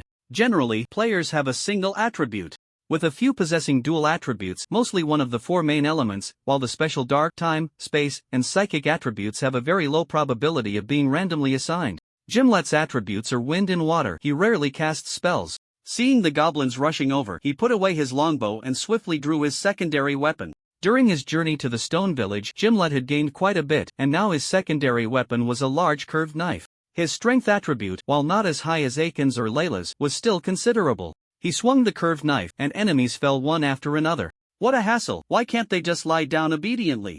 Gimlet's hands grew sore from swinging, and he needed a moment to rest. Seeing goblins standing up again and even splitting into duplicates, he felt quite a headache. Oh no, how did I forget about this? I thought the splitting goblins were a rarity, but it turns out their numbers are significant. Fortunately, their levels are low, and Gimlet has the ability to handle them. He was not keen on fighting and wanted to help Aichin and Layla, but he was held back, having to laboriously cut down 2 goblins, only to see them split again, growing increasingly irritated. Annoying little brats, I don't have the time to waste with you. Gimlet jumped into the tree, temporarily escaping, intending to cast a spell to summon vines to bind all the enemies. Ilusa and the 3-tailed fox had just completed their preparations. With a buzzing sound, both the goblins and the bouncy rabbits fell into chaos, starting to attack their own kind. Gimlet vaguely saw a translucent barrier. It was that barrier that trapped these monsters, and he realized, I didn't expect the little priest to have quite the skill. With that, he no longer delayed, switched back to his main weapon, and provided ranged support. Pushy, how much longer will this take? Ilusa quietly approached the barrier. Seeing that nearly half of the monsters had not fallen, her heart anxious. Chaos Space Ilusa and the 3-tailed fox jointly executed a technique, creating a special barrier that could throw monsters below level 30 into a state of chaos, attacking indiscriminately, but could be controlled by the caster. It could last for a maximum of 3 minutes and was currently ineffective against monsters above level 35. The barrier could not trap the monsters inside. Several bouncy rabbits were knocked out of the barrier's range and, once they regained their senses, shook their heads, realizing there were no targets to attack. Their hatred value cleared, and turned to look at a fiercely contested battlefield. No one likes to be enslaved, and now that the Mountain Lord has returned, the bouncy rabbits would no longer submit to the goblins. They were naturally timid and, seeing the stone monsters and goblins fighting more fiercely, felt they might be caught in the crossfire and hurriedly hid away. Ilusa had no intention of harming them. Under the precise control of the 3-tailed fox, all the bouncy rabbits gradually left the barrier's range. Watching the goblins exchanging blows without any clear outcome, Ilusa felt anxious. This is bad, time is running out. Whoosh! Just as the technique was about to be lifted, 2 massive wind blades struck, slaying all the goblins that had not yet died within the barrier. Ilusa was nearly caught in the crossfire and, seeing that it was Chino who had arrived, withdrew her invisibility and complained, "Could you at least give me a heads up next time you attack? By the way, didn't you go back? Why are you here again?" Chino strode in with his chest held high, too proud to respond to such a trivial question. He would never admit that he had completely overlooked Ilusa when he first attacked. It was only thanks to Uncle Fusspunch that slightly altered the trajectory of the wind blades, preventing any friendly fire. Chino looked from a distance at the stone monster battling the ghost mother and snorted, "Let you be proud for a while longer. Little priest, let's go join the fun." Standing still and letting the goblins hit him, Aichin couldn't remember the last time that happened. In any case, it had been a long time, reminding him of some unpleasant memories. Alright, it's time for you to feel my terror. Aichen broke the ice and swiftly thrust out a sword. 5-point Scout. How is that possible? The 5-point Scout clutched its neck as it fell, struggling to ask this question before dying, unable to split in time. Thanks to his blood-soaked battle talent, the more injuries Aichen sustained, the more his combat ability increased, and at this moment, his damage to the goblins surged to 100. The last time he observed the 5-point Scout, he noticed some issues. This kind of splitting had conditional limitations. Each time it split, it consumed a certain amount of stamina. Because the level increased after splitting, it was hard to notice. Moreover, and most crucially, during the split, the main body and the split body shared one head. The split body first grew parts below the neck, with the head growing last. At the moment of completing the split, the two were stacked one in front of the other. Because the entire process was too brief, it was hard to detect. If one could seize the right moment, they could slay them simultaneously, as the split body was vulnerable at that time and could not split into new individuals. Aichen cleanly dealt with the 5-point Scout and intended to do the same to the other 3 goblins, but it was clear that the wolf cavalry would not let him have his way. Oh whoa! Gimlet was very good at hiding, and the wolf cavalry couldn't find him for the time being. As soon as they withdrew their gaze, the mount lunged forward. The wolf cavalry was too much of a nuisance. Aichen lightly jumped, intending to force the opponent down, and as he swung out the blood cross slash, he executed another move, completing a beautiful ultimate thrust. The mere blood cross slash was something the wolf cavalry could handle. It was about to cleave it with its axe when the blood cross slash curved unexpectedly, striking at the 5-point green goblin. 22-22 critical hit. Taking advantage of the wolf cavalry's brief moment of distraction, Aichen pierced its shoulder. If it weren't for the wolf beneath him reacting in time, twisting its body and slightly adjusting its position, he would have truly pierced its throat with a single sword. It turned out that Aichen had used the cover of the blood cross slash to execute this attack outside the opponent's line of sight. Unfortunately, the blood cross slash did not achieve its intended effect, instead allowing the green goblin to split. Fortunately, it was scared of being killed and dared not meet his gaze. Seeing this, Aichen couldn't help but sneer. TCH, I knew it wouldn't be that easy. Before he even landed, the mutated 5-point goblin would not let this opportunity slip by and unleashed a destructive punch. 778 Aichen took the punch heeding. The injury wasn't severe. Out of the corner of his eye, he saw the ghost mother toying with the stone monster, feeling anxious in his heart. Ha, I knew it was a simple-minded brute. Despite your high level, Aichen noticed that the ghost mother's health was still quite thick, so he wasn't in a hurry to deal with it. He refocused and saw a fireball thrown by the red goblin. He lightly swung his sword, successfully shattering the fireball. Once he steadied himself, the wolf cavalry lunged at him. Seeing this, Aichen sighed softly. As expected, it has to be this way. Bang! Aichen threw out a smoke bomb, quickly enveloping the area in thick red mist, and then began his assault amidst the smoke. Cough cough cough. Human, aren't you being a bit too despicable? The wolf cavalry coughed repeatedly from the thick smoke, and the wolf beneath it wasn't faring much better. Hearing screams from behind, it wanted to rush to the rescue, but the wolf was out of commission, giving it an uneasy feeling. After a moment's hesitation, the wolf cavalry jumped off its wolf and strode out of the smoke. When Aichen was at a lower level, he often used smoke bombs in battle, and it had never failed him, so he simply named it the mist concealment tactic. The type he chose was specifically designed for goblins, temporarily disabling their sense of smell. Taking advantage of the enemy's obstructed vision, he began to reap wildly. Sure enough, when the smoke cleared, aside from the mutated 5-point goblin, the other 2 had been brutally killed, and the wolf that had been choking and tearing up was also slain. My lord, you must avenge me. Though it said this, the mutated goblin still had the strength to fight. Taking advantage of Aichen's focus on the wolf cavalry, it executed a beautiful sneak attack. Bang! The mutated goblin switched to its plague spirit form, its health bar rapidly filling up. The moment it completed its transformation, it swung its ghostly claws, unleashing 2 blood blades, flying blade blood claw. The mutated goblin had exhausted its splitting chances, leveling up to 44, transforming from an elite monster into a boss, its power not to be underestimated. Aichen dodged 1 blood blade but couldn't avoid the second, taking a heavy hit to his back. He noticed his health bar dropping dangerously low, his brow furrowing. If I can't even handle 2 bosses, am I really not suited for fighting during the day? Taking hits wasn't Aichen's style. Once he steadied himself, he unleashed the blood cross slash. Feathed mutated goblin thought it could block the attack with its ghostly claws, but unexpectedly, both its claws and head were severed. It couldn't comprehend this, and just before dying, it saw Aichen's weapon emitting steam. And then it understood. Holy water? It wasn't mistaken, it was indeed holy water. Holy water was ineffective against goblins, and Aichen didn't want to get entangled with the plague spirit, not wanting to waste such a good item.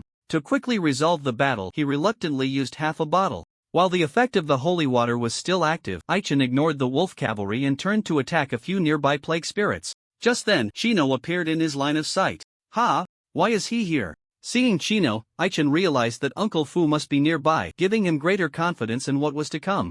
As he momentarily lost focus, the stone monster and the ghost mother began to clash fiercely, almost spilling over to his side. Aichen turned his head and saw that the wolf cavalry was being protected by numerous goblins. He steadied himself and charged forward. The wolf cavalry showed no fear at his approach, wearing smug grins on their faces. Suddenly, rumbling, the sky darkened, and Aichen instinctively looked up. When he returned his gaze, he found that the goblins in front of him had all transformed into plague spirits, their abilities enhanced in every aspect. Aichen quickly halted, watching as the plague spirits surrounded him, and asked, "Are you goblins or plague spirits?" "Never mind, forget I asked." He took out a vial of holy water, first pouring some over his weapon, then holding it in his free left hand for immediate use. When Aichen miscalculated, when he swung his sword at the body of a plague spirit, he found he couldn't cut through. Even pouring holy water on them didn't break their defenses. Realizing something was off, he hurriedly retreated, jumping onto the roof of a stone house to calmly observe the situation inside and outside the village. Before long, he discovered the source of the problem.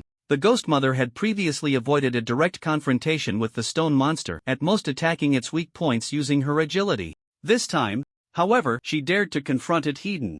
At that moment, the ghost mother grew in size, swatting the stone monster away with a single claw. Not only Aichen, but even the stone monster was bewildered. "Little fly, how did you suddenly become stronger?" What the stone monster couldn't figure out, Aichen understood, his eyes gravely fixed on the sky. "It's that dark cloud that's the problem, it must be dispelled," Aichen said, troubled. He couldn't attack from a long distance, and even if he could, it would be difficult to disperse the cloud above his head. He glanced at Chino, who was in the midst of battle. "This guy should be able to handle it, right? His weapon has the capability, doesn't it?" "Ugly woman, I let you escape last time, but this time you came looking for death. Should I fulfill your wish?"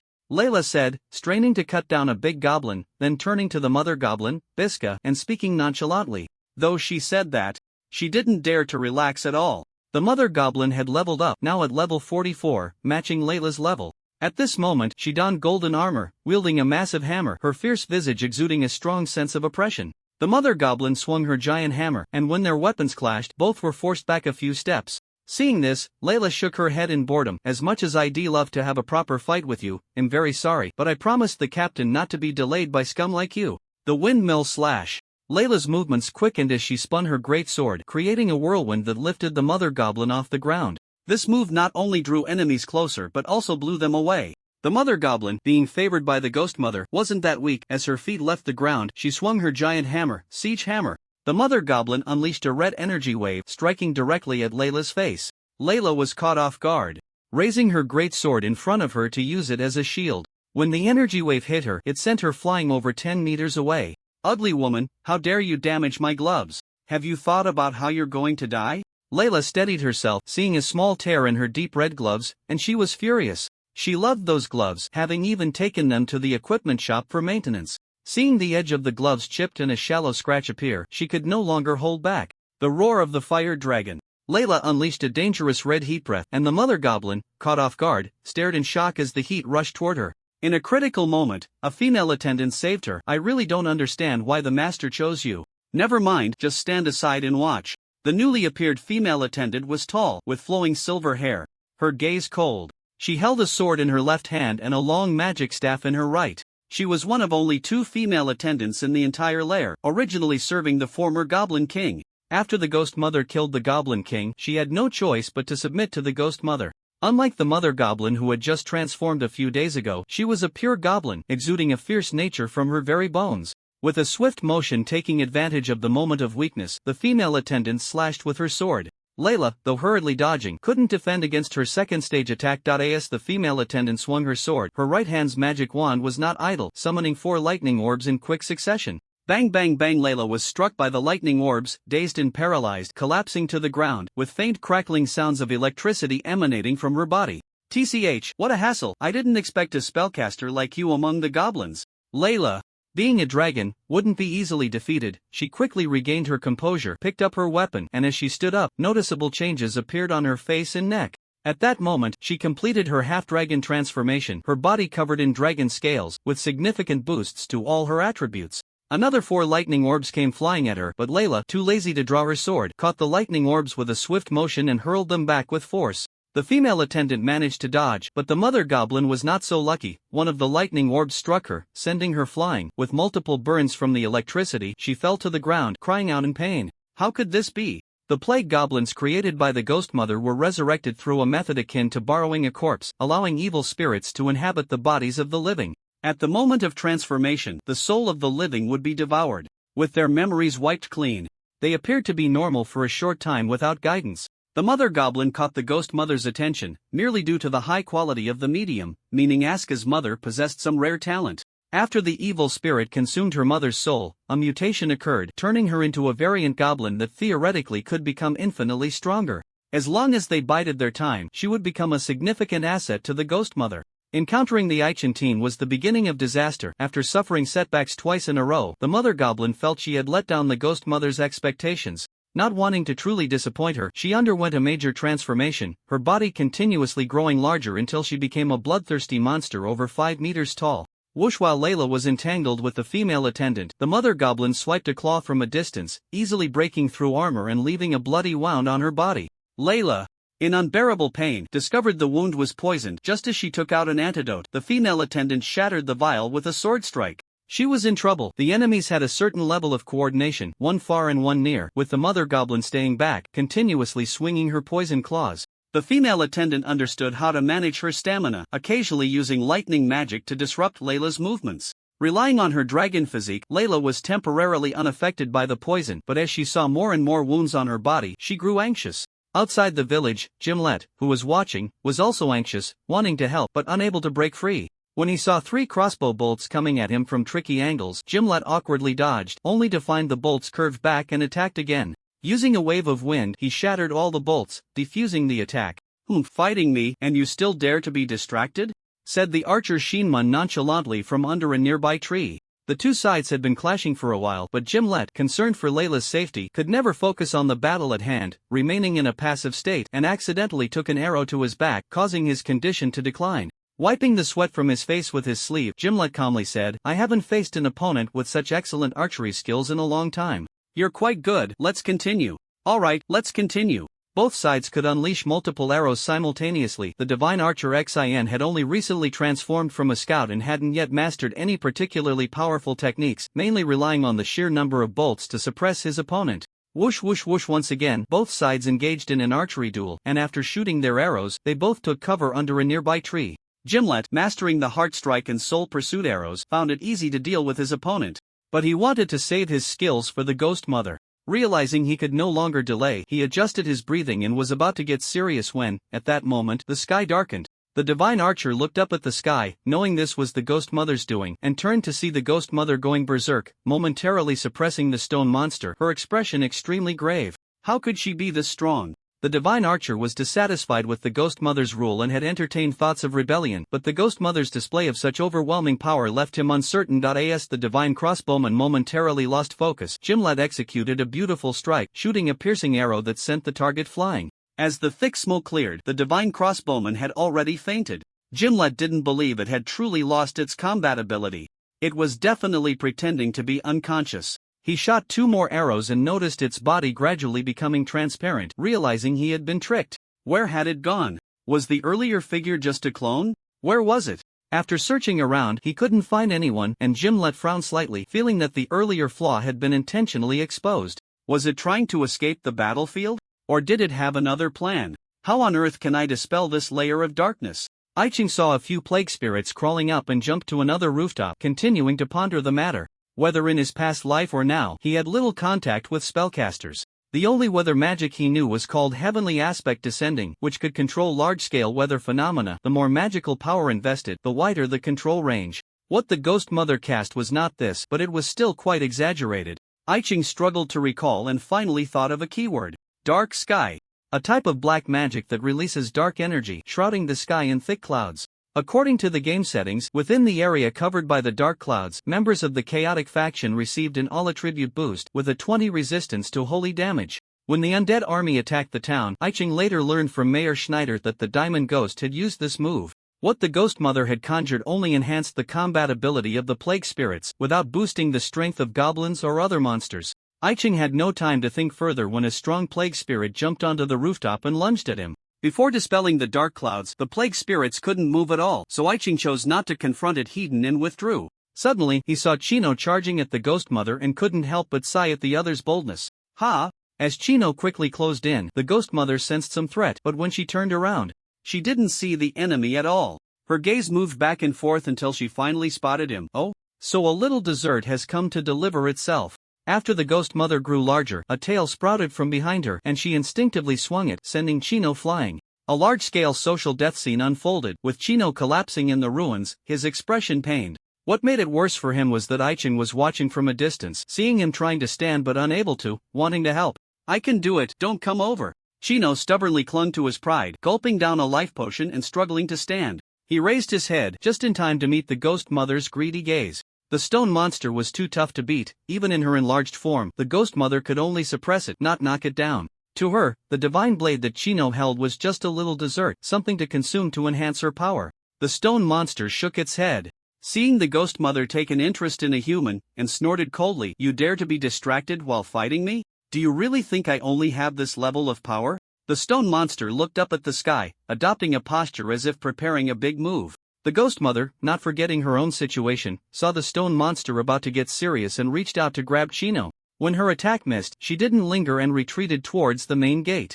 Aiching saw the Ghost Mother coming in his direction, took a deep breath, and charged with his sword. The size difference between them was enormous. Aiching's thrust was like trying to poke a giant's foot with a toothpick. Thud. The Ghost Mother initially didn't care, but when she felt a sharp pain in her leg, she froze. 22-22 critical hit. 1666 Aiching quickly thrust twice, forcing the Ghost Mother back with powerful strikes. Just as he was about to thrust a third time, a wolf cavalryman arrived, throwing an axe.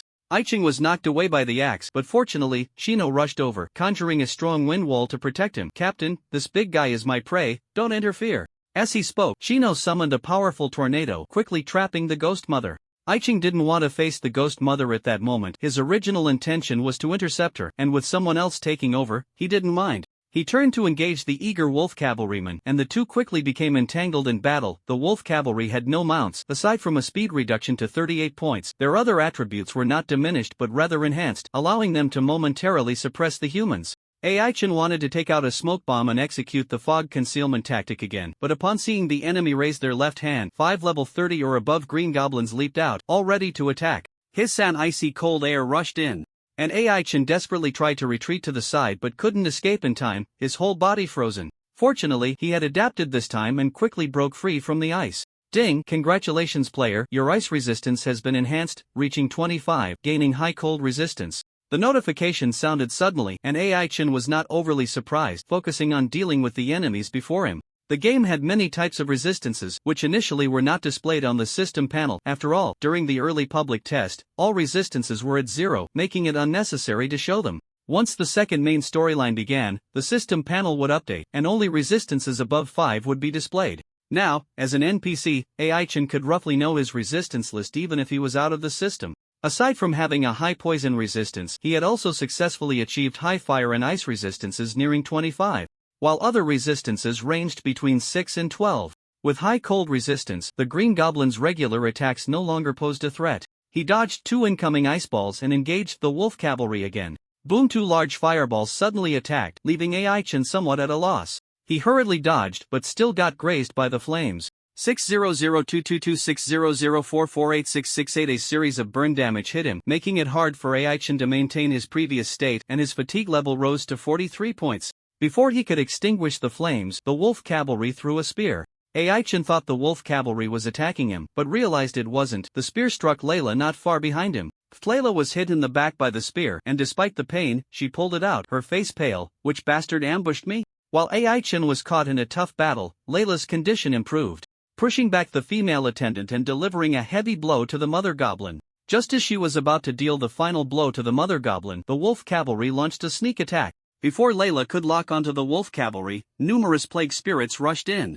Aiching noticed she could hold on a bit longer and threw something high into the air. The wolf cavalry, seeing him attempt the same trick again, retreated, but unfortunately, they had miscalculated. What was thrown was not a smoke bomb. Whoosh! The black signal flare ignited and shot into the sky. What startled the wolf cavalry was that at the moment the flare was fired, a deadly poison gas rapidly spread around. In an instant, the wolf cavalry was poisoned to death, and the nearby goblins were not spared either, contributing a portion of experience points to Ai-Chen. Seeing this scene, Layla wanted to replicate the tactic, but unable to free her hands, she had to give up, cutting down 2 plague spirits but realizing she couldn't inflict significant damage. Not wanting to linger, she retreated to a stone house. As Ai-Chen rushed to support Layla, the stone monster completed its preparations, stomping heavily with its feet and shot out green energy beams from its eyes. The 2 energy beams shot into the sky, and with a loud boom, the dark clouds above everyone quickly dissipated. Without the enhancement of environmental magic, the attributes of the plague spirits plummeted, and the mother ghost reverted from her giant form, looking gravely at the ill-intentioned Shino. Shino activated the wind mode and engaged the mother ghost in battle. By the time Ai-Chen and Layla arrived, the mother ghost was already being trampled under his foot. Did we miss something? Ai-Chen stood at the side, watching Shino beat the mother ghost into a pulp, finding it hard to believe that this scene was happening. The mother ghost was also confused. Fortunately, it was tough, with a large portion of its health remaining. Seeing the stone monster approach, it grabbed Ai-Chen's weapon with one hand and shouted angrily, "You little brat, it's still too early for you to think about killing me." Shino unleashed a flurry of heavy punches, leaving the mother ghost with no chance to fight back. Even as the mother ghost was knocked down, it still didn't want to give up, increasing its output, using both hands and feet to kick and strike. Ugly freak, say that again if you dare. Go on, say it. Seeing the enemy frightened and beaten, he felt quite pleased. In the Gale mode, he was a battle mage. To make the demon mother so flustered was no small feat, and it was all thanks to the weapon in his hand. The Blade of the Divine had been used by several generations, and its proper use had long been mastered. The key lay in how much power he could summon. The demon mother coveted the Blade of the Divine, feeling that the weapon had been offended, usually indifferent to people.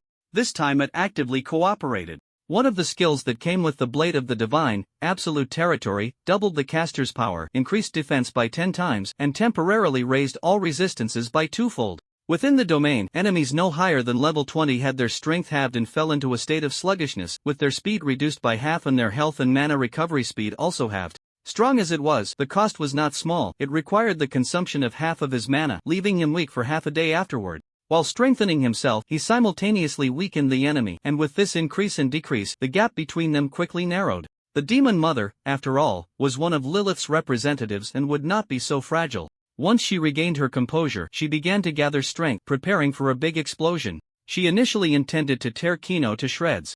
But upon seeing not only Ai-Chen and Layla rushing over but also the rock monster, her heart was thrown into chaos. No, I haven't completed my master's orders yet. How can I die now? The Demon Mother was fortunate. She was merely a weak and helpless mother goblin. The status of a mother goblin was awkward, often treated as a breeding tool, and whenever there was a battle, they would be protected, rarely having a chance to stand out. Unless absolutely necessary, such as in times of troop shortages, would they join the fight.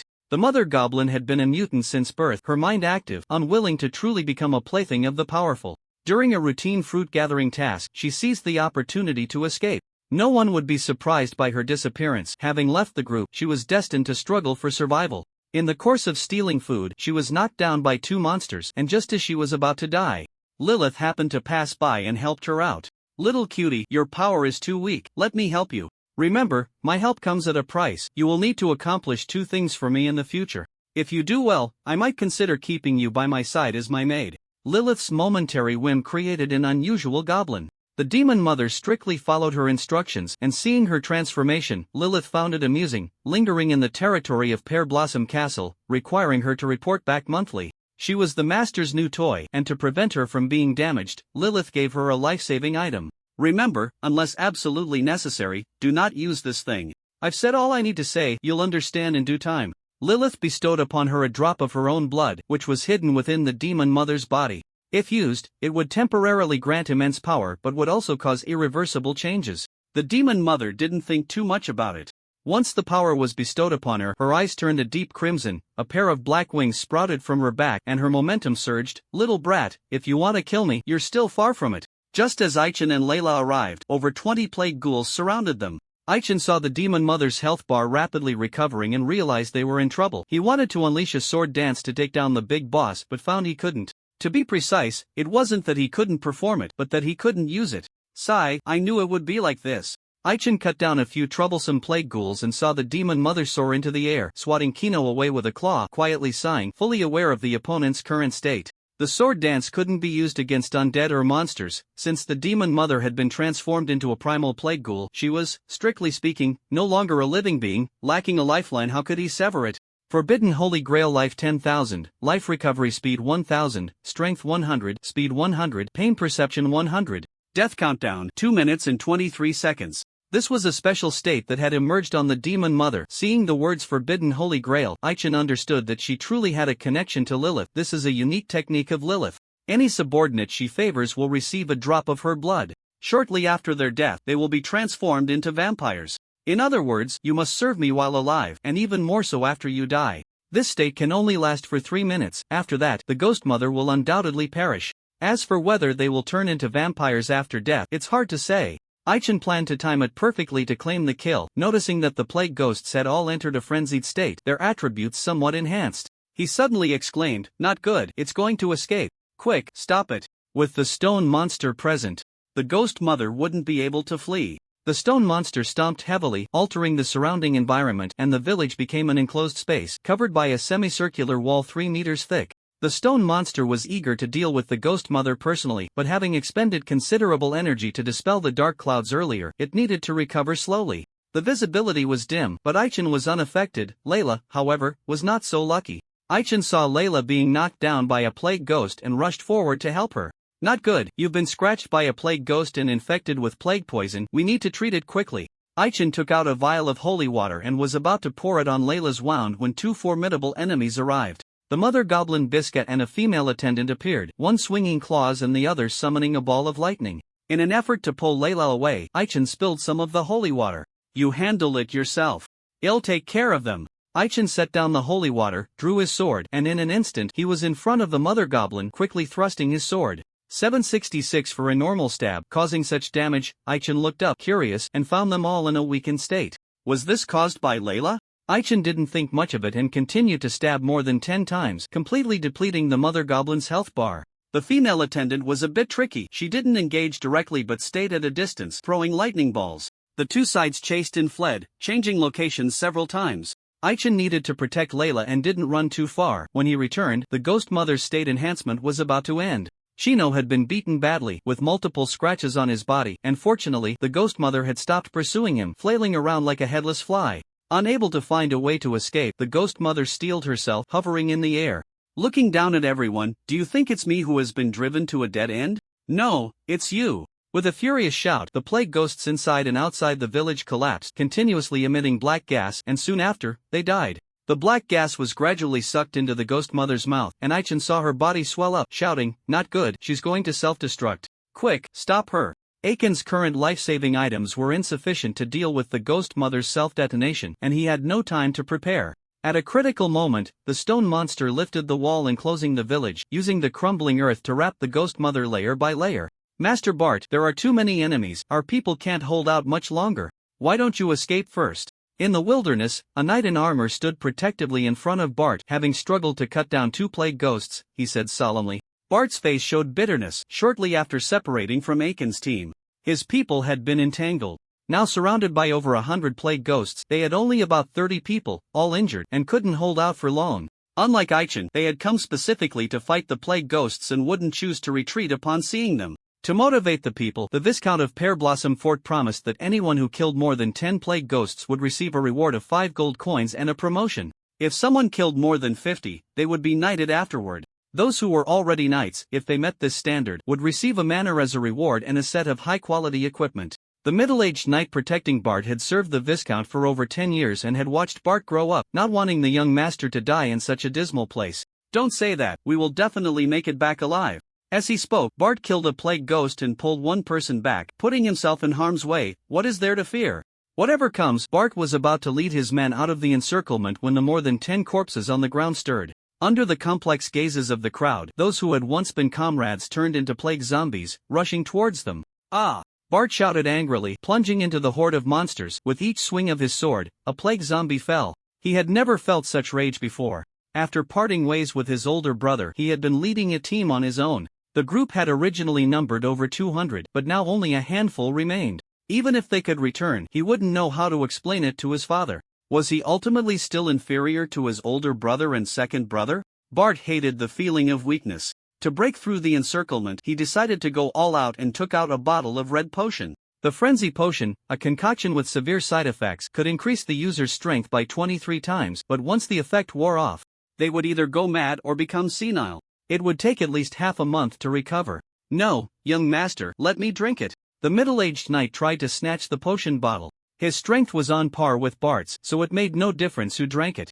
Bart shifted his foot, dodging the outstretched hand, and was about to open the bottle when he froze in place. Thud-thud. For some reason, the plague zombies fell to the ground, lying still as if they were corpses. After confirming that all the plague zombies were dead, Bart signaled everyone to focus on healing. What on earth is going on? The middle-aged knight stood before a corpse, puzzled. I don't know, but this is good for us. Maybe this will resolve the situation, Bart said, sitting weakly on the ground, staring blankly at the sky, speculating that something must have happened on Aiken's side. Truly worthy of being a teacher. It seems I still have a lot to work on. With the death of the ghost mother, the plague zombies in various places within the territory began to die off. Many people were still unaware that they had become plague zombies. Those who died alone at home were fortunate, while those who suddenly transformed while walking on the street frightened others. Fortunately, it was just a false alarm, and they soon died completely. The matter of the plague zombies came to a close, but Aichen faced new troubles. With the existence of a creature like the stone monster, the subsequent cleanup would be much easier. The trouble was that Aichen was about to confront the stone monster. Big guy, although I don't want to fight you and believe you might really be that child's father, I had an agreement with its mother and won't easily hand over the child, so you still. Outside the stone village, Aichen, undaunted by the stone monster's overwhelming presence, stepped forward and coldly stated at the entrance, adopting a stance as if ready to fight. Kid, don't get too cocky. Without further ado, hand over my lover's body. The stone monster said with a stern face. If Aichen didn't hand over the body of the two-horned beast, there would be no further discussion. For half a year, the stone monster had been searching for the two-horned beast, utterly exhausted, never having had a proper rest. After finally finding the child, it didn't expect to have to struggle against the ghost mother. Its stamina was nearing its limit and it needed to sleep for a while. Before sleeping, it aimed to restore order to its territory. To achieve this, it needed to eliminate the scattered goblins and drive the humans away. Aichen clung to the excuse of the cub being taken, refusing to leave, and even wanted to fight it, feeling offended. Not far away, under the shade of a tree, Layla and the others watched with a sense of amusement, with Kino particularly looking forward to the captain fighting the stone monster. Dawdling and not fighting. It seems the captain lacks confidence in himself, Kino remarked, feeling quite recovered, aside from being unable to use magic temporarily. Seeing that neither side was making a move, he pouted in boredom. It was not hard to see the stone monster's current state. He believed that even if Aichen couldn't win, he could still wear down the opponent's stamina, and at that point, Uncle Fu could step in, hoping to take the stone monster's head. Kino, Mr. Goblin Slayer is quite busy right now. Could you refrain from saying such things? Ilusa said seriously, leaning against the tree. As the holder of the white demon, she understood how special the cub Aichen had brought was. The white demon sensed the ominous aura surrounding the cub and repeatedly tried to break free to harm it. At that moment, the cub was placed inside a stone house. During the earlier fight, the stone monster had hidden the child away. While Aichen and the others were busy cleaning the battlefield, it temporarily left to fetch the child. Aichen did not trust the stone monster's words. Whether it was raising the cub or demanding the corpse of the two-horned beast, it was all about the body of the two-horned beast. He knew that after death, the corpse was immensely tempting to monsters. Both sides were unwilling to give in, and the atmosphere remained tense until the cub woke up, ran out of the stone house, and looked over in confusion, breaking the tension. Child, are you hungry? Just wait a moment, your father will go get something delicious. Upon seeing the cub, the stone monster immediately transformed into a black horse and trotted towards the innermost stone house of the village. The goblins were clueless, disregarding the items the stone monster had collected over the years. When it found what it was looking for, it was overjoyed. As long as it was cleaned, it could be given to the cub. Before long, the stone monster returned with a large bag filled with glowing blue magical crystals. Aichen, not as wealthy, took out a half-finished bottle of witch's blood. He watched to see what the cub would choose. Without much hesitation, the cub scampered over to Aichen. Aichen smiled, feeding the witch's blood bit by bit, and the cub soon curled up contentedly and fell asleep. See? It chose me. The stone monster was at a loss, feeling like it was about to cry. Why had its own cub been taken away by an outsider? Respecting the child's choice, it turned away to avoid the sight, pushing half of the magical crystals towards Aichin and said, Kid, I've remembered your scent. I will come looking for you in 6 months. If you haven't raised my child well by then, you know what the consequences will be. The next morning, Aichin and his group returned to Pear Blossom Fortress. The carriage was damaged, and as they rode on the back of the Earth Dragon, the guards at the city gate were frightened by the dragon's fierce appearance. After a brief incident, they were quickly led to the Viscount's residence to rest. Captain, that magical crystal. Layla sat on the sofa, enjoying her juice, and when she saw Aichin sorting through his things and pulling out a magical crystal, her eyes widened. Don't get any ideas, I won't be giving this away. Under Layla's not-so-innocent gaze, Aichin calmly put the magical crystal away. Normally, after completing a task, there would be no need to report back to the client, but it was hard to refuse such hospitality. To honor the contributions of the group, the Viscount would hold a celebration banquet at noon. Many people would attend, and if it weren't for Aichin needing money recently, he wouldn't have bothered with such matters. Once everything was sorted, Aichin took out 5 gift boxes. After giving Layla an extra one, each person received one, including Chino. Captain, can I take this as you trying to win me over? I hope we can collaborate again? Chino said expressionlessly, showing no interest in the gift box Aichin had given. Mr. Fu squinted his eyes. Despite his vast experience, he couldn't recognize the origin of the gift box, nor could he discern what was inside. Was it set with a barrier spell? Think whatever you want. If you don't want it, you can give it to Layla. Layla was already unwrapping her gift box, and Aiken's words made her eyes light up. In the next moment, she flicked her tail, trying to snatch the gift box from Chino's hands. Unfortunately, she failed. Chino tossed the gift box to his right hand and grabbed Layla's tail. What do you mean, female Tyrannosaurus? Let go. Chino's antics put Layla in a bad mood, but fortunately, Mr. Fu intervened. Young master, there are people watching outside. Chino saw Bart standing outside the hall, snorted, and released his grip. Layla had Gimlet to comfort her, so there was no need to worry. Under Aiken's curious gaze, Elusa pulled out a white evening gown, fashion Holy Radiance, Health 700, Charm 7, Comfort 7, Attached Skill, Perception, Wearing Requirement, Female. Note, love is a light, please accept its love for you. Wow, I didn't expect the captain to be so thoughtful, knowing we were attending a banquet and preparing such an outfit for the little priestess. Layla really wanted to reach out and touch it. Elusha felt uncomfortable being stared at and eventually shyly ran out of the hall, saying she was going to the restroom, but in reality, under Bart's guidance, she entered a guest room to change clothes.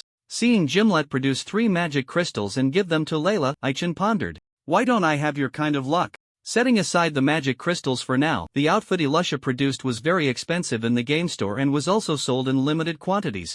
The outfit was similar to a game skin, did not occupy equipment slots, had the property of being indestructible, and the added attributes were generally not linked to the 4 basic attributes, but having those extra attributes was better than having none. Especially the attached perception skill, which not only enhanced one's insight but also strengthened the perception of magical power, improving meditation efficiency.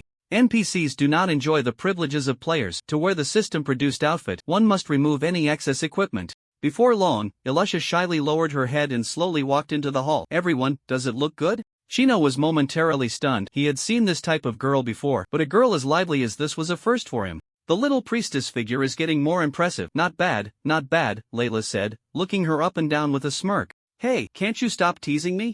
I'm asking if this dress looks good. Mr. Goblin Slayer, what do you think? Elusha said a bit nervously. Aichin perfunctorily nodded, sitting quietly in his chair, closing his eyes to rest. Seeing this, Elusha felt a bit disappointed but quickly changed her mood. Sitting across from Layla to enjoy some pastries, it really suited Mr. Goblin Slayer's style. Although Aichin was resting with his eyes closed, his mind could not settle down. After clearing out 2 goblin nests, they had collected 5 intermediate gift boxes. Among them, for the stronghold where the demon mother was located, due to low participation, they only symbolically received 1 beginner gift box. The probability of a beginner gift box producing a treasure chest monster was high, so he decided not to take it out. He couldn't calm his mind because he had genuinely felt a wave of malice when entering the city. He had felt this malice when departing from Pear Blossom Fortress and was certain it came from the same person. The other party had not acted rashly, either out of concern for Pear Blossom Fortress or because they were unsure of defeating them. It was fine within the city, but outside, they could be attacked at any time. Aichin was sure this was his first visit and couldn't understand why someone had their eye on him. Was Lilith tampering with my body? Or did she feel it necessary to eliminate me? Aichin needed to conserve his energy and forced himself into a sleep state. Unfortunately, he missed the banquet, and no matter who called him during that time, it was hard to wake up. He woke up groggily as dusk approached. Blinking his eyes open, he felt something rubbing against him, and Aichin knew what was happening. Xuangliu, what are you doing? Xuangliu was the name given to the horned beast cub by the stone monster. Aichin thought the name was nice and didn't mind that the naming rights were taken away. Not long after Aichin fell asleep, Xuangliu came to his side, wanting to drink some witch's blood, but after searching hard, it couldn't find any in the backpack, only managing to find a forbidden fruit. One forbidden fruit wasn't enough to stave off hunger, so it lay beside him, waiting for him to wake up. Xuangliu didn't want to eat the magic crystal, but unfortunately, its teeth hadn't grown in yet, so it couldn't chew. Under its hopeful gaze, Aichin took out a bottle of witch's blood. This time, he drank the whole bottle, leaving Aichin with a face full of black lines. Can he really drink that much? Fortunately, they had killed quite a few goblins this time, enough to buy 10 bottles, but at this rate, it would only last for 10 meals, and it probably wouldn't be enough for the journey. It seemed he still needed to get some forbidden fruits, didn't he? Aichin did not forget what Asuka had said, carrying Xuangliu back to the room, and under the guidance of a servant, found Asuka. Uncle, I thought you weren't coming to find me. Come on, they'll take you there right now.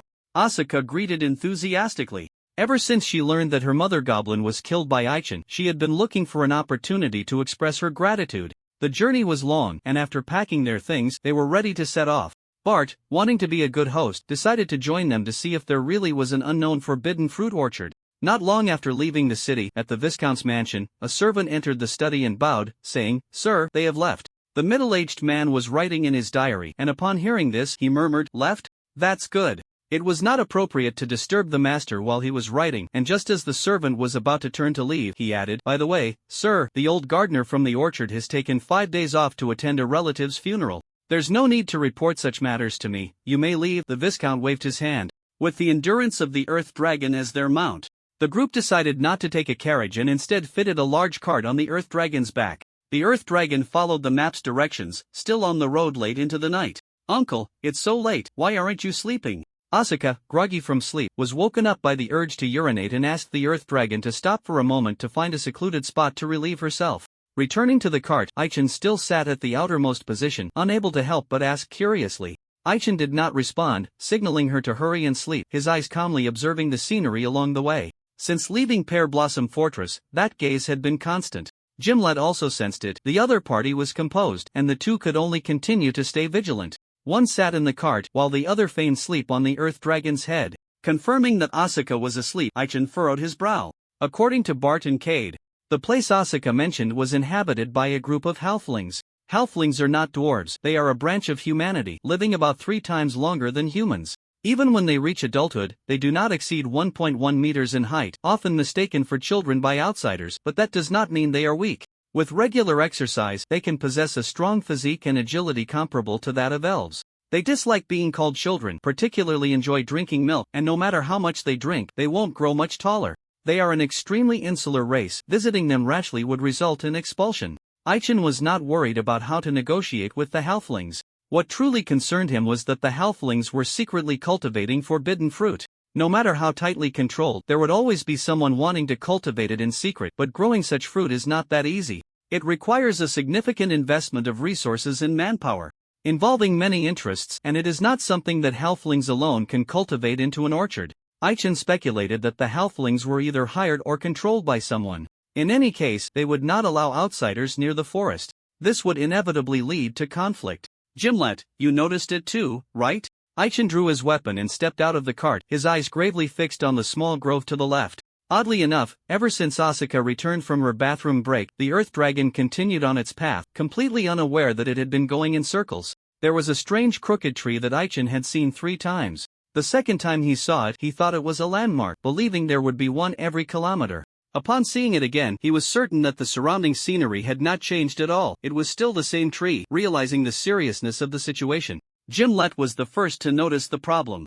Signaling the oblivious Earth Dragon to stop and rest for half an hour, pointing to the wilderness on the right and saying, "The enemy should be over there. Should the captain go? Or should I?" "I'll go, you protect the others." With that, Aichin jumped down from the Earth Dragon's back, dual swords in hand, and slowly advanced into the wilderness. Hearing faint footsteps ahead, he instinctively swung a blood-red cross slash. Without any surprises, the attack missed, only scraping a layer of ground. "Stop hiding, come out quickly." Aichin knew the opponent would be invisible, and when the figures appeared, he was quite surprised. So there was more than one.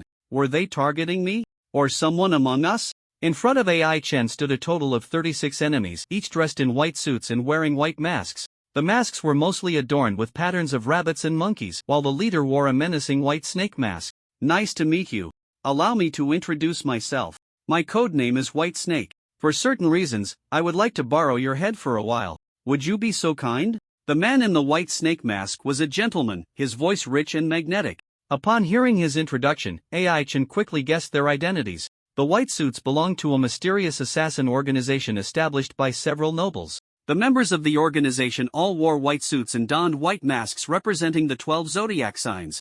Initially, they were merely tools for the nobles to eliminate their enemies. As the members changed frequently, they gradually broke free from the control of their creators. Now, after more than 30 years, they had many members scattered across the continent. The composition of the members was complex, with all sorts of people involved. In the past life, players who joined this organization were mostly assassins. Hearing that they were after him, AI Chen couldn't understand why he was being targeted. Can you tell me the reason? AI Chen's gaze swept over the enemies, uncovering some information. Elephant level assassin White Snake level 51 HP 90009000 100 MP 23002300 attack 433466 defense 99 speed 51 car level assassin level 42 soldier level assassin level 34. The assassins in this organization are divided into 5 levels from lowest to highest: soldier level, car level, elephant level, horse level, and the equally ranked king level and queen level. The lowest soldier level is between levels 30-39, car level is between 40-49, elephant level is between 50-59, while horse level has a broader range, between 60-79. As for the mysterious king level and queen level, their identities are extremely secretive, and no one in the past life managed to uncover them. What can be confirmed is that this organization is very dangerous, as the minimum recruitment threshold is level 30. To deal with AI Chen, they dispatched an elephant level assassin, which shows how much they valued him. Reason? We are assassins. Is that reason not enough? The man in the white snake mask said coldly, and even from a distance, AI Chen felt as if he were trapped in an ice cellar. The battle was about to erupt, and AI Chen took the initiative to strike first, swiftly taking down 2 soldier-level assassins. Noticing a car-level assassin approaching from behind, attempting a backstab, he crouched down and thrust his sword backward. There were too many enemies, they wouldn't let him kill freely, and AI Chen's attack was neutralized, his body immobilized. 222448339844 critical hit. A series of attacks came down, and AI Chen's health dropped rapidly. Just as he was about to break free from the immobilization, the man in the white snake mask moved, wielding dual blades, creating a white snake illusion. Ice Snake Bite was an enhanced version of the snake bite with attribute damage. If hit, it would not only leave the victim in a state of rigidity but also inflict a freezing effect, slowing speed and attack speed by 20 for a certain period.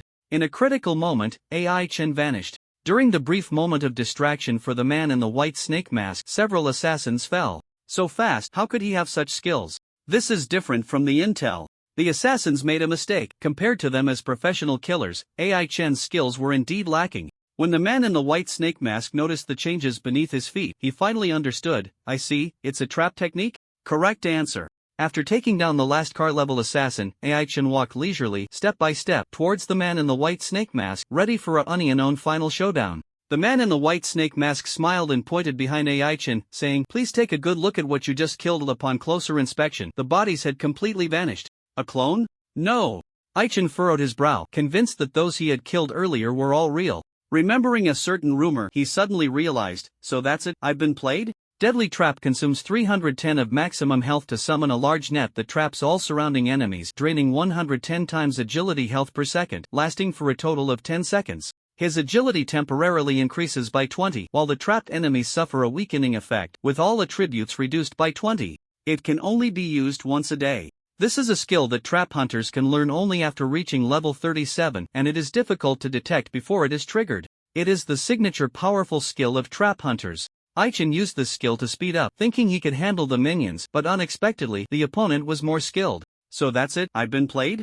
AI Chen looked down and saw that the bodies on the ground were gone. He raised his head, and the assassins who should have been killed arrived in an orderly fashion. In his past life, he had heard a rumor that by joining the White Suit organization, one could learn a rare skill called Phantom Clone. It summons a clone that is indistinguishable from the real body, allowing the main body to hide and control it remotely. When the clone is killed, the caster has two options: quickly teleport to the clone's remaining body as a medium, catching the enemy off guard, or temporarily increase their own speed by half to escape, or continue fighting, depending on the caster's choice. If the main body is attacked while hiding and dies before the clone, they can use the clone to complete the resurrection. This is an exclusive skill of the White Suit Assassins. If they leave the organization, the skill will be forgotten, returning only half of the skill points.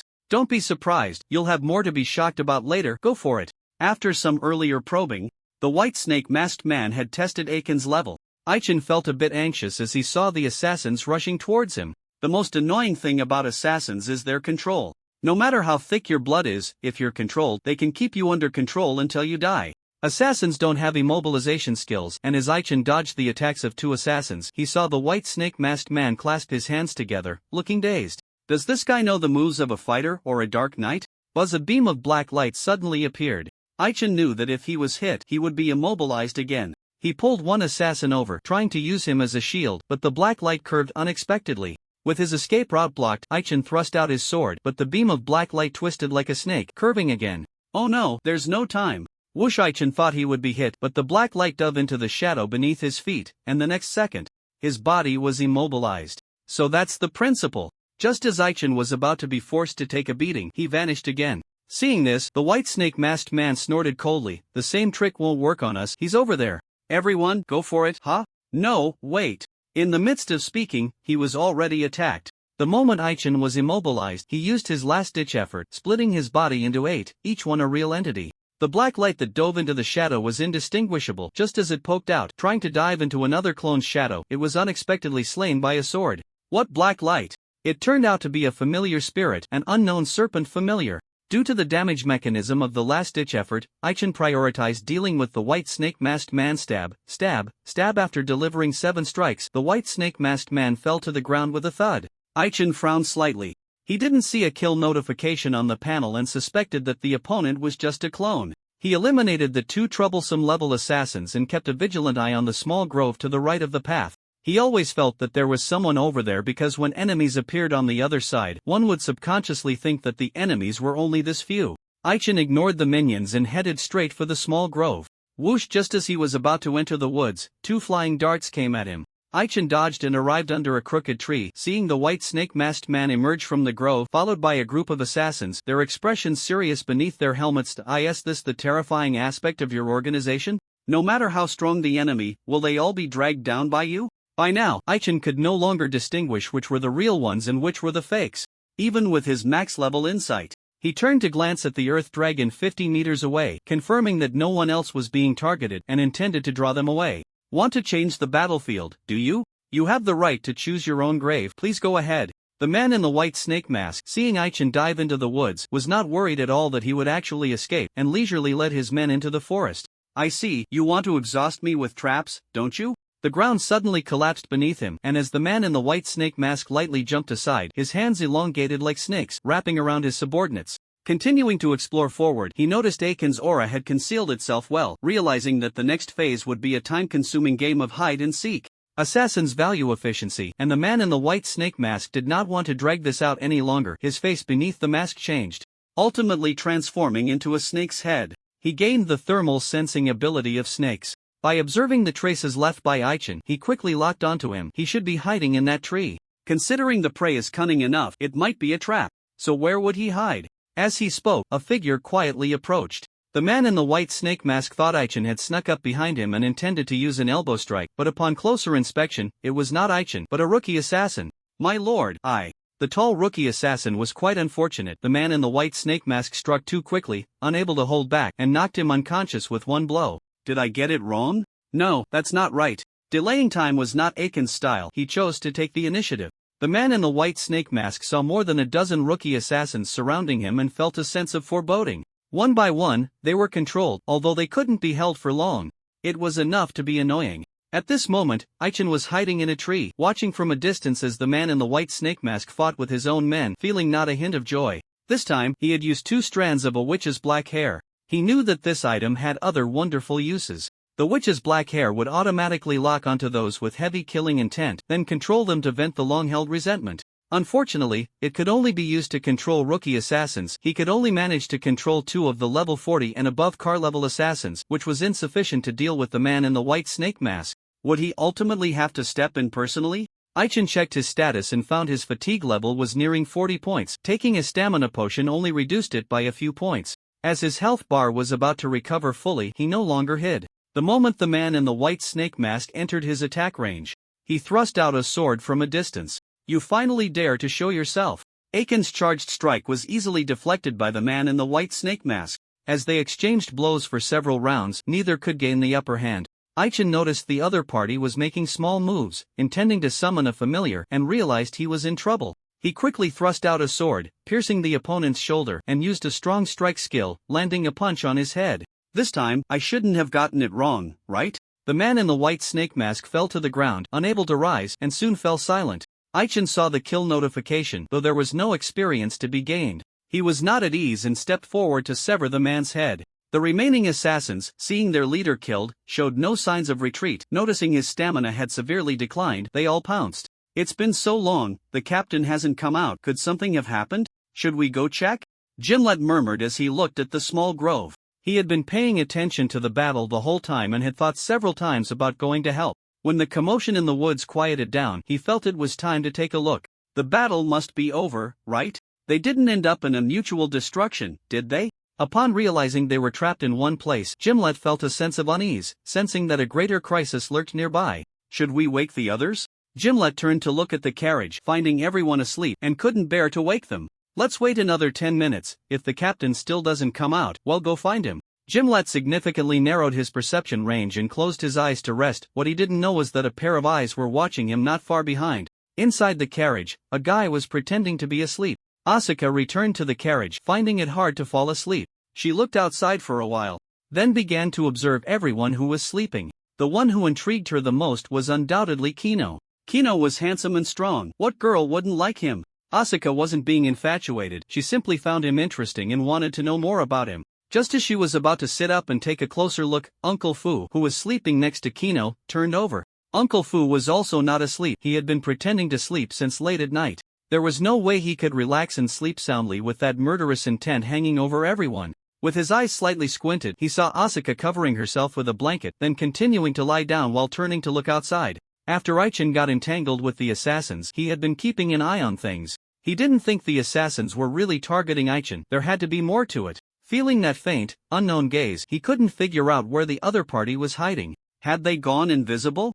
Could they evade the perception of the elves? The more Uncle Fu thought about it, the more uneasy he felt. Just as he was about to sit up, his hand froze in motion, and he looked at Asuka with a strange expression. What was this little girl up to? No, her hands. No matter how spacious the carriage was, the conditions were ultimately limited. One could either lie on the seat or simply spread a cloth and sleep on the floor. How could it be as comfortable as lying on a bed? Because she was a girl, Asuka received preferential treatment and didn't have to lie on the ground like Uncle Fu and Kid. Instead, she was sleeping on the same comfortable, soft bench as Alusa. Perhaps due to discomfort in her neck, the girl placed her hand on her neck, wanting to rub it, but as she did, part of her hand became transparent. Uncle Fu knew about the existence of the three-tailed fox. The little guy was quite shy and only showed itself when eating. The three-tailed fox had outstanding shape-shifting abilities, and Uncle Fu thought it was affecting others while it was asleep, but that wasn't the case. Meanwhile, after a fierce battle, Aichen had killed all the assassins. This time they were truly dead. Aside from the elusive person in the white snake mask, the other assassins were dead beyond recovery. Before Aichen could catch his breath, he spotted a figure under a nearby tree. Who's there? Aichen thought there might still be assassins or a backup from the white snake mask person, so he became alert and didn't approach recklessly. Cautiously moving closer, he recognized who it was and felt a wave of unease. How could it be her? In his line of sight, the unconscious Asuka was tied up under the tree. Confirming it was her, Aichen stepped forward to untie the ropes, gently placing her down, wanting to rush back immediately. After a moment's hesitation, he picked her up and ran while thinking, I hope nothing serious has happened. The scene shifted back to the carriage. Since the real one was with Aichen, the Asuka here must be a fake. The fake calculated the time and felt it was time to act. Just as she was about to sit up, she noticed her hands were gradually disappearing, leaving her somewhat astonished. What was happening? The fake was sure her disguise was successful, but her hands were disappearing, clearly having been seen through. Don't move! Uncle Fu seized the moment, pressing down on the fake's real hand, his face stern as he spoke. As the disguise gradually faded, the fake revealed her true form. She was a child, to be precise, a halfling, with a head of neat silver hair and wearing a white snake mask. This was the true form of the person in the white snake mask. Realizing she had been exposed, she struck decisively and the two engaged in a few rounds of combat in the cramped space, neither able to gain the upper hand. Who sent you? Uncle Fu, seeing he couldn't handle her, kicked the person out of the carriage, wanting to confront her outside, but saw her split into three, each one a solid entity. It was already a stretch for Uncle Fu to hold one. Seeing the doppelganger heading towards Kino, he understood trouble was brewing. Are you after my young master? Uncle Fu punched the original white snake mask person away, coldly asking. Correct, but that's just a side target. My real target is her. In this operation, the white snake masked man has 3 targets: eliminate Aichin, Chino, and Layla. The Dragon Clan has not appeared in public for a long time, and since Layla's information reached the nobility, many have set their sights on the Dragon Clan. Some are considering their family, wanting Layla to bear their children and give birth to powerful offspring. Others come purely for the dragon horns, which are quite valuable. The more sinister thought is to pry open Layla's mouth to extract information about the Dragon Clan in order to attack their territory in the future. Regardless, the other 2 targets can be disregarded. Only Layla must be captured alive. Uncle Fu does not engage with the white snake-masked man and turns to intercept the clone that intends to harm Chino. Just as Layla is about to be taken away, Gimlet suddenly appears and kicks the damned clone away. Try touching our people. Gimlet had pretended to be relaxed earlier to make the enemy let their guard down. The fact that Layla was being targeted infuriated him, and as he kicked the white snake-masked man's clone away, he quickly shot 2 arrows. Whoosh, whoosh. At this moment, the Earth Dragon was awakened, sensing a strange presence on its back, wanting to twist its body to shake off the intruder, but suddenly felt a sharp pain in its back, causing it to faint on the spot. Gimlet's 2 arrows, shot in anger, were dodged, and the Earth Dragon suffered an unwarranted disaster, with 1 arrow deeply embedded in its back. The white snake-masked man was agitated. After laying plans for so long, he had not secured a single target and did not want to let this slip away. His main body, along with 2 clones, charged at Gimlet, seizing the moment when he was slightly distracted to abduct Layla. Layla, groggily waking up, was about to open her eyes when her head was struck hard, knocking her out cold. The white snake-masked man did not linger. As long as he could take Layla away, it would count as completing his mission. He threw out 2 smoke bombs, intending to use the thick smoke as cover to retreat. Gimlet, with his strong perception abilities, would not let them escape, but even with Uncle Fu, they could not stop the departure. Just as the enemy was about to disappear from his perception range, Aichin arrived and intercepted them with a sword. So this is your true form. Now tell me, why are you targeting us? Aichin asked, stepping out of the woods with a stern face.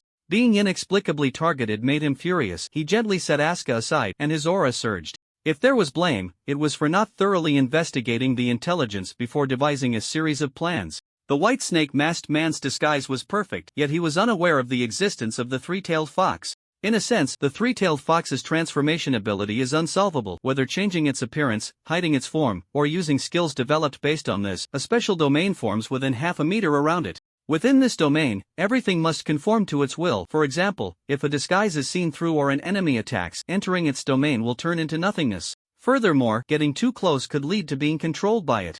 Therefore, being able to see through their disguise does not mean one can harm or capture them. Gimlet was able to injure the 3-tailed fox only because he possessed a special talent himself. In any case, it did not want to be seen. It would not allow anyone to discover its presence. The 3-tailed fox maintained its vigilance from its days in the wild, not wanting to be seen even while sleeping. Under its will, within the illusionary space, everything except itself must reveal its truest form. The white snake-masked man, being a half-entity, transformed into Asuka's appearance, but a significant part of his body was empty. It would not be hard to see the problem if touched. The counterfeit accidentally entered the 3-tailed fox's domain, and its illusory hand turned into nothingness, as expected. Damn it, is that pesky fox ruining my plans? The white snake-masked man realized the key as he saw Aichin approaching. What pesky fox? Aichin did not hear his mumbling clearly. Seeing Gimlet and Uncle Fu arrive, he felt reassured. Not willing to talk, huh? No problem, you'll talk soon. With that, he charged forward with his sword. He had rich experience in fighting goblins, and the small stature of the white snake-masked man was what he was best at dealing with, pushing the man back with a single encounter. Why have you suddenly become so strong? The white snake-masked man asked in confusion upon noticing Aiken's increased strength. Before he could catch his breath, Gimlet and Fubber charged in together. Gimlet shot 3 arrows in quick succession, attacking from tricky angles. Fubber was a close combat expert, quickly closing in and swinging his fists, landing the first hit and sending the man flying. With Fubber's presence, their coordination was disrupted. Only one of Gimlet's arrows hit the target. Aiken's attack missed, and seeing that the white snake-masked man had a clone attacking Asuka, trying to capture another hostage, he stepped in to protect the person first. There are 3 enemies, we each take one, Aichen suggested. Gimlet pointed at the clone carrying Layla. They'll take this one. Fubber, unusually angry, wanted to know why the assassin was targeting young Master Kino, and said sternly, he'll deal with his main body. Aichen had no objections and nodded, saying, Fubber, well, finish up quickly and come to help you. Thus, the 3 fought their own battles. The 2 clones still maintained their previous tall appearances, with no change in attributes, while the main body could not be detected for any information. The clone in front of Aichen was skilled in animal mimicry, transforming into a giant python in the blink of an eye, lunging at him with its mouth open. Aichen thrust out a sword, realizing he couldn't break through the python's defenses. As he dodged, he saw the creature whip its tail and quickly executed a cross-slash, slightly deflecting the python's tail. Can't I really do any damage? While Aichen pondered his strategy, Gimlet was also in trouble. The clone he faced had turned into a snow giant, capable of rapidly healing from any damage it sustained. Seeing Layla swallowed by the snow giant made him extremely anxious. He wanted to rescue her but was worried about accidentally hurting her. The snow giant received orders and began to walk away. Gimlet couldn't stop its steps and had no choice but to desperately follow behind. What should we do? Are we really going to let it get away? Gimlet said, his face full of anxiety. Lacking area attack methods, his only move, the wind wave, was insufficient for the current situation. After thinking it over, he decided to unleash his second personality. He slowed his pace, his aura changing, and when he lifted his head, a rebellious smile appeared on his face. Aichen, busy dealing with the giant python, suddenly felt his aura become somewhat unfamiliar and turned to look. Why does it feel like he has become a different person? No, it's still him. It seems he has used some kind of forbidden technique. Everyone has secrets, and Aichen wouldn't pry too much into his teammates' secrets. He collected his thoughts and focused on the giant python in front of him. The python had hard scales for protection and a strange petrification ability. Just making eye contact would cause one's body to petrify, making it very difficult to handle. First, I need to take out your eyes. Without hesitation, Aichen threw out more than 10 throwing darts in one breath, even though these hidden weapons couldn't harm the giant python. The python had poor vision, and in its heat sensing, the thrown darts were equivalent to leaves. Sensing danger, it hurriedly turned its head away. Aichen was waiting for this moment, took a deep breath, and swiftly swung out 2 swords, barely executing the pain spiral, the powerful sword blade tornado wrapping around the python's body. Under the relentless attack of the sword blade tornado, the python's defenses were broken, and its health bar was rapidly emptied. This situation left him somewhat puzzled. Why did its defense suddenly weaken? Was it due to insufficient magic power? Unable to maintain its mimicry? Just as he finished, the other 2 also wrapped up their battles. Gimlet successfully rescued Layla, exploding the snow giant's head with a punch, but strangely, after saving her, he carelessly tossed Layla onto the ground. Fubber finished even faster. The white snake-masked man, not wanting to linger, exchanged a few blows with Fubber and decisively retreated. Before leaving, he made a threatening remark. We will meet again soon, and when we do, I will bring you a big gift. The man in the white snake mask fled too hastily, and a few bounty notices fell from his pocket. Uncle Fu picked them up, and after reading them, his expression darkened, nearly crushing the notices in his grip. I knew it would be like this. Aichen took the bounty notices and fell silent as well. Kino and Layla were both wanted, with Layla's bounty being extraordinarily high, a full 5,000 gold coins, and she had to be captured alive.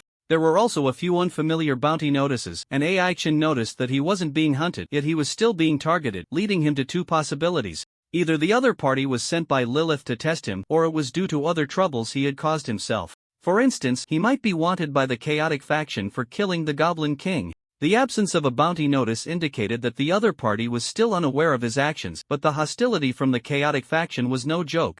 According to the game settings, the friendliness levels were divided into 7 categories: archenemy, hostile, dislike, indifferent, friendly, respectful, and worshipador, limited to the opposite sex, while faction friendliness was divided into 3 types: friendly, neutral, and hostile. The lower the friendliness, the more it would attract the dislike and hostility of members from that faction. The White Suit Group belonged to the Chaotic faction, so attracting their hostility was inevitable. Having understood the key point, Aichen couldn't help but sigh. He knew this was just the beginning, and he would encounter more situations like this in the future. Captain, should we continue on our way? Under the moonlight, Gimlet asked lightly as he saw Aichen standing in a daze. The wilderness at night was a hunting ground for monsters. Those who dared to walk the night without strength were all brave souls. Tonight, many monsters witnessed a surprising scene. AI Chin and his group rode a land dragon, intending to pass by a crooked neck tree, and then mysteriously disappeared. It was as if there was a teleportation entrance there, and once entered, one would vanish. Due to the powerful aura of the land dragon,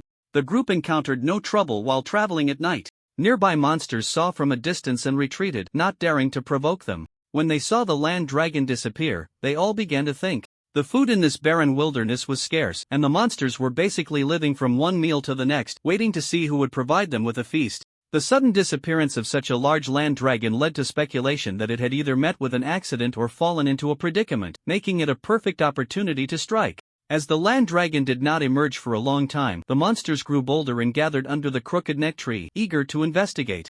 Little did they expect that what awaited them was a disaster.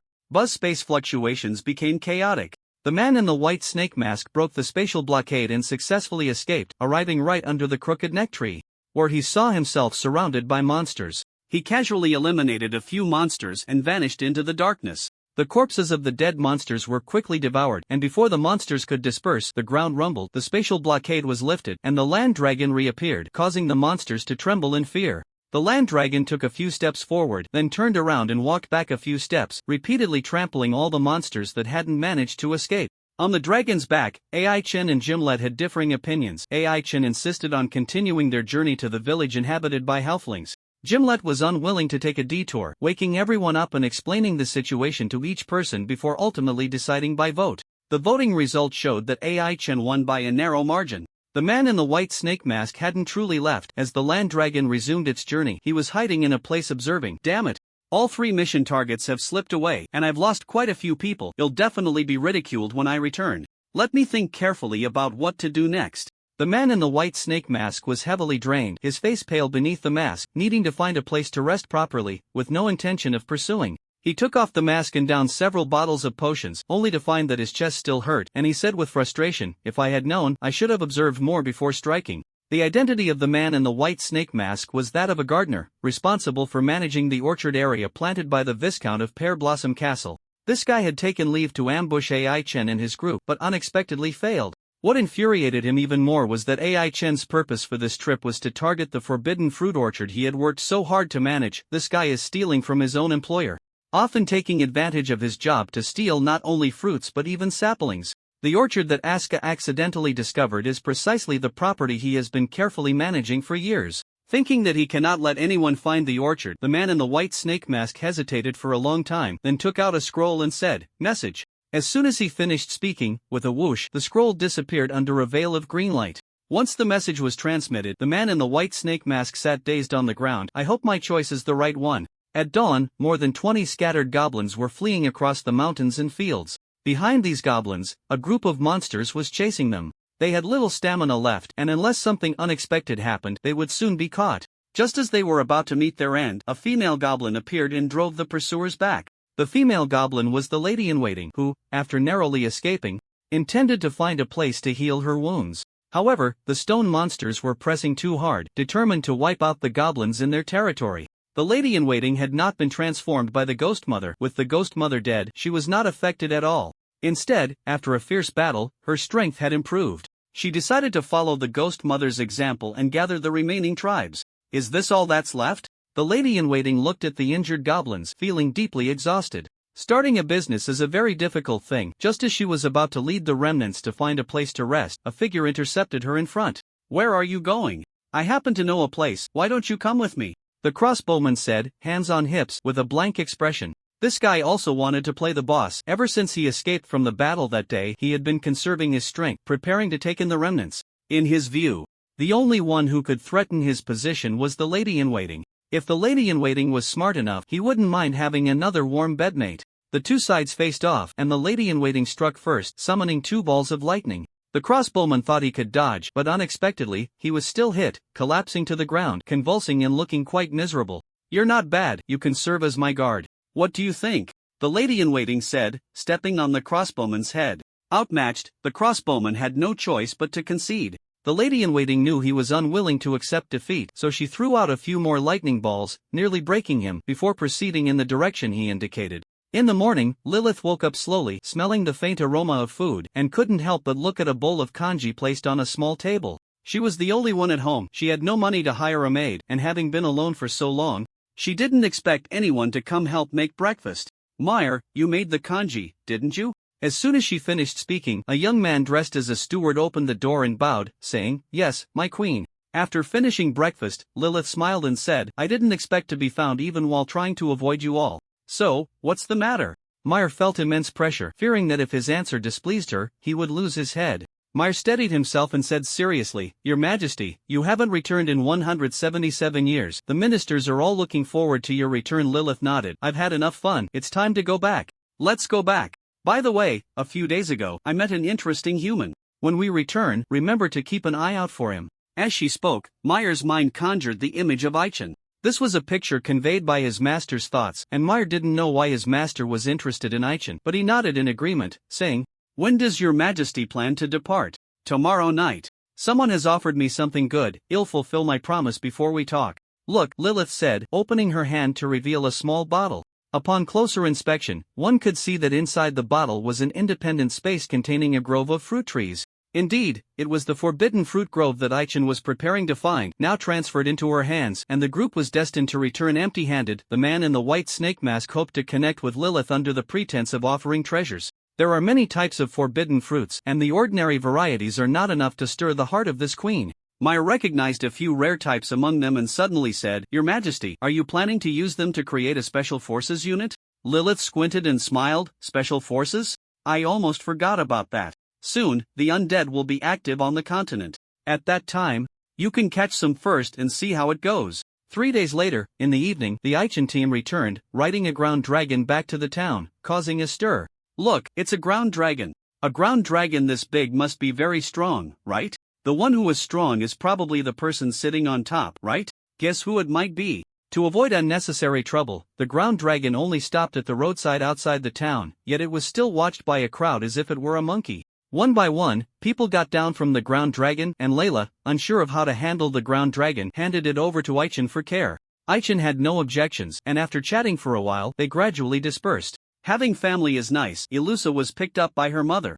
During the days she was away, her mother would occasionally come to the pavilion outside the town to wait for her return. Finally, when her daughter came back, she happily took her away.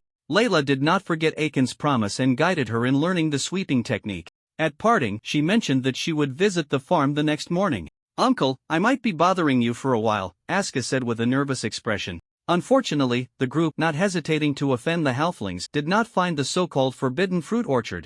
Aska came to Lilac Town, under the guise of training, but in reality, she wanted to learn from Aichen and acquire real skills. She was supposed to follow young Master Bart, but wanting to interact more with people, she suggested renting a place at the farm.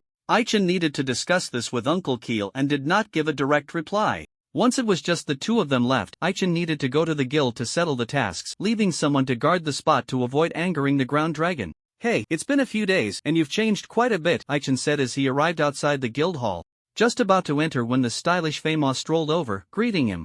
Accompanying him was his partner, a mature blonde woman wearing glasses, tall and slender, who was a bard. Her name was Liliata, also a silver-level adventurer and an old partner of Fama. Aichen nodded to both of them and noticed that after some time apart, they had both leveled up to level 47, making him marvel at some people's innate talent. "Want to come in and have a few drinks with us?" Liliata suggested, seeing Aichen return dusty and thinking it had been a while since they last chatted. Privately, the two got along quite well. Liliata's secondary profession was an alchemist, and Aichen often bought alchemical products from her, making him a regular customer.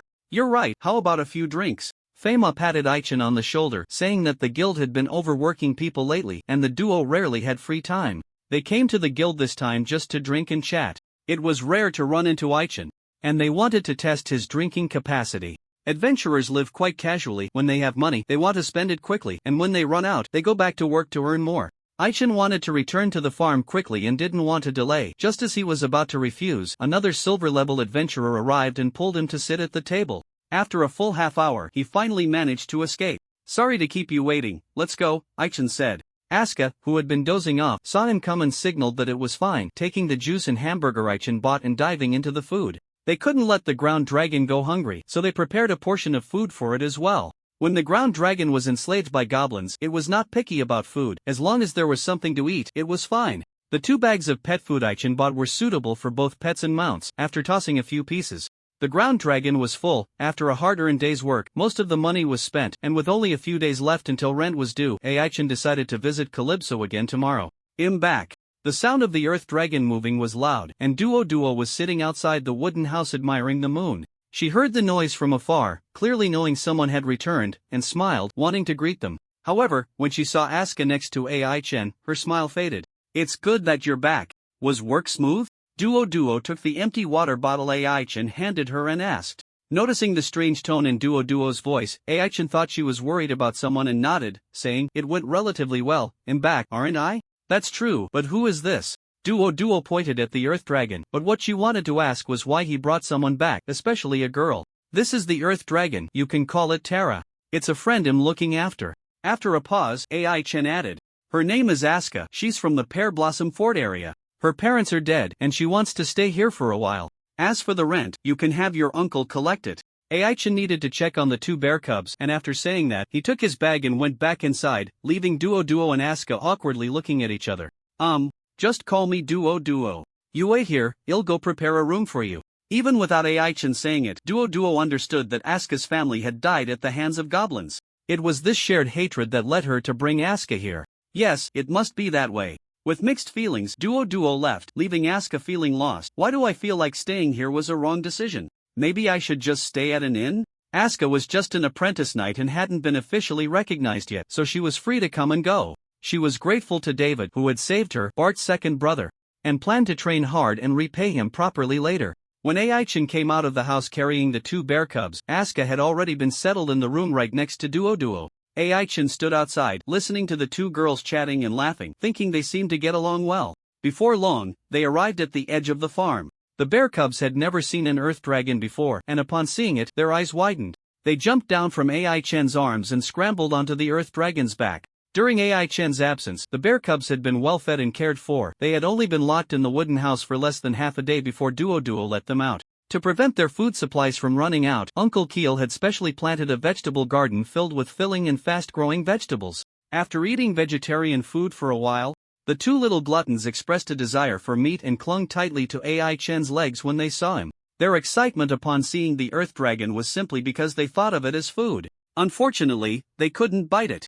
The earth dragon was sleeping, and if it weren't for Aichin being there, it would have shaken them off. After playing for a while, the bear cubs finally noticed the card on the dragon's back. Thinking Aichin had hidden food inside, they rushed over. Seeing the 2 bear cubs wrestling, Aichin was quite speechless. "Your siblings, can't you let your little sister win? Wait, Xuanlu is still up there. They wouldn't want to bully Xuanlu, would they?" With that thought, Aichin climbed up the ladder to the dragon's back and saw the bear cubs playing a staring game with Xuanlu. He stepped forward and said, "This is Xuanlu, our new member. You 2 can't bully it." The bear cubs looked like they were about to cry, retreating to his side with terrified expressions under Aichin's puzzled gaze. They were scared by the ominous aura that Xuanlu carried. Aichin saw that Xuanlu also wanted a hug and felt deeply exhausted. "Come on, I'll take you to eat something good." The earth dragon's presence was powerful. Even when it was well contained, it still frightened many of the farm animals. The black sheepdog ran out to protest, barking incessantly at the earth dragon, and Uncle Keel had to work hard to calm it down. "Kid, every time you come back, you bring surprises, but this big of a surprise is a bit much for me to handle. Next time you want to bring something back, remember to give me a heads up so I can prepare myself mentally." Aichin just brought the 3 little ones down from the dragon's back. He saw Uncle Gil come over to complain. Uncle Gil's complaints weren't about how to take care of the earth dragon.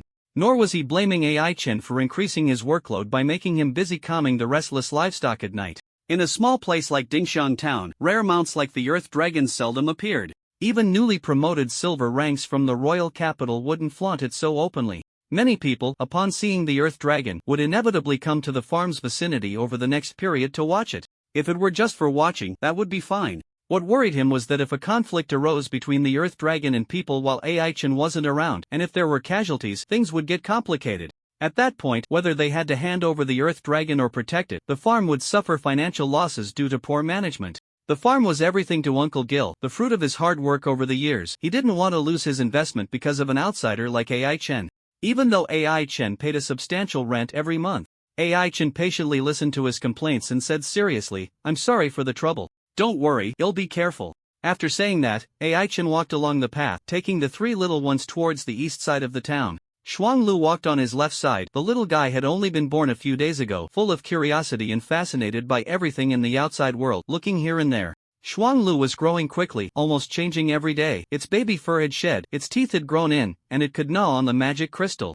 The exploration of the fruit forest had been disrupted. Without enough forbidden fruits, the magic crystal became the substitute food. Ai-Chen was confident to take it around the town, having made some disguises. After repelling the assassins, he had given an evaluation to A and rewarded 2 gift boxes. Ai-Chen had opened a rare item that Xuanlu could use. The color-changing skin rarity was a semi-transparent cloak, a dying item in the game. It could change the color of pets and mounts and make slight alterations to their appearance, allowing a choice between 2 preview options. It could only change the appearance without affecting any attributes of the object. The changed appearance was merely an illusion and would not cause any discomfort to the object. Once the skin was removed, it would return to its original form. To outsiders, Xuanliu's 2 horns were hidden, its skin color and mane all changed to black, making it look like an ordinary black foal. Ai-Chen had warned it that the color-changing skin couldn't conceal its ominous aura. If it couldn't manage its aura well, he wouldn't take it out to play. Xuanlu, being a dual-horned beast with kingly qualities, had excellent talent. After only a few instructions from Ai-Chen on how to manage its aura, it learned quickly. Previously, it hadn't managed to conceal itself simply because it couldn't tell whether the 2 bear cubs were friends or foes, and it had shown some hostility, unexpectedly scaring them. Moreover, the horns on its head were merely hidden, not gone. If someone touched it, it would inevitably reveal the issue. Xuanlu had taken the advice to heart and never dared to stray too far from people. The 2 bear cubs walked on his right side, behaving quite well this time, not because they were truly afraid of Xuanlu, but simply because Ai-Chen had promised that as long as they didn't cause trouble, they would have plenty to eat later. Before long, Ai-Chen arrived in front of a dessert shop. Sweet, the name of this shop, usually had good business, but since eating desserts at night isn't good for health, there were few customers, and it would close in the evening. Today, it was delayed. Ai-Chen arrived just in time as the shop was about to close, bringing the 3 little ones inside, where he saw a familiar face. "Welcome, Mr. Goblin Slayer. It's been a while since we last met. What would you like to buy?" At the counter, Catherine, wearing her work uniform, smiled slightly. Recently, with Ai-Chen's introduction, Catherine had successfully become a staff member of the Adventurers Guild and was currently working part-time. She was very grateful to Ai-Chen and had visited the farm several times, but unfortunately he was never there when she went. Seeing him back, she was very happy. If it weren't for still being on duty, she would have loved to chat. The boss was currently cleaning the baking room, leaving her temporarily responsible for receiving customers. Ai-Chen thought hard for a moment before recalling the other party, giving a symbolic nod to indicate the 3 little ones to stand still, and said, "Can we start with 10 servings of slime pudding? You have that, right? Sorry, we only have 3 servings of slime pudding left. How about we start with those 3? Then you can order something else?"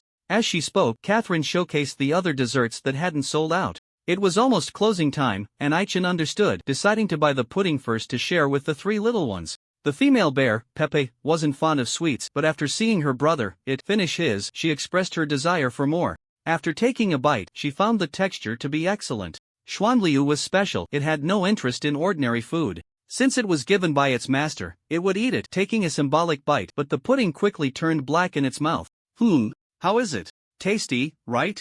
Ai-Chen asked as he saw Xuanliu quickly devour the pudding and indicate that it wanted more. This outing hadn't included a visit to the dessert shop. Slime pudding was quite special, regardless of whether one was carnivorous or herbivorous. As long as they were a monster, there was no one who wouldn't like it. According to the game's setting, it was a food that could relieve abnormal statuses. Slime pudding 10 satiety 10 joy 5 fatigue value cleared common abnormal statuses, including but not limited to poisoning, confusion, burns, and frostbite. The effect couldn't be stacked within an hour. It was expensive, with a small serving costing 1 silver coin. It could be considered a luxury item. Commoners would buy one just to let their children have a taste. Most of the buyers were adventurers, and anything that didn't sell that day would be consigned to the Adventurers Guild. Ai-Chen didn't come often, mainly because this type of food had a short shelf life of only 3 days and was hard to store. "Can you ask your boss to make a few servings of pudding on the spot? I can pay double." The 3 little ones were clamoring and wouldn't leave, and Ai-Chen couldn't refuse. Just then, the boss, a kindly-looking middle-aged man, finished his work and came out of the baking room. Upon hearing this, he shook his head and said, "Sorry, young man, it's not that I don't want to make it for you, but we're short on ingredients and can't do it. If you want to eat it, you might have to wait a few days." Ai-Chen asked in surprise, "Short on ingredients? If I remember correctly, slime goo isn't hard to obtain that was before, now it's difficult. I asked the Adventurers Guild to help collect it 5 days ago, but they still haven't delivered the goods. The boss sighed lightly as he sat in his chair. Aichin didn't know how to respond to that. Hearing that they wouldn't be able to have the delicious pudding, the 3 little ones felt a bit down and were reluctantly pulled away. As Aichin just exited the dessert shop, he saw Layla and Gimlet walking by. "Hey, Captain, good evening. Have you fed my Earth Dragon Terra well?" Layla was in good mood, strolling with Gimlet, even though he didn't seem very willing. "Captain, how come you're in the mood to shop?" "That's not like you," Gimlet asked casually. Aichin pointed to the 3 little ones and said, "I brought them to get familiar with the town. As for you two, it's not easy to be back. Why aren't you resting properly? As for Terra, don't worry, I fed her well before I left." Aichin quickly explained upon seeing Layla's stern face. Is that so? I hope so anyway, Captain. How about we grab a couple of drinks?" Layla said with a grin. She had taken a liking to alcohol lately and would find a tavern to sit in whenever she had the time. Aichin had a moderate tolerance for alcohol and had just drunk some, so he didn't want to drink again. The 3 of them strolled leisurely, with the 3 little ones following behind, drawing curious glances from passers-by. Walking bears were quite rare, and the 2 bear cubs were adorably clumsy.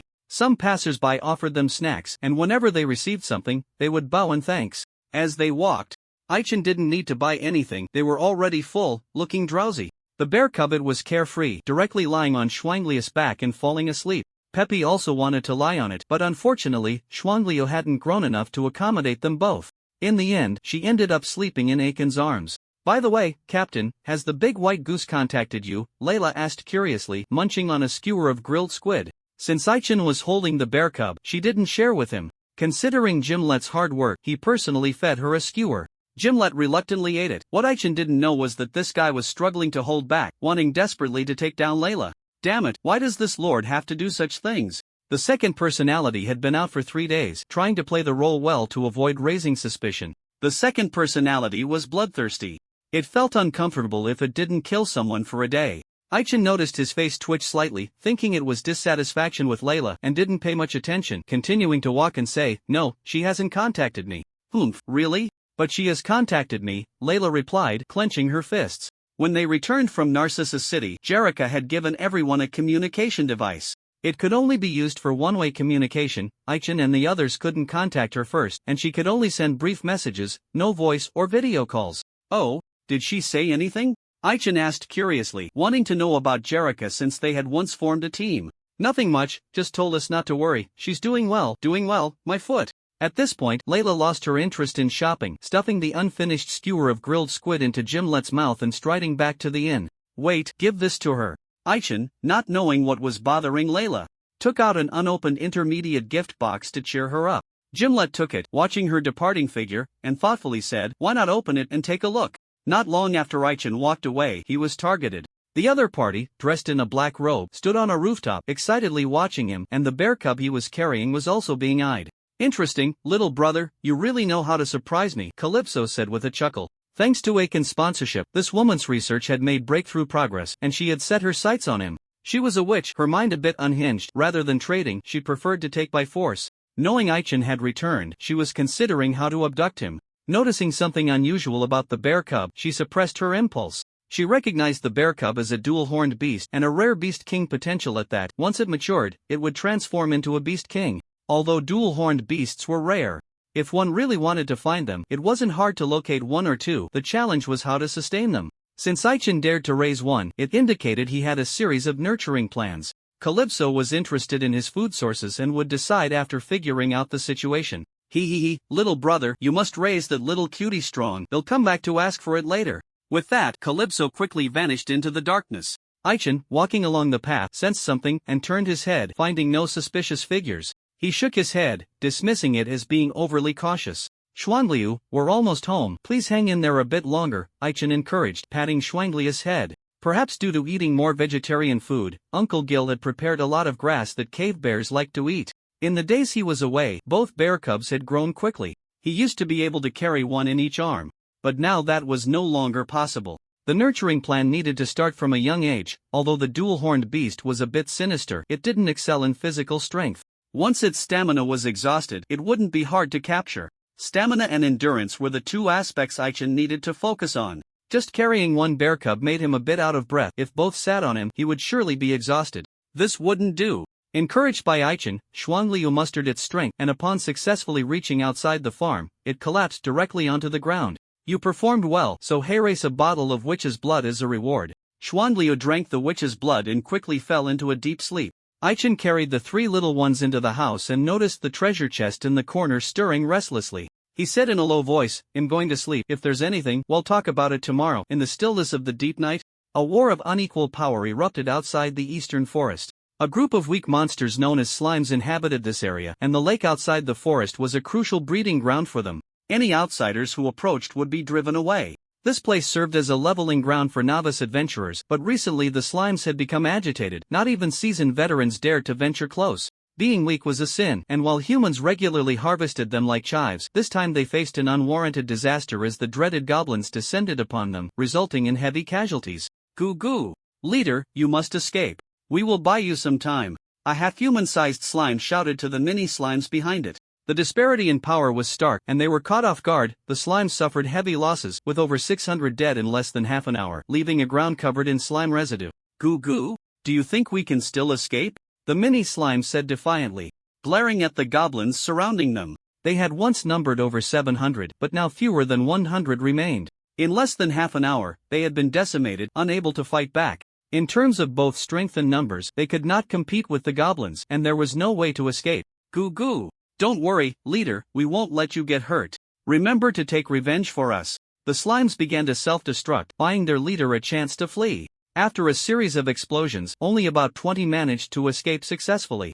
The goblins, disgusted, were too weak to pursue and could only watch them disappear. One goblin hero snorted in boredom, "Forget it, just a bunch of small fry. If they escape, they escape. Raiders, we will be back." The mini-slime shouted angrily while running. Though it was called running, their speed was not fast.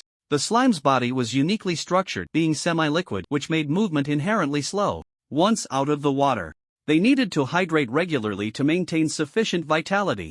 Due to its small size, only the size of a palm, it could indeed be described as running. Their escape, aside from the self-sacrifice of their companions, relied entirely on the leader's timid talent. This timidity was not a personality trait but a talent. This talent granted the mini-slime an exceptional ability to flee. Had it run away from the start, the goblins would not have been able to stop it. As the leader, it could not be a mere figurehead. During the earlier escape, it had applied a status boost to each member to increase their speed. The slimes ran for nearly 2 hours before spotting a small river in the distance, and they were overjoyed. They splashed into the water, and in an instant, they all regained their full state. "Goo goo! Leader, what should we do next?" Faced with the question from its subordinates, the mini-slime was also at a loss. According to game settings, slimes ranged from levels 1 to 10.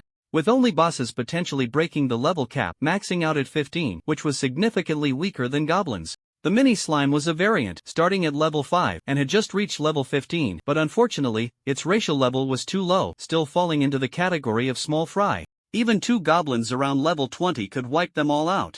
Seeing their leader silent, the slimes lowered their heads. As for them, their heads were their bodies. "It seems you all have some trouble. Why not let me offer you some advice?" A sudden voice startled the slimes, causing them to dive into the water, except for the leader, who glared at the newcomer. Although the mini-slime possessed a timid talent, it did not mean it was truly timid. It had the awareness expected of a leader. "Human? How did you find your way here?" "Never mind, it doesn't matter. What did you mean by what you just said?"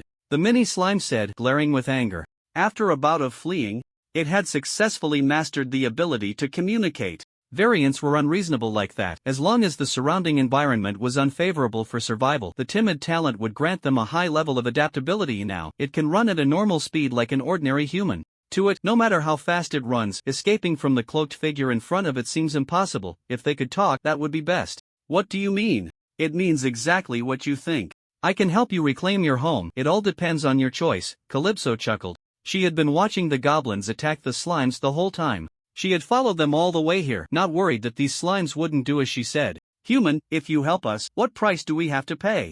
The mini-slime was distrustful of humans and didn't believe that Calypso would genuinely help. While speaking, it was contemplating how to escape.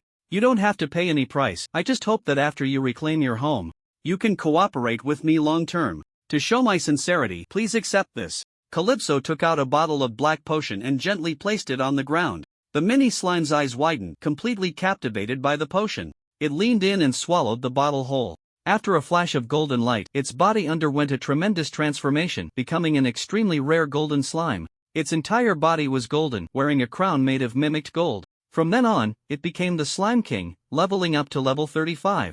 Not wanting to always look up at others, it mimicked a human's height, complete with arms and legs, but unfortunately, it only had eyes for facial features. Do you feel the power? Calypso's eyes were filled with obsession.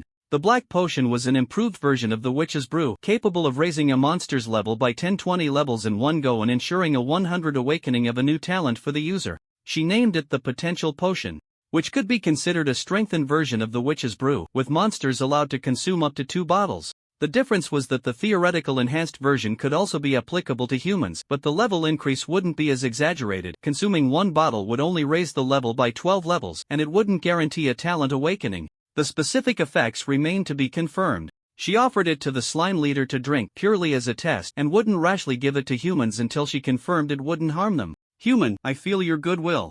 If we reclaim our home, we will cooperate well with you, the Slime King said calmly. Calypso noticed the desire in the Slime King's heart and took out another bottle of the potential potion, saying, "You need it, take it.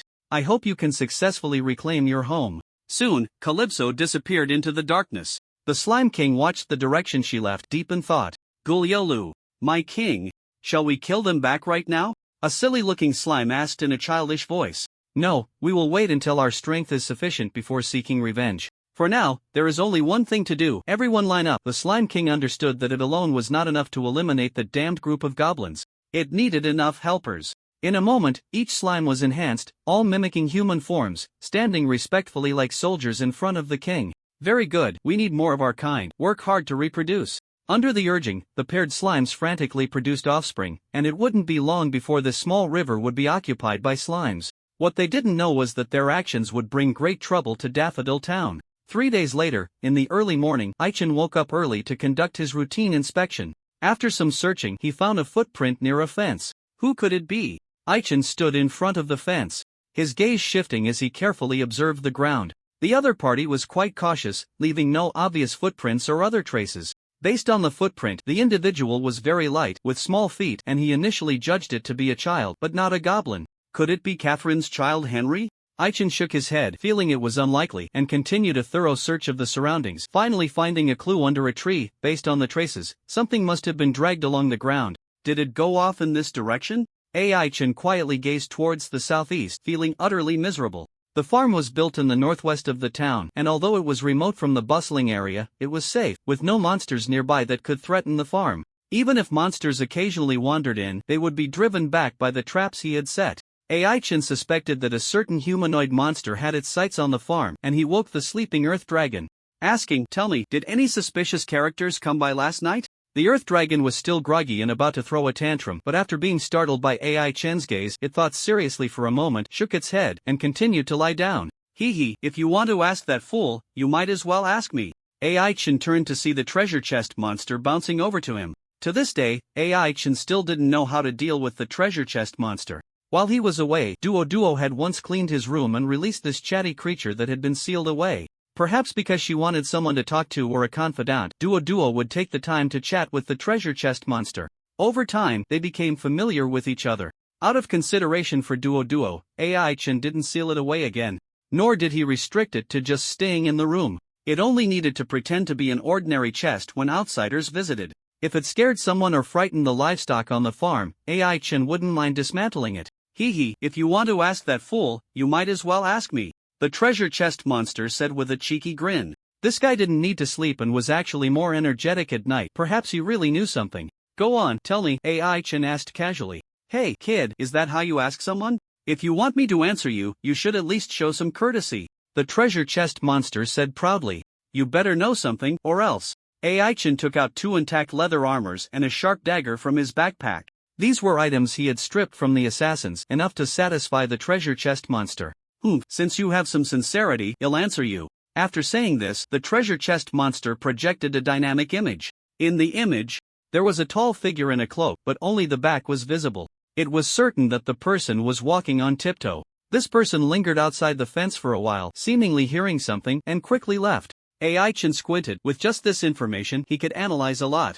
The footprints left by walking on tiptoe were very shallow, either indicating that the person was really light, had practiced a certain footwork, or could use floating magic or gravity magic. Could it be her? Ai-Chen suspected it was Kolibos. After all, on the day she returned, she had taken Xuangliu to stroll around the town, and many people had seen them, inevitably drawing attention. Thinking of this, his gaze shifted to the 2 wooden houses nearby. He had built another wooden house next to the farm, completely designed as a standard training room, filled with various equipment.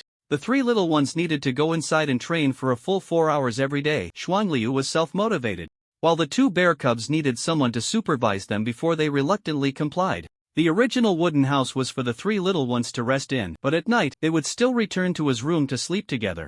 Ai-Chen opened the wooden house and saw Xuangliu exercising on the magical treadmill, giving him a nod. He opened the other wooden house, where the 2 bear cubs were munching on snacks, creating a stark contrast. "What are you 2 doing? Hurry up and go train." Before long, the 2 bear cubs reluctantly went to train. Ai-Chen found no suspicious traces near the 2 wooden houses and felt it necessary to inform Uncle Keel. Finding him, he said seriously, "An unidentified person came by last night. It's best to be more vigilant."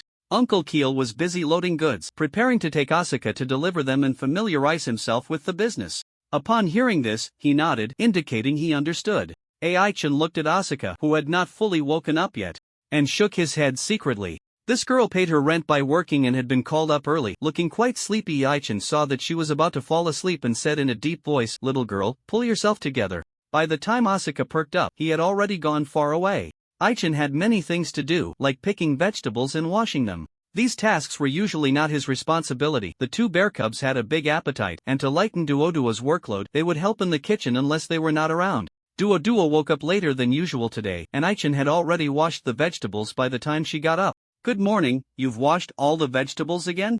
Alright, I'll go cook now, just wait a moment." Duoduo had chatted with Asuka for too long last night and went to bed late, hurriedly stepping out of the room with her clothes only hastily arranged. Ai-Chen noticed her shoulder strap had slipped and stepped forward to help adjust it. "Thank you." Such an intimate gesture was something they had done many times before, and Duoduo was already used to it. Ai-Chen had severe obsessive-compulsive tendencies as a child. If he saw someone with their clothes not arranged properly, or shoelaces untied, or something on their face, he would step in to help. Even though those were issues from their past and had little to do with him, he thought it was nice to help. Who doesn't have a bit of a personality? After Ai-Chen finished his meal, Uncle Gil and Asuka had not yet returned from delivering goods. Duoduo started to get busy, and he needed to practice his swordsmanship, striving to master the sword dance as soon as possible. "Sir, something big has happened. How can you still be in the mood to practice swordsmanship?" Kaide panted as he came over.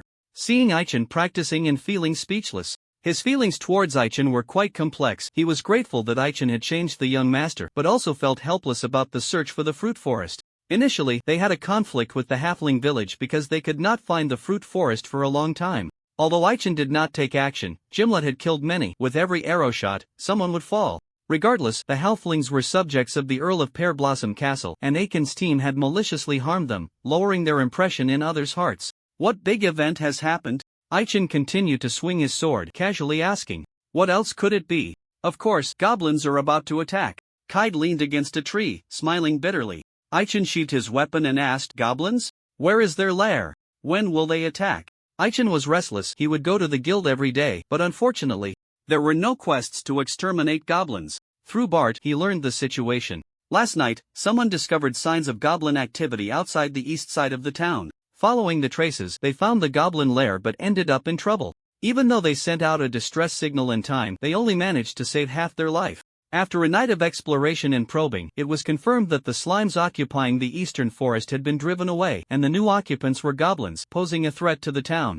People could let the slimes be because they were weak and manageable, plus they could regularly gather materials, allowing them to survive around the town. Although goblins were also low-tier monsters, their threat level was much higher. The estimated number of goblins was conservatively around 700, and more scattered goblins were being absorbed, unless it was an expert like the Goblin Slayer. No adventurer team could handle them. After some discussion, the guild issued a large-scale quest that any adventurer of iron rank or above could take. They would collectively take action this evening. Kaide was not there to relay a message for the young master. He was now serving the guild, having become a formal employee, personally tasked by the president to find people. Mainly, Bart was too good at spending money. The 3 servants had found jobs in town to support the young master, only having time to serve him at night. With work to do, Aichen set aside his leisure, signaled the Earth Dragon to protect the farm, prepared his things, and left with Bart. Uncle Gil had just returned from delivering goods, watching his departing figure and softly sighing, "What on earth is happening in this world? I'm leaving. If there's nothing urgent, it's best not to go out," Aichen seriously reminded Duoduo. For small matters, he would listen to her. For big matters, it was the other way around. Dodo was unpacking a feed bag, preparing to feed the cows. Listening to what he said, it seemed there was indeed something to it, and she smiled. "Don't worry, I won't go out recklessly. Just remember to be careful." Aichen said no more and strode away. "Sir, are you going to find your companions?" Kite asked as he walked alongside. Aichen shook his head and replied, "No need. With such a big incident, they know what to do." There was something Aichen didn't say. Yesterday afternoon, the other three had come looking for him. Aside from checking on the three little ones and the Earth Dragon, it was mainly about the task. They were all restless. Ever since the day before yesterday when they taught Layla to sweep through the ranks, this woman had been eager to find a suitable enemy to practice against. Ilusa was also eager to try. She had spent money hiring someone to teach her swordsmanship and had now learned the basics, wanting to test her recent training results with an extra weapon. Gimlet claimed not to care, but Aichen knew better. This guy had become much more combative. Hearing that the captain wouldn't take on any commissions other than goblins, the three were somewhat disappointed and ultimately agreed to go to the guild before 8 a.m. today to see if there were any commissions available. Aichen checked the time. It was just past 7:30, so he decided to stop by a shop to browse. As he was nearing the guild, Ilusa was standing at the entrance, greeting him warmly. "Good morning, Goblin Slayer. You're the last to arrive." Aichen nodded. "Where are they?" Ilusa pointed towards the arena and said, "Layla is currently competing with someone and Gimlet has already won 10 matches. No one dares to challenge him anymore. He should be getting off the stage to cheer now." When Aichen looked towards the arena, Layla was indeed competing against a silver-ranked adventurer. And there were so many spectators that it was impossible to get close. Looking into the guild hall, he noticed it was less crowded inside, while more people were outside. After Ilusa explained the situation, he understood. To ensure the safety of the adventurers, the guild did not allow individuals or teams to act independently. The official operation would only commence at 6 in the evening. After registering, they just needed to arrive at the meeting point on time. "Since there's still time, why don't you go home first?" Aichen asked, noticing Ilusa's heavy expression. "Sai, this operation is being led by my father, and he's currently discussing the specific plans with the guildmaster. My mother is also getting involved, so there's no one at home. What's the point of going back?" Ilusa shook her head and, after saying this, walked into the hall with Aichen and found an empty seat to sit down. Aichen sensed her worries, which were mainly about her mother's emotions. From the conversations among the adventurers, he learned that the person who had nearly been killed after discovering the goblin's whereabouts last night was a relative of the town mayor's family. The victim was Ilusa's mother's niece, who was now in the hospital, and her mother was there taking care of her. Ilusa was also worried about this relative's condition, but more concerning was that there would likely be no peace in Dingxiang town from now on. According to the latest intelligence this morning, it wasn't just the goblins, the monsters around the town had also become active. Relying solely on adventurers was not enough to completely eradicate the monsters. After the last undead invasion incident, Mayor Schneider had reported to the higher-ups, hoping the military could send a unit to be stationed there, but unfortunately, there had been no response for a long time. "Don't worry, with me here, and everyone else, we won't let the goblins disturb the town," Aichen said, unsure how to comfort her. Seeing Ilusa force a smile, he got up to register at the counter, rented a training room, and invited her to join him for some training. His intention was to distract her, but unexpectedly, when he brought her to the training room, Ilusa became shy. She thought he was taking her to do something embarrassing, and following behind, she felt a bit excited. She knew that the guild's training rooms were also nicknamed themed guest rooms. Adventurers lived casually. Some would drink in the guild hall at night, getting so drunk they couldn't walk home, so they would rent a training room to sleep. Young men and women who find each other attractive, in search of excitement or perhaps too eager for personal space, might rent a training room. Unfortunately, Ilusa got it wrong. "What are you daydreaming about? Take out your secondary weapon, let's spar. And let me see how solid your basics are." Once Ilusa snapped back to reality, she saw Aichen pick up his spare longsword and pointed at her. Having only watched others fight from the sidelines, she felt an overwhelming sense of pressure as his aura locked onto her. "Now that you're back to your senses, hurry up and grab your weapon." Seeing Ilusa quickly regain her composure, Aichen nodded in satisfaction. He didn't fully unleash his aura, merely entering a standard combat stance. Ilusa's ability to withstand it relied heavily on the white demon helping her resist the external malice. Aichen didn't know the reason behind it, and even if he did, he wouldn't say anything. After all, external forces are also a part of one's strength. Swish. Ilusa took out her longsword from her backpack and Aichin couldn't help but glance at it a few more times. The lowest price for a magical backpack was 50 gold coins, something not easily accessible to ordinary people. Ilusa had been grinding tasks with Aichin, earning quite a bit of money, especially from the trip to Narcissus City, where the reward from Lord Guilford was substantial enough for her to afford it. She bought a blue handbag designed for women, which looked small but had a large internal space. What truly surprised Aichin was the sword in her hand. Hero's Sword Attack 70, Agility 2, Stamina 2, Effect 1, Self-Repair Effect 2, Invigorate Effect 3, Growth Potential, Durability 100100, Wearing Requirement, Level 10. What a similar weapon name! It was obvious without guessing that this was a weapon forged by John, paired with the hero's shield he held. Of course, it was also possible that John wasn't very good at naming things and chose something rather casual. This was a slender sword, suitable for a novice like her. However, no matter how good the sword was, it depended on who wielded it. Aichin noticed her hands trembling slightly as she swung the weapon, easily knocking her sword from her grasp. You can't do it like this. Let's continue. Ilusa picked up the sword and quickly adjusted her stance, but Aiken's strikes were simply too fast, and her weapon was forced from her hands again.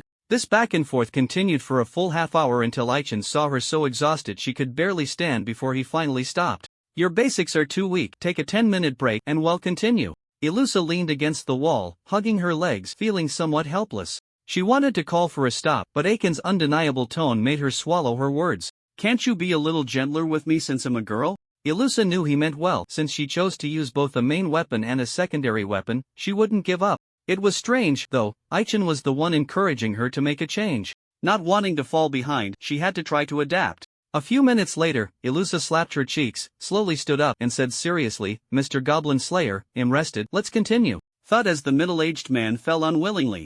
The duel on Arena 1 came to a conclusion. The victor was Layla, who looked exhausted as she gazed at the middle-aged man and said, Uncle, you're strong. Go back and practice for a few more years, and maybe you can beat me. With that, she walked off the stage under the complex gazes of the crowd. Layla had won 13 consecutive matches and was utterly worn out, needing a good rest. The last 3 duels were all against silver-ranked opponents, leaving the usually proud silver-ranked warriors embarrassed, especially since they lost to a woman. Dragon Lady, your strength is impressive. I want to take advantage of you. After tonight's operation, let's schedule a time for a proper match. Fama stood at the foot of the stage, chest out and head held high. Layla's strength had earned the recognition of many powerful individuals, all wanting to have a match with her. With a major operation planned for the night, it was essential to conserve energy and avoid excessive fighting. Fama rubbed his fists together, eager to put on a personal show tonight, proving that his title of strongest in the border was not just hot air. Layla turned her head slightly and smiled at him. Hey handsome, I'm really looking forward to our duel. Do you have time to buy me a couple of drinks now? Just as Fama was about to respond, his partner, Lilietta, tugged at him. Gimlet, who had come over to hand a towel, also looked displeased. Do you really enjoy chatting with good-looking men that much? Gimlet asked expressionlessly. Yeah, what's wrong with that? Layla replied casually, causing Gimlet's face to darken. How could the main personality like a woman like this? Ha? Why do you look a bit pale? Did you not sleep well last night? Or did you get hurt?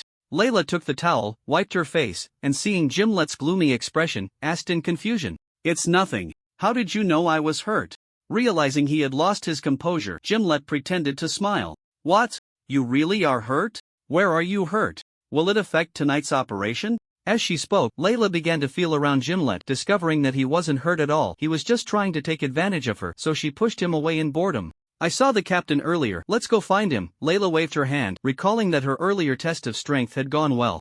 With the move Sweep the Army, no one could resist. She could overcome the fatigue afterward, but what was a bit unsatisfactory was that every strike required charging, giving the enemy a brief chance to respond, making it hard to hit every time. She knew it was her own issue. Although Aiken's version would leave her fatigued afterward, the speed of his strikes wouldn't give the enemy time to react. Speed had always been her weakness, and thinking about how many people would compete with her for prey tonight, she dragged Gimlet to the training room, wanting to ask Aichin how to master this move quickly. Layla, isn't this a bit inappropriate? Are you sure the captain is really in there? Gimlet said quietly as he pressed his ear against the door. Layla had intended to knock and let Aichin open the door, but upon sensing Ilusa's presence inside, her curiosity piqued, and she wanted to hear what they were doing. Could it be that the two were really together? Hearing Layla chuckle softly, Gimlet's face darkened. He also wanted to know how far the captain and the little priestess had progressed. It wasn't that he was nosy, Aichen had a heavy killing intent, and having gained the recognition of his second personality, he was eager to fight. The memory fragments from the main personality showed that Ilusa had once killed a giant goblin outside the stone fortress in one strike, leaving the second personality in shock. This was simply the highest art of killing. The second personality would make Layla mistakenly think he was injured. But in reality, he had just been restless last night, and while out for a late-night snack, he had casually dealt with an annoying guy, returning home without removing the smell of blood. Crack, crack, crack. Layla took out a stiff piece of paper and slid it into the door crack, trying to force the door open. Hearing a clatter from inside the training room, she hesitated. Surely they weren't really doing that? Layla was afraid of witnessing an awkward scene and was about to put the paper away when, with a click, the door opened, revealing Aichen holding Ilusa in his arms. 4 pairs of eyes met, and the atmosphere became extremely awkward. It's not what you think. Mr. Goblin Slayer and I were just practicing together. Yes, just practicing, Ilusa explained in a fluster, realizing Aichen was still holding her and hurriedly pushed him away. Hee, little priestess, we didn't see anything, so you don't need to explain. Layla enjoyed seeing Ilusa flustered, sizing her up and finding their clothes neat, which was rather boring. How did you open the door? Aichen disliked being interrupted during training and was very unhappy with Layla's actions. How did I open it? I just opened it like that, Layla said, showing no shame for her actions as she played with the stiff piece of paper. Aichen realized that the guild's training room couldn't be kicked open with brute force, the anti-theft measures were quite good, and it couldn't be opened with ordinary means, the soundproofing effect was quite good, but Gimlet and Layla had sharp hearing in various means. Seeing that the two were reluctant to leave, Aichen suggested, why don't you practice here too? Layla waved her hand and said, I've just stretched my muscles and broken a sweat. I need to go back to the inn for a shower. Captain, see you in the evening. With that, the two turned and left. Before departing, Gimlet apologized and took out a beautifully crafted small gift box. Ilusa received it, opened it, and found a pair of women's elven knee-high socks, still unworn. This was something Gimlet had unwrapped from the gift box as he had no use for it and had always wanted to find an opportunity to give it to Ilusa, but he was afraid of being misunderstood by Layla, so he had delayed giving it. Keep it, you rest for 10 minutes first, and then we'll continue, Aichen said, focusing on guiding the person practicing swordsmanship while he had yet to attend to his own matters. He closed the door and moved the practice stone from the corner. He picked up a wooden sword and began to slash at the practice stone randomly. Ilusa watched him practice and asked curiously, Mr. Goblin Slayer, does this kind of practice have any effect? The practice stone, also known as the trial stone, was a magical stone with a durability of 10,000 and an armor value of 100, serving as a target and helping to improve skill proficiency. Ilusa had just started learning swordsmanship, and since she hadn't yet mastered sword energy, she couldn't understand Aiken's actions. I don't know, but I hope it works, Aichen replied thoughtfully. He could mobilize sword energy, but he didn't do so. He was trying to see if he could split the stone in half without using sword energy or directly attacking the practice stone. He found that random slashing caused no damage to the practice stone, so he stopped making meaningless movements. Aichen squinted slightly. He was searching for a feeling. He was certain that during their earlier practice he had vaguely seen Ilusa's lifeline. If he could see the practice stone's lifeline, then there would be a way to split the stone in half with the wooden sword. But since the stone didn't possess life characteristics, could it have a lifeline? Mr. Goblin Slayer, Mr. Goblin Slayer? Ilusa said softly. Aichen had been standing still for over 20 minutes without swinging his sword. Just standing in front of the practice stone. She thought he was tired and wanted to call for a break. Suddenly, Aichen moved and swiftly swung his sword. The sound of the wooden sword breaking finally brought people back to their senses from their trance. Is it not working? Is it the sword's problem? Or is it my problem? Aichen stared blankly at the break in the wooden sword, carefully recalling the wonderful feeling he had earlier. He was sure he hadn't misjudged. He had seen the lifeline of the practice stone, but it was just too hard to cut. The stone clearly didn't possess life characteristics, so how could it have a lifeline? Or was it that what I saw wasn't a lifeline, but something else? As Aichen deepened his use of max-level insight, he could vaguely see the lifelines of beings below level 10. But it was limited to observation, without using sword dance. He had no effective means to sever it. The line extending from the practice stone made him think of a certain possibility. What I saw wasn't a lifeline but the so-called fate line? Aichen had once read a passage in ancient texts stating that everything in the world has its own fate and mission, and until that mission is completed, it will follow its predetermined fate. If someone tries to change their fate along the way, they will suffer corresponding backlash. Stepping on an ant and killing it would not result in backlash for oneself, indicating that the ant's fate was humble and insufficient to affect oneself. However, attempting to kill someone with a destined mission would have severe consequences. Aichin tried hard to recall, convinced he hadn't made a mistake. When he attempted to sever that vague line earlier, there was also a line on him. That line seemed to want to connect with the line extending from the practice stone. What on earth was going on? Aichin didn't know much about lifelines. He had only heard about them from his master in his past life. As for the more mysterious fate line, there was nothing to be found. Turning his head, he saw Ilusa nearly falling asleep. Aichin exclaimed, "Don't fall asleep. Get up, we continue." Ilusa shook her head, indicating she wasn't keen on continuing, feeling Aichin's intimidating aura. With a grimace, she picked up her sword and assumed a stance to face him. "Mr. Goblin Slayer, do you know that you've been dazed for an hour?" Whoosh! Just as Aichin dodged an attack, he noticed Ilusa's swordsmanship had improved. To give her a chance to shine, he always drew his sword later, but when he sensed her suddenly stronger aura, curiosity sparked within him. Clanged at the moment her weapon slipped from her grasp, Ilusa reacted, her eyes bright as she said, "Mr. Goblin Slayer, just now I remember that feeling," Aichin replied, not striking to disarm her this time.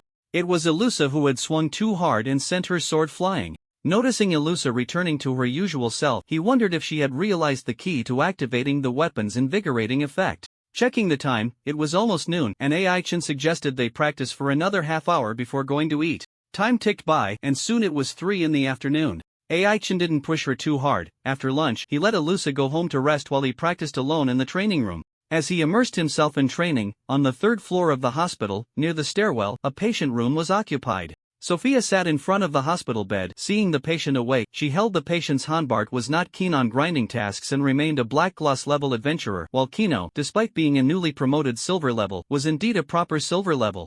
From their reactions, it seemed Kino regarded him as an equal collaborator. Aitern, curious, cast a reconnaissance spell and discovered that Bart was already level 39, soon to reach level 40, which was quite surprising. Hadn't just a few days passed? Truly worthy of being my student. Aitern did not see Uncle Fu, so he assumed the other party must be secretly protecting them. After greeting the two, Aitern finally waited for Ilusa. "Sorry, Mr. Goblin Slayer, I hope I'm not late?"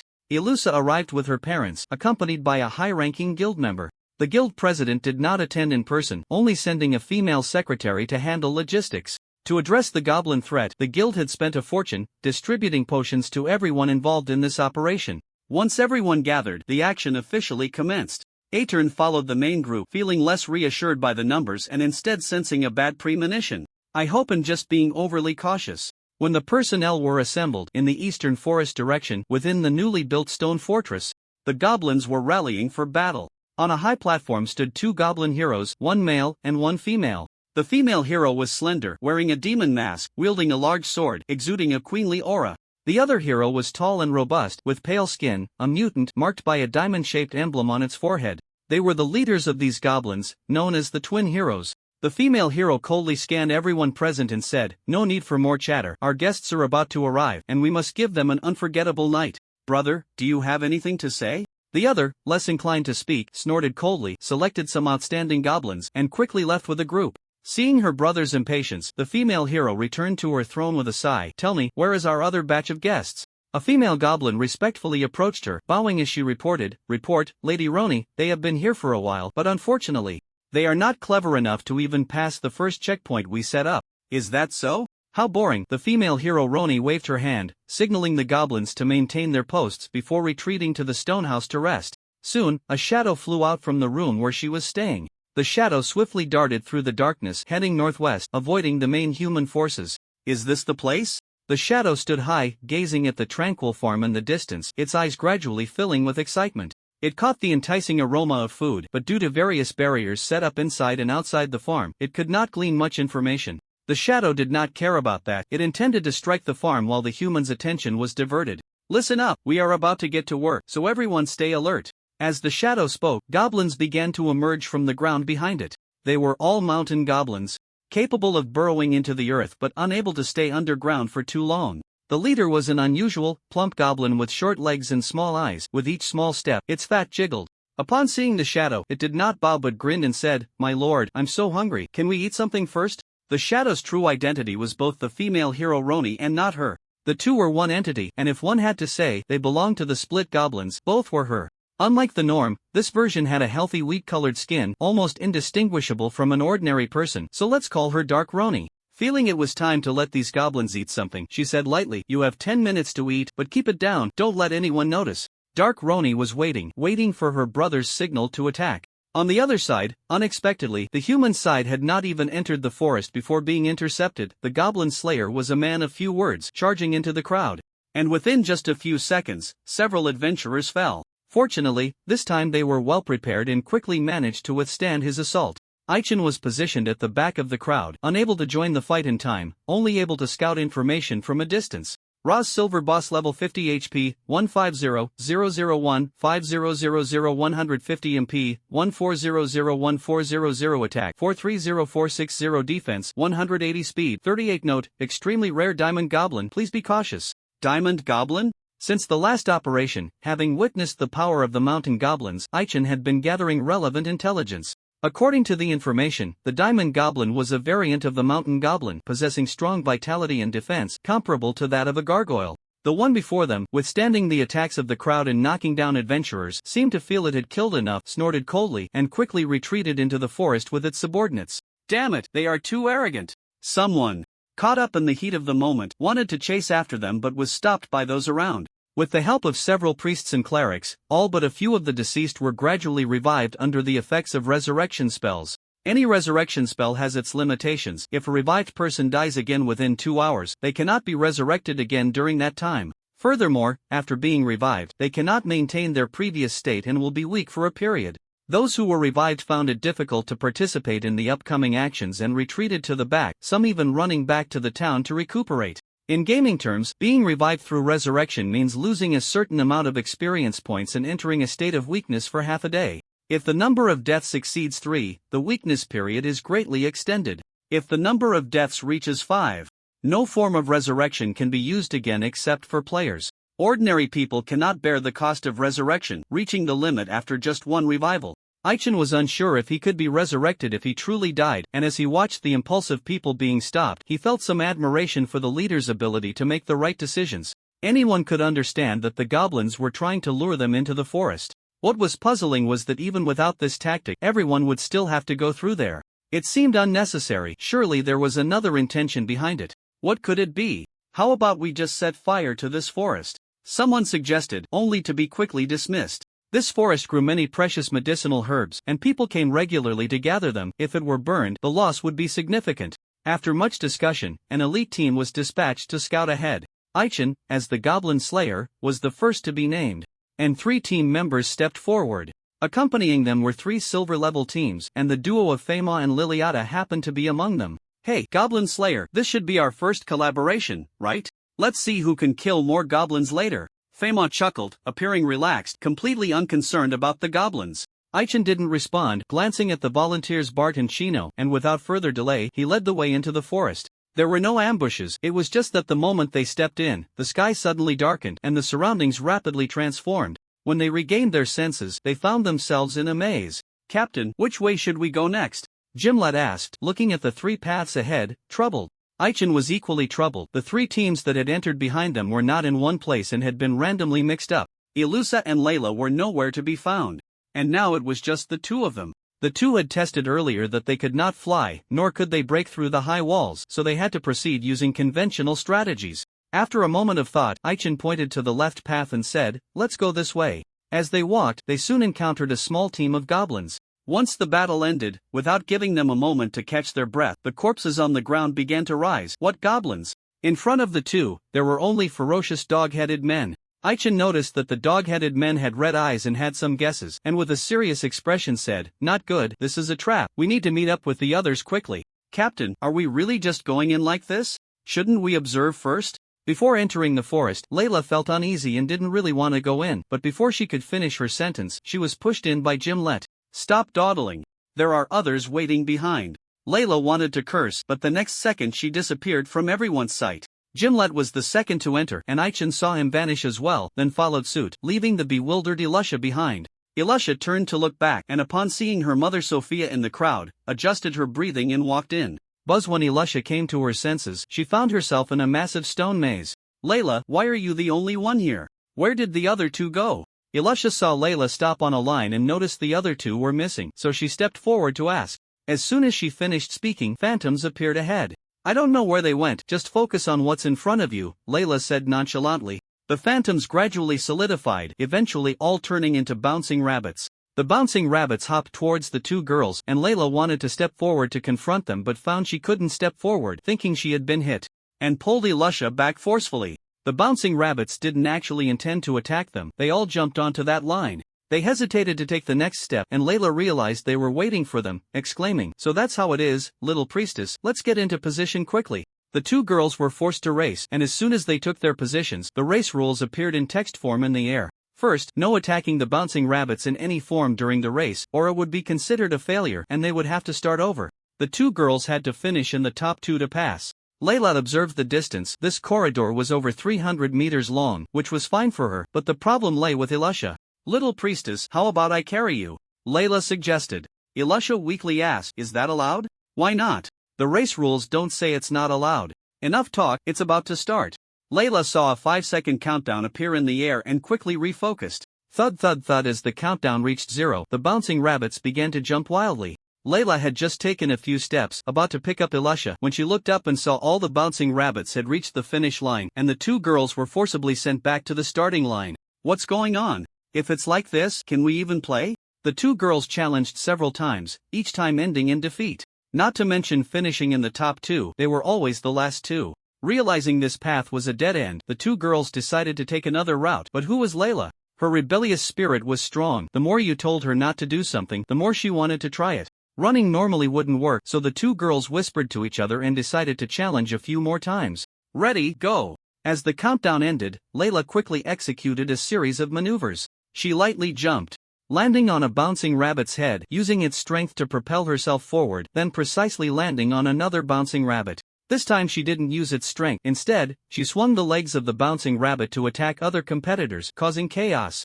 Elisha wasn't idle either. To cooperate with Layla, she quietly had her three-tailed fox fetch some ropes, securing them at the starting line, and laid one out for each segment behind. She calculated the jumping distance of the bouncing rabbits to set up the traps. Several bouncing rabbits were tripped at the starting line, and with Layla's clever moves, they all fell to the ground. In the end, Elisha strolled leisurely to the finish line. The maze could accurately monitor living beings but treated the three-tailed fox as air. The two girls perfectly exploited the loophole in the rules. Once both reached the finish line, the bouncing rabbits all transformed into poison frogs. Poison frogs, a common type of poisonous magical creature, have purple skin and range between levels 12-27, often inhabiting wetlands or areas with abundant water sources. The poison frogs were their true form, and as they returned to normal, they simultaneously sprayed venom at the two. The two had reached the corner and, not wanting to get entangled, quickly shook them off. "This should be safe now, right?" Elisha said, supporting herself against the wall, panting heavily. Before they could catch their breath, the wall rumbled and a door appeared, pulling the two women away. "Damn it, what's happening now?" It was pitch black around them. Elisha cast a holy light spell, barely managing to see the surroundings. The two women were trapped in a cavern, and based on Layla's sense of smell, there were no other creatures nearby, yet there was a chilling feeling in the air. "Little priestess, can't you be a bit more reliable?" The two women struggled to find an exit, nearing a suspicious spot. When Elisha's magic ran low, and she could no longer maintain the holy light spell. Apologizing, Elisha took out a magic potion from her backpack, but just as she was about to drink it, the potion vanished with a whoosh. Not good, there must be something else here. It didn't matter that her magic was running low, as long as she had her weapon, she was fine. Elisha held her sword in her left hand and her magic staff in her right, and in the dim light, she faintly saw a shadow flash by, quickly slashing with her sword. Unfortunately, her attack missed. Layla didn't sense a third party's presence, but she clearly saw a shadow and, thinking it might be a ghost, moved closer to Elisha and said, "Little priestess, don't stray too far from me." Thud pain shot through her side, causing Layla to abruptly cut off her words. "Little priestess, what are you doing?" Even in human form, it wasn't easy to hurt her. Seeing that it was Elisha who had injured her. The hero's sword had pierced her skin a full 2 centimeters deep. Layla wanted to push her away but noticed Elisha with her head down, stepping back. "Little priestess, what's wrong? Hurry and say something." There was no need to test, it was clear that Elisha was not in a good state. Layla guessed that she had been possessed, but what puzzled her was that even if possessed, it shouldn't be able to hurt her. Gritting her teeth, she pulled out the hero's sword and saw Elisha swinging her staff at her. Layla's face hardened as she said, "No matter who you are, if you dare to toy with me and the little priestess, I will not let you go." She had experience dealing with evil entities, and with Elisha possessed, she decided to subdue her first. Just as she was about to strike and knock her out, her movements froze. Unfortunately, she was also affected. As she slowly raised her head, her eyes were bloodshot. Not only her, but the three-tailed fox was also affected. Enveloped in a mass of black energy, its fur turning black in an instant, collapsing to the ground in pain. Layla still retained some clarity, her hands trembling slightly as she increased her strength, trying to activate the greatsword's properties. Buzz, just as she was about to collapse, the greatsword ignited in flames, and under the scorching light, Layla's discomfort quickly faded. Elisha and the three-tailed fox regained their senses one after the other. Before the two could locate the shadow, a white demon sprang into action, shooting out from Elisha's body, followed by a scream. The scene shifted, and the two women found themselves back on the surface. "Little priestess, are you okay?" Layla looked around warily, noticing Elisha's pale face, and asked with concern, "Dog-headed men? Didn't they say the only enemies this time were goblins?" Gimlet frowned and asked, suspecting that they might have accidentally wandered in and been controlled after being caught. Aichen had fewer questions. Only the dead enemies were good enemies, charging forward to chop down one dog-headed man after another. After being cut down, the dog-headed men quickly stood back up. Seeing this, Aichen stepped back, noticing that the wounds he had caused had completely vanished, filled with confusion. He knew that the dog-headed men couldn't possibly have such powerful regenerative abilities. The problem lay within this labyrinth.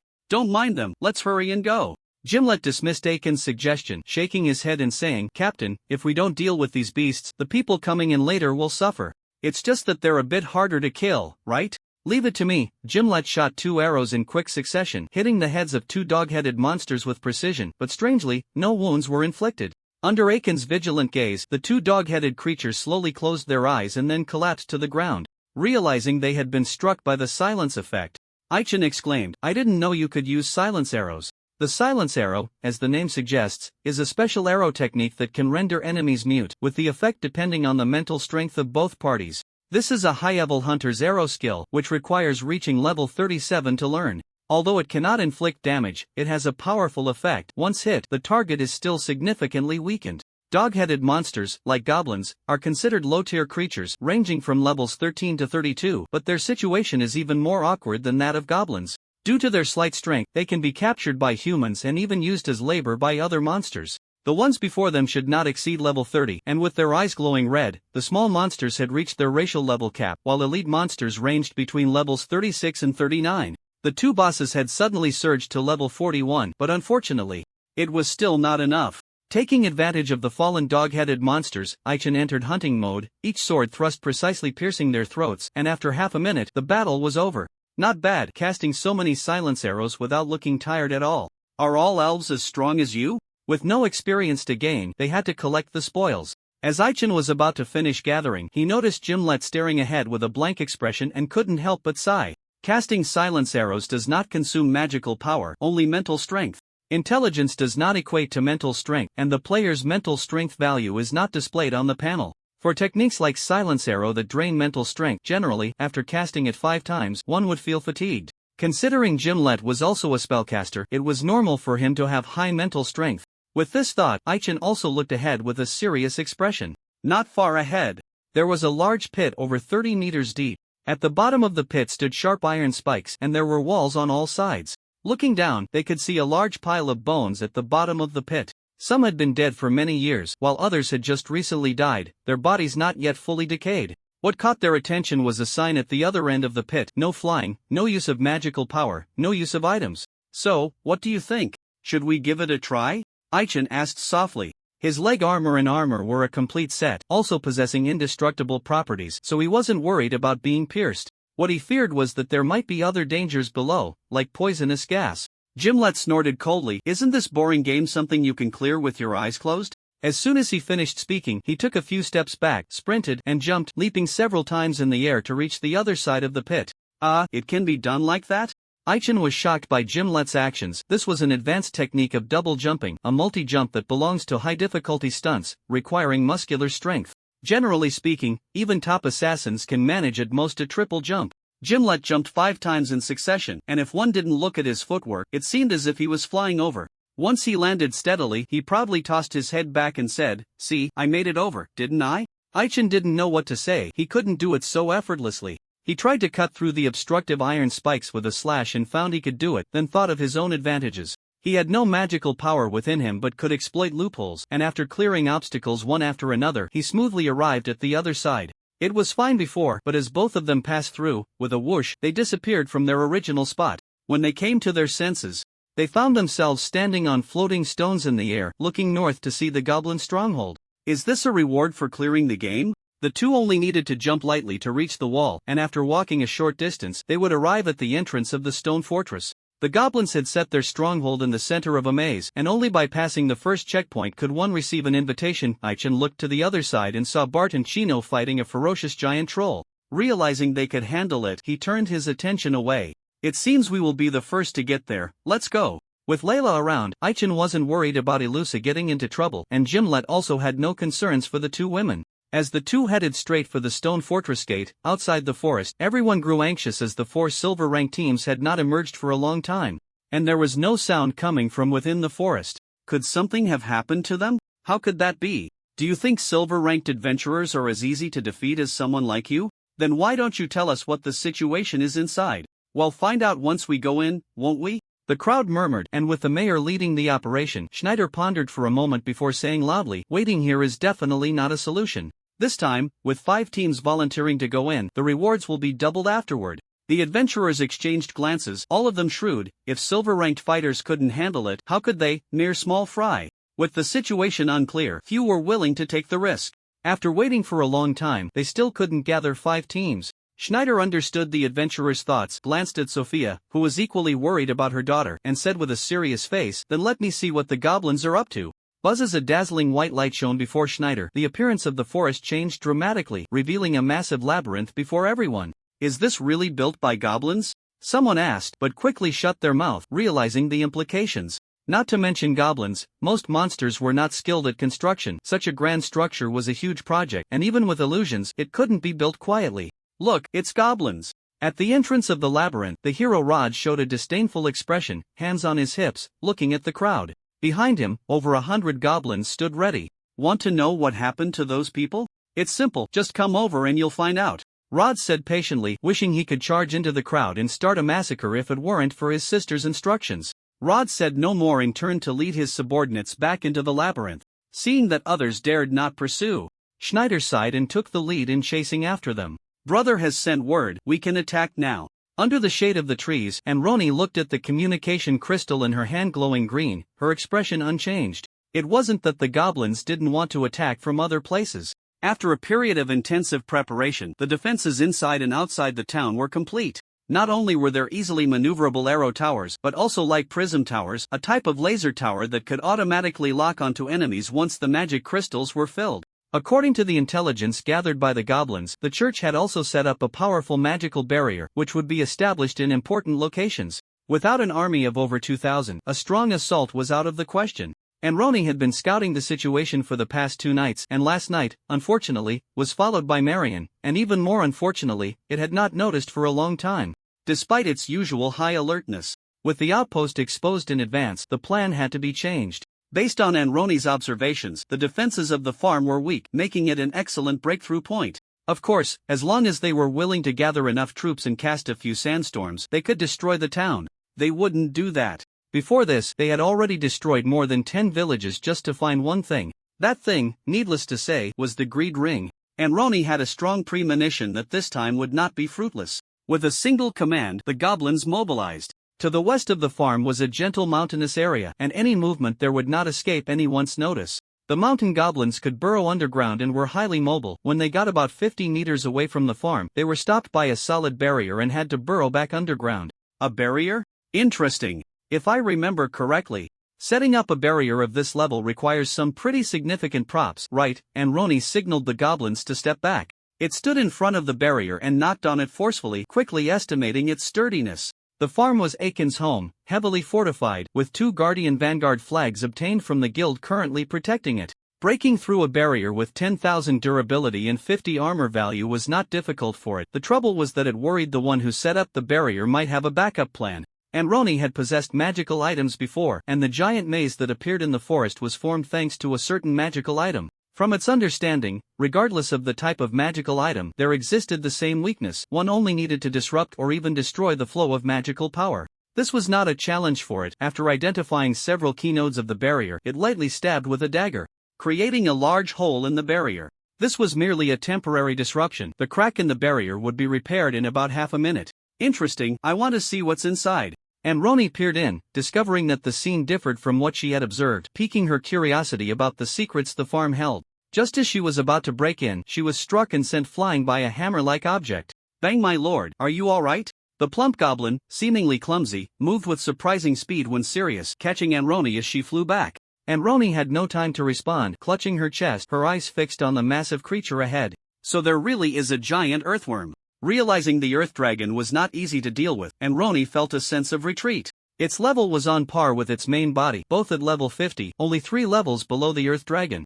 But the earth dragon's excellent defense was a poor match for her assassin type. Since returning from Pear Blossom Fortress, there had always been people coming to the farm wanting to see the earth dragon. To deal with this nuisance, Aichen had set up an illusion with magical items, making it so outsiders could not see the earth dragon. Before heading out, Aichen had instructed the earth dragon to protect the farm, otherwise they would run out of food. How could that be? When enslaved by the goblins, the earth dragon had never had a full meal due to its large appetite and often got knocked out by goblins using poison for complaining about hunger. When it had competed with Layla and Gimlet, it had backed down simply because it was hungry and couldn't muster its strength, quickly becoming weak. It truly did not want to endure the feeling of hunger any longer. The pet food Aichen prepared was very filling, and it had grown fond of this life of being full at every meal. It could ignore Layla's words, but every word from Aichen was etched in its heart. The earth dragon let out a furious roar, causing nearly half the goblins to shrink back, trembling all over, some even collapsing to the ground.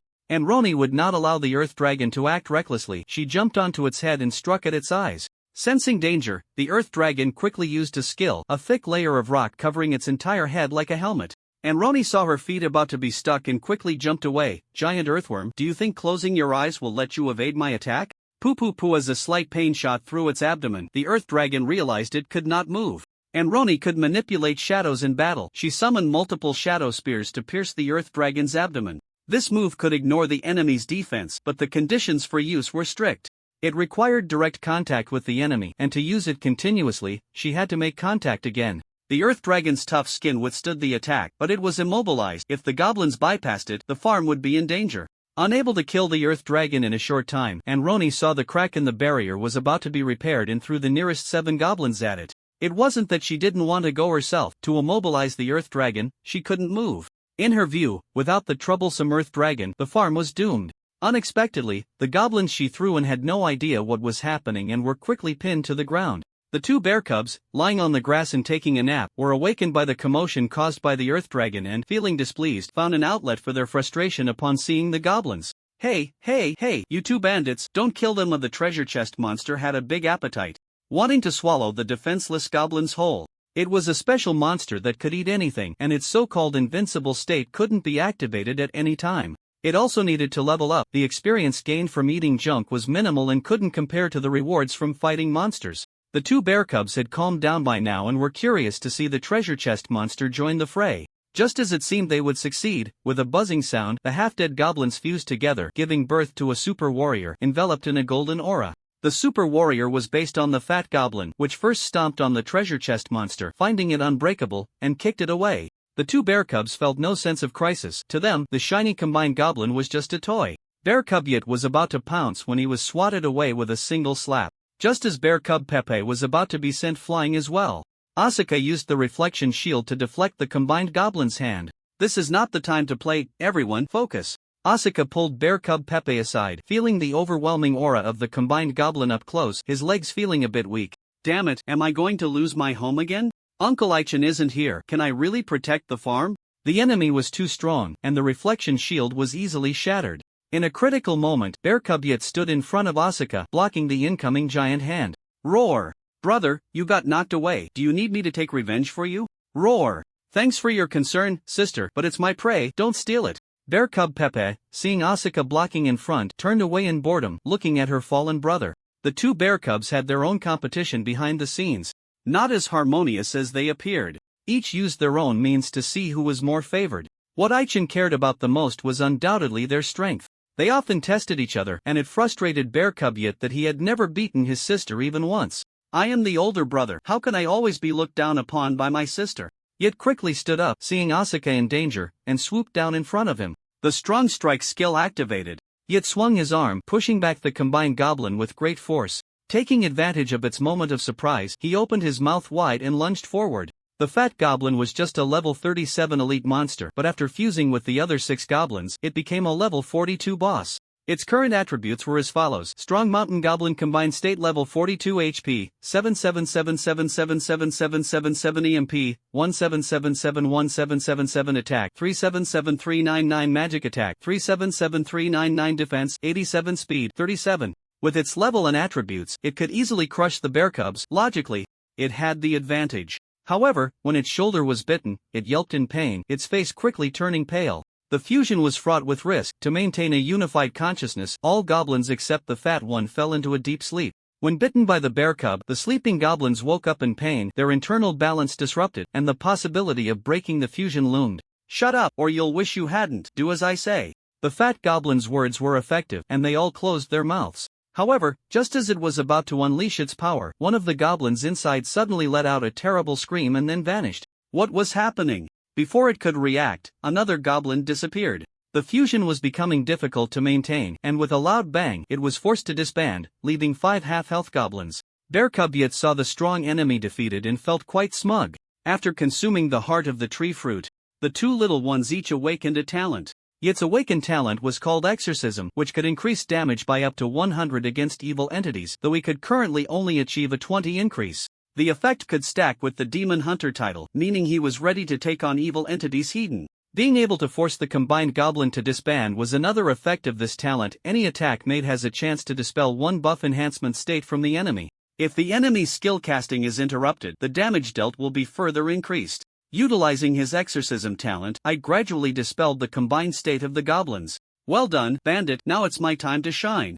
With that, the treasure chest monster hopped over to the goblin, giving no chance for resistance, and began to swallow it whole. Just as the fat goblin was about to meet a gruesome end, Anroni emerged from its shadow, first kicking the treasure chest monster away, then stabbing at the bear cub. Did I make a mistake?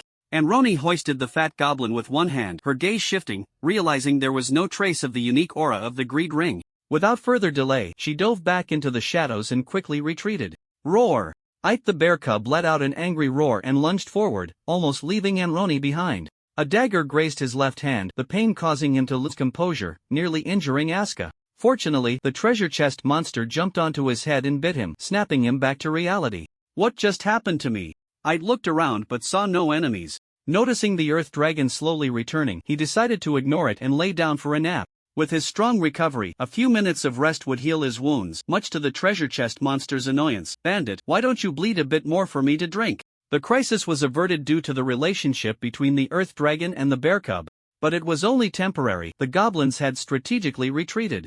Aska, is everything alright? Duo, hearing the commotion outside die down, dared to open the door and saw Aska walking in a daze, puzzled. The 2 girls had been sitting outside enjoying the night, discussing whether Aiken's mission would go smoothly and what they would eat the next day, talking about how to communicate with customers during deliveries. When the goblins attacked, Duo had to hide inside. Thankfully, Uncle Gil was sound asleep at that moment, otherwise, when Aichen returned, they would have faced another scolding. It's over, but the goblins could come back at any time, so we can't be careless. But don't worry too much, with everyone here, the farm will be fine, Aska said, forcing a smile, feeling a bit disappointed that she couldn't help. After Duo went back to sleep, she sneaked into Aiken's room, hoping to find a way to quickly become stronger. Oh, little girl, what are you doing? The treasure chest monster suddenly appeared behind her, startling Aska. Nothing much, just looking for any swordsmanship insights the uncle might have written. The treasure chest monster didn't believe her and replied, if you find something, what do you plan to do? Of course, I will study it well. Aska's response made the treasure chest monster scoff. Little girl, the thing you're looking for isn't in this room. Even if it were, it wouldn't be of any use to you. I'm not weaker than that weirdo, why not come and ask me? You? Then Mr. Treasure Chest Monster, please teach me how to become stronger, Aska said with a light laugh.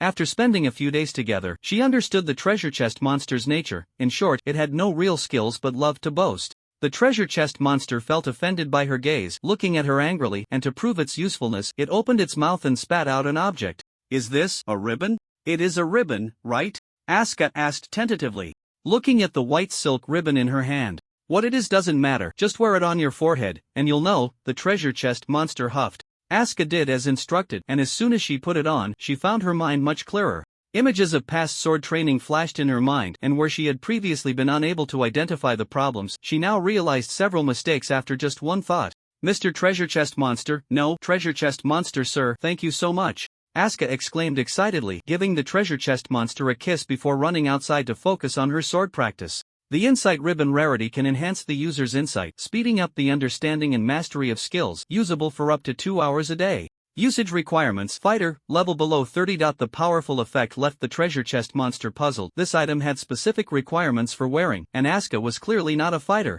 Yet it still worked. Could it be that this little girl is a born fighter? Just on the wrong path?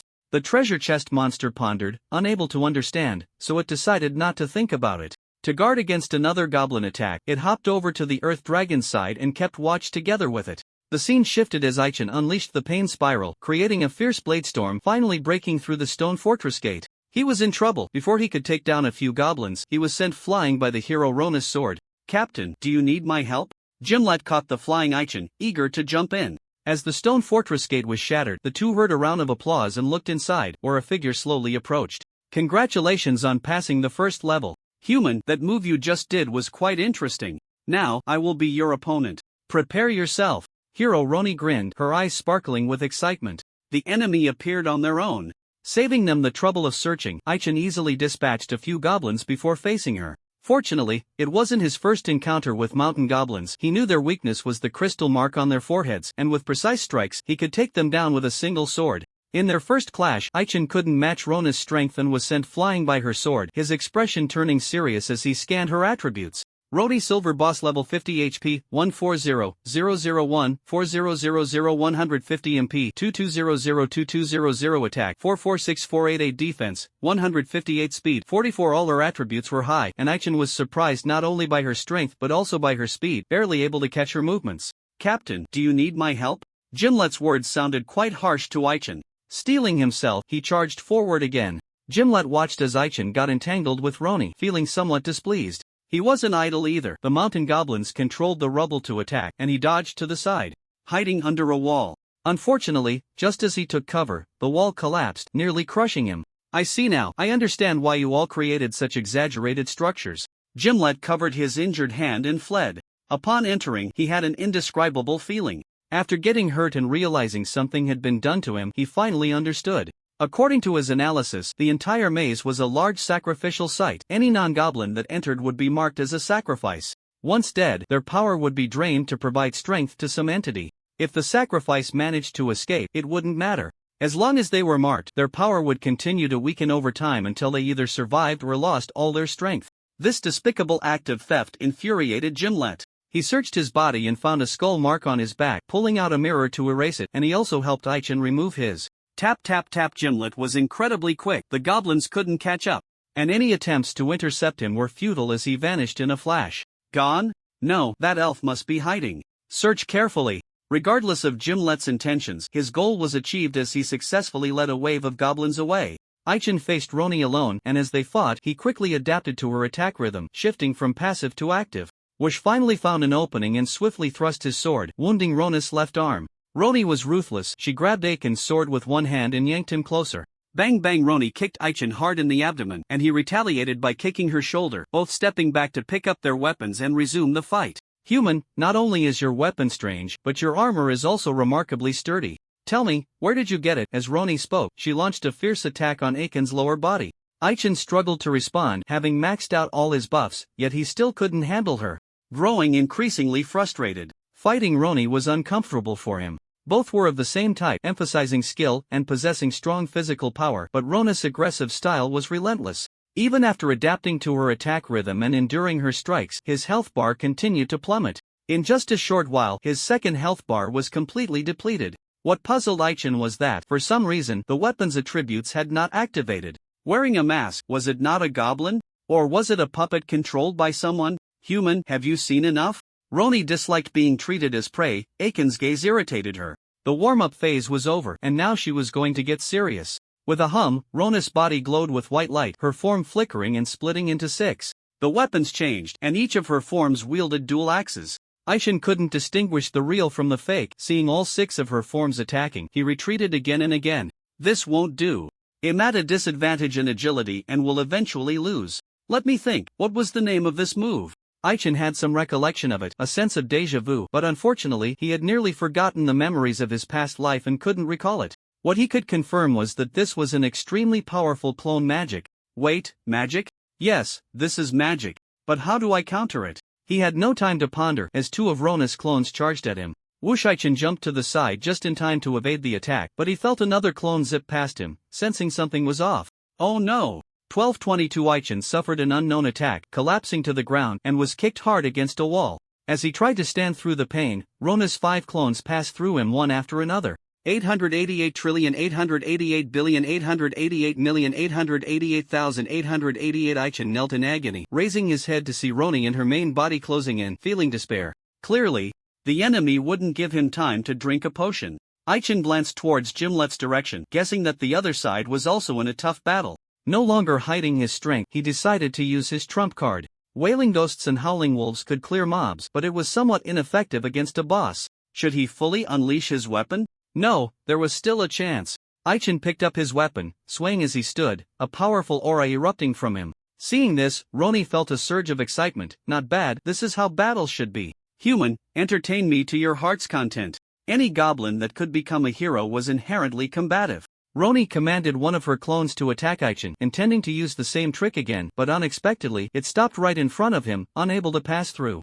Wushaichen cleaved through the approaching clone with a sword, his gaze locking onto Rona's main body as he swiftly moved behind her. Thud blood spurted from Rona's front as she touched the gaping wound in her chest, incredulous. So fast, human, how did you do that? She hadn't been able to see clearly just now. Aichen responded with action, this time targeting her neck, carving a bloody wound across it. Roni felt something draining from within her, her alertness heightened. This human was strange. It couldn't be delayed any longer. Roni and her clones charged together, and the two sides engaged in another fierce battle. Aichen shattered 2 clones in quick succession, but Roni found an opening and accidentally sent him flying with an axe. Roni was also in a bad state. Although she hadn't been attacked afterward, her condition continued to decline. Before she could catch her breath, Aichen charged again, destroying all the troublesome clones. Just as Aichen was about to sever her head, an unexpected change occurred. A large hand emerged from the shadow beneath him, throwing him aside. What a useless bunch, even a human of this caliber can beat you like this. The dark Roni emerged from the shadows, looking at her other self's disheveled state, expressing her dissatisfaction. Puff when Aichen's sword pierced Roni's chest, the health bar lit up green, and due to the lifesteal effect, health 200. Seeing the prompt, he knew he was safe. He didn't expect to actually pull it off. Flame of the Thief was the second signature move of the sword Saint Lunia, allowing any attack to carry the effects of penetration, burning, and lifesteal. When first learned, each effect was minimal and negligible, but it excelled in stacking with equipment and skill effects.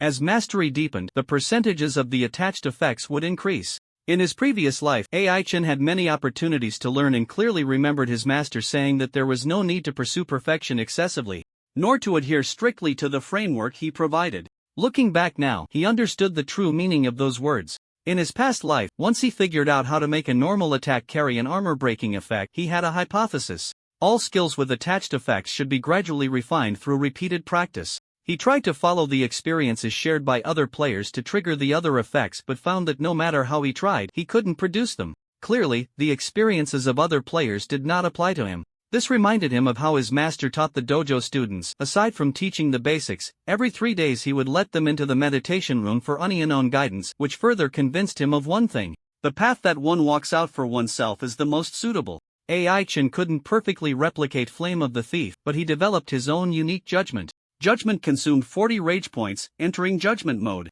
allowing any attack to carry 15 armor breaking, 15 lifesteal, and 10 penetration effects, lasting half a minute. When rage was full, he could expend all rage points to unleash the special move Blade of Judgment, ignoring half of the opponent's defense and dealing 250 penetration damage.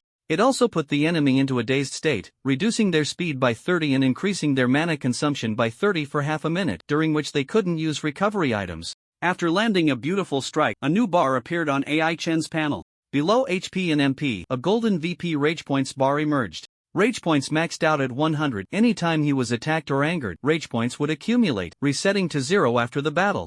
Whenever Aichen faced goblins, his anger occupied most of his heart, making it difficult to summon the fighting spirit from his subconscious. By accident, he activated a hidden attribute on his panel. Taking advantage of the effect, Aichen thrust out another sword.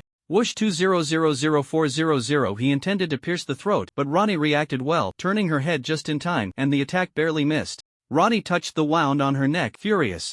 It had been a long time since she had sustained such an injury. The wound on her chest seemed serious, but it was manageable, and she activated a talent to quickly stop the bleeding. For some reason, the wound on her neck continued to bleed profusely. Even more alarming for Ronnie was the feeling of a force invading her body, causing her condition to deteriorate. Seeing her dazed, Ai-chan was about to strike again when he felt a chill from beneath his feet. Not good, a new enemy had appeared. Ai-chan found it hard to halt his movements. There was no way to dodge. In a critical moment, he used a strong attack skill, wanting to kick away the large hand that was grabbing him. Really useless. Even a human of this level can beat you like this? Ai-chan looked up and saw that Dark Ronnie was also wearing a mask, realizing that both were named Ronnie. The newly appeared one had a prefix, and he noticed they even had the same voice. Ai-chan coughed up a mouthful of blood, slowly standing up and saying, "No matter which of you is the real body, you both have to die." He was confident. Just as he finished speaking, two figures appeared behind him. "Goblin Slayer, I didn't expect you to be one step ahead of us. Can we take care of that axe-wielding one?" Fama casually said while playing with the spear in his hand. He had arrived with his partner Liliata. The two had previously faced the hero Roz and nearly captured him, but Roz had successfully escaped using his subordinates as bait. As they chased, they happened to arrive here. Someone shared the pressure, and Ai-chan didn't mind, raising his sword to attack Anluani. In their first encounter, although Ai-chan couldn't injure her, he noticed some issues. Anluani wasn't in her prime. He hadn't even exerted himself much before being deflected by her shield. It seemed she had fought someone before. Well then, let's deal with her first. Ai-chan intended to make a desperate move to kill Anluani, but sensing movement beneath his feet, he quickly jumped aside. Whoosh! A large black hand emerged from the shadow beneath him, and as Ai-chan dodged, Anluani launched her attack. "Human, how dare you underestimate me? Die! Venomous snake!" The dagger swung rapidly in front of Anluani, each swing sending a beam of black light towards him.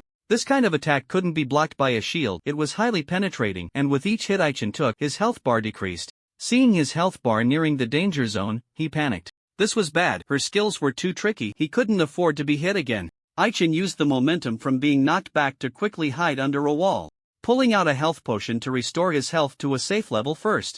Just as he drank half the potion, a strange black light attack curved around and came at him. Ai-chan hurriedly dodged and caught sight of Gimlet surrounded by a group of goblins. The subsequent black light attacks from Anluani all flew towards Gimlet, hitting several goblins by mistake. "Captain, you look quite flustered. How about we switch opponents?" Ai-chan nodded. He didn't want to face the tricky Anluani again before restoring his health. Taking advantage of the lifesteal effect of his weapon, after dispatching the group of goblins, his health bar finally returned to a safe level. Before he could catch his breath, the next wave of attacks from Anluani came. This time, the black light attacks had more variations and automatically targeted him, all flying his way. Ai-chan had no good options and wanted to hide in a nearby stone house, but Gimlet coldly snorted, "Ignoring me will come at a cost." With a buzzing sound, a circular protective shield surrounded them, blocking all the black light attacks. Taking this opportunity, Ai-chan finished the remaining half of his potion and noticed his fatigue level was nearing 40 points, so he drank a stamina potion. Longeared one, how did you suddenly become stronger? Ai-chan noticed the shield was quite sturdy, much stronger than Elusa's holy wall, and couldn't help but ask. Suddenly realizing, he found Gimlet had changed a bit. After casting a reconnaissance spell, he discovered the issue. What? Level 56? When did that happen? This powerful shield wasn't something he didn't want to use before, it was that he couldn't use it, right? Bang! A loud noise from behind caught their attention. They turned to see Hero Rods kicking through a wall, about to enter a stone house. The two exchanged glances from afar, noticing the other held several magic crystals, and Ai-chan slapped his leg, saying, "Oh no! That big guy is about to use some powerful treasure. We need to stop him." "You go if you want." Gimlet was busy, engaged in a shootout with Anluani, unable to pull away. Ai-chan signaled him to be careful, then hurriedly ran outside the stone house, where Hero Rods was holding a clay castle, chuckling, "Human, you're late." Ai-chan saw the enemy holding a clay castle and understood they were in trouble. "Human, you're late." Yes, just one step too late. If he had known they had such a treasure, he should have destroyed it first. As Hero Rods spoke, a green light illuminated everyone in the village, including Ai-chan, and they were subsequently expelled. Looking up, he saw the gate he had painstakingly destroyed had returned to its original state. Not just the gate, even the goblins he had previously killed had come back to life. "Hey, what's going on?" Fama was confused. He had just been fighting with Anluani, and in the next moment he felt something strange on his body. Realizing he had been affected. "Liliata, check if I've been tampered with?" "No, forget it." Fama felt around his body, seeing Lily Ida shake her head slightly and stopped acting silly. Aichin stood not far away, noticing a new expulsion status on his status bar and frowned as he said, "Quick, retreat Goblin Slayer, what are you talking about?"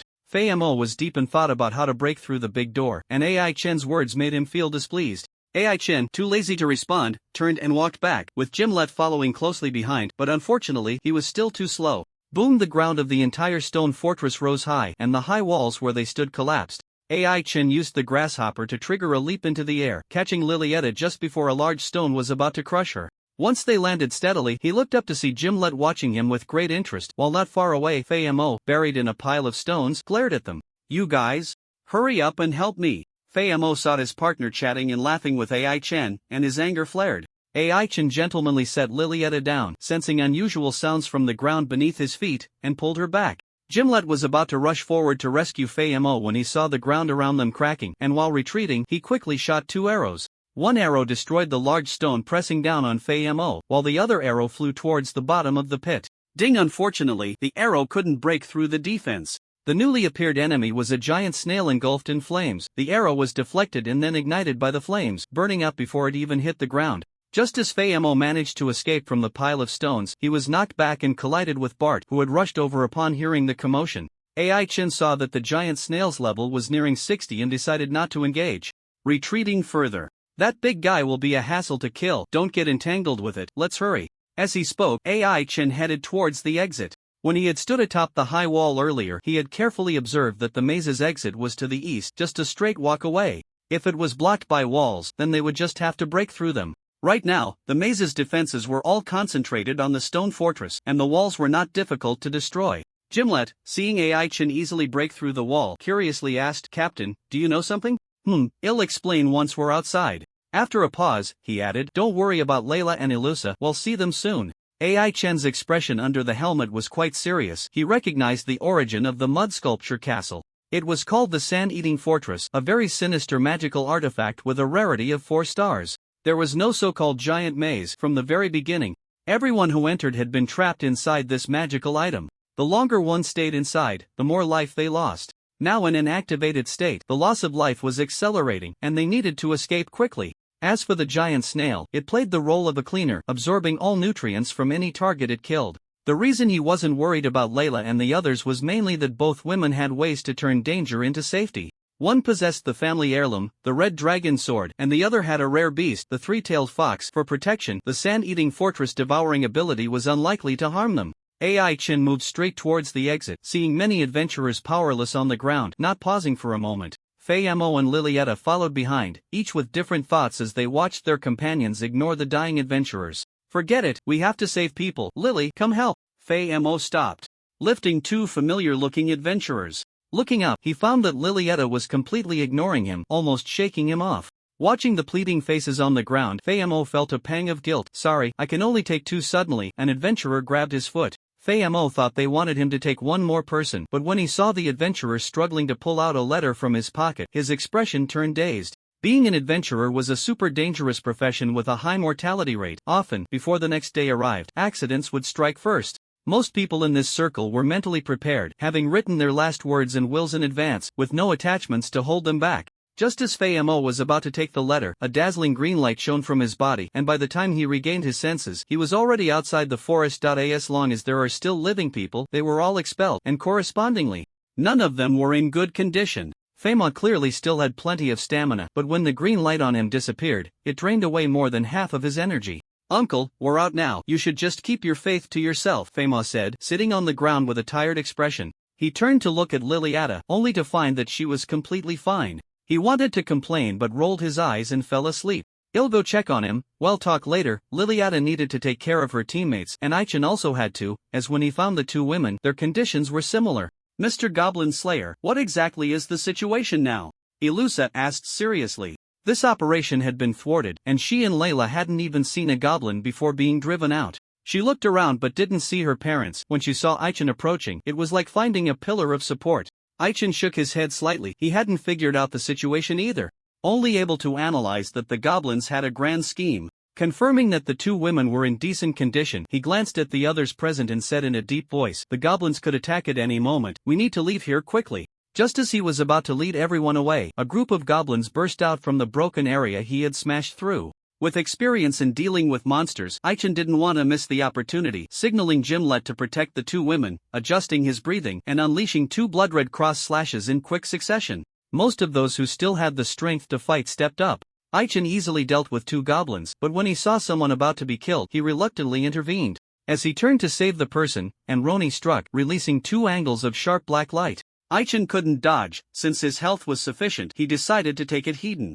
Bang! Suddenly, a massive figure descended from the sky, landing steadily and using its body to block the black light for Aichen. When everyone saw what the massive figure was, their feelings were mixed. Oh no, it's a slime, run. The adventurers expressed that they had never seen such a huge slime, and those who could run did so, while those who couldn't were trying their best to crawl away from the battle area. Aiken's expression darkened as he sensed the slime army was closing in. To buy time for others to escape, he stood his ground against the giant slime. Everyone, run. Those who can't run, let someone carry you. After some guidance, the adventurers retreated in an orderly manner, avoiding any stampede incidents. The president's secretary, as a logistics personnel, hadn't entered the labyrinth earlier, so she gathered a group of people to assist those who were coming out. Thanks to her prior arrangements, those who had lost their ability to move were gradually taken away. Silver-ranked adventurers took responsibility, stepping up to confront the slimes. The massive slime army arrived, numbering about 6,000. It was hard to imagine how they could expand their numbers to such a scale in just a few days. What troubled Aichen was that among them were not only large types but also various mimics. The humanoid slimes were all between levels 30-42, while the beast types ranged from level 20-33, mostly mimicking tigers, lions, snakes, and cows. There were also aerial units, some mimicking birds and others bats, with levels between 20-40. With such a complete setup, it would be difficult to handle without thorough preparation. Hey, if we could capture all of them, wouldn't we be able to open a large zoo? Fema said while drinking stamina potions, his tone teasing but not daring to underestimate the situation. Buzz, everyone continued to suffer from ultrasonic attacks. 100, 100, 100. Aichen noticed his health bar decreasing by 100 every second and frowned. This seemingly harmless attack, when accumulated, would severely impact the subsequent battle. What was troublesome was that the slime's mimics were not just for show, most of them could utilize the abilities of their mimicked forms. This was quite dangerous, especially those humanoid slimes, which were quite fast. If humans hadn't been designated as secondary targets, they would have already started attacking. During the standoff, the goblins and the slime army were engaged in a fierce battle. A few people's views were blocked by the giant goblin, preventing them from seeing the details of the battle. What could be confirmed was that even with such a large number gathered, they were no match for the goblins. Ultimately, the disparity in their foundations was too great. The hero siblings were well-equipped, possessed magical items, and were fighting on their home turf within the labyrinth, enhancing their combat capabilities. As the situation became favorable for them, the group slowly began to retreat until they were far enough away, and the giant slime did not pursue them. Which of these little cuties do you think is the leader? Lilietta said with great interest. Aetern stood by, also curious about this matter, searching through the pile of monsters but finding no likely candidates. Could the leader be that big guy? Aetern shook his head, believing the giant slime was not the leader. The goblins were engaged in a fierce battle with the slime, and they couldn't just stand by and watch. Just as someone was about to suggest retreating, two figures calmly walked out from the pile of monsters. Mayor, you finally came out. I thought you had died in there. The Schneider couple approached slowly under the protection of a strong shield. Seeing everyone, the couple sighed in relief. Everyone, we have roughly understood the situation inside the labyrinth. Let's talk somewhere else. Before long, the group arrived at an abandoned warehouse. Everyone, what I'm about to say is very important, and I hope you can keep it a secret, the female secretary said, feeling tense upon hearing Schneider's extremely serious tone. Aetern leaned against the door, watching Ilusa quietly converse with her mother, hoping the mayor would have some discoveries. Layla, uninterested in listening, stood at the outer edge munching on a hamburger, replenishing her energy. Gimlet also showed little interest, turning his head to the side, his facial expressions constantly changing. For some reason, whenever he got close to Layla, his dominant personality always wanted to take the opportunity to emerge, hoping to prevent him from harming her. He couldn't understand why his dominant personality always thought he would hurt those around him. In your eyes, am I that kind of person? He felt it necessary to teach his dominant personality a lesson, and a mental struggle ensued between them. I found an altar in the labyrinth, and on that altar was a strange statue. After repeated confirmation, it turned out to be a corpse that is suspected to belong to a demon general. Schneider calmed his emotions and spoke earnestly. Just as he was about to continue, a silver-ranked adventurer interrupted. Demon General? Mayor, are you sure you're not mistaken? This silver-ranked adventurer, clad in heavy armor and wielding a large shield and long sword, was a paladin, around 30 years old, with a prominent scar on his face. His name was Shelio, nicknamed Warchariot, a powerful warrior with high attack and defense. He teamed up with another female mage, and their party was known as Warchariot, boasting high firepower and considerable fame in their circle. When the undead army invaded the town, the two of them soloed a blood ghost, leaving a deep impression on Aetirn. Paladins are a special branch of warriors, an advanced class of knights. According to game settings, upon reaching level 35, one must apply for a trial, and if they can pass the trial before reaching level 40, they can complete their class change. The trial can only be completed alone, and the difficulty of the class change is high. Zilia's sister was killed by goblins in his early years, and before Aetern's reputation spread, he often hunted goblins. His vigilance towards goblins was no less than Aetern's. Demon General? What is that? Seeing someone raise a question, Schneider patiently explained, the Demon General is a special existence among the many goblin troops, holding a status higher than the evil god they worship. Over 1,000 years ago, it was confirmed that even powerful mithril-ranked adventurers were no match for it, and it ultimately took the church a great cost to kill it. Upon hearing this, Aetern's expression became quite serious. According to game settings, the highest level of mithril rank is above level 80, capable of competing with demon lords. According to the mayor, the Goblin Demon General's level was at least 90. Thankfully, it was killed. It is said that the church has so many hidden cards. When Schneider saw everyone lost in thought, he added, the trouble is that this group of goblins has actually found the corpse of the Demon General and is attempting to resurrect it. We absolutely cannot let their plan succeed. What? The crowd began to whisper among themselves. The strength of Dingshan town alone was not enough to cope with this. Aichen believed that the town would be destroyed by this crisis, thinking he must stop the goblins' conspiracy while also ensuring the safety of the farms. Caught in a dilemma. They had a healing shaman, so controlling the corpse wouldn't be difficult. The challenge was that the Demon General had been dead for too long, and most of its physical power was lost. So that's it, the goblins lured us in to collect life force in order to resurrect the corpse? The battle between the goblins and the slimes would be hard to determine in a short time, and Aichen decided not to linger any longer, striding away. Layla and Gimlet followed closely behind. Captain, do you have a plan? Aichen nodded slightly. He didn't want to elaborate and quickened his pace towards the farm. Just as the three were about to enter the town, a person suddenly appeared ahead. You three look like you could use some help. I have plenty of top-notch goods, why not take a look? Calypso grinned, and after saying that, took out a cabinet from her backpack, ready to sell her wares. Today was Calypso's best business day. She had cleared out most of her long-accumulated stock, and customers had all praised her goods.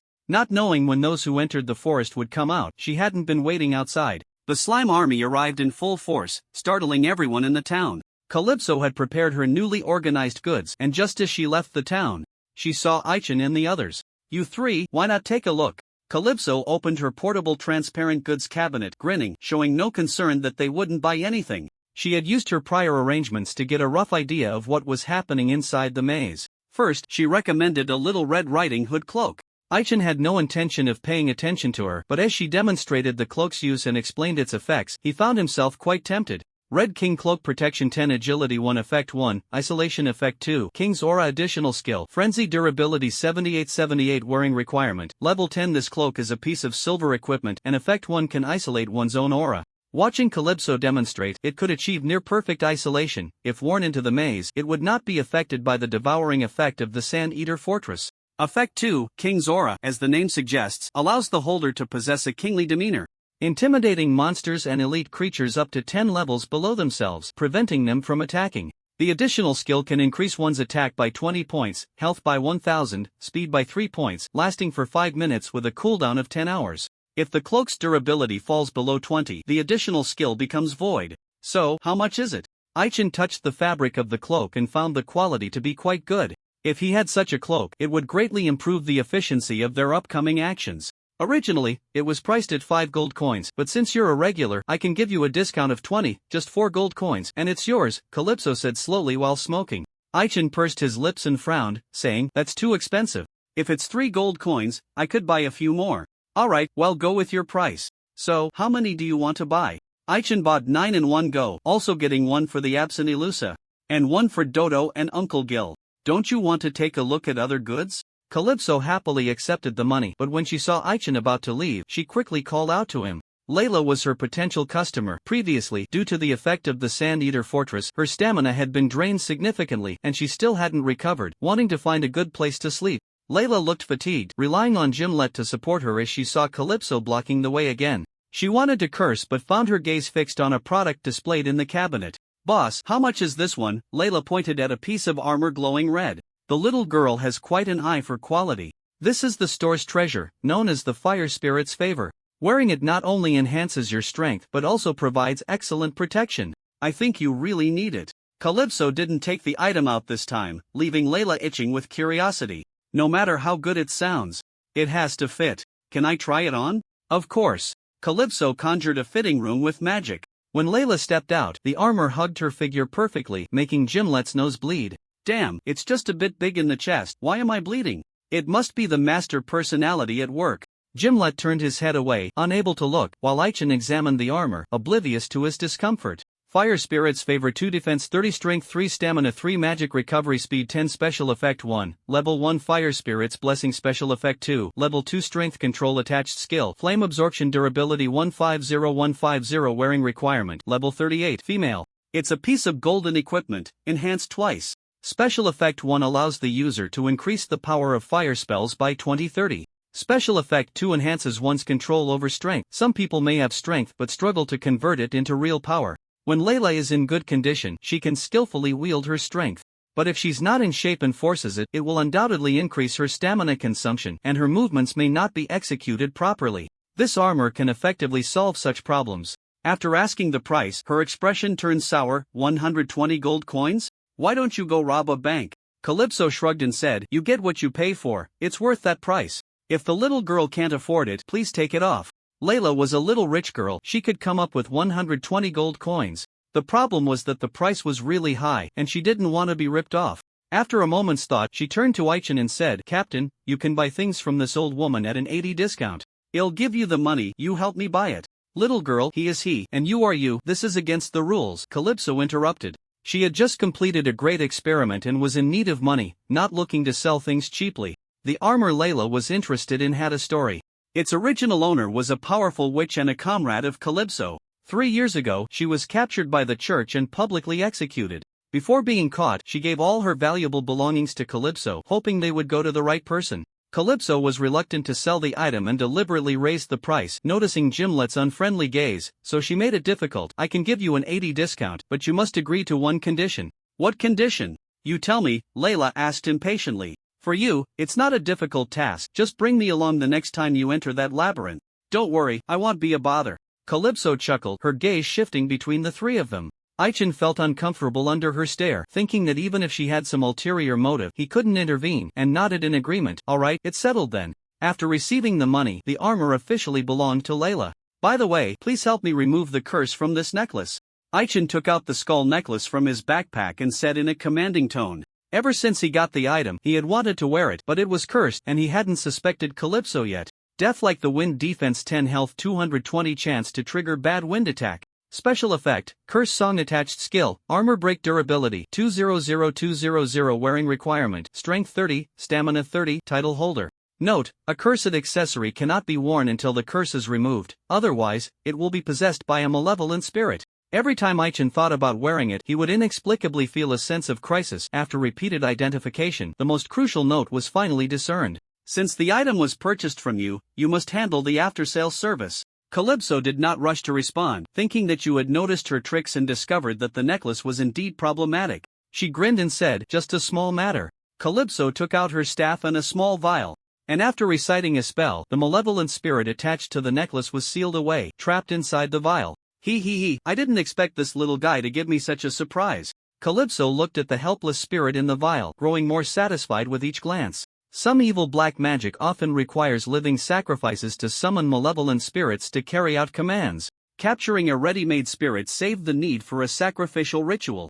Calypso was a true witch, having sacrificed many people in the past to take revenge on the church, frequently targeting church-related personnel. Recently, due to the church's severe suppression, she could not use living sacrifices, and the offerings she secretly collected were of low quality. Even if sacrificed, the summoned spirits were not strong. Using magical creatures as substitutes for sacrifices was feasible, but there were still quality requirements. The spirit extracted from the skeleton necklace was of high level.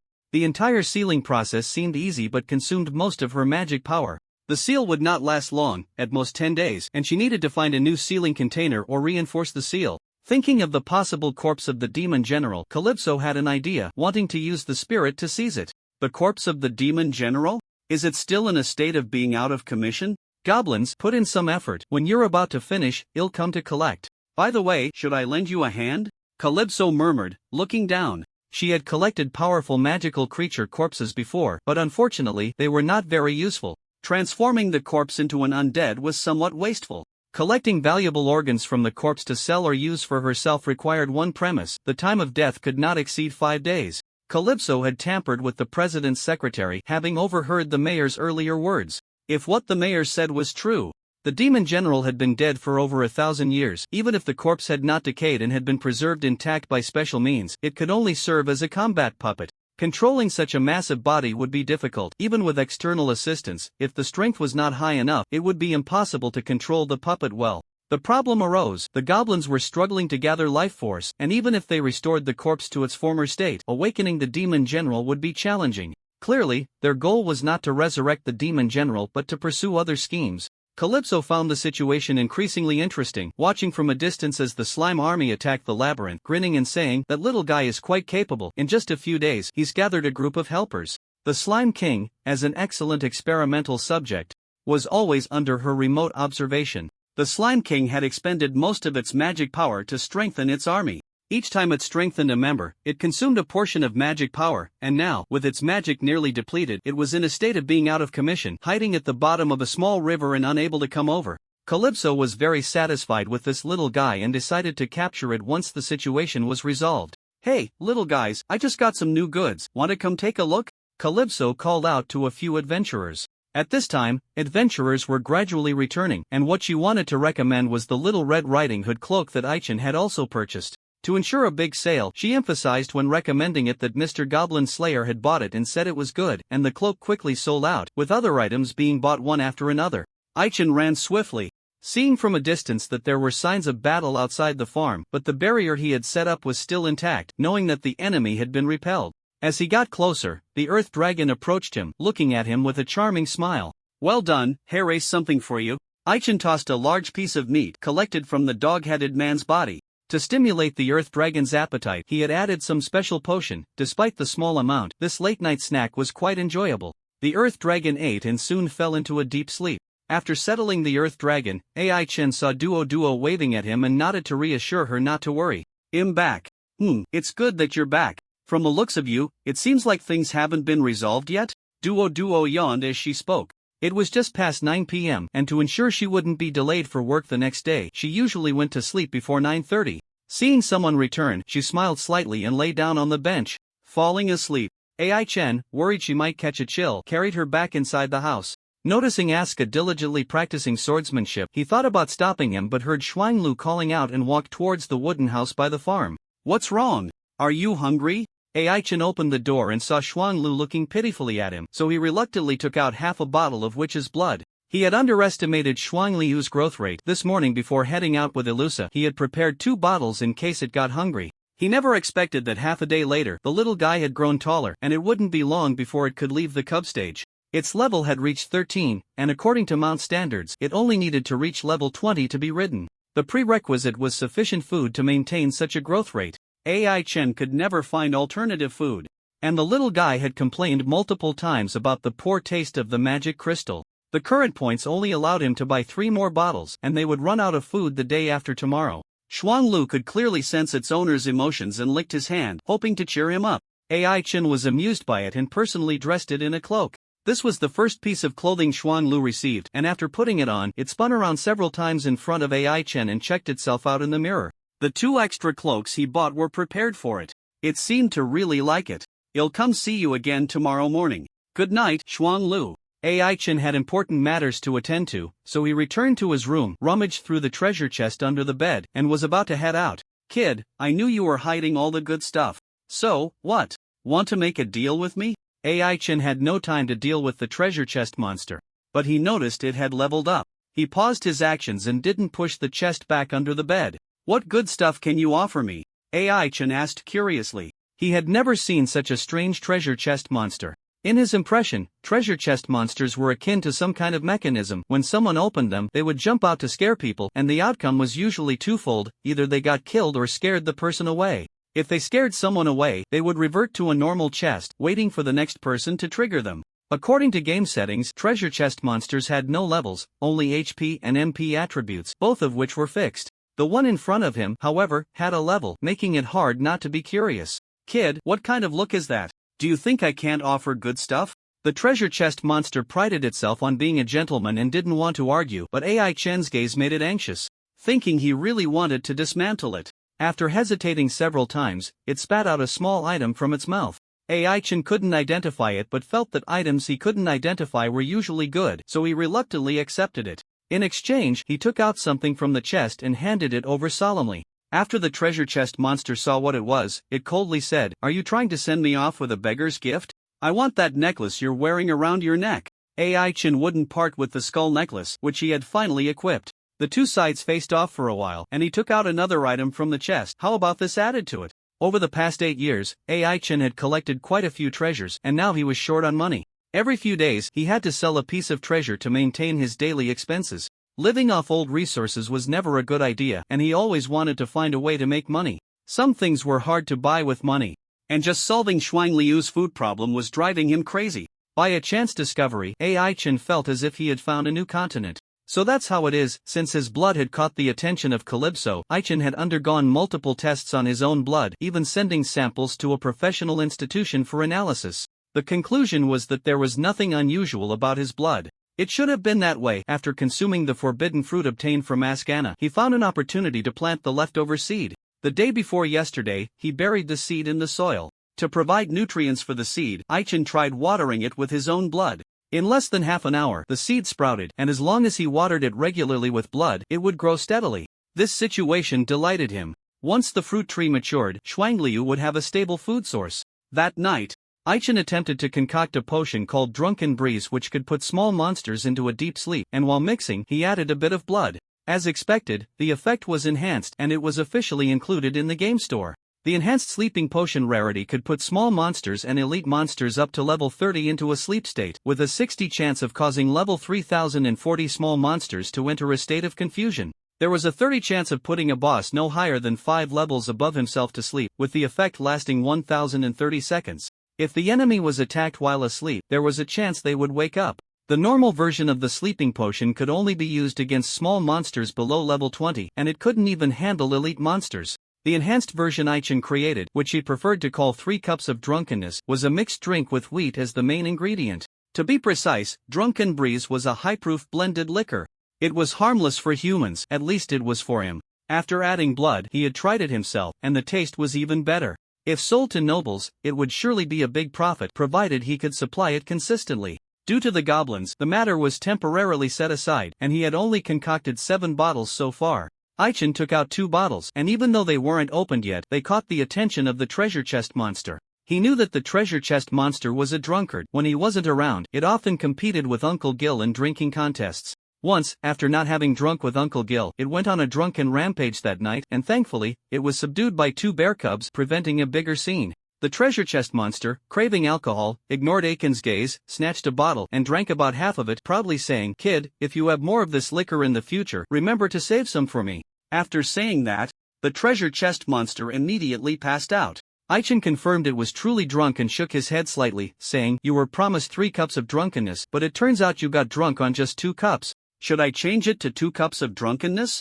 AI-chan closed the door and saw a paper airplane slowly flying in. He raised his hand to catch it, and before he could unfold it, he heard Gimlet's message. "Captain, the operation is cancelled. Gather at the old location tomorrow at 8 a.m. The paper airplane was one of Gimlet's little tricks. Once the message finished playing, it no longer retained any magic. AI-chan quietly looked towards the southeast, roughly understanding the situation. The goblins and slimes were still in a fierce battle. At this point, the goblins were at a disadvantage, shifting from an active to a passive defense, huddled inside the sand-eating fortress. The slimes, determined to break through the sand-eating fortress and reclaim their home, were ramping up their firepower, making it difficult for the townspeople to sleep. In short, the battle between the two sides would likely continue until tomorrow morning. By then, people could step in and reap the benefits. But could it really go as planned? Aichen didn't think so. The monsters were clever. The slimes were unified in their awareness. Even if their leader wasn't present, they could see that the goblins were trying to lure them in, so they weren't in a hurry to charge in.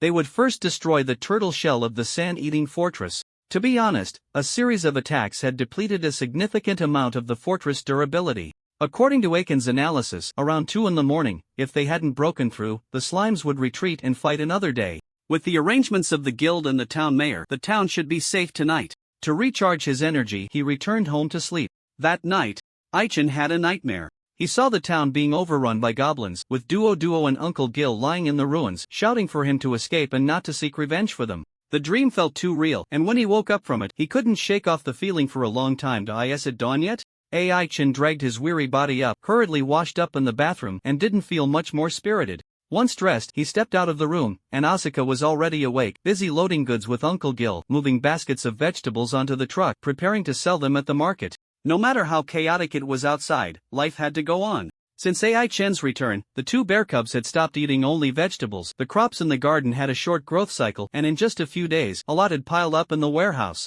To avoid waste, anything that couldn't be eaten that day was fed to the livestock, but there were still plenty left over each day.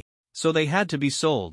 "Good morning, Uncle, you're up a bit late today," Asuka called out from a distance as he saw Aichen starting his routine check. Aichen nodded, signaling the 2 to take the 2 sheepdogs with them to avoid any accidents. After finishing the routine check, Duo had just woken up, and the 2 of them greeted her before heading into the kitchen one after the other. Aichen was in charge of boiling water, washing vegetables, and chopping them, while Duo was busy cooking. Their roles were clearly defined, greatly reducing Duo's workload. "Actually, I can cook too." I know, but we're at home now, so you really don't need to." Duo was busy frying eggs and didn't want to engage in conversation. Once they were done, Aichen took the hint and left, finding the 2 bear cubs sleeping outdoors, and gently washed their faces with warm water. "Pepe, you're a girl, can you please not pee everywhere? I remembered Duo taught you how to use the toilet." Pepe was sleepy and didn't want to listen to Aichen's nagging, so she growled at him and turned over to sleep. Humans and bears are different. Cave bears basically sleep for about 15 hours a day, and during the cub stage, if food is plentiful, they need to sleep for up to 20 hours a day. The 2 little ones either eat or sleep, and Aichen didn't want to indulge them, intentionally trying to help them overcome their drowsiness and shorten their daily sleep duration. Seeing Pepe sleeping very close to where she had peed, he helplessly picked her up and carried her into the wooden house. Yed was quite self-aware. The little guy was ambitious and didn't want to spend all day sleeping.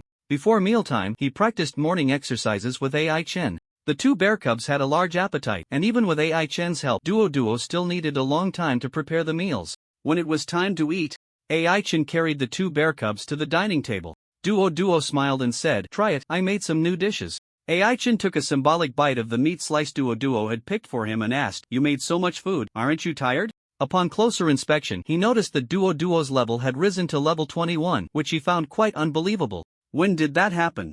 Ilusa was grinding for experience like crazy, but not as fast as this. She wouldn't have caught the eye of some guy, would she? The Suwot continent has many official organizations. Aside from the still emerging Dark Knights and the Loki Druids, the other top 10 professions each have their own associations. In Dinging Town, there are only the Mage and Priest associations. If a novice wants to enter other professions, they can seek mentorship from seniors or be personally guided by elders or others, or they can go to a big city and join a desired association for a fee to become an apprentice. Once they are confirmed, meaning their professional level reaches level 10, they can drop the titles of apprentice and trainee. After players create a character, the system only provides some help, like giving a clue to find a certain NPC for mentorship. Which profession they ultimately enter depends on the player's choice. Generally speaking, it's difficult for novices to enter a profession, and most will prioritize leveling up their race. However, this means that before officially entering a profession, they can only learn general skills. 4 years ago, Aichen remembered a big shot visiting the farm, wanting to take Duo as a disciple, but she unexpectedly rejected him face to face. The person wasn't angry at all and informed her before leaving that if she ever changed her mind, she could contact him anytime. Aichen was always busy killing goblins, and he didn't have much time to spend with Duo each month, aside from knowing her preferences. He had no idea who her friends were. "When did you become a summoner?" Akern asked curiously. Bear cub Pepe is just lazy, even eating while lying down, needing someone to feed it. As plates of food were poured into its mouth, it was almost full before it drowsily woke up. Yad was quite self-aware, not needing to be fed, sitting aside and gobbling down his food. "Oh no, you found out? I was going to surprise you." "Was it Asuka who told you?" Duo pretended to be unhappy as she spoke. No, I guessed it. When did this happen? Akurin tilted his head and asked. Although Duo was stronger than most women due to years of farm work, she wasn't that strong. Estimating her physical attribute to be around 20 points, he then remembered she was already a summoner, albeit still an apprentice. It was about half a month ago. One time while delivering goods, I met a very strange woman. She taught me some spells and I tried learning them, and unexpectedly, I learned them. After that, I had to go to her house every few days. Upon hearing this, Akurin asked again, who is she? I want to know too, but unfortunately, she didn't tell me. We only refer to each other by code names, Duo said nonchalantly. Akurin pondered, then what is your pet? Haven't you seen it? Duo's words left Akurin a bit confused. Have I seen it? Is it one of the little dogs from the farm? Wait, even a summoner's pet needs to be raised from a baby, could it be? You guessed it? That's so boring. Duo lightly whistled and a bird with golden feathers flew in through the window, about the size of a sparrow. Checking its attributes, Akurin realized, I didn't expect you really tamed it. Some time ago, during a routine inspection, Akurin mentioned that a certain type of bird regularly came to the farm to forage, which needed attention. Duo hadn't paid much attention at the time, but one day she saw the real thing, thought it was quite cute, and decided to keep it as a pet. Thunderbird Silver Boss Level 16 HP 30003000 MP 16001600 Physical Attack 100130 Magic Attack 200230 Defense 40 Speed 27. This is a rare Thunder attribute magical creature whose parents are unknown, only that it was born on the farm. Strangely, Uncle Gil was careless. Once while buying eggs, he didn't realize one of them wasn't a chicken egg. The Thunderbird was hatched along with the chicks and was ostracized on the day of its birth due to its various oddities, forced to leave the nest.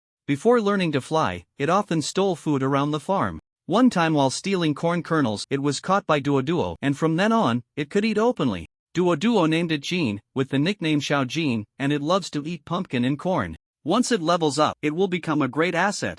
Akurin sincerely felt happy for Duo. After finishing the meal and tidying up, he was about to leave. I'm leaving now. Remember not to run outside. If anything happens, wait for me or your uncle to come back. After bidding farewell to Duo, Akurin took Bear Cub Yat out the door, leaving Pepe still lying there. This time, bringing the little guy along was not to send it to its death.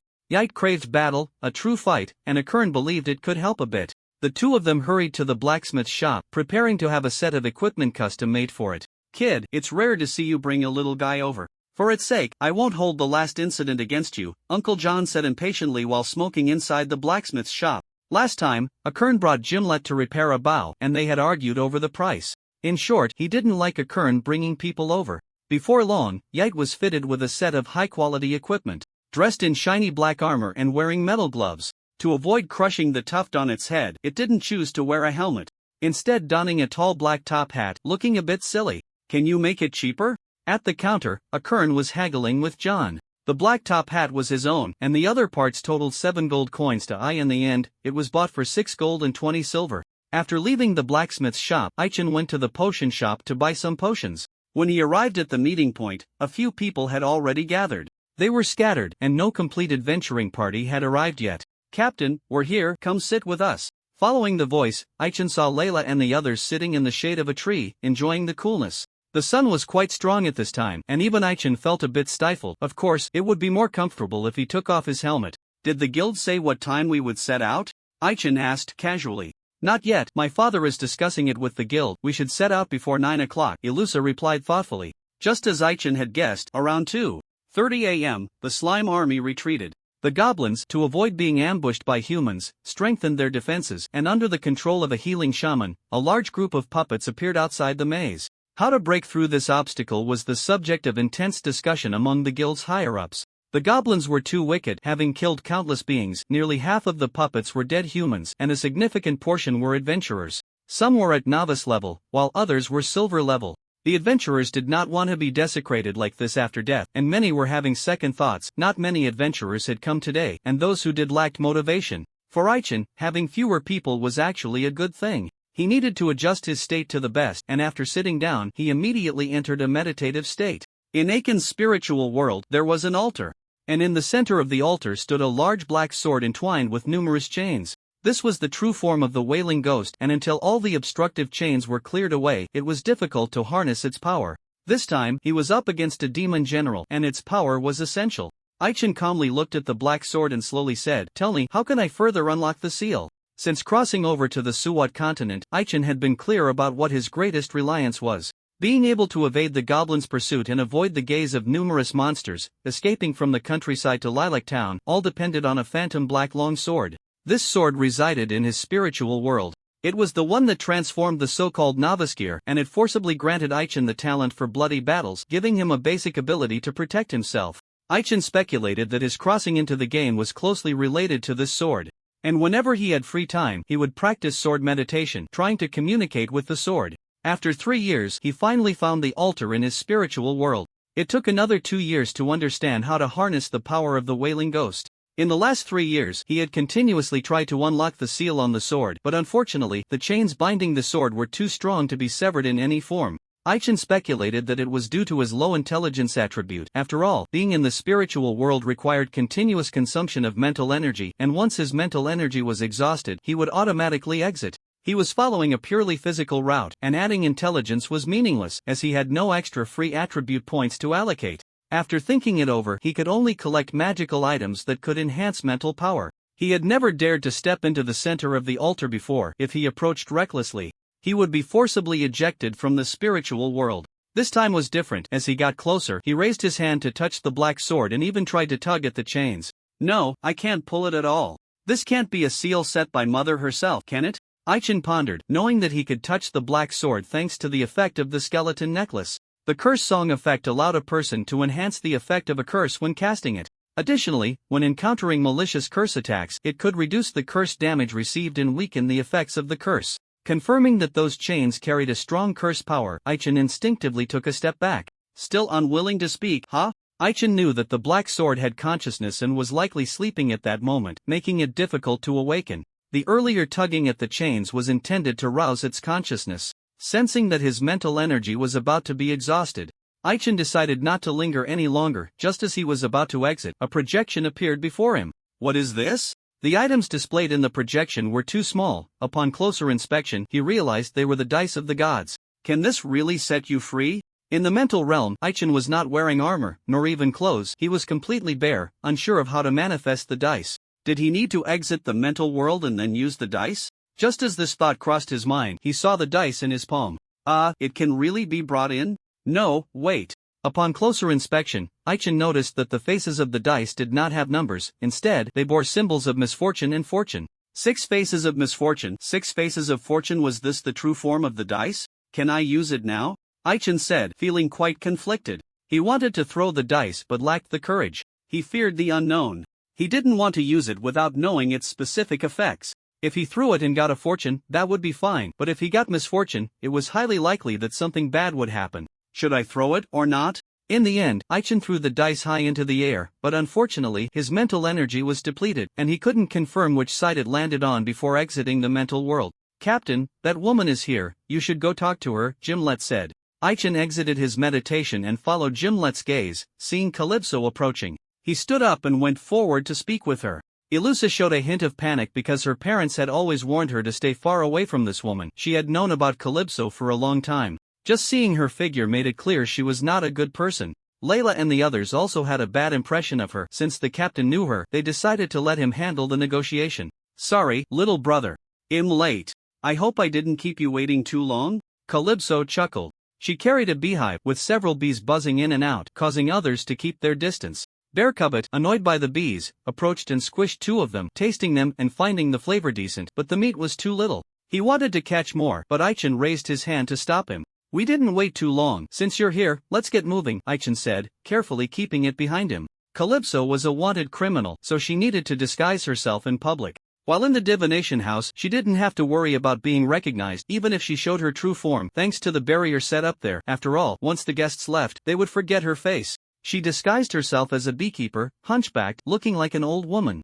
Aichin didn't want any unstable factors around him. He thought that since she was strong enough to help at critical moments, he agreed to her joining. The group did not move with the main force. When they reached the edge of the forest, the puppets seemed oblivious to their presence, standing foolishly in place. "Mr. Goblin Slayer, are you sure they haven't noticed us?" Ilusa asked, quite worried. "Don't worry, they haven't noticed us," Aichin replied, though he didn't dare to relax at all. At this moment, everyone wore cloaks, their presence well concealed, thanks to the fact that all they faced were puppets. They had not been discovered. Shoo, everyone stop! Aichin noticed a slime hiding in a tree and signaled for them to hide and observe the situation first. Captain, what's wrong? Layla asked quietly, having not noticed anything unusual around them. Aichin pointed to a large tree about 30 meters away and said, "We're being watched." It was surprising that even slimes had stealth units. It was a slime mimicking a chameleon, not low in level, a 43-level boss. If it weren't for what happened last night, it would be hard to imagine they could raise their levels above 40. Aichin whispered a few instructions to the others and was the first to step into the maze entrance, with Bearcubit following closely behind. Once everyone entered, they found the interior of the maze had changed dramatically.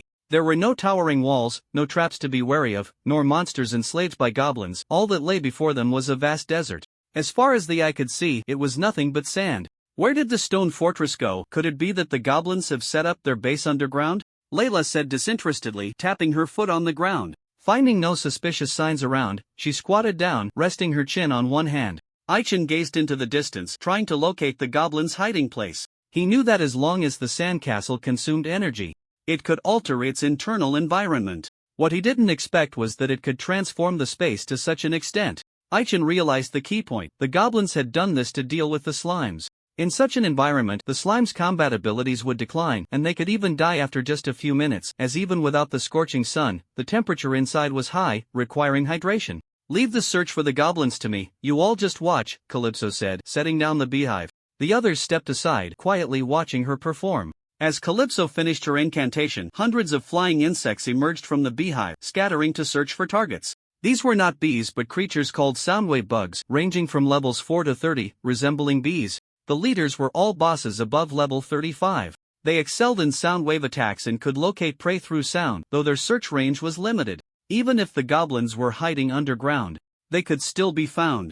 The desert before them was vast, making the search time-consuming. Calypso's perfect control over the soundwave bugs refreshed Aiken's perception of her. She could do this? Why hadn't he seen her use it in his past life? Aichin lowered his head, lost in thought. According to the game settings, there were main and secondary professions, with a maximum of 3 main professions and 5 secondary ones. An advanced main profession would cover the original main profession, and to switch to another category, one would need 1.5 times the current experience required for each level gained. The third main profession would require double the current experience for each level. Calypso was a mage, while the beekeeper was a branch of the summoner, belonging to a cross-category. It seemed she had also raised her beekeeper level above 15. From the intelligence Aichin had gathered, she had no second or third main professions. Even if she were ultimately captured and publicly executed by the church, she had never revealed it in front of others. Aichin felt something was off. He sensed that this was not a deliberate concealment from his past life, and the changes in her should be related to him. Waiting was a tedious affair. After more than 20 minutes, they still hadn't found the goblins. Aichin was patient, but Layla was not, swinging her great sword to practice with the bear cub. "Yite! Bear cub, you've grown quite a bit. Just now, I used 40 of my strength, and you still managed to block it. This time, it'll be serious." Aichin watched as the duo became more and more spirited in their sparring, wanting to call a halt. He didn't want the bear cub's armor to be ruined before they even encountered the enemy. It wasn't that he doubted the quality of the armor. Although pet equipment had no durability, the attributes provided were relatively low. The armor the bear cub wore looked sturdy but only had 2 attributes, 3 defense and 2 strength. Once the bear cub realized this, it would definitely ask for better armor. Aichin didn't want to spend more money fiddling with the black top hat the bear cub had taken off. He looked at Elusa, who was sweating profusely, and asked, "Are you okay?" Elusa smiled and shook her head, signaling that she was fine, wiping the sweat from her face and grabbing her water bottle to drink heavily. Suddenly, the ground shifted. Boom! The ground beneath them continued to sink. Realizing what was happening, Aichin quickly lifted Elusa with one hand and shouted, "It's a desert sunflower, run!" As he spoke, a massive sunflower with sharp teeth appeared, trying to swallow them whole along with the sand. Aichin jumped with all his might, successfully leaping away from the monster's mouth. Gimlet reacted quickly, scooping up the bear cub and jumping up as well. Layla, with her good jumping ability, leaped aside at a critical moment. Calypso was also fine, holding onto the beehive and flying up. The desert sunflower, having missed its target, glared at the group. Even though it had no eyes, everyone could feel how ferocious it was. "Old woman, how are you handling things? It's right beneath our feet, how could you not notice?" Layla complained, unleashing a powerful flame slash in an attempt to burn the enemy, only to witness a shocking scene. The desert sunflower transformed into sand upon being attacked, and seconds later, it returned to its original form. Was it a monster? Or just sand? Aiken used his reconnaissance skill to check its information. Desert Sunflower Special Monster HP 180-001-8000 MP 00 Attack 480480 Defense 100 Speed 38 Note: the Master of the Desert, you must find its true body to defeat it. So, was this just a clone? Or a sand puppet created by magic? Aiken hadn't encountered a monster without a level display in a long time. And he didn't want to get entangled with it, so he led the group to run. The Desert Sunflower chased closely behind, and as they ran, another one appeared ahead. Aiken realized that this one was also not the true body, so he avoided it by retreating to the left. No way, at this rate, we'll be dragged to death. Old woman, think of something quickly. Just as 5 desert sunflowers were about to surround them, Aiken abruptly stopped and turned to Calabuso. He knew that the magic she possessed could resolve the current crisis. Little brother, you seem quite familiar with me? Calabuso took out her staff and softly recited a spell, causing the desert sunflowers to turn into sand, unable to revert back. Gimlet, witnessing this, exclaimed in shock, "Is this what they call the nemesis of mages, elemental chaos?" Magic is divided into 4 levels based on power: low, mid, high, and super. Gimlet, having learned a bit of everything, had only mastered 2 mid-level spells, and the only high-level spell he knew was the one used by his master to seal the second personality's power. Elemental chaos also belonged to high-level magic and had a great reputation, perfectly countering any elemental magic. Due to its high difficulty, those below level 40 aren't even qualified to learn it. Even if learned, it could only be used twice a day. Calabuso was an exception, able to use it 5 times a day. Little elf brother, quite knowledgeable, huh? The crisis wasn't over yet, and Aiken interrupted. Watch out, the main ones are coming. The main ones Aiken referred to were, of course, the goblins. Over 200 goblins appeared, all standing on the true body of the desert sunflower. Leading them were Roni and Dark Roni, whom he had encountered yesterday, but what caught his attention was an unusual goblin standing beside them. This goblin was tall, muscular, with its eyes covered by a black cloth, holding an iron rod, exuding an aura of a master. Goblin Blind Monk Golden Boss Level 53 HP 200 002 0000 200 MP 30003000 Attack 460480 Defense 138 Speed 43 Note: dangerous, please stay away. This one was controlling the desert sunflower, and under Aiken's vigilant gaze, a powerful sandstorm swept in. Calabuso didn't want her little cuties to be harmed, so she gathered all but the ones that flew too far into the beehive, realizing that Elusa didn't have time to cast the holy wall, and reluctantly cast elemental chaos again. Little brother, if you don't make a move soon, I'm leaving. Calabuso hated being used, and seeing Aiken completely unwilling to act, she got angry. With goblins to kill, Aiken felt motivated and unleashed a powerful sword blade tornado to greet them. Roni wouldn't let him succeed, splitting into 6, with 2 clones jointly casting a shield to deflect the sword blade tornado back. The other 3 clones weren't idle either, swiftly appearing in front of the group. Having learned from yesterday's lesson, Aiken wouldn't fall for it easily again, quickly dispersing the 3 clones and executing a cross slash to push the sword blade tornado back. The blade tornado shattered the protective shield, and just as the goblins were about to suffer, the blind monk moved. Shortly after Ai Chen and his group entered the Sand Eater Fortress, the Slime King in the headquarters received reports from its spies and was restless. "My king, we suffered heavy losses last night. Should we attack again today?" A humanoid slime respectfully asked. The Slime King had mostly recovered and was currently surrounded by many of its kin at the bottom of the water. After last night's battle, its army had dwindled to below 3,000. The aerial forces remained intact, but the ground troops were not so fortunate. Even though they had been reinforced, they were still weak in front of the battle-hardened goblin heroes. With insufficient troops, they could only rely on human strength. What angered the Slime King was that the goblins had destroyed their original home, draining the water from the lake and leaving no small fish or shrimp behind. "Of course we will fight, but we can't attack blindly like last night. Well, wait for the humans to engage in a life-and-death struggle with them before we make our move." The Slime King was not a coward. With a single command, the entire army advanced underwater, expected to reach the edge of the forest in half an hour. Meanwhile, outside the forest, the townspeople had gathered and were preparing to launch a strong assault on the maze. "I say, Mayor, does the priest really have a way to deal with those toys?" Fei Emo leaned against a tree, listless. After last night's failure, he was reluctant to waste energy on inconsequential enemies before encountering the goblins. Compared to last night, the number of adventurers arriving today had decreased by more than half, with fewer than 40 people, and counting Ai Chen's team, there were only 4 silver-ranked adventurers. The main concern was that the slimes might take the opportunity to invade the town, necessitating a division of forces for defense. The main strength relied on the self-defense team brought in by the mayor and the clergy sent by the church. The self-defense team consisted of 110 people, mostly young and strong adult men. Their levels ranged from 20 to 38, and the leader was a one-armed elder with a level of 48 who had once been a powerful silver-ranked adventurer. After retiring due to injury, he accepted long-term employment from the mayor to lead the self-defense team. The clergy sent by the church had much lower levels, ranging from 13 to 27. Aside from the priest, none were above level 30, but that didn't mean their combat abilities were lacking. The priest stood side by side with the mayor, looking at the puppet guards 100 meters away, and Feimo's words displeased both of them. "Don't worry, young man, I'm here specifically to deal with them. Just watch." With that, the priest opened the Bible he was holding. The other clergy also opened their Bibles and began reciting scriptures. Before long, characters flew out from the Bibles, all heading towards the puppet guards. Sensing the malicious attack, the puppets began to move, but before they could prepare, their bodies swayed and then completely fell apart. In just half a minute, the obstructive puppet guards turned to smoke and vanished. Truly worthy of being a priest.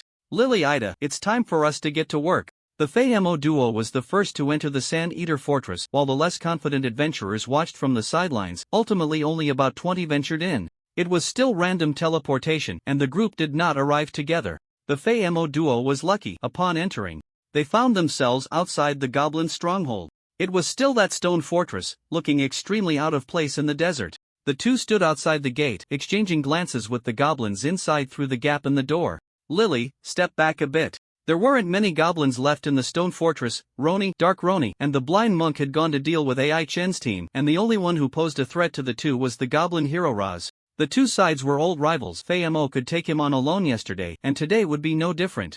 Lily Ida stepped aside, ready for action. With about 100 goblins, it would take some time for the two to coordinate and kill them, so to avoid Feimo getting hurt, she needed to be prepared to support him. Bang! Feimo attempted to break open the gate with brute force, but a giant snail fell from the sky, crushing the gate. Nay, the giant snail went berserk, crashing through the obstructive goblins behind it and lunging fiercely at the two. "Everyone, we can finally settle yesterday's score." Feimo raised his spear high and thrust it, sending a giant snail flying. The giant snail, in pain, was about to spew flames, its head spinning. It was Liliata making her move. The bard's weapon was various musical instruments, requiring no magic wand. Liliata's weapon was a violin, and before she had even finished playing the piece, the giant snail fell into a deep sleep, with some goblins affected as well. The sleep was short-lived. Less than 5 seconds had passed when the giant snail woke up, only to be met with Feimo's triumphant technique, the spiral spear kill, which took away half of its health in one hit. The giant snail panicked, speeding away at full tilt, quickly disappearing from sight. Feimo, unable to chase, looked at its retreating figure and couldn't help but complain, "Lily, what's wrong with you? Why did you only put it to sleep for such a short time? Forget it, we have more important matters." With the troublesome giant snail gone, things became much easier. After all, they were silver-ranked. Feimo's efficiency in slaughtering goblins was no slower than Aiken's. Seeing the hero Raz trying to escape through the back door, Feimo found himself entangled by more than 10 goblins and had no choice but to turn and say, "Lily, you go after that big guy, he'll catch up soon." As everyone took action, Aiken's team ran into trouble. How is this possible? Where did that monster come from? Layla was knocked away by a club, falling to the ground, and struggled to lift her head to speak. At this moment, aside from Aichen and Kolibos, the other three were all down. Bearcubyite was knocked down by several goblins and was seriously injured. Aichen wasn't faring much better. He was forced to take on 3 major bosses, and his injuries were piling up. With one careless moment, he was found vulnerable by the blind monk and sent flying by a sweeping blow. "Human, to last this long, I must say, you really have some skill. I'll ask you one last time, will you hand over that item or not?" The blind monk raised his hand to block the advancing Dark Roni, speaking expressionlessly.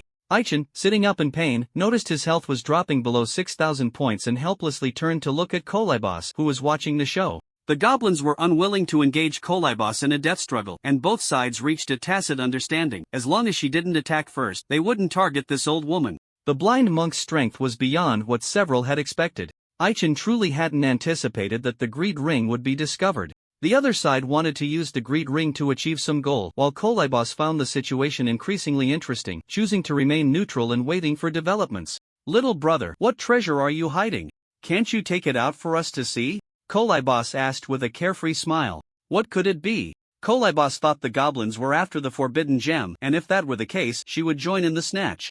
Aichin found himself in a dilemma, hesitating repeatedly, then reached into his backpack, his face serious as he said, "Since you want it, I'll give it to you." With that, he threw something out. The blind monk thought he had thrown a hidden weapon and hurriedly jumped aside. As he leaped, Aichin quickly thrust out a sword. Even if I give it to you, you better have the life to take it." Time rewound slightly. "Are you kidding me?" Gimlet exclaimed in shock as he saw the blade tornado being dispelled. On the way back from Pear Blossom Fortress, to pass the time, he had sparred with Aichin multiple times. Among them, Aiken's move, the Pain Spiral, could not be countered even by Gimlet's full-force wind wave. Guess what he just saw?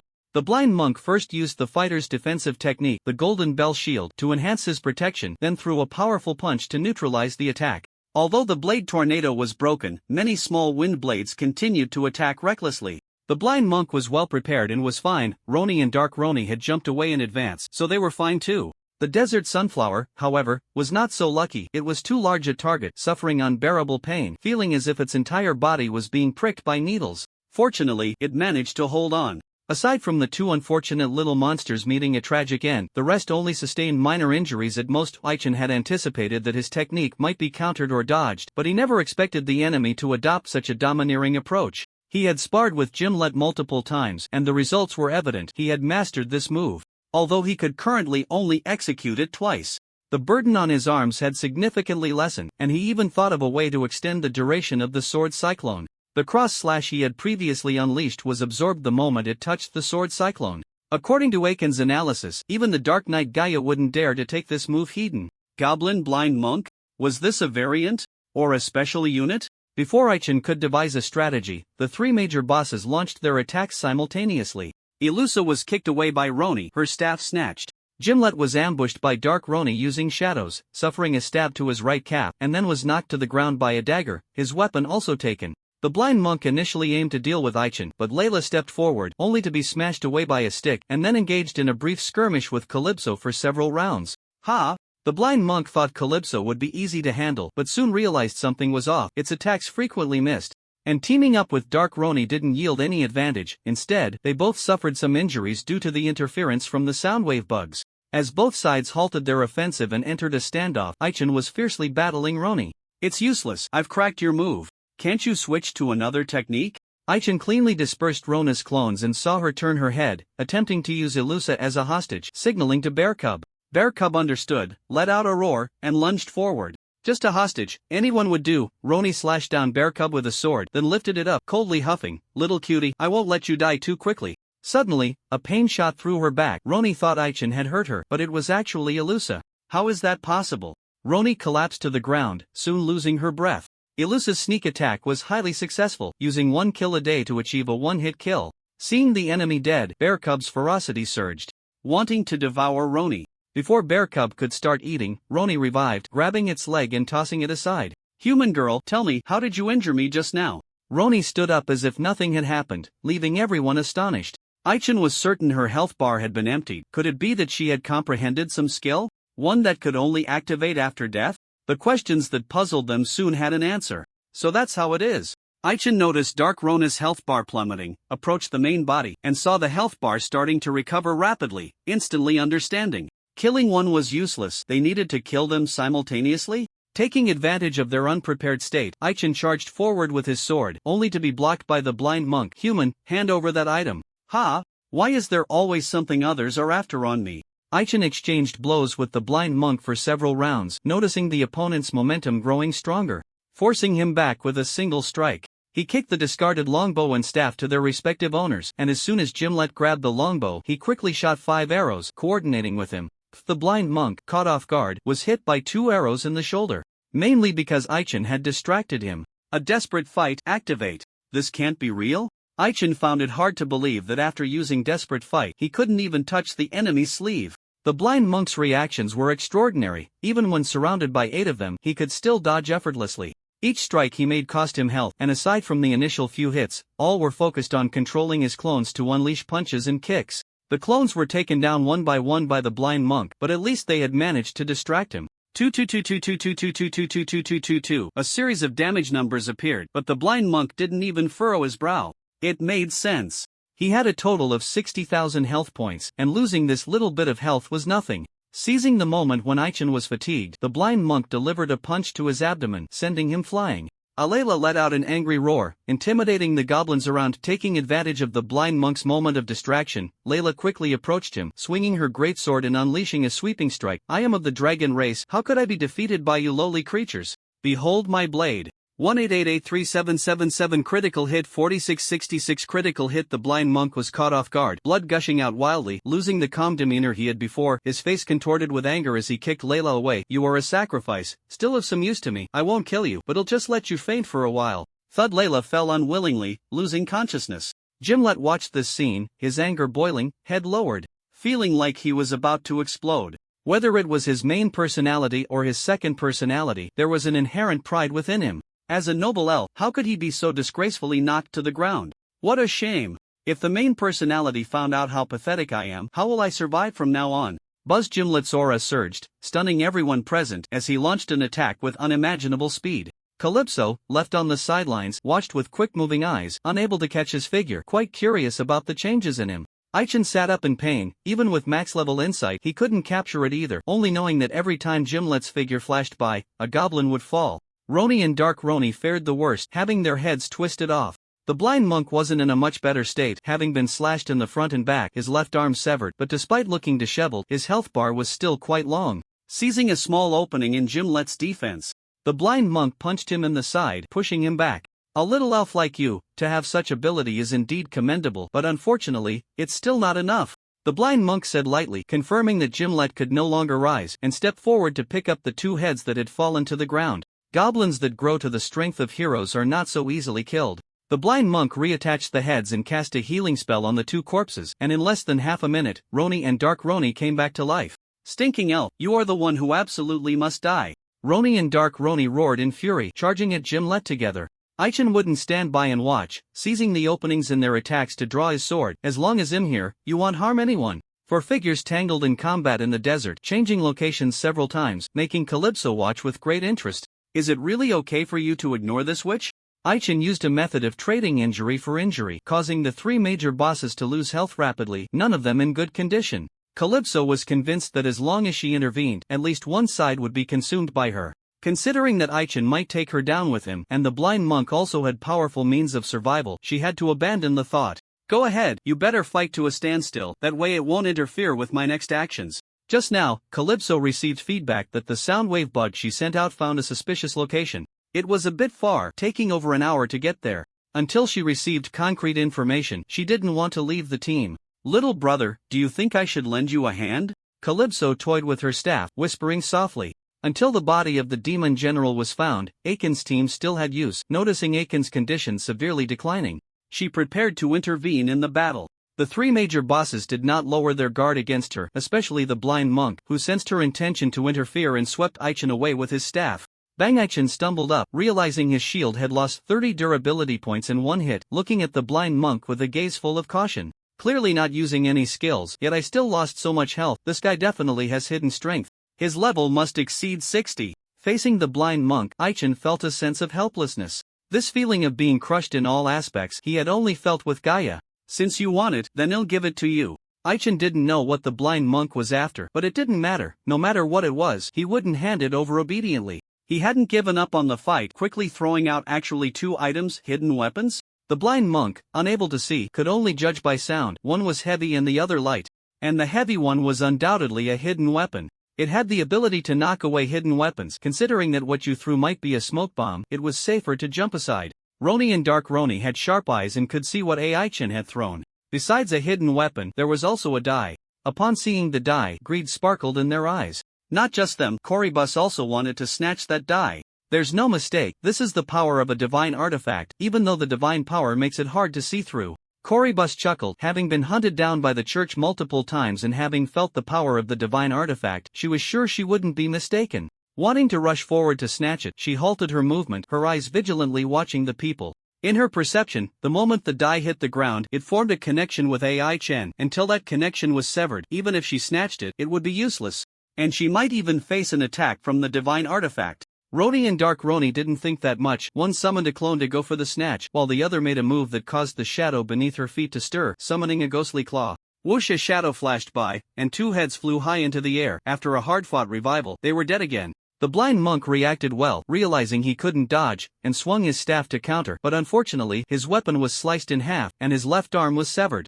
Damn it, why does everyone have to go after my left hand? Just as his head was about to be chopped off, the blind monk used the golden bell shield, but it only blocked for a brief moment before being broken through. The blind monk retreated quickly, seeing Ai-Chin surrounded by sword energy, wanting to execute some dangerous move. He kept retreating until he confirmed he was at a safe distance, still feeling apprehensive. So that's how it is, I've learned.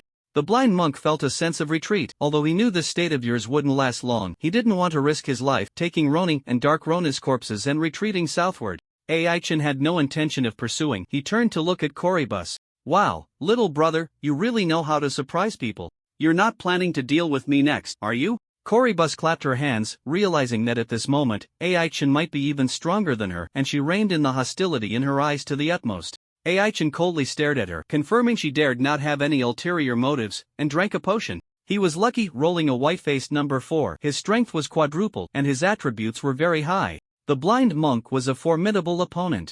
Earlier, he had wanted to use sword dance to eliminate him, but unexpectedly, the opponent quickly retreated from the attack range. After this battle, Ai-Chin understood how significant the limitations of sword dance were. Not to mention the blood bar limit, the attack range was 300 yards. It seemed large, but for a true strong enemy, it was enough to allow them to retreat to a safe distance during the move's build-up. The reason for choosing to use sword dance was simple. Using this move to kill the enemy, the pain endured afterward was negligible.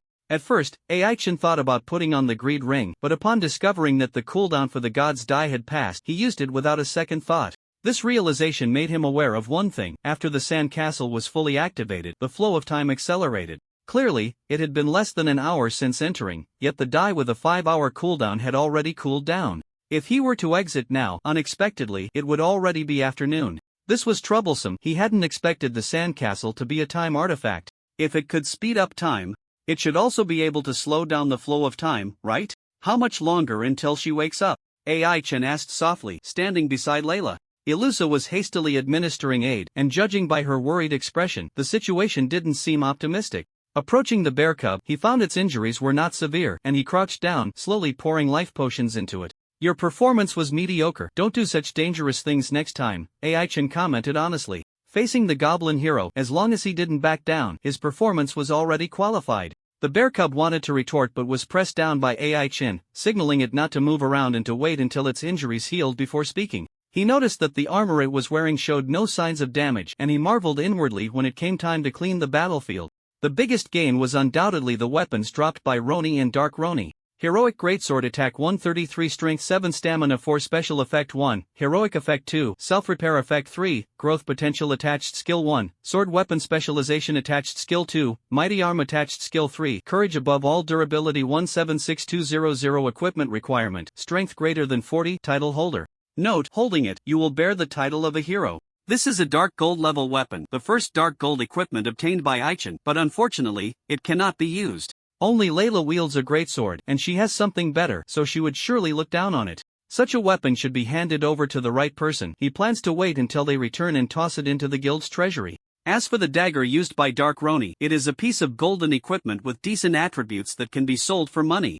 The group took a short break, waiting for Layla to wake up. Ai-Chin looked in the direction the blind monk had left, lost in thought. Ronin and Dark Ronin gave him a novel experience. This repeatable boss made him feel as if he were grinding dungeons in his past life, and he wanted to grind a few more times. Looking at the status panel, he found that his experience points were almost enough to level up to 48, and he was quite looking forward to seeing them again. I hope you come back to life. Hiss. What just happened? The two major bosses were revived, their memories still frozen at the moment before they were killed. The blind monk brought them to a small oasis to rest, and Dark Ronin opened her eyes, feeling a chill on her neck, clearly having been killed once more. Gritting her teeth, she sat up, ready to unleash her rage, when Ronin coldly said beside her, "Don't move around, we're both seriously injured. Can't you just behave?" Hearing this, Dark Ronin became even angrier. "It's all your fault. If you had been more capable, we wouldn't be so weak. 3 times. Killed 3 times in just one day. How could she not be angry?" They were originally one entity. When Ronin transformed into a goblin hero, she forced out her other side to purify her strength, thus creating Dark Ronin. It was like this, merely due to the influence of the heroic greatsword, affected by the weapon's special effect 1.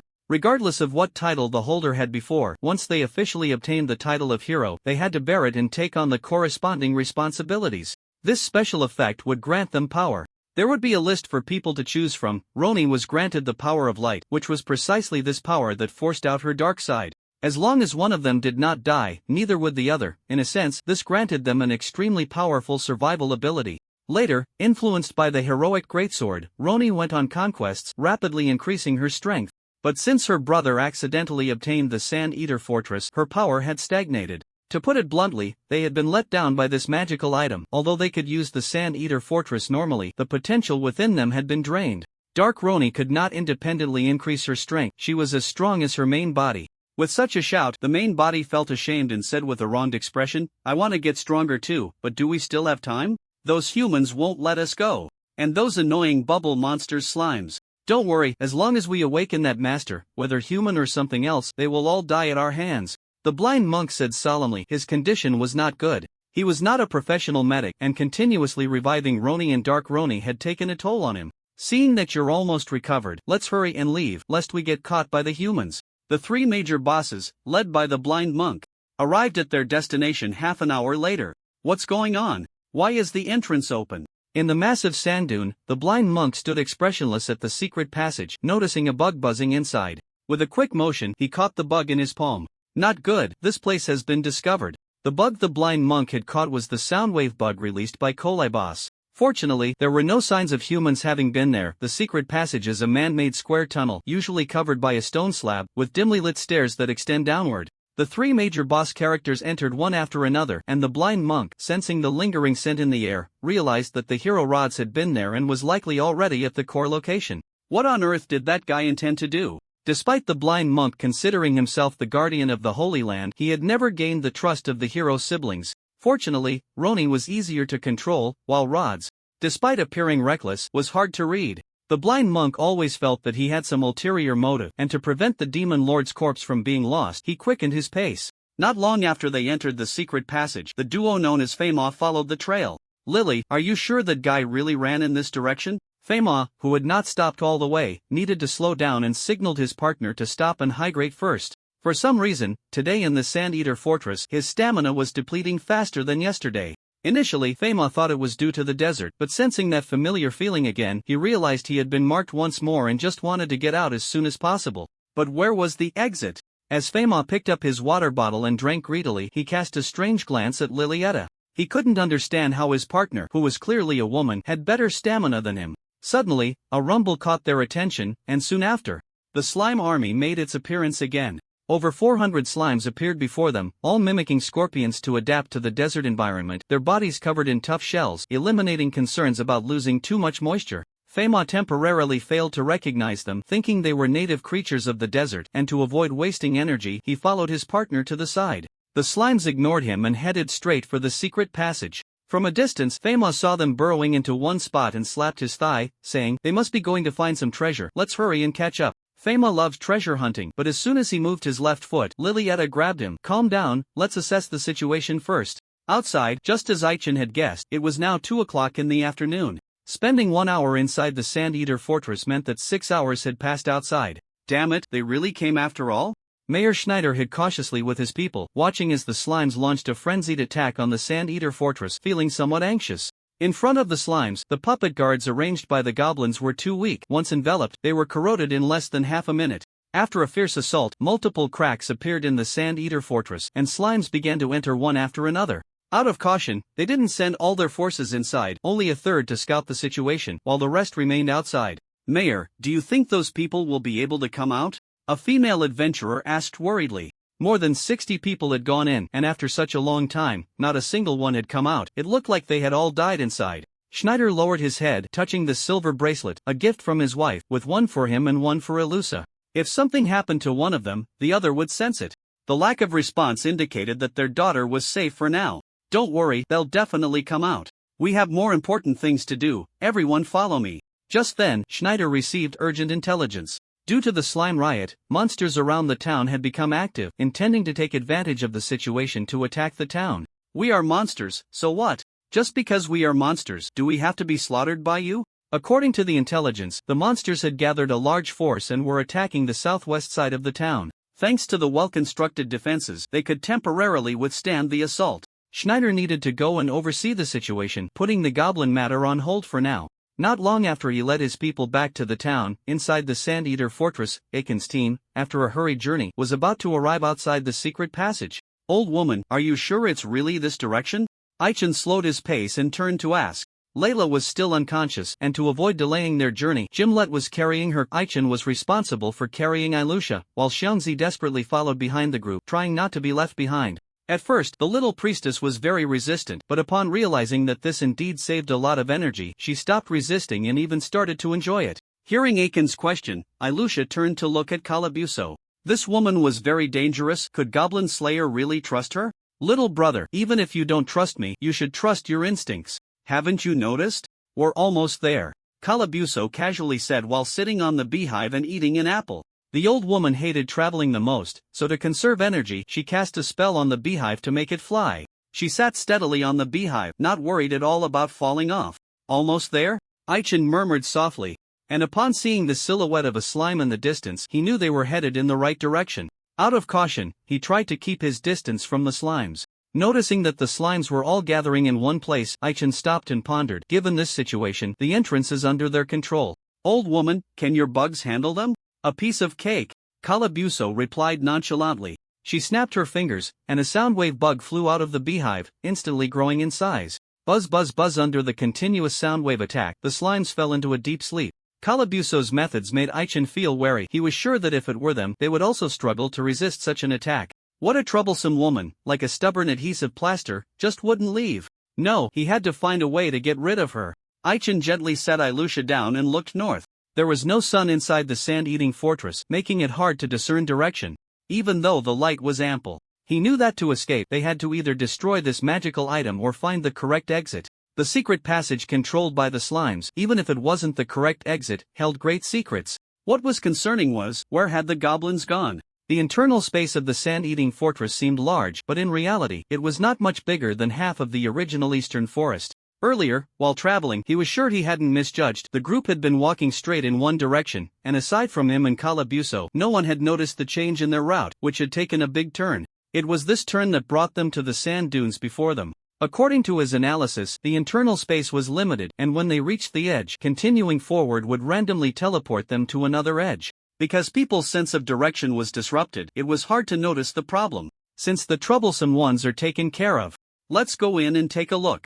After everyone was ready, Aichen suggested entering the secret passage, but unexpectedly, Jimlet shook his head and said, "Sorry, Captain, Layla and I won't be going in. Someone has to stay outside. If the exit gets sealed off, everyone will be trapped inside, right?"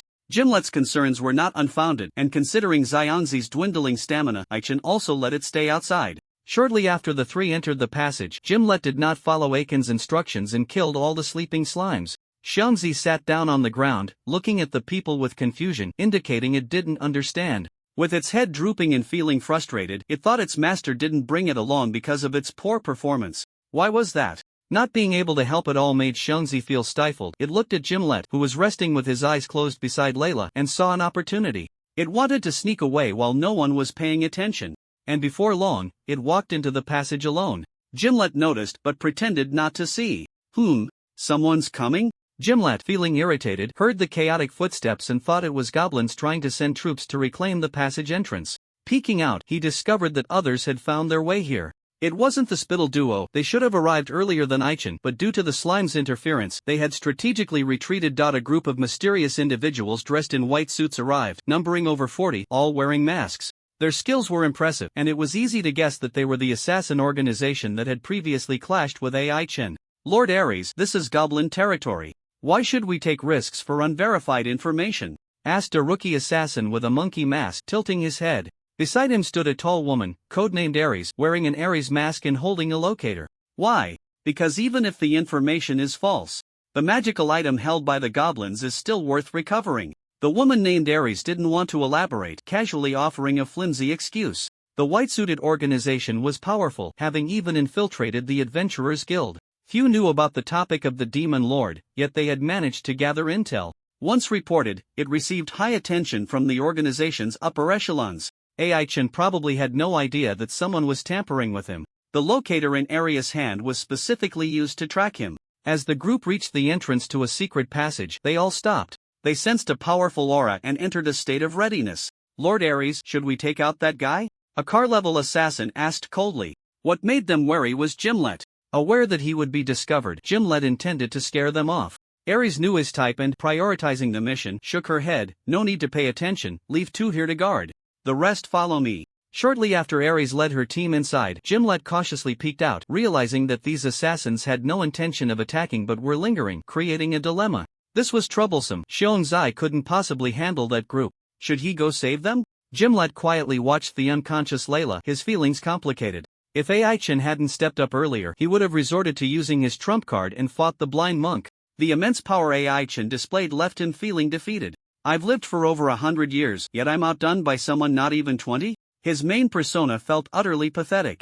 If only he could be released to train properly for a few years, he could defeat even the Elven King. Yes, even though AI-chan had never revealed his age or removed his helmet for his teammates to see his face, Gimlet had still sensed something was off. He possessed a magical mirror known as the Elven Mirror. It could serve as a spatial item, unleash powerful energy attacks on enemies, and even eliminate negative states within oneself. It could even be used to collect souls. Once, under Layla's encouragement, his main persona used the mirror to scan AI-chan's soul, revealing a handsome face and even other information. AI-chan had sensed something at the time. He quickly glanced at the age section and then shut off the mirror's function, discovering the captain was only 17, which surprised him. To have such power at 17, his main persona had truly wasted his life. If possible, Gimlet desperately wanted to break the last seal on him, but it was impossible. To prevent him from acting recklessly, the last seal could only be broken voluntarily by the main persona. Are we just going to watch? Gimlet didn't want to wait idly, noticing a group of slimes charging towards them with an aggressive demeanor, revealing a strange expression. Did they think their compatriots were killed by those strange people assassins? Inside the secret passage, the three moved cautiously for a while, finding no traps, gradually quickening their pace. As they neared the end of the long passage, AI-chan raised his hand and said, "Stop, there's something ahead." The further they went, the dimmer the light became. AI-chan could adapt to the dim lighting, but Ilusha could not. A slight misstep could cause her to fall off the stairs. Fortunately, AI-chan was prepared and had given her a magical flashlight, but it still didn't solve the problem. Not far ahead of the three, there were no more stairs, just a corridor. What caught their attention was the thick chill permeating the corridor. AI-chan had high cold resistance, which was fortunate, as Ilusa was shivering all over, wanting to cast a holy light spell to warm herself but was stopped. "Sho, don't make a sound, it seems like there's something over there," Korabuso said, her expression unusually serious. As a witch, she had encountered some dark creatures. Based on her guess, there were dark creatures guarding the corridor, and if a fight broke out, it wouldn't end well. She hoped AI-chan could clear the obstacles ahead, feigning contemplation for a moment before whispering, "Little brother, we need to hurry. My little darling, the bug told me someone has come in, and it won't be long before they catch up with us." AI-chan raised an eyebrow, turned to glance behind, and found that Korabuso was not lying. He nodded in response, "Don't rush me, I've thought of a way." Compared to worrying about Gimlet outside, he was more concerned about the gains from this operation. Through the thick cold air, AI-chan vaguely saw a statue. No, that figure was moving, it wasn't a statue. Disturbed, AI-chan couldn't use his reconnaissance spell, and he struggled to sift through his past lives' memories, finally finding a matching monster. "This is troublesome, I didn't expect it to be a snow spirit." The words AI-chan casually spoke threw Ilusa into a panic. "How can it be a snow spirit? Mr. Goblin Slayer, are you sure you're not mistaken?" Ilusa had heard rumors about snow spirits, said to be very powerful elemental monsters that liked to hunt in winter, notorious in the northern regions of the continent. Because the Northern Empire regularly sent troops to exterminate them, the snow spirits were in a precarious situation in the north, and anyone with a sense of danger would choose to head south to wreak havoc there. According to the game, snow spirits were between level 50-70, with some even reaching level 80, undeniably strong, making it difficult for humans to compete. Not to mention competing, just being hit by their cold aura from a distance would turn one into an ice sculpture. Only the Northern Empire could force them to flee, other kingdoms and empires lacked that capability. The Empire basically drove them away, with the intention of causing chaos on the continent. Wherever there were snow spirits causing trouble, major factions would actively send troops to exterminate them. What stood in front was indeed a snow spirit, but in poor condition, seemingly turned into a puppet, its consciousness stripped away. It would only enter attack mode when outsiders invaded. Aichin had a way to lure it away. Just as he took out a bottle of alchemical fire oil from his backpack, Korabuso stepped forward and said, "Since it's a snow spirit, let me give it a try." Aichin saw madness in her eyes and instinctively protected Ilusa, saying, "Be my guest." In his past life, he had seen this woman go mad. Once, he had been accidentally killed by her. Whenever she was about to go berserk, she would always show this kind of gaze, which was something to be wary of. Korabuso's eyes glowed green as she clearly saw the snow spirit floating in the corridor. After observing for a while, she realized it wasn't the kind she had imagined, and her interest waned significantly. "Forget it, it's still a rare material. I might as well collect it." In Korabuso's view, a snow spirit with a vacant stare was drifting aimlessly. Aichin didn't notice, but she did. There was a nail in the back of the snow spirit's head, and it was this nail that was controlling the monster, making it unwise to approach recklessly. Aichin thought she would be in for a tough battle, but he didn't expect her method to be so thorough. Korabuso took out a red skull, recited a spell, and the snow spirit along with all the cold air in the corridor was absorbed. Seeing this scene, not to mention Ilusa, even Aichin was surprised. "You have such a powerful item, why didn't you say so earlier?" "Hee, aren't you the same? How about I trade this for your dice?" Korabuso joked, but after analyzing the dice's function, her enthusiasm diminished. As a witch, she had many means to boost her power and didn't need to use such costly items. Of course, it was still classified as a divine artifact, and she had to strive for it. Aichin was too lazy to engage with her, leading the way into the corridor, with Ilusa closely following behind. Without the obstruction of the snow demon, the path ahead was clear, and they would soon reach the core location. Seeing a thick aura of evil at the corner ahead, Aichin stopped and whispered, "That should be it. Old woman, do you want to try it first?" Not to mention the three major bosses led by the blind monk, such an important place surely harbored other dangers. Not wanting to take risks before understanding the situation, Calypso snorted coldly, stored the beehive into the dimensional space, and picked up her staff, chanting, "Night o' night, devour the earth, rain in the sky, darkness erupt." As Calypso finished her incantation, a powerful dark force erupted before her. Aichin saw her use her signature move and knew they were safe. This woman was quite domineering, choosing to use violence to counter violence. Letting darkness consume darkness, and the evil aura blocking their way was quickly devoured by her. However, having absorbed too much, when she withdrew her spell, Calypso's expression turned pained. "You two don't mind me, just keep going." Aichin nodded. Whether she was pretending or genuinely struggling, he would treat it as if she couldn't continue. Bang bang bung, a sudden series of loud noises echoed from both ahead and behind, challenging the nerves of the three. Ilusa quickly cast the holy barrier. Aichin was responsible for the front, and upon hearing the sound getting closer, he focused his mind, ready for the ultimate strike. Unfortunately, Ilusa couldn't cast the holy barrier in time. The figure rushing from behind was incredibly fast, arriving before the incantation was even halfway complete. The shadow flashed past, heading straight for Aichin. He dodged lightly, and upon seeing what it was, he felt speechless. "Why are you here?" The newcomer was Bear Cub, who had missed a step and was rolling on the ground, gaining speed with each roll. Aichin tried to grab it but found it impossible. Not good, it was about to crash into the wall.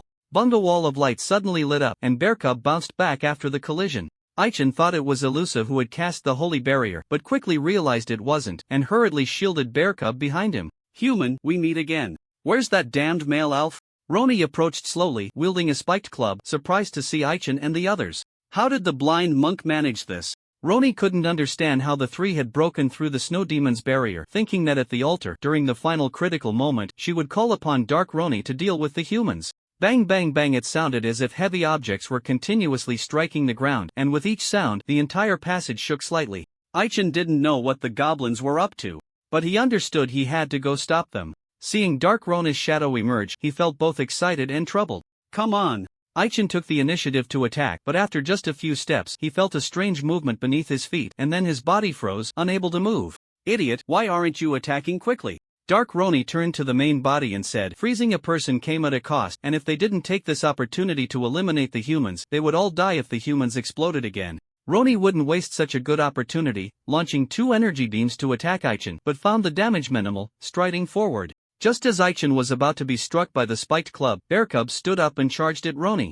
What's with this bear?" Roni exclaimed in shock, and out of caution, she elementalized her entire body to avoid being ambushed by Aichin, only to unexpectedly encounter the strangely glowing Bearcub. Bearcub easily broke through her elemental form and, taking advantage of her momentary daze, tore a piece of flesh from her shoulder, discarding the shredded meat after tasting it with disdain. Bearcub let out a furious roar and lunged forward. Aichin noticed its bravery and felt both relieved and worried. It couldn't defeat the goblin hero. What should he do?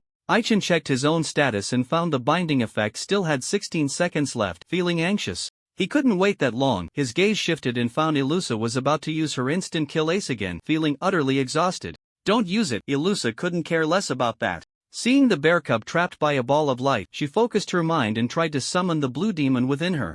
Little Walnut, please stop playing hide and seek with me and come out quickly. The white demon showed a bitter expression. Master, even if you use my power, it can still be revived. On the other hand, using it a second time will come at a great cost to you. Are you sure you want me to take action? Normally, one could only use it once a day. Forcing a second use would have one's life points, which would only recover the next day. Thank you for your concern. After communicating with the white demon, a beam of white light shot out from her palm. She wasn't idle either, gathering her strength to charge at Anroni. I must help Mr. Goblin Slayer. Holy strike! Anroni saw her coming and controlled the surrounding shadows, intending to trap her, but unexpectedly, the shadows were dispersed. Bang! Anroni's head was struck, and although she was a bit dazed, seeing Ilusa about to stab her with a sword, she kicked hard, sending her flying. Human girl, don't get too cocky. Anroni was furious, conjuring a ball of dark energy with one hand, ready to throw it, when Aichin broke free from his restraints and rushed up to her. Black girl, who are you going to kill? Aichin quickly thrust a sword. But instead of stabbing her, he used his shield to push her aside and then thrust his sword at a shadow that suddenly appeared. The shadow was hit and quickly dissipated into a cloud of black mist. Aichin didn't see a kill notification and thought it was just the effect of the move, but when he saw the shadow flash above Ilusa's head, he understood the danger. In a critical moment, Calypso intervened, raising her hand to trap the shadow. TSK, casting dark magic in front of me? You really don't take me seriously, do you? The true form of the shadow was Anroni's shadow, and once the move was broken, the shadow quickly returned to her feet. Aichin watched this scene, silently lamenting. Dark magic? If I had accidentally fallen for it just now, I would have been controlled, right? Thanks to Ilusa's intervention, the bear cub was freed and sat down heavily on the Sintob-revived Roni. Taichin stepped forward to deliver a finishing blow.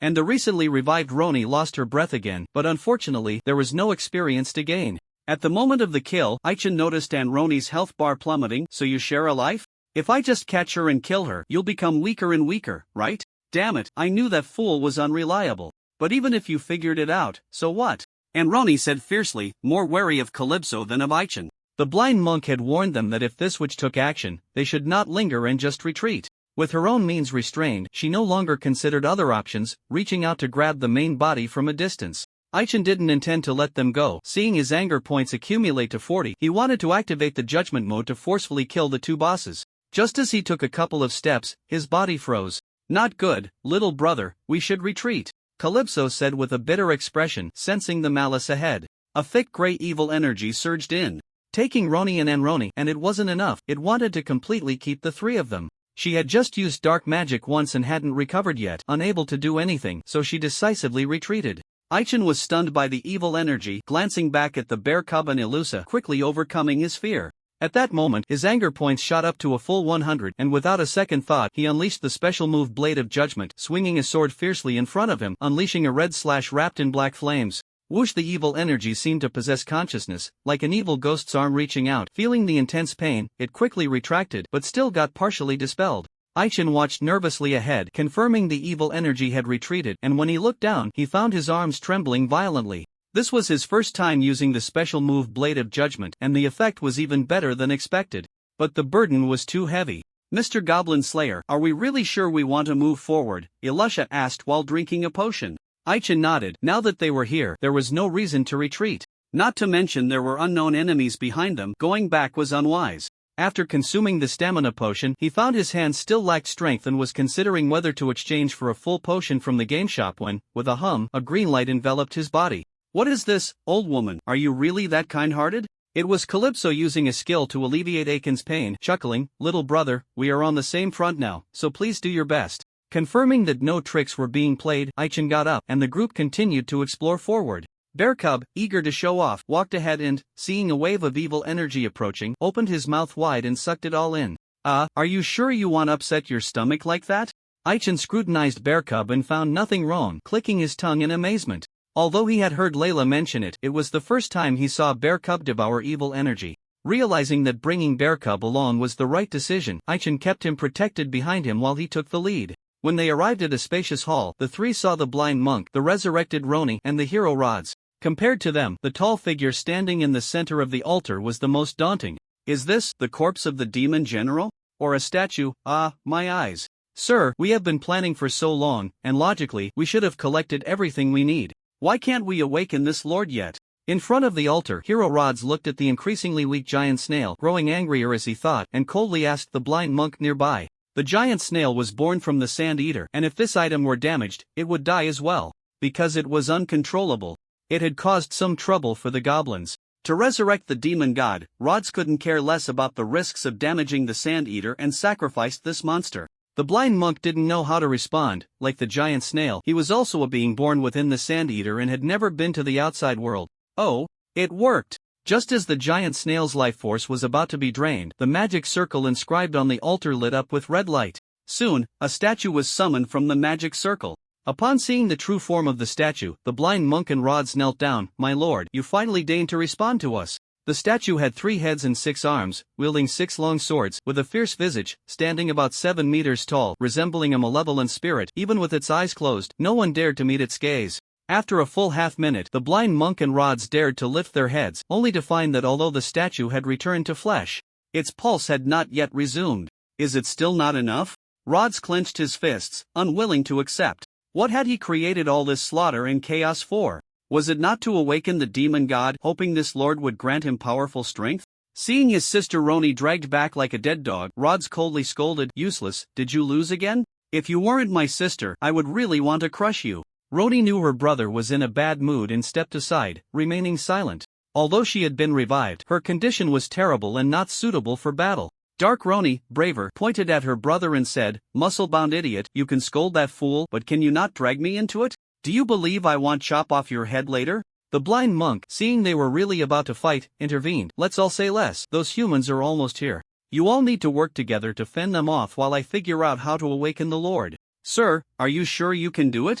Rods asked with a tone of skepticism. He had dealt with the blind monk many times. He liked to use helpers who were both clever and effective, but unfortunately, the blind monk always maintained a superior attitude. Believing he truly had a plan, Rods patiently said, all right, I hope the Lord can really do it. Just as he said this, Aichen and the others arrived. Whoosh! Aichen saw Roz suddenly flash in front of him, drawing his sword to meet the attack.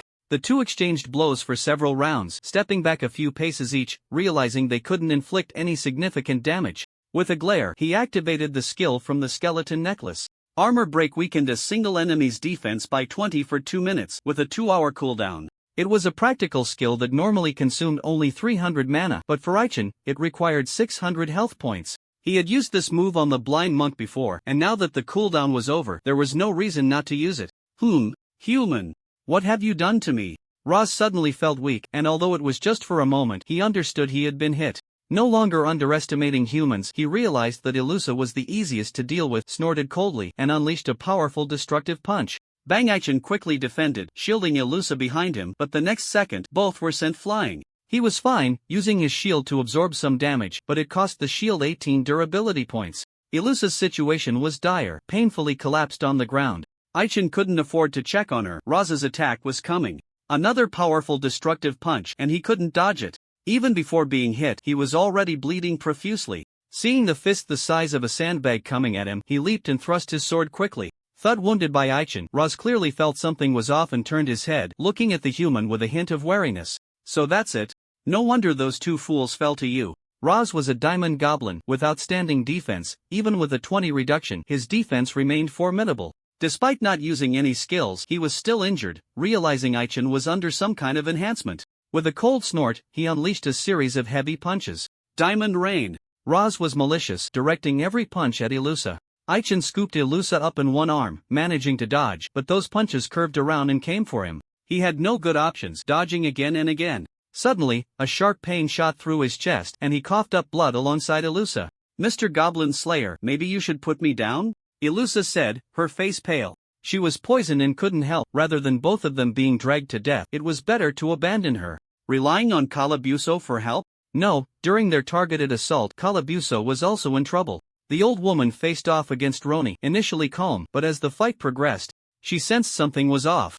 Oh, silly girl, you've gotten stronger? Interesting, have you two merged into one? Seeing a blade of light approaching from behind, Calabuso quickly jumped aside, realizing Rona's state and dared not be careless. Not bad, old woman, you're quite clever, but you're still going to die. Light and shadow merged into one, and any attack from Roni could be transmitted through the shadows. As she spoke, she unleashed dozens of blades of light. Calabuso had to guard against attacks from the front while remaining wary of strange strikes that could come from below or the walls at any moment. Thankfully, her battle awareness was at a high level. Being forced to take hits was not her style. She took out a crystal ball and summoned a powerful protective shield around herself. Turning to look, she found Aichin in a tough battle, caught in a dilemma. This woman both hoped Aichin would die and didn't want him to die at this moment. Feeling very conflicted inside. As long as that kid is dead, all his stuff will be mine. Calabuso was confident she could escape. Noticing the unfriendly gaze from Bearcub, she shrugged helplessly. Fine, let him live a little longer. Just as she was about to step in to save him, Calabuso paused her movements. Little brother, I didn't expect you to truly gain the recognition of that thing. Roni was also stunned by the battle on the other side, turning to see her brother's hands severed, lying on the ground in pain. Brother, do you want that one the blind monk to help you with your arms? Normally, Roni would have mocked him fiercely, but with her brother's hands severed, he could hardly maintain his previous combat strength. This level of injury is nothing to worry about. Roz is a diamond demon, not only with formidable defense but also strong recovery. It picked up its severed arm and, finding it impossible to reattach, said with a face full of resentment, Kid, what was that move you just did? What was it called? I don't know. Wait, could it be? Aichin lowered his head, feeling the skull necklace around his neck, realizing it had triggered a special attack. Bad wind?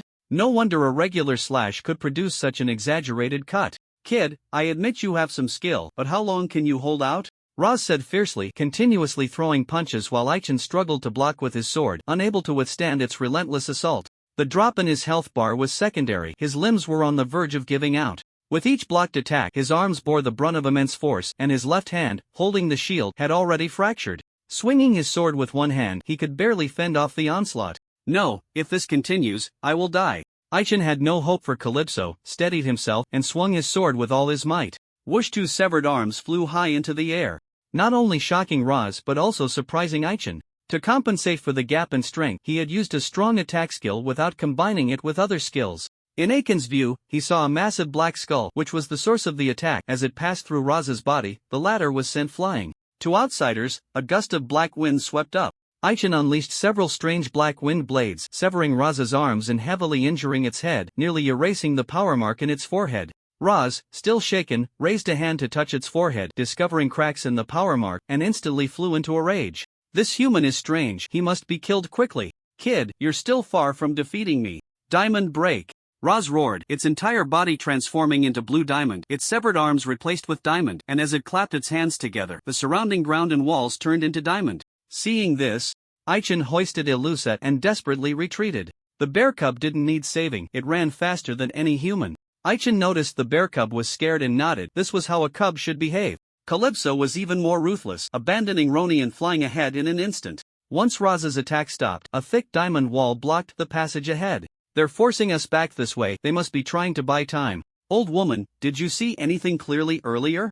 Aichin asked with a frown. The path was blocked, and without recovering his stamina, he didn't want to expend energy breaking through this obstacle. Distracted by Roz and its sibling, he hadn't had time to properly survey the scene, only glancing hurriedly at the altar. Before Calypso and Roni started fighting, they had been at a standoff for about half a minute. This woman must have noticed the altar's abnormalities. Sorry, kid, I didn't see clearly either, but I can confirm that the goblins are performing some kind of ritual. We must not let them succeed. Calypso didn't tell the truth. When she looked at the altar earlier, she felt immense fear and quickly withdrew her gaze. If she wasn't mistaken, the body of the demon general was standing in the center of the altar. Regardless of what kind of ritual the goblins were performing, it could only have two purposes, either to awaken the demon general or to control the body. Either way, it was very unfavorable for them. That was her trophy, she didn't want anyone to ruin it. Calypso placed her hand against the diamond wall, busy analyzing. Suddenly, her eyes widened. Not good, an unknown entity has broken in. What? Are you saying someone snuck in while we were fighting? Aichin asked, tilting his head, seeing Calypso nod, feeling a sense of dread. Someone had stealthily approached from behind, and they hadn't sensed a thing. If the other side took the opportunity to launch a surprise attack, they would be in a very passive situation. Who could it be? Someone who could sneak past us. Looks like a professional assassin. Could it be the White Suit Organization? While Aichin and the others were stuck by the diamond wall, things were lively over by the altar. The Roz siblings had just retreated when the blind monk completed the ritual, kneeling weakly before the altar. Sir? What exactly is happening now? Roz pointed at the corpse of the demon general. At that moment the body had grown immensely, nearly touching the rocky ceiling of the cave. Roni had wanted to complain about her brother using an indiscriminate technique, but if she hadn't been pulled into the shadows by Dark Roni, she would have been instantly killed. Seeing the changes in the demon general's corpse, she paused slightly. Is the Lord about to awaken? The blind monk nodded. The Lord has been awakened, but is still very weak. Weakness is just right.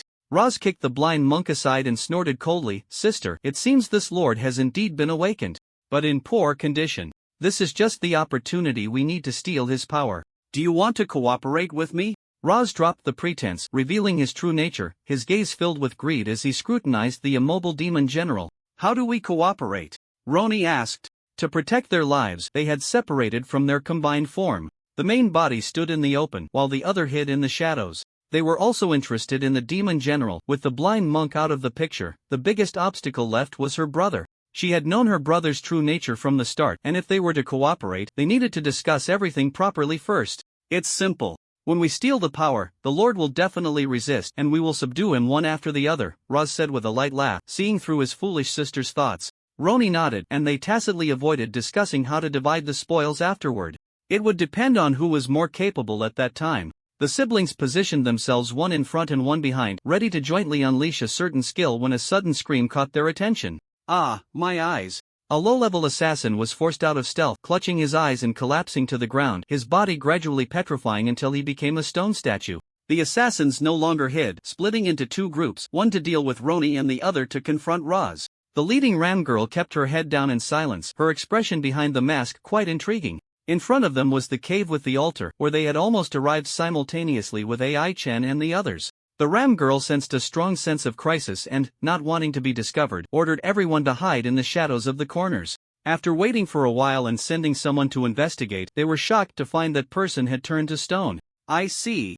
Not only can you not look directly at its eyes, but you can't even look at its face? The ram girl murmured softly. She didn't believe the demon general had the ability to petrify. She suspected there were multiple layers of protection on the altar. As an assassin, she only needed to carry out her mission.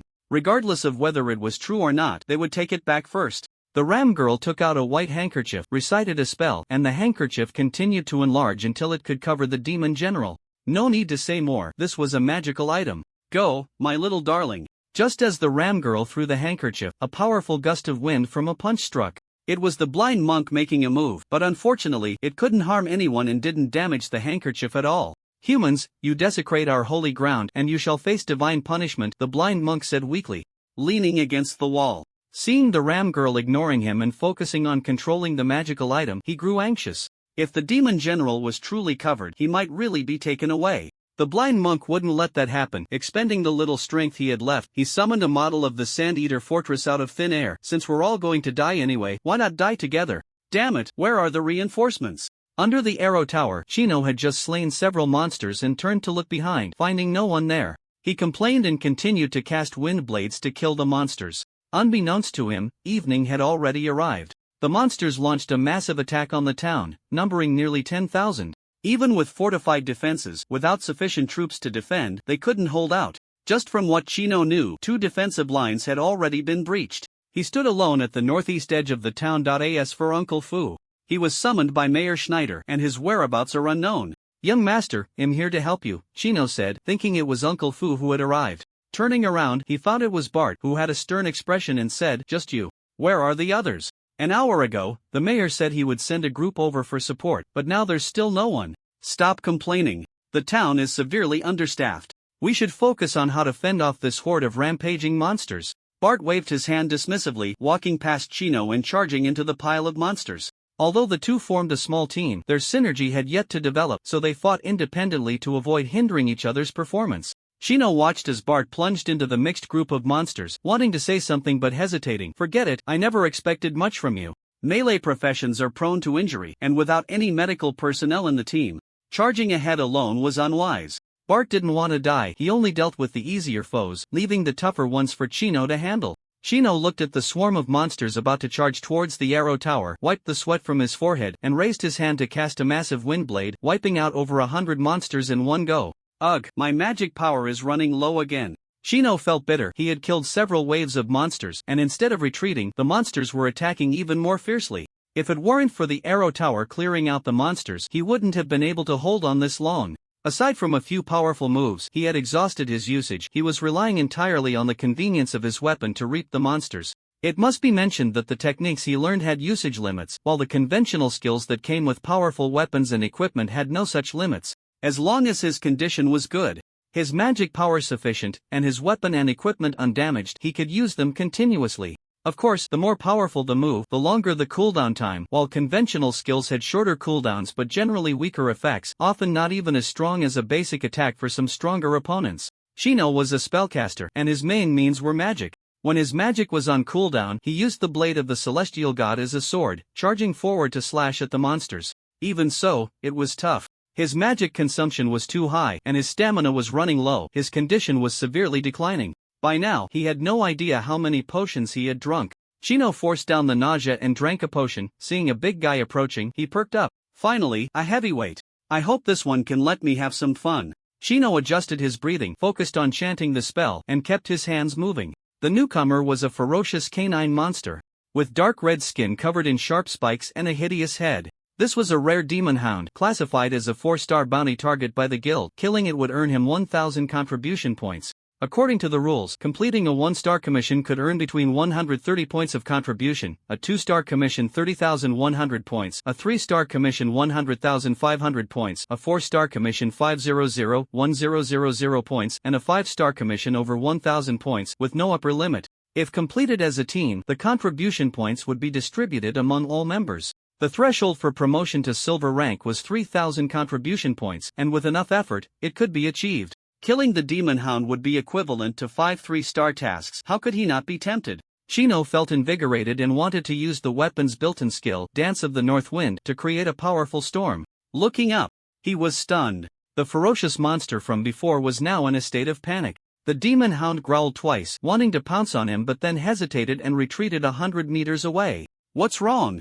Are you scared now? It's too late to regret. Take this. Boom! Just as Shino was about to strike, a loud noise came from the eastern forest. Turning to look, he saw a massive shadow pointing straight to the sky. How is that possible? Could it really be true, as the intel said, that the goblins released that thing? Because of the commotion in the eastern forest, the monsters attacking the town began to retreat, but unfortunately, it was too late for them to escape. The massive shadow's mouth slightly opened, and aside from a few strong creatures like the demon hounds, the souls of the vast majority of monsters were completely devoured. The enormous shadow feasted, its form gradually shrinking. The scene zoomed in on the eastern forest, where the blind monk had activated the self-destruct sequence of the sand fortress, leveling the surrounding area. Those who had been inside suffered varying degrees of injury. The ram girl was badly hurt, sprawled on the ground, drops of blood dripping from her mask. Realizing that the demon general seemed to have truly come back to life, she bitterly smiled and said, "It seems the mission has failed." The White Suit organization suffered heavy losses. Aside from her, only 3 car-level assassins survived. Given her condition, those 3 assassins were not in much better shape. What was truly terrifying was that the demon general intended to extract the souls of all living beings present. The exclusive phantom avatars of the White Suit organization, while possessing a physical form, also had weaknesses. Their own souls would attach to the avatars, and if the soul was trapped, it could not return to the main body. If separated from the main body for too long, the main body would gradually lose its life characteristics. The ram girl clearly saw that the souls of many of her subordinates had been absorbed by the demon general. She was uncertain if her soul would truly return to her body after committing suicide. If intercepted during the return process, there would be nowhere to cry. The ram girl painfully got up, turned her head, and saw Calabuso and Aichin fighting the demon general, a smile creeping onto her lips. Good, while they hold that monster back, we should quickly retreat. The ram girl and the other 3 assassins slowly withdrew, and just as they were about to exit the forest, a gigantic figure blocked their path. Not good, Lady Ram, you need to escape quickly. One of the car-level assassins recognized the massive figure and charged forward, seemingly buying time for his superior, but in reality he was also fleeing for his life. The gigantic figure was the enlarged Slime King. This guy had been observing, ready to order the goblins to attack when he saw them released, but unexpectedly, the demon general's move, Soul Devour, had extracted the souls of over half of his subordinates. How could he not be furious? Did you think you were the only one who could grow larger? I can too. The Slime King, too lazy to deal with the little flies in front of him, the ram girl and the others, roared and spewed a deadly strong acid directly at the demon general. The scene zoomed in. No matter what Aichen and the others did, they could not affect the demon general. They were still desperately attacking, merely trying to save someone. Damn it, give her back to me. Aichen continued to enter judgment mode, swinging his weapon repeatedly, at most inflicting one forced damage on the demon general, with most attacks unable to break through defenses. Growing increasingly frustrated, he glanced at Ilusa's soul floating in midair, no longer hesitating, and took something out of his backpack. Boom! The center of the forest was flattened, and the large amount of sand stored in the sand fortress continued to fall from the sky, burying many people alive. Aichen and the others were lucky. Calabuso, for self-preservation, used a crystal ball to cast a circular protective shield, shielding the three of them along with the bear cub. Cough cough cough, what on earth happened? Calabuso accidentally inhaled some sand and covered her mouth, coughing incessantly. Aichen was not much better off. The three of them were buried under a large amount of sand, and to clear it away, they swung their weapons repeatedly. Once they freed themselves and returned to the surface, he collapsed onto the ground, exhausted. He also wanted to know what was going on, slightly lifting his head to see the massive shadow sucking in translucent souls, realizing they were in trouble. Turning his head, he saw Ilusa's soul being drawn out of her body. Wanting to rush forward to stop it, but found he couldn't muster the strength. Gulp! Calabuso suddenly threw something, and Aichen thought it was a hidden weapon, wanting to dodge, only to realize he had swallowed it. This woman wouldn't want to kill the donkey after using it, would she? No, this is. The pain in Aiken's body quickly eased, his fatigue also reduced by more than half, and what surprised him even more was that his strength was gradually increasing. Old woman, what are you doing? Stop talking nonsense. Remember to pay me 10 gold coins once this is over. Calypso did not save him out of kindness. She wanted Aichen to use the god's dice one more time to deal with the demon general through a burst of power. With the powerful recovery potion she concocted, she believed there was no way they couldn't handle it. Did she have such confidence in Aichen? Wrong, she had confidence in herself. Through magical observation, she saw that the demon general's condition was far from recovered, making it a perfect opportunity to strike. In Aiken's eyes, the attributes of the colossal creature were as follows: Demon General Shell Weakened State Level 70, HP 300, 003, 0000 300 Mobile Phone 100 001 0000 Attack, Magic Attack, Defense 200 Speed. Note, reanimated.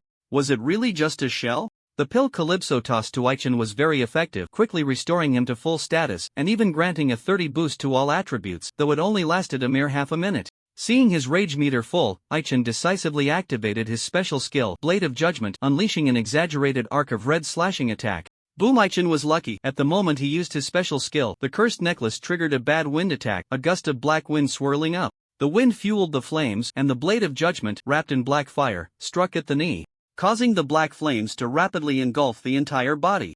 The demon general's consciousness had not yet awakened, and after feeling a bit of pain, the soul devour technique was interrupted. The souls that were about to be devoured were saved, returning to their respective bodies, except for a few delicious souls that were forcibly restrained.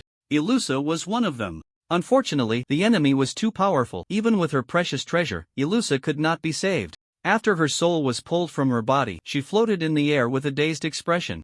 Aichen usually couldn't see ghosts, he could only catch a glimpse of them when malicious spirits approached, using his weapon to see them. Being able to see the many souls that were pulled out was indeed due to the influence of the demon general. The soul devourer had a wide range within the hunting space it created. If there was no treasure with soul protection, living beings would immediately have their souls stripped away. The demon general was too hungry. It didn't matter that the technique was interrupted, it could just cast it again. Ilusa's soul was about to return to her body, but unexpectedly, as the soul devour technique was cast again, it was pulled back. Aichen felt anxious, seeing the demon general clearly cry out in pain, yet still unwilling to let anyone go. He was torn inside. The god's dice would take another 10 minutes to cool down. To him, using it would be pointless. No, the 2 items I specifically prepared should come in handy. Thanks to the all-attribute boost, the burden of using the special skill was not as heavy as expected. With more than 10 seconds left of the status boost, Aichen unleashed a strong strike followed by a sweeping attack. 1222666 critical hit 9999 critical hit 11. After swinging 3 swords in succession, Aichen did not stop, and upon seeing the subsequent series of forced damage, he fell silent. If the attack did not have armor penetration or piercing, it simply wouldn't break through the defense? Forced damage? Aichen knew that in the game Phantom Realm, forced damage was defined as damage that, after successfully breaking through the defense, was less than 1 point, thus counted as 1 point. This meager damage couldn't even keep up with the boss's normal healing speed. If it didn't break through the defense, the attack would be treated as a missed hit. Aichin turned his head and saw Calypso, without using her ultimate move, could only deal 1 point of force damage, realizing that the demon general had high physical defense and high magical defense. Was this the crushing power of high-level attributes? Seeing Elusa's soul continue to float up, nearing the waist of the demon general, Aichin no longer hesitated and took out a bottle of transparent potion that was continuously glowing with white light. Little brother, what you have in your hand can't be. Unable to break through the defense, Calypso helplessly stopped, and while busy drinking the potion to replenish her magic, she saw Aichin take out a potion that made her deeply uncomfortable and couldn't help but ask. That's right, it's exactly what you think it is, you'd better step back, Recurrn said, and it turned out that what he brought out was very effective. Even before it was used, those souls trapped in the air began to break free. Elusa's soul was rescued and successfully returned to her body. The demon god general could no longer sit still, wanting to forcefully wake up, his tightly closed eyes slightly squinting, emitting 2 petrifying beams. One beam struck Recurrn's head, while the other hit the magical potion in his hand. Are you scared? Don't worry, there will be a time for you to be scared later. The item in Recurrn's hand could only be used once, and he hadn't intended to use it to dissolve the petrifying beams. He hurriedly jumped aside, seeing the beam curve and attack again. He dodged once more. Seeing the bear cub beast approach, he panicked. Don't be foolish, come back quickly. The bear cub, yet bold enough, wanted to open its mouth to devour the obstructive petrifying beam, but unfortunately overestimated itself. Once hit, its body began to petrify from the feet up. Fortunately, the rate of erosion was relatively slow. Roar the bear cub let out a furious roar, and Recurrn understood what it wanted to express. He stopped talking and activated the grasshopper trigger, flying to the heart of the demon god general and stabbing fiercely with a sword. The Light of the End rarity is a magical potion with powerful purification effects. Holding it, you can end the darkness. There was only a brief line of information, but its origin was extraordinary, coming from the Beast of Light. The Beast of Light, the most powerful member of the Order faction under the gods, is the only one of its kind, almost always in an invincible state. In a situation where the gods cannot easily intervene in the continent, it is the highest existence accessible to church personnel. When the angelic beings see it, they must respectfully refer to it as the divine envoy or the holy beast. This is a treasure personally bestowed by it. The water in the bottle is liquid divine light, capable of forcibly purifying evil beings and monsters below level 80. Only church personnel who have made outstanding contributions can be granted it. Just as Recurrn was about to use the Light of the End, a figure blocked his way. The Roz siblings had survived by a stroke of luck. They were deeply buried in the sand, trying to find a way back to the surface, their bodies floating up. Why can't my body move? Is that bastard trying to sacrifice us? Roni felt her body light and panicked. She didn't know what was happening, but the situation was dire. Fortunately, Dark Roni used a technique to pull back the main soul. Fool, if you have the energy to shout, you might as well come help me, Roz said in a commanding tone. Compared to her sister with special abilities, he had relied entirely on brute strength to hold on. There wasn't a single good spot on Roz's body. He had only managed to survive by elementalizing his entire body. Once the sand that buried them was cleared away, he saw Recurrn preparing to deal with the demon god general. Brother, at a time like this, you wouldn't still be thinking about discussing cooperation, would you? Sorry, I'm not going. If you want to go, you go. Roni saw her brother still looking as if he hadn't given up, still thinking about how to seize the power of the demon god general, and shook her head slightly. She didn't have her brother's powerful physique, both her main body and dark side were heavily injured, and she was unwilling to get involved in that level of battle. Roz didn't expect his foolish sister to help. He crawled out of the sand pit and saw Recurrn take out the extremely dangerous Light of the End, his expression flustered. That thing could definitely kill me. Am I really going to give up? Damn it, I've laid out plans for years, how can they be destroyed by you? Wait, I still have a chance. Thinking this, Roz straightened his back and ran away in big strides. Bang! Roz leaped forward, blocking Recurrn and using his own body to shield against the attack. Are you not afraid of death? Recurrn said coldly, wanting to pull out the weapon embedded in Roz's chest, but seeing him grip the sword with both hands and refuse to let go, he planned to draw out his backup longsword. He intended to use sword dance to eliminate the obstructive Roz, but sensed something coming from the side and hurriedly retreated. It was the acidic attack spewed by the Slime King, and the amount was considerable, splattering the upper body of the demon god general. Roz was seriously injured, with multiple parts of his body corroded, collapsing to the ground, already at death's door. The demon general was not feeling well either. He could still stand at first, but after a couple of painful cries, he collapsed to the ground, his upper body largely corroded, leaving a pool of blood. That blood mixed with the acidic liquid, resembling a deadly poison, corroding a large amount of sand. A continuously bubbling blood-red pit was thus formed. The demon general was submerged in the blood-red pit, continuously suffering from corrosion. Taichin picked up a weapon tainted with some acidic liquid and stepped forward to stab Roz with a sword, only to find that he didn't hear the kill notification, unable to suppress a surprised sound. Could this be a clone? Aichin kicked Roz with his foot and found he wasn't playing dead. After his health recovered from 0 to 1 point, no matter how he attacked, he wouldn't lose health. Could this be the legendary health lock?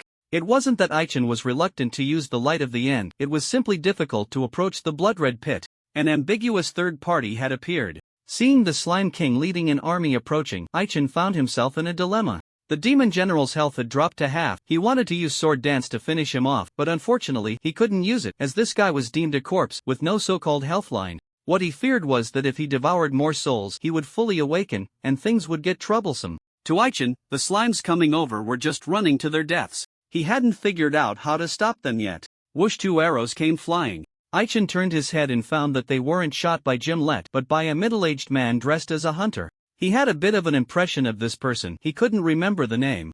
But he was a relatively mysterious silver-level adventurer in town. Claimed to be a sharpshooter, he rarely appeared in public. Once, during a goblin purge, he happened to encounter the man while hunting. The arrows wrapped in red light flew over Aiken's head, shooting towards the Slime King and the giant slime. As soon as the giant slime was hit, most of its body was blown away, the remaining body ignited, and it fell to the ground in pain, about to die when a tentacle reached out, rapidly restoring its health. Aichin recognized the name of this move. It was the hunter's standard ultimate skill, Arrow of Annihilation, which dealt extremely high damage, and combined with special arrows, it was said to deal 1000 super high damage. He had long abandoned using arrows in his previous life, as he had no conditions to learn. He didn't think he could kill the Slime King. Sure enough, before the arrow even hit the target, it was corroded away by a mouthful of acidic liquid. Is this definitely a slime? Aichin scanned the Slime King's attributes and found it hard to believe. Slime King Lime Golden Boss Level 50 HP 200 002 0000 200 MP 466610000 Attack 400400 Magic Attack 460480 Defense 110 Speed 30 Note. A mutated slime with extremely strong regeneration, not afraid of most physical attacks. Not afraid of physical attacks? Doesn't that counter me quite a bit? By the way, can slimes raise their level this high?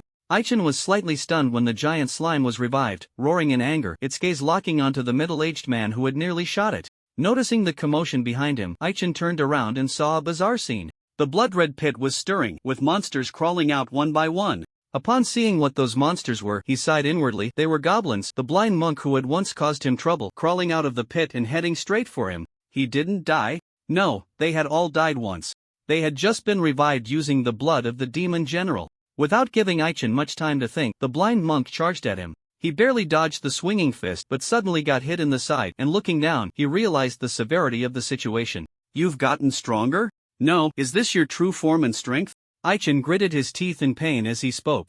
The blind monk in front of him had changed in appearance, now sporting 4 arms. Though his eyes were blind, there was an additional vertical pupil on his forehead. Its level suddenly jumped to 62. Under the special attack of the vertical pupil, Aiken's attributes dropped by 30, and he was afflicted with a slowing effect. The shock was still to come. The blind monk raised its 4 arms, gathering energy to unleash a green shockwave capable of annihilating a person. The Chi Wave, a martial artist's ultimate technique, was launched towards the enemy after gathering energy, dealing 400 super energy attribute damage. Aiken's magic resistance wasn't high, and if he took this hit, he would be severely injured if not killed. This was bad. There was no time. Could he rely on the shield in his hand to help mitigate some damage? Boom! At a critical moment, a bolt of azure lightning struck, diverting the trajectory of the Chi Wave attack.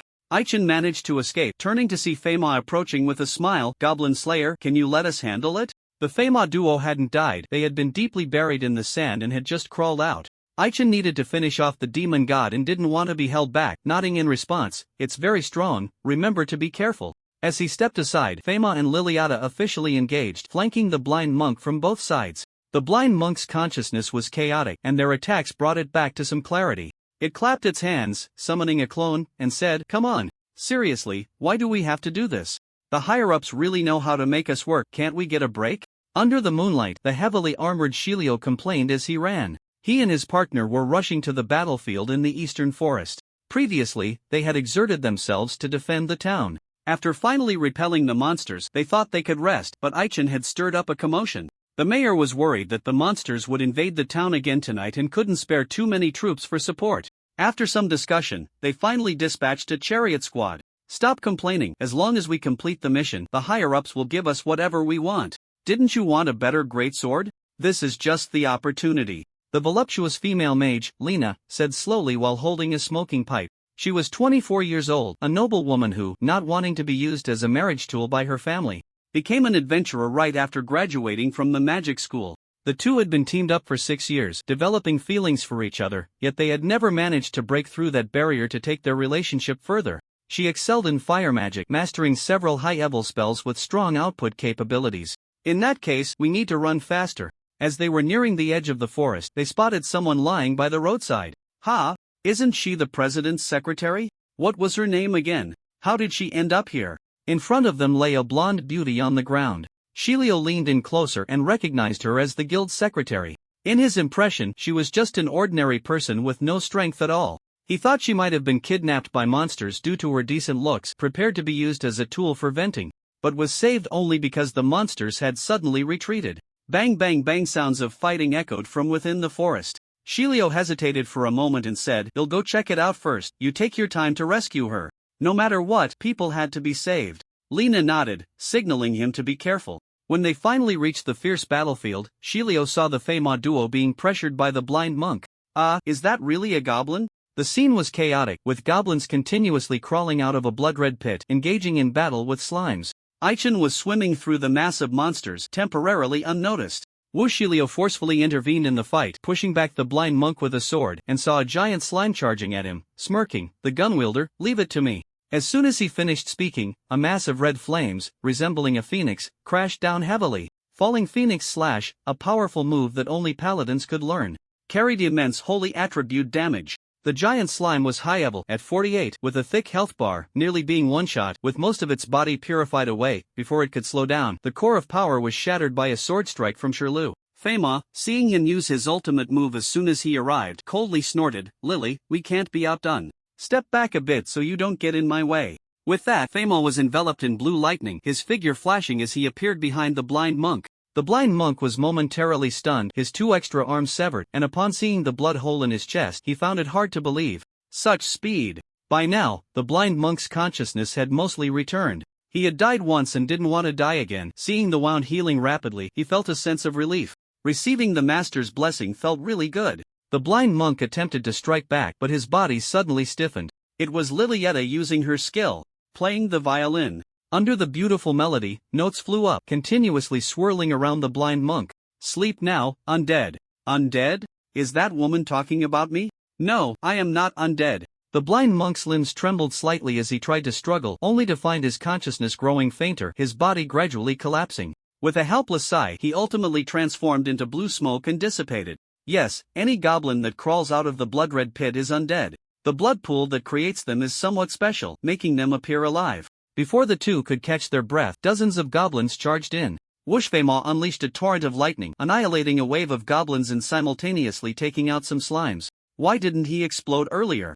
The reason is simple. Femo's current state has usage limitations. This is a unique skill of his, which can only be activated when his anger meter is full. His gaze shifted, finally spotting Aichin among the monsters.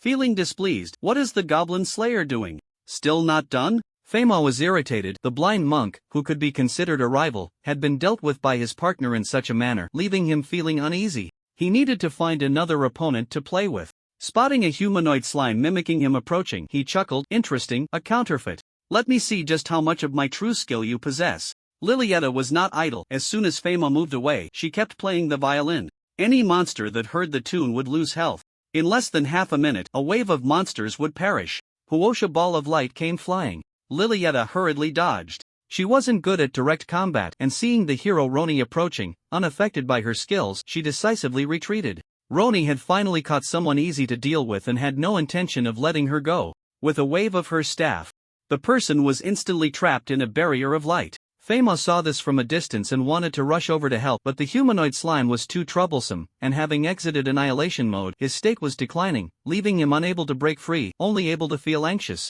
"Woman, I advise you to surrender quietly," Roni said smugly. She didn't intend to intervene in the battle. Just moments ago, the will of the demon god had descended, instructing her to do two things. If she didn't execute them seriously, she would end up like the blind monk, becoming a blood slave. She didn't want to die. Dark Roni was currently intercepting Aichin, while her main body was responsible for hunting other humans.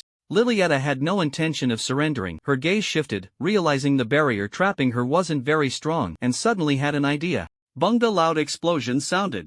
Lilietta's violin was destroyed, losing her important weapon, significantly reducing her power. Seeing Roni raise her hand to summon 4 balls of light, she felt anxious. Whoosh! A sound of something slicing through the air came. An arrow, shot from who knows where, easily broke the barrier and accurately struck Rona's left arm. Ah!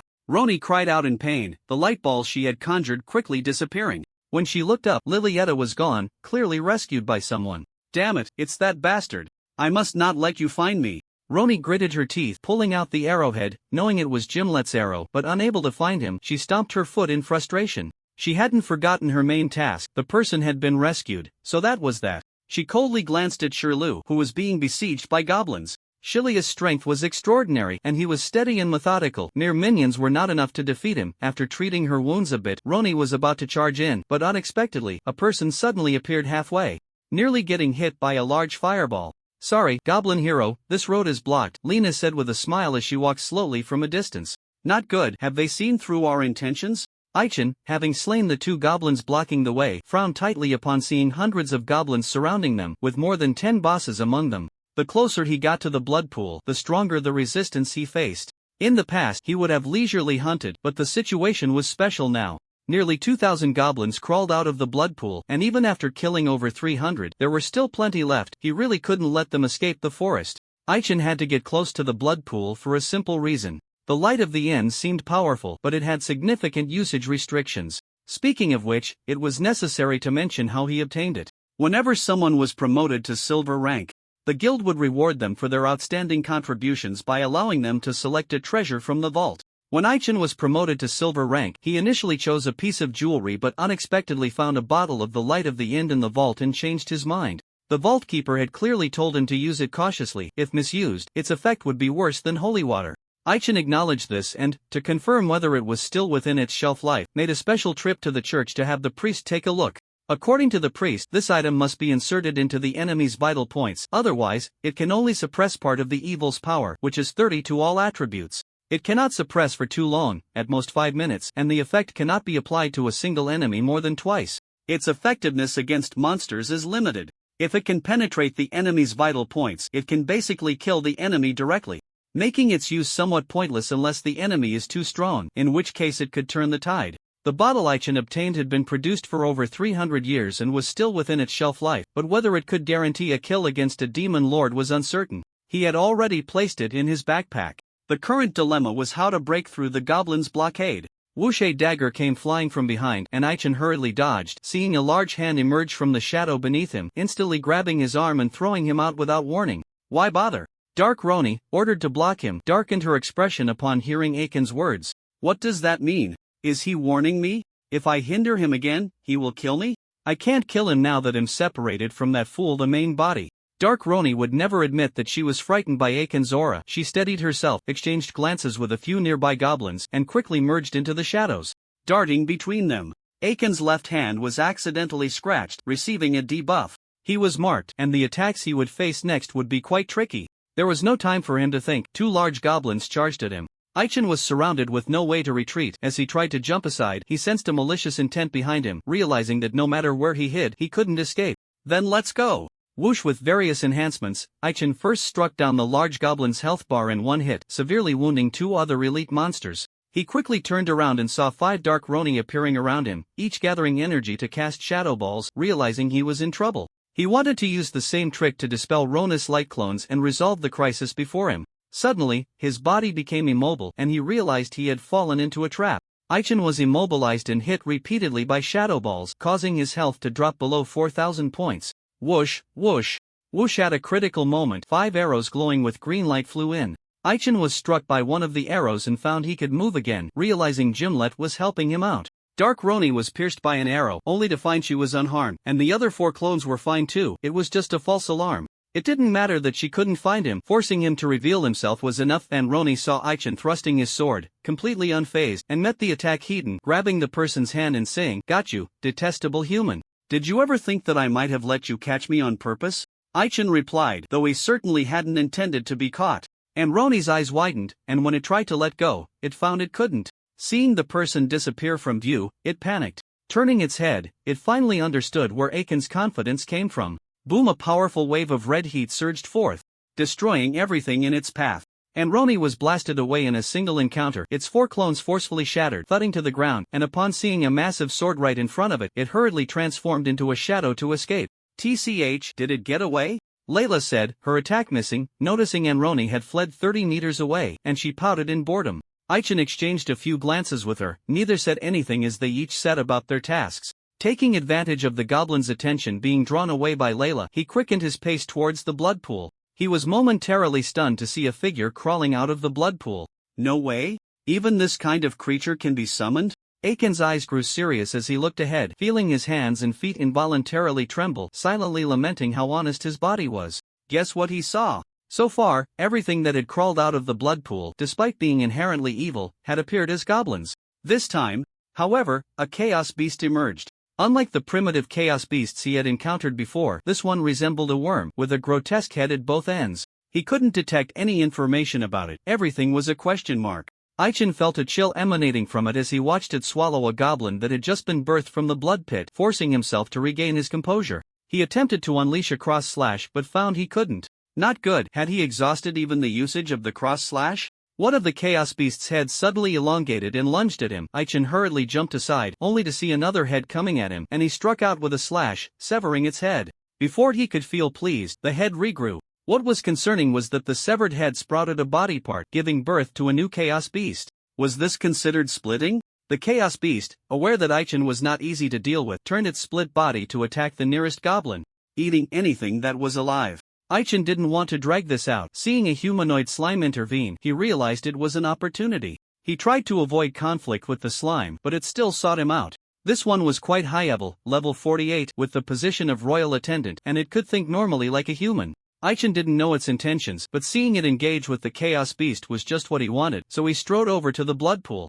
Gurgle, because a different kind had been birthed, the blood pool had yet to produce new goblins. Watching the demon general soaking in the blood pool, Aichin found himself in a dilemma. It was too far to jump over. Without choosing to fly, he could only swim across. The grasshopper ability was still on cooldown, leaving him with only one option. Was he really going to swim over? The blood pool mixed with the slime's acidic liquid was highly corrosive. Aichin tossed a goblin corpse in, and in an instant, it was corroded to a skeleton. His gaze shifted, and he quickly spotted an unusual figure. He didn't know when, but the hero Raz, who had been forcibly locked in blood, was thrown into the blood pool, still alive, slowly floating within. Aichin regarded it as a light boat, accurately jumping onto it. Just as he was about to use his sword as a paddle to row over, the demon general suddenly moved. "Hey, little bro, your archery skills are impressive.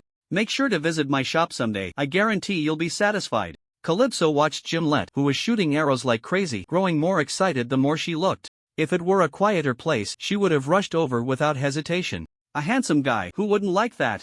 Not to mention, he was a strong fighter. Gimlet, focused on the battle, saw a few more slimes approaching and was about to shoot an arrow when a dazzling white light suddenly appeared. Buzz under the illumination of the white light, the surrounding monsters, whether slimes or goblins, all lost health and fell down in an instant. It was Elisha casting the spell. This guy had just woken up and felt he shouldn't just stand there. Once his magic power was fully restored, he coordinated with the petrified bear cub to kill the monsters. Those monsters were still alive, in a critical state, and were the bear cub's favorite prey, so it scampered over and bit down. Elisha watched the bear cub devour its meal with a slight frown. At first, she felt a bit uncomfortable and had vomited twice, but after getting used to it, she found herself somewhat afraid of the bear cub.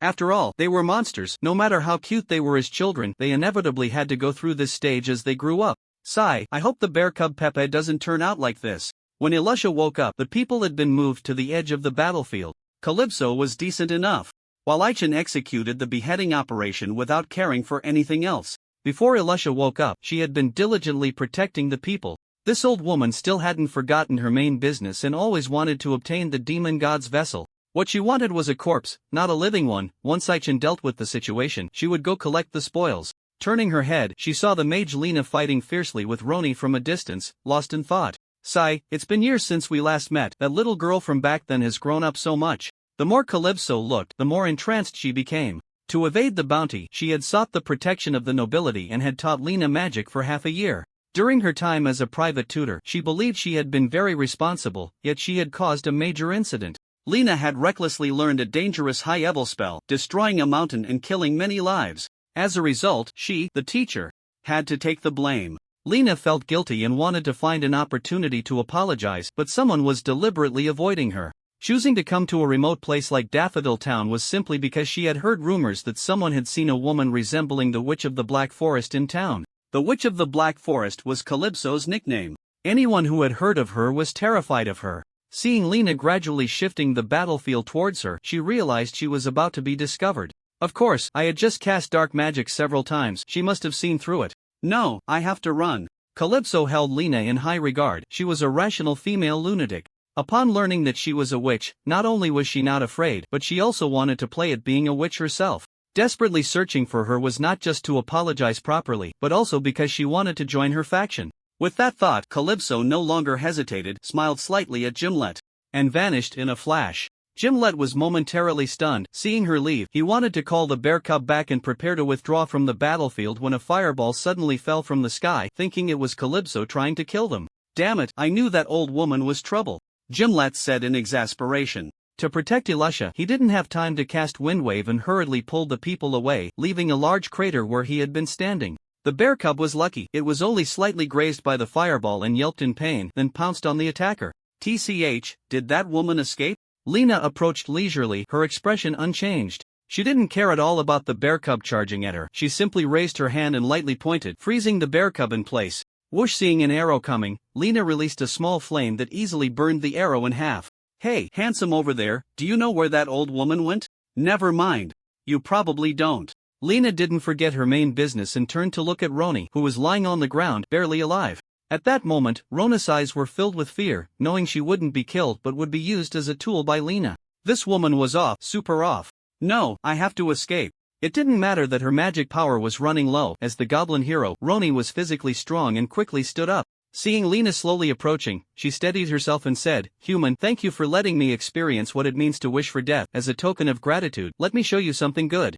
"Oh? What is it?" Lena asked indifferently, not believing that you could really produce anything good. Thinking you were just trying to buy time. Suddenly sensing danger, I hurriedly stepped back. When I looked up, Roni had vanished. Well, if she escaped, then so be it. On the other side, Ilusa sat slumped on the ground, seeing that the bear cub had been brought back by Gimlet. She forced a smile and said, "It's good that nothing happened. I wonder if Mr. Goblin Slayer is doing alright?" Gimlet, acting as both bodyguard and caretaker, was exhausted. He gently set down the bear cub and, disregarding his image, sat down against a tree to rest. The most worrisome was undoubtedly Layla. The dragon girl was playing a game of tag with Dark Roni, and Gimlet had no intention of intervening. If she died. His second personality wouldn't care at all. Ilusa noticed he had fallen asleep and didn't want to disturb him, signaling for the bear cub to keep watch. Startled by a shadow flying towards them, she gasped. How could it be her? Roni, in a panic, fled and successfully escaped, running towards Ilusa. However, in such a poor state, she fainted before she could even take in her surroundings. Ilusa fell silent. She didn't know how to deal with an enemy that couldn't be killed. Hey, you wouldn't want to. Just as she suspected. The bear cub moved closer and opened its mouth to bite. The bear cub was so hungry. Roni was jolted awake by the pain. Seeing her left hand being eaten, she panicked and shouted, "Don't come any closer." In such a poor state, struggling was pointless. In a moment, she was reduced to nothing but bones. Surprisingly, even so, she didn't die, forcibly locked at 1 HP. The bear cub disdainfully ignored the bones. To it was a bear, not a dog. Only dogs would eat bones. It ate until it was full and then lay down to sleep. Ilusa stood by, trembling. The bear cub's intimidating presence made her fear for her own safety. Rona's bones were crushed by the bear cub, and she couldn't help but cry out in pain, startling Ilusa into a scream. Ilusa was terrified. Both the bear cub and Gimlet were asleep, and if enemies appeared, she would have to step up. She knew her own capabilities. She could handle some minor foes, but anything stronger was beyond her. Swish, swish, swish. Hearing someone approaching, Ilusa turned her gaze and quickly spotted a shadow. Who goes there? The shadow seemed shy and wouldn't reveal itself. Elusifane Calmness quietly instructed the three-tailed fox, raised her staff, and prepared to cast a spell to force the person out. They'll count to 3, and if you still won't show yourself, don't blame me. Gurgle, gurgle. Bludgered pit began to bubble, and a drop of blood splashed near Aiken's feet, nearly causing him to lose his balance. Noticing that the rod he was standing on was still in a locked state, he kept a wary eye. This is a bit troublesome, Aichen muttered softly, plunging his sword into the blood pool. Though he wasn't worried about it getting damaged, he didn't have the strength to swing it much. His stamina was low, and the hero rod's body was heavy, making it impossible to move. Should I let someone else do it? Aichen didn't trust Calypso and wouldn't hand over the task to anyone.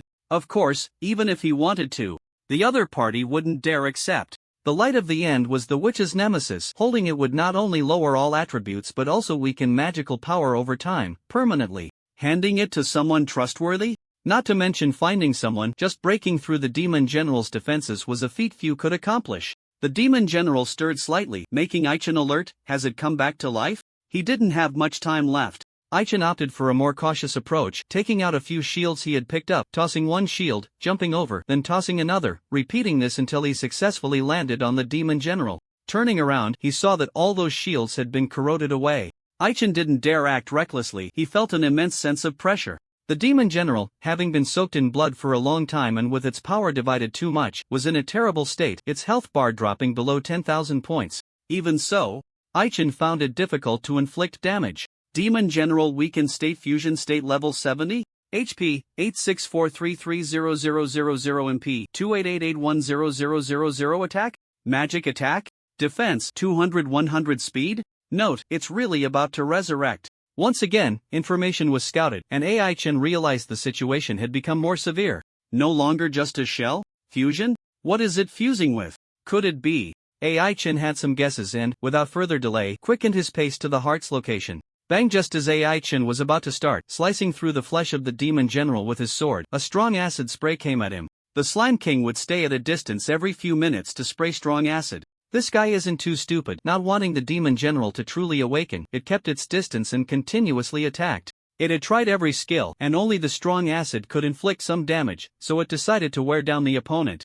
The strong acid had a wide coverage area, leaving Aichen nowhere to hide, so he took out a few shields from his backpack. Fortunately, the armor he wore was indestructible, allowing him to endure. Looking down, he realized that, in a sense, the Slime King was actually helping him. The Demon General had a lot of flesh corroded, especially around the chest area, which was severely damaged. The injury seemed serious, but it hadn't lost much health, only over 400 points, and the wound was slowly healing. Aichen thrust his sword with all his might, just managing to pick out a piece of flesh when he suddenly felt a gaze. Not good, it has awakened. The Demon General opened its eyes, seeing a flea on its body, wanting to raise its hand to crush it, but found it couldn't muster the strength. With a wide mouth, it absorbed all the mixed blood in the blood pool. Aichen saw its health bar rapidly recovering and panicked, performing a sword dance and fiercely slashing at its neck. What? The Demon General had come back to life. No longer a corpse. Aichen could see its lifeline through the sword dance, but unfortunately, he couldn't sever it. Failing with one move, Aichen retreated and aimed for its heart.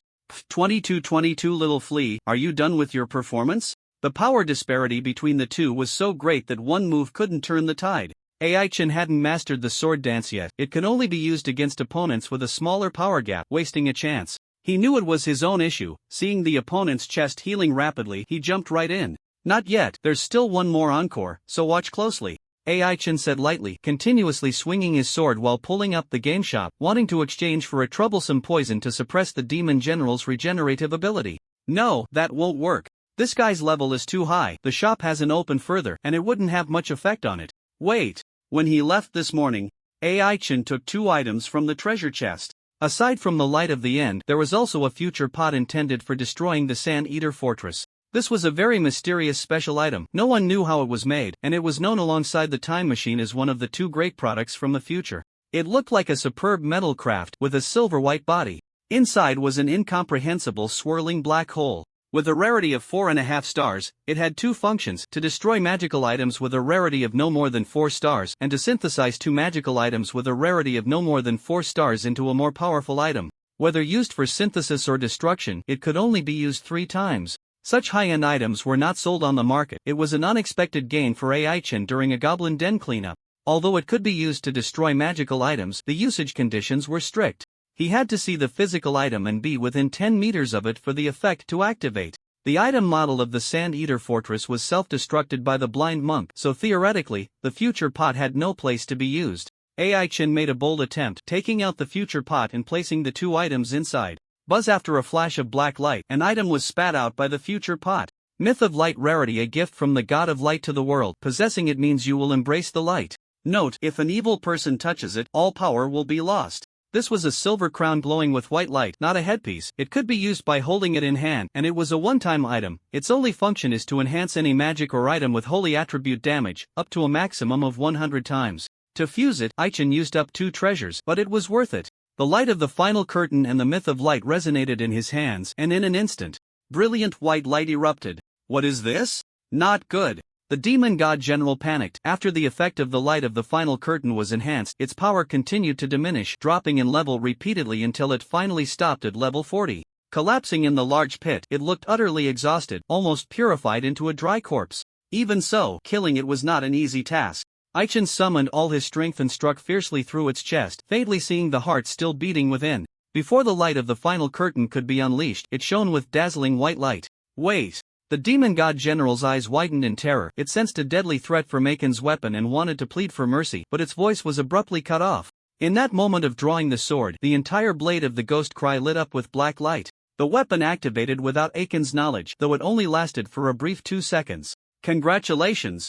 You have killed the weakened demon god general. World Legend Degree 2, Level 1, Order Faction Favorability 300, Reward 3 high-grade gift boxes. Note, your recent actions have attracted the attention of. You will be officially wanted by the Chaos Faction. Ding. Due to the blood curse on you, the warrant is revoked. We'll send a cadre member to assassinate you. Please be prepared. Buzz! As the system notification sounded, a gentle green light enveloped Aiken's entire body. World Legend Degree 2 caused his title to upgrade to a 2-star title, thus becoming a bronze boss. This was the blessing bestowed by Mother, changing the attribute enhancement to 100. His attributes surged significantly, and Aichin felt much of his fatigue dissipate. Feeling his power, he believed that if he faced the blind monk now, he could defeat him hidden without needing to fight desperately.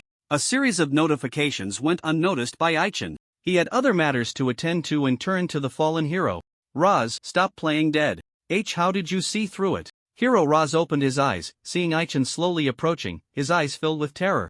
This guy had a clever scheme, automatically using a bloodlock, his own soul attaching to the demon god general. He wanted to forcibly occupy the body of the demon god general but found he couldn't erase the original consciousness, so he let it fall into a deep sleep. His ambition was grand enough to want to keep the lofty demon god general as a guard dog. He had intended to test how much power this body had, but Aichin ruined his plans. And that damn Slime King, who had absorbed all the blood from the blood pool earlier, was the first to deal with it.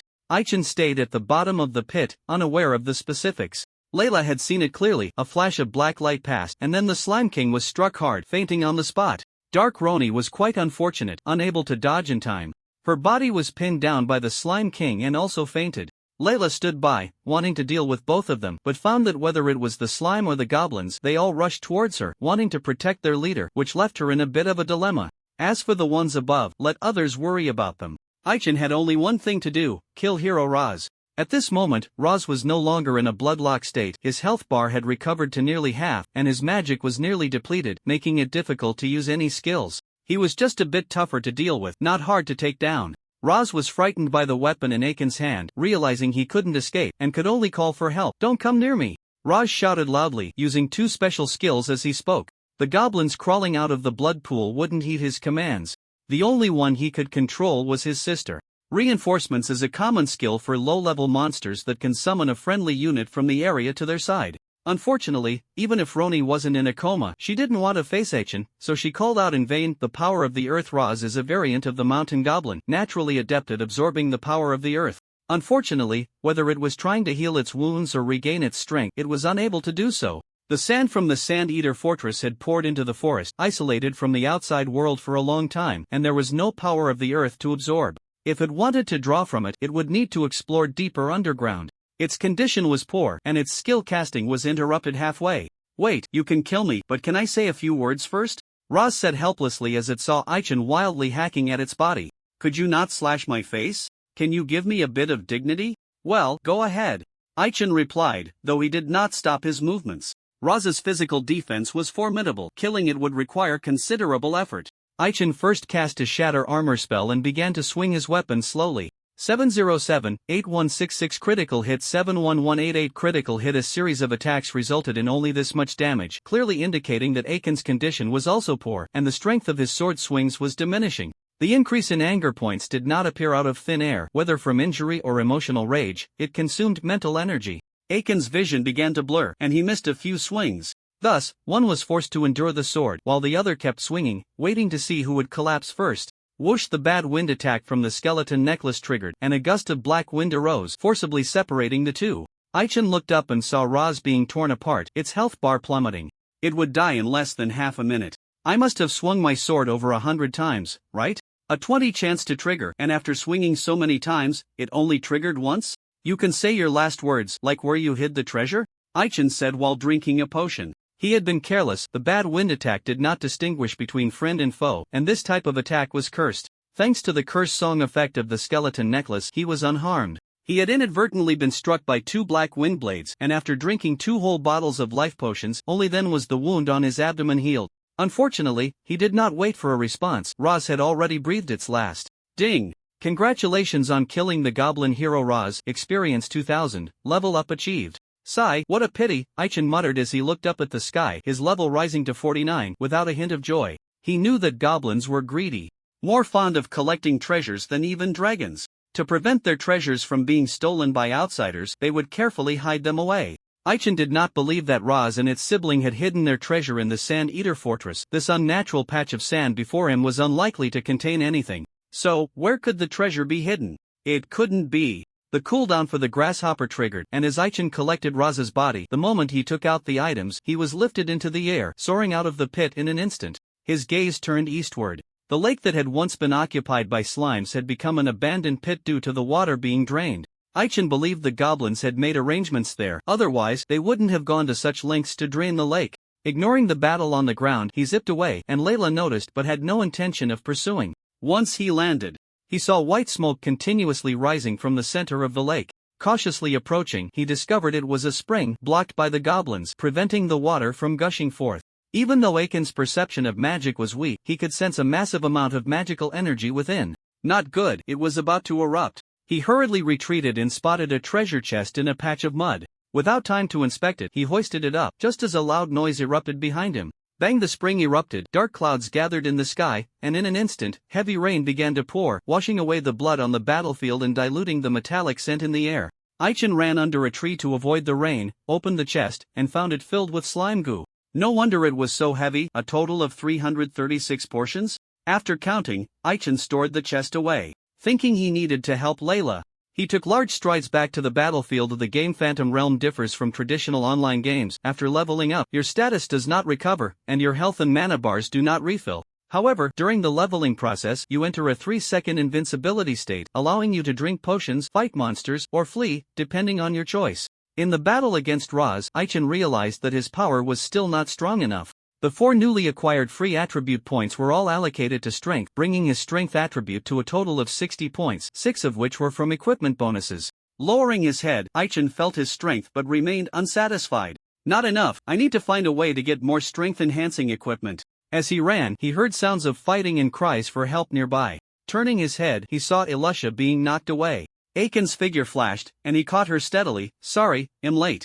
As the saying goes, if you walk too much on a night road, you're bound to encounter ghosts.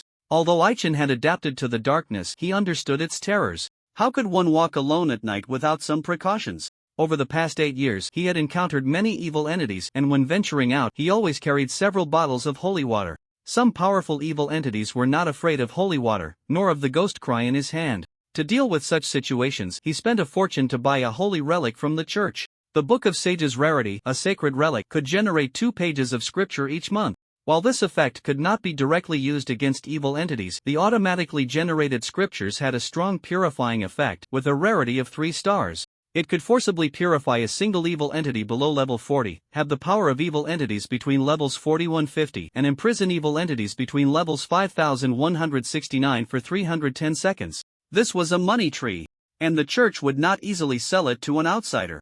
To obtain the Book of Sages, Aichen had done a task for the church. The reason he wanted it was for an even more important reason. In his previous life, the future pot was a highly popular item. Although he did not know who created it, it was certain that every month 3 would be randomly dropped across the continent. Its function was highly valued, and what was most enticing was that, following the synthesis recipe, it could be combined into corresponding items. The synthesis recipe for the light myth required 2 pages of scripture, with a rarity of at least 3 stars. Just 2 pages would suffice, adding more was pointless. Currently, few knew this, as it was discovered by players in collaboration with the natives. Once he had the items, Aichen would carry a few pages of scripture with him, storing the rest in a box. On average, he needed to consume 3 pages every 2 months. And his current stock was low. Excluding the 2 pages for synthesis, he only had 1 page left on him. Sorry, I'm late. Aichen steadily caught Elisha, taking out the last remaining page of scripture, his eyes coldly fixed on the shadow not far away. Elisha was in terrible condition, with injuries all over her body. The 3-tailed fox was not in much better shape either. Even so, it was strictly following its master's orders, tightly wrapping its tail around Elisha's arm and continuously attacking. Upon seeing Aichen, both the person and the pet let out a sigh of relief. "Mr. Goblin Slayer, that guy is going to harm Gimlet, you must stop him," Elisha exclaimed urgently after being gently set down. Aichen nodded, signaling her not to worry and to focus on healing, as he walked over step by step. "No matter who you are, hurting others is always wrong. If you don't give me an explanation, I won't let you go," Aichen said coldly. Initially, he thought the attacker of Elisha was an evil entity. But upon realizing it was not, it was still close enough. The opponent was tall, wearing a gray cloak, a white mask, and wielding an iron rod. It was certain that it was a woman. He almost mistook her for a killer from the White Suit Organization, but noticed the strong aura of evil and resentment emanating from her, all directed at Gimlet, suspecting there was more to the story. Elisha was attacked because she interfered with her plans. Aichen did not put away the scripture, keeping it in his left hand for immediate use. Seeing the opponent silent, he would not hold back, casually throwing 5 throwing darts straight at her. The cloaked figure moved swiftly, easily dodging the flying darts and skillfully evading Aiken's quick attacks. Due to the fear of the scripture, they did not strike recklessly, frequently making evasive maneuvers. Aichen frowned, having exhausted his skill usage and relying solely on basic attacks, making it difficult to deal with the opponent. The scripture in his hand was effective not only against evil entities but also against wicked individuals with malevolent thoughts, though it was limited to purifying the evil energy on others and the wicked thoughts in their hearts. The scripture needed direct contact, and realizing the opponent was too adept at dodging, Aichen withdrew his offensive and stepped back in front of Gimlet. Gimlet and Bearcub were sound asleep. Upon closer inspection, Aichen noticed that Bearcub was lying on top of someone. "Interesting, still alive after all this?" Aichen murmured softly. Not only Roz would lack health, but his sister Roni would too, with only 1 point of health remaining. Noticing Aiken's unfriendly gaze, Roni panicked. She was waiting for Dark Roni or her brother to come to her rescue, but given the situation, no one would come to save her. Since she couldn't resist, she might as well enjoy it. Who was the cloaked figure? She had observed for a while and had her suspicions, initially thinking she would see Aichen get killed, but realizing the cloaked figure was not that formidable, she wanted to lend a hand. With a buzzing sound, the hollow sockets of Rona's eyes glowed red. The cloaked figure suddenly writhed in pain as Aichen found the flaw and struck with his sword, sending the figure flying. Upon seeing the opponent's face, he was momentarily taken aback. "Since you are of the elven race, why harm your own kind?" Aichen asked in confusion. The cloaked figure remained silent, the hood blown away by the wind. The mask cracked and slowly fell off, revealing her true form. She was a delicate silver-haired loli, with long pointed ears and bright, large eyes. Elusa did not recognize her, but Aichen had some recollection. 2 years ago, he had seen her from a distance once. She was a purple crystal-level adventurer in the town, clearly capable of advancing to silver rank, yet she did not. She was Marianne, a relative of the town mayor's family. As an adventurer, she should not harm her own people. Was she trying to kill for treasure? Aichen knew that Gimlet possessed a precious item, and the opponent was also of the elven race. No, this woman was a half-elf? Influenced by Roni, Marianne's eyes turned red. Swinging a metal rod, she quickly approached Aichen.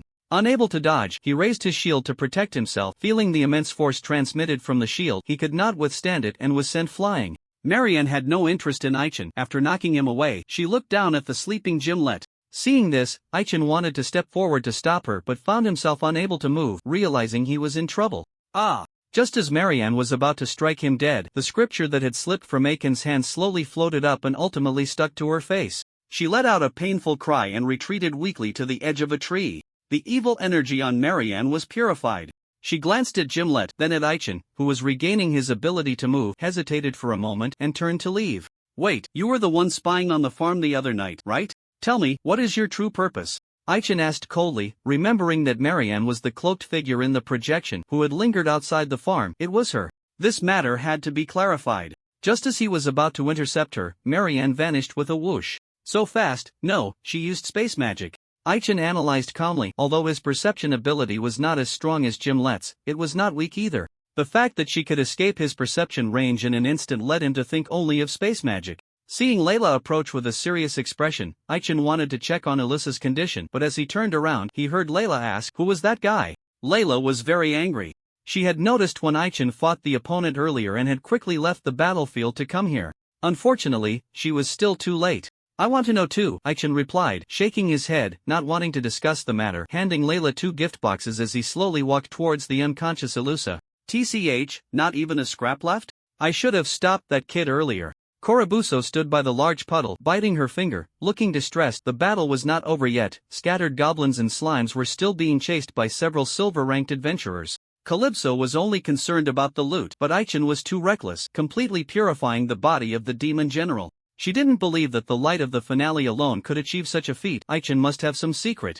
Due to the rain, the original blood-red pit had turned into a large puddle, with the water level gradually rising. She sent 2 familiars to investigate the situation in the water, but they found nothing and decided to collect another piece of loot.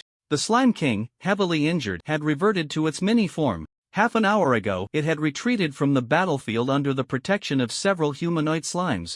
Calypso wanted to intercept it but sensed movement behind her and quickly jumped aside. Boom! Infernal bird! Just as she jumped away, a large fireball came crashing down. Casting fire magic on a rainy day was unwise. Clearly, the person casting the spell had a few screws loose. "Are you still trying to escape?"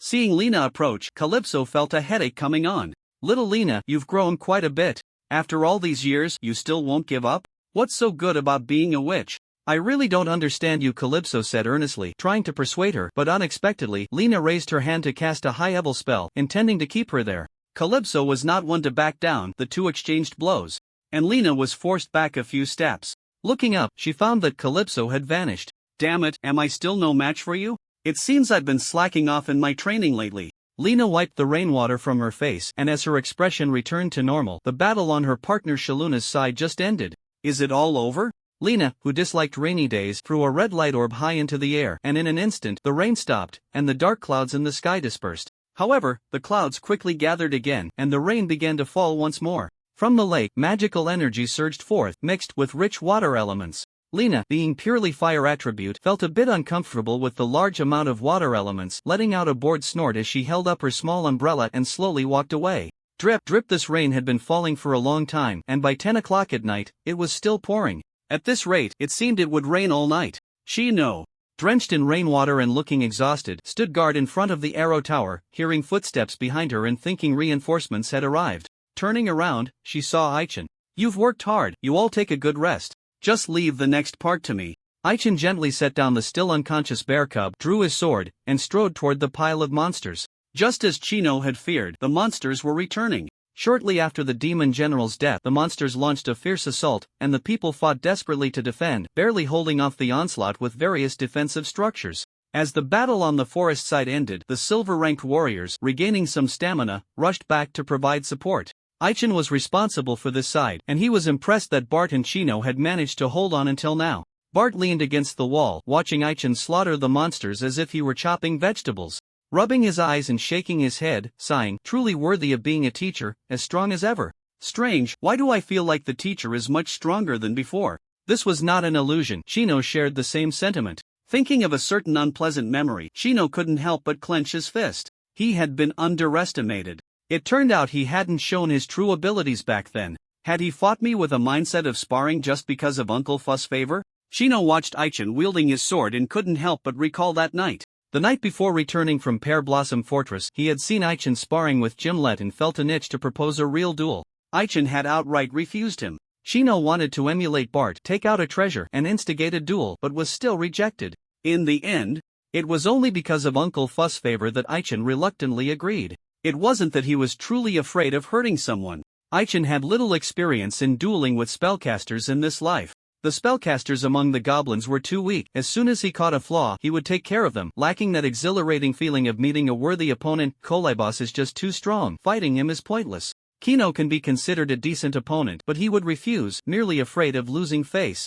Unsurprisingly, Kino was thoroughly defeated, managing to hold out for only half a minute against Aichin. That Gale mode of his is quite tricky, and the Blade of the Celestial God is powerful, unleashing various ultimate moves in succession. Even Aichin finds it hard to cope. Yet, he happened to encounter an opponent with max-level insight. Aichin always anticipates his enemy's moves. Aside from the Gale mode, which has no wind-up, Kino couldn't even cast a single spell. All of them interrupted. His pride was severely hurt, and although no one mentioned it afterward, every time he saw a few people excluding Elusa, he couldn't help but feel a sense of powerlessness. Is this the gap between me and true strength? Kino tossed aside the empty potion bottle, looking gloomily at Aichin. Young master, don't be discouraged, you're still young, and you'll surpass them sooner or later, Uncle Fu said seriously as he approached from behind. Uncle Fu, why did you come now?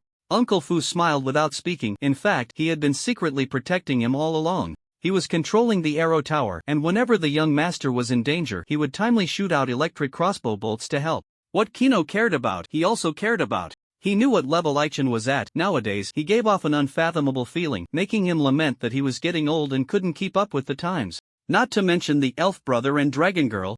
This young man named Aichin had risen from weakness to strength in just 3 years, which was truly astonishing. Was he really human? Half an hour later, the battle finally calmed down. Aichin stood in the rain, gasping for breath, watching the scattered monsters flee, too exhausted to chase after them. He was too tired, having fought continuously since the morning. Although the time spent in the sand-eating fortress felt disordered, he had fought for a full 8 hours. Aichin was physically and mentally drained, longing for a good sleep. He turned to the southwest and noticed that the battle there was also coming to an end, slowly carrying the bear cub away. "I'm back."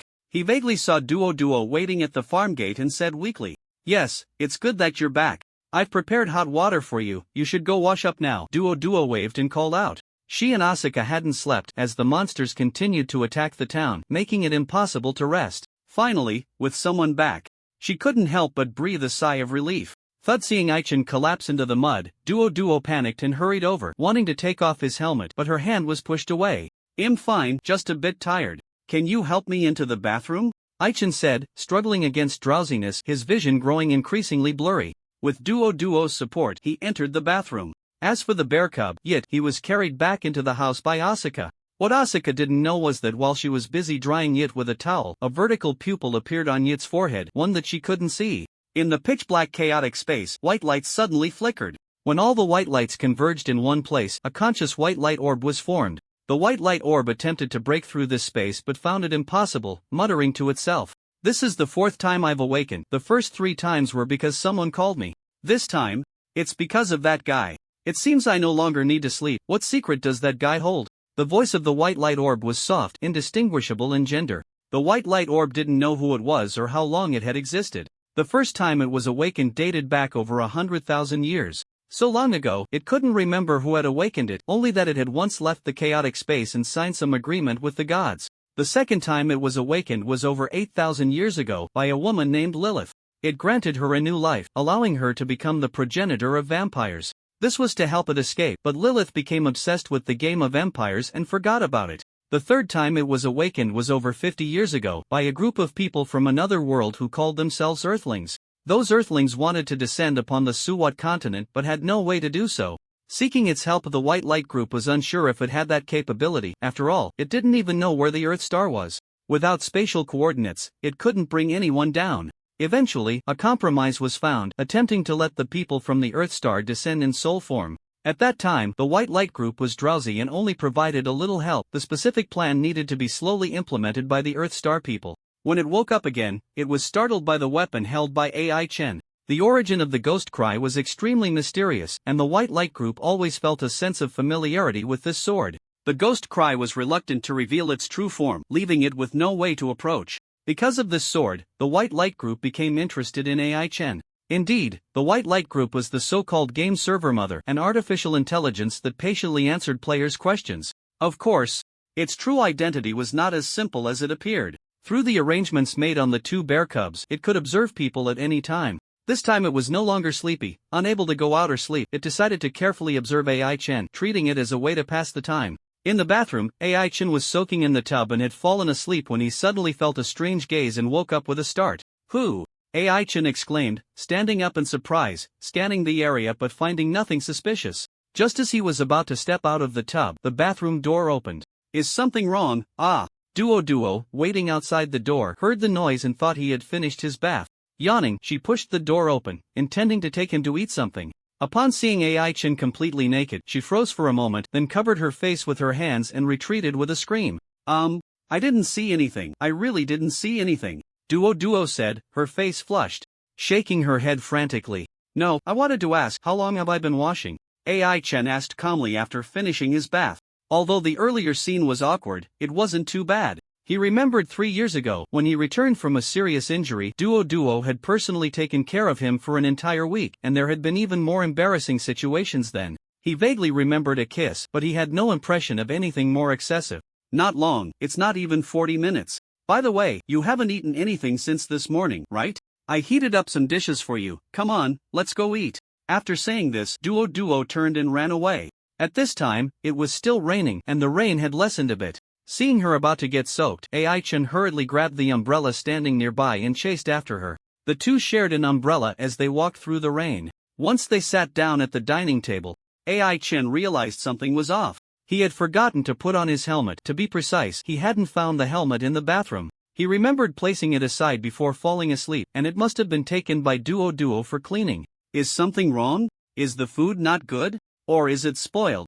Duo asked after seeing Ai-chan finish half a bowl of porridge. She wanted to grab a dish to eat but kept her head down, thinking he was dissatisfied with the taste. Leaning in closer, she heard snoring and realized he had fallen asleep. Duo touched the scar on Ai-chan's face, looking at his weary expression, and softly sighed. "I'm sorry, you've really had a hard time all these years." When he finally woke up, it was already the next morning. Ai-chan opened his eyes, listening to the crisp sound of birds outside, and slowly sat up. "Is it already morning?" He shook off his drowsiness and got out of bed, starting his monotonous and tedious routine check. "Good morning, uncle.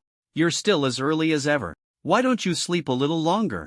Asuka yawned and walked out of the room, seeing Ai-chan squatting in front of a pile of weeds, and couldn't help but exclaim. Last night, after cleaning the bear cubs, Asuka was exhausted and fell asleep as soon as he returned to the room, missing the good opportunity to see Ai-chan's true appearance.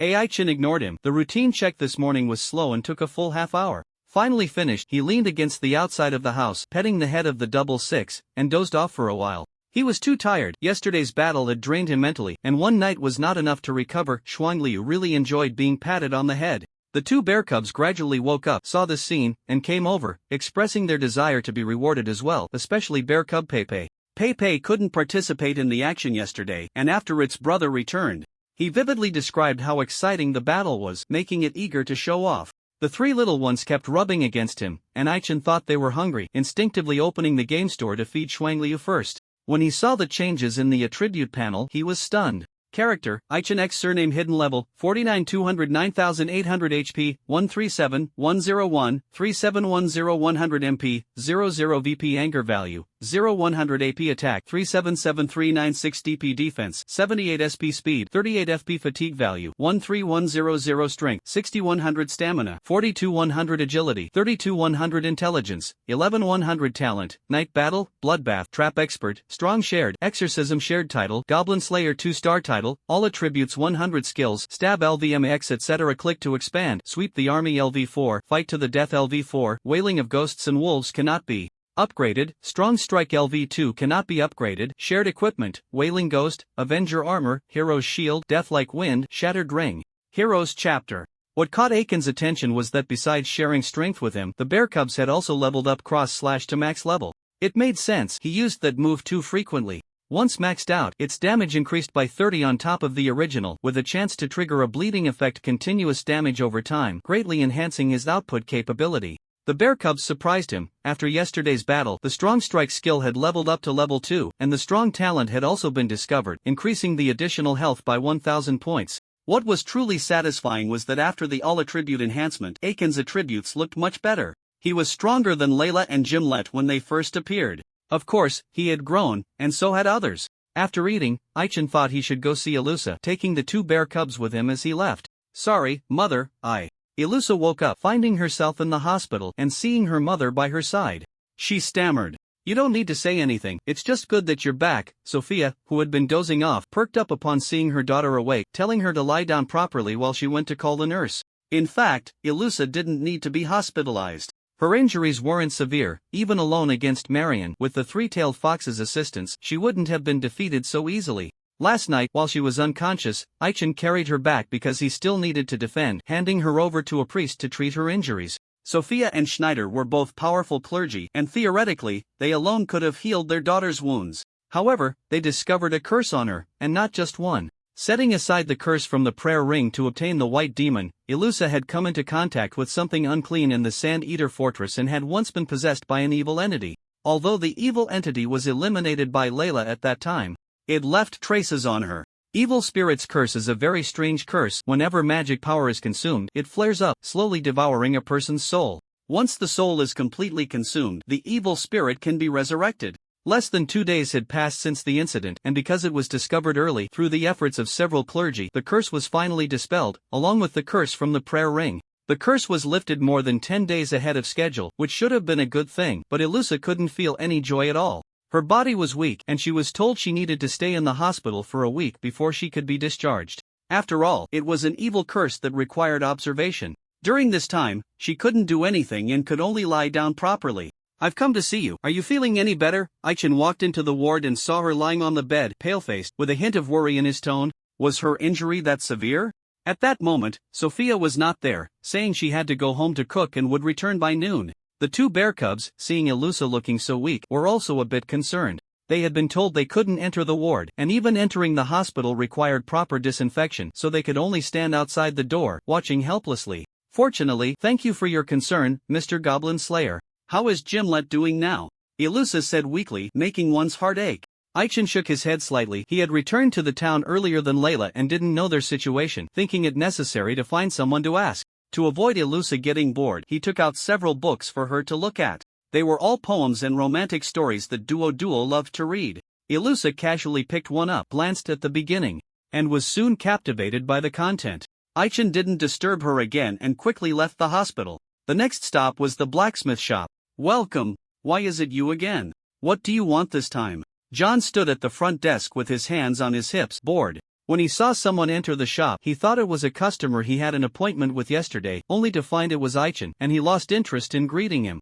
John had been studying the Avenger armor for several years, and he still hadn't figured out the indestructible property, long since losing the initial enthusiasm, just going with the flow. To create a legendary weapon, he didn't know how many materials he had wasted, and to make up for the losses, he decided to gouge a batch of customers. Every time he made a shield for Aichen, it was almost at factory price, with little profit. Not only was there no profit, he even had to put in some of his own money. And he really didn't like it when Aichen came to his shop. Aichen didn't waste words, took out the shield, and then pulled out the heroic greatsword from his magical backpack. As soon as the greatsword was revealed, it immediately caught John's attention. "Hey, where did you get this greatsword? No matter how I got it, just help me repair it. If you can improve its performance, that would be best," Aichen said. The heroic greatsword had a very slow self-repair speed, recovering only 1 durability point per day. He wasn't coming to repair equipment for personal use. Adventurers donate items to the guild, and based on the actual value of the items, they receive a certain number of points. Points can only be used to exchange for items in the guild's treasury and cannot be transferred to others. Aichen had his eye on a treasure in the guild's treasury, but he was still a bit short on points and wanted to use this sword to make up the difference. If he could improve the sword's performance, he should be able to exchange for more points. John's eyes lit up as he touched the greatsword and offered a reasonable price. 3 gold coins, can't go any lower. You have to understand, this sword. Fine, 3 gold coins it is. He'll come back for it in a few days, Aichen said, pulling out 3 gold coins from his pocket. Turning around, he saw the 2 bear cubs playing in front of the whetstone, looking very serious. "What are you two doing?" The bear cubs, curious, discovered that the whetstone was exceptionally hard and couldn't break it no matter how hard they tried, so they wanted to see if they could bite it apart. Aiken's words startled them, and they accidentally smashed the whetstone in half.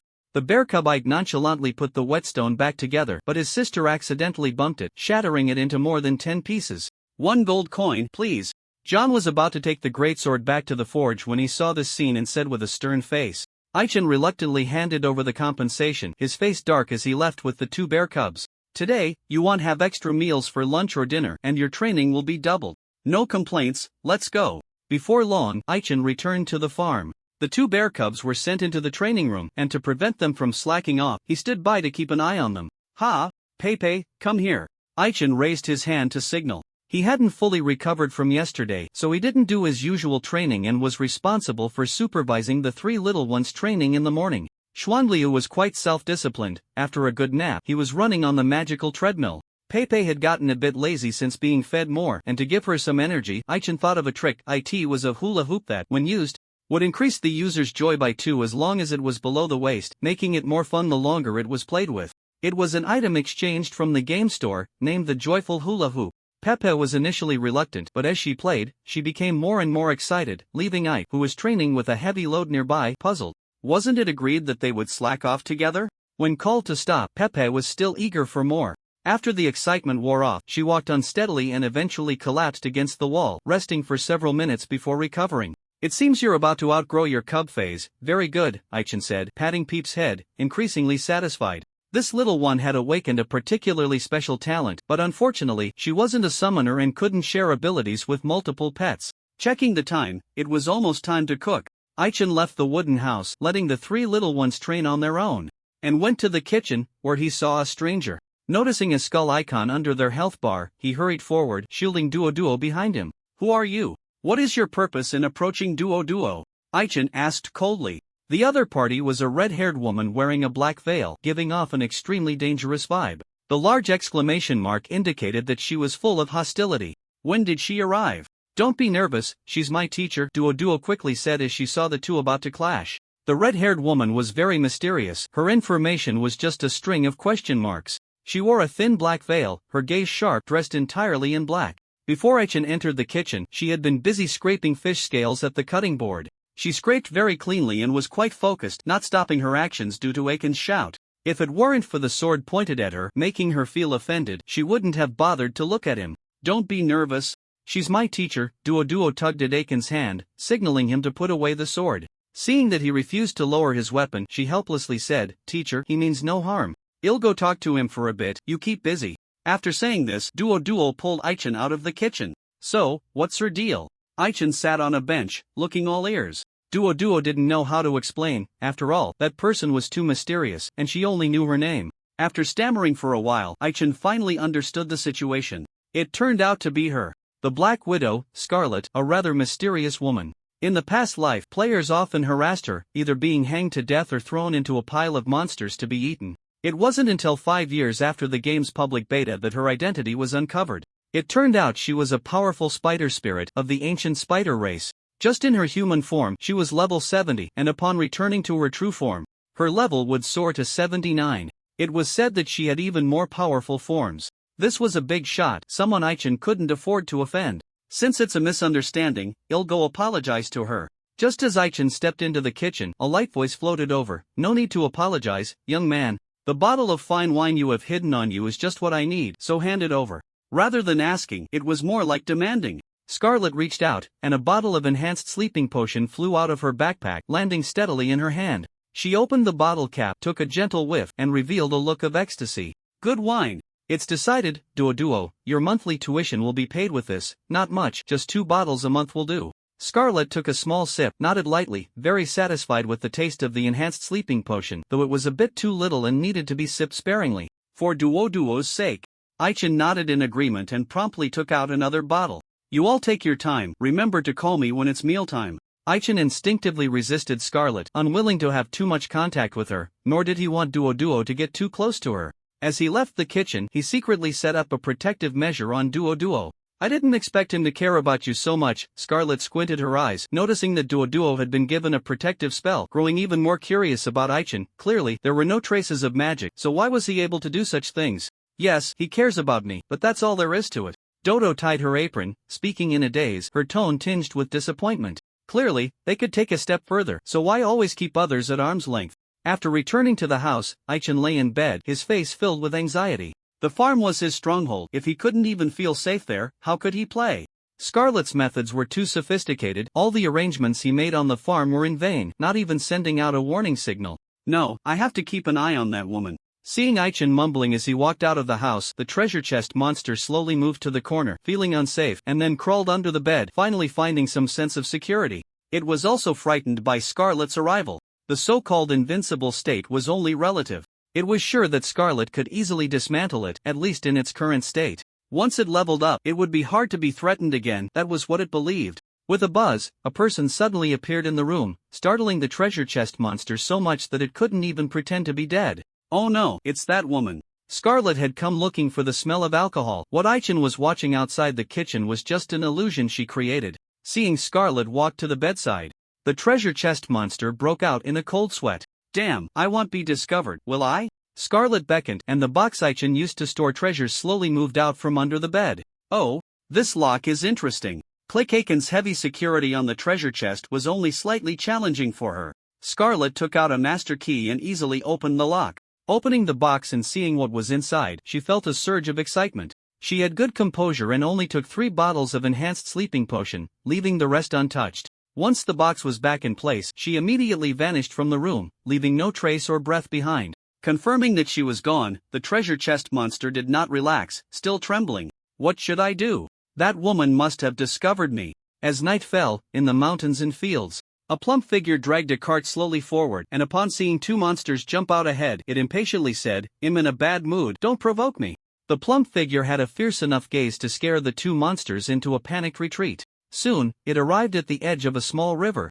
It was too tired and thirsty, so it set down the cart and squatted by the river, drinking water greedily. Suddenly, it saw a reflection in the water showing someone behind it, nearly causing it to fall into the river. What the heck? Turns out the adult is awake. The plump goblin patted its chest, still feeling a bit shaken. In front of it, the weak Anroni sat by the river, hugging her legs, in a posture that suggested she wanted to be left alone. Indeed, it was the same one that had rescued her from the chaotic battlefield. On the cart, Ronnie, who had just regained some flesh, lay motionless. This guy was quite unfortunate, having been gnawed on by Bearcubbit, and it would take more than 2 months to recover. The plump goblin chuckled awkwardly, coming up behind Anroni to help pat her back. Adult, no matter what, it's good to be alive. You need to cheer up a bit. Anroni laughed at it. You smell too bad. Get away from me. Alright, I'll go. But I wonder what plans the adult has next. After stepping back a bit, the plump goblin asked seriously, to be or not to be, that is the question. Even goblin heroes, once separated from their group, do not have a good ending. Seeing that you all seem troubled, why not let me offer you some advice? A shadow suddenly appeared, causing the plump goblin's legs to go weak. Who are you? Anroni asked indifferently. Even she couldn't discern the identity of the figure in the black robe. A human? Or something else? You don't need to worry about who I am. I just want to ask you one thing. Do you want revenge? If you do, why not join us? In no more than 6 months, we will flatten that town. The words of the figure in the black robe were very persuasive, and Anroni accepted the invitation. To show sincerity, the figure raised a hand and cast a spell to heal her main body. With just a few days of rest, she would be fine, and so, they joined the Avengers. Anroni looked at the unconscious body on the cart. Her feelings were complicated. The fat goblin dragged the cart along, following the figure in the black robe, turning its head to glance back at the increasingly distant town of Lilac, a fierce glint in its eyes. Humans, just wait, we will be back soon. On this day, Ai-chan finished his daily training early and sat on the grass, comfortably basking in the sun while holding 2 bear cubs. It was quite enjoyable. Slacking off was not his style. He would only take a break because he had stumbled upon something good. Come on, Xuangliu, have some fruit. Ai-chan took out a forbidden fruit, and Xuangliu happily devoured it in one go. Xuangliu called out twice, indicating he wanted more, so Ai-chan had to take out another one. Being able to produce forbidden fruit did not mean the seedlings had grown well. Bart had connections, and through him, Ai-chan managed to buy a batch of forbidden fruit. From now on, he would trade once a month, and with a sufficient supply of forbidden fruit, Xuangliu wouldn't need to drink witch's blood at every meal. Although reluctant, under Aiken's persuasion, Xuangliu accepted the reality of providing a maximum of 5 bottles of witch's blood each month. The good fortune Ai-chan encountered was another matter. In no more than 2 months, Jerrica would return for a visit. Ai-chan looked forward to collaborating with this angel again. Checking the time, it was almost time, so he signaled for the 2 bear cubs to play by themselves, while Xuangliu went back to rest. He slowly walked up to the Earth Dragon and said, "Terra, stop sleeping, we're heading out." The Earth Dragon ignored him and continued to lie down. Recently, due to an abundance of food, the Earth Dragon had grown quickly, leveling up twice and becoming significantly larger. Seeing that it still wanted to be lazy, Ai-chan shook his head helplessly, returned to the house, packed his things, and exchanged a few words with people before heading out. "I'm leaving." Duo nodded in response. "Be careful on the way." "Oh, take this." Ai-chan took the package and said, "Then I'm off." Watching him walk away, Duo felt a bit lost. She also wanted to fight alongside Aichin, but even without considering the farm aspect, her strength was too weak. She had no combat experience and couldn't be of much help. After Aichin walked far away, he jumped onto the Earth Dragon's head, lost in thought. Yesterday afternoon, Guild had come to find him, inviting his team to participate in a relic exploration. A task unrelated to goblins. Aichin had refused on the spot until the Guild president's female secretary personally came to him, promising numerous benefits before he reluctantly agreed. Relic exploration? Isn't that my specialty? Aichin murmured softly. Relic exploration, also known as a large-scale dungeon, required multiple teams to participate in order to commence. In his previous life, Aichin had relied on his advantages as a trap hunter to solo through challenges, accomplishing a series of astonishing feats, clearing dungeons as if it were a daily routine. Now, although he could still use trap techniques, it was no longer as easy and carefree as in his past life. The skills of a trap hunter were mostly linked to agility attributes. Without stacking up agility, it was difficult to unleash the full power of trap techniques. A relic? What kind of relic could it be? It should be a dungeon, right? There wasn't much information available, mainly because the guild hadn't grasped much either. While Aichin pondered, the Earth Dragon carried him to the meeting point. Along the road south of the town, several adventure teams had gathered. Seeing Aichin riding the Earth Dragon over, they all stepped aside. Captain, we're over here. Layla waved to signal. Aichin frowned slightly.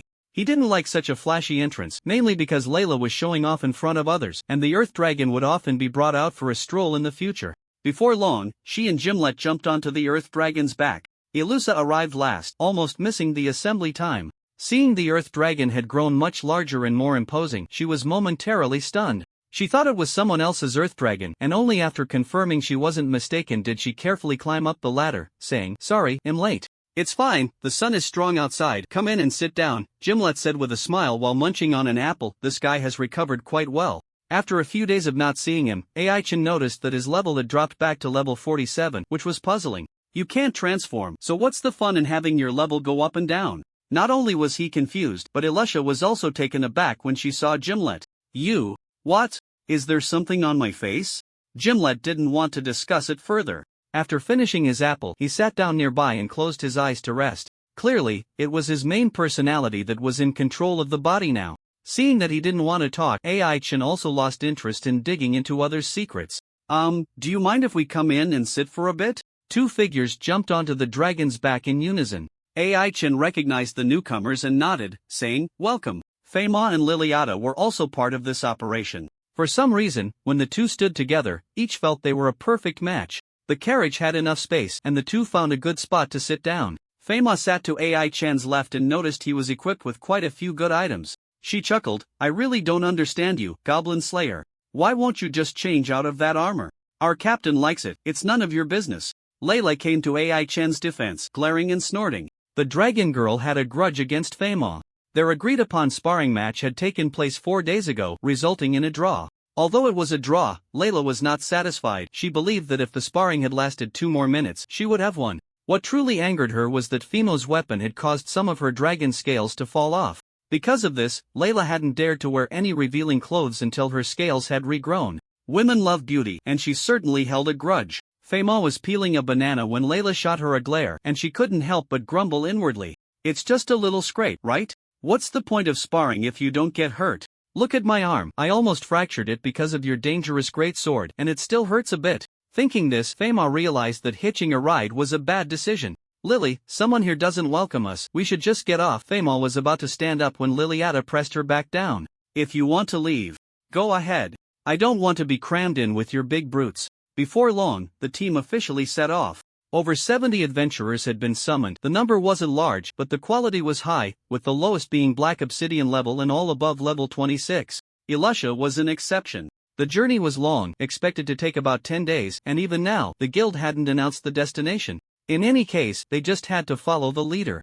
Aside from Aichin's team, who had their own mounts, the rest were seated in 5 spacious carriages. The leader was a female knight riding a white horse, clad in silver armor, exuding a heroic aura. Aichin glanced at her from a distance and realized she was not a local but an officer from the kingdom's army, feeling a bit uneasy about the upcoming actions. Following this direction would only lead to that ruin. Had they been discovered so quickly? Wait, maybe this isn't so bad. It would be a good opportunity to visit Master Runia. Just as Aichin withdrew his gaze, the female knight sensed something. She quickly locked onto the carriage on the dragon's back, took out a small notebook, and wrote down the names of everyone in the carriage. Once we arrive, I'll let you all scout ahead. Sleepy Ancient Town was named after a wise sage who had long since passed away there. Recently, outsiders had been arriving one after another, wanting to uncover the secrets of this place, but unfortunately, after searching high and low, they couldn't find the so-called sage's tomb. Instead, they unearthed a significant figure in the town. Big brother, the town is so lively right now, can you take me out to play? A little girl with soft golden hair squatted at the door, looking frustrated as she spoke to the blue-haired boy beside her. No way, father said this is a special time, we can only stay quietly in the dojo and not go anywhere. The blue-haired boy held a wooden sword.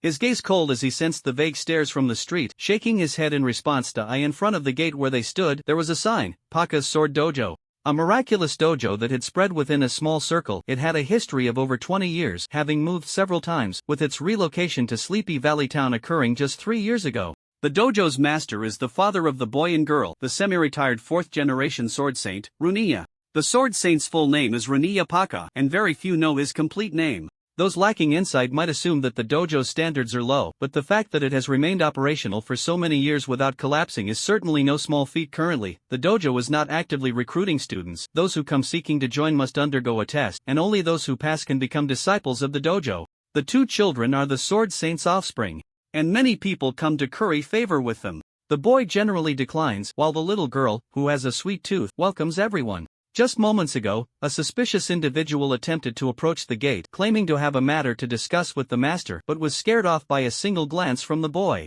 After all, he is the sword saint's eldest son and can clearly sense the malice in others' hearts. As long as someone shows even a hint of ill intent towards him, he will not allow them to enter.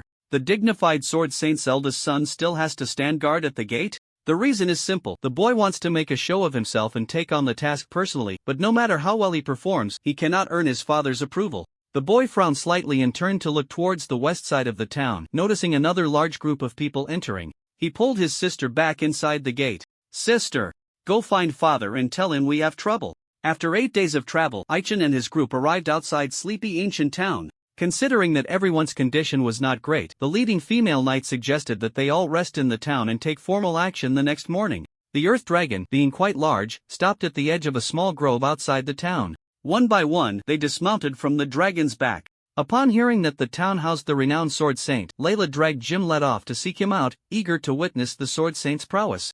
Lilietta, upon hearing about the hot springs, left with Fama. Aichin needed to stay behind and wasn't in a hurry to visit the sword saint. He saw Ilusa sitting under a tree eating rations and asked, "Why aren't you going with them?" "Me? Mr. Goblin Slayer should know that I prefer quiet places and don't like overly lively occasions."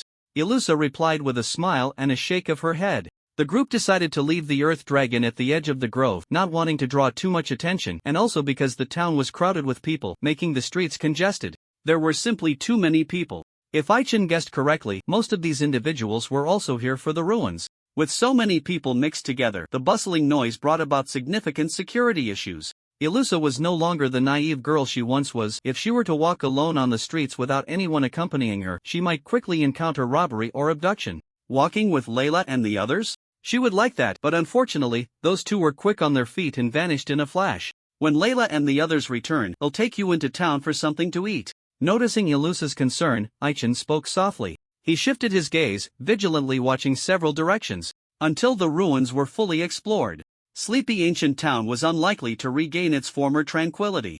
The situation outside the town was similar. Some lawless individuals were gathering around the town with unclear intentions. From what Aichin had observed, there were 6 groups of people in the woods, and if it weren't for the Earth Dragon and the fact that he was a silver-ranked adventurer, they might have surrounded him immediately. Ilusa was still unaware of the threats around them. After finishing her rations, she faced the sun and began her midday prayers.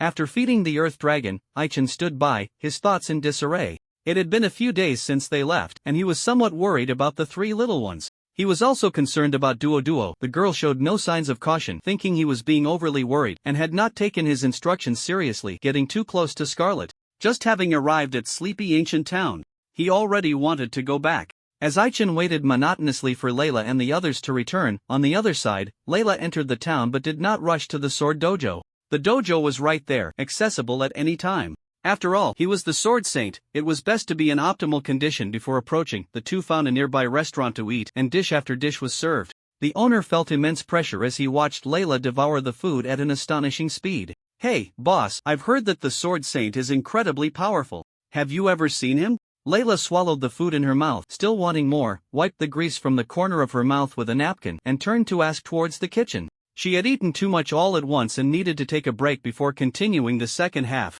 The kitchen was busy with just a few people, and the speed at which the dishes were served was simply too slow to keep up with her eating pace. Gimlet wasn't hungry. He sat beside her watching her eat and felt full just from that. He was also interested in the Sword Saint, hands on his hips, eager to hear what the owner would say next. "Sword Saint? What Sword Saint? You outsiders just love to chase shadows.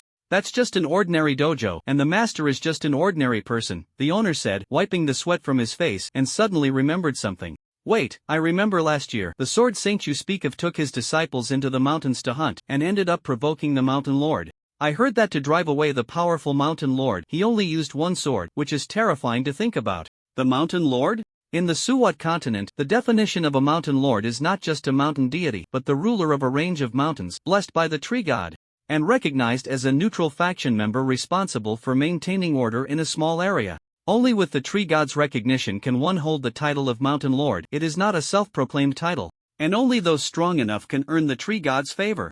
Generally speaking, Mountain Lords do not easily provoke humans and are even quite friendly towards them. If people encounter trouble, they only need to offer a certain reward, and they will help resolve the issue, unless something truly infuriating happens. For the Sword Saint to repel the Mountain Lord with a single sword, Layla would need to use her trump card. Was it a casual sword strike?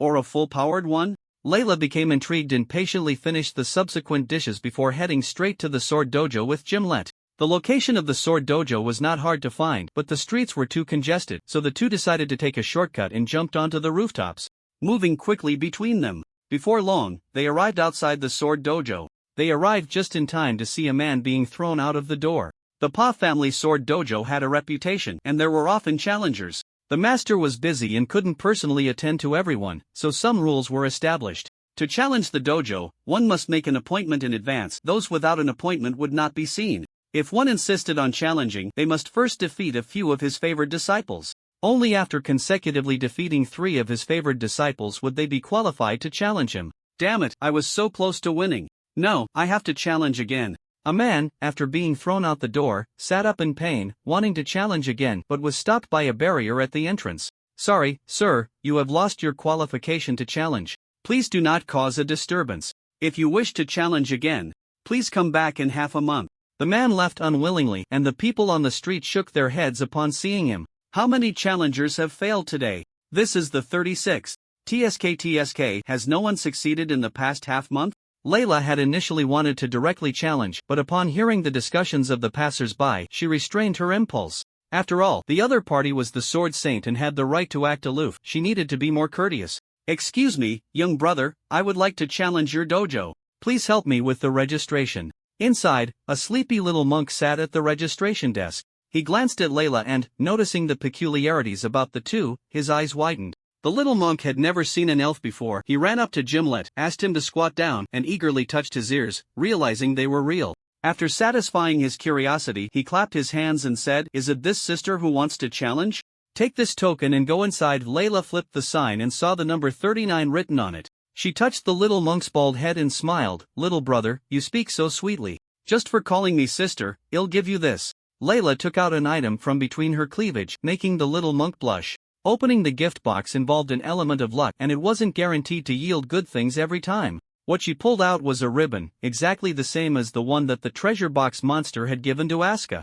Layla couldn't recognize it, but she heard from Gimlet that it was useful for fighters, and the little monk in front of her was a trainee fighter, so it was just right for him. The little monk happily accepted it and tucked it away under Gimlet's strange gaze. As they approached the training ground for sparring, the two stopped in their tracks. "Layla, I won't go in. You finish up quickly," Gimlet said, shaking his head and pulling a clean apple from his pocket, leisurely munching on it. "Are you afraid of such a trivial test? That's really unlike you." Layla picked up the large sword strapped to her back, looking at the translucent barrier ahead, eager to try it out. The barrier was not an ordinary one. It was a sword domain formed by sword energy, and only those with sufficiently strong sword energy could break through. This was a special checkpoint set up by the dojo, designed for certain exceptionally skilled swordsmen. Although Layla often wielded her large sword with brute force, she had also cultivated her sword energy early on. Her sword energy was as bright red as her hair, and with a swing of her large sword, she easily broke through the barrier. But before she could step forward, the barrier quickly restored itself. Seeing this, Layla grinned and said, "Interesting, let's see if you can defeat me." Ding! As soon as Layla stepped into the barrier with her left foot, a sharp slash came at her. She flicked her tail and easily deflected the sword energy. Noticing 3 more slashes coming her way, she unleashed the great windmill slash to counter. When she detected a threatening spiral slash approaching, she executed a sweeping strike, delivering 3 powerful blows to neutralize it. The barrier was thus broken. Realizing who was behind this, Layla found it rather boring and planted her sword in front of her, coldly huffing, "Quickly bring your dojo master here." In the center of the training ground, more than 10 sword students were slumped on the ground, each with a panicked expression. They couldn't even handle her when they teamed up. How could they still have the will to fight? "You all can leave," Runia said, walking over slowly. Seeing that his proud disciples were mostly unharmed, he softly said, "Thank you for your mercy, ma'am. Are you the legendary sword saint?"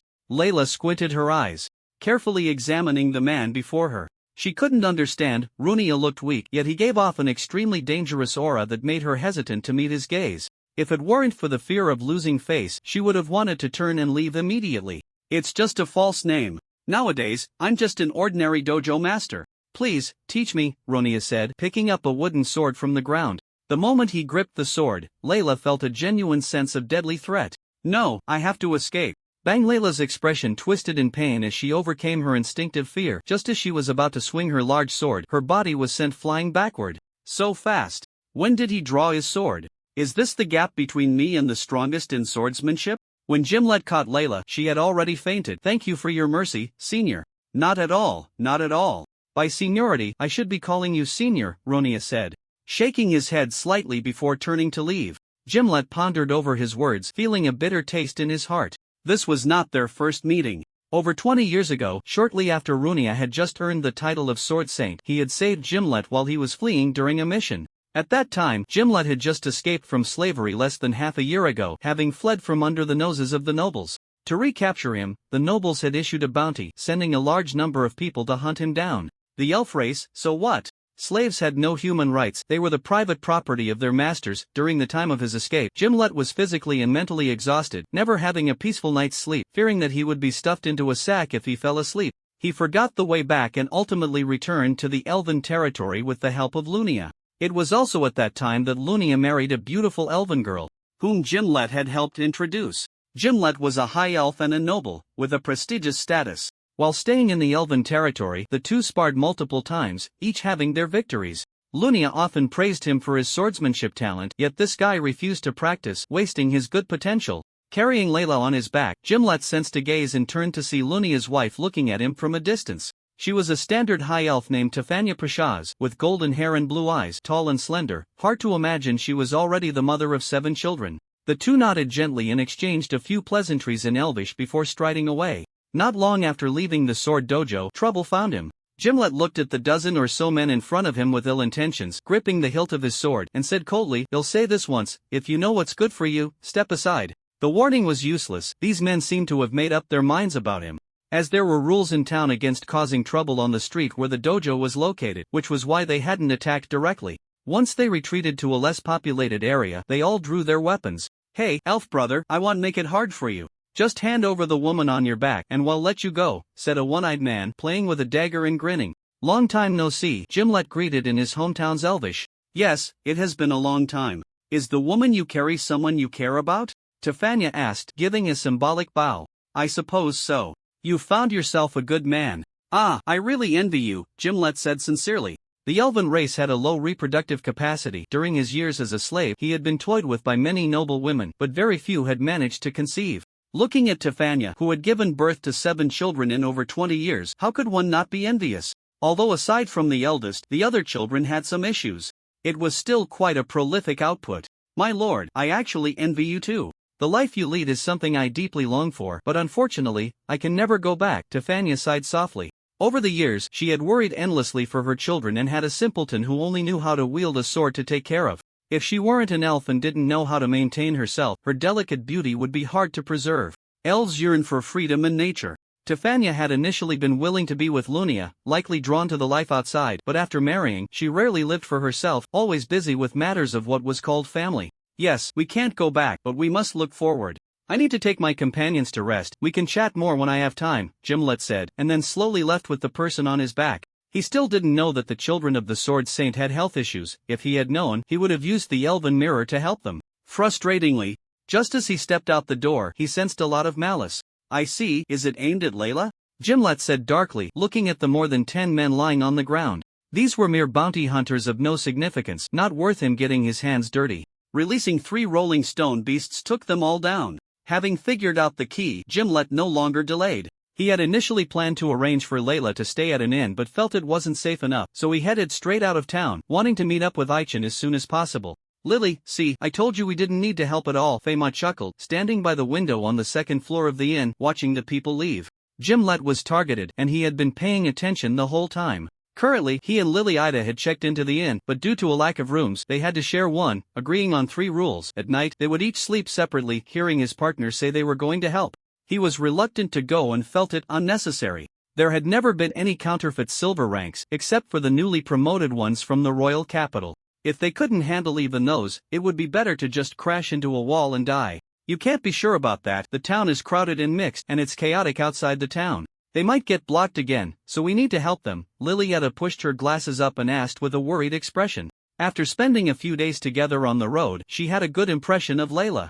Layla's straightforwardness made her feel comfortable talking, and as they interacted more, the 2 women became familiar with each other. Unable to refuse her partner, Fema reluctantly donned her gear, jumped out of the window, and quickened her pace to catch up.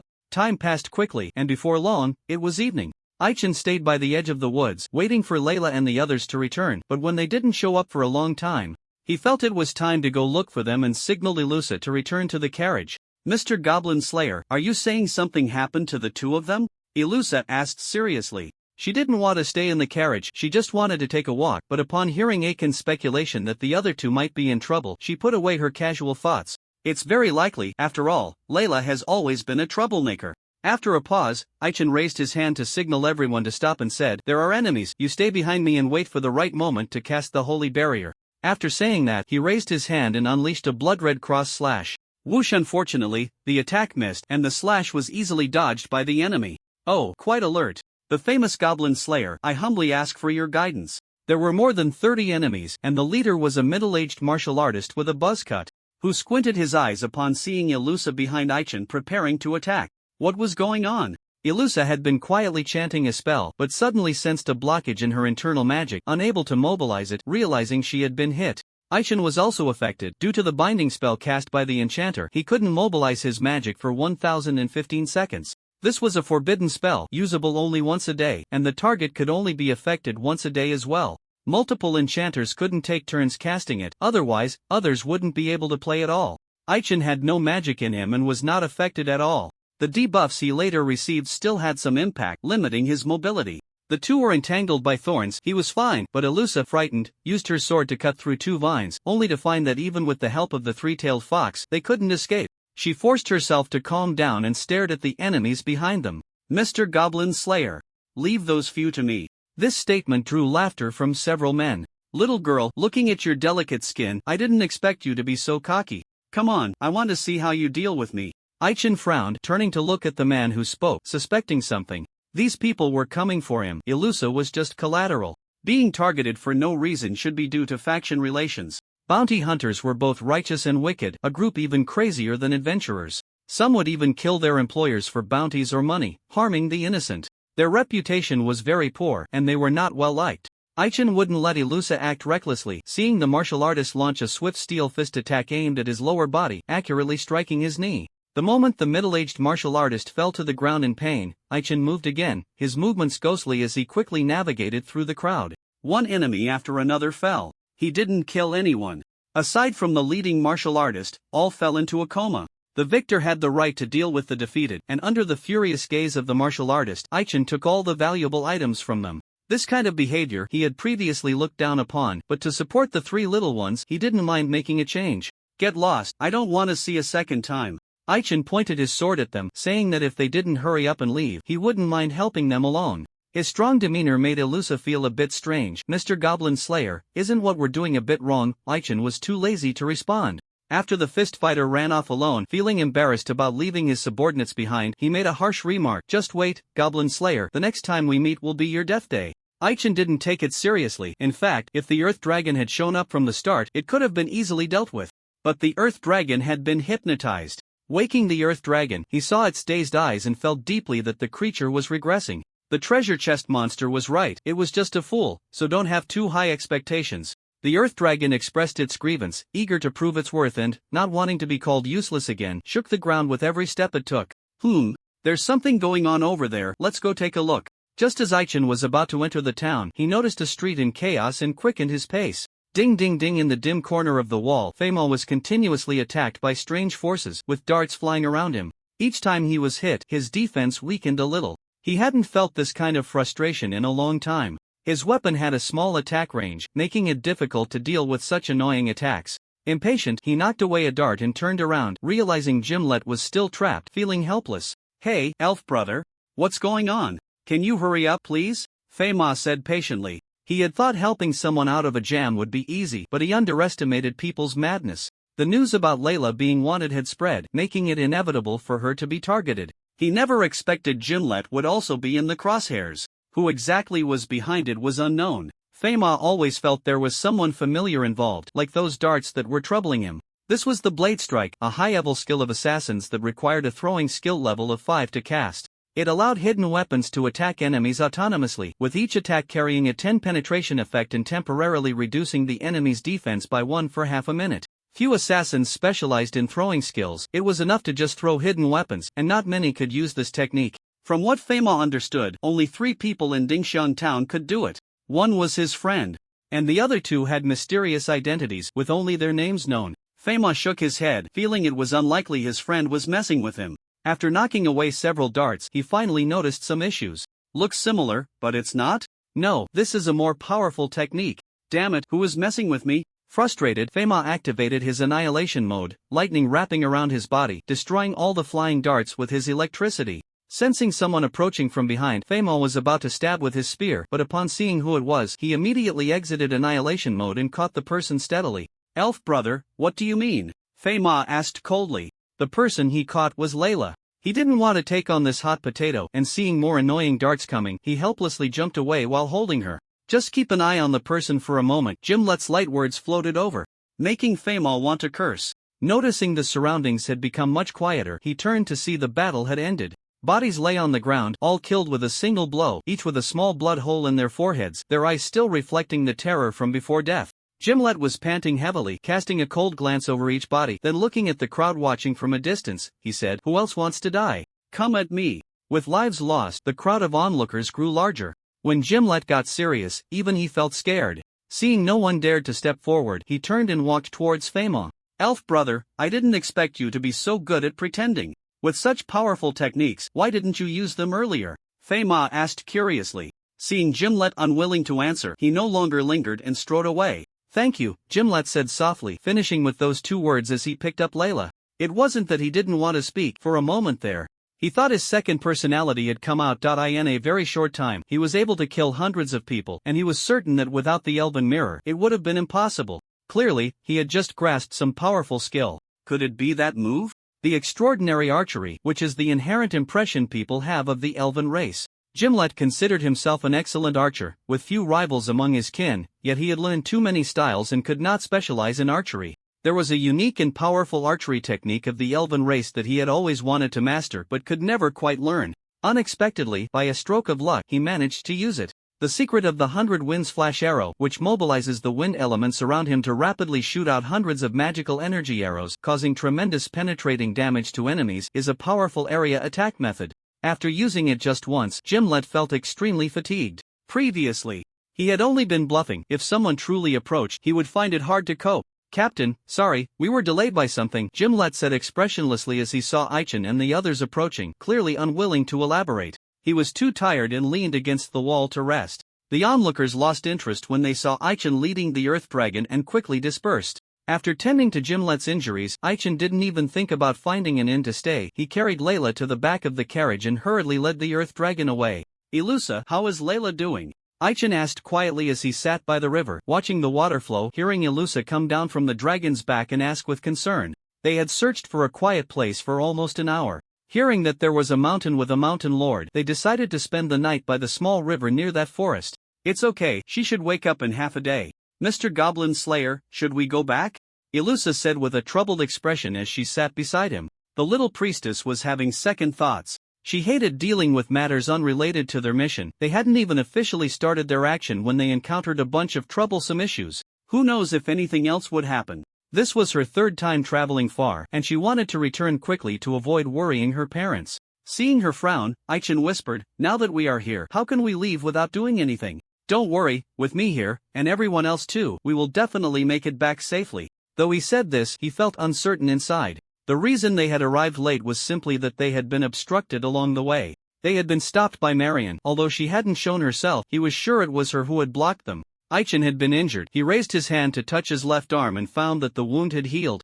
But the pain remained. He had suffered a small setback. That woman's attacks were strange, and why was she targeting Gimlet? Hearing someone approaching from behind, Aichin remained calm, continuing to sit and eat his rations. Ouch! Not good, there's an ambush. Ah! The voice abruptly cut off. Soon, someone else fell into the trap Aichin had set. About 10 minutes later, the world fell silent.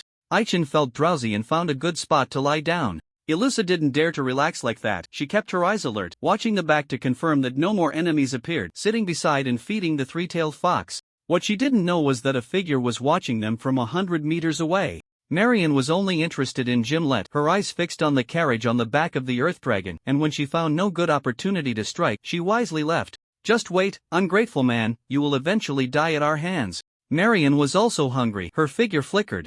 And in the next moment, she arrived at an inn in town. She had checked into the inn early, and as soon as the waiter brought the food into her room, she began to eat without regard for her image. Strangely, after removing her mask, the left side of her face turned blue. The expressions on her left and right faces were different, and they even started to argue. Was she possessed? Marion quickly finished her meal, sitting on the edge of the bed with a pained expression, saying, "Annoying guy, can you stop arguing? Is that so? Those guys have been targeted?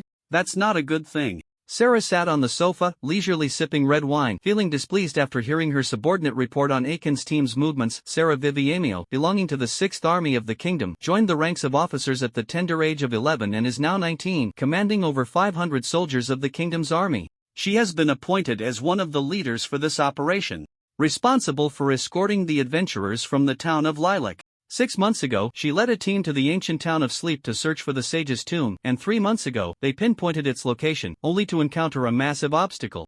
The majority of the first group she brought over perished. The ruins are fraught with too many unknowns and dangers, and with a severe shortage of manpower, she had no choice but to summon strong individuals in the name of the Kingdom's army. As for those who came uninvited, most are opportunists. At this moment, Sarah is staying at the mayor's house. 3 months ago, she made an agreement with the mayor to assist in maintaining order in the town. While she was away, everyone became unruly, and she felt it necessary to impose some discipline. Well, even if they are useless, they still have their value. Once we start the operation tomorrow, I'll arrange for them to take the lead, Sarah said, shaking her head. She doesn't have a good impression of the Aichin team. To be precise, she has a bias against all adventurers. Bringing in a group of people is merely a way to appease those above her. The ideal strong support in her heart has always been the hidden powerhouse of the town, the 4th-generation sword saint, Runia. What?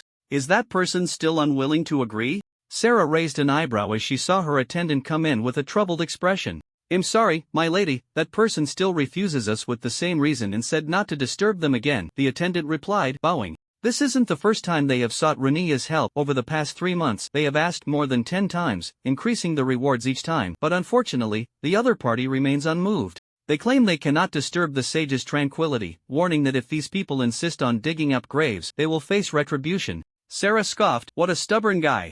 That is the sage's tomb, there must be plenty of burial goods. Rather than being buried in the ground, it would be better to excavate and make good use of them." That said, Sarah understands why those above want to dig up the grave. With a sigh, she shook her head. The current situation of the Fierce Kingdom is dire, not to mention external pressures. The internal royal offspring are vying for power, splitting into several factions. The king is getting old, and the royal children all want to compete for the throne. Sarah's decision to dig up the grave is indeed under the orders of the crown prince. If they can excavate all the treasures from the sage's tomb, it would greatly enhance the strength of his legitimate faction. Thinking of Runia's repeated refusals, Sarah conceived an idea to use Runia's children as hostages to force a choice. No, the title of Sword Saint is not something to be trifled with. It would be unwise to offend him. You take this box over. The attendant picked up a box, knowing without opening it what was inside. It contained 2 life crystals that had been painstakingly collected, and giving them away like this seemed too cheap. My lady, I think there might be a turning point. We could approach the Sword Saint's wife. The attendant's words earned him a cold glare from Sarah. Shut up, don't ever mention such things again. After sending the attendant away, Sarah lay back down and quickly fell into a deep sleep. Suddenly sensing another presence in the room, she opened her eyes again. You again. Next time, could you at least notify me in advance? The person before her was Marion. This guy is skilled in spatial magic, with unpredictable movements, often appearing and disappearing suddenly. Marion wasted no time and stepped forward, saying, "Help me with a favor, and as long as you agree, I can do anything for you afterward." Sarah didn't rush to respond, her eyes scanning Marion up and down. The 2 women had interacted multiple times on the way to the ancient town of Sleep. Those with spatial attributes are quite rare, and Sarah had invited her to join the army several times, but she had repeatedly declined, claiming she had no interest in military service. Anything? Including you becoming my subordinate? Marion knew she would say that and nodded in response, of course, but the premise is that you need to help me kill someone. Sarah knew who she wanted to kill and tilted her head, saying, I can help you, but before that, could you take off your mask and let me see your face? No, of course not. If you're willing to help me, I can show you afterward. Marion decisively refused her. Sarah waved her hand and said, not even a glance? That's hardly sincere. You can leave now. The atmosphere became tense, and in the end, she took off the mask. After seeing her face clearly, Sarah clicked her tongue and said, You look really good.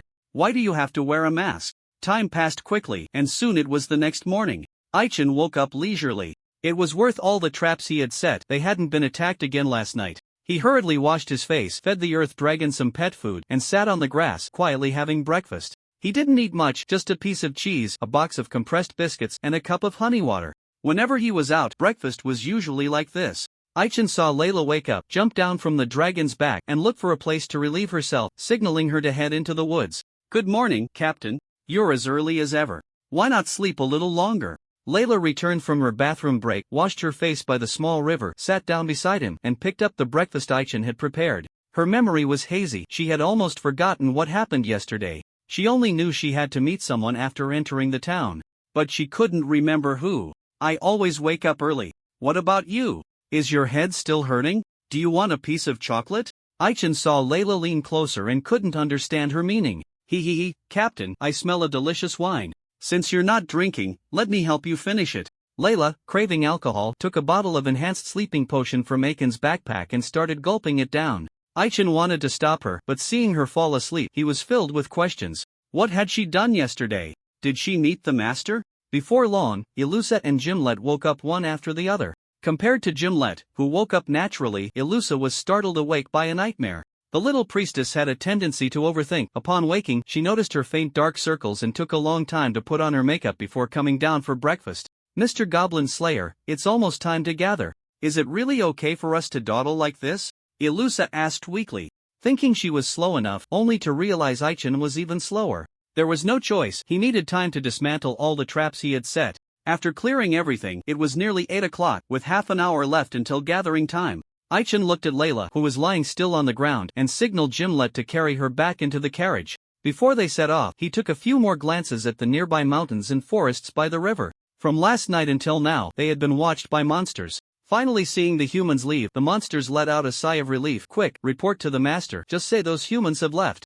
Really? Those humans have left? Good, it's better that way. The hamster monster, Sanmao, munched on a pine cone, pondering after hearing the report from its subordinate. It was the master of this forest, at level 60, a mouse monster that had lived for over 70 years. Used to ruling. It had been forced to restrain the monsters in its territory since being subdued by the Sword Saint Lunia last year to avoid disturbing the townspeople, and even had an agreement with the Sword Saint that it would not leave its territory unless necessary.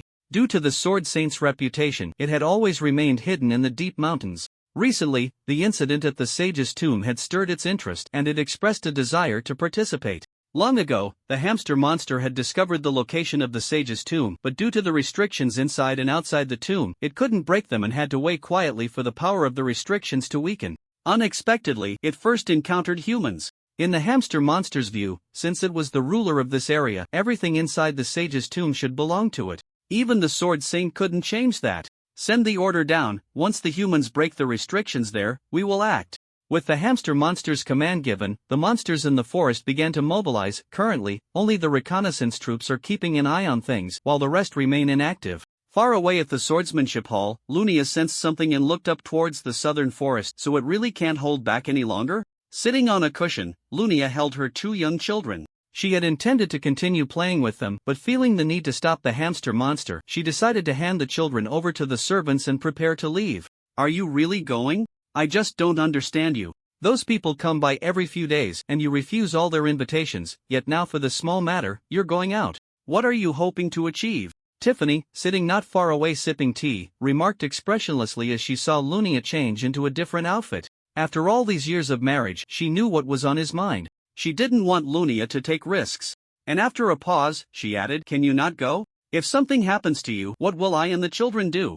Lunia shook his head and replied, "I have my responsibilities, I can't not go. Don't worry, I won't do anything reckless. Until I return, remember to take good care of the children." Unfortunately, his words did not ease his wife's worries. Tiffany hesitated for a moment and solemnly handed him an item. "Take this, I think you'll need it." The elf clan was always generous to their own, and before Tiffany left the elf territory, the elf king had sent someone to give her a precious item. Lunia, not good with words, nodded and accepted it, then took out something to give to his wife for safekeeping. "If I'm not here, keep this safe for me." Tiffany looked at the key in her hand, hesitating to speak. "Remember to go early and come back early." As soon as Lunia left, three heads peeked around the corner. "Mommy, what is Daddy going to do? Can he take us with him?" "Silly, little sister. Father isn't going out to play. What would he take us for?" Tiffany turned to see her three children arguing, which gave her quite a headache. "Robert, watch over Elia. Rain, come here." Tiffany instructed her eldest son to look after her second daughter, and at her call, the reluctant 5-year-old boy walked over. "Mommy, it's still early. Can I play a little longer before studying?" "No, you need to go now." Under Tiffany's watchful gaze, Rain walked into the room looking gloomy to do his homework. The children born to the couple, aside from their good looks and figures, showed no signs of elven traits, at least not on the surface. One could only say that their parents had good genes. At such a young age, they either possessed outstanding swordsmanship talent or exceptional archery skills. However, due to various health issues, aside from their eldest son Robert, the rest of the children were kept away from training as much as possible. Children are curious. And the more they are told not to do something, the more they want to try. Especially the second daughter Elia, who became increasingly mischievous after her elder sister was sent to a magic school. After sending the children away, Tiffany sat in the courtyard, lost in thought. Suddenly sensing a gaze, a powerful aura erupted, enveloping her in a golden wave, and she coldly looked towards a section of the courtyard wall. "Sneaky little thing, you've been watching our family since 2 years ago. Did you really think I would let you off?" Tiffany's figure flickered, and when she reappeared, she held a bloodied arm. "TCH, did you still manage to escape? Well, breaking one of your arms will just be considered collecting some interest." Tiffany conjured a ball of flame to burn the thief's severed arm, but her mood remained sour as she glared at the bloodstains left on the courtyard wall. Over the years, there had always been someone wanting to harm their family. And it wasn't just one group. Tiffany had a fiery temper. Unlike the gentle sword saint, she would kill anyone she caught, but her temper had only changed in the last 2 years. Knock, knock, knock. The sound of knocking at the back door of the courtyard triggered Tiffany's nerves. "Who is it?" The sword saint's family lived in poverty. Initially, the entire courtyard was used to build the swordsmanship dojo, but later, due to a wealthy student graduating, he generously helped with the expansion to repay the sword saint. Now, the front yard was used to run the dojo, while the backyard was for living. Only under certain circumstances would someone knock on the back door. For instance, the vegetable vendor would come every morning to deliver vegetables. Tiffany couldn't figure out who it could be, and when she heard the unfamiliar voice outside, she was momentarily taken aback. "Sorry, my name is Aichin. I had arranged to visit the dojo master some time ago, and I was wondering if I could come in?" Aichin said from outside the door, realizing it was taking too long to open and understanding he might have been too abrupt. Just as he was about to head to the front door, the back door slowly opened. Seeing Tiffany with a smile, fragments of memories from his past life began to surface. In his previous life, this mistress treated people well. Once, Aichin faced the possibility of being expelled from the dojo for failing to complete a task set by his master, but thanks to the mistress speaking on his behalf, he was given another chance. Lunia was somewhat rigid. No matter how much money was paid, as long as the standards weren't met, one could only study at the dojo for 2 months at most. Aichin had started learning swordsmanship a bit late in his previous life, and even though he worked hard at the beginning, it was difficult to master the basic techniques. Thanks to the mistress' help, his apprenticeship was extended by half a month compared to his peers. Lunia tragically died due to being involved in an incident, and the mistress also couldn't escape. In the end, he helped collect their bodies. Having lived again, Aichin didn't want to see such things happen. My family member mentioned you might come by. I didn't expect you to arrive so soon. Please, come in and have a seat, Tiffany said, leading Aichin inside. She was quite pleased with this benefactor. Life was tough, and being without money was not an option. If you could pay well, there were opportunities to learn Lunia's famous techniques. Tiffany's enthusiasm left Aichin a bit flustered. After taking a sip of tea, he asked, I would like to meet the dojo master.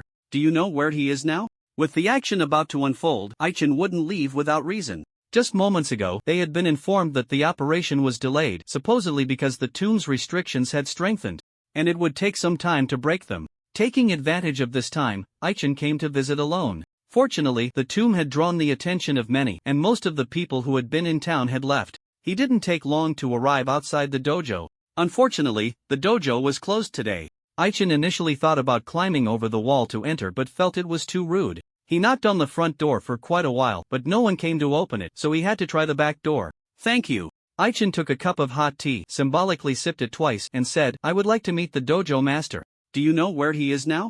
Sorry, my family member just left and I don't know when he will be back. How about? Tiffany saw Aichin about to get up to leave and quickly called out, Wait, young man, can't you stay a little longer? You came all this way, isn't it to advance your swordsmanship? My family member isn't here, but I can make decisions about accepting disciples.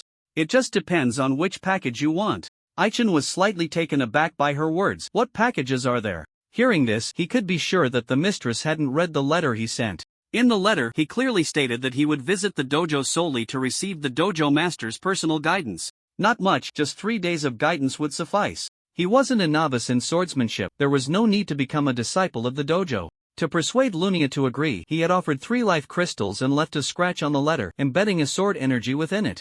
Only someone who had also cultivated sword energy could activate it. When Lunia picked up the letter, he was attacked by this sword energy. Since he didn't sense any malice from it, he became initially interested in the person. He read Aiken's thoughts from the sword energy. It didn't matter whether he read the letter or not. Aichin conveyed a message through the sword energy. I will give you 3 life crystals. And you will guide me for 3 days. It's a fair trade. Yes, this is a trade. Aichin clearly stated his intentions in the letter, but it was meant for the master's wife. In his previous life, the Swordsmanship Academy gained fame due to the exposure from players, widely recruiting students and charging a fee of 2 gold coins, but that only allowed one to become an apprentice and study for 2 months. If one had a certain foundation in swordsmanship, there was no fee. As long as they could pass the test set by the academy head, they would be promoted immediately. The academy mainly catered to NPCs, and players had no relevant permissions. Now, Aichin was an NPC and could take the green channel. He picked up the list and sighed inwardly. It was obvious that this was the work of the master's wife.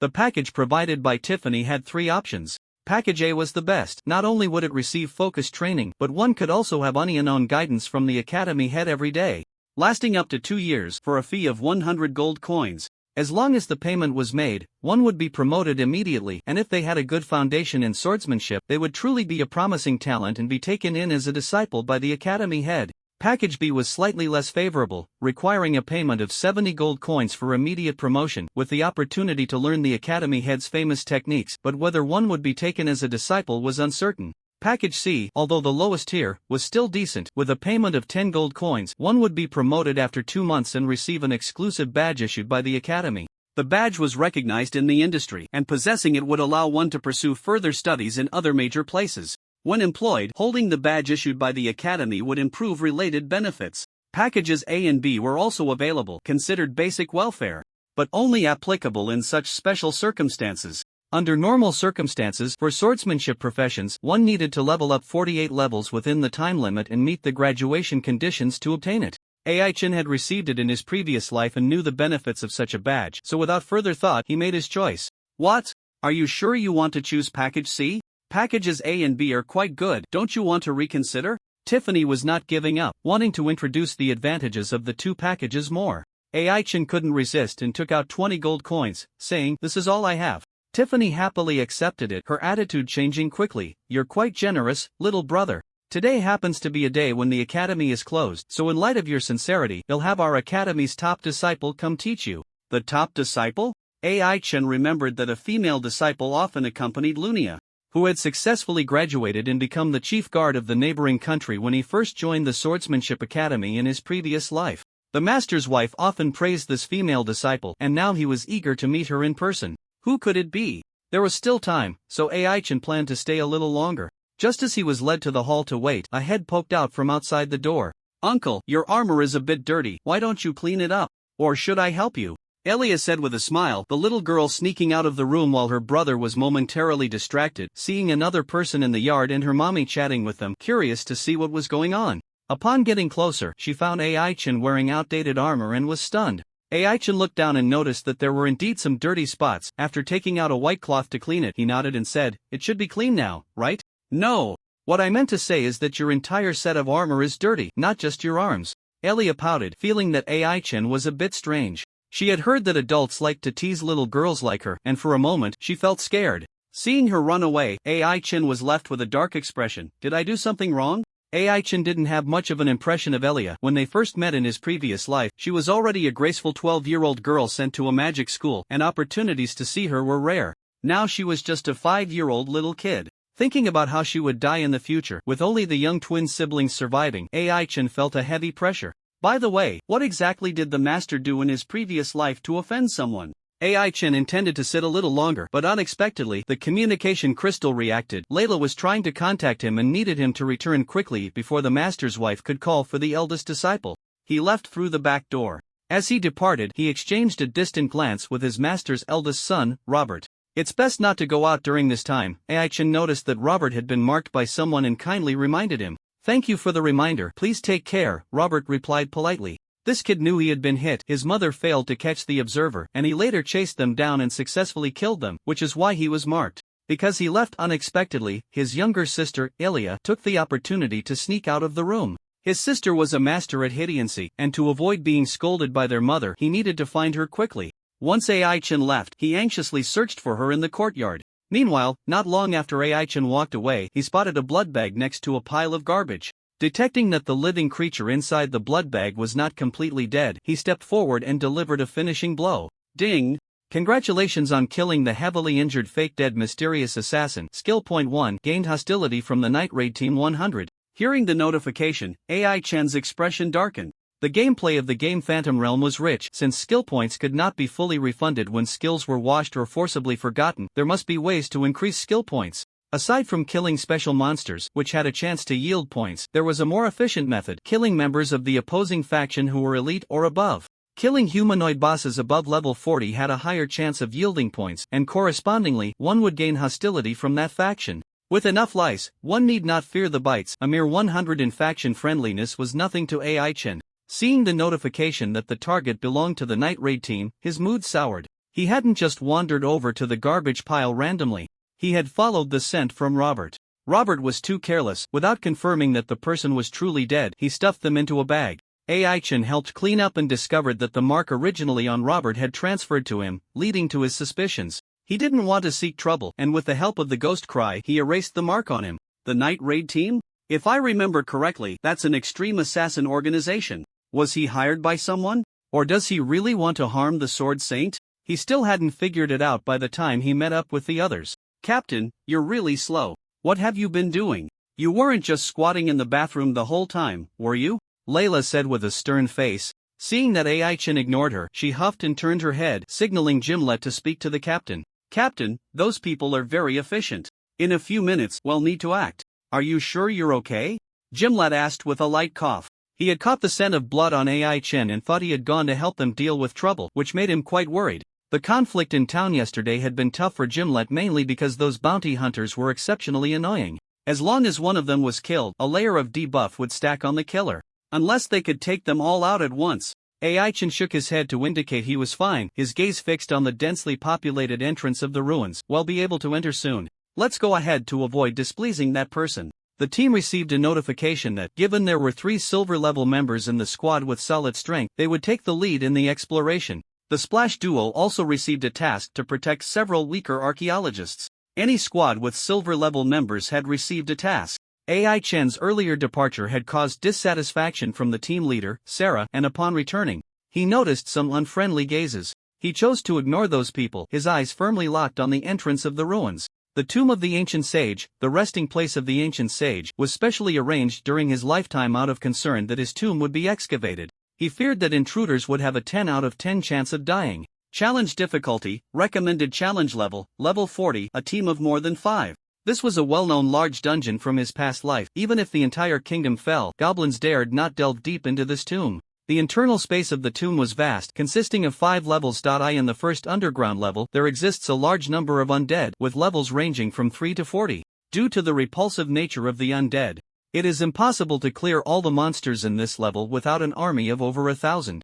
A sufficient number of clerics and priests are needed to speed up the clearing process. The second underground level is the territory of rat monsters, with levels between 7 and 28, and some bosses reaching over level 40. It may seem easier to clear, but it is notoriously troublesome. The lighting in the second underground level is dimmer than the first, and the rat monsters have long adapted to the darkness, each capable of poisoning. It is conservatively estimated that nearly half of the summoned individuals will struggle against the rat monsters, leading to increased casualties. AI Chen had only challenged this place twice in his previous life and only knew some information about the next 3 levels. The third underground level is home to a large group of goblins, all specialized Dark Knight goblins, adept at fighting in dark environments. They were once a royal lineage of goblins who, in their quest to excavate treasures from this place, became trapped after delving into the third level. Their levels are relatively high, with the lowest being level 30 and the highest reaching level 60, making it unlikely for players to venture there seeking death in the early stages. The fourth and fifth underground levels are unknown, with only vague knowledge of the monsters that inhabit them. The number and layout remain a mystery. One could say this is a grand adventure. It would be impossible not to feel excited. AI Chen's emotions were stirred, and he suppressed the excitement within, constantly reminding himself that this was not his previous life, and he did not have so many lives to spare. He couldn't let his excitement get the better of him. It was not a good sign. The casualty rate for those leading the charge was always high. Once inside, there was no need to heed those tedious commands. The priority was to protect the team as much as possible. With this thought, AI Chen couldn't help but glance at Sarah, who was conversing with several mages. Sarah was the main person in charge of this operation, and after a period of effort, the undead in the first underground level had been mostly cleared. Unexpectedly, a mutation occurred this morning. Not only were all the people expelled, but a new batch of undead also emerged. These undead seemed to have appeared out of thin air, possibly teleported from elsewhere, or perhaps the negative energy in this place was abundant, making it easy for such filth as the undead to breed. My lord, the barrier has been broken. But next, one mage said wearily. Broken? Good, you all step back and rest, let those people prepare. Sarah said, waving her hand to signal them to retreat to the side. The mages responsible for breaking the barrier were merely tools to be discarded after use, and preparations had long been made to deal with the undead. Those leading the charge were each given 3 vials of holy water, while the others could take 1. Dealing with the undead was not AI Chen's forte. He squinted, looking at the entrance that resembled a black hole, his mind racing with thoughts, instantly coming up with several strategies. The sage's tomb was built on the back mountain of the town. Without a tombstone, the entire back mountain served as a grave mound. The sage had constructed a large mausoleum underground during his lifetime, with the entrance being a pavilion in a bamboo forest. Once the illusion was dispelled, the original appearance was restored. There was no pavilion, only a stone door remained. In front of the stone door was a powerful barrier, which, once broken, revealed a strange black vortex behind it. Without needing to say much, this was a teleportation entrance. Walking through the stone door and entering the black vortex would transport one to the first level of the underground tomb. This was practically a gateway to hell. Upon closer inspection, one would find the black vortex continuously emitting ominous black gas.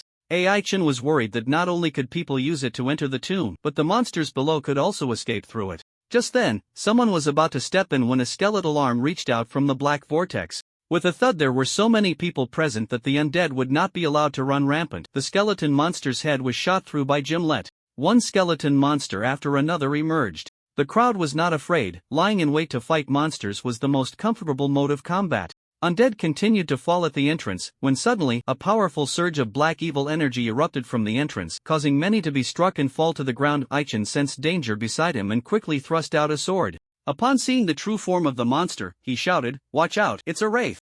AI Chen often walked the night roads and had dealt with many evil entities, with wraiths being the most common. Wraiths, soul-type evil beings, are entirely purple with their heads drooping, no feet, and a pair of terrifying ghostly hands. They mostly arise from battlefields that have experienced fierce conflicts where the negative emotions of warriors before their deaths are a significant source for breeding such monsters. It was evident that a great battle had erupted in the lair beneath the grave. Whether to guard the tomb or as intruders, after death they either become undead or serve as nourishment for evil beings. Wraiths do not have a specific level. The one Aichen faced had the following attributes. Wraith HP, 100, 001, 0000 MP, 1000100 attack, 400400 defense, 80 speed, 30. Never consider it an ordinary monster, just the nature of its soul body gives it a 50 chance to be immune to physical attacks. The Wraith possesses a certain talent, increasing the chance of immunity to physical attacks to 80, and has a 30 chance to absorb magical damage, converting the absorbed damage into health. This evil being was too incompatible with Aichen. As Aichen thrust out his sword, the Wraith's ghostly claw hooked in, instantly causing multiple ruptures in his skin, with the blood flowing out being entirely sucked into its mouth.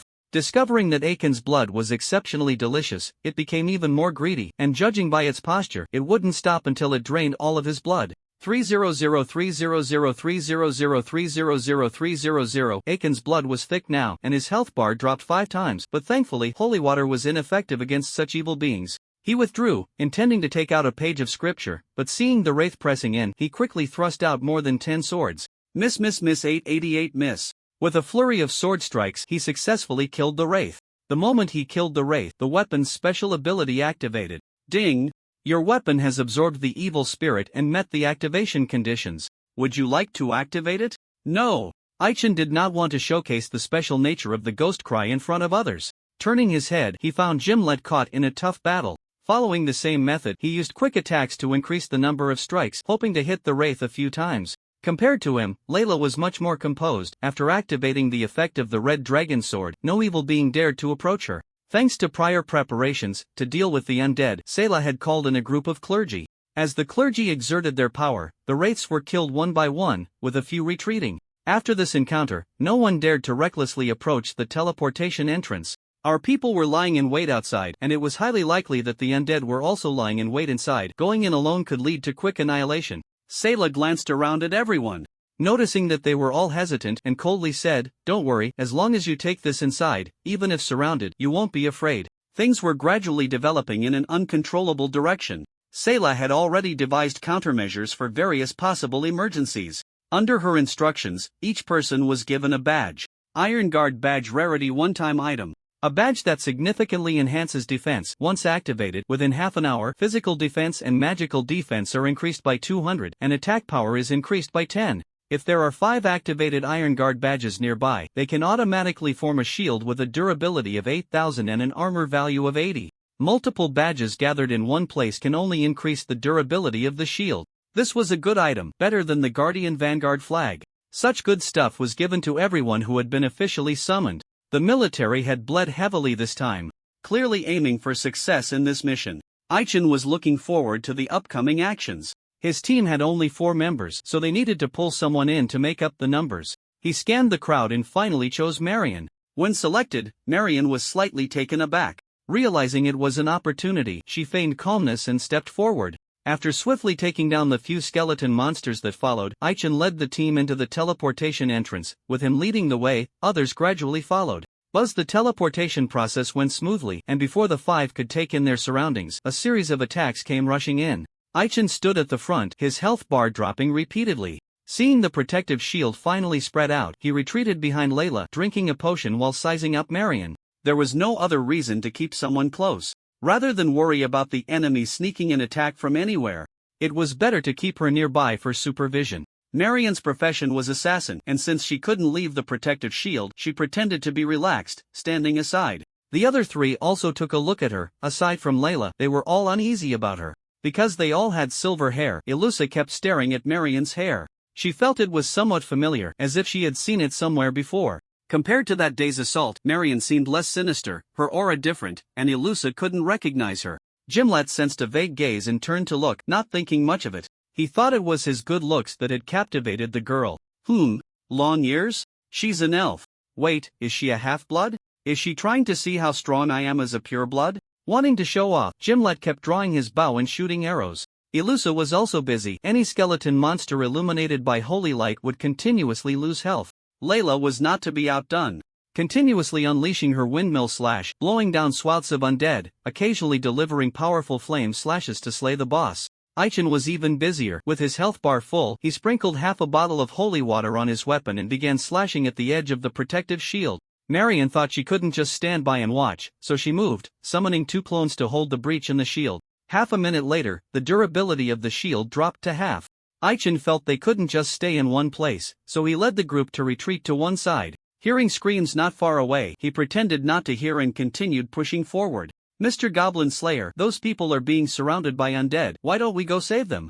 Ilusa ran up behind Aichin, asking in confusion. Her kind heart led her to say such naive things. Gimlet helped clarify. Don't be naive, little priestess, we just need to take care of our own. Ilusa stared at Aichin, wanting to hear what the captain would say. If the answer was unsatisfactory, she would apply to leave the team after this mission. Yes, she was that impulsive. Sensing the negative emotions radiating from her, Aichin shook his head slightly. Clear your mind. Negative emotions are the main source of negative energy, and the negative emotions Ilusa had just emitted attracted numerous wraiths. Seeing the wraiths closing in, Ilusa was quite frightened. Thankfully, the protective shield was still up, so there was no immediate danger. As soon as Aichin took out the scripture, the wraiths retreated. Captain, why didn't you take out such a treasure earlier? Let me borrow it, Layla said, snatching a page of scripture from Aiken's hand. Knowing they would face undead, Aichin had prepared a bit more, but the total stock was only 7 pages. Excluding Marion, that meant 1 page per person. Aichin didn't want to delay any longer. He waved out 3 blood-red cross slashes from a distance, helping 3 adventurer teams resolve their crisis, wiping out a wave of monsters and buying some time for their protective shield to form. After taking action once, he had done his part. The group continued to explore forward, and upon seeing a row of coffins ahead, Aichin raised his hand to signal everyone to stop. Wait, something feels off. Is this the inside of the sage's tomb? The space is indeed vast. A heavily armored warrior chopped down several skeletons, excitedly observing his surroundings. The interior of the tomb was enormous, just the underground level was larger than the sleepy ancient town. Aside from the long corridors, there were many rooms waiting to be opened. The heavily armored warrior was a bounty hunter here solely for treasure, and he brought along more than 10 little brothers to adore, saying solemnly, let's be clear, if everything goes well, the loot will be split evenly. The young disciples had no objections. As the door slowly opened, everyone except the heavily armored warrior was filled with fear. What the hell, just 2 zombies, and you're all scared like this? The heavily armored warrior chopped down a zombie, realizing it wasn't quite dead yet, and struck it again with a fierce blow. Zombies, like skeletons, belonged to the low-tier undead. They were just a bit tougher and had thicker blood. Spotting 2 wooden chests in the corner, the warrior swallowed hard, worried they might be mimic chests, and everyone stood on guard. When they opened the chests, they found them filled with gold, silver, and jewels, and the other was the same, bringing great joy to all. What they didn't know was that while they were busy collecting treasures, a pair of cold eyes were watching them. Disturbing my lord's slumber is a death sentence. The heavily armored warrior didn't hear this voice. He felt a chill run down his back and quickly swung his axe, shouting, Who? Show yourself. He had always trusted his instincts, and the lack of any abnormality indicated that the opponent was a spirit-like creature. Ah! The warrior wildly swung his axe, smashing the stone door. His actions made everyone else tense up. They were all bounty hunters, without any holy water or iron guard badges, but their self-prepared defensive items were not bad. Exploring the first underground level was completely fine. Apart from the heavily armored warrior, who was at level 38, the others ranged between levels 24 and 34. With careful handling, they could still gain a lot. Yet, they happened to encounter a layer boss. Ah, boss, you hit the wrong person. A mage was struck down by the heavily armored warrior. It was only then that everyone noticed something was off with their leader. The warrior's eyes were bloodshot, and he was attacking anyone in sight. Except for 2 agile assassins, everyone else was not spared. They either died on the spot or were severely injured and unconscious. Ah! Before the 2 frail assassins could run far, a tall figure suddenly appeared in front of them, reaching out a large hand and swallowing them whole. The heavily armored warrior didn't die, but he was dead. His soul was devoured by the layer boss, turning him into a combat puppet. Under the layer boss command, he began hunting the intruding humans. Not long after the warrior moved away, the layer boss sensed something, its eyes darkening as it looked to the left. Humans, how dare you disturb the slumber of those great ones? This is absolutely unforgivable. With that, the layer boss strode towards the location of the Aichin team. Meanwhile, the Aichin team had accidentally stumbled into a burial chamber, facing rows of coffins and finding themselves in a dilemma. Captain, can you hurry up? I feel like some powerful being is coming our way. If you don't crack this quickly, we're all done for, Layla said impatiently. Watching Aichen stand in front of the wall for a long time without understanding the mural. They were trapped, the door to the burial chamber was tightly shut. The door couldn't be broken with swords, and the coffins in front of them couldn't be opened either. The mural was the key to their escape. Layla, stop making noise, can't you see the captain is busy? But you're right, we can't delay any longer, Gimlet said candidly, hesitating whether to use the elven mirror. Ilusa held respect for the dead, continuously reciting scriptures, hoping those lying in the coffins wouldn't blame them. I got it. I know how to get out. Upon hearing this, Layla joyfully asked, how do we get out? Simple, we just need to arrange these coffins properly. The coffins were heavy and required both Aichen and Layla to push together. The trouble was, what if a monster lying in one of the coffins jumped out? There was nothing to say, the holy water was ready, and no matter what jumped out later, they believed there would be a way to deal with it. Not to mention they had scriptures. As Aichen and Layla positioned one coffin correctly, the entire burial chamber trembled slightly, as if some mechanism had been triggered. Feeling hopeful, the two put in even more effort. According to the interpretation of the mural, the coffins in front of them were all pieces of a puzzle. Only by arranging them correctly could they complete the puzzle and open the door or escape route. In front of them, there were a total of 36 coffins. As the eighth coffin was placed in the correct position, an unexpected change occurred. Something seemed to want to emerge from the coffin. It was only because the coffin lid was firmly held down by two people that it failed to succeed. To be safe, Aichen nailed the coffin lid shut and took out a talisman for exorcism produced by the priest, placing the charm on the coffin lid, which finally subdued the monster inside. He took out a stack of exorcism talismans and affixed a few to each coffin before continuing. No, Captain, I really can't go on. Please let me rest for a moment, Layla said, retreating to the wall with a weary expression, busy drinking water, suddenly breaking into a fit of cough. What's wrong? Aichen was the first to notice the anomaly in the burial chamber. Seeing Layla's pained expression, he didn't hesitate to use 3 bottles of holy water. He splashed the holy water on Layla as if it were free, and he sprinkled some on himself, signaling the others to do the same. Before long, smoke began to rise from each person's body. Captain, how did you figure it out? Marion asked, breaking her silence for the first time. She had been quiet throughout, but she would follow instructions. Just moments ago, a malevolent spirit had silently clung to each person's back, continuously draining their strength. Layla, who was clearly in good physical condition, was already complaining of fatigue in less than 10 minutes, which was obviously abnormal. Aichen could sense the anomaly thanks to the warning from the skeleton necklace. It's simple, because they are back-pressing ghosts, Aichen said casually, and everyone suddenly understood. As the name suggests, back-pressing ghosts like to cling to people's backs, continuously siphoning off their life force. Like the specter monsters, they are also special creatures with no level. Fortunately, their threat level is low, and their methods are singular. They can only slowly drain a person's life force and cannot directly attack people. Accordingly, until the victim realizes what is happening, no one can harm them. Once the back-pressing ghosts are purified, everyone felt a lightness throughout their bodies, yet each still wore a frown. There were too many evil entities on the first underground level, even they had fallen victim, making it hard for others to escape unscathed. With only a few minutes left of the Iron Guard emblem's protection, Aichen quickened the pace. Once all the coffins were properly arranged, doors opened on both sides of the burial chamber walls. I think we should enter through this door. No, it should be that door. The group had differing opinions. Aichen and Ilusa suggested taking the left door, while Layla and Gimlet proposed the right one. Marion's vote was crucial, and under the gaze of the four, she chose to abstain, leaving everyone a bit speechless. In that case, let's flip a coin. Aichen agreed with Layla's suggestion. Just as they were about to flip the coin, the door behind them slowly opened. While Aichen was trapped in the burial chamber, outside the tomb, in front of the teleportation entrance, Fema was eager to try his luck. Is it finally my turn to take the stage? After helping Gimlet out of a tight spot yesterday, Fema had been forced to cope the entire time, feeling pent-up frustration and wanting to take it out on the undead. Beside him, Liliata seemed less enthusiastic. Both of them were not in an easy position. The archaeologists they needed to protect were frail, none exceeding level 20, making protection a challenge. Everyone, let me make it clear, once we go in, you cannot act on your own without our consent, or we won't be able to ensure your safety, Liliata said seriously, hoping someone would take her words to heart. Unfortunately, the 6 archaeologists nodded in acknowledgement but didn't truly absorb what she said. The owner of this tomb was a significant figure from 1,000 years ago, possessing considerable research value. They were all well known in the industry, and although they had no main profession, their secondary profession as archaeologists reached levels above 30. Sadly, no matter how high their secondary profession level, it didn't help much in combat.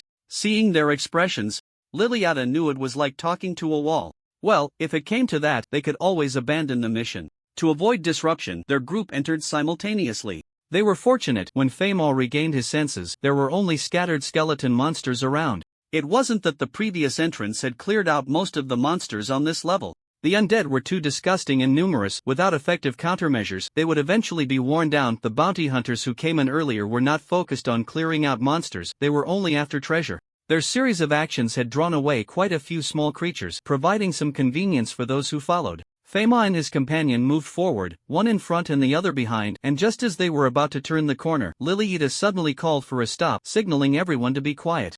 Bang, bang, bang. Heavy footsteps grew closer. The archaeologists maintained their composure upon seeing a figure approach. They were not frightened.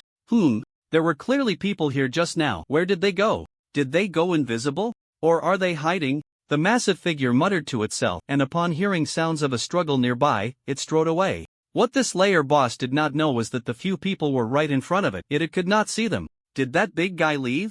A bespectacled archaeologist said tremulously. It was no wonder. The aura of the layer boss was overwhelmingly powerful, and its appearance was fierce enough to make several people scream in fright. The commotion did not carry out at all thanks to Liliana's spell. The bard's powerful life-saving technique, the Vanishinger, created a spherical extra-dimensional space for hiding. As long as the spatial barrier connected to reality remained intact, no harm would come to them. Strong as it was, it could only be used once a day. Once hidden inside, the extra-dimensional space could be controlled by the caster, and if managed well, it could allow for the transfer of both the person and the space to another location. This spell consumed a lot of Liliana's energy, and once she confirmed that the creature's attention was diverted, she immediately withdrew the spell. Hey, what are you two trying to do? Can you not make things more complicated for me? Feimal was busy scouting the situation when he noticed two archaeologists trying to sneak away, which made his head spin. Were they trying to shorten their own lives? Feimal grabbed the two and tossed them back. He had had enough and was about to throw in the towel when he sensed an attack coming, thrusting out a shot that released a brilliant blue gun aura. After a loud bang, a headless knight wielding a longsword slowly approached. Noticing the headless knight's strong presence, Feimal felt invigorated. Lilia, we've got action. He was a gunner. Although he was still a basic warrior class and had not yet advanced, he was still formidable with a level of 41 as a gunner, a race level of 6, making a total level of 47. Just as swordplay could cultivate sword energy, gunplay could also cultivate gun aura. The gun aura was expansive and adept at frontal combat. What Feimal had just unleashed was the gunner's signature move, Overlord's Spear, which grew stronger the denser his gun aura became. To his surprise, this move didn't even scratch the enemy. Headless Knight Silver Boss level 44 HP, 80008000 100 MP, 12001200 attack, 480490 defense, 20 speed, 30. Normally, Headless Knights were slow, but this one was surprisingly quick. Feimal found himself momentarily suppressed. Seeing the damage to his armor, he panicked and shouted, Lilia, how much longer? Don't rush me, I think I know where it's hiding its head, Liliana replied coldly. At that moment, her eyes glowed green as she used her magical glasses to search for the Headless Knight's weakness. She discovered that the knight's head was hidden in a broken box, but it was a bit far away, and she hesitated. Feimal was clearly occupied, and what would happen to the archaeologists behind her if she left? Forget it, let's deal with it first. While the Feimal duo was busy fighting the Headless Knight, Aichin, who was in the burial chamber, faced a new crisis. Well, I knew someone was inside. Ladies and gentlemen, may I ask how far along you are? You must have collected quite a bit of treasure, right? A middle-aged assassin with shifty eyes grinned as he looked at the bags of the group, his eyes gleaming with greed, especially when he glanced at the bag at Aiken's waist. TCH, 3 of them were silver-level adventurers, and 2 were elves. This was going to be troublesome. Aichin hated being stared at with such eyes. He shot a cold glare at the person, and as the door opened, he thought it was the layer boss coming for him, only to find over 20 bounty hunters, mixed with a few low-level adventurers, unsure of what to say. The highest level among them was only 36. How did they find their way here? With such little strength they came to play? Wait, each one was injured. It seemed the situation wasn't good. Aichin wasn't worried about being robbed. Too lazy to respond, he intended to lead his people through the door on the left. Wait, I'm asking you a question. The middle-aged assassin shouted, only to have a dagger pressed against his throat. Whoosh dodged Marian's attack. Marian's move escalated the conflict between the two sides. In the face of treasure and personal safety, it didn't matter if you were a silver-level powerhouse, they would strike without hesitation. In an instant, chaos erupted. Aiken saw a mage release a large fireball and turned his head to say, Layla, it's up to you. Don't worry, Captain. Layla replied casually. She was least afraid of magical flames. As soon as she activated the skill attached to her inner armor, the fireball was absorbed before it could hit her. Gimlet also moved, shooting 2 arrows in quick succession, severely wounding 2 priests and disabling their support. Ilusa, unwilling to be outdone, wielded the hero's sword and took down several opponents, but was then hit by a warrior's taunt skill, only to be saved by Aichin. It was time for Aichin to take action. He hadn't forgotten what happened yesterday and wouldn't hold back. Just as he was about to take down one person, he halted, his expression serious as he looked towards the door. Let's go, hurry. Want to leave? Too late. A shadow suddenly appeared. At the same time, the stone doors on both sides slowly began to close, sealing off everyone's escape route. Go, hurry. Layla was entangled with 2 warriors, and Aiken's words made her unhappy. Captain, what are you talking about?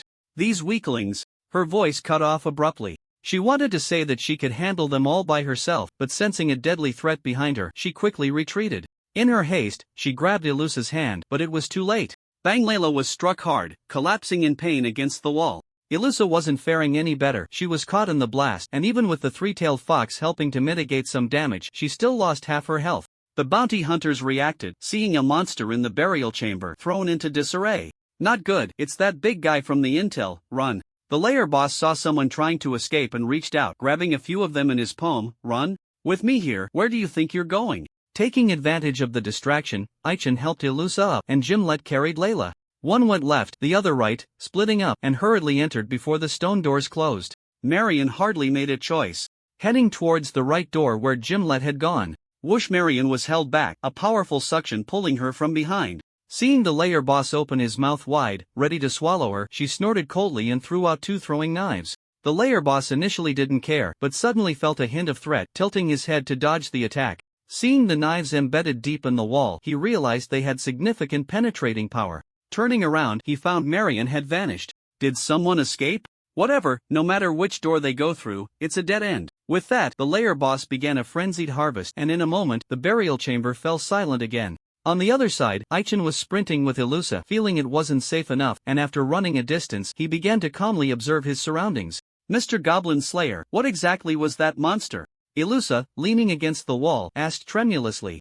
Clearly still shaken from the earlier panic, Aichin shook his head slightly, not wanting to say much. The information he had detected was as follows. Bakor Golden Boss level 60 HP, 200, 002, 0000 200 MP, 22002200 attack, 520540 magic attack, 430460 defense, 180 speed, 28. In his previous life, Aichin had seen pictures of this being on game forums, and recognizing it, he turned and fled without a second thought. This was not cowardice. He felt there was no need to confront it. After all, in a certain sense, this being was immortal.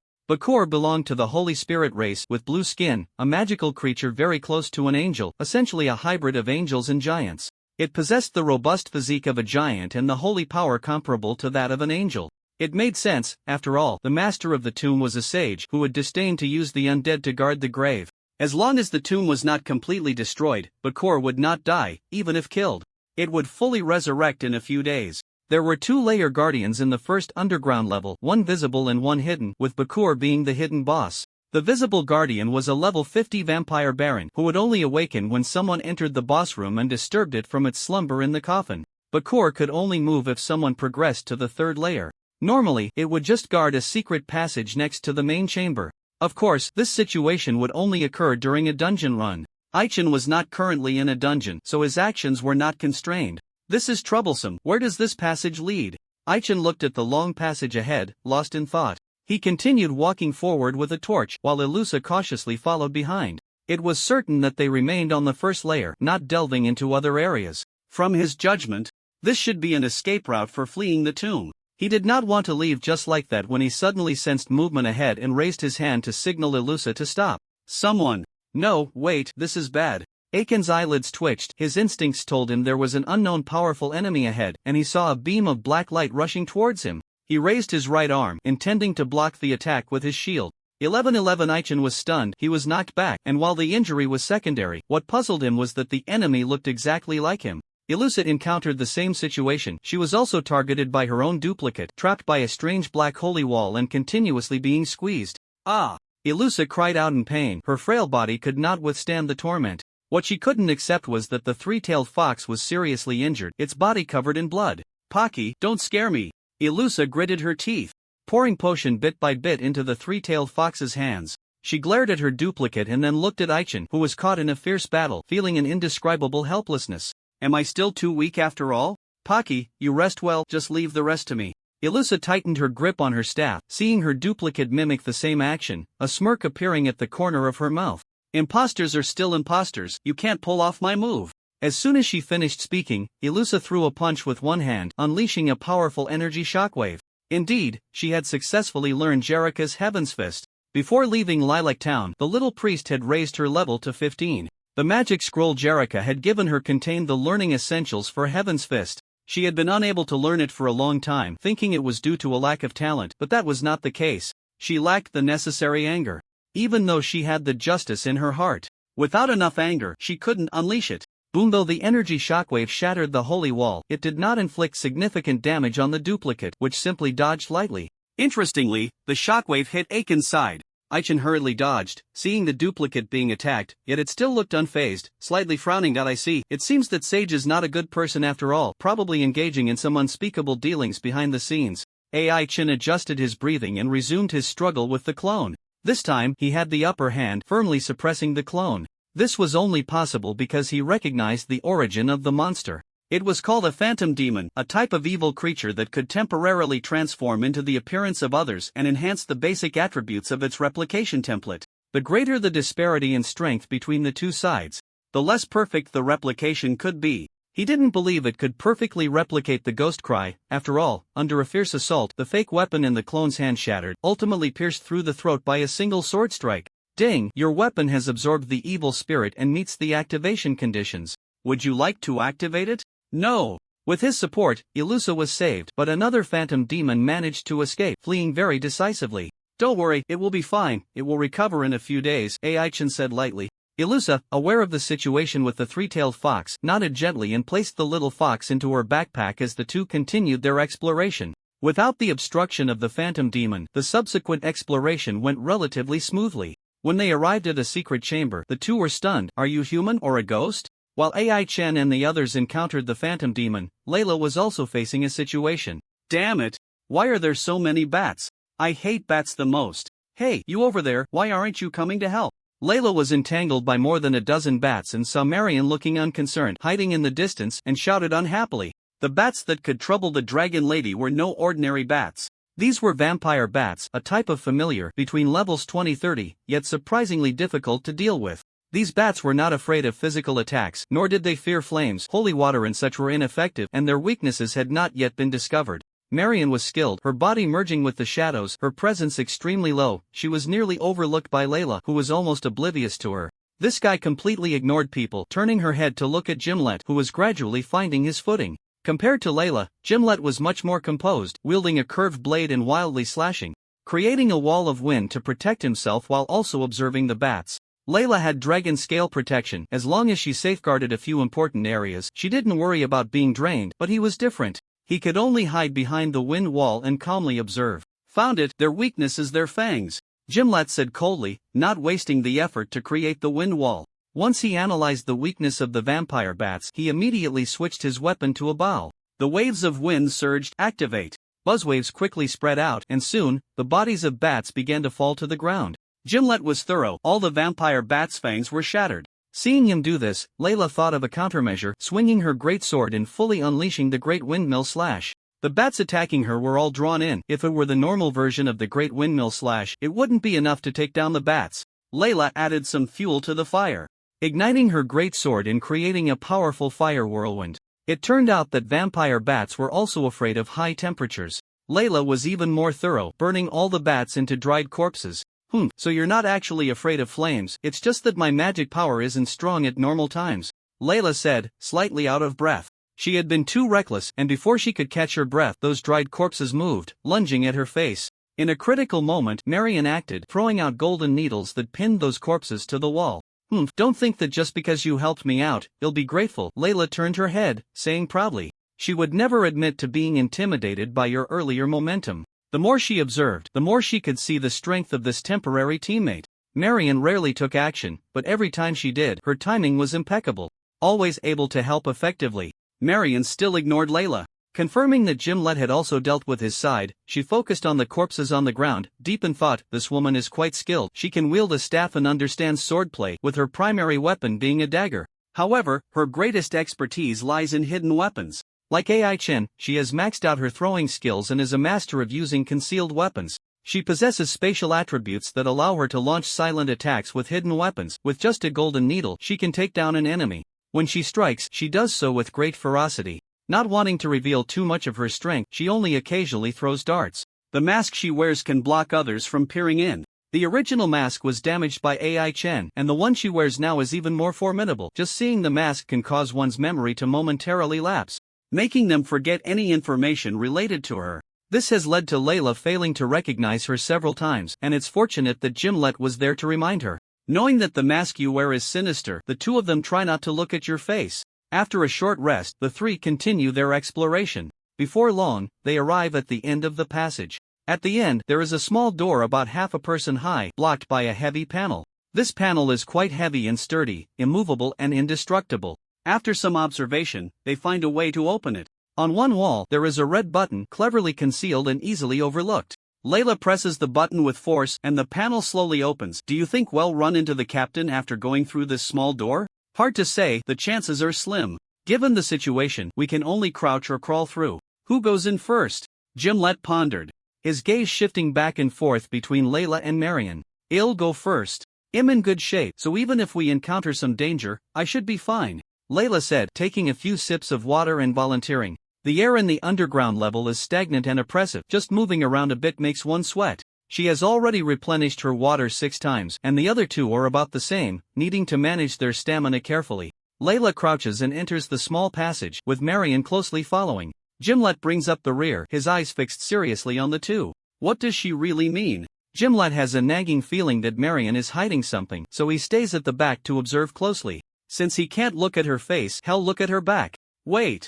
Gimlet has a ridiculous suspicion that needs to be confirmed. Next, he will test her wildly, and upon hearing movement ahead, he realizes Layla has exited the small passage. Layla, is there something going on? I don't know how to explain it, you'll see when you come over. Once Gimlet steps out of the small passage, he finds himself in an extremely spacious room. Aside from a black coffin placed in the room, there is also a special fan-shaped door made of metal. The door is built into the ground at the center, pressed down by the black coffin. Clearly, there is a secret chamber below, or an important passage leading to the next level. Considering their previous experience in the burial chamber, the group hesitates to touch the black coffin recklessly. Layla notices a lock on the metal door and suspects the key is inside the black coffin. The coffin is bound with iron chains. She tries to pull them apart but finds them unbreakable and plans to reach inside. Gimlet stops her dangerous action, whispering, "Do you feel like there's suddenly one more person in the room?" At this, both women become tense. Looking around, they find no one. Clearly, the other party is either invisible and highly skilled at concealment or hiding inside the black coffin. Layla thinks she's being haunted again but feels no such sensation. Gripping her greatsword, she shouts, "Sneaky little guy, since you won't come out, they'll force you out. Flame slash." Unfortunately, her attack proves ineffective. The black coffin is icy cold and unafraid of fire. Realizing that the monsters on this level are all undead, Layla pours 2 bottles of holy water through the cracks. Ah! A scream echoes. Layla thinks she has succeeded, but that is not the case. Be careful, the sound is coming from the passage we just walked through. Gimlet, with his keen hearing, says this, his eyes gravely fixed on the small passage. Squeak squeak, a swarm of vampire bats flew out from a small passage, and the 3 hurriedly responded, each getting bitten a few times, either on their arms, backs of their hands, or necks and ears. Once the bats all gathered in one place, an elegant vampire baron descended, hovering in midair, smiling at the 3. "Good afternoon, my friends." Time rewound a bit. In the dim passage, Ai-Chen cautiously explored forward, noticing a sudden light ahead, signaling Ilusa to stop. "No matter what you see or hear, don't believe it," Ai-Chen whispered, worried that Ilusa might inadvertently fall for a trap, gesturing for her to hold the scripture in her hands. In his line of sight, outside the secret room's door, there was a conspicuous line of text. The disappearing secret room. A grave worker who built the tomb felt a warning sign, realizing that at the moment the tomb was completed, all workers would be trapped inside, so he attempted to secretly dig an escape route.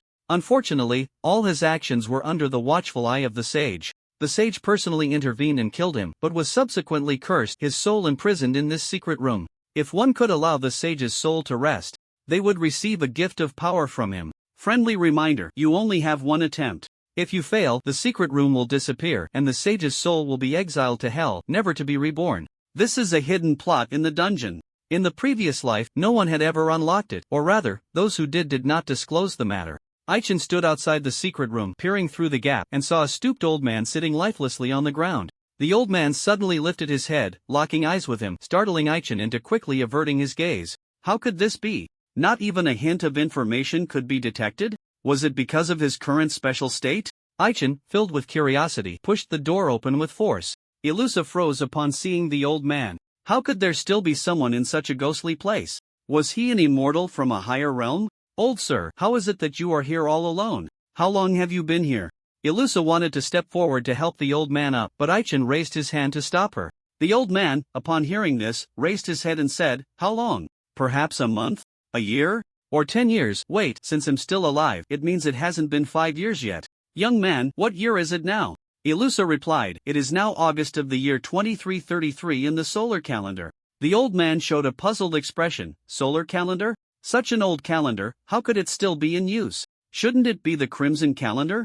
Ilusa patiently explained, "Old sir, you've been trapped for too long. You probably don't know. The crimson calendar has been out of use for 900 years and has reverted to the solar calendar." "How is that possible? Has it been so long? Young girl, could you explain it to me in detail?" The old man was first astonished, then slightly angry, and quickly calmed down. Aichen stood by, deep in thought. The Crimson Calendar was a new calendar invented by ancient scholars through long-term observation of the red moon at night, which had been in use for nearly 300 years. 900 years ago, a significant event occurred within the church. Due to ideological differences, the 12 Gods Church split into three: the Celestial God Church, the Goddess Church, and the Thunderfire Church. Each church worshipped 4 deities, with the Celestial God Church at the forefront, while the other 2 were the splinter groups. Among them, the Celestial God Church primarily worshipped the God of Light, restoring the calendar to the ancient solar calendar. Based on calculations, the old man likely lived around 1,100 years ago. It was understandable that he didn't know this.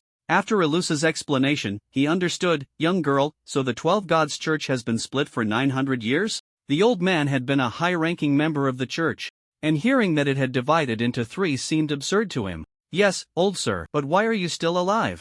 Ilusa, feeling parched from talking, was surprised to find that despite the old man's age, he still appeared quite robust. Humans couldn't possibly live this long. Even with external forces, they would barely reach 200 years, unless they maintained a form that was neither fully human nor ghostly.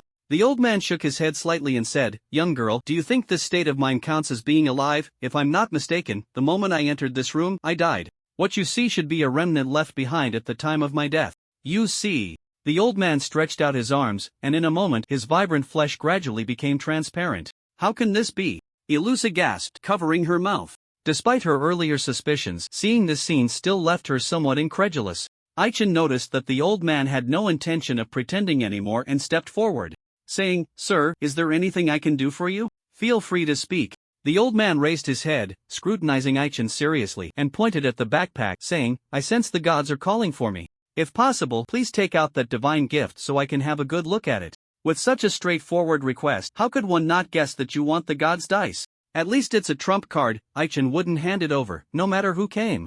"Mr. Goblin Slayer, do you really have a divine gift? Why was I not aware of it?" Ilusa asked, her face filled with astonishment. There are many things you don't know." Aichen ignored Ilusa's puzzled gaze and calmly asked, "Sir, how do you know I have a divine gift?" Upon hearing this, the old man looked at him as if he were a fool. "In my lifetime, I was responsible for managing divine artifacts. How could I not be aware? Since you want take it out, then forget it. Please leave." The old man issued an eviction order, but once the 2 had entered, it was difficult to leave. Aichen tried to pull Ilusa out, but the secret chamber began to shake violently. It seemed the chamber was moving. I knew you were trouble. Take this." Aichen prepared to strike, but the old man easily deflected his attack. The old man was enveloped in a white light, protected by a shield. Clang, clang, clang. Aichen's sword couldn't break through this turtle shell. After failing to land a single blow, he had no choice but to keep attacking the shield. Unfortunately, his plan fell through. He wanted to trigger the special attack of the skeleton necklace, swinging his sword over 100 times, but it didn't trigger even once. It wasn't that the triggering probability was low. After sensing something unusual about his body, Aichen quickly retreated. What a troublesome ability. Ilusa, step back. By now, Ilusa could see that the old man was problematic. She didn't want to back down and was about to cast Holy Light but froze. What was happening? Not only could she not cast Holy Light, but she couldn't use any magic at all. The most alarming thing was that Ilusa could no longer feel the magic power within her. It wasn't just the magic power in her body, everything imbued with magic was temporarily ineffective and could not be used. Aiken's equipment was gradually rendered useless, with only his weapon and Avenger armor still functioning. Oh, young man, there's something strange about you. You have no magic power at all, yet you can stand there as if nothing is wrong? Aichen couldn't be bothered to respond. After using the reconnaissance spell 4 times in a row, he finally gathered some information about the old man. The other party's level was as high as 82. In his former state, he wouldn't have been able to resist at all. Looking at Ilusa, who was powerless on the ground, and then turning to the closed door behind him, Aichen made a bold decision. Old man, don't you want to get out? I have a way to take you out. Do you want to hear it? As soon as he said this, the secret chamber stopped shaking. The old man's gaze deepened, trying to see through Aichen. Kid, do you have a way to get me out? The old man was amused by Aiken's words. He had been trapped for over 1,000 years, trying every means possible, yet he couldn't get out. Not only that, but he couldn't even investigate the situation outside. He was on the verge of going mad. Aichen knew he didn't believe him, so to reassure him, he took out an item. Take a look at what this is. The old man thought Aichen was about to produce the god's dice, but when he saw it wasn't, his expression turned slightly angry. Suddenly, he seemed to think of something, his eyes widening, and then he laughed heartily. I didn't expect it to have finally died. Aichen, hearing this, asked in confusion, you recognize this item? That makes sense, after all, you are the famous sage from 1,000 years ago. He took out the lid of the pot of greed. This ambiguous object, at first glance, was clearly a component of a divine artifact requiring complete assembly to function. Just moments ago, as the secret chamber shifted, the lid reacted, ignoring the heavy restrictions of the treasure box, nearly allowing it to escape. Thinking that the primal chaos beast had not fully perished and was about to resurrect, Aichen reached into his backpack, and in that instant he realized how to use the lid. The item information updated, Pot of Greed lid rarity. Don't be fooled by its antique appearance. It has many magical properties, such as weakening or strengthening the intensity of barriers. Note, you have allowed someone to discover its existence, and the mysterious person who will send someone to hunt you down is right before your eyes. Face it bravely, young man. The old man's words made Aichen even more certain that the primal chaos beast was connected to him. The information gathered was as follows. Sage Guru's special status level 82 HP, 00 MP. 67441800 attack, 00 magic attack, 600630 defense, 0 speed, 30 note. Be cautious, this is a devil in human skin. The sage's attributes were strange. There was no health bar, but there was a blue bar, and other attributes had been significantly weakened. This guy was a spirit, having not dissipated to this day, sustained entirely by magic power.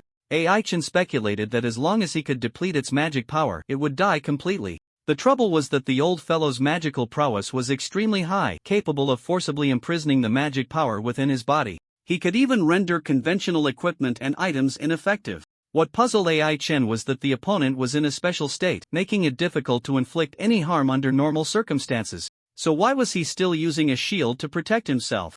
Aichen needed to verify some things. Of course, what he had just said was not a joke. The Pot of Greed lid could indeed help gurus leave the secret chamber, provided a price was paid. Old man, the opportunity is right in front of you. Are you sure you don't want to seize it? Aichen said impatiently as he saw gurus still laughing. He didn't know the other uses of the lid, but he did know a bit about the greed ring. It wasn't that the ring remembered events from so long ago. During the time it wasn't used, it was as bored as the ring trapped in the treasure box, so it entertained itself and unexpectedly discovered a novel use for the lid. Like the ring, the lid was also a redundant component, added later. Due to absorbing a large amount of the divine water from the Pot of Greed, it had gained many peculiarities, though the usage conditions were strict. Gurus had once possessed the lid, found it unusable, and carelessly discarded it. He naturally knew the true use of the lid and, seeing that Aichen was not just fooling around but could genuinely use it, he hesitated. Who doesn't long for freedom? Gurus thought about getting some fresh air outside, his expression shifting continuously, leaving Aichen speechless. What exactly do you want? Using the lid comes at a cost. Weakening or strengthening the barrier's power requires consuming magic crystals, with the effect depending on the amount provided, with a minimum of 3 required. As for the second function indicated by the ring, named Greed Wolfstar, it summons an ancient giant wolf's phantom to forcibly collect the souls of others. The souls taken will not die immediately. As long as they are released within a month, they will be fine. Gurus, currently in a soul state, was perfectly suited for this, as long as he agreed. The conditions to activate Greed Wolfstar are peculiar. First, the user must have experienced death, meaning they must have died once and been resurrected, favored by the god of death. Although AI Chen's current physical body has not experienced this, his soul has, which qualifies him. Secondly, the user must have a heavy killing intent but not be entangled by karma. Simply put, you must be a positive hero, the kind active on the battlefield. Lastly, and most frustratingly, the target to be collected must willingly bear the wolf's kiss mark. In other words, the soul that is collected will be under the lid's control. The trap AI Chen set, gurus would not easily fall for. Strictly speaking, he could now simply use the lid. He could reverse and collect Aiken's soul, pondering for a moment before chuckling. Kid, you might as well keep it. Don't you want to know why I died back in the day? Aichen tilted his head and asked, isn't it obvious? Didn't you die of old age? Of course not. It was because someone wanted me dead. I took the initiative and killed that person, but ended up accidentally triggering a strange curse. Knowing I wouldn't live long, I secretly slipped into this tomb that had been built long ago. As Guru spoke, his emotions fluctuated greatly, and the protective shield became slightly unstable. Aichen furrowed his brows. He didn't expect to complete this side quest, he just wanted to leave as soon as possible. Seeing the other party about to undergo a major transformation, he quickly thrust out a sword. Aiken's sword broke through the protective shield and deeply pierced Karus' chest, but unfortunately, it didn't cause any damage. Kid, you want me dead too, don't you? Aichen shook his head and replied, no, sir, I just want to ask you to go where you need to go. Can you not make this difficult for me? His situation was dire. Ilusa lay on the ground, incapacitated and turned into a hostage. The one lying on the ground was not the real deal. The person had been captured by gurus at some point. To save the little priest, the moment Aichen pierced the protective shield, he reached in and grabbed the person, but his arm was met with a deep wound. 6666. Seeing the health bar drop significantly, Aichen understood the gravity of the situation and tried to pull the person out with all his might, but suddenly felt a warning and instinctively used a scripture. With a hum, the scripture lit up with a dazzling white light, blocking a fatal blow. It was a black feather, faintly glowing with dark light. What kind of hidden weapon is this? Aichen successfully rescued Ilusa, but upon seeing the changes in gurus, his expression darkened. This is trouble. Little guy, don't be afraid. I will take good care of you, Gurus said, cradling a ball of white light in his hands. Aichen knew that was the white demon, Ilusa's strongest trump card. He never expected that after being contracted, it could still be forcibly extracted from her body. The white demon Walnut was panicking, its instincts telling it that this old guy in front of it wanted to eat it. After all, the other party's appearance had changed drastically, becoming incredibly eerie. Flapping Guru's soared into the air, sprouting a pair of black wings from his back, his ethereal form gradually solidifying, and the bald head sprouted a mane of black hair. Seeing him like this, Aichen couldn't help but tease, sir, should I call you Lord Angel? Or Lord Fallen Angel? Kid, from your tone, it seems this isn't your first time seeing an angel? Gurus gently pressed on his chest, asking casually. Although the wound had healed, the pain remained. He understood it was due to Aiken's sword. Interesting. That sword harbored immense dark power. He had to obtain it. Aichen didn't notice that Gurus had set his sights on the ghost cry, his mind solely focused on finding a way to escape. Coincidentally, there was once an angelic girl who was my teammate, Aichen said, his eyes fixed on the captured white demon. The old guy was continuously extracting the white demon's power, and his condition was improving, which was not good news. Thinking of this, Aichen took out a page of scripture and 5 bottles of holy water, pouring 2 bottles entirely over Ilusa. Oh, I didn't expect that in this era there are still angelic beings roaming the outside world. Is that prophecy about to come true? Guru said softly, not in a hurry to deal with Aichen. Even after transforming into a fallen angel, he couldn't leave the secret chamber. He was too bored, it was hard to come by someone, and he didn't want to kill them too quickly. What prophecy? Aichen asked while drinking the potion. He was very curious about the old guy's prophecy. Gurus didn't look at him, his eyes staring blankly at the tightly closed secret chamber door, saying, there is a very ancient prophecy that has been circulating since over 10,000 years ago. The prophecy says that when the fourth one awakens, the continent will face an unprecedented catastrophe and all living beings will perish, but new life will also emerge. Aichen interjected, is it like you? That's right, just like me. Kid, do you crave power? The words were interrupted. But Gurus was not angry at all. Instead, he found the person increasingly pleasing to the eye. He knew that Aichen was the same kind of person as him, willing to go to any lengths to gain power. As long as you were willing to nod, he wouldn't mind bestowing a portion of power upon you. Unfortunately, Aichen declined the invitation, shaking his head and replying, sorry, even if you crave power, I don't want you looking like some half-human, half-demon creature. Now that we've gotten that out of the way, tell me, how do you want to die? Gurus laughed, kid, where do you get the confidence to say such things? Garus' demeanor changed, his wings gently flapping, creating a gust of black wind. Aichen had been waiting for this moment, wrapping the sword tip with scripture and unleashing the special move, Blade of Judgment, delivering a powerful red slash. Boom! Garus' protective shield was shattered. This time, Aichen used the scripture not to deal with a person, but to rescue the white demon. The purifying power inherent in the scripture was fully absorbed by the white demon, and taking advantage of Garus' momentary daze, it burrowed back into Elisha's body. Kid, how do you have such strange moves? Is it because of that sword in your hand? Guruz was stunned, seeing Aichen execute a cross slash aimed directly at his face. Even if he didn't dodge, he could take it. He raised his hand to block, but the trajectory of the blood-red cross slash shifted, and with a whoosh, it severed one of his wings from his back. You little brat, you. Aichen couldn't be bothered to respond, wanting to strike down Garus' other wing in one go, but unexpectedly, he was suddenly repelled by a powerful force. 66 health points were deducted, and Aichen fell awkwardly against the wall, nearly passing out. He struggled to lift his head and saw Garus' appearance change again, not forgetting to mock. So you're not even a fallen angel, huh? It makes sense. No angel would be as easily winged as you. At that moment, Guruz completed his beast transformation, turning into a four-legged dragon, and it looked like he was about to unleash a fiery breath.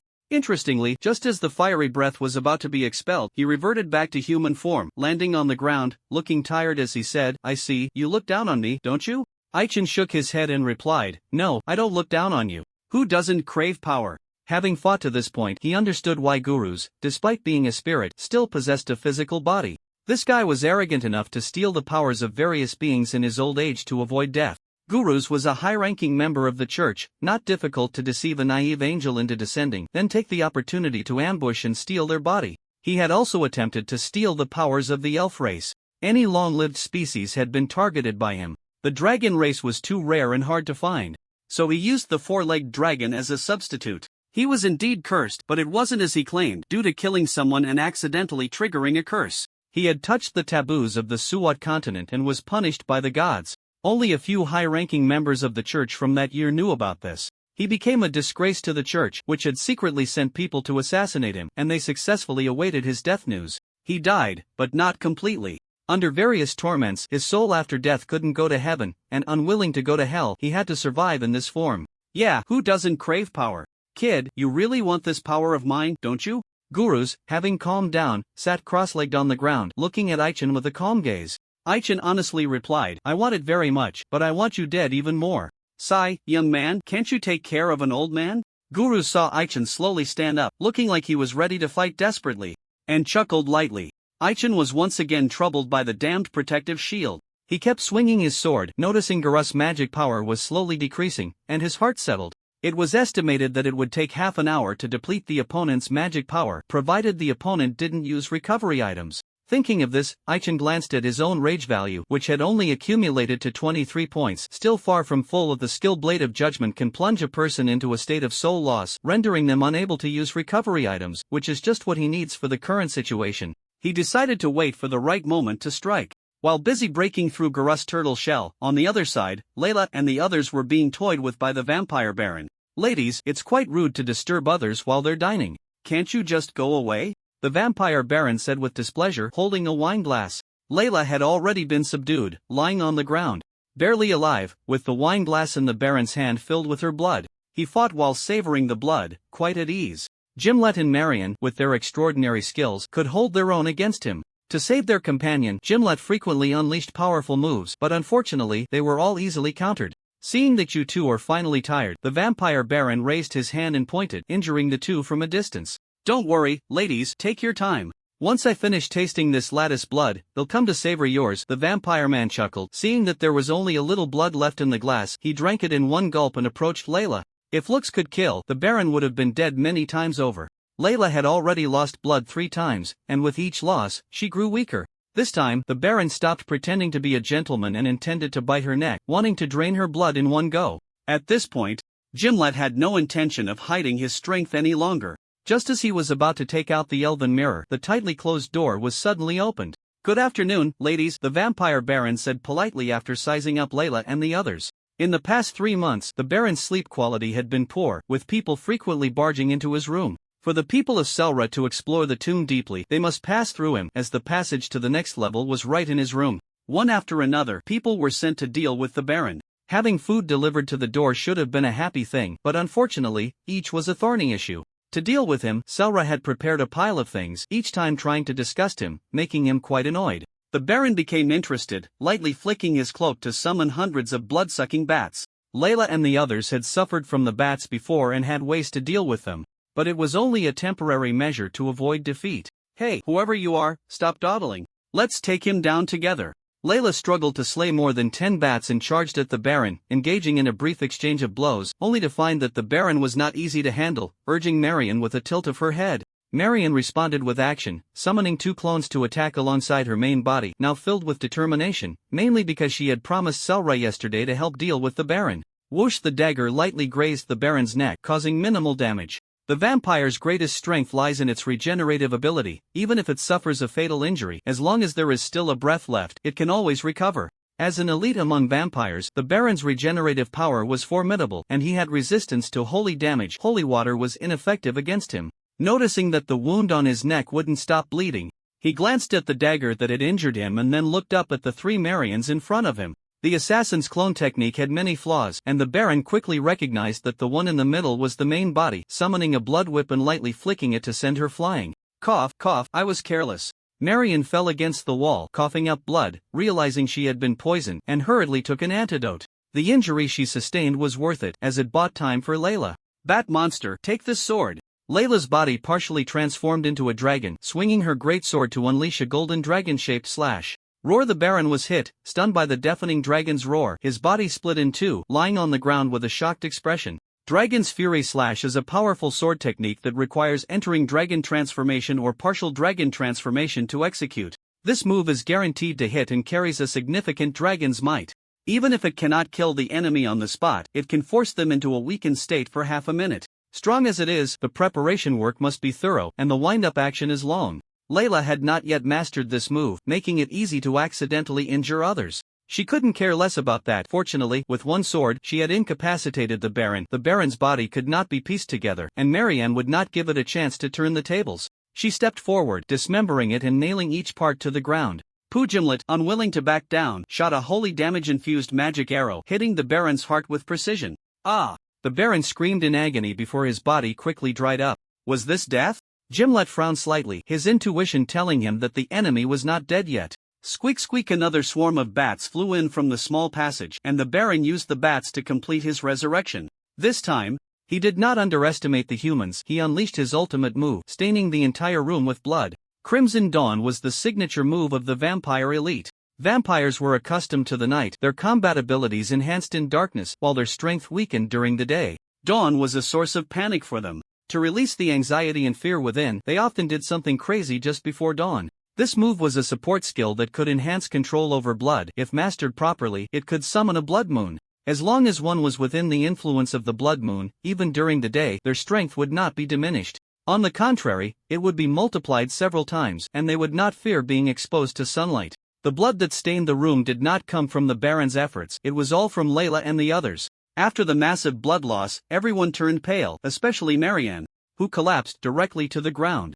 Layla was forced to exit her half-dragon state. Feeling increasingly dizzy, she realized she was in trouble. If she was in this state, Gimlet was not faring any better, easily subdued and painfully slumped against the wall. The Baron, having expended great effort to unleash his ultimate move, collected the blood from all corners of the room. Before long, he was fully restored. Not bad, not bad, your blood is truly intoxicating. I would love to lock you up and savor you slowly, but unfortunately, I have important matters to attend to and can't play with you for too long. At this point, the Baron's expression darkened significantly as he took out a handkerchief to wipe the blood from the corner of his mouth. Realizing a dull pain in his chest, his heart unsettled. Earlier today, before Layla and the others arrived, someone had come to disturb him. That person had taken advantage of his sleep and cleaved him in half with a sword. He was unwilling to accept it and fought back. The result was needless to say, he was killed again by a sword strike, thoroughly subdued. After being frightened, he no longer obstructed them, allowing the other party to enter the passage to the next level. Previously, he had avoided being in the room, merely wanting to dodge that man to prevent being struck again when they came up. If he could, he would have continued to hide. However, he was the guardian of this lair, and he could not neglect his duty. Indeed, the one who had beaten him into submission was the Sword Saint, Lunia. Lunia had entered the grave earlier than the others, and the restrictions of the grave would be strengthened because he had delved deep into it, inadvertently triggering certain events. The Baron received reports that this guy had penetrated to the third underground level, which required support. He would not foolishly rush to provide assistance, he would wait until he dealt with the humans and find a place to hide. Thinking of this, the Baron slashed Layla's arm again, drinking her blood, feeling revitalized. The energy contained in dragon blood was powerful. It was said that just 2 cups could transform a person into a half-dragon. If there was a barrel's worth, one could even fully inherit the power of the dragon race. The Baron had previously been skeptical, but after tasting the sweetness and feeling his strength grow, his gaze towards Layla became increasingly greedy. After being repeatedly obstructed by Marianne and the others, he grew impatient. Just as he was about to bite into Layla's neck, the door slowly opened. "You three, it's only been a short while, how did you get so disheveled? Ha? Where's the Goblin Slayer?" Fema arrived, carrying a long spear with one hand, seeing Layla and the others lying on the ground, unable to help but make a jest. Behind him, the archaeologists were well protected. It was precisely because of the professionals that they could find their way here smoothly. "Lily, take those useless ones far away." Fema noticed that the Baron was not easy to deal with and said seriously. As soon as he finished speaking, the Baron let out a painful cry. It turned out that Layla had launched a counterattack. Layla crumpled a page of scripture and forcefully stuffed it into the Baron's mouth, then delivered an uppercut that sent him flying, wrapping him up with her tail. "Bat monster, I'm going to tear you to pieces." Layla roared in fury, her hands transforming into dragon claws, truly capable of shredding the Baron. Considering that you would be resurrected, she didn't even spare the corpse breathing fire to incinerate the remains. "What's going on? After all this time, hasn't anyone been able to make contact?" Sarah looked at the teleportation entrance, then glanced at the crystal ball she was holding, her face showing impatience. It was already past 2 in the afternoon, and nearly 800 people had entered the tomb one after another. Not to mention coming out, not a single person had been able to contact the outside world. Sarah knew that exploring the tomb was fraught with danger. Not to mention anything else, she had to ensure the safety of key personnel, like those archaeologists. The archaeologists were a significant investment for her. Not only had she arranged for strong protectors, but she had also provided them with plenty of self-defense items. Each archaeologist held a communication crystal, and the lack of news likely meant something had gone wrong. "Should we send a few teams of soldiers in to look for them?" Sarah had just said this when she shook her head helplessly. She knew what dangers lurked in the tomb. The soldiers she brought were not elite, very few were above level 30, and they were not very useful. Strong enough just to guard the outside. For a long time, the monsters around Sleepy Ancient Town had been quite restless, often harassing the town. The situation had improved somewhat in the past 2 years, with the Swordsmanship Academy frequently organizing people to clear them out, or the mayor inviting adventurers from outside to help. Due to being intimidated by the Swordsmanship Academy, the monsters had been relatively well behaved. However, because the people Sarah brought were searching for the tomb, they had repeatedly disturbed the monsters' territory, provoking hostility from many of them. Not long ago, she received news that the monsters in the Mountain Lord's territory were showing unusual activity and needed to be on guard. After signaling the soldiers to strengthen their vigilance, she coldly glared at the opportunists who were lingering. With the situation unclear, a significant portion of the bounty hunters were unwilling to be used as pawns. Those still waiting. About 300 people planned to wait until Sarah entered before taking action. Rumbling, the ground shook violently, frightening many people. Sarah signaled the soldiers not to panic, her gaze fixed on the teleportation entrance, fearing that some monster might emerge. They had encountered this situation several times before. Each time, it was someone triggering some mechanism in the tomb or waking up some monster. The first underground level was manageable, but if someone went deeper and released a monster, the consequences would be unimaginable. Strange, didn't someone just run in? Sarah was sure she hadn't misseen. A stealth unit had taken advantage of the distraction to slip through the teleportation entrance. She didn't see clearly and thought the person was a bounty hunter, not paying much attention. Exploration takes time, and it was impossible to finish in one day. Thinking that she hadn't eaten lunch yet, Sarah retreated to the tent to rest. What she didn't know was that the one who sneaked in was not a person, but a monster. Is this the sage's tomb? Quite impressive. Let me see, which of those guys should I target? A canine monster observed its surroundings, quickly locking onto a team that was searching for treasure. Monsters were also interested in treasures. Rather than going through the effort to find them, they preferred to snatch what was readily available. Beside the canine monster, there were about 10 other monsters capable of invisibility, each locking onto their targets and dispersing to act. This scene was witnessed by the boss of the guarding layer, Bakur. Even those beasts want to disturb my master's peace? Bakur observed for a while from the shadows, losing interest. This dog-eat-dog scenario was too boring. The urgent matter was to quickly rush to the main chamber to support his colleagues. The vampire had been bullied terribly and sent out a distress signal, hoping to summon this big shot. Unfortunately, the vampire would be disappointed. Bakur was distracted by another matter, his eyes gravely fixed on the ground. It can't be wrong. Is that my master's aura? Is he still alive? Or has he been resurrected? Or... Bakur murmured softly. It has too many questions but unfortunately cannot leave the underground level unless the entire floor collapses. The vampire baron mentioned to it that a very powerful human had intruded below. It hadn't paid much attention at first. After all, those who stayed on the lower levels were not to be trifled with. It speculated that someone had desecrated its master, feeling somewhat anxious. Should I just watch like this?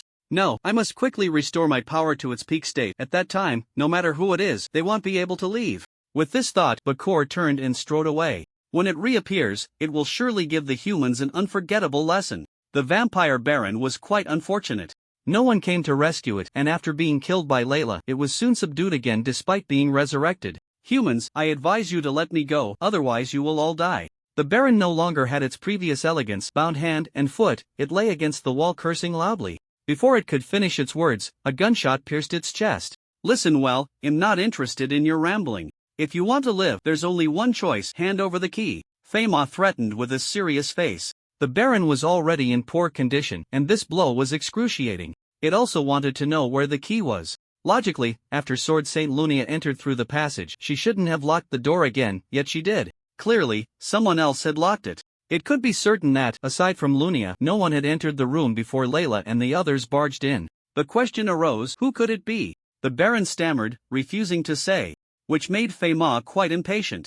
Since you are of no use, it's better to just kill you. Sensing a strange presence in the room, Fema instinctively brandished its spear. Hey, gunwielder, what are you doing? Layla dodged Femo's attack, gritting her teeth. Having lost too much vitality, Layla found it hard to participate in the battle anymore. She had been resting exhausted against the wall when Fema suddenly shot her, and while angry, she was also puzzled, wondering if she was being controlled by someone. Hearing movement behind her, she turned to look and was stunned. A new enemy had appeared. To everyone's surprise, the enemy looked exactly like Layla, only with a somewhat sinister charm. Without needing to say more, the imposter was the illusion demon. The thing that the vampire baron couldn't figure out was indeed the illusion demon's doing. It was the one that had been driven away by Aichin before, and unexpectedly ended up here. It was the one who had locked the door on the fan-shaped entrance again, and it was also the one who had hidden the key. It thought it had hidden well, but didn't expect Fema to notice something was off. It turned out that this guy was hiding in the shadow beneath Layla's feet. The illusion demon was not the timid Layla. It immediately transformed into a ferocious fire dragon. Its massive body barely fit in the main chamber thanks to the ample space. With a flick of its tail, two unfortunate archaeologists were sent flying, causing chaos in an instant. Not good. Quickly save those two gentlemen. Those lacking confidence in their strength hurriedly retreated from the main chamber. Layla was carefully protected behind Gimlet. Seeing the imposter displaying its might, she could no longer hold back and wanted to charge in, but was held back. Don't be impulsive, that's just an imposter. It probably doesn't even have half the strength of your true self. I believe it will be dealt with soon, Gimlet kindly advised. Realizing that Layla was about to explode, he reluctantly knocked her unconscious. I'm sorry, I didn't want to do this either. It's useless, young man, why don't you understand? The sword in your hand cannot harm me, Guru said softly, watching Aichin still swinging his sword. Aichin had been hacking for half an hour. Not only could he not break the shield, but he couldn't even weaken its power. This turtle shell was too hard. Unless one's strength reached a certain level, it was impossible to break it. He had no choice but to do this. Seeing Garus' magic power drop below 2000, he wanted to try harder. Ding ding ding to confirm if there were any weak points in the protective shield. Aichin kept changing positions and discovered that one area had a low defensive strength, unable to help but exclaim, I see. Aichin stopped his assault and stretched his arms. After fighting for so long, not only were his hands sore, but he was also thirsty and needed to hydrate. He picked up his water bottle and drank deeply, leaving Gurus staring in astonishment. In life, he was a strong warrior and naturally understood that pure defense was not enough. Did he not want to kill? He wanted to. Not to mention that Aichin possessed the dice of the gods. If he could just snatch the lid of the pot of greed, he would have a way to escape. Unfortunately, it was impossible. Although he appeared to be in good condition, he couldn't hold out for long. Seeing Aichin drinking a potion, a glint of malice flashed in his eyes. What trapped Gurus was the chamber itself. Every time he used his power, the suppression he felt would increase a little. The protective shield was the primary defensive means of a magician. Although it was a low-level magic, the stronger the magic power, the sturdier the shield. Generally, it could only last 13 minutes. After being attacked, the duration would shorten. Guru's was strictly speaking just a ghost, without a physical body. Even if he had stolen quite a bit of magic power, he couldn't maintain it for long. Moreover, low-level magic was ultimately low-level magic, with limited strength. To withstand Aiken's attacks, he secretly used a mid-level magic, stacking them 2 by 2, just barely managing to fend off the assault. It wasn't that he didn't want to use stronger magic. Just as Aichen had guessed, if his magic power reached 0, he would die completely. Furthermore, if he was directly attacked, his magic power would also decrease, so he had to conserve it. Aichen poured several bottles of potions into himself, not worrying at all about being ambushed during the process. In fact, he hoped his opponent would strike, and seeing that Guru's remained unfazed, he secretly thought, what a troublesome old guy. He didn't want to drag this out any longer, positioning himself to break the shield in one go. Oh, young man, what big move are you planning to use? Come on, old man can take it, Guru said calmly, hands clasped together, looking down to see that his left pinky was missing a segment. This was a sign that his magic power had dropped to a dangerous level. As his magic power decreased, the strength of his soul would also diminish until it completely dissipated. Then let's settle this with one move. Really, a dignified sage having to compete in ferocity with a little brat? Is it true that one grows more backward as they age? Wait, am I still alive? Without a physical body, unable to feel a heartbeat, can I really be considered alive? Aichen was still in the preparation stage when he noticed Guru's was unsettled, causing cracks to appear in the protective shield, and decisively swung his sword. The Blade of Judgment, activate. Whoosh! A red slash wrapped in black flames shattered the protective shield.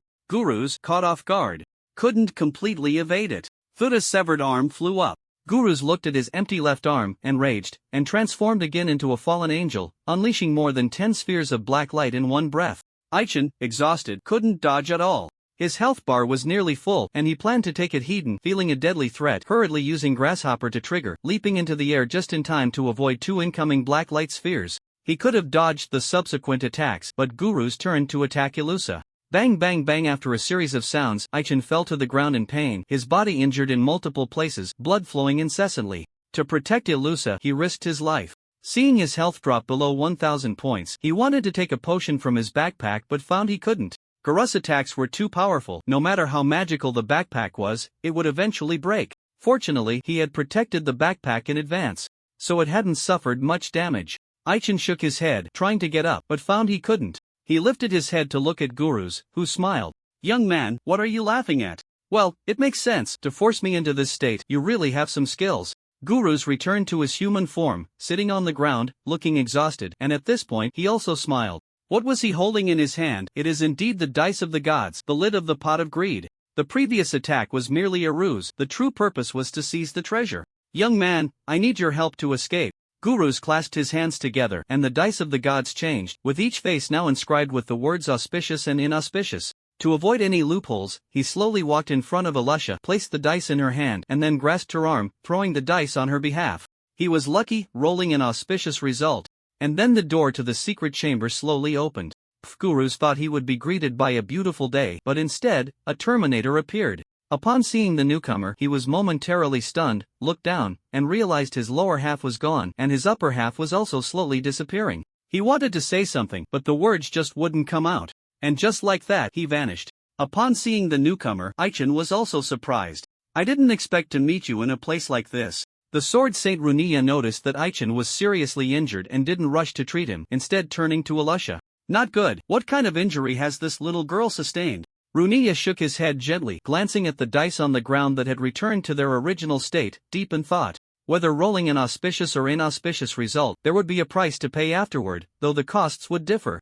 Contrary to Aiken's thoughts, the price for rolling an auspicious result was even greater than that for an inauspicious one. The door to the secret chamber opened. This was a good thing for both Runia and Ilusha. Interestingly, even in her unconscious state, Ilusha's subconscious did not want this old man to escape. The dice responded to her. With the help of the dice, Runia was summoned outside the secret chamber. This sudden turn of events also confused Runia. Upon seeing what appeared to be an enemy in front of him, he instinctively swung his sword. He didn't expect the opponent to be a ghost that could materialize. Unfortunately, Aichen was unable to complete the side quest. He didn't think much of it, enduring the pain to sit up and quietly watch Runia treat Ilusha. Is she okay? Aichin asked after regaining some strength. She's fine, this little girl has turned misfortune into fortune, she will be alright. But you? After Runia treated Ilusha's injuries, he turned to carefully examine Aichin. The Sword Saint's family lived in poverty, and the potions they carried were mostly ordinary. Being able to treat someone in just a few minutes relied entirely on Ilusha's special constitution. Unexpectedly, Aiken's constitution was also quite special. After surveying the secret chamber, Runia said with a serious expression, "It seems you have gone through a lot of suffering. Do you need me to take you out?" While Runia was assessing Aichin, Aichin was also observing him. Compared to his previous life, the Sword Saint looked younger, with fewer wrinkles on his face. It made sense. In their last life, they had first met 3 years after the public beta, which, in game time, was 9 years later. He knew that this seemingly cold yet warm-hearted person particularly enjoyed helping others. "Do you need me to take you out?" Runia asked with concern. There was nothing much to see in the secret chamber. If one had to say, there was quite a bit of evil energy lingering in the place where gurus had sat for so long. If left unchecked, it would breed evil entities. Even someone as strong as him would find it difficult to eliminate it. Fortunately, Aichin had a way. As his health bar recovered to nearly half, the forbidden gem in his backpack began to stir, emitting a faint black wave. Aichin didn't want to take this item out in front of Runia, so he simply sat down and let the forbidden gem absorb the evil energy on its own. "Thank you, we still have a mission and don't plan to leave for now. I wonder how the Sword Saint came to join the fun." Aichin replied honestly. "Well, if I said I just came out for a walk, would you believe me?" Runia didn't want to discuss this matter and casually found an excuse to brush it off. Aichin believed him. After all, this mentor was directionally challenged and had a serious condition. Every time he went out, he needed someone to accompany him to avoid getting lost. Wait a minute, the teacher's wife said he wasn't at the dojo and had gone out for something. What could it be? Could it be that he also accepted an invitation to explore the ruins? Considering that the Sword Saint's family was in dire need of money, it was indeed possible that Runia took on side jobs to support his family. "As senior, I've been wanting to visit you for a long time. It's better to come at the right time than to come early. How about we spar right now?" Aichin said eagerly. The forbidden gem was efficient, and in just a few minutes, the lingering evil energy in the secret room was completely absorbed. Noticing that the Sword Saint's level wasn't as high as in his previous life, he felt it was an opportunity to see the difference between him and his master in this life. Sword Saint Lunia level 69 HP 13,300 MP, attack 666, defense, speed 60. Note, don't look anymore. The gap between you and him is just a tiny bit. The title of Sword Saint was grand enough, and just this title made Lunia a legendary boss. Of course, it wasn't the title of Sword Saint that made him strong, but the man himself. His swordsmanship talent was extraordinary. Even before he became the Sword Saint, he already possessed an invincible presence. Aichin noticed something unusual about his health bar, clearly injured and in an abnormal state. How deep had he gone? Could it be that he was about to clear the level?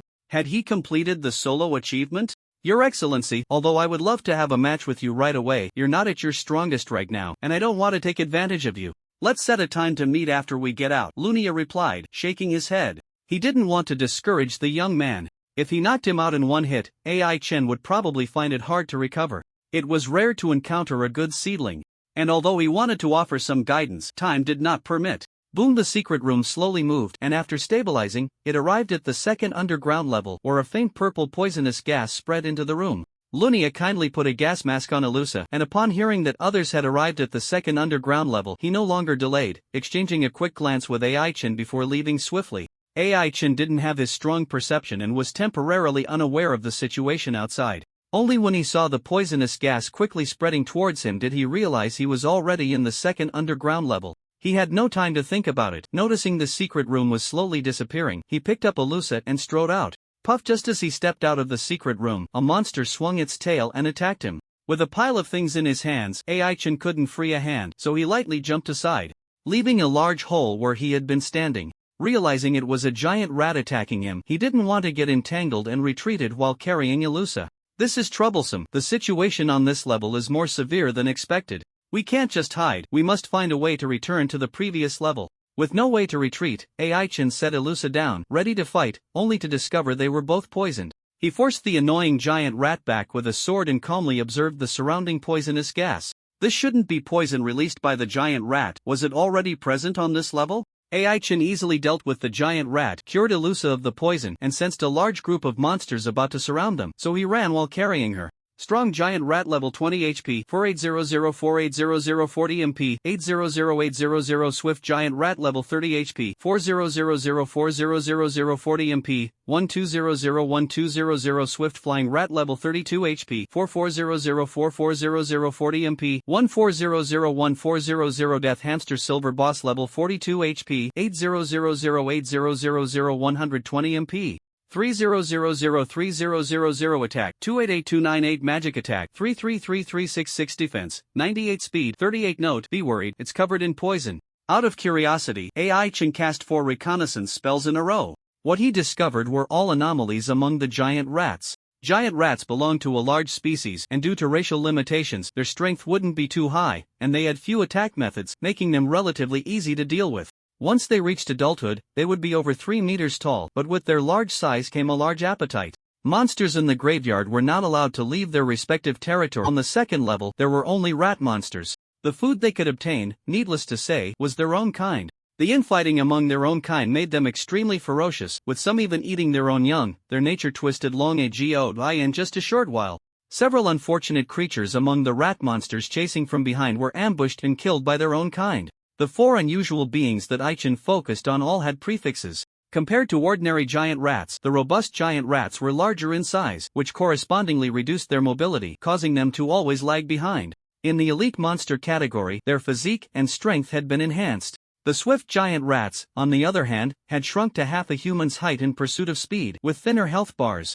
Their sharp claws were their main weapons, and once, in a hasty dodge, Ilusa, who was slung over Aiken's shoulder, accidentally got scratched. The swift flying rats were even smaller, resembling bats, and flew at high speeds. They also had enhanced special attacks, excelling in sound wave attacks. Aichin had been repeatedly disrupted by sound waves, causing his speed to plummet. The one that truly instilled fear was undoubtedly the leading death hamster. The death hamster had a sinister gaze, its fur completely black, occasionally emitting a deadly black poison gas. This creature enjoyed the ride, sitting on a makeshift cart pulled by several giant rats, quite the spectacle. It possessed commanding abilities, granting all the giant rats present a 20 boost to their attributes.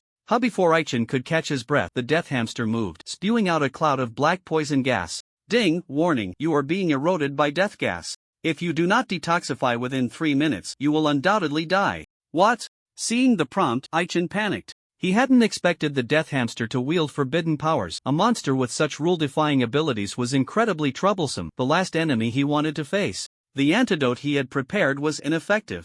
Turning his head, he found that Ilusa had also been affected, sending him into a frenzy. What to do? The antidote was useless, holy water and scriptures wouldn't work either. Were they really going to die here? Aichin stopped running and set Ilusa down. He locked eyes with the death hamster and said coldly, "It seems the only way to clear the poison is to kill you, so let's do this." Squeak squeak. As the humans stepped onto the second underground level, the giant rats became agitated. Some ran on the ground, others moved quickly along the walls and ceiling, and there were even flying units soaring in the air. There were also the disgusting special attack troops who, upon spotting a human from afar, unleashed clouds of poison gas.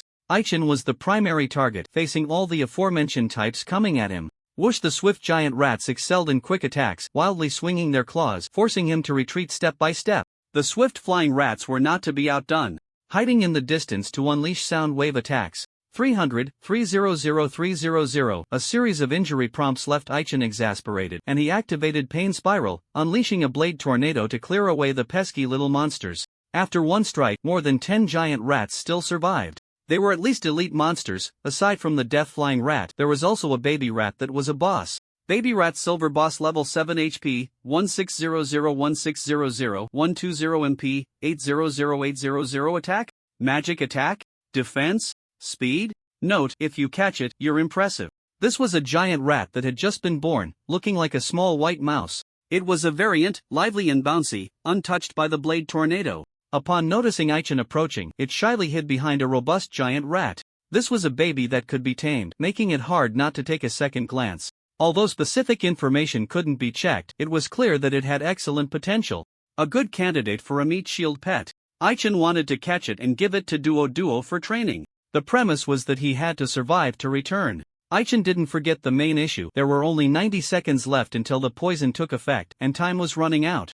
He cast a cold glance at the death-flying rat, which was being protected by elite monsters. The death-flying rat was no coward. After being injured, it became ferocious, pushing aside several of its minions and angrily spewing out 3 clouds of black gas. Those 3 clouds coalesced into the shape of skeletons, viciously lunging at Aichen upon locking eyes with him. Whoosh whoosh! Aichen slashed out 2 swords in succession, realizing he couldn't disperse the skeleton monsters. Only when he took out the holy water did he manage to force them back. Trouble. Only 73 seconds left. Time was tight, and Aichen couldn't afford to think too much. He activated the judgment mode and, with a thunderous force, slaughtered several giant rats. Just as he was about to reach the death-flying mouse, a strong giant rat charged out and forcefully knocked him aside. 933 critical hit. The damage dealt by the monster was nearly 1,000 in critical damage, and Aichen was far from calm, realizing that the strong giant rat was not as simple as it appeared. Impossible. A level 20 elite monster can deal this kind of damage to me? Are they all seasoned veterans? Upon closer inspection, he found that the information about the strong giant rat had changed. Extremely strong, extremely cunning giant rat, level 40 HP, 100, 001, 00070 MP, 16002000 attack, 380400 defense, 88 speed, 24 note, a rat monster skilled in disguise. This is not its strongest form. Observing carefully, he noticed that the swift giant rat and swift flying mouse had gained a prefix, becoming extremely swift, and both had transformed from elite monsters into bosses. He couldn't understand what kind of trick this was, only knowing it was bad news. Once again, he unleashed the Blade Storm, but the damage dealt to them was minimal. Since that was the case, he would execute a beheading action. Aichen moved, his body splitting into 8, and all 8 of him charged towards the death-flying mouse. Unexpectedly, he was obstructed, with nearly half of his attacks blocked by other rat monsters. Even so, the death-flying mouse was not feeling well either, with only half a health bar left, looking at Aichen with a gaze full of wariness. Squeak! Stop dawdling, hurry up and take care of this human. As soon as the boss spoke, all the little brothers went berserk. Buzz, except for the baby rats involved, their bodies were enveloped in black light. This was a sign of frenzy, temporarily enhancing all attributes by 30,100 depending on their qualifications. Aichen couldn't withstand the onslaught and was accidentally knocked away by a tail. The flying mouse, unwilling to back down, summoned over a dozen clones, all releasing sound waves. Aichen was stunned. By the time he regained his senses, he was attacked over 10 times by the swift giant rat. The claws of the swift giant rat had penetrating damage, and after a series of attacks, his health bar decreased significantly. No good. At this rate, I won't even need to wait for the poison to take effect. I will die. Indeed, lacking life-saving means, once surrounded, he would fall into a very passive situation. Aichen forced back the annoying swift giant rat with a sword and then executed a cross slash, knocking down the flying mouse. Turning around, he saw the death-flying mouse trying to escape, and in anger, unleashed a powerful move, accept the judgment of the Blade of Judgment. Half a minute later, Aichen sat weakly on the ground. In front of him lay a field of giant rat corpses. Except for the baby rats he had locked in a cage. All the others were dead. Confirming that the poison affecting him and Ilusa had been cleared, he felt an indescribable sense of helplessness. Just as he had guessed, the death-flying mouse was the key to the antidote. With the death of the caster, the poison was immediately removed. Using the special skill Blade of Judgment 3 times in one day was a huge burden for him. Now he was forced into a 2-hour weakened state, unable to even carry Ilusa. For the next 2 hours, he should not engage in any battles. He needed to find a place to rest properly and saw a few stone chambers nearby, struggling to carry Ilusa. One hand held the sword, and the other held the cage. Although it was less than 100 meters away, it took a long time to get there. Aichen was too tired. As soon as he entered the stone chamber, he collapsed onto the ground. Little guy, I advise you not to make any noise. The baby rat was fierce. And it was purely by luck that Aichen managed to catch it. After being locked in the cage, it was restless, constantly gnawing at the bars. Realizing it couldn't get through, it finally stopped. Aichen's light words didn't deter it. It bared its teeth and glared at him angrily. When it saw Aichen throw something, it initially wanted to dodge, but before it could react, the item was already in its mouth. Gulp! After swallowing the item, the baby rat's eyes widened, signaling Aichen to give it more. What he threw was pet food.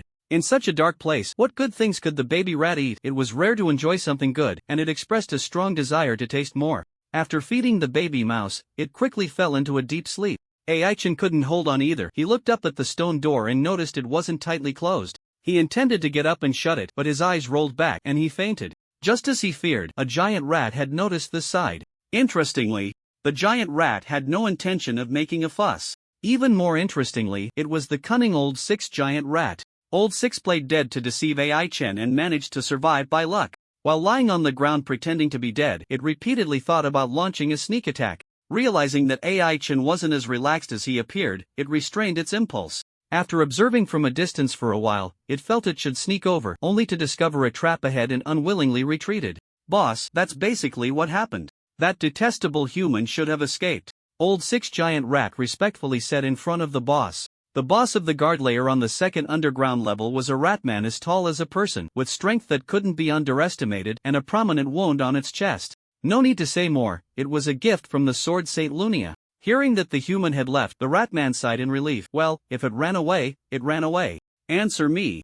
Why did you lose it? The ratman looked at its foolish son in front of it, growing angrier the more it thought about it. Old Six Giant Rat was its child, often dull-witted, yet very clever at critical moments. The child inherited 2 of its skills. As long as it didn't encounter anything too strong, it would be fine. This time, revealing its true form, it was clear that the enemy was beyond its capability. Old Six Giant Rat had 3 forms. The strongest posture was about the same height as the Ratman, and its race name changed from Giant Rat to Ratman, a type of subhuman race. With a level as high as 46, there were very few rat monsters in the entire layer that were higher than it. Faced with its father's questioning, it shrank back, lowering its head and said, "I'm sorry, father." "Don't call me father, call me boss," the Ratman corrected. "Yes, boss, that little guy was captured by humans. It's my responsibility.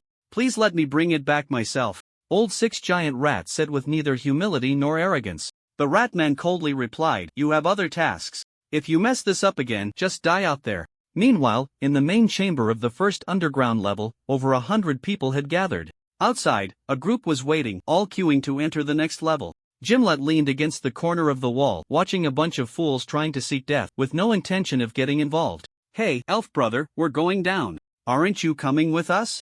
Fema leaned against the wall, leisurely eating an apple. Seeing Gimlet silent, he invited again. He had been rejected several times before. Fema knew he was worried about Layla and needed to guard the people, but Marion was not weak. He still needed to try to persuade her. Gimlet tilted his head to look at Marion and said, "If you want to go, you can go with them." Marion shook her head slightly. She had completed Sarah's task, taking care of the troublesome vampire baron, and was unwilling to explore further. The target was right in front of her. She wouldn't leave. Once there were fewer people, she would take action. However, there was one thing she couldn't understand. "Why did you save me just now?"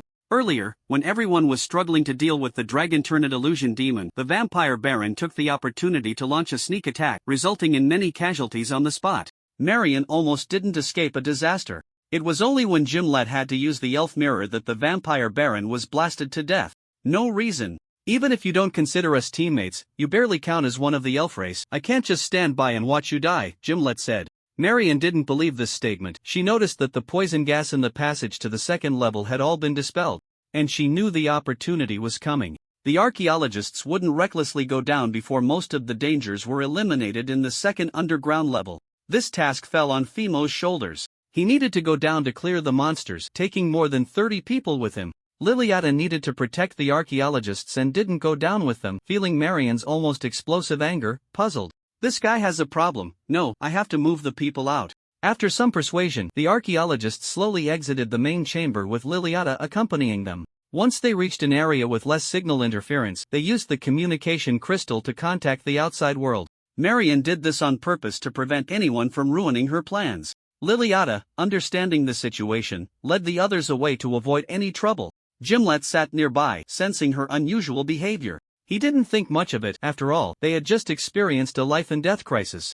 And the enemy had managed to escape. Indeed, even though the vampire baron had died again, he could still resurrect. This time, he had learned his lesson and fled. The harsh words he had spoken before leaving were truly unpleasant, and Gimlet couldn't help but feel angry. "Are you worried that guy will come back?" "Don't worry, with so many of us here, he wouldn't dare," Gimlet said slowly. He had analyzed the baron's abilities early on in the fight. It seemed he could continuously resurrect, but there were limitations. Without proper rest, he couldn't recover.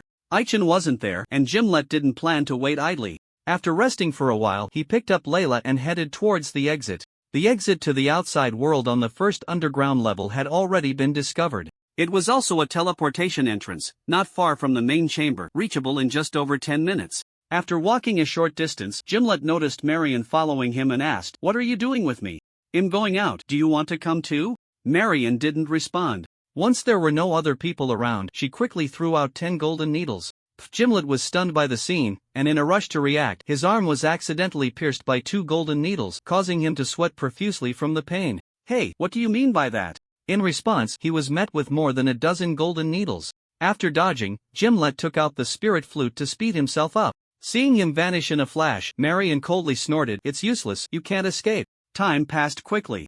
During the chase between Gimlet and Marion, people continued to die at the entrance of the second underground level. After receiving the communication, Sarah arranged for reinforcements to come, but the progress was painfully slow. Unlike the densely packed undead on the first level, the rat monsters on the second level were scattered, and encounters with being surrounded were rare. To deal with the pervasive poison gas, relying solely on gas masks and antidotes was insufficient. "What's going on? More people have died? It shouldn't be like this. Tell me what happened," Sarah said, sitting wearily in a chair inside the tent, listening to the intermittent sounds from the communication crystal, her anger boiling. "Very well, are you all just brushing me off?" Sarah slammed her hand on the table, nearly shattering the teacup on it. It was already night. In her view, it would take at least until the day after tomorrow at noon to fully explore the second level. If they wanted to completely explore the tomb, it would conservatively take half a month. Listening to her confidants' reports, she felt like scolding them in person. She knew the helpers she had called from outside were unreliable. Not to mention Aiken's team hadn't shown up for a long time. Several silver-level teams were also just going through the motions, showing no interest in the exploration. It made sense, those who could become silver-level were not fools. No one wanted to take on such a thankless task. "Should we just call those people over?" Sarah said calmly after taking a sip of tea. From the beginning, her people were not the main force, the secret troops sent by the Crown Prince were. If all went well, they would have received news by now. Knowing she couldn't take credit for this, Sarah quickly made a decision. "Someone, go fetch that Lord's communication crystal." Hohualusha groggily woke up, hearing the steady breathing beside her. Turning her head, she found Aichen collapsed next to her. "What happened to me? Given the situation, are we safe now?" Elusha surveyed the stone chamber, struggled to sit up, and wanted to take a potion, only to find her magical backpack was damaged, frowning slightly. After drinking the potion, her condition was still poor. After eating a bit more, his complexion improved. Cough, cough. By the time Aichen woke up, nearly half an hour had passed. Seeing Lusha with her face pressed against his chest, he instinctively tried to push her away but found he couldn't muster the strength. "Ah, Mr. Goblin Slayer, you're awake," Lusha said, her head lowered in embarrassment, flustered. Wake up quickly." Chen was roused by her gentle voice. Opening his eyes, he found everything around him blank, thinking he was dreaming, and saw a ball of white light swaying in front of him, which made him alert. "Who are you? And this strange place?" Chen asked coldly, not forgetting his situation, suspecting he had been captured by the giant rats. "Don't be agitated, I'm not a bad person, nor a monster. On the contrary, I'm here to help you. Look at the hints in front of you," came the reply, which was not enough to make Chen lower his guard. Suddenly, a prompt sound rang out, leaving him stunned as he read it. "Ding, you are under the attention of the Supreme God, receiving divine blessings, all attributes 30, health recovery speed 100, lasting for 3 days. Due to the Supreme God's blessing, your night combat talent has been enhanced, becoming the ruler of the night. Due to the Supreme God's blessing, your trap expert talent has been replaced with Night Hunter. Ding, congratulations on obtaining the hidden class inheritance of the Black Swordsman. Please level up your class as soon as possible. When the Black Swordsman's level reaches 1, related class skills will be unlocked. Please complete your onboarding as soon as possible. You. Chen read the prompt carefully, momentarily at a loss for words. "Kid, you didn't think wrong. I am Mother, the so-called server avatar in your words." This news was too shocking, and Chen needed time to digest it. The white light noticed his silence and added, "Don't misunderstand, these are not imposed on you by me. Your growth experience has told me that you are destined to walk this path. Don't you want to say something?" To Chen, the white light claiming to be the server avatar seemed like a charlatan. Anyone would find it hard to believe. He tried to trust it and nodded. "Why didn't you appear before? But now you do. Because the great adventure is about to begin, isn't it?" "No, for you, the adventure has already started. Work hard, young man." The white light disappeared, but the blank world did not vanish. Through their brief exchange, Chen learned a lot of information. The game Phantom Realm was indeed about to start. He didn't have much time left. What caught his attention was the last thing Mother said, which was to inform him that players were about to descend. To be precise, it was the internal test players who were about to appear. He had read quite a bit about the internal test in his previous life, but not much useful information was available. The arrival of players would shatter the continent's original peace. It would be a catastrophe. The panel only displayed how many days were left until the public test without specifying the exact time for the internal test to begin. Thinking that players would level up slowly in the early stages, he felt his worries ease for the time being. Damn it, you brought me to this hellish place, at least send me back. He didn't know how long it had been, but AI-chan finally left the blank world. Opening his eyes, he saw AI Lusha lying on his chest, and he couldn't make sense of it. The little priestess made a move that could be misunderstood, and he didn't have time to think about it. What startled him was that his armor had been removed, and even his undergarments had been changed. Fortunately, he still wore his helmet. Who changed it? Was it her? Ah, Mr. Goblin Slayer, you're awake. AI Lusha's face turned as red as a monkey's bottom as she retreated to the wall, burying her head deep in her arms. Just woke up, my armor, my clothes. AI-chan rubbed his stiff neck and said. AI Lusha hurriedly replied, I'm sorry, Mr. Goblin Slayer, I saw you covered in blood, so I took the liberty of helping you clean up. You won't hold it against me, will you? Is that so? AI-chan couldn't let this matter go, took a few sips of water, sat by the wall, and closed his eyes to rest. He didn't expect it to be true. At this moment, his personal panel changed. Character, AI-chan X level, 49 200 9800 HP, 886613710130 130 MP, 00 VP Anger Value, 0100 AP Attack, 37739620 DP Defense, 7820 SP Speed, 38 FP Fatigue Value, 29100 Strength, 6130 Stamina, 42130 Agility, 32130 Intelligence, 11130 Talents, Night Ruler, Bloodbath, Night Hunter, Strong Shared, Exorcism Shared Title, Goblin Slayer Skills, Stab LVMX etc. Click to expand, Sweep the Army LV4, Last Stand LV4, Sword Dance LV1. Wailing Ghosts cannot be upgraded, Strong Strike LV2 cannot be upgraded, Shared Equipment, Wailing Ghost, Avenger Armor, others omitted.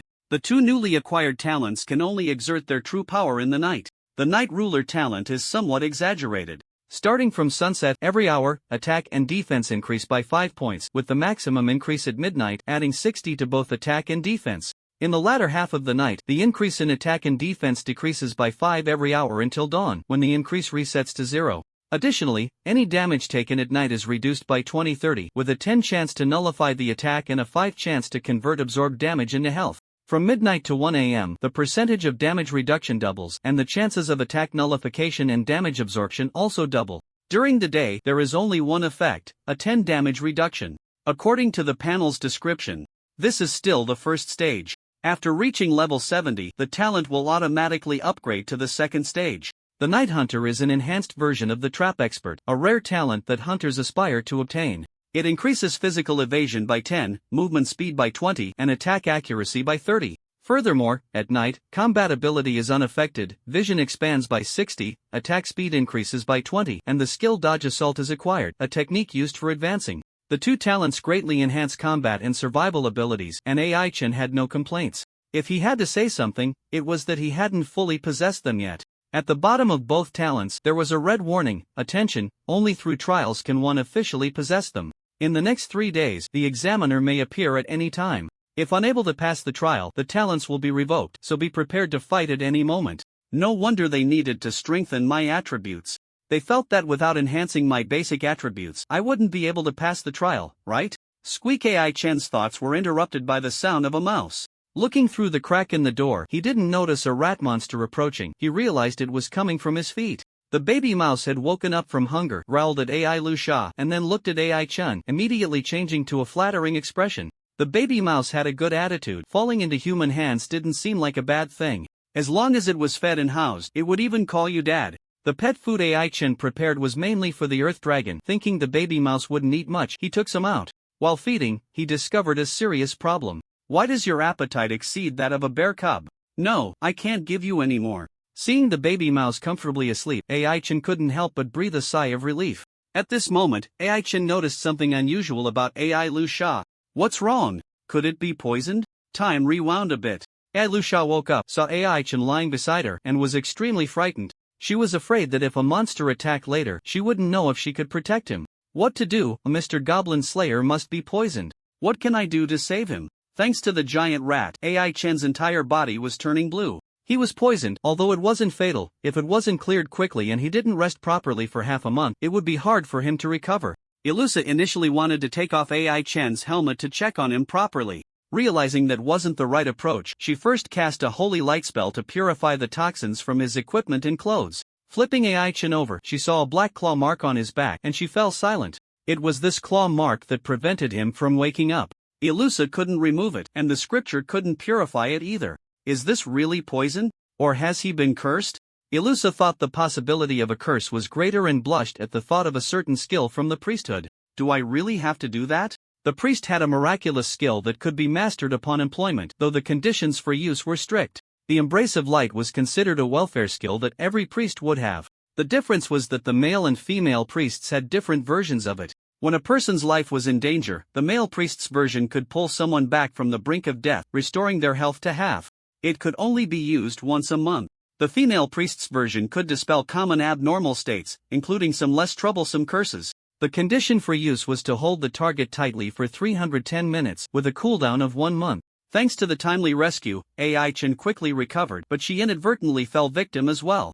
The giant rat was cunning, knowing that the curse might be cleared, and had added an extra layer of insurance. Regardless of who broke the curse, at the moment of its removal, the rescuer would be poisoned severely. What's wrong? You're not poisoned, are you? Hearing Ilusa's breathing grow heavier and her face pained, Ai-chan thought the death gas he had inhaled earlier hadn't been cleared properly and stepped forward to support her. Oddly, there were no signs of poisoning on her body. Wait, there were still 3 areas he hadn't checked? Seeing Ilusa clutching her chest in silence, Ai-chan understood. Don't move, let me see if there's a way. Ai-chan rummaged through his backpack and pulled out a bottle of dark purple antidote. After administering it to her, Ilusa's complexion improved and the poison was quickly cleared. Mr. Goblin Slayer, that antidote must be very expensive, right? Ilusa mumbled, her head down. Although the poison was cleared, she still felt unwell. The taste of the antidote was terrible, and she had to drink several sips of water to feel a bit better. Don't worry about that, as long as it works. You should rest well, and I'll see if I can contact others. Ai-chan took out a communication crystal and tried to reach Layla. Finding she couldn't connect, she attempted to contact the outside world. Unfortunately, the signal was disrupted and she couldn't reach anyone outside. Checking the mechanical watch she had taken from her backpack, she realized it was already past 10 p.m. This was the time when the rat monsters were most active. Should we go out and take a look? Ai-chan hid by the door, cautiously opening the stone door a bit to peek outside. She could occasionally see giant rats wandering nearby, but because of the traps she had set, she didn't approach recklessly. Suddenly, she realized a serious problem.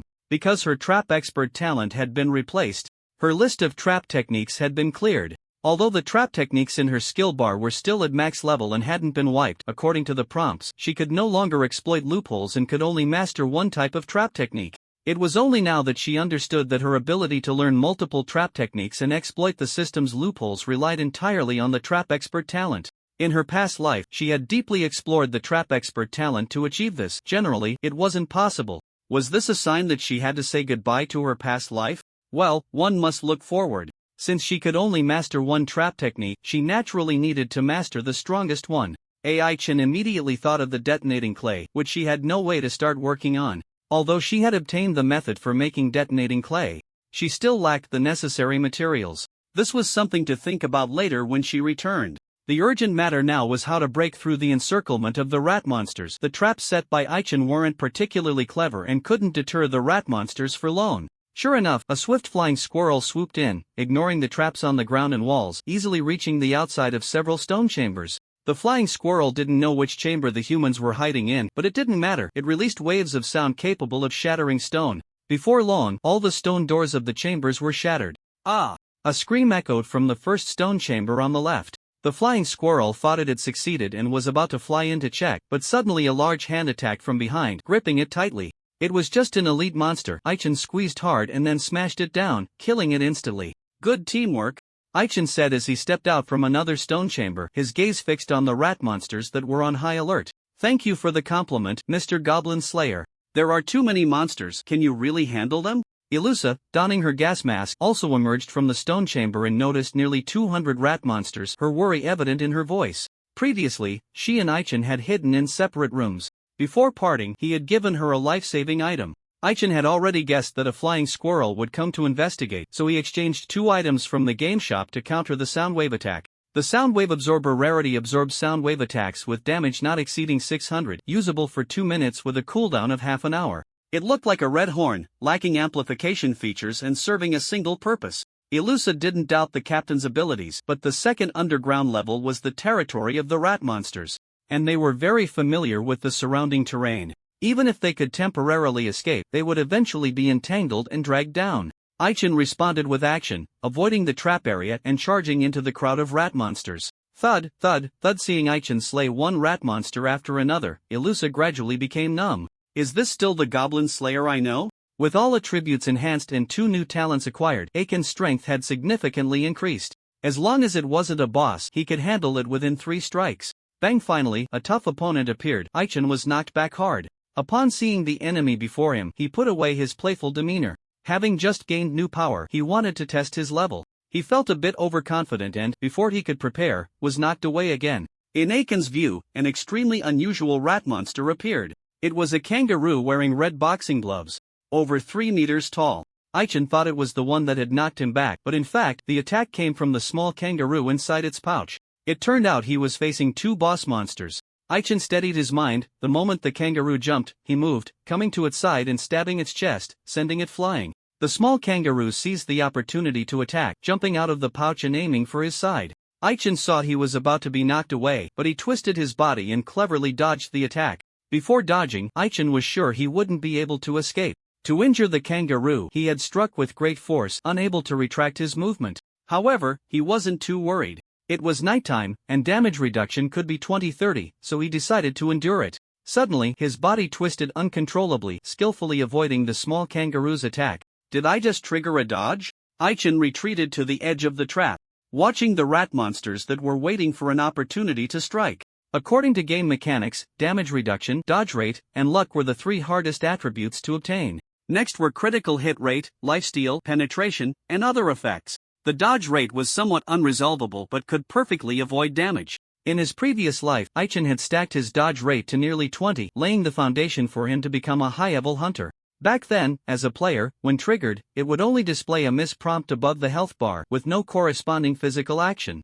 Aichin was sure that if he completed the previous movement, he would definitely dodge at the waist, but in reality, nothing happened. He had no time to think further as the kangaroo launched another attack, charging straight at him. Fighting Kangaroo Silver Boss level 44 HP, 100, 001, 000078 MP, 12001600 attack, 406433 defense, 123 speed. 40 Fighting Little Kangaroo Silver Boss level 41 HP, 80008000 MP, 18001800 attack, 444488 defense, 70 speed. 36 Note: when the little kangaroo's health drops below half, the mother kangaroo's attributes double. Don't get the kill order wrong.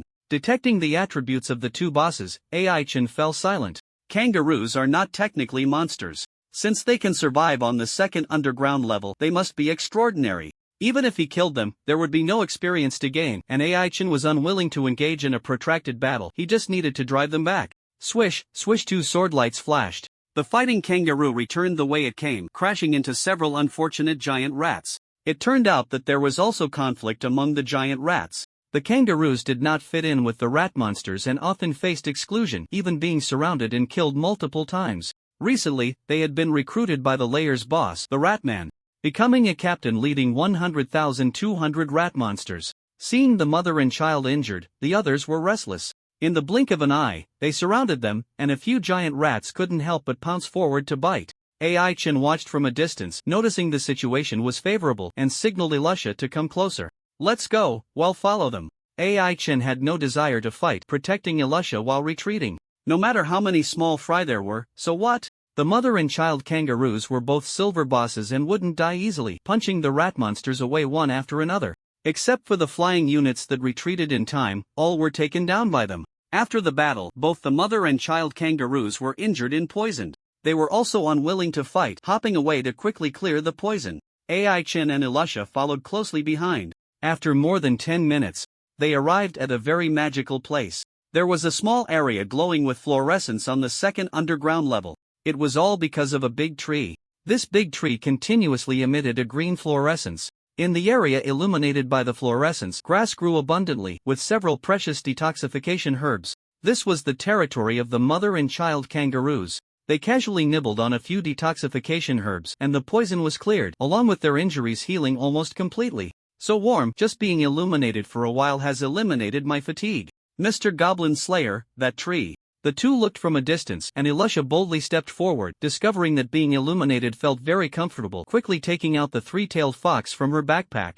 The three-tailed fox had been tormented by gurus and was still unconscious. Under the fluorescence, its complexion improved, and it wouldn't be long before it woke up. In AI Chen's view, the two of them gained a buff on their pet. Light bath health recovery speed 200, reduces fatigue by 2 points every 3 minutes, lasts for half an hour. You guessed right, that is the Tree of Life, AI Chen said lightly. The two stood at a distance from the mother and child kangaroos, both on guard. The Tree of Life, a magical tree that the Druid clan can summon. According to the game settings, within the area, allies can enjoy a buff that accelerates health recovery. Conversely, if enemies approach, they will lose a certain amount of health per second.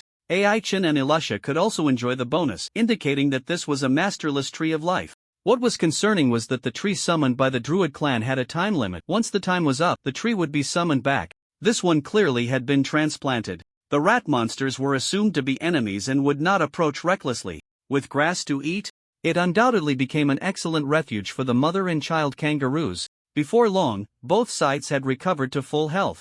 The mother and child kangaroos were relatively restrained, and so was AI Chen, slowly backing away. Mr. Goblin Slayer, look, there are stone steps over here. Not long after they moved away, they saw a wall that had been forcibly broken open by someone. Elisha cast a holy light and peered inside, seeing a staircase about 70 meters long.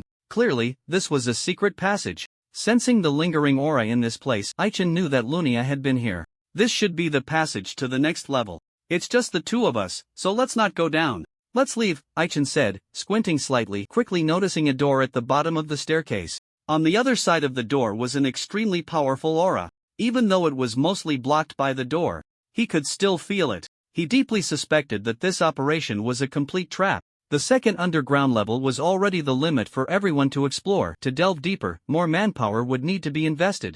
With this thought, Aichen lost interest in the mission and hurriedly left with Elisha. Not long after they walked away, a figure stopped outside the secret passage. One by one, people arrived, most of them assassins, with keen senses capable of detecting the terror behind the door beneath the stone steps. Trouble. Is this where it ends? A middle-aged man dressed as an assassin frowned and said. He glanced in the direction Aichen had gone, then turned to look towards the Tree of Life, saying, in any case, we must at least take that tree. Whoosh, whoosh, whoosh. The mother kangaroo and her joey were highly alert, sensing someone nearby. Thinking Aichen had returned, they peeked out only to realize they were mistaken. And they all showed signs of anger. They were wary of Aichen. He was formidable. Now, anyone could ride on their backs as if they were nothing. Once the series of fighting noises subsided, apart from a few who managed to escape, everyone else was left behind. Kangaroos don't eat meat, so the bodies were all discarded. The bloodstains on the ground quickly faded under the glow of the light. Knowing it was bad news, the leader wisely retreated, preparing to call for help. Little did he expect that shortly after leaving, he would run into Aichen. Quickly tell me, who are you? Why are you following us? Aichen placed his sword across the middle-aged assassin's neck. Seeing the man's untrustworthy demeanor, he kicked him down. Don't get me wrong, we didn't mean to follow you. Can you please put the sword down? The middle-aged assassin said in a panic, seeing Aiken's intent to stab him. Aichen, not trusting him, took away his weapon and kicked him hard again. Now you can talk. I see. Your master never thought that they could truly explore this great tomb. It was just to find something, wasn't it? Aichen sat on a stone stump, patiently listening to the middle-aged assassin's words, realizing there wasn't much useful information. The Sarah organization had sent people to excavate the tomb but hadn't informed anyone that the mastermind was the Crown Prince. It made sense. If they stated it directly, the Crown Prince's situation would be quite awkward. The Kingdom of Fears had managed to survive until now, thanks in part to the church. The tomb's owner had once been a high-ranking church official, and openly digging up the tomb would surely provoke the church's dissatisfaction. At that time, it would be difficult for the Crown Prince to explain to the church, and the royal family would also be a problem. Tell me, what is that thing? Aichen asked coldly. He had long noticed he was being followed but pretended not to see. Waiting for the other party to reveal their true intentions, he would not be polite to those who followed him. Speaking of which, there was something that made him extremely angry. On the day of the second exploration of the Sand Eater Fortress, after a tough battle, Aichen returned to defend the town and discovered that someone had tampered with him. He didn't know who had done it or when it had happened, but the most suspicious target was undoubtedly Calypso. What puzzled him was that this woman had many methods to locate people and had no need to mark him. To avoid being targeted again, apart from sleeping, Aichen would check his body every half hour. The middle-aged assassin was arrogant, thinking Aichen wouldn't notice, and secretly marked his shoulder, successfully provoking his anger. Under Aiken's unfriendly gaze, he broke out in a cold sweat. "I'm sorry, I don't know what that thing is. But I can confirm that it is in the 3rd underground level. I've said everything I needed to say, can you let me go?" Aichen remained silent, leaving the middle-aged assassin feeling uncertain. Should we just fight desperately later? By the way, how could this guy be so strong? The middle-aged assassin dared to mark AI Chen, which naturally meant he had done some intelligence work, but he underestimated the person. AI Chen really wanted to kill him with one sword, but noticing that a rat monster was tracking him by scent, he decided to make use of the situation and let the other party draw the rat monster away. "You can leave now." The middle-aged assassin asked uncertainly, "Are you really letting me go? Hurry up and get lost before I change my mind." The middle-aged assassin ran off in a flash. AI Chen let him go also because he still had the strength to fight. If he pushed him too hard, it would be bad. Confirming that the rat monster was drawn away by that guy, he didn't delay any longer. Half an hour later, the two arrived near the entrance to the 1st floor passage. "Mr. Goblin Slayer, those people are in danger. Should we go help them?" AI Chen didn't respond, hiding by the wall and observing calmly. In front of the entrance between the basement and the 2nd floor, there stood a large door. After the door was pushed open, rat monsters began to rush in, engaging in fierce competition with humans. AI Chen saw Fei Mo, who was caught in a tough battle, wanting to go support him, but upon discovering the strong formation of the rat monsters, he held back his impulse. Where is their leader? His gaze moved back and forth among the rat swarm, and suddenly, he spotted an unusual figure. The number of times he could use reconnaissance today was already exhausted, so AI Chen couldn't use it again. Through observation, he noticed some issues. That was not a rat monster at all, but a rat man. What AI Chen saw was the true form of the old 6 giant rat. This guy received orders from the layer boss to come and repel humans, and at this moment he was entangled with several adventurers. True to his name, Old 6 pretended to be at a disadvantage, waiting for a human to show a flaw. AI Chen saw through his trick and threw 2 throwing darts from a distance to help the people break free. "Ha! Why is it him again?" The old 6 giant rat felt uneasy when he saw AI Chen coming. Compared to during the day, AI Chen's aura was extremely strong at this moment. Even though he was well concealed, it still managed to scare him. The old 6 giant rat felt a desire to retreat, dodging the incoming darts and quickly burrowing into the pile of rat monsters, disappearing from sight. AI Chen didn't pay much attention to his swift retreat and focused on the battle. AI Luxia was also busy, casting a holy barrier to save more than 10 people, then using healing spells to treat their wounds. She wanted to join the fight several times but found that the rat monsters were all extremely ferocious, which extinguished that thought. While keeping an eye on AI Chen, she was also curiously observing the baby rat in the cage. AI Chen had entrusted the baby rat to her for safekeeping. The little guy had been sleeping soundly but was awakened by the sounds of fighting, trembling as it clung to the bars, fearing it might get caught up in the chaos. "Don't worry, little white rat, with me here, you won't be in any danger." The baby rat understood human speech, lifted its head to look at AI Luxia's face, and stopped squeaking, lying in the cage with a resigned expression. Bang-on explosions sounded from near their feet, startling AI Luxia so much that she almost dropped her staff. When she saw what it was, her scalp tingled. What kind of monster is this?" Fortunately, the barrier formed by the holy wall was still there, keeping the monster outside. Bang bang bang, unidentified attacks continued to strike at the group, and when they finally saw what kind of monster it was, they were utterly shocked. The skeleton rat, not a member of the undead, was an anomaly among rat monsters. Some rat monsters, when born, were often discarded as defective products or eaten by their siblings. After death, their resentment would cling to their corpses, transforming them into a variant that could survive without needing to eat. According to game settings, their levels ranged between 30-40, with some even reaching above level 48. The troublesome aspect of these monsters was that they were all poisonous, and the darker the bones, the stronger the toxicity. Just a little while later, the surrounding air was filled with thick black poisonous gas. The attacks of the skeleton rats did not distinguish between friend and foe, and other rat monsters suffered the consequences, with only a small portion managing to retreat to a safe distance in time. The priests and clerics all used their skills, barely managing to keep the poison gas at bay. Only a few unfortunate souls who couldn't retreat in time perished, quickly corroded into mere skeletons. Aichen stood protectively in front of Elusha, calmly observing the situation and realizing that the gas was not the so-called death gas. He whispered, "This is not our concern anymore. We should leave." "Leave? Sorry, I'm not going anywhere, Mr. Goblin Slayer. If anyone's leaving, it's you," Elusha replied, shaking her head. She didn't want to see anyone die in front of her. At the very least, she needed to help everyone through the current crisis before leaving. Aichen couldn't argue with her, but he also didn't want to lend a hand anymore. He took the cage and stepped back, chatting idly with Fema. Goblin Slayer, thanks for earlier. Oh, it's only been half a day, but you seem to have changed a lot, have I? You have. He. You must have had some big gains, right? I'll tell you, I have gains too, but it's not a good time to bring them out. The two were both trying to rest up. Fema had been struggling hard and was utterly exhausted. With Lilietta, who understood him, not by his side, he had no one to talk to. They chatted a bit more.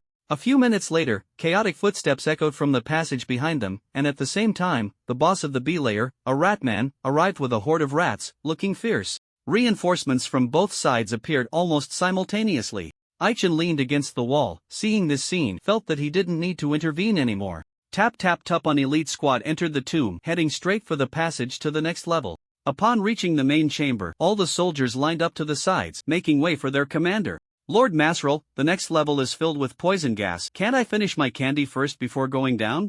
Complained a long-haired beauty wearing headphones. She had her hands in her pockets, enjoying a lollipop while listening to music, looking quite content.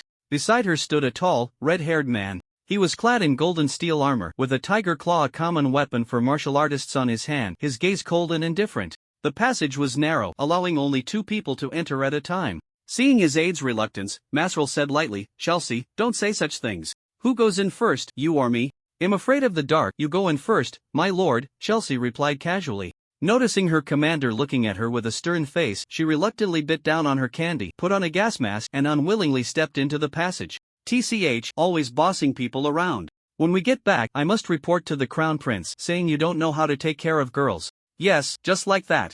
Masrel seemed to ignore his aide's grumbling and followed closely behind. Half of the remaining soldiers stayed in the main chamber, while the other half orderly followed their commander down. The interior of the passage was not as narrow as outsiders imagined. After walking a bit further, it gradually widened. "I really don't understand why the Crown Prince insists on getting that thing," Chelsea said. "By the way, is the information reliable? If the thing isn't here, won't we be wasting our time?" Listening to the sounds of fighting ahead, Chelsea put away her idle thoughts, pulled out 2 kitchen knives, and tilted her head to ask, "I don't know, I don't have much information. Let's not talk about that, there's something ahead, let's move faster." As Masrel stepped out of the passage with big strides, everyone turned to look. Except for a few, everyone present had taken protective measures. Either they wore gas masks or took antidotes to suppress the toxins, preventing them from being poisoned for a short time. Masrel showed no signs of precaution, which drew several curious glances. Noticing the air quality was poor, he raised his hand and threw a punch, dispersing the surrounding poison gas. Even the barrier that the priest and cleric had worked hard to maintain was nearly shattered. "Who is this guy?" As a squad of well-trained soldiers arrived, neatly lining up behind him, everyone wisely closed their mouths. With Masrel taking action, his aide Chelsea was also busy, wildly slashing through the rat monsters with her kitchen knives, quickly taking down dozens of them, showcasing her formidable strength. Not everyone was fearless. Seeing the reinforcements arrive, the weaker ones gradually retreated back into the passage, heading back to the previous level. Aichen watched the reinforcements fight from a distance, knowing that things were under control. What puzzled him was that before these people arrived, only the poison gas released by the skeletal mice made him feel threatened. But after they came, a deep sense of unease welled up within him. He didn't know what the problem was, but it was best to be cautious. "Listen up, everyone present, my name is Masrel. From now on, you all have to listen to me. If you have any questions, feel free to ask." Masrel's tone completely disregarded everyone in the room, which made many people uncomfortable. Aichen also disliked his condescending tone. "We are not your soldiers, you have no right to command us." Fema stood with his hands on his hips, watching the man with great interest. It was he who had called them over, so he wouldn't have any objections. If he had to say something, he would demand more money. He was working himself to the bone, and the meager rewards from the commissions were not enough to make him go all out like this. If they didn't offer satisfactory compensation, they could forget about commanding him again. Aichen sat quietly to the side, and when Masrel glanced over, he frowned slightly. Everyone present with any strength had been scrutinized by that aggressive gaze. Not to mention the silver rank, even those with a bit of a reputation felt a surge of pride. "We only recognize money. If we don't settle the payment, don't expect to command us." Masrel, feeling displeased, focused on a few troublemakers, snorted coldly, planning to deal with them after the rat monster was taken care of. "This doesn't seem like you at all. Why did you retreat so soon?" Masrel asked in confusion when he saw Chelsea retreat. "I said, my lord, those rats smell terrible. I really can't stand it." "You go ahead," Chelsea declared, refusing to continue, which displeased Masrel. Although he was called an aide, his rank was actually higher than Masrel's. He was just here to gain experience. Forget it, I never expected much from you. Just remember to command our people well, Masrel said, tightening his fists and charging forward, quickly confronting the Layer B boss. Aichen watched his overwhelming strength filled with apprehension. Given the situation, he must be level 60, right? Is he the strong reinforcement that the female knight Sarah called for? Not to mention the two leaders, the soldiers were well equipped. If he guessed correctly, the standard weapons they held looked like long spears but were actually a special kind of magic staff. Each weapon had several conventional spells engraved on it, meaning they were staves with built-in skills. They only needed to inject magic power without chanting to cast spells, which was quite convenient. Also, the swords hanging at their waists were not simple either. They likely had built-in skills as well. Under Chelsea's command, apart from the more than 20 shield-bearing guardian warriors at the front, the rest were all in the back using their skills. Some cast fireball spells, some cast electric shock spells, and others used earth and ice magic. Under a series of dazzling attacks, the rat monsters were howling in pain. Aichen was enjoying the leisure, not just him, most of the adventurers present were quietly watching their performance. Chelsea approached with a smile, looking puzzled. What brings you here? Oh my, you must be the legendary Goblin Slayer, right? Your aura is indeed terrifying. You seem quite cold, Chelsea said with a hint of teasing. After sizing him up seriously, he continued, nice to meet you for the first time. I am Chelsea Moses, a member of the Crown Prince's Guard. I have a favor to ask of you. Hearing this, Aichen raised his hand to interrupt. Sorry, I'm busy. You might as well find someone else. Before he even got to the point, he was rejected, and Chelsea's expression turned sour. Don't be so quick to refuse, it's a good thing for you. Go on, Aichen replied patiently, noticing that the other person's gaze was on the cage at his feet, and coldly said, sorry. I'm not selling. If you're not selling, then fine, I don't care. Rest assured, I'm here for serious business, Chelsea said, sitting down beside him, greeting Ilusa like an acquaintance. Aren't you the Goblin Slayer? When they reached the next level, there were many places where they needed your help. As long as you could help me find one thing, it would be yours. Chelsea took out a treasure box and said with a grin. Aichen remained unmoved, not even glancing at it, and pushed the treasure box back to her. Don't worry, as long as it's a goblin, I'll kill one for free. As the countdown to the public test decreased, Aiken's sense of urgency grew stronger. He could only gain experience by killing goblins and was eager to have enough goblins to slay. Things never went as he wished. On the day the demon general was to be resurrected, a large number of monsters attacked the town. A batch of monsters was slaughtered first, and nearly half had their souls absorbed by the demon general. By the time the battle ended, almost all were dead, with only a few scattered monsters managing to retreat in time. Let alone goblins. After this incident, the monsters around the town were pitifully few, all quietly recuperating. Whenever they saw humans from a distance, they would hurriedly hide, some even fleeing the area entirely. After some investigation, it was learned that it was not their intention that day. Many monsters had no memory of that day, as if they were being controlled by someone. In short, recently there had been fewer and fewer extermination requests.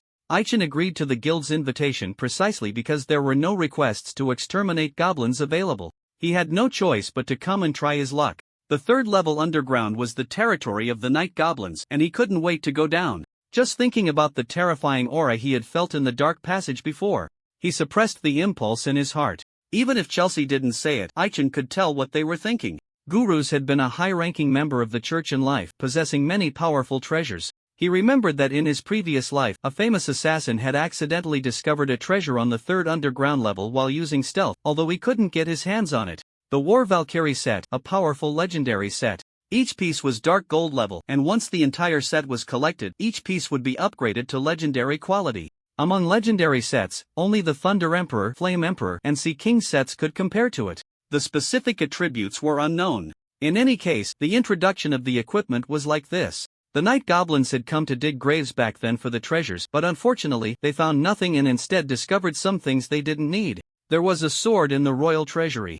Just the right piece for the set. It was only natural that they would have their eyes on this place. Aiken's reputation had spread early in the kingdom, and the Crown Prince, in order to ensure the operation went smoothly, had invited many experts, including Chelsea. Chelsea seemed weak, but as soon as she got close, Aichen felt uneasy, his max-level insight constantly warning him. Ilusa, do you know her? As soon as Chelsea walked away, Aichen couldn't help but ask, how could I know her? But she seems to be quite familiar with my father. Ilusa shook her head slightly, her tone uncertain. Chelsea's familiarity made her unable to cope. Once the person walked away, she breathed a sigh of relief. She always felt that the other party approached her with ulterior motives. Thinking about her interest in the baby mouse, Ilusa speculated that the other party had their eyes on the three-tailed fox. She checked her backpack and confirmed that the three-tailed fox was sleeping soundly, dismissing her worries as overthinking. Let's go, it's still early to get to the third underground level. Let's rest for a bit first, Aichin suggested. It was close to midnight, and even he was feeling sleepy, needing to find a good place to rest. Ilusa had no objections. After chatting a bit with Fama, Aichin led her down the passage at the back. Mr. Goblin Slayer, are we sleeping here? Ilusa pointed to the empty space in front of them and asked. How could that be? The signal interference here is lighter. They'll try to contact Layla and the others. With that, Aichin began to attempt to contact people using the communication crystal. A few minutes later, the communication crystal lit up. Captain, are you looking for us? By the way, where are you now? It was Gimlet's voice. The communication crystal Aichin held had a single function and could not conduct video calls. Hearing Gimlet's voice filled with urgency, he frowned and asked. I'm in the corridor between the first and second floors with Ilusa. Where are you now? Are you being chased by someone? Where? I want to know where to. No more time to talk, Captain. I'm busy here, I'll contact you later. The communication was cut off. The two hurried their pace towards the first floor, worried about Gimlet's situation. As they approached halfway, a group came into view. Good evening, you two. It's been a while, you've changed quite a bit, said Sayla, fully armed, surprised to see Aichin. That little girl actually messed up? The communication crystals distributed to each squad had been tampered with, making them traceable. To provide some convenience for Marion, Sayla had secretly given the locator to someone. Realizing that Marion was only interested in Gimlet, Sayla suddenly understood. She should have succeeded by now, right? I'll say this once, step aside.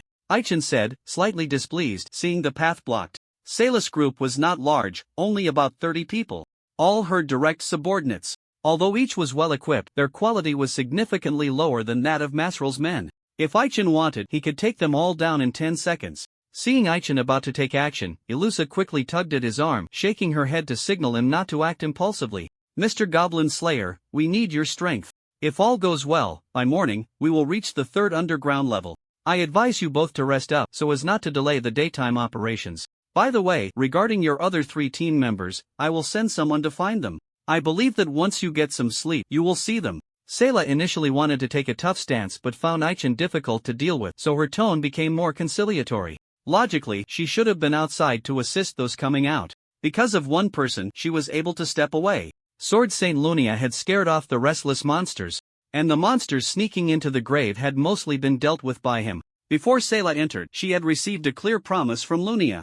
As long as it was a monster, he would help drive them back. As for human conflicts, the Sword Saint would not get involved. But that was enough. Sayla was unwilling to let her achievements be stolen, and coming here to take risks naturally gave her confidence. If she could secure Aichin, that would be best. If he was unwilling, she wouldn't force him. Without much thought, Aichin accepted the invitation. Just to be clear, I'm only interested in goblins. Everything else is none of my concern. Of course, you two can rest here for now, and when the time is right, I will send someone to find you. The two were led into a temporarily constructed tent right in the corridor. As soon as Ilusa saw the bed, she lay down. She really wanted to take a shower before sleeping, but with limited conditions, it was just a thought. Mr. Goblin Slayer, aren't you going to sleep? Ilusa asked cautiously. I need to keep watch. You sleep first, Aichin replied, turning his back to her. To avoid awkwardness, he sat at the entrance of the tent. In such a cursed place, he couldn't relax enough to sleep. Not to mention, during their sleep, someone might sneak in to steal their belongings. Someone had to be responsible for keeping watch. If Aichin still knew trap techniques, he wouldn't need to do this. Oh, then he'll sleep first. Good night. Ilusa was too tired and quickly fell into a deep sleep. Aichin fought against his drowsiness, quietly watching outside. Half an hour later, he could no longer hold on and lay down to sleep. What he didn't know was that shortly after they fell asleep, a pair of eyes in the darkness were watching them. While Aichin slept in the tent, outside the grave by the fruit forest on the back mountain, the Earth Dragon ran into trouble. Since Aichin and the others entered the grave, the Earth Dragon had moved here to wait. The fruit forest had ripe fruits to pick, and when it was hungry, it would eat some fruit to fill its belly. What made it angry was that after waking from a nap, it was attacked by a group of people. Hull the Earth Dragon was furious. Someone had poisoned it while it was sleeping, making its head feel dizzy. The Earth Dragon didn't know who had poisoned it, but all the people in front of it were enemies, so there was no need to hold back. Since those people dared to act, it showed they had confidence. If you were in a good state, you might be afraid. If not, wouldn't that just be letting others take advantage of you? After a fierce battle, the Earth Dragon drove the thieves away. However, it also sustained significant injuries. What made it furious was that the carriage on its back was damaged, having been struck by fireballs twice, leaving it charred on the outside. The Earth Dragon didn't know how to explain this to anyone. It was seething with anger, feeling that it couldn't let this go, and wanted to wait until its injuries healed before seeking revenge on those people. It remembered their scents, so finding them wouldn't be difficult. As for whether it would be scolded afterward, it wasn't worried at all. Its master was Layla, and Layla wouldn't let it be bullied. Just as it was about to set off, a group of monsters surrounded it. Chirp chirp chirp. Big Crawler, where did your momentum go? Our master is in need of a mighty steed like you. If you don't know your place, we'll just have to kill you. A monkey-like monster scratched its ear and said viciously. Beside it stood a group of monkeys, each holding stones and continuously throwing them at the Earth Dragon's head. Logically, the Earth Dragon had strong defenses, so such attacks should be ineffective. Yet they caused it considerable pain. This was a special throwing technique the monkeys knew called throwing excrement, which didn't actually require holding excrement. Anything in hand could be used. Each attack temporarily reduced its defense by 1, stacking up to a maximum of 30. The Earth Dragon was thoroughly annoyed, its gaze fixed on a black snake that had immobilized it. The more it thought about it, the angrier it became. It still remembered the feeling of being pinned down by Anlani. Aichin had been training the 3 little ones, so naturally he wouldn't overlook it. To cope with being immobilized, the Earth Dragon often sought Aichin for special training. The results of the special training were quite good, and it successfully learned 2 skills. Stomp was a universal move for large monsters, classified as a support skill. It could be used to remove common negative statuses and temporarily increase its own attack power by 1030 for half a minute. However, the Earth Dragon found it difficult to use the skill while immobilized. Aichin considered this point and tried to help it learn another skill as quickly as possible. Blink was a skill that some high charisma monsters could use, mostly mastered by female monsters. To learn charm skills, one must first master this move. It wasn't just a simple blink, it could disrupt the enemy's mind, preventing them from executing any commands for 310 seconds, thus interrupting their skill casting. The higher the charisma attribute, the greater the success rate of disruption, and the success rate was generally higher when used on the opposite sex. The black snake that had immobilized the Earth Dragon was only level 46 and just an ordinary boss. Given the level difference, it shouldn't have been able to hold it for too long, but this creature had 2 heads. The other head was located on its tail. The 2 heads took turns using their skills, keeping the Earth Dragon under control. After a struggle, when the Earth Dragon's health was nearly down to half, it finally used Blink, interrupting the black snake's skill. With another stomp, its abnormal status was immediately lifted, and its defense was no longer weakened. The Earth Dragon had been holding back its anger for too long and wouldn't hold back any longer. With a roar, it swung its tail to attack the black snake. When it came to fighting, one must consider the master. As expected, the Mountain Lord, the hamster monster Sanmao, rushed in to save the day, knocking the Earth Dragon unconscious several times. Big Crawler, stop playing dead. I'll ask you just one question. Do you choose to submit or do you choose death? Sanmao looked up slightly at the Earth Dragon. It hadn't been assertive in front of humans for a long time, daring to defy the agreement with the Sword Saint and leave its territory. It naturally had sensed that the Sword Saint was not in town and had gone out for something. Taking advantage of the absence of this big shot, it decided to go wild for once. Once it subdued the Earth Dragon, it would then deal with all the humans gathered in the back mountain. After all, it hadn't harmed anyone in the town, so it didn't count as a breach of contract. Even if the Sword Saint came to ask questions afterward, it wasn't worried. The Earth Dragon felt bitter as the hamster monster Sanmao kept slapping its face with its tail. Every time it was struck, a layer of poison debuff would stack on it, even though it hadn't been directly attacked on its skin. At this moment, most of the rocks covering the Earth Dragon's face had fallen away, leaving its head almost completely exposed, making it very passive. Should it just submit? In the face of death, the Earth Dragon really wanted to choose from the heart. After all, the opponent was the Mountain Lord. Submitting to it wouldn't be too shameful. Should it just admit defeat? The Earth Dragon was conflicted inside, seeing the other party looking at it with a mocking expression, and with a determined heart, it decided to launch a desperate counterattack. My legs are short, I definitely can't escape, so we'll just give it my all.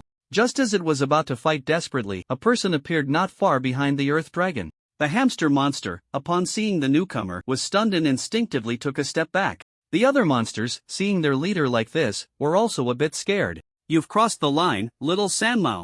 Lunia shook his head slightly. The hamster monster's behavior put him in a bit of a dilemma. It wouldn't be difficult for him to kill the hamster monster. The dilemma was how to distance himself afterward. Regardless of whether the Mountain Lord was brutal or friendly to humans, it was under the protection of the tree god. The tree god, although not one of the 12 gods, was undeniably powerful. It was the strongest in the neutral camp, with druids, dwarves, and many subhumans as its loyal followers. The life tree that druids could summon was its descendant. Although the tree god was said to have a good temper, if someone provoked it without reason, trouble was inevitable. Sword Saint, for your sake, I'll let it go. You all, in leaving. The hamster monster reluctantly retreated. This guy couldn't think of a good way to deal with the Sword Saint, so all it could think of was to see who could survive longer.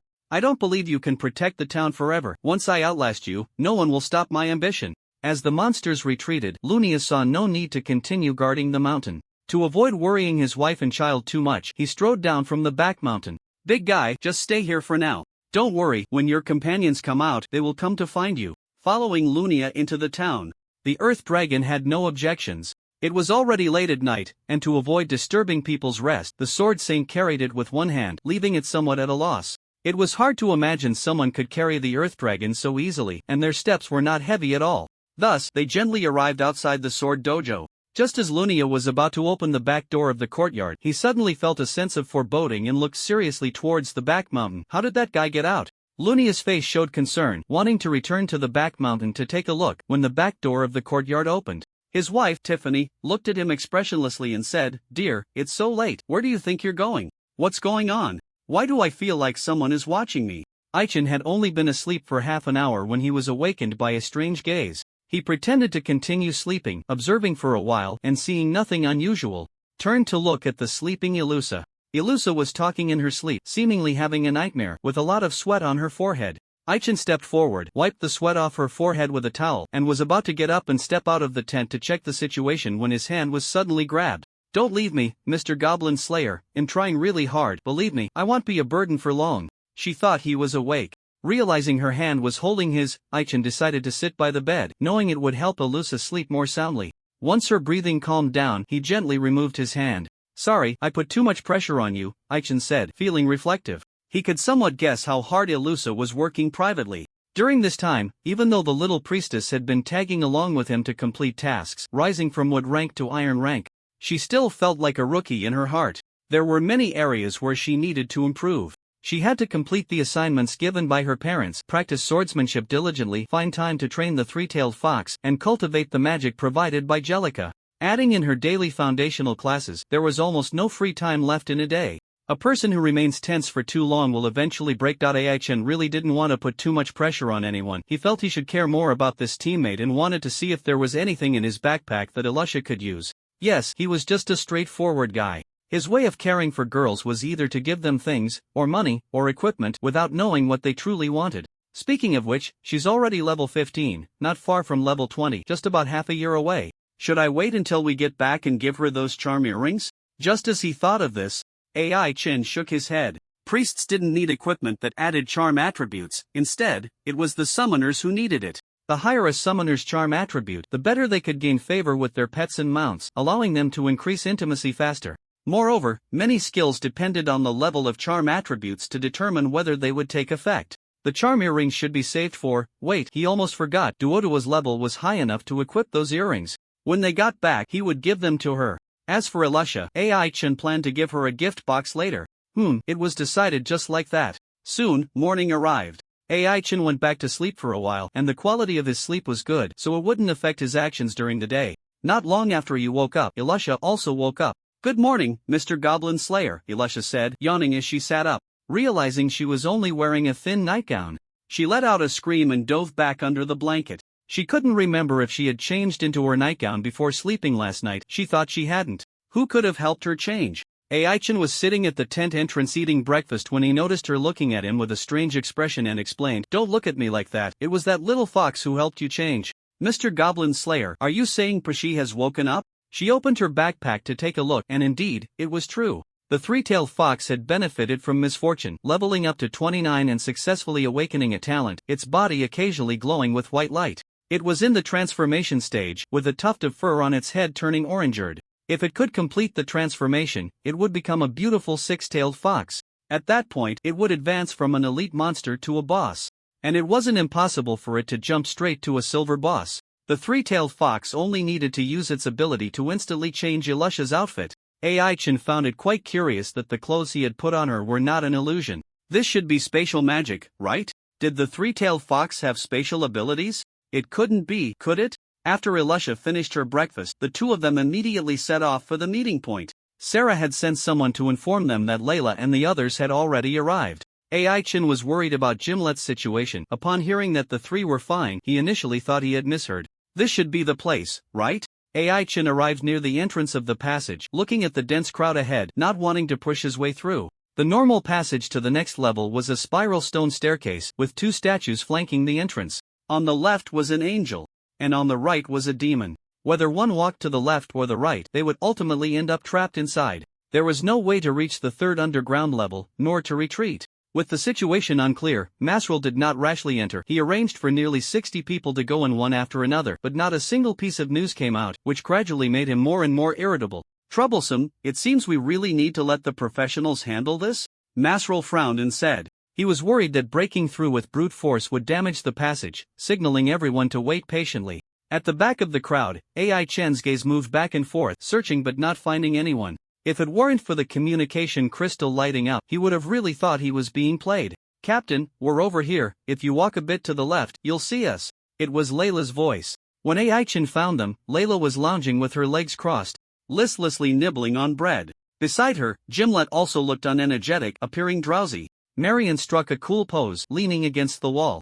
Upon seeing Ai-Chen and the others arrive, she snorted coldly and turned her head away. Last night, the sky had almost succeeded, but because Layla woke up, it became 2 against 1, and she was at a disadvantage, having to stop helplessly. In fact, Layla was not in a good situation at that time. If she really wanted to kill Jimlet, she would have had a considerable chance. After all her calculations, she ended up being stumped by the scripture. The kind of scripture Ai-Chen provided could forcibly purify the evil thoughts in others' hearts. Every time Marian was about to go for the kill, that fierce determination would suddenly be emptied, leaving her feeling speechless. Unsurprisingly, the relationship between him and Layla had completely soured. She disdainfully refused to explain the reasons behind it. Layla thought that Jimlet must have done something to anger her. Marian would give Ai-Chen that kind of look, which was nothing more than resentment. Ai-Chen had given everyone a page of scripture, but not her. She wanted one too. How were you all yesterday? Ai-Chen took out the few remaining apples and distributed one to each person. Marian, feeling proud, said she didn't want one, so the extra apple went to Layla. It was fine, you could say it was a close call. Now tell us about yourselves, Captain. How did you get so much stronger in just one day? As Layla spoke, she scrutinized Ai-Chen from head to toe. She found it hard to believe that someone could transform like this in just a day. If I don't revert to my original form, I probably wouldn't be able to beat the captain, right? Damn, if that's the case, how long will it take me to defeat the great white goose Jellica? It seems I need to adapt to the power of my original form quickly. Ai-Chen didn't want to discuss such topics, so he took the opportunity to sit aside and doze off while there was still time. His intuition told him that something strange was watching him, pretending to be relaxed. After more than 10 minutes, he still hadn't seen the other party reveal their true colors. When he opened his eyes, he happened to see Sarah leading a few archaeologists in. Make way for the trouble. In the dimly lit spacious hall, the injured Ratman sat on the throne, listening to his subordinates' reports, growing angrier by the minute. Damn it, if I hadn't been injured beforehand, how could I have lost to those humans? The Ratman gritted his teeth and said. In the hall, several core members, including Old Six the giant rat, all kept their heads down in silence. They were also holding back their anger. The Sword Saint who first broke into the second underground level was ridiculously strong, defeating their leader in one move. After all, the opponent was a Sword Saint, and they had to swallow their grievances. The subsequent arrivals, even if they were well prepared, couldn't stay long in the second underground level. Over time, various protective measures would fail. The rat monsters had the home advantage, making it not difficult to deal with humans, but then there were anomalies like Ai-Chen and Masrel. Ai-Chen aside, the people Masrel brought were genuinely strong, and he himself could solo the layer's boss. The rat monsters would never admit their leader was defeated. It must be because of his injuries. The Ratman thought so too. Upon learning that humans were about to enter the next level, he thought of a vicious way to take revenge. Let them go down, provided they can actually make it down. Notify everyone that if those humans really enter the next level, don't go looking for trouble with them before they come back up. As the layer's boss, the Ratman knew many things. He was also eyeing the treasures in the third underground level, but unfortunately, he couldn't go down. The layer's boss couldn't easily leave the level they were meant to guard unless the enemy entered the deepest level, allowing them to move freely in the grave. For thousands of years, aside from the first level due to the undead, the layer's bosses had never changed. The other levels had seen replacements. The Ratman was the 48th leader of the second level. The previous 47th had told him before dying how terrifying the third underground level was and what treasures were hidden there. The Ratman had never given up on invading the next level. The secret passage Aichin had accidentally discovered had been found by him over 10 years ago. Because all the rat monsters that went down mysteriously died, he had to treat it as if it didn't exist. Once, he tried to have the rat monsters dig a tunnel to connect to the next level. The result was that they did dig through, but it also attracted the goblins from the next level. After incurring some costs, they managed to repel the goblins. The tunnel that had been dug was now sealed off. The Ratman had a bold idea. It wanted to rob the humans coming up from the next level. At the same time, it wanted to take advantage of the goblins' distraction to arrange for smaller rat monsters to quietly sneak down below and loot treasures. Just thinking about it made the Ratman incredibly excited. This joy almost caused its wounds to burst open. Damn it, that human Masrel has such a powerful punch, and that swordsman Sword Saint too. Once I heal, it will be your end. Despite saying this, the Ratman felt no confidence. It simply didn't want to lose face in front of its subordinates. Clearing its throat lightly, it found the wound hurt even more. And its face quickly turned pale. The Ratman needed to rest and signaled for all the rats to withdraw. The sixth giant rat was the last to leave the hall. It stood outside the hall for quite a while before slowly departing. Earlier, it had noticed that the old man was putting on a brave face, worsening his injuries. Without a proper month of recovery, it would be hard to heal. Wasn't this its opportunity? The sixth giant rat was also eyeing the leader's position, wanting to find a chance to backstab the old man and rise to power over his corpse. This needed careful planning. There was no rush. Before the humans left, it still needed the old man to stand in front so it wouldn't act recklessly. Thinking of that half-brother, the sixth giant rat's expression darkened significantly. Indeed, the baby rat captured by Aichin, like it, had a father who was the layer boss Ratman. The Ratman was quite fond of the baby rat and valued it, yet it was lost due to the sixth giant rat's negligence.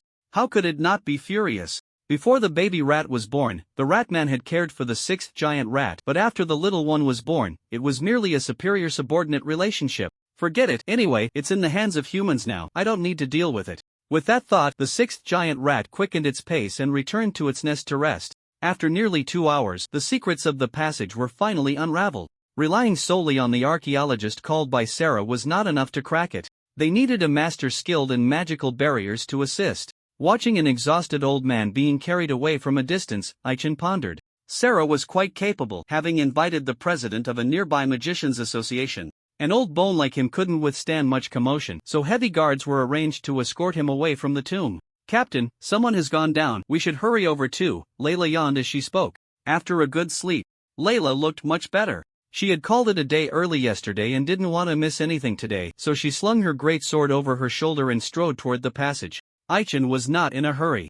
Even if they went down now, they wouldn't immediately confront the goblins, so it was better to let those people scout ahead. Right now, he had something urgent to resolve. Tell me, why are you targeting Gimlet? I won't let you go until this is clarified, Aichin said coldly. If the internal issues of the team weren't handled well, there would be hidden dangers on the next level. Of course, if Marianne were kicked out of the team, there would be no need to worry about such matters.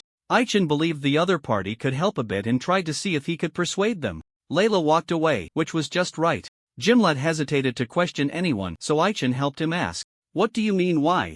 Mr. Goblin Slayer, what are you talking about? Ilusa, holding a three-tailed fox and eating, noticed the atmosphere was off and tilted her head to ask. You don't need to know. Go over to Layla and keep an eye on her. Don't let her act on her own. It was Gimlet who spoke. Upon hearing this, Ilusa became even more confused, clearly aware that they were hiding something from her, and pouted unhappily. Once the person walked far away, Marianne whispered, I think you should know why, right? By now, if he still didn't know why he was being targeted, he wouldn't be Gimlet. He nodded gently and said, Can you take off your mask so I can see your face? It was an impolite request, but Marianne complied. When she removed her mask, Aichin was stunned. Although he had seen her face last time, the situation hadn't allowed for much thought or observation. This time, he was taken aback, not because of Marianne's exquisite beauty, but for another reason entirely. Without the isolation of the mask, Aichin detected her information. Forest Princess Marianne level 44 HP, 130001, 3000 MP, 38003800 attack, 340366 magic attack, 366399 defense, 94 speed, 44 note. Designated next forest priestess, went missing 16 years ago for personal reasons.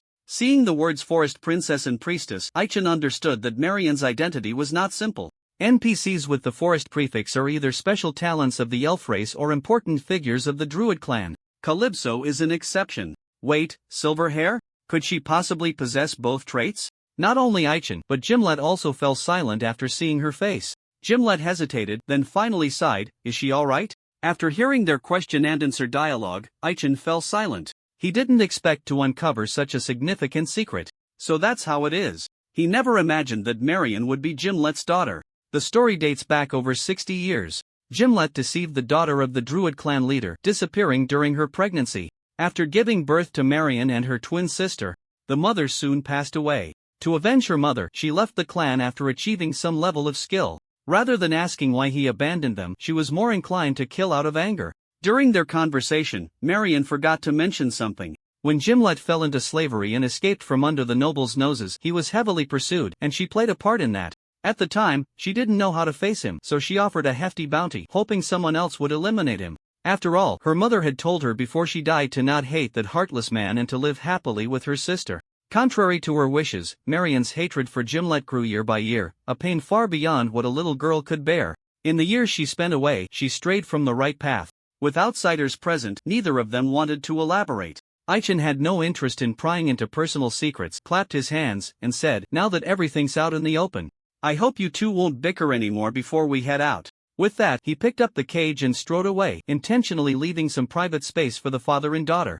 "Mr. Goblin Slayer, have you finished your discussion?" Ilusa, who had been paying attention to this side, approached Aichen as he walked over. Aichen nodded, noticing that the baby rat in the cage was becoming restless and calling out, thinking it was hungry. He took out some pet food to feed it, only to get bitten. "What's wrong, little guy?" Aichen frowned slightly. The baby rat's ferocity hadn't diminished, yet it wouldn't act like this. Was it trying to convey something to me? Following the baby rat's gaze, Aichen noticed something was off with the demon statue standing at the tunnel entrance. Was there a problem with that statue? The secrets of the tunnel were revealed. What seemed like a single passage actually had two, because they intertwined. Those who entered would keep going in circles. This is what they call a ghost wall. The ancient restrictions placed on the tunnel were broken. Reaching the next level wouldn't be difficult. One just needed to walk along the wall, ensuring there was someone in sight. If no one was around, they would immediately fall victim. To be safe, everyone needed to hold a bottle of holy water to avoid being taken by dirty things. One by one, people began to descend.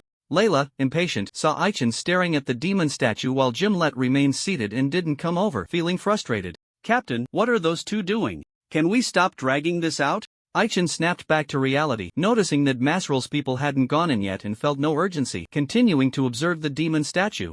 Just moments ago, Awal had descended upon the statue, and with so many people present, it didn't dare to act recklessly. In Aiken's view, the statue seemed to be coming to life. Demon statue rarity? An unusual statue, possibly a corpse, detected was only a brief line of information, but it was enough. A demon? Was some filthy thing clinging to the statue? Aichen felt that the angel statue on the left also had issues. Under the puzzled gazes of others, he swiftly swung his sword twice, intending to destroy the statue. "Don't bother, Goblin Slayer, the statue can't be destroyed, but we can try to move it aside," Fema said, yawning as he watched Aichen continuously swing his sword. He couldn't understand Aiken's actions. Wasting energy before encountering an enemy was foolish. Others had already noticed the statue's abnormalities and had tried, but it couldn't be destroyed and was hard to move. Aiken's strength attribute was over 100, and with Layla and Fema, they might be able to push it. He thought Femo's words made sense. When the three of them worked together to push, he used a strong strike skill and finally managed to move the statue aside. The original position of the demon statue had the word death written on it, while the angel side had the word life. This was a trap. Every time Aichen thought about standing there, he felt inexplicably anxious. When he had someone else try, he found that standing alone would instantly drain their stamina, and if they couldn't retreat within 3 seconds, they would die directly. If two people stood on either side, they would be teleported away. Where they would be teleported to was, of course, the next level. Those who were teleported contacted them, saying that they were temporarily safe on their side. The place they were in was not outside the passage to the next level. The situation was unclear, and no one dared to act rashly. To be safe, Masrel suggested that the back half of the people enter the passage as usual, while the remaining people could choose to take the shortcut. Entirely voluntary. Layla and Elisha went down first, followed closely by Gimlet and Marian. Aichen needed to pair up, and as he searched the crowd for Liliata, Chelsea approached him and said, "Goblin Slayer, I look forward to your guidance."